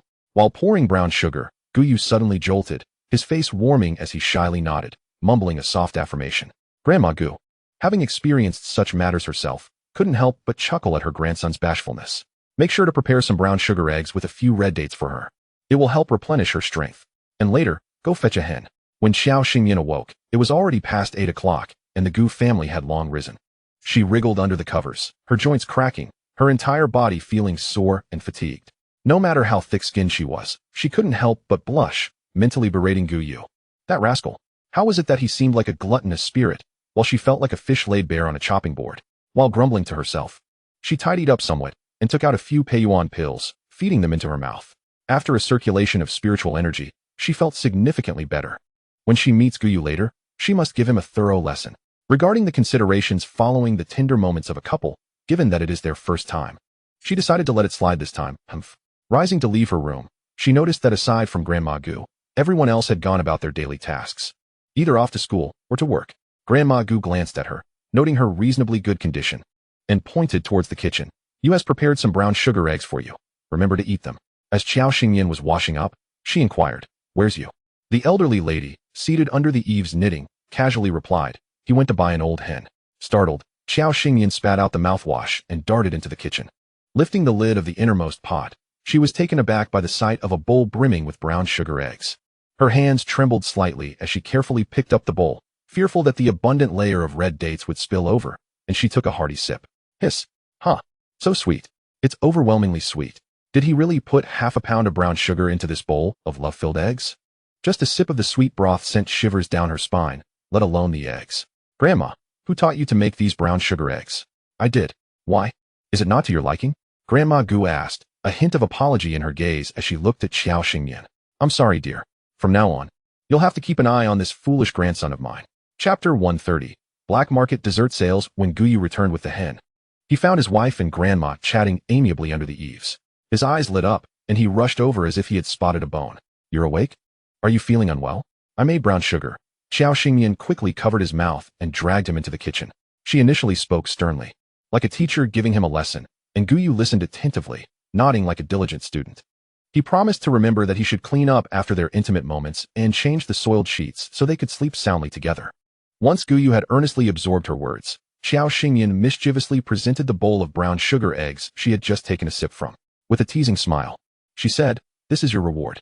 Gu Yu shook his head. Grandma said this is good for replenishing blood. Taking a deep breath, Xiao Xingyan gritted her teeth and asked, So you added a whole bowl of red dates? Gu Yu looked at her with bright, eager eyes, nodding obediently, yes, with a smile that didn't reach her eyes. Xiao Xingyan inquired, Then how much brown sugar did you add? Gu Yu hesitated, rubbing his fingers together. Well, I think it was about half a bag. He then attempted to explain, It wasn't intentional. Grandma startled me, and I poured in a bit too much. But since it's all sweet, it shouldn't matter, right? Xiao Xingyan pinched his cheek and exhaled, I appreciate the sentiment, but don't step into the kitchen again. He responded with a pitiful okay, pointing to the hen at his feet, whispering, Grandma said the old hen is good for your health. You worked hard last night.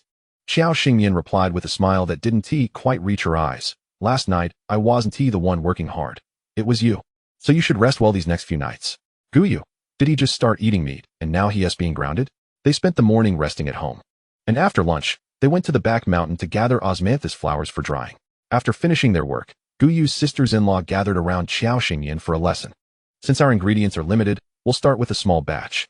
You all can try the osmanthus pudding I made last night. Let us prepare 20 portions first. And if it sells well, we can continue. The sisters-in-law nodded earnestly, diligently following Qiao Xingyan's instructions. As the task was quite simple and didn't require much skill, they quickly learned. Meanwhile, Qiao Xingyan and Guyu sat nearby, carving wooden bowls shaped like flowers. After dinner, Guyu and Qiao Xingyan headed to the black market. They had replaced their old watches with 2 Rolexes gifted by old Master Wen, giving one to Gu Chongfeng and another to Jiang Siyun, one for each family. With the addition of a new bicycle from the old master, they now owned 3 bicycles. However, they were careful not to flaunt them too much. The one gifted by the old gentleman was left at home, while the other 2 were stored at Zhang Wanfeng's and Du Songlin's places to be retrieved only when needed. Today, Qiao Xingyan's purpose for visiting the black market was not only to sell desserts, but also to discuss her cotton. She intended to consult with Zhang Ruinian to find suitable buyers, as both wholesale and retail would expedite the return of funds. Zhang Ruinian was already wandering the market, and as they set up their stall, he hurried over upon hearing the news. Sister Qiao, brother you've come. Qiao Xingyan examined him, noting his disheveled and dirty appearance. Have you been in a fight? Zhang Ruinian didn't shy away, nodding. Resources in our area have been good lately, so naturally. Some people are envious. Several have tried to pry resources from me, but don't worry, they're just small fry, and I can handle them. What about you? What are you selling today? Qiao Xingyan handed him a bowl of dessert. Give it a try. Zhang Ruinian accepted the small wooden bowl, unsure how to approach it. Do I just slurp it?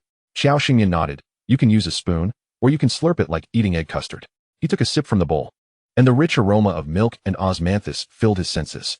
He smacked his lips in dissatisfaction. It's delicious, but it's too little. I finished it in just 2 bites. I think it would sell better at the morning market. This is like egg custard, smooth and tender, and you've added sugar. Milk and osmanthus, right? Being a very simple dish, anyone could easily identify the ingredients upon tasting. However, she felt that using powdered milk never matched the texture of something made with fresh milk. Qiao Xingyan nodded. I'm just testing it out. If it sells well, I'll continue making it. Today, I have something else to discuss with you. She shared her general idea with Zhang Ruinian, and he nodded without hesitation. Cotton is a great commodity, especially now that it's getting cold. Everyone is looking to make some warm clothing. How much do you have? I'll check with my brother Long San to see if he can take it. Frowning, Qiao Xingyan asked, Who is this brother Long San? Zhang Ruinian chuckled. Brother Long San is the one who first brought me into this business. However, he is not in Changrong County. He is in the city. He has broader connections, knowing many people, both legitimate and otherwise, and he is considered a man of influence. Qiao Xingyan teased him. I thought you only had my you as your master. Zhang Ruinian scratched the back of his head, looking somewhat embarrassed. There are rules in this line of work. It's true that a master leads you in, but the real learning is up to the individual. Brother Lung Sin taught me how to make money, while you taught me martial arts and self-defense. So, if we're counting, you is indeed my only true master. After all, they were from the same county and often kept in touch, so their bond was naturally stronger. Qiao Xingyan nodded, stating, I can currently spare 2,000 pounds of cotton, available at a wholesale price of 2 yuan, fixed and unchangeable. Zhang Ruiyan nearly choked on his own saliva. 2,000 pounds. What about the transportation? Where are we supposed to deliver it? Qiao Xingyan cast him a meaningful glance, saying, When the time is right, you will know. He responded with a dazed "oh," still reeling from the shock of 2,000 pounds of cotton and the perplexity of how they would transport it. Unbeknownst to him, Qiao Xingyan actually possessed a solid 3,000 pounds. Moreover, if a reliable partner could be found, she had even more cotton to offer. She decided not to disclose this to Zhang Ruiyan, fearing it might overwhelm him. All right, you should head back now. We will stay here for a while longer and return once we've sold out. Zhang Ruiyan nodded, glancing at the delicate flower-shaped wooden bowls containing the hanging egg custards. He licked his lips and intended to leave. Qiao Xingyan called him back, handing him 2 more portions. Take this back for your grandmother and sister. Zhang Ruiyan carefully cradled the 2 small floral bowls, encountering a few friends along the way. Hey, Yinggu, are you carrying the ancestral offerings? Get lost. Quickly head over to Qiao Jia's place, buy 2 bowls each, and bring others along to buy. If you don't buy, you'll regret it. With that, he ignored the others and disappeared with the flower bowls. His friends looked puzzled, wondering what was so special about it. However, valuing familiar business, they called over 2 brothers to join them. Qiao Xingyan observed the sudden influx of people and recognized a few familiar faces shouting, Qiao Jia, you go. We're here to support your business. Watching the remaining wooden bowls vanish in an instant, she chuckled while holding the cash, a testament to that night's earnings. Priced at 1 dime per bowl, they had brought 20 portions. Zhang Ruiyan had taken 3, leaving the rest to be carried away by his friends. She winked at Guyu, smiling. Let us go, Boss Gu, the day's work is done. Chapter 131, The Heartbreak of Yugo. Back so soon. Was it profitable? The two sisters-in-law had just tidied up the house and finished washing clothes when they saw Qiao Xingyan and Gu Yu returning, looking quite surprised. Qiao Xingyan nodded, albeit with some resignation. We sold everything, mostly to acquaintances. Tomorrow morning, I plan to prepare a new dish and see how it fares at the morning market. The sisters-in-law nodded in agreement. Then we'll make it together early tomorrow. Qiao Xingyan nodded and inquired, where's uncle? In the past few days since his return, Gu Changqing had fully recovered, spending his days at the pig farm after finishing his work, with the sows gradually giving birth. Gu Changfeng and Gu Changyun were evidently quite busy. Thankfully, their youngest brother had returned. It was no wonder he wasn't being conscripted. Initially, when Gu Changqing returned and learned about the family's pig farm, his jaw nearly dropped in astonishment.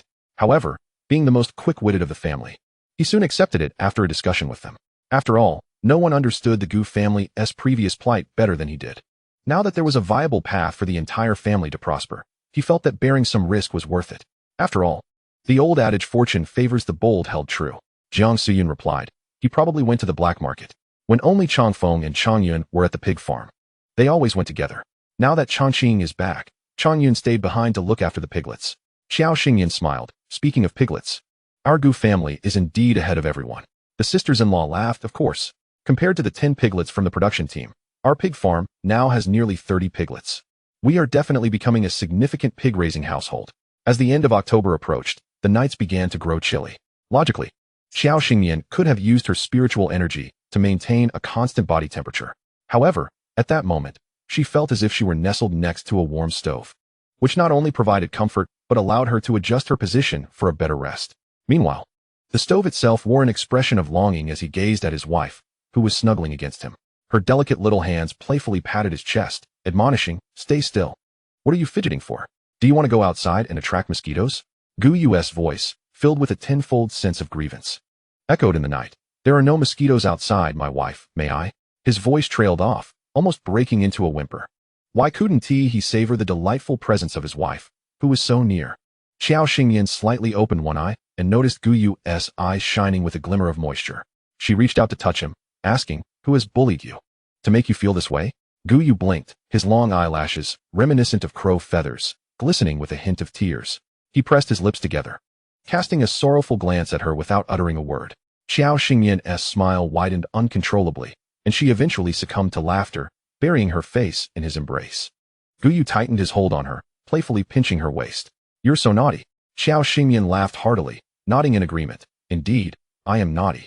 At that moment, Gu Yu resembled a cunning wolf, having lured his prey into a trap with great skill before seizing the opportunity to claim his prize. He suppressed his rising smile, adopting a serious expression. So, how will you make it up to me? Qiao Xingyan, seemingly oblivious to his scheme, tilted her head with a playful smile, asking, what do you wish for as compensation? Gu Yu's eyes lit up, and in a swift motion, he flipped over, pinning her down and leaning closer to whisper a few words in her ear. He then gazed at her expectantly. Her slender arms, while appearing weak, possessed an irresistible strength as they wrapped around his neck, pulling him down for a playful kiss, accompanied by a muffled mm. That sound awakened Gu Yu's primal instincts, shattering any remnants of restraint he had, and he began to indulge in his midnight snack with fervor. After last night's hurried encounter, he was eager to savor every moment today. The next morning, when Qiao Xingyan awoke, it was already 5:30. She couldn't recall when she had fallen asleep, but she felt utterly fatigued, her stomach growling. Nevertheless, she felt refreshed. It seemed that Gu Yu had learned his lesson, realizing that to enjoy his wife's affection, he must heed her words. As she prepared to head to the kitchen, her sisters-in-law were already up. Jiang Suyun, noticing the spring-like glow on her face, radiated a sense of newfound allure, felt quite pleased. Pointing towards the stove, she chuckled. Our little Yu is increasingly doting on his wife. Look, we were just tidying up the food here when we got up. Upon hearing this, Qiao Xingyan instinctively felt a shiver run through her, her brow furrowing in response. Surely, it wouldn't be more of that red sugar egg dish? Gu Yu, noticing her frown, served her a bowl of an upgraded version of the red sugar egg dish he had prepared, saying, second aunt, and third aunt, watch me make this. Try it. Qiao Xingyan looked at the lovingly prepared dish, blowing gently on the edge of the bowl. This time, it indeed had a balanced sweetness. She flashed Gu Yu a bright smile, saying, it's delicious. Gu Yu's eyes sparkled with delight, feeling as if a flower had bloomed within him. From that day forward, every morning, the members of the Gu family awoke to their own bowl of Gu Yu's signature red sugar egg dish. The elderly vendor selling sweet fermented rice in the county beamed with joy upon seeing Gu Changqing, as if he had encountered a divine presence. One morning, Gu Changqing rose early and sought out Xiao Xingyan, saying, "I intend to accompany Rui Nian to the city. You mentioned seeking his collaboration on cotton, did you not? He mentioned yesterday his intention to meet with a certain brother Lung from the black market, and I wish to observe the situation there." It was not that he feared Zhang Ruinian engaging in any underhanded dealings. He simply lacked the audacity for such acts, and there was no necessity for it. Xiao Xingyan was well aware of his capabilities. To offend a powerful figure over a mere trifle would jeopardize his future well-being.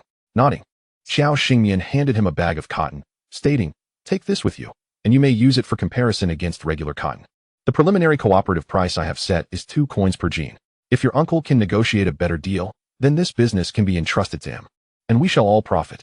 Gu Changqing accepted the sack, shaking his head. "I will simply accompany him to observe. As for the pricing, I shall attempt to negotiate, and we can discuss the rest upon my return." She watched his departing figure, stroking her chin, inexplicably thinking that if this uncle were to exist in a modern era, he would undoubtedly excel as a marketing manager. In the 2 days following Gu Changqing's departure, her sisters-in-law learned to make osmanthus cakes and osmanthus-flavored sweet rice balls under Xiao Xingyan's guidance. The morning market was bustling with patrons, primarily selling homegrown agricultural products. When they caught sight of the aromatic delicacies presented by Xiao Xingyan, they were intrigued. "Sister, I could smell the osmanthus from afar. What are you selling? It looks delightful." Xiao Xingyan cut a small piece of osmanthus cake and placed it on a wooden plate, adorned with a tiny wooden stick. "These are seasonal treats made while the osmanthus is in bloom. Please, do give it a try." The woman received the small piece, observing its white cake-like appearance. Reminiscent of rice cake. Sprinkled with delicate osmanthus petals, the taste was even better than she had anticipated, soft and chewy, not sticky, with a hint of creamy milk and floral fragrance. This is delicious. Sweet and fragrant. How much do you sell it for?"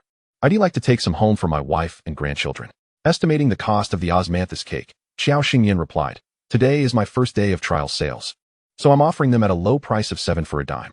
In a couple of days, I'll have to raise the price to 5 for a dime, as my osmanthus cakes are made with genuine ingredients, as you can surely taste." The woman, anticipating 2 dimes worth, cheerfully accepted the oil paper wrapping, commenting, "Indeed, I can tell you are sincere in your craft. I will take this home to try, and if it's good, I shall return."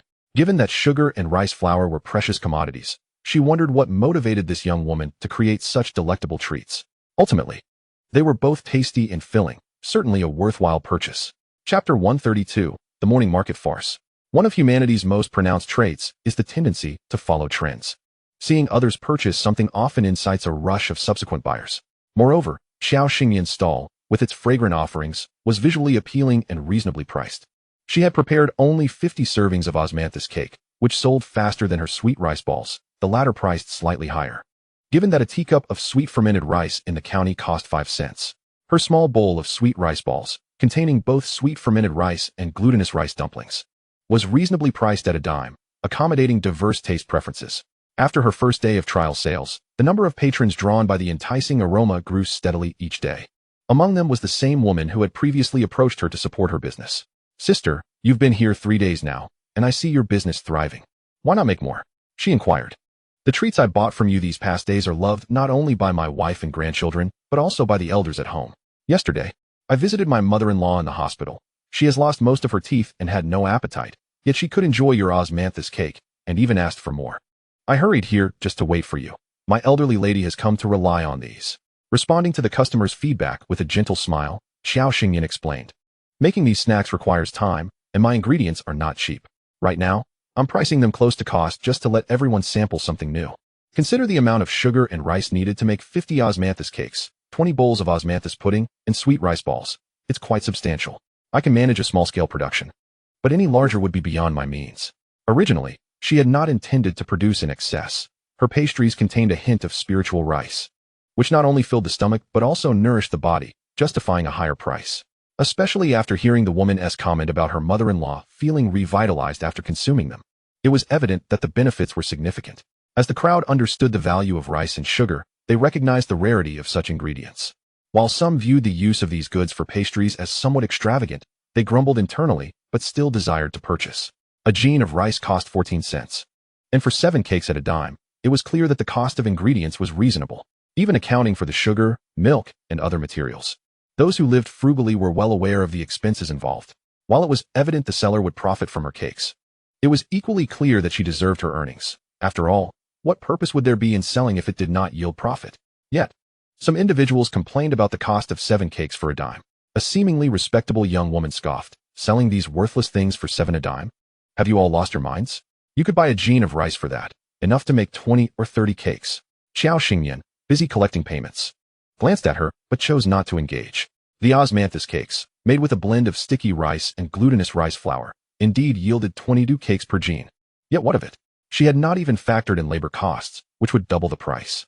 Such individuals, who could not bear to see others succeed, only grew bolder when met with indifference. Xiao Xingyan, visibly irritated by the woman, coolly addressed her. Madam, if you wish to purchase, you are welcome. If not, please feel free to walk by. This alley is wide enough. My selling here does not impede you. However, if you intend to nitpick, what is your aim?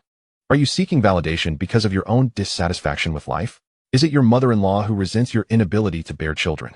Or your husband who finds you aging and unattractive? The world is filled with beautiful things. There is no need for you to spread your bitterness. We will not indulge your negativity, so I kindly request you to vanish from my sight at once. Otherwise, I may lose control of myself later and commit some unlawful act, so do not blame me for not having warned you in advance. The woman's face quivered with anger. Her countenance was remarkably unappealing. She pointed at Xiao Xingyan and, in a fit of rage, shouted, You just wait. Xiao Xingyan remained unfazed, not even lifting her eyelids. Who did she think she was? The celestial sovereign or the king of the underworld? What audacity she had to demand that she wait. When the spectacle was unfolding, not a single soul dared to speak. Yet, once the show concluded, the bystanders began to advise her, each contributing their words. Comrade, I know that woman. Her husband seems to share an office with Secretary Zhou of the county committee. Typically, when she visits the black market, she picks and chooses, seeking bargains. Some even offer her gifts in hopes of currying favor. Indeed, she was likely tempted by the wares but unwilling to spend money. Her initial remark was merely a warning, and when Xiao Xingyan ignored her, it provoked her ire. Xiao Xingyan nodded, her tone somewhat indifferent. So what if her husband works in the same office as Secretary Zhou? That does not equate his power or position to that of Secretary Zhou. He could merely be an assistant or secretary, also within the same office. Even if she was angered, so what? If she dares to indulge in the black market, she certainly would not dare to report this matter to her husband. If someone from a government agency were to flout the rules and create a ruckus in the black market, it would be prudent for them to be dismissed promptly. To put it another way, it would be fortunate if she does not drag her husband down with her. Therefore, I truly cannot comprehend what she is expecting from people entirely unrelated to her. Some in the crowd felt their thoughts pierced and left the scene awkwardly. Others occasionally engaged in light banter with Xiao Xingyan while munching on snacks, creating a somewhat amicable atmosphere. Following the conclusion of the 3-day trial operation, all of Xiao Xingyan's items returned to their original prices. The osmanthus cake was priced at 10 cents for 5 pieces, with the quantity increasing from 50 to 100. The prices of osmanthus pudding and osmanthus fermented glutinous rice balls remained unchanged, with each item increasing from 20 bowls to 30. The delicacies were still prepared by her sisters-in-law, and she and Guyu set up their stall. Though prices had risen, the efficacy of these 3 snacks gradually spread throughout the vicinity. Elderly and young individuals with poor appetites reported a significant improvement in their cravings after consuming them, and those suffering from minor ailments felt rejuvenated. Rumors circulated that women who ate the osmanthus fermented glutinous rice balls experienced enhanced complexion and considerable relief from menstrual pain. In short, a myriad of peculiar claims emerged. And by the 5th morning of Xiao Xingyan's stall, the already sparse alley was now bustling with a crowd. She overheard tales of someone's aunt, who, suffering from a cold and nasal congestion, found relief after consuming the fermented glutinous rice balls. Another spoke of a niece who, during her menstrual cycle, would turn pale and break into a sweat, wishing to roll on the ground in agony. This time, she fortuitously consumed the fermented glutinous rice balls and felt much better. While not a miraculous cure, it effectively alleviated her pain, making it a wonder remedy for such young women. Another elderly woman, who had long struggled with a poor appetite, felt revitalized after eating the osmanthus cake. Hearing such accounts made Xiao Xingyan's eyes twitch and lips quiver. These tales elevated her to celestial heights, with whispers radiating far beyond. Thus, on that morning, as she set up her stall, had it not been for Guyu maintaining order, it likely would have turned into a chaotic scene. Chapter 133, The Kidnapped Uncle and Zhang Ruiyan. Once again, it was a morning dedicated to making pastries and desserts. Chu Lanian yawned and murmured, Hasn't he, this youngest one, been gone for 5 or 6 days? What could be delaying their return? I hope nothing has happened. Jiang Suyin furrowed her brow upon hearing Chu Lanying's words, her heart racing. Sister-in-law, please do not say such things. She might simply be held up by some matter. Though she spoke these words, a sense of urgency and unease crept into her heart. The journey to the city from their location took no more than half a day. Surely, nothing could delay them for this long. As Qiao Xingyan stepped into the kitchen, she caught the tail end of the conversation and casually inquired, "What did Aunt Sin say about being delayed?" Jiang Xian hesitated for a moment before relaying the discussion to Qiao Xingyan. "Your uncle has been away for so many days without returning. We cannot help but worry." Qiao Xingyan nodded, her hands gently fidgeting by her side. Noticing her unconsciously furrowing her brow, Jiang Xiyun grew anxious. "What's wrong?" Qiao Xingyan relaxed her brow and smiled. "It's nothing. It may just be that my uncle's affairs are not going smoothly, and he has indeed been held up. You all carry on. I'll freshen up and then come to help." She left the kitchen and returned to her room, intending to consult the oracle for Gu Changqing. Upon calculating her uncle's whereabouts, it was evident he was no longer in Suzhou, but had traveled to the South China region. The specifics would only become clear after she completed her divination. She retrieved 3 ancient coins from her space, a family heirloom of the Qiao family, used for divination. When Guyu returned from his morning exercise, he found Qiao Xingyan earnestly engaged in divination. Not wanting to interrupt, he remained silent. But Qiao Xingyan had already sensed his presence. She tucked away the coins and looked at Guyu. "You're back?" Guyu nodded. "What were you calculating?" Qiao Xingyan wiped the sweat from his brow and replied, "Aunt Air and Aunt Sin inquired about my uncle, and I felt a bit concerned. I calculated in the kitchen, and it seems my uncle is no longer in Suzhou, but has gone to Guangdong province, where he has encountered some troubles." Guyu frowned. "Should we go check on him?" Qiao Xingyan pondered for a moment. "Let us go." They informed their family about their impending trip to Guangdong province. Grandma Gu said little, merely advising them to exercise caution. Chu Lanying asked, "What about our pastries and desserts for the next couple of days? Will we still be making them?" Qiao Xingyan affirmed. "Yes, you two handle it. If you do not wish to go to the black market, just send Uncle Air or Uncle San." Chu Lanying waved her hand. "They're too busy with the pig farm to bother with that. Su Yun and I will prepare and sell them ourselves." Before leaving, Qiao Xingyan cautioned them to be careful, suggesting that if they encountered any insurmountable issues, they could seek out the Zhou Goen couple at the county committee's family compound. After saying this, she went to find Zhang Wanf, who provided them with a letter of introduction, and the two set off for Guangdong province. Meanwhile, at that moment, Gu Changqing, Zhang Ruiyan, and Cold Third Brother were confined in a dilapidated seaside warehouse, preparing to be taken elsewhere. "Ruiyan, Comrade Gu, this time I've dragged you into this. I'm truly sorry." Zhang Ruiyan and Gu Changqing were in poor condition. They had intended to meet Cold Third Brother regarding a cotton collaboration, but unexpectedly, they had drawn unwanted attention. Although Cold Third Brother had extensive connections, they were earned through incurring the ire of many. With the domestic situation gradually clarifying, the forces from the port city sought to intervene. As the one who dealt with the notorious Du Jui in the southwestern black market, Cold Third Brother had to communicate any matters. The port city aimed to establish a route connecting to the southern provinces to transport drugs from Southeast Asia to the port city. But Cold Third Brother immediately refused without a second thought. A fierce conflict ensued between the two parties, and Zhang Ruiyan and Gu Changqing found themselves embroiled in the ensuing chaos. During this period, Zhang Ruiyan had learned quite a few techniques under Guyu's guidance, and dealing with a few minor henchmen posed no challenge for him. However, he was at a distinct disadvantage against the armed men from Gangqing. The situation over there was no less dire than that in Beijiang. In fact, it could be said to be even worse, at least in the mainland. There were construction battalions in Beijiang to suppress dissent with force, but Gangqing and Aoqing were largely left to their own devices at this time. The power of the gangs was terrifying. There was nothing they could not achieve, and even the authorities struggled to maintain order. From the conversations of this group, Zhang Ruiyan realized their predicament was dire. They were to be sent off to become blood slaves. He opened his mouth, but the swollen, torn corners of his lips throbbed painfully. "Third Brother, please don't say that. It was an unexpected situation. Even if we wanted to leave, we couldn't. And we have no idea if you Gu and Xiao Jia will come looking for us after learning of our disappearance." At that moment, Gu Changqing, who had remained silent, suddenly spoke up, his voice somewhat hoarse, with evident rope burns around his neck. "Indeed, with Qiao Xingyan's abilities, if she realizes that both you and Zhang Ruiyan are missing, she will certainly come with Guyu." Cold Third Brother recalled the two individuals mentioned by Zhang Ruiyan, as he had heard their names repeated several times over the past few days. Furthermore, he had heard that they were Gu Changqing's nephew and niece-in-law. Just as he was about to inquire about their significance, The iron door of the warehouse was pushed open, and several men entered, speaking in a peculiar blend of Mandarin. Hurry, get them all on the boat. We're setting off immediately. A group of men dressed in flamboyant shirts and leather jackets, with various weapons tucked into their belts, strode in.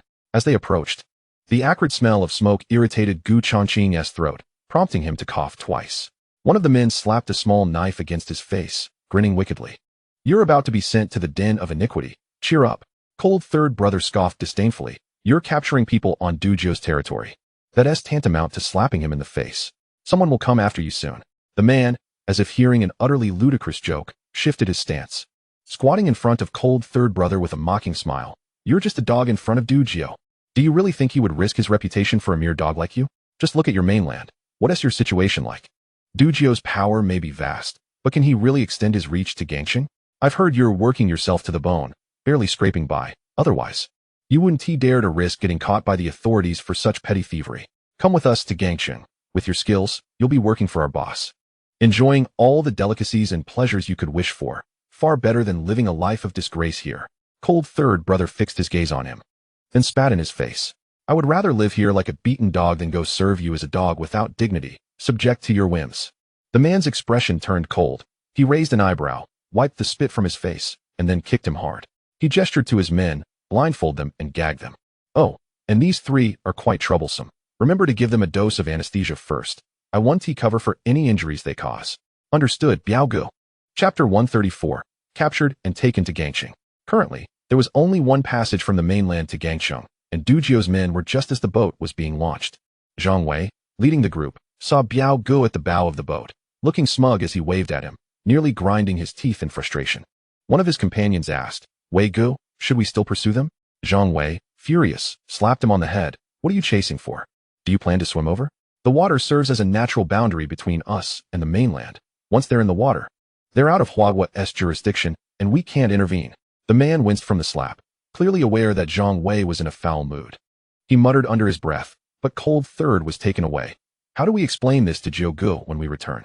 Zhang Wei glanced between the sea route and the land route, his face a portrait of conflict. This was indeed a troublesome situation. Biao Gu's gang was unscrupulous.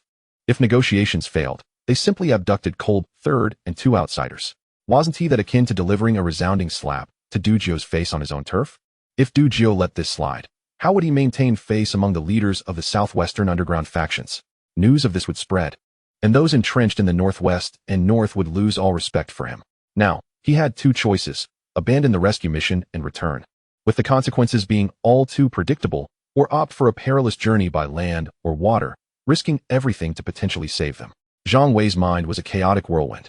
He was on the verge of tearing his hair out. Excuse me, have you seen a tall, thin man who resembles him? She had traced Gu Chongqing's scent and Gu Yu's path to this location, but had lost contact. A group of people stood at the shore, seemingly lost in thought. Zhang Wei's group heard a woman's voice and turned to look at Xiao Xingyan with curiosity, several young men unable to suppress their whistles. Standing beside her, Gu Yu's eyes turned cold, and in a flash, several splashes were heard as men fell into the water. He shot a warning glance at the crowd, making his intentions unmistakable. Zhang Wei frowned, but said nothing. It seemed this beautiful girl was taken. It was no wonder his men hadn't noticed her companion. He was already distressed, and with a tone that wasn't very pleasant, he glanced at Gu Yu, recalling Xiao Xingyan's earlier words. Are you family? It was indeed strange for two people to resemble each other so closely without being siblings. Xiao Xingyan nodded. Yes, but have you seen him? Zhang Wei's gaze shifted, pointing toward the boat that was now out of sight. He was taken to Gangxing. Without proof of birth from that side, you won't be able to cross. The two were completely unfamiliar with the area, and Xiao Xingyan frowned. Is there any way? Zhang Wei recounted the two possible methods they could take, waiting to see what choice they would make. Xiao Xingyan looked at Gu Yu. Let us take the land route. It was nearly the end of October. They had heard that it would take about an hour to sneak across from this point, and as someone who had never swum in her life, she certainly couldn't do that. As for Gu Yu, even if he could swim, he wouldn't take her into the water, as catching a chill would be detrimental. Zhang Wei thought they were out of their minds. The water route was slightly less risky. If they squeezed onto a vehicle and were discovered, being sent back would be the least of their worries. The weapons in the hands of those foreigners were no joke. Have you made your decision? Xiao Xingyan nodded, taking Gu Yu's hand and heading toward the port station. Zhang Wei's subordinates looked at him. Wei Gu, what about us? He took a deep breath, his gaze fixed on the water's surface, and said solemnly, we'll take the water route. The few who had just climbed out of the water realized they had wasted their efforts. They might as well have stayed in the water and waited for them. Xiao Xingyan and Gu Yu stealthily boarded a direct transport, finding a sheltered spot that could accommodate them both as they gripped the handrail. Xiao Xingyan found this experience remarkably novel. With a beaming smile, she clung to Gu Yu's arm and leaned close to his ear, exclaiming loudly, "Yugo, do we look like we're having an affair?" Gu Yu cast a sidelong glance at her, his gaze falling upon her radiant, slightly innocent smile. He leaned down to whisper in her ear, "It is a bold flirtation." With that, he gently pressed his lips to her delicate earlobe. Had it not been for Gu Yu's other arm encircling her waist, Xiao Xingyan would have likely succumbed to her weakness and created quite a scene. She shot him a playful glare, noting his increasing boldness after indulging in his desires. Fortunately, they maintained a sense of decorum in public. Glancing at her watch, Xiao Xingyan noted that the express train had been traveling for approximately 40 minutes and was nearing their destination. As the vehicle slowed, they seized an opportunity to leap out and discreetly slip away. Unfamiliar with their surroundings, they relied on Gu Changqing's location as their guide. Meanwhile, when Gu Changqing and his companions arrived at the assembly hall, a man clad in an exquisitely patterned long robe was offering incense. With his back to the others, he inquired, "Back already?" Biaozi bowed respectfully, responding, "Master, the negotiations in Shuzhou did not go well. I brought back those capable of handling matters under their leader, along with 2 skilled individuals. What shall we do?" A swift slap resounded across Biaozi's face, executed with such speed that the once pious figure turned into a menacing creature in an instant. The others shrank back, averting their gazes in fear. The hall fell silent, save for the sound of cautious breathing. Stunned by the slap, Biaozi knelt down, pleading, "Please, master, enlighten me." From his vantage point, he could only see a pair of pristine cloth shoes and a string of prayer beads being manipulated with a practiced hand. A calm male voice drifted down. "Your audacity has certainly grown. I had yet to decide on the Shuzhou connection, yet you took it upon yourself to act. While it is one thing for people from the mainland to smuggle in, bringing them here is another matter entirely. Do you think we lack enough complications?" Biaozi, trembling with fear, bowed repeatedly, stammering, "Master, I was wrong. I shall not do so again. However, I ensured that no traces were left when I brought these 2. They will not be discovered." He had dismissed Zhang Wei and his gang entirely, confident that they would not dare to venture here, which is why he had refrained from informing the master. Just as the atmosphere grew tense, someone rushed in from outside and whispered something in the master's ear. The master's thick brows knitted together in frustration, and he bellowed, "What are we waiting for? Quickly, go out and find them." The messenger nodded eagerly, "Yes, yes." The master, having taken a step forward, halted to scrutinize Gu Changqing and his companions, exclaiming with irritation, "Hurry and lock these individuals up, then search for the young lady. Conduct a thorough search inside and out." Biaozi, sensing the rising fury, bent forward as he knelt, watching the master depart. He then shouted at his subordinates, "What are you dawdling for? Help me up." His first words were loudly uttered, fearing the master might overhear, while the latter part was instinctively whispered. Rubbing his swollen face, he grimaced, thinking, "This truly hurts." Chapter 135, The Gang's Young Lady. Gu Changqing and his companions were confined in a separate room. Biaozi slapped a few of them on the face, frowning as he muttered, "How much did you use? Why are they still unconscious?" One of the subordinates timidly suggested, "Isn't it always the same amount? They'll wake up soon. Should we go out and look for the young lady?" Biaozi, feeling agitated, tugged at his collar and turned to the 2 closest to him, saying, "You 2 stay here to guard them. The rest follow me. The young lady is the young lady. Even a simple escape requires the whole Qinglong society to search." After Biaozi and his group left, a girl clad in a black leather jacket and pants, with her hair tied in a high ponytail, leapt down from the wall. Her bright, clear eyes assessed the 2 guards outside the door before she let out a whistle. At the sound, they turned to look, but before they could see her clearly, they were knocked unconscious by her swift strike. Li Jiadong dusted off her hands and kicked the 2 aside, eyeing the closed door. She was curious to see what kind of woman her father had prepared as the 18th concubine this time. With a creak, the wooden door swung open. Gu Changqing, just rousing from his stupor, hesitated, contemplating whether to feign sleep. The blindfold was removed, revealing a girl before him. "Why is there a man here?" Gu Changqing mused. "Is there something wrong with my father's taste? Instead of seeking a concubine, has he brought home a male?" Gu Changqing thought it might be best for him to pretend to be unconscious again, as he had no desire to engage. A finger poked at the bruise on his face, and the odd girl's voice chimed again. "Hey, I know you're awake. You are from the mainland, right? My father is rather unpredictable. He seems to have a taste for both genders now. I can let you go, but whether you can leave is up to you." Zhang Ruyan and Cold Third Brother, just stirring awake, managed to make muffled sounds through their covered mouths. Gu Changqing blinked, signaling his agreement with Li Jiadong's suggestion and urging her to untie them. Comrade, you misunderstand. We aren't what you think. We were merely brought here by Biaozi's gang by chance. Li Jiadong pondered. So you didn't come here illegally? Gu Changqing sincerely shook his slightly dazed head. No? We were living quite well in the mainland. Why would we smuggle ourselves here? As he spoke, he began to untie Zhang Ruiyan and Cold Third Brother. Finally able to breathe freely, Zhang Ruiyan flexed his wrists and ankles, gently touching his swollen face. Turning his gaze toward Li Jiadong, he felt his face flush at her tight-fitting attire. Comrade, what is your name? Thank you for saving us. Li Jiadong raised an eyebrow at being called comrade for the first time. Replying, everyone calls me the young lady. As for the thanks, it's not necessary. It was just a trivial matter. If you manage to escape, you can thank me in person when we meet again. Realizing that the woman was not sent by her father, Li Jiadong's hostility diminished somewhat. Since they were free now, she thought it might be nice to make friends, considering her father's influence in Hong Kong. If they couldn't escape, there would be little she could do. Zhang Ruiyan gaped in surprise while Gu Changqing grasped his shoulder. He turned to Li Jiadong, saying, thank you for letting us go. We bid you farewell. He then glanced at Cold Third Brother. Let us go. Li Jiadong watched their retreating figures, arms crossed against the doorframe. Before long, a middle-aged man clutching a string of prayer beads hastily entered, approaching Li Jiadong and gripping her shoulders with a tone that was both anxious and exasperated. Darling, could you please be a bit more obedient and refrain from disappearing every single time? If it weren't for the fact that the people downstairs reported not seeing you leave the city, your father's heart condition would have been set aflame by your antics. Li Jiadong grimaced, pushing her father away. Ugh, keep your distance. It was one thing when you were chasing after your concubines. But this time I almost thought you were pursuing men. Father, can't you exercise some self-control? Li Chongyi's jowls quivered as he pointed towards the room behind her. When have I ever acted as you claim? Did you release the person inside?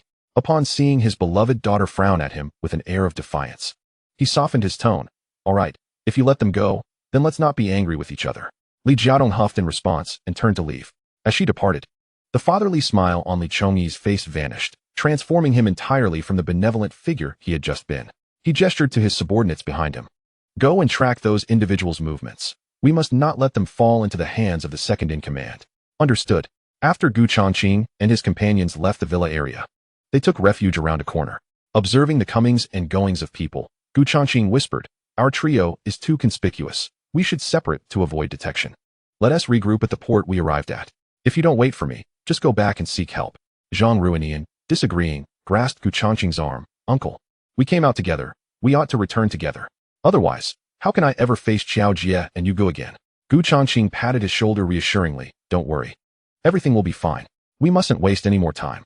Being in unfamiliar territory, they had to tread carefully with every step. The Qinglong society had dominated the port city for decades, their influence permeating every alley and street, rivaling even the later Tianwang system. Third brother, I can't run anymore. Perhaps you should go ahead. I'll divert their attention. If one of us can escape, it's worth it. Cold Third Brother leaned against the wall, bending over with his hands on his knees, gasping for breath, sweat trickling down his forehead. Having been injected with tranquilizers prior to their escape, he was struggling to cope with the physical toll. After catching his breath, he placed a hand on Zhang Ruiyan's shoulder and stated firmly, we leave together. We must hurry. Zhang Ruiyan exhaled deeply, about to speak when a shout echoed from behind. Over here. Quickly surround them. Cold Third Brother cursed under his breath and shouted, run. The two resumed their frantic flight, but the pursuers multiplied. In this land where every inch was precious, the labyrinthine streets offered both refuge and peril. Cold Third Brother and Zhang Ruiyan fled like headless chickens, glancing back at the encroaching figures, only to find a group emerging ahead of them. He exclaimed in surprise, Zhang Wei, what are you doing here? Zhang Wei led them to a corner of an alley, closed the door behind them, and quickly covered their mouths, whispering, don't make a sound. Footsteps approached from outside. How could they vanish without a trace just moments ago? Brother, we must search elsewhere to ensure those two don't escape again. Once the footsteps faded, Cold Third Brother tapped Zhang Wei's hand, signaling him to remove his hand. Zhang Wei leaned closer, whispering fiercely, you better not move. This isn't over yet. Indeed, as soon as that group departed, another wave of footsteps approached, clearly more numerous and distinctly from a different faction. Once they felt secure, Zhang Wei shoved Cold Third Brother, saying, to find you, we took the water route. But one of our brothers has been lost. Cold Third Brother felt a pang of regret. What was that situation earlier? After arriving on land, Zhang Wei's group had been gathering information when they inadvertently encountered undercover police personnel. He gestured toward the owner of the house, introducing Peng Hui. an exemplary officer from the former provincial capital's police station, who has been stationed here for a decade. Upon learning we were searching for someone, he brought us here for the time being. With his assistance, we have a general understanding of the situation here. Essentially, the Qinglong Society is the most prominent gang in the port city. This gang traces its roots back a century to the mainland, but due to war, they migrated here and gradually expanded. The current leader is a local, chosen by the previous generation. Conversely, the second in command is a veteran within the gang, overseeing the Qinglong Society's branch and harboring some resentment towards the favoritism shown by the previous leader. Thus, while it appears that the leader manages all affairs, the second in command possesses significant resources and connections, subtly positioning himself to usurp the leader's authority. Therefore, any stirrings in the port city would undoubtedly attract attention from both sides. Though I am unaware of how you escaped, both factions are now hunting for you. If we venture out, we must exercise caution. Chapter 136, Preparing to Retreat. At this point, Zhang Wei felt a twinge of guilt. Before Cold Third Brother's arrival, they had been overly candid with Peng Hui, divulging their entire lineage and family history. They couldn't be blamed for their honesty. This officer had at least a decade of experience and had been undercover for 10 years, exuding an aura that made them feel immense pressure, compelling them to confess everything as if they were dutiful students. Fortunately, their mainland regulations were strict, and aside from some minor infractions, they hadn't engaged in any nefarious activities. Peng Hui surveyed the two, recognizing they were not here to seek a life of luxury, and said, "You should stay here for now. I'll go out and see if I can locate your other companion." As Peng Hui donned his hat and stepped outside, Zhang Ruinian clicked his tongue. "We haven't even told him what Uncle Gu looks like. How will he find him?" Cold Third Brother took a large gulp of water from a nearby bottle. His skills in both surveillance and counter-surveillance surpass ours. Finding someone is merely a matter of his special channels. Zhang Ruinian nodded, yet a sense of unease lingered for Gu Changqing. Meanwhile, Gu Changqing himself was having an unexpectedly fortuitous encounter, coming across Qiao Xingyan and Gu Yu in the midst of his escape. Gasping for breath, he looked at the two lifesavers before him, relieved yet astonished. "Did you place a tracker on me?" Qiao Xingyan leaned against the wall, watching Gu Yu use the pursuers as a punching bag, nodding, "Pretty much. But speaking of which, Uncle, weren't you in the city to discuss cotton cooperation? How did it lead you all the way to the Guangdong province, and then to this port city?" Gu Changqing took a deep breath, finally relaxing his taut nerves.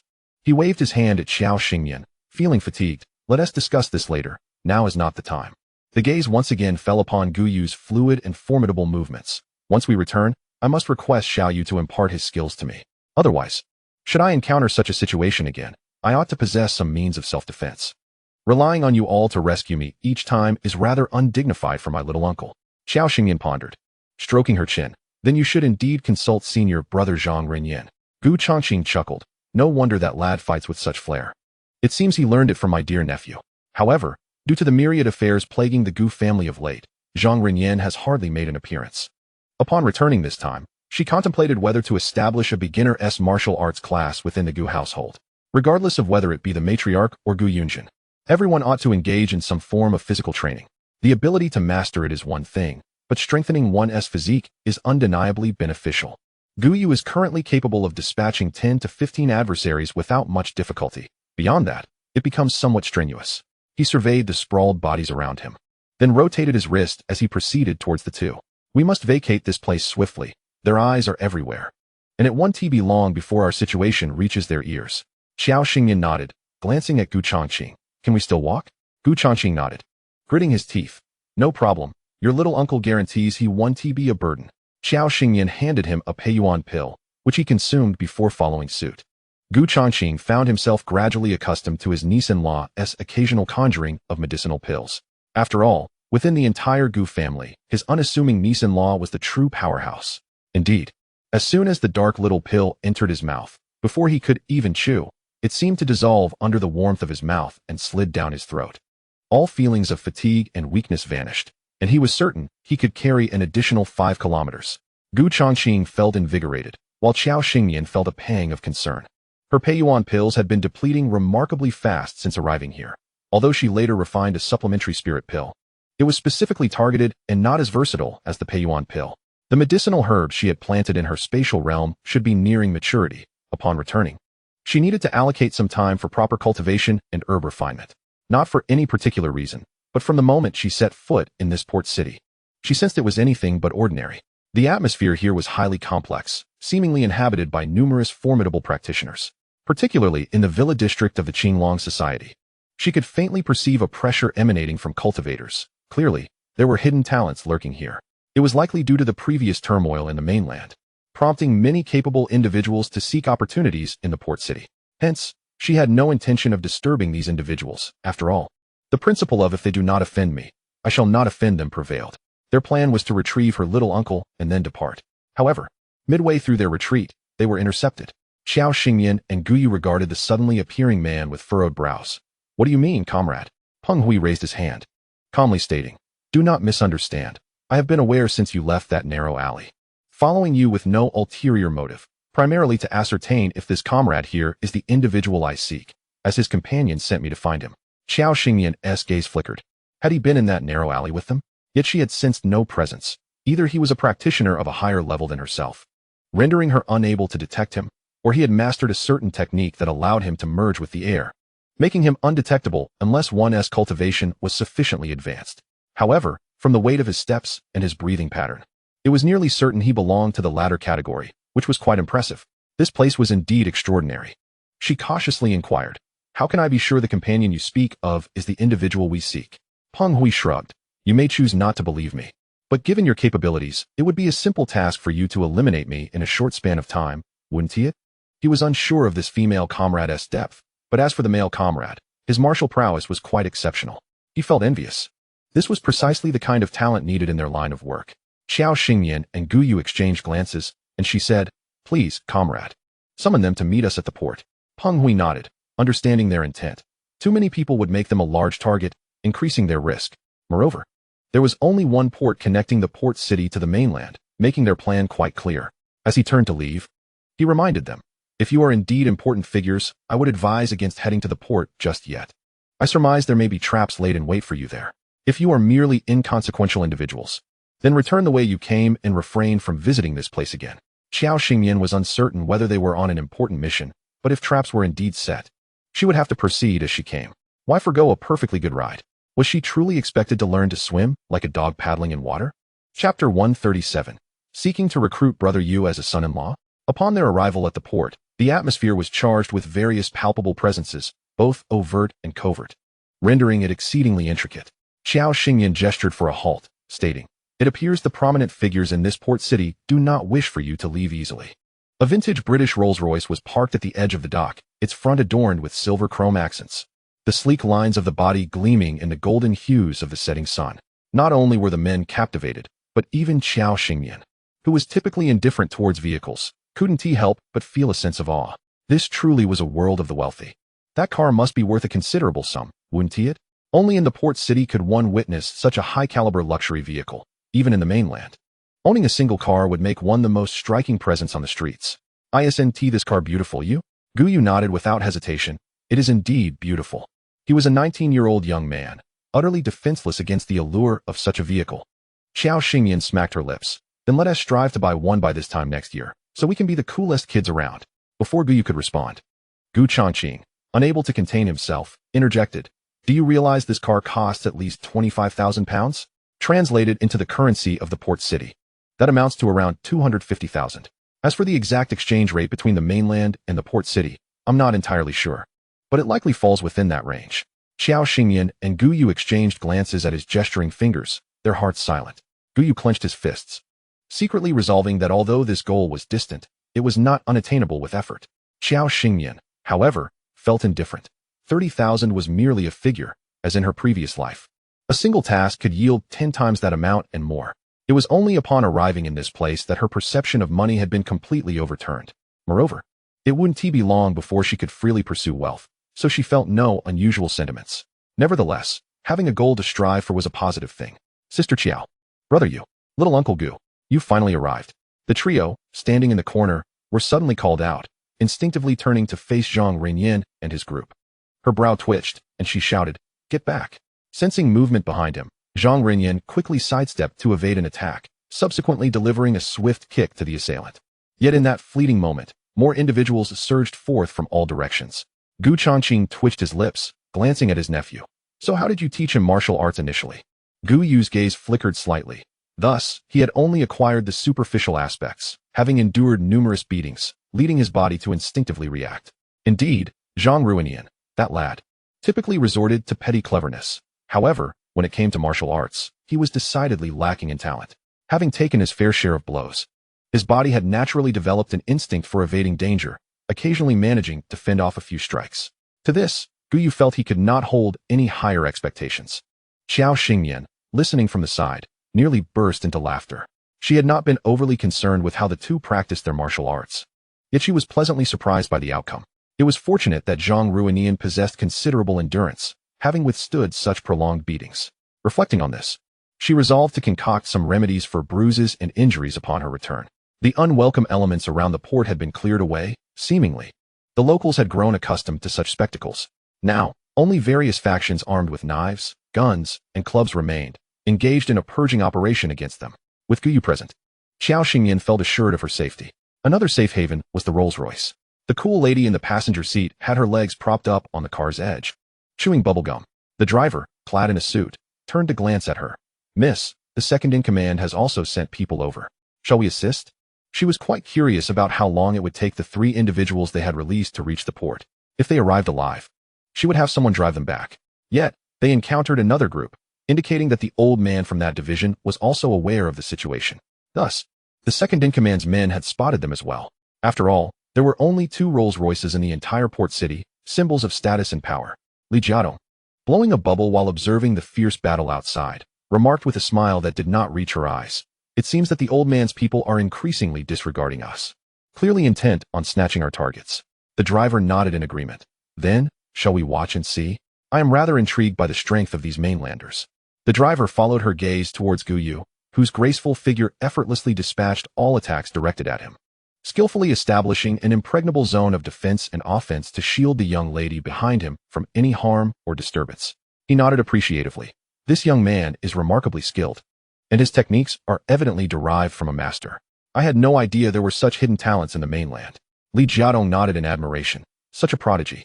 A true gem among men. Yet regrettably, he is already taken."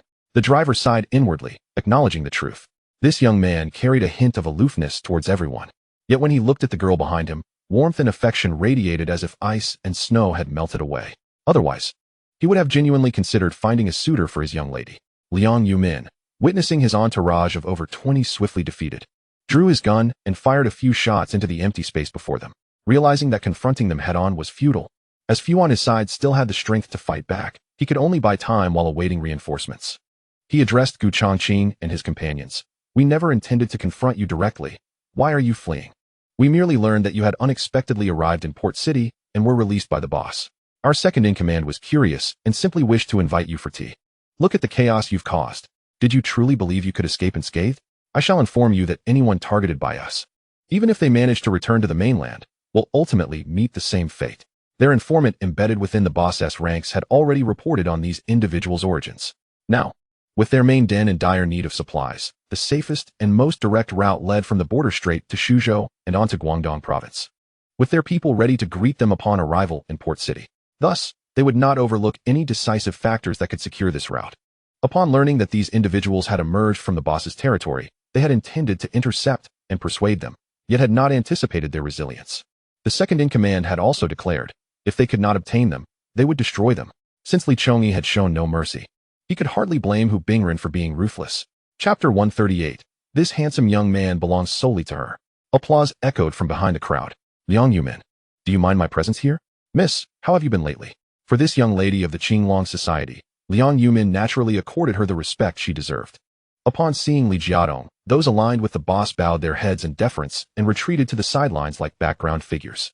Li Jiadong paid him no heed, instead striding confidently towards Gu Changqing and his companions, openly expressing her admiration.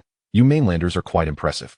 Over the years, I have seen many come to Port City, all drawn by its affluence and abundant resources, whether scavenging or sleeping on the streets. None wish to leave. Yet, you seem eager to depart. I know that Biaozi intended to abduct you, but I inadvertently set you free. You have proven your mettle by surviving and reaching this place. So I will arrange for your return to the mainland. I should share a little insider information. The situation in your homeland is evidently improving. You will likely receive notice upon your return, and we shall have ample opportunities to meet again." Gu Chongqing and his companions found their emotions complex and difficult to articulate. The very gang that had abducted them was now the one releasing them, and that too, through a young lady of the gang. They were confused. However, regarding the news she had just imparted, its authenticity remained uncertain, and they felt it inappropriate to comment further. Gu Chongqing clasped his fists in a polite gesture and smiled. Thank you. Li Jiadong raised an eyebrow, tossing her high ponytail as she left them with an elegant silhouette and signaled to the driver. Old Wang, let us go. Liang Yumin, unwilling to let it go, called after her. Miss, are you not afraid of inciting the boss's ire with such actions? Li Jiadong paused, glancing at Liang Yumin with a hint of a mysterious smile. What I mean aligns with my father's wishes, so do not forget. The Qinglong Society is still under my father's command. If you fear failing to report back to old Hu, you could always leap into the sea to atone for your sins. I will even inform him of your loyalty and let him personally ensure you receive a proper burial. Liang Yumin, infuriated, clenched his fists unconsciously, casting a fierce glare in their direction before summoning his men to leave like a pack of defeated hounds.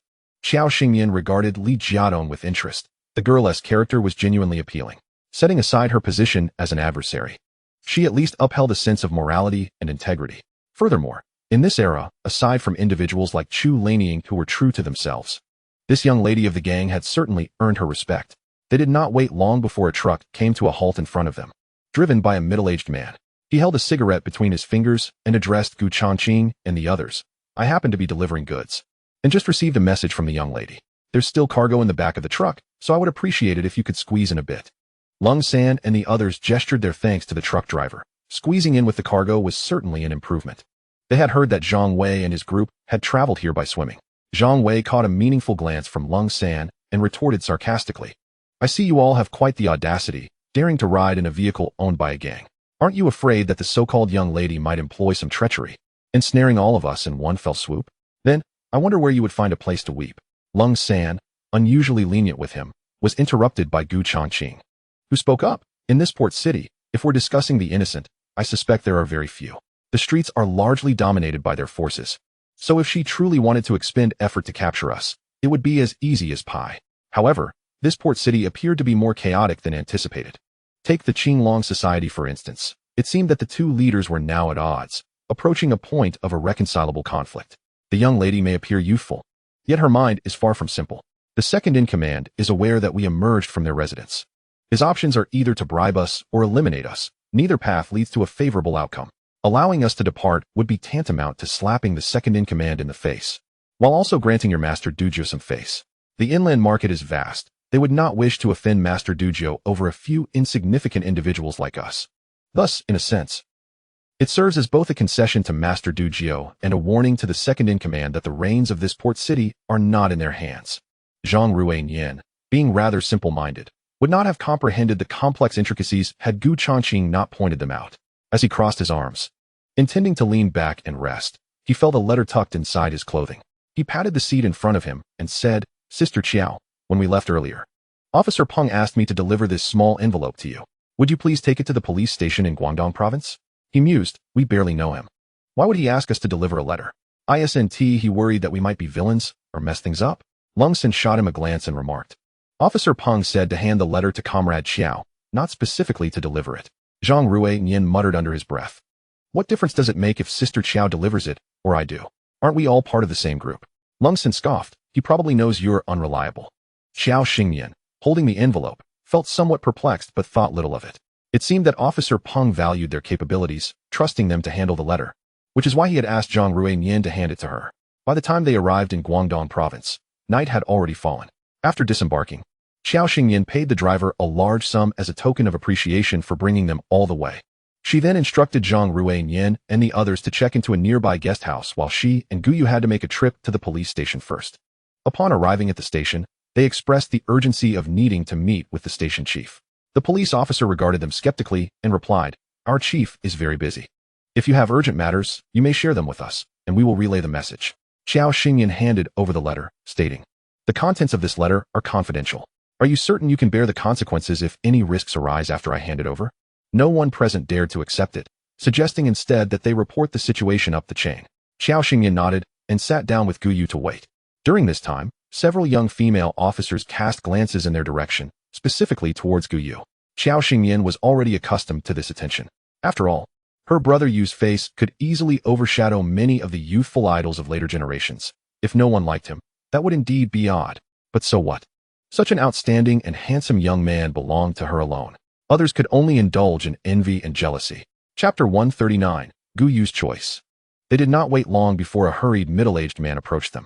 After sizing them up, he inquired in somewhat halting Mandarin, "So, you are the ones claiming to have important confidential documents to submit?" Without further ado, Xiao Xingyan handed him the envelope, saying, "This is what the people from Port City asked me to bring back to you." The middle-aged man took the letter, his gaze scanning the small emblem in the lower left corner. Confirming the letter's origin, he asked, "What is your relationship with the owner of this letter?" Xiao Xingyan raised an eyebrow and truthfully replied, "Strangers." After a brief inquiry, the station chief asked the two to wait in his office for a moment. He needed to make a call to report the situation to his superiors, being merely a district chief.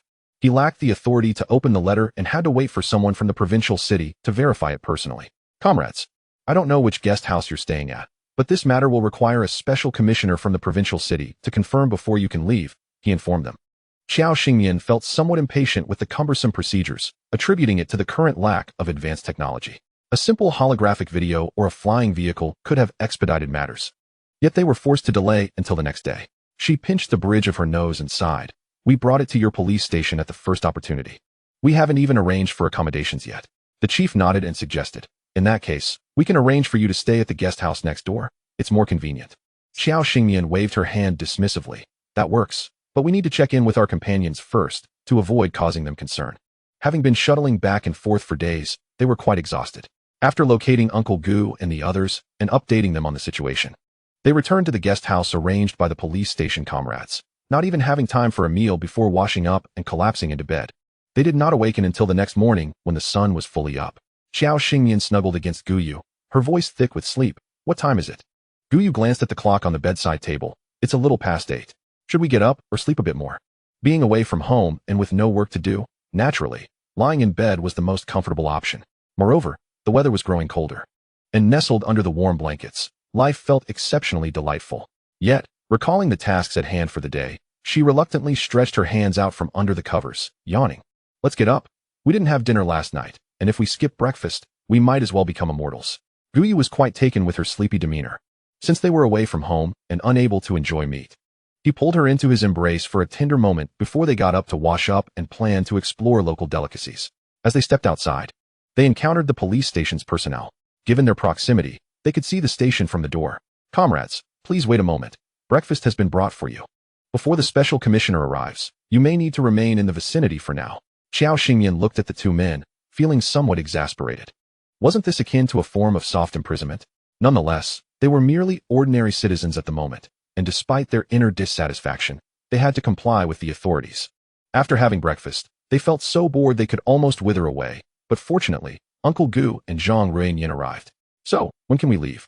Xiao Xingyan languidly lifted her eyelids and remarked, "What are we waiting for? We must await the confirmation of the commissioner from above before we can depart." Zhang Ruiyan furrowed his brow in irritation. "What is going on? We're merely messengers. I've never heard of someone being detained for delivering a letter." Gu Xiaoshu, seated beside the tea table pouring himself a cup of water, interjected, "Officer Peng is an undercover operative. Regardless of the significance of the contents of this letter, our police department will treat it with utmost seriousness. After all, should anything be leaked, the repercussions would be unbearable for anyone involved. Be patient, it shouldn't take long. Likely by noon we'll be finished. It's a rare opportunity to visit a coastal city, so let us consider it a mini vacation and indulge in some local cuisine and sights. I've heard the seafood here is both delicious and affordable. I wonder what is in season." Upon hearing Gu Changqing's words, the group's expressions brightened. Indeed, since they were already here, they might as well enjoy a couple of days as a holiday. She and Gu Yu had yet to embark on their honeymoon, and this was a splendid chance to explore and experience different customs and cultures. With this thought, her spirits lifted considerably. "By the way, where are Lung San and the others? Have they gone back?" Zhang Ruiyan nodded. "They returned together with us when we set out." Xiao Xingyan turned to the two. "How is the matter regarding the cotton progressing?" Zhang Ruiyan reclined on the leather sofa, his hands cradling his head comfortably as he replied. "Sangu said this matter is essentially settled. He will clear out a warehouse after returning and will contact us once we're back so he can fetch the goods. By the way, the price has increased from 2 yuan to 250. What do you think?" Xiao Xingyan nodded. "That's indeed favorable. We'll discuss it further when we return. The group and T conversed for long when the officials arrived. Xiao Xingyan instructed Zhang Ruinian and Gu Changqing to wait for them, promising to return shortly. In the chief's office, Chen Yong observed the two remarkably youthful comrades who delivered the letter, and he could somewhat understand the context of the letter that old Peng had mentioned regarding them. He stepped forward and saluted, "Comrades Gu and Xiao, I thank you for bringing back such vital intelligence." Although Xiao Xingyan felt puzzled internally, she refrained from prying into matters not meant for her to inquire about, simply responding with a polite smile, "Since you have confirmed everything, we should have no further business here, correct?" Chen Yong nodded. "We apologize for any previous offense and hope for your understanding." Concerning Comrade Gu Yu, old Peng also mentioned him slightly, acknowledging you as a rare talent. "Have you considered joining our system? We could facilitate a special recruitment for you." Upon hearing this, Gu Yu promptly shook his head in refusal without a moment's hesitation. "You are likely aware of my family situation. The authorities would not permit me to enter the system, and I have no intention of pursuing that path for now. Thank you for your kind offer, Captain Shun. Perhaps we can revisit this in the future." Chen Yong was already well informed about Gu Yu's family background, as well as Xiao Xingyan's circumstances. He still wished to press the matter. "I am aware of your situation. You may be unaware, but just days ago, new policies have been issued from above. The most challenging times have passed, and henceforth, our people and nation shall flourish. I cannot guarantee your family's circumstances, but I am confident I can secure a special recruitment slot for you, provided you are amenable." Gu Yu fell silent, and Xiao Xingyan refrained from interjecting. Concerning Gu Yu's future, she wished not to influence his decision. Thus, she resolved to respect whatever choice he made.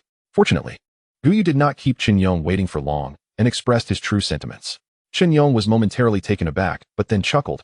"In that case, let us forget this conversation today. I hope that one day in the future, you will remain true to your original aspirations and loyal to your dreams. Big brother Yu, just as I embrace a beauty, do you seek to part us?" "You old rascal, Chun," Chen Yong retorted. "Ah, the youth of today, choosing beauty over power. Clearly, I am growing old." Chapter 140, Seasickness of Big Brother Yu. Upon exiting the police station, the group inquired about the nearest seaside and hurried in that direction.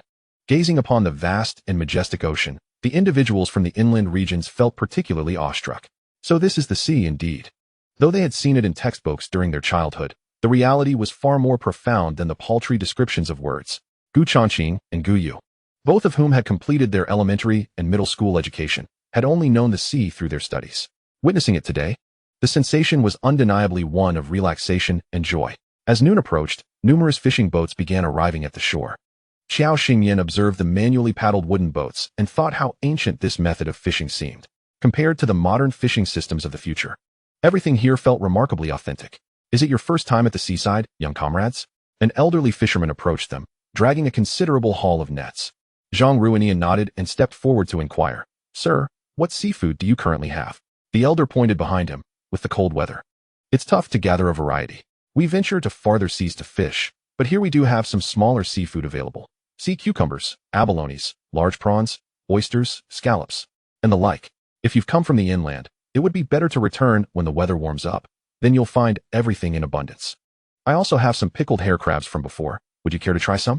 It was already noon, and he offered to prepare a meal with the modest catch he had brought in. After dining, they could explore the shore for small seafood.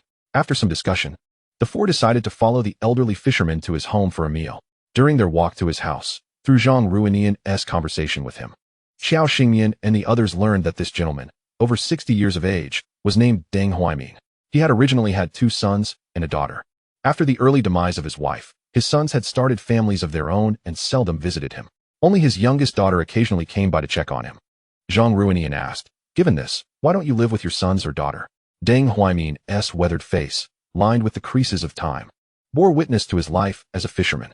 With a slight stoop, he ambled forward. "We old fishermen have lived in this small fishing village all our lives. We can't adapt to living elsewhere. Besides, they have their own families now, their own lives. It would be inconvenient for them to have me, an old man, lingering around. I prefer living alone in my own way." The group followed the elder into the small fishing village, where the houses appeared considerably cleaner and more orderly than those in inland rural areas. Each household was busy preparing meals, so few people were out, save for some children playing together. Upon seeing Xiao Xingyan and the others, they curiously scrutinized them. Deng Huaimin ushered them into his home, inviting them to sit while he prepared the meal. Life by the sea was simple. When their staple provisions ran low, they relied on the bounty of the ocean to sustain themselves. Thus, the adage, "Rely on the mountains to eat from the mountains," and on the sea to eat from the sea, holds its truth.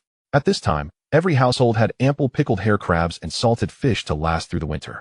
Before long, Deng Huaimin presented a steaming plate of small yellow croakers, along with some pickled crabs, accompanied by a pot of thin rice porridge, a simple yet fulfilling seafood congee. Give it a taste. The fresh little yellow croaker boasts a tender and fragrant texture, with minimal seasoning that allows the true essence of the sea to shine through. The marinated crabs are delectable and pair well with rice, yet Xiao Xingyan is not particularly fond of such a taste. Her palate leans towards the robust. While this delicate flavor is refreshing once in a while, prolonged exposure leaves her craving something more substantial. After a simple lunch, with the afternoon stretching ahead of them, Deng Huaimin planned to cast his fishing net at home. "Old man, could we borrow your fishing boat to venture out to sea?" he proposed. "Since we're here, we ought to experience the ocean, perhaps catch a few things. I do feel embarrassed returning home without having truly visited the seaside." The others looked to Zhang Ruinian, their expressions non-committal regarding his suggestion. Deng Huaimin shook his head, saying, "Our little fishing village's boats are not like those mechanical giants. It takes a skilled hand to navigate them. If you venture out without knowing what you're doing, you might not find your way back.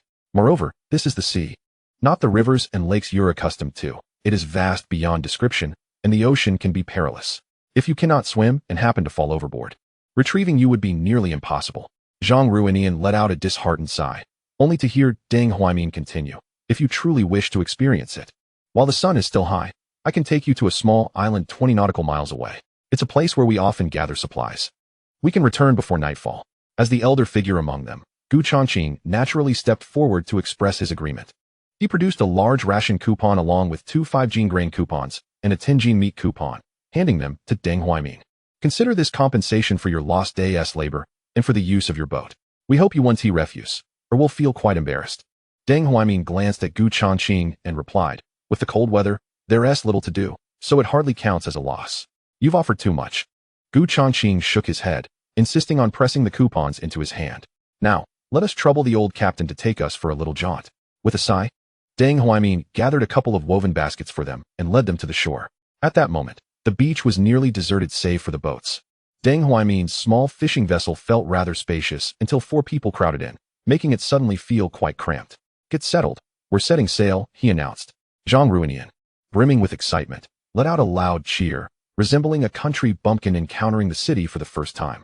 Xiao Xingyan cast a humorous glance his way before her attention shifted back to Gu Yu, noticing his rigid posture. With his attractive lips pressed tightly together and his hands clenched into fists resting on his knees, she could see just how much tension he was holding. "You Gu, are you feeling unwell?" she inquired, observing his expression, which spoke volumes. "Huh, what are you laughing at, Sister Qiao?" Zhang Ruinian turned, noticing her laughter as she leaned against Gu Yu, nearly in tears from amusement. "I'm sorry, I truly didn't expect you to be seasick." "Ah?" Gu Changqing glanced at his pitiable nephew, whose brows were furrowed in discomfort and whose face had paled slightly, feeling a pang of sympathy. Yet, he couldn't help but smirk at the comically unfortunate state his nephew was in. Gu Yu caught sight of his uncle's suppressed laughter and then glanced at Zhang Ruinian, who had nearly buried his face in his chest, his shoulders shaking uncontrollably. A wave of helplessness washed over him, followed by a churning in his stomach. He fought to contain it, his whole being straining against the urge, with veins standing out on his forehead. Having had her fill of laughter, Xiao Xingyan noticed his condition and felt a twinge of concern. From her handbag, which was actually from her space, she retrieved an orange, peeled it, and offered it to him. Gu Yu shook his head, his complexion ashen. He couldn't bring himself to open his mouth. Xiao Xingyan, puzzled by his reaction, thought he was still sulking and urged him to open up. Ugh. Xiao Xingyan. Chapter 141. Cherishing One's Own Wife. Meanwhile, Deng Huaimin, while skillfully steering the boat, chuckled. "It's common for first-time sailors to feel queasy. It's nothing to worry about. Once you've thrown up, you'll feel better." Gu Yu leaned against the side of the boat, his handsome face flushed crimson, his ears equally red with embarrassment. "How humiliating." Xiao Xingyan, smirking, gently patted his back while saying, "It's all my fault. Had I known my Yu Gu was prone to seasickness, I would have prepared some medicine." Though she claimed responsibility, her expression was one of mischievous glee. After all, it wasn't every day one got to witness Yu Gu in such a state of embarrassment. This was a sight to savor. Fortunately, Deng Huaimin increased their speed, and soon they arrived at a small island. "There's little danger here, and plenty to explore. Feel free to use the tools on the boat." As soon as his feet touched the ground, Gu Yu felt rejuvenated. He cast a fleeting glance at the person who had laughed at him, a desire to bite her surfacing. He would remember this jest and would certainly seek retribution later. Xiao Xingyan, noticing his indifference, strode ahead, playfully linking her arm with his. Oh, I truly didn't mean to laugh. Don't be upset. Let us gather some seafood, and I'll make you something delicious. Guyu halted, looking down at her, and replied slowly, Don't think this will win me over. He had principles and a sense of pride, with a twinkle in her eyes. Xiao Xingyan leaned closer, whispering in his ear, Then, when we return, you can have your way, all right? A glimmer of intrigue crossed Guyu's eyes. Her warm, soft body pressed against him was enough to stir his thoughts. In a low voice, he cautioned, Just don't play tricks on me then. Every time she wore him down with her charms, she left him utterly defenseless. Since this was a privilege he had secured, he intended to ensure she fully understood the implications. He would see if she dared to bully him again in the future. Sensing his eagerness for a more passionate encounter, Xiao Xingyan pulled back slightly, her voice softening. Let us make a deal. Just spare my life. A smirk graced Guyu's lips as he replied affirmatively. Behind them, Zhang Ruinian, perhaps influenced by the salty sea breeze or the sweetness of the air, unconsciously rubbed his arms and shivered. He turned to the incredulous Gu Changqing beside him, saying, Uncle, shouldn't we also find a girl to dote on? Gu Changqing shot him a glance. You're not a child anymore. It's time you found a wife. Watching Gu Changqing hastening away, Zhang Ruinian tilted his head. Wasn't his uncle older than him? The group, carrying their baskets and buckets, embarked on their seaside adventure. Ah, what is this? It's all slimy and has so many arms. Zhang Ruinian's voice drew everyone's attention. Xiao Xingyan glanced at the slippery creature he held, her lips twitching. That's an octopus. It's quite tasty. Zhang Ruinian shook his hand, the slimy sensation lingering on his skin, expressing his distaste. This is disgusting.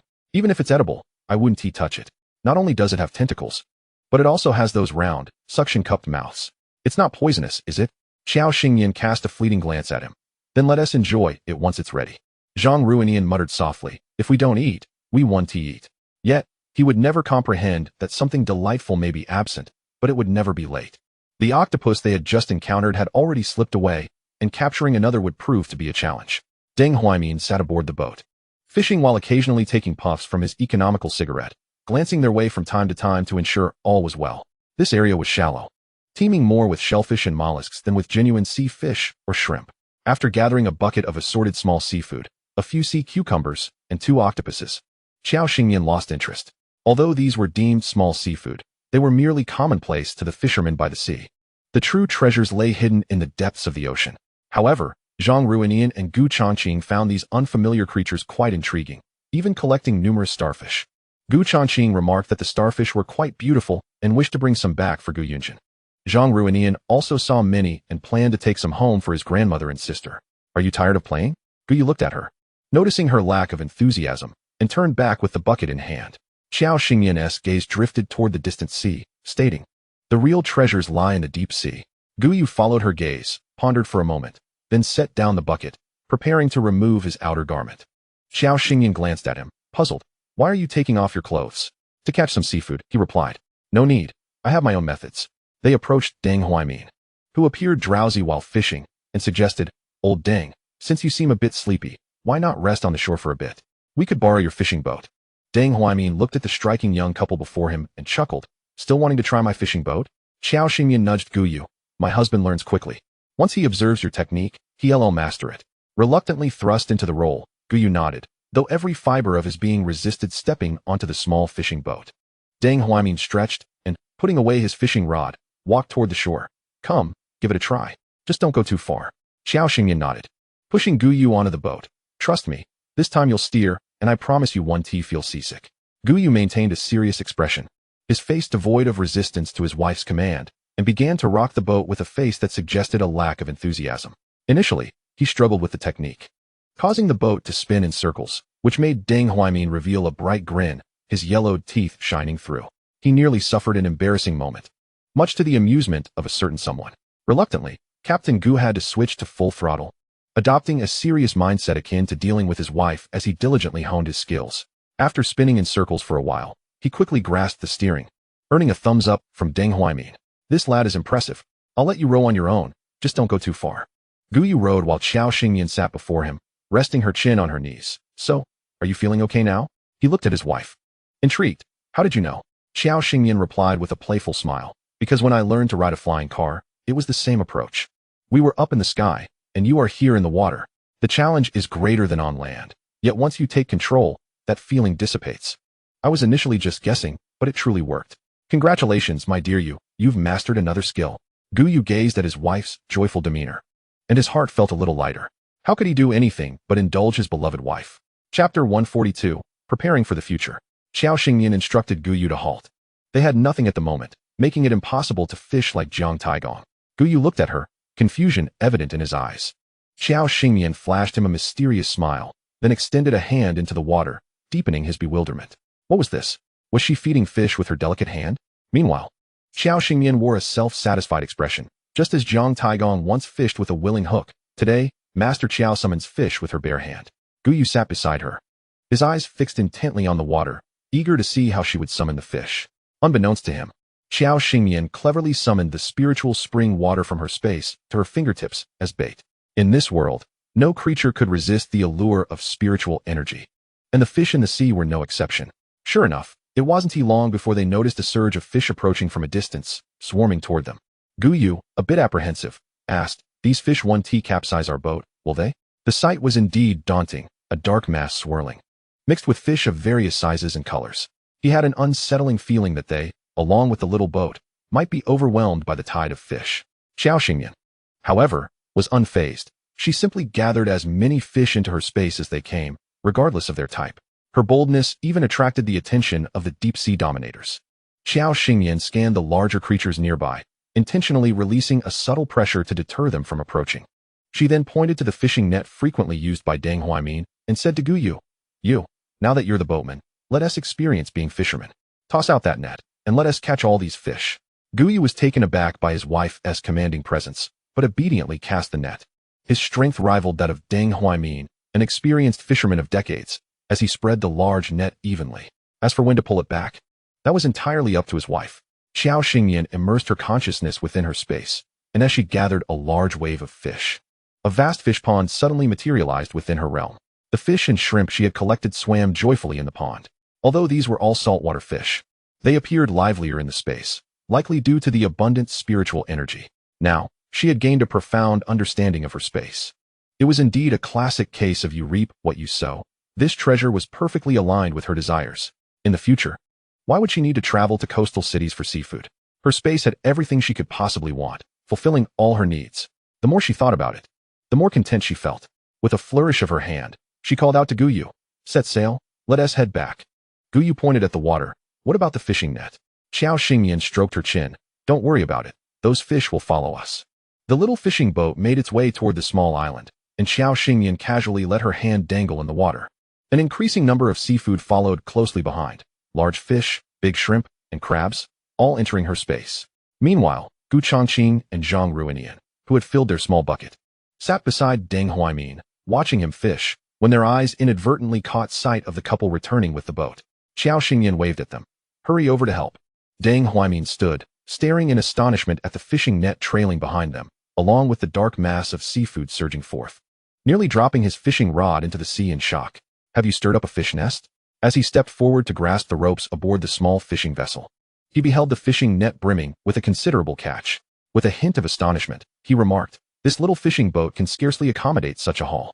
Had I known, I would have borrowed the village's diesel-powered fishing boat." Zhang Ruiyan craned his neck to peer into the water, excitement bubbling within him as he rubbed his hands together. "Does this mean we can indulge in a seafood feast today?" Xiao Xingyan nodded in agreement. "Let us head back. It's past 4 o'clock, and we must return, for we shall set off home early tomorrow. At present, small shellfish hold little value. Even crabs are sold in heaps on the ground. Despite their freshness and deliciousness, they lack the richness of fatty meat, rendering them somewhat inferior in flavor compared to succulent pork. Living in this coastal region, they have no choice but to rely on these marine delicacies when pork and grains are scarce. Yet, it is not surprising. In these times, transportation is not well developed, and without cold chain logistics, it is likely that much of this catch would spoil before leaving Guangdong province. For Xiao Xingyan, if she were to pursue a seafood business, she believed no one could preserve it better than she could. Upon returning to the small fishing village, the group assisted in hauling the catch from the nets.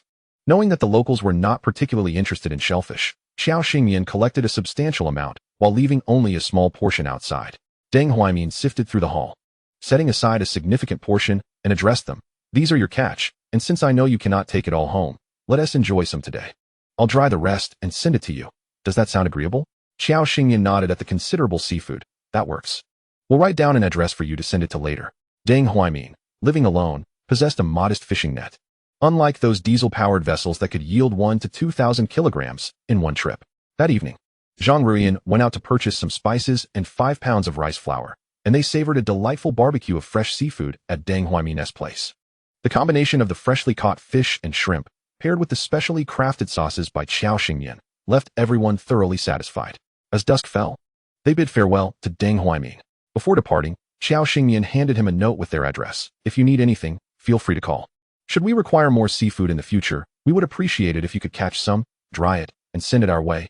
Rest assured, we shall compensate you fairly for your efforts. Deng Huaimin nodded gratefully. Be safe on your way back. On their journey home, Gu Changqing glanced at Xiao Xingyan. A glimmer of curiosity in his eyes. Xingyan, you're setting up a pig farm, creating pastries and desserts, engaging with cotton in the north. And now you're venturing into seafood. What are you plotting?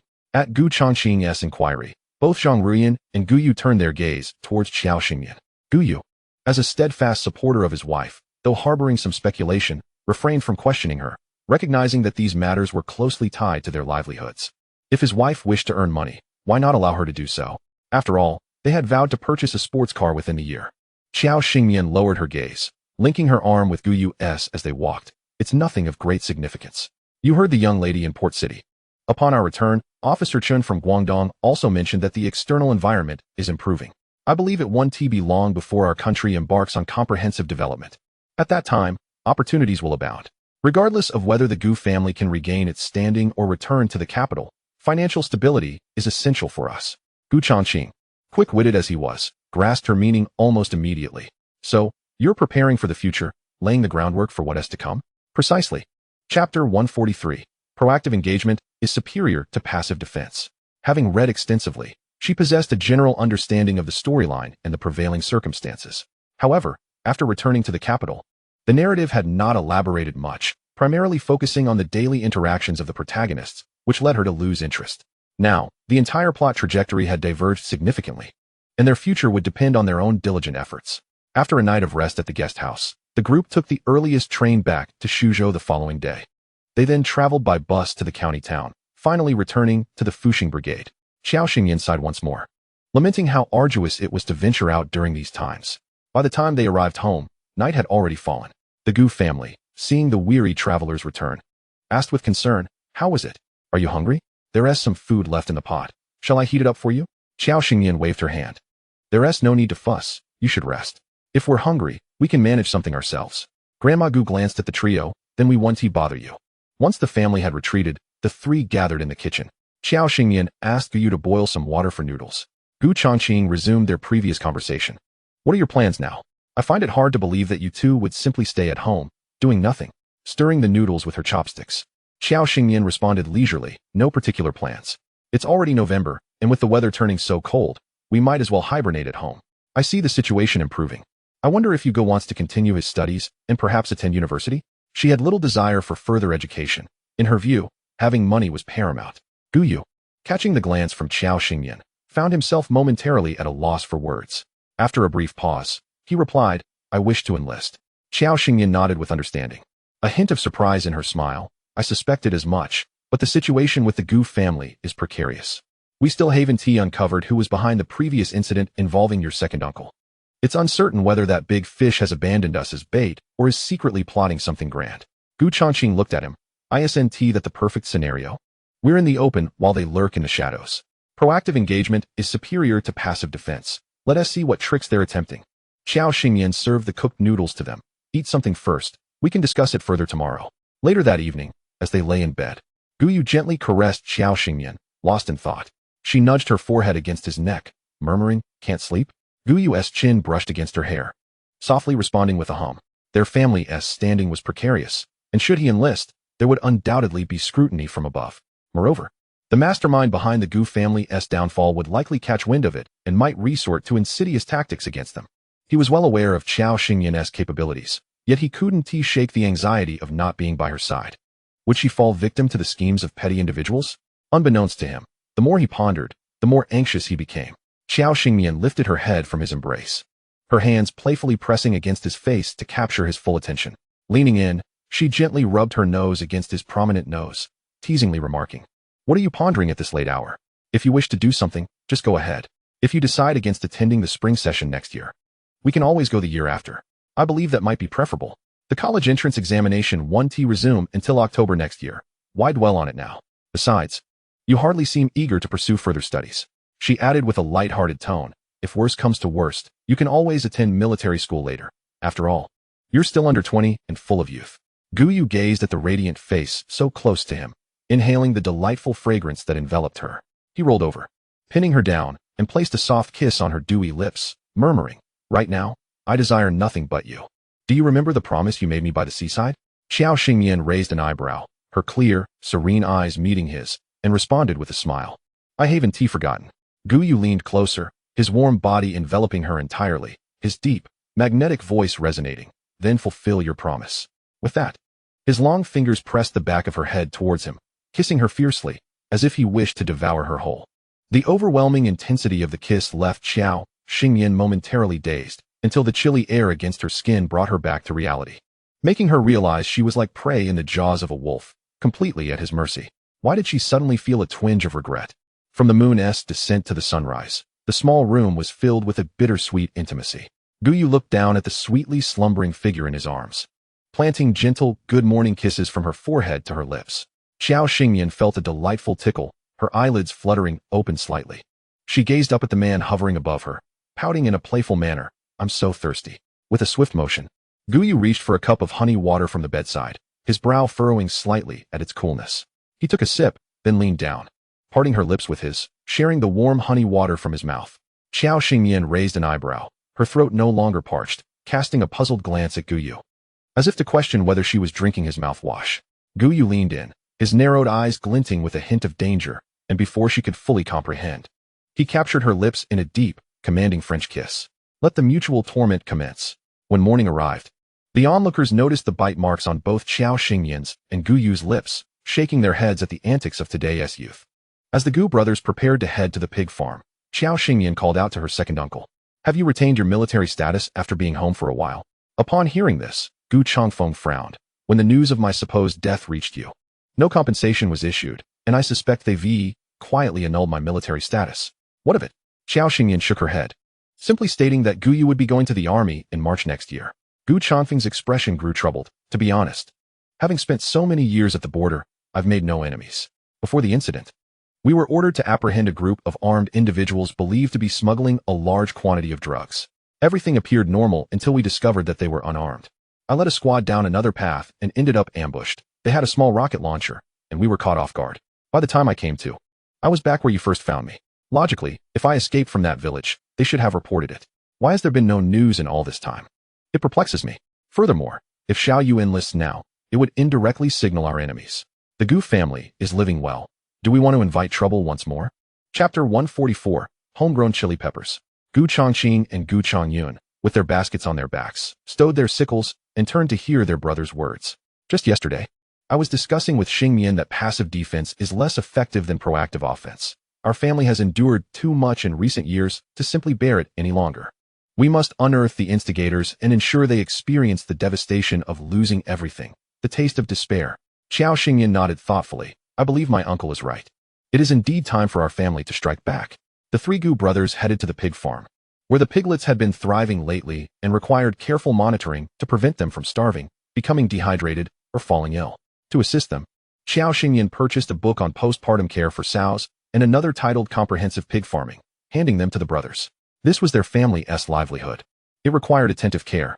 With everyone busy, Xiao Xingyan strolled to their family's private plot, her basket in hand. The chili pepper plants had burgeoned, heavy with fruit. She was unsure of the yield for others who specialized in growing chilies, but the robust, flourishing plants before her seemed to promise a bountiful harvest, each plant appearing to bear at least 10 to 15 pounds. Surely, this acre must yield over 1,000 pounds. When Guyu arrived, he found his wife standing amid the chili plants, alternating between joy and concern, sighing softly. He approached, placing his basket down and poking her gently. "What occupies your thoughts?" Xiao Xingyan licked her lips and sighed. "I'm contemplating what to make with all these chilies." Guyu knelt to pick peppers, responding, Didn't you mention making chili sauce or selling them at the open market? With the small handful of chili seeds provided by Zhang Wanfeng, she had planted around 120 seeds. Each plant bore around 60 to 70 peppers, plump and long, amounting to nearly 10 pounds each. Wouldn't that make for 1,000 pounds from an acre? As they continued to harvest, Xiao Xingyan noted that these were not the small, red chili peppers, but rather the long, slender ones, mild yet flavorful. Approaching noon, with much still to collect, she called out to Gu Yu, "Brother Yu, let us pause for now." Gu Yu turned to her, curious, "What's the matter?" Xiao Xingyan waved him over. "I'm craving some ginger rabbit and braised chicken. Let us head into the mountains to hunt for meat." Though the weather had turned chilly, making small animals scarce, to Xiao Xingyan, the mountains felt as accessible as a fisherman's sea. Unlike the fisherman, she possessed a remarkable skill. She could pinpoint any desired creature in the mountains as if she were a radar system. With rabbits and wild chickens in tow, she returned to their plot, carrying the freshly harvested chilies to prepare a delightful meal. The gray-shelled eggs at home are the remnants of those we purchased previously but did not consume. Surprisingly, these gray-shelled eggs are pricier than chicken eggs. For a mere 10 cents, one can procure 5 chicken eggs, whereas here, 2 gray-shelled eggs can only be acquired for the same amount. The dish of green pepper and century egg is remarkably simple. After peeling the shell, one slices the egg into wedges and arranges them on a plate, drizzling some soy sauce, salt, white sugar, and vinegar for seasoning, then topping it with diced chili peppers. There, the dish is complete. In preparation for today's all-pepper feast, Xiao Xingyan diligently chopped the chilies, her hands ablaze from the effort. The Gu family members, upon gazing at the vibrant spread of green pepper-laden dishes set before them for lunch, felt their mouths watering even before tasting. Jiang Siyun, who was not particularly fond of spicy food, sneezed twice and remarked, "Well, I suppose today I am risking my life to accompany you gentlemen." Xiao Xingyan chuckled and replied, "Oh, Aunt San, our chilies are quite tender and not overly spicy. They merely appear so." The elderly lady, who had previously turned crimson from the spice while Xiao Xingyan was cooking, silently picked at the chili and gray-shelled eggs. To her surprise, the flavor was quite delightful. During the meal, the elderly lady inquired, "Yesterday, I visited the field where you planted those chilies. Our family cannot consume them all. What are your plans?" Xiao Xingyan, chewing on rabbit meat, lamented the absence of pickled ginger. Although young ginger would suffice, it lacked the depth of flavor. With plenty of time on her hands, she resolved to ensure her household was well-stocked. Responding to the elderly lady's query, she stated, "This afternoon, our entire family will venture out to harvest the chilies. We can ask if anyone in the brigade wishes to purchase them, selling at 2 cents per pound or 5 cents for 3 pounds. Tomorrow, I will select some to sell at the free market, and the remainder I shall transform into chili sauce and other semi-finished products." The family nodded in agreement. And after lunch, the elderly lady remained at home to tidy up the dishes, wash pots and bowls, and clean the house. Chu Lanying took a basket of chilies to Zhang Wanfeng's place, seeking to borrow a radio. Zhang Wanfeng, upon seeing Chu Lanying, remarked, "Your family's chilies are truly impressive. Even from a distance, they appear exceptional. I doubt anyone else specializing in chili cultivation can match your family's yield." Chu Lanying, with a hint of pride, replied, "It's all thanks to my son Yu and Xingyan's diligent care." When Xingyan came to request chili seeds, that young girl who had never farmed before didn't know how to plant. She soaked the seeds in water until they sprouted. And then my son Yu carefully transplanted them into the field. During this time, he meticulously tended to the plants, turning the soil and organizing the seedlings with utmost care. It's no wonder they flourished. This sentiment was not unfounded. When Gu Yu commits to a task, he dedicates himself wholeheartedly, whether growing chilies or raising pigs. His level of commitment remains unwavering. Zhang Wanfeng nodded, and, after a brief announcement on the radio, clarified that the Gu family would be selling chilies, inviting brigade members to purchase as they wished. Chu Lanying expressed her gratitude and returned home to assist. On her way, she encountered Gu Changfeng riding his bicycle. She asked, "Why aren't you at home helping to harvest chilies?" Gu Changfeng halted his bike and replied, "I'm heading to the county to buy jars. Xingyan said we need both large and small ones, every size imaginable, but I'm not sure what to get. Hurry and hop on. I'll take you along." Chu Lanying was pulled along to buy jars, and upon hearing the announcement on the radio, many people began flocking towards the Gu family's direction. The Gu family laid out the harvested chilies on large sheets of oil paper, their glossy sheen and plumpness drawing admiration from all. "Gu Yu, how do you cultivate such exceptional chilies?" someone asked. "Indeed, my brother-in-law's village specializes in chili cultivation, and when I took my wife to visit, their crops seemed rather mediocre in comparison to yours." A third party chimed in, "Sister-in-law, are these chilies truly worth 5 cents for 3 pounds? How spicy are they?" Jiang Siyun, with a slight smile, nodded sincerely, spicy indeed. I just had some for lunch, and my stomach is still aflame. Upon hearing this, a nearby lady cheerfully declared, "Then give me a whole pound for 10 cents. My husband loves spicy food. The hotter, the better." Jiang Siyun, steady-handed and unflinching, weighed out the chilies for her. Many satisfied customers left with their bags of chilies, feeling they had struck a bargain, and soon a crowd gathered around the Gu family's home. As Chapter 145 unfolds, detailing the Gu family's path to prosperity through the sale of river snails and crayfish, Gu Changfeng, while returning with Chu Lanying, had to ring his bicycle's bell multiple times to carve a path back home, with the pig farm needing supervision. Gu Changxing stayed behind to help with the chili harvest. Upon seeing his brother return empty-handed, he furrowed his brow in confusion. "Weren't you supposed to buy jars? Did you bring back nothing?" Gu Changfeng, grinning, parked his bike and replied, "Of course not. I found a skilled craftsman who specializes in making jars. I ordered 10 jars each of large and small sizes, 2 dimes for the big ones and 8 cents for the small, since I ordered in bulk. He'll be sending his son over with a cart shortly." When he heard we were from the county's road construction team and that we are the family of the heroes who received awards, he offered to waive the cart fee. I planned to give his son a couple of dimes as a token of appreciation. Gu Changxing nodded, rubbing his fiery palms, and instructed his brother, "Quickly help with packing the chilies. My hands are burning." Gu Changfeng, having just washed up, shot him a glance. "Look at you. I thought you'd be able to assist your brothers, yet you can barely handle a few chilies without complaining." The Gu family's chilies not only sold well, but were also reasonably priced, attracting the majority of brigade members who came to purchase them. By the end of the afternoon, they had made only a few dollars. Once the crowd dispersed, they weighed the remaining chilies, finding they had 960 pounds left. "Tomorrow morning, let us take 100 pounds to the free market, and I'll turn the rest into various sauces for sale. Selling chilies alone won't yield much profit, but producing canned goods will significantly increase their value," Gu Xingyan mused.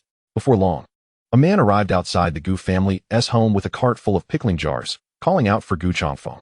Eagerly wiping his hands dry, Gu Changfeng rushed over. "You're here already?" The man nodded with a smile. "I brought 20 jars. Please check them." Gu Changfeng inspected the jars for any cracks and, finding them satisfactory, asked the man to wait a moment. He returned with a basket of chilies and handed over 50 cents, saying, "Thank you for your effort. These are from my family's garden. Please take some home for the craftsmen to taste.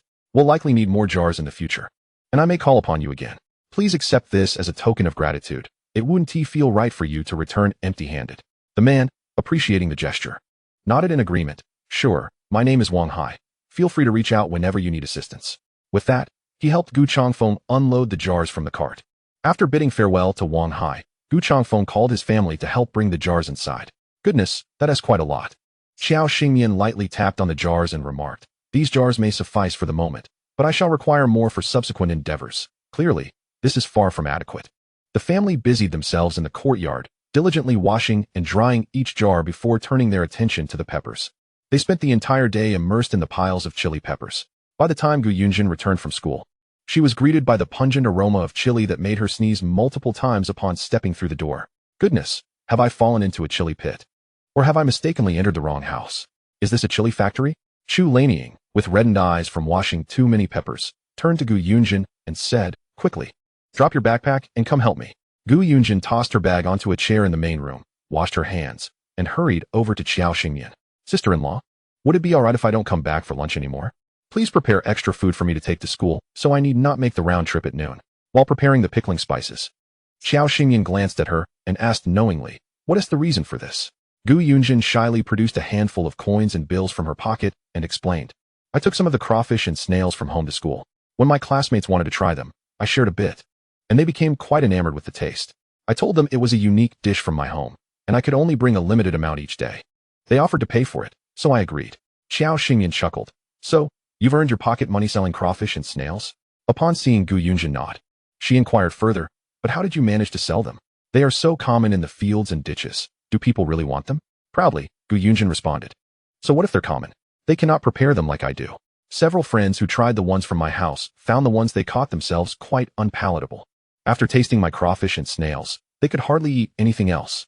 I sell the crawfish for 1 cent each, and for the snails, depending on their size, the ones as big as eggs go for 1 cent each, while the smaller ones are 3 for a cent. I'll need you to prepare more of these for me. Once I learn to do it myself, I can save up my pocket money and perhaps even fund my studies." She added. Xiao Xingyan couldn't help but admire the girl's cleverness, particularly her strategy of selling snails by size. She saw nothing wrong with Gu Yunjin's entrepreneurial spirit and, in fact, supported it wholeheartedly. Thus, she playfully flicked the little girl's braided pigtail and said, "From now on, in addition to your daily meals, I shall prepare a box of crawfish and snails for you to sell and earn your own spending money and tuition. When you have time on weekends, I'll teach you to make other delicious dishes, and you can sell whatever you like."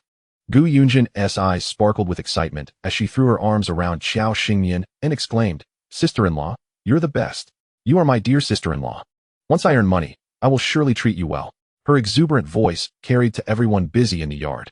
Chu Lanying rolled her eyes and retorted, "So when I call her to work, I'm not her real mother.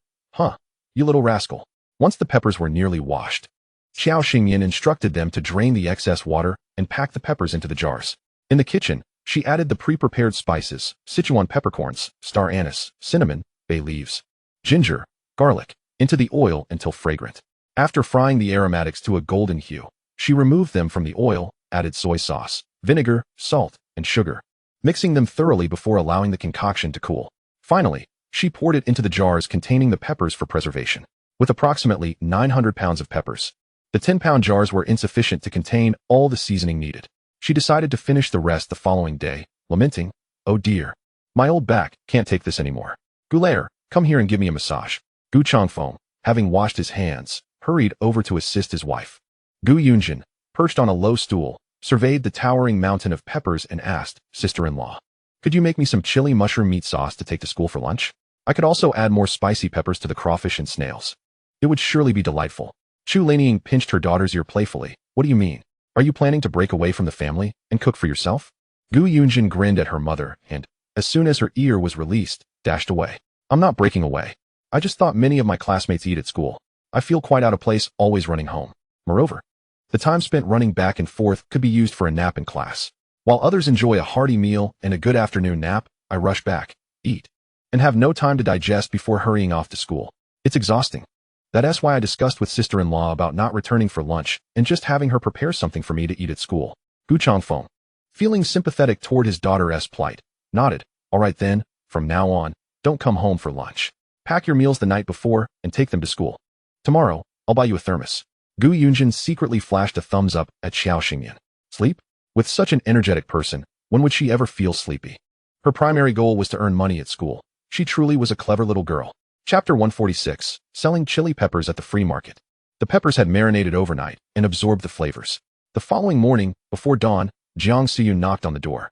"Xiaoyu, Xingyan, are you awake?" Qiao Xingyan snuggled closer to Gu Yu's chest, lazily responding, "I'm up." Typically, the villagers rose with the crow of the rooster. But now that winter had set in and there were no pressing tasks, everyone was content to enjoy a leisurely morning sleep.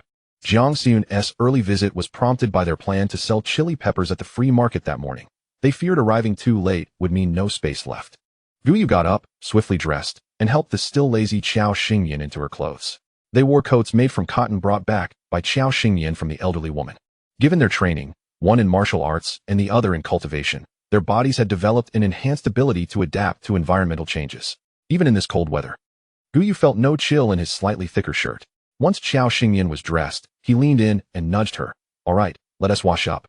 Jiang Xiyun, seeing the couple emerge, said, "I made some noodles with the leftover spicy peppers and shredded meat for breakfast. It's just a makeshift meal." Their current meals were quite satisfactory, featuring meat and rice daily. Thankfully, Qiao Xingyan had taken precautions to cover their home, or else the aromas from their cooking might attract unwanted attention from those who might report them for living a capitalist lifestyle. After breakfast, Qiao Xingyan and Gu Yu, along with the couple from the second household, set off for the county with jars and peppers. They rode 2 bicycles, each affixed with large baskets on the back, one carrying the peppers and the other the jars, while the front seat was occupied by a person. As Gu Yu set off, he took an old piece of clothing, rolled it into a cushion, and secured it to the horizontal bar, ensuring that Qiao Xingyan would not be too uncomfortable while seated.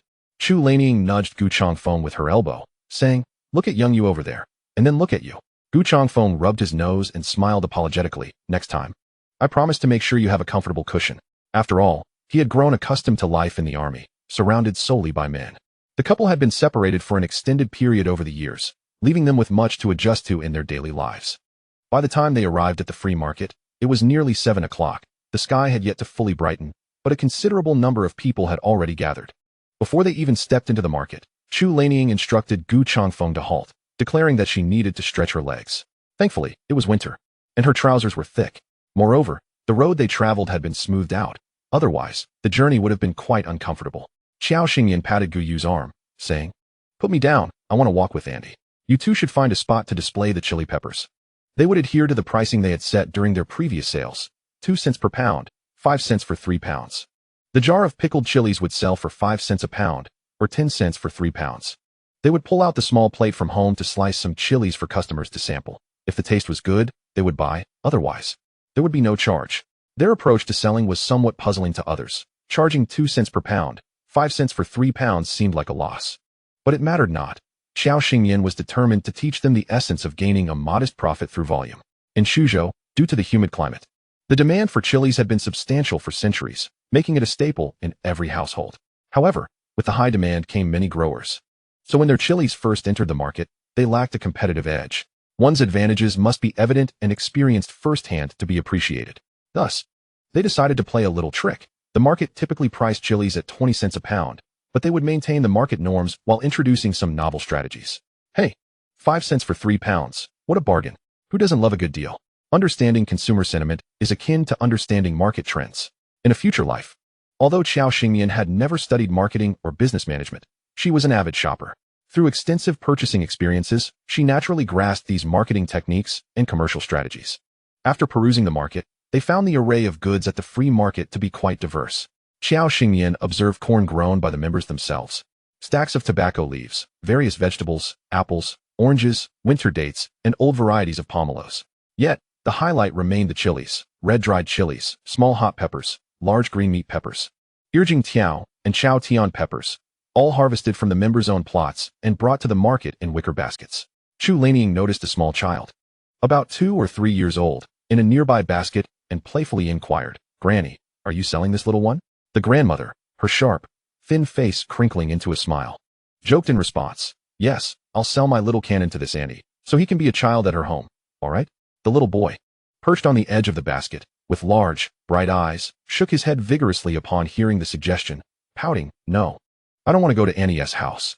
Amused, Chu Lanying reached out to ruffle the boy's soft, golden hair and pointed to the bamboo basket beside her, asking, "Granny, how much for these little chicks?"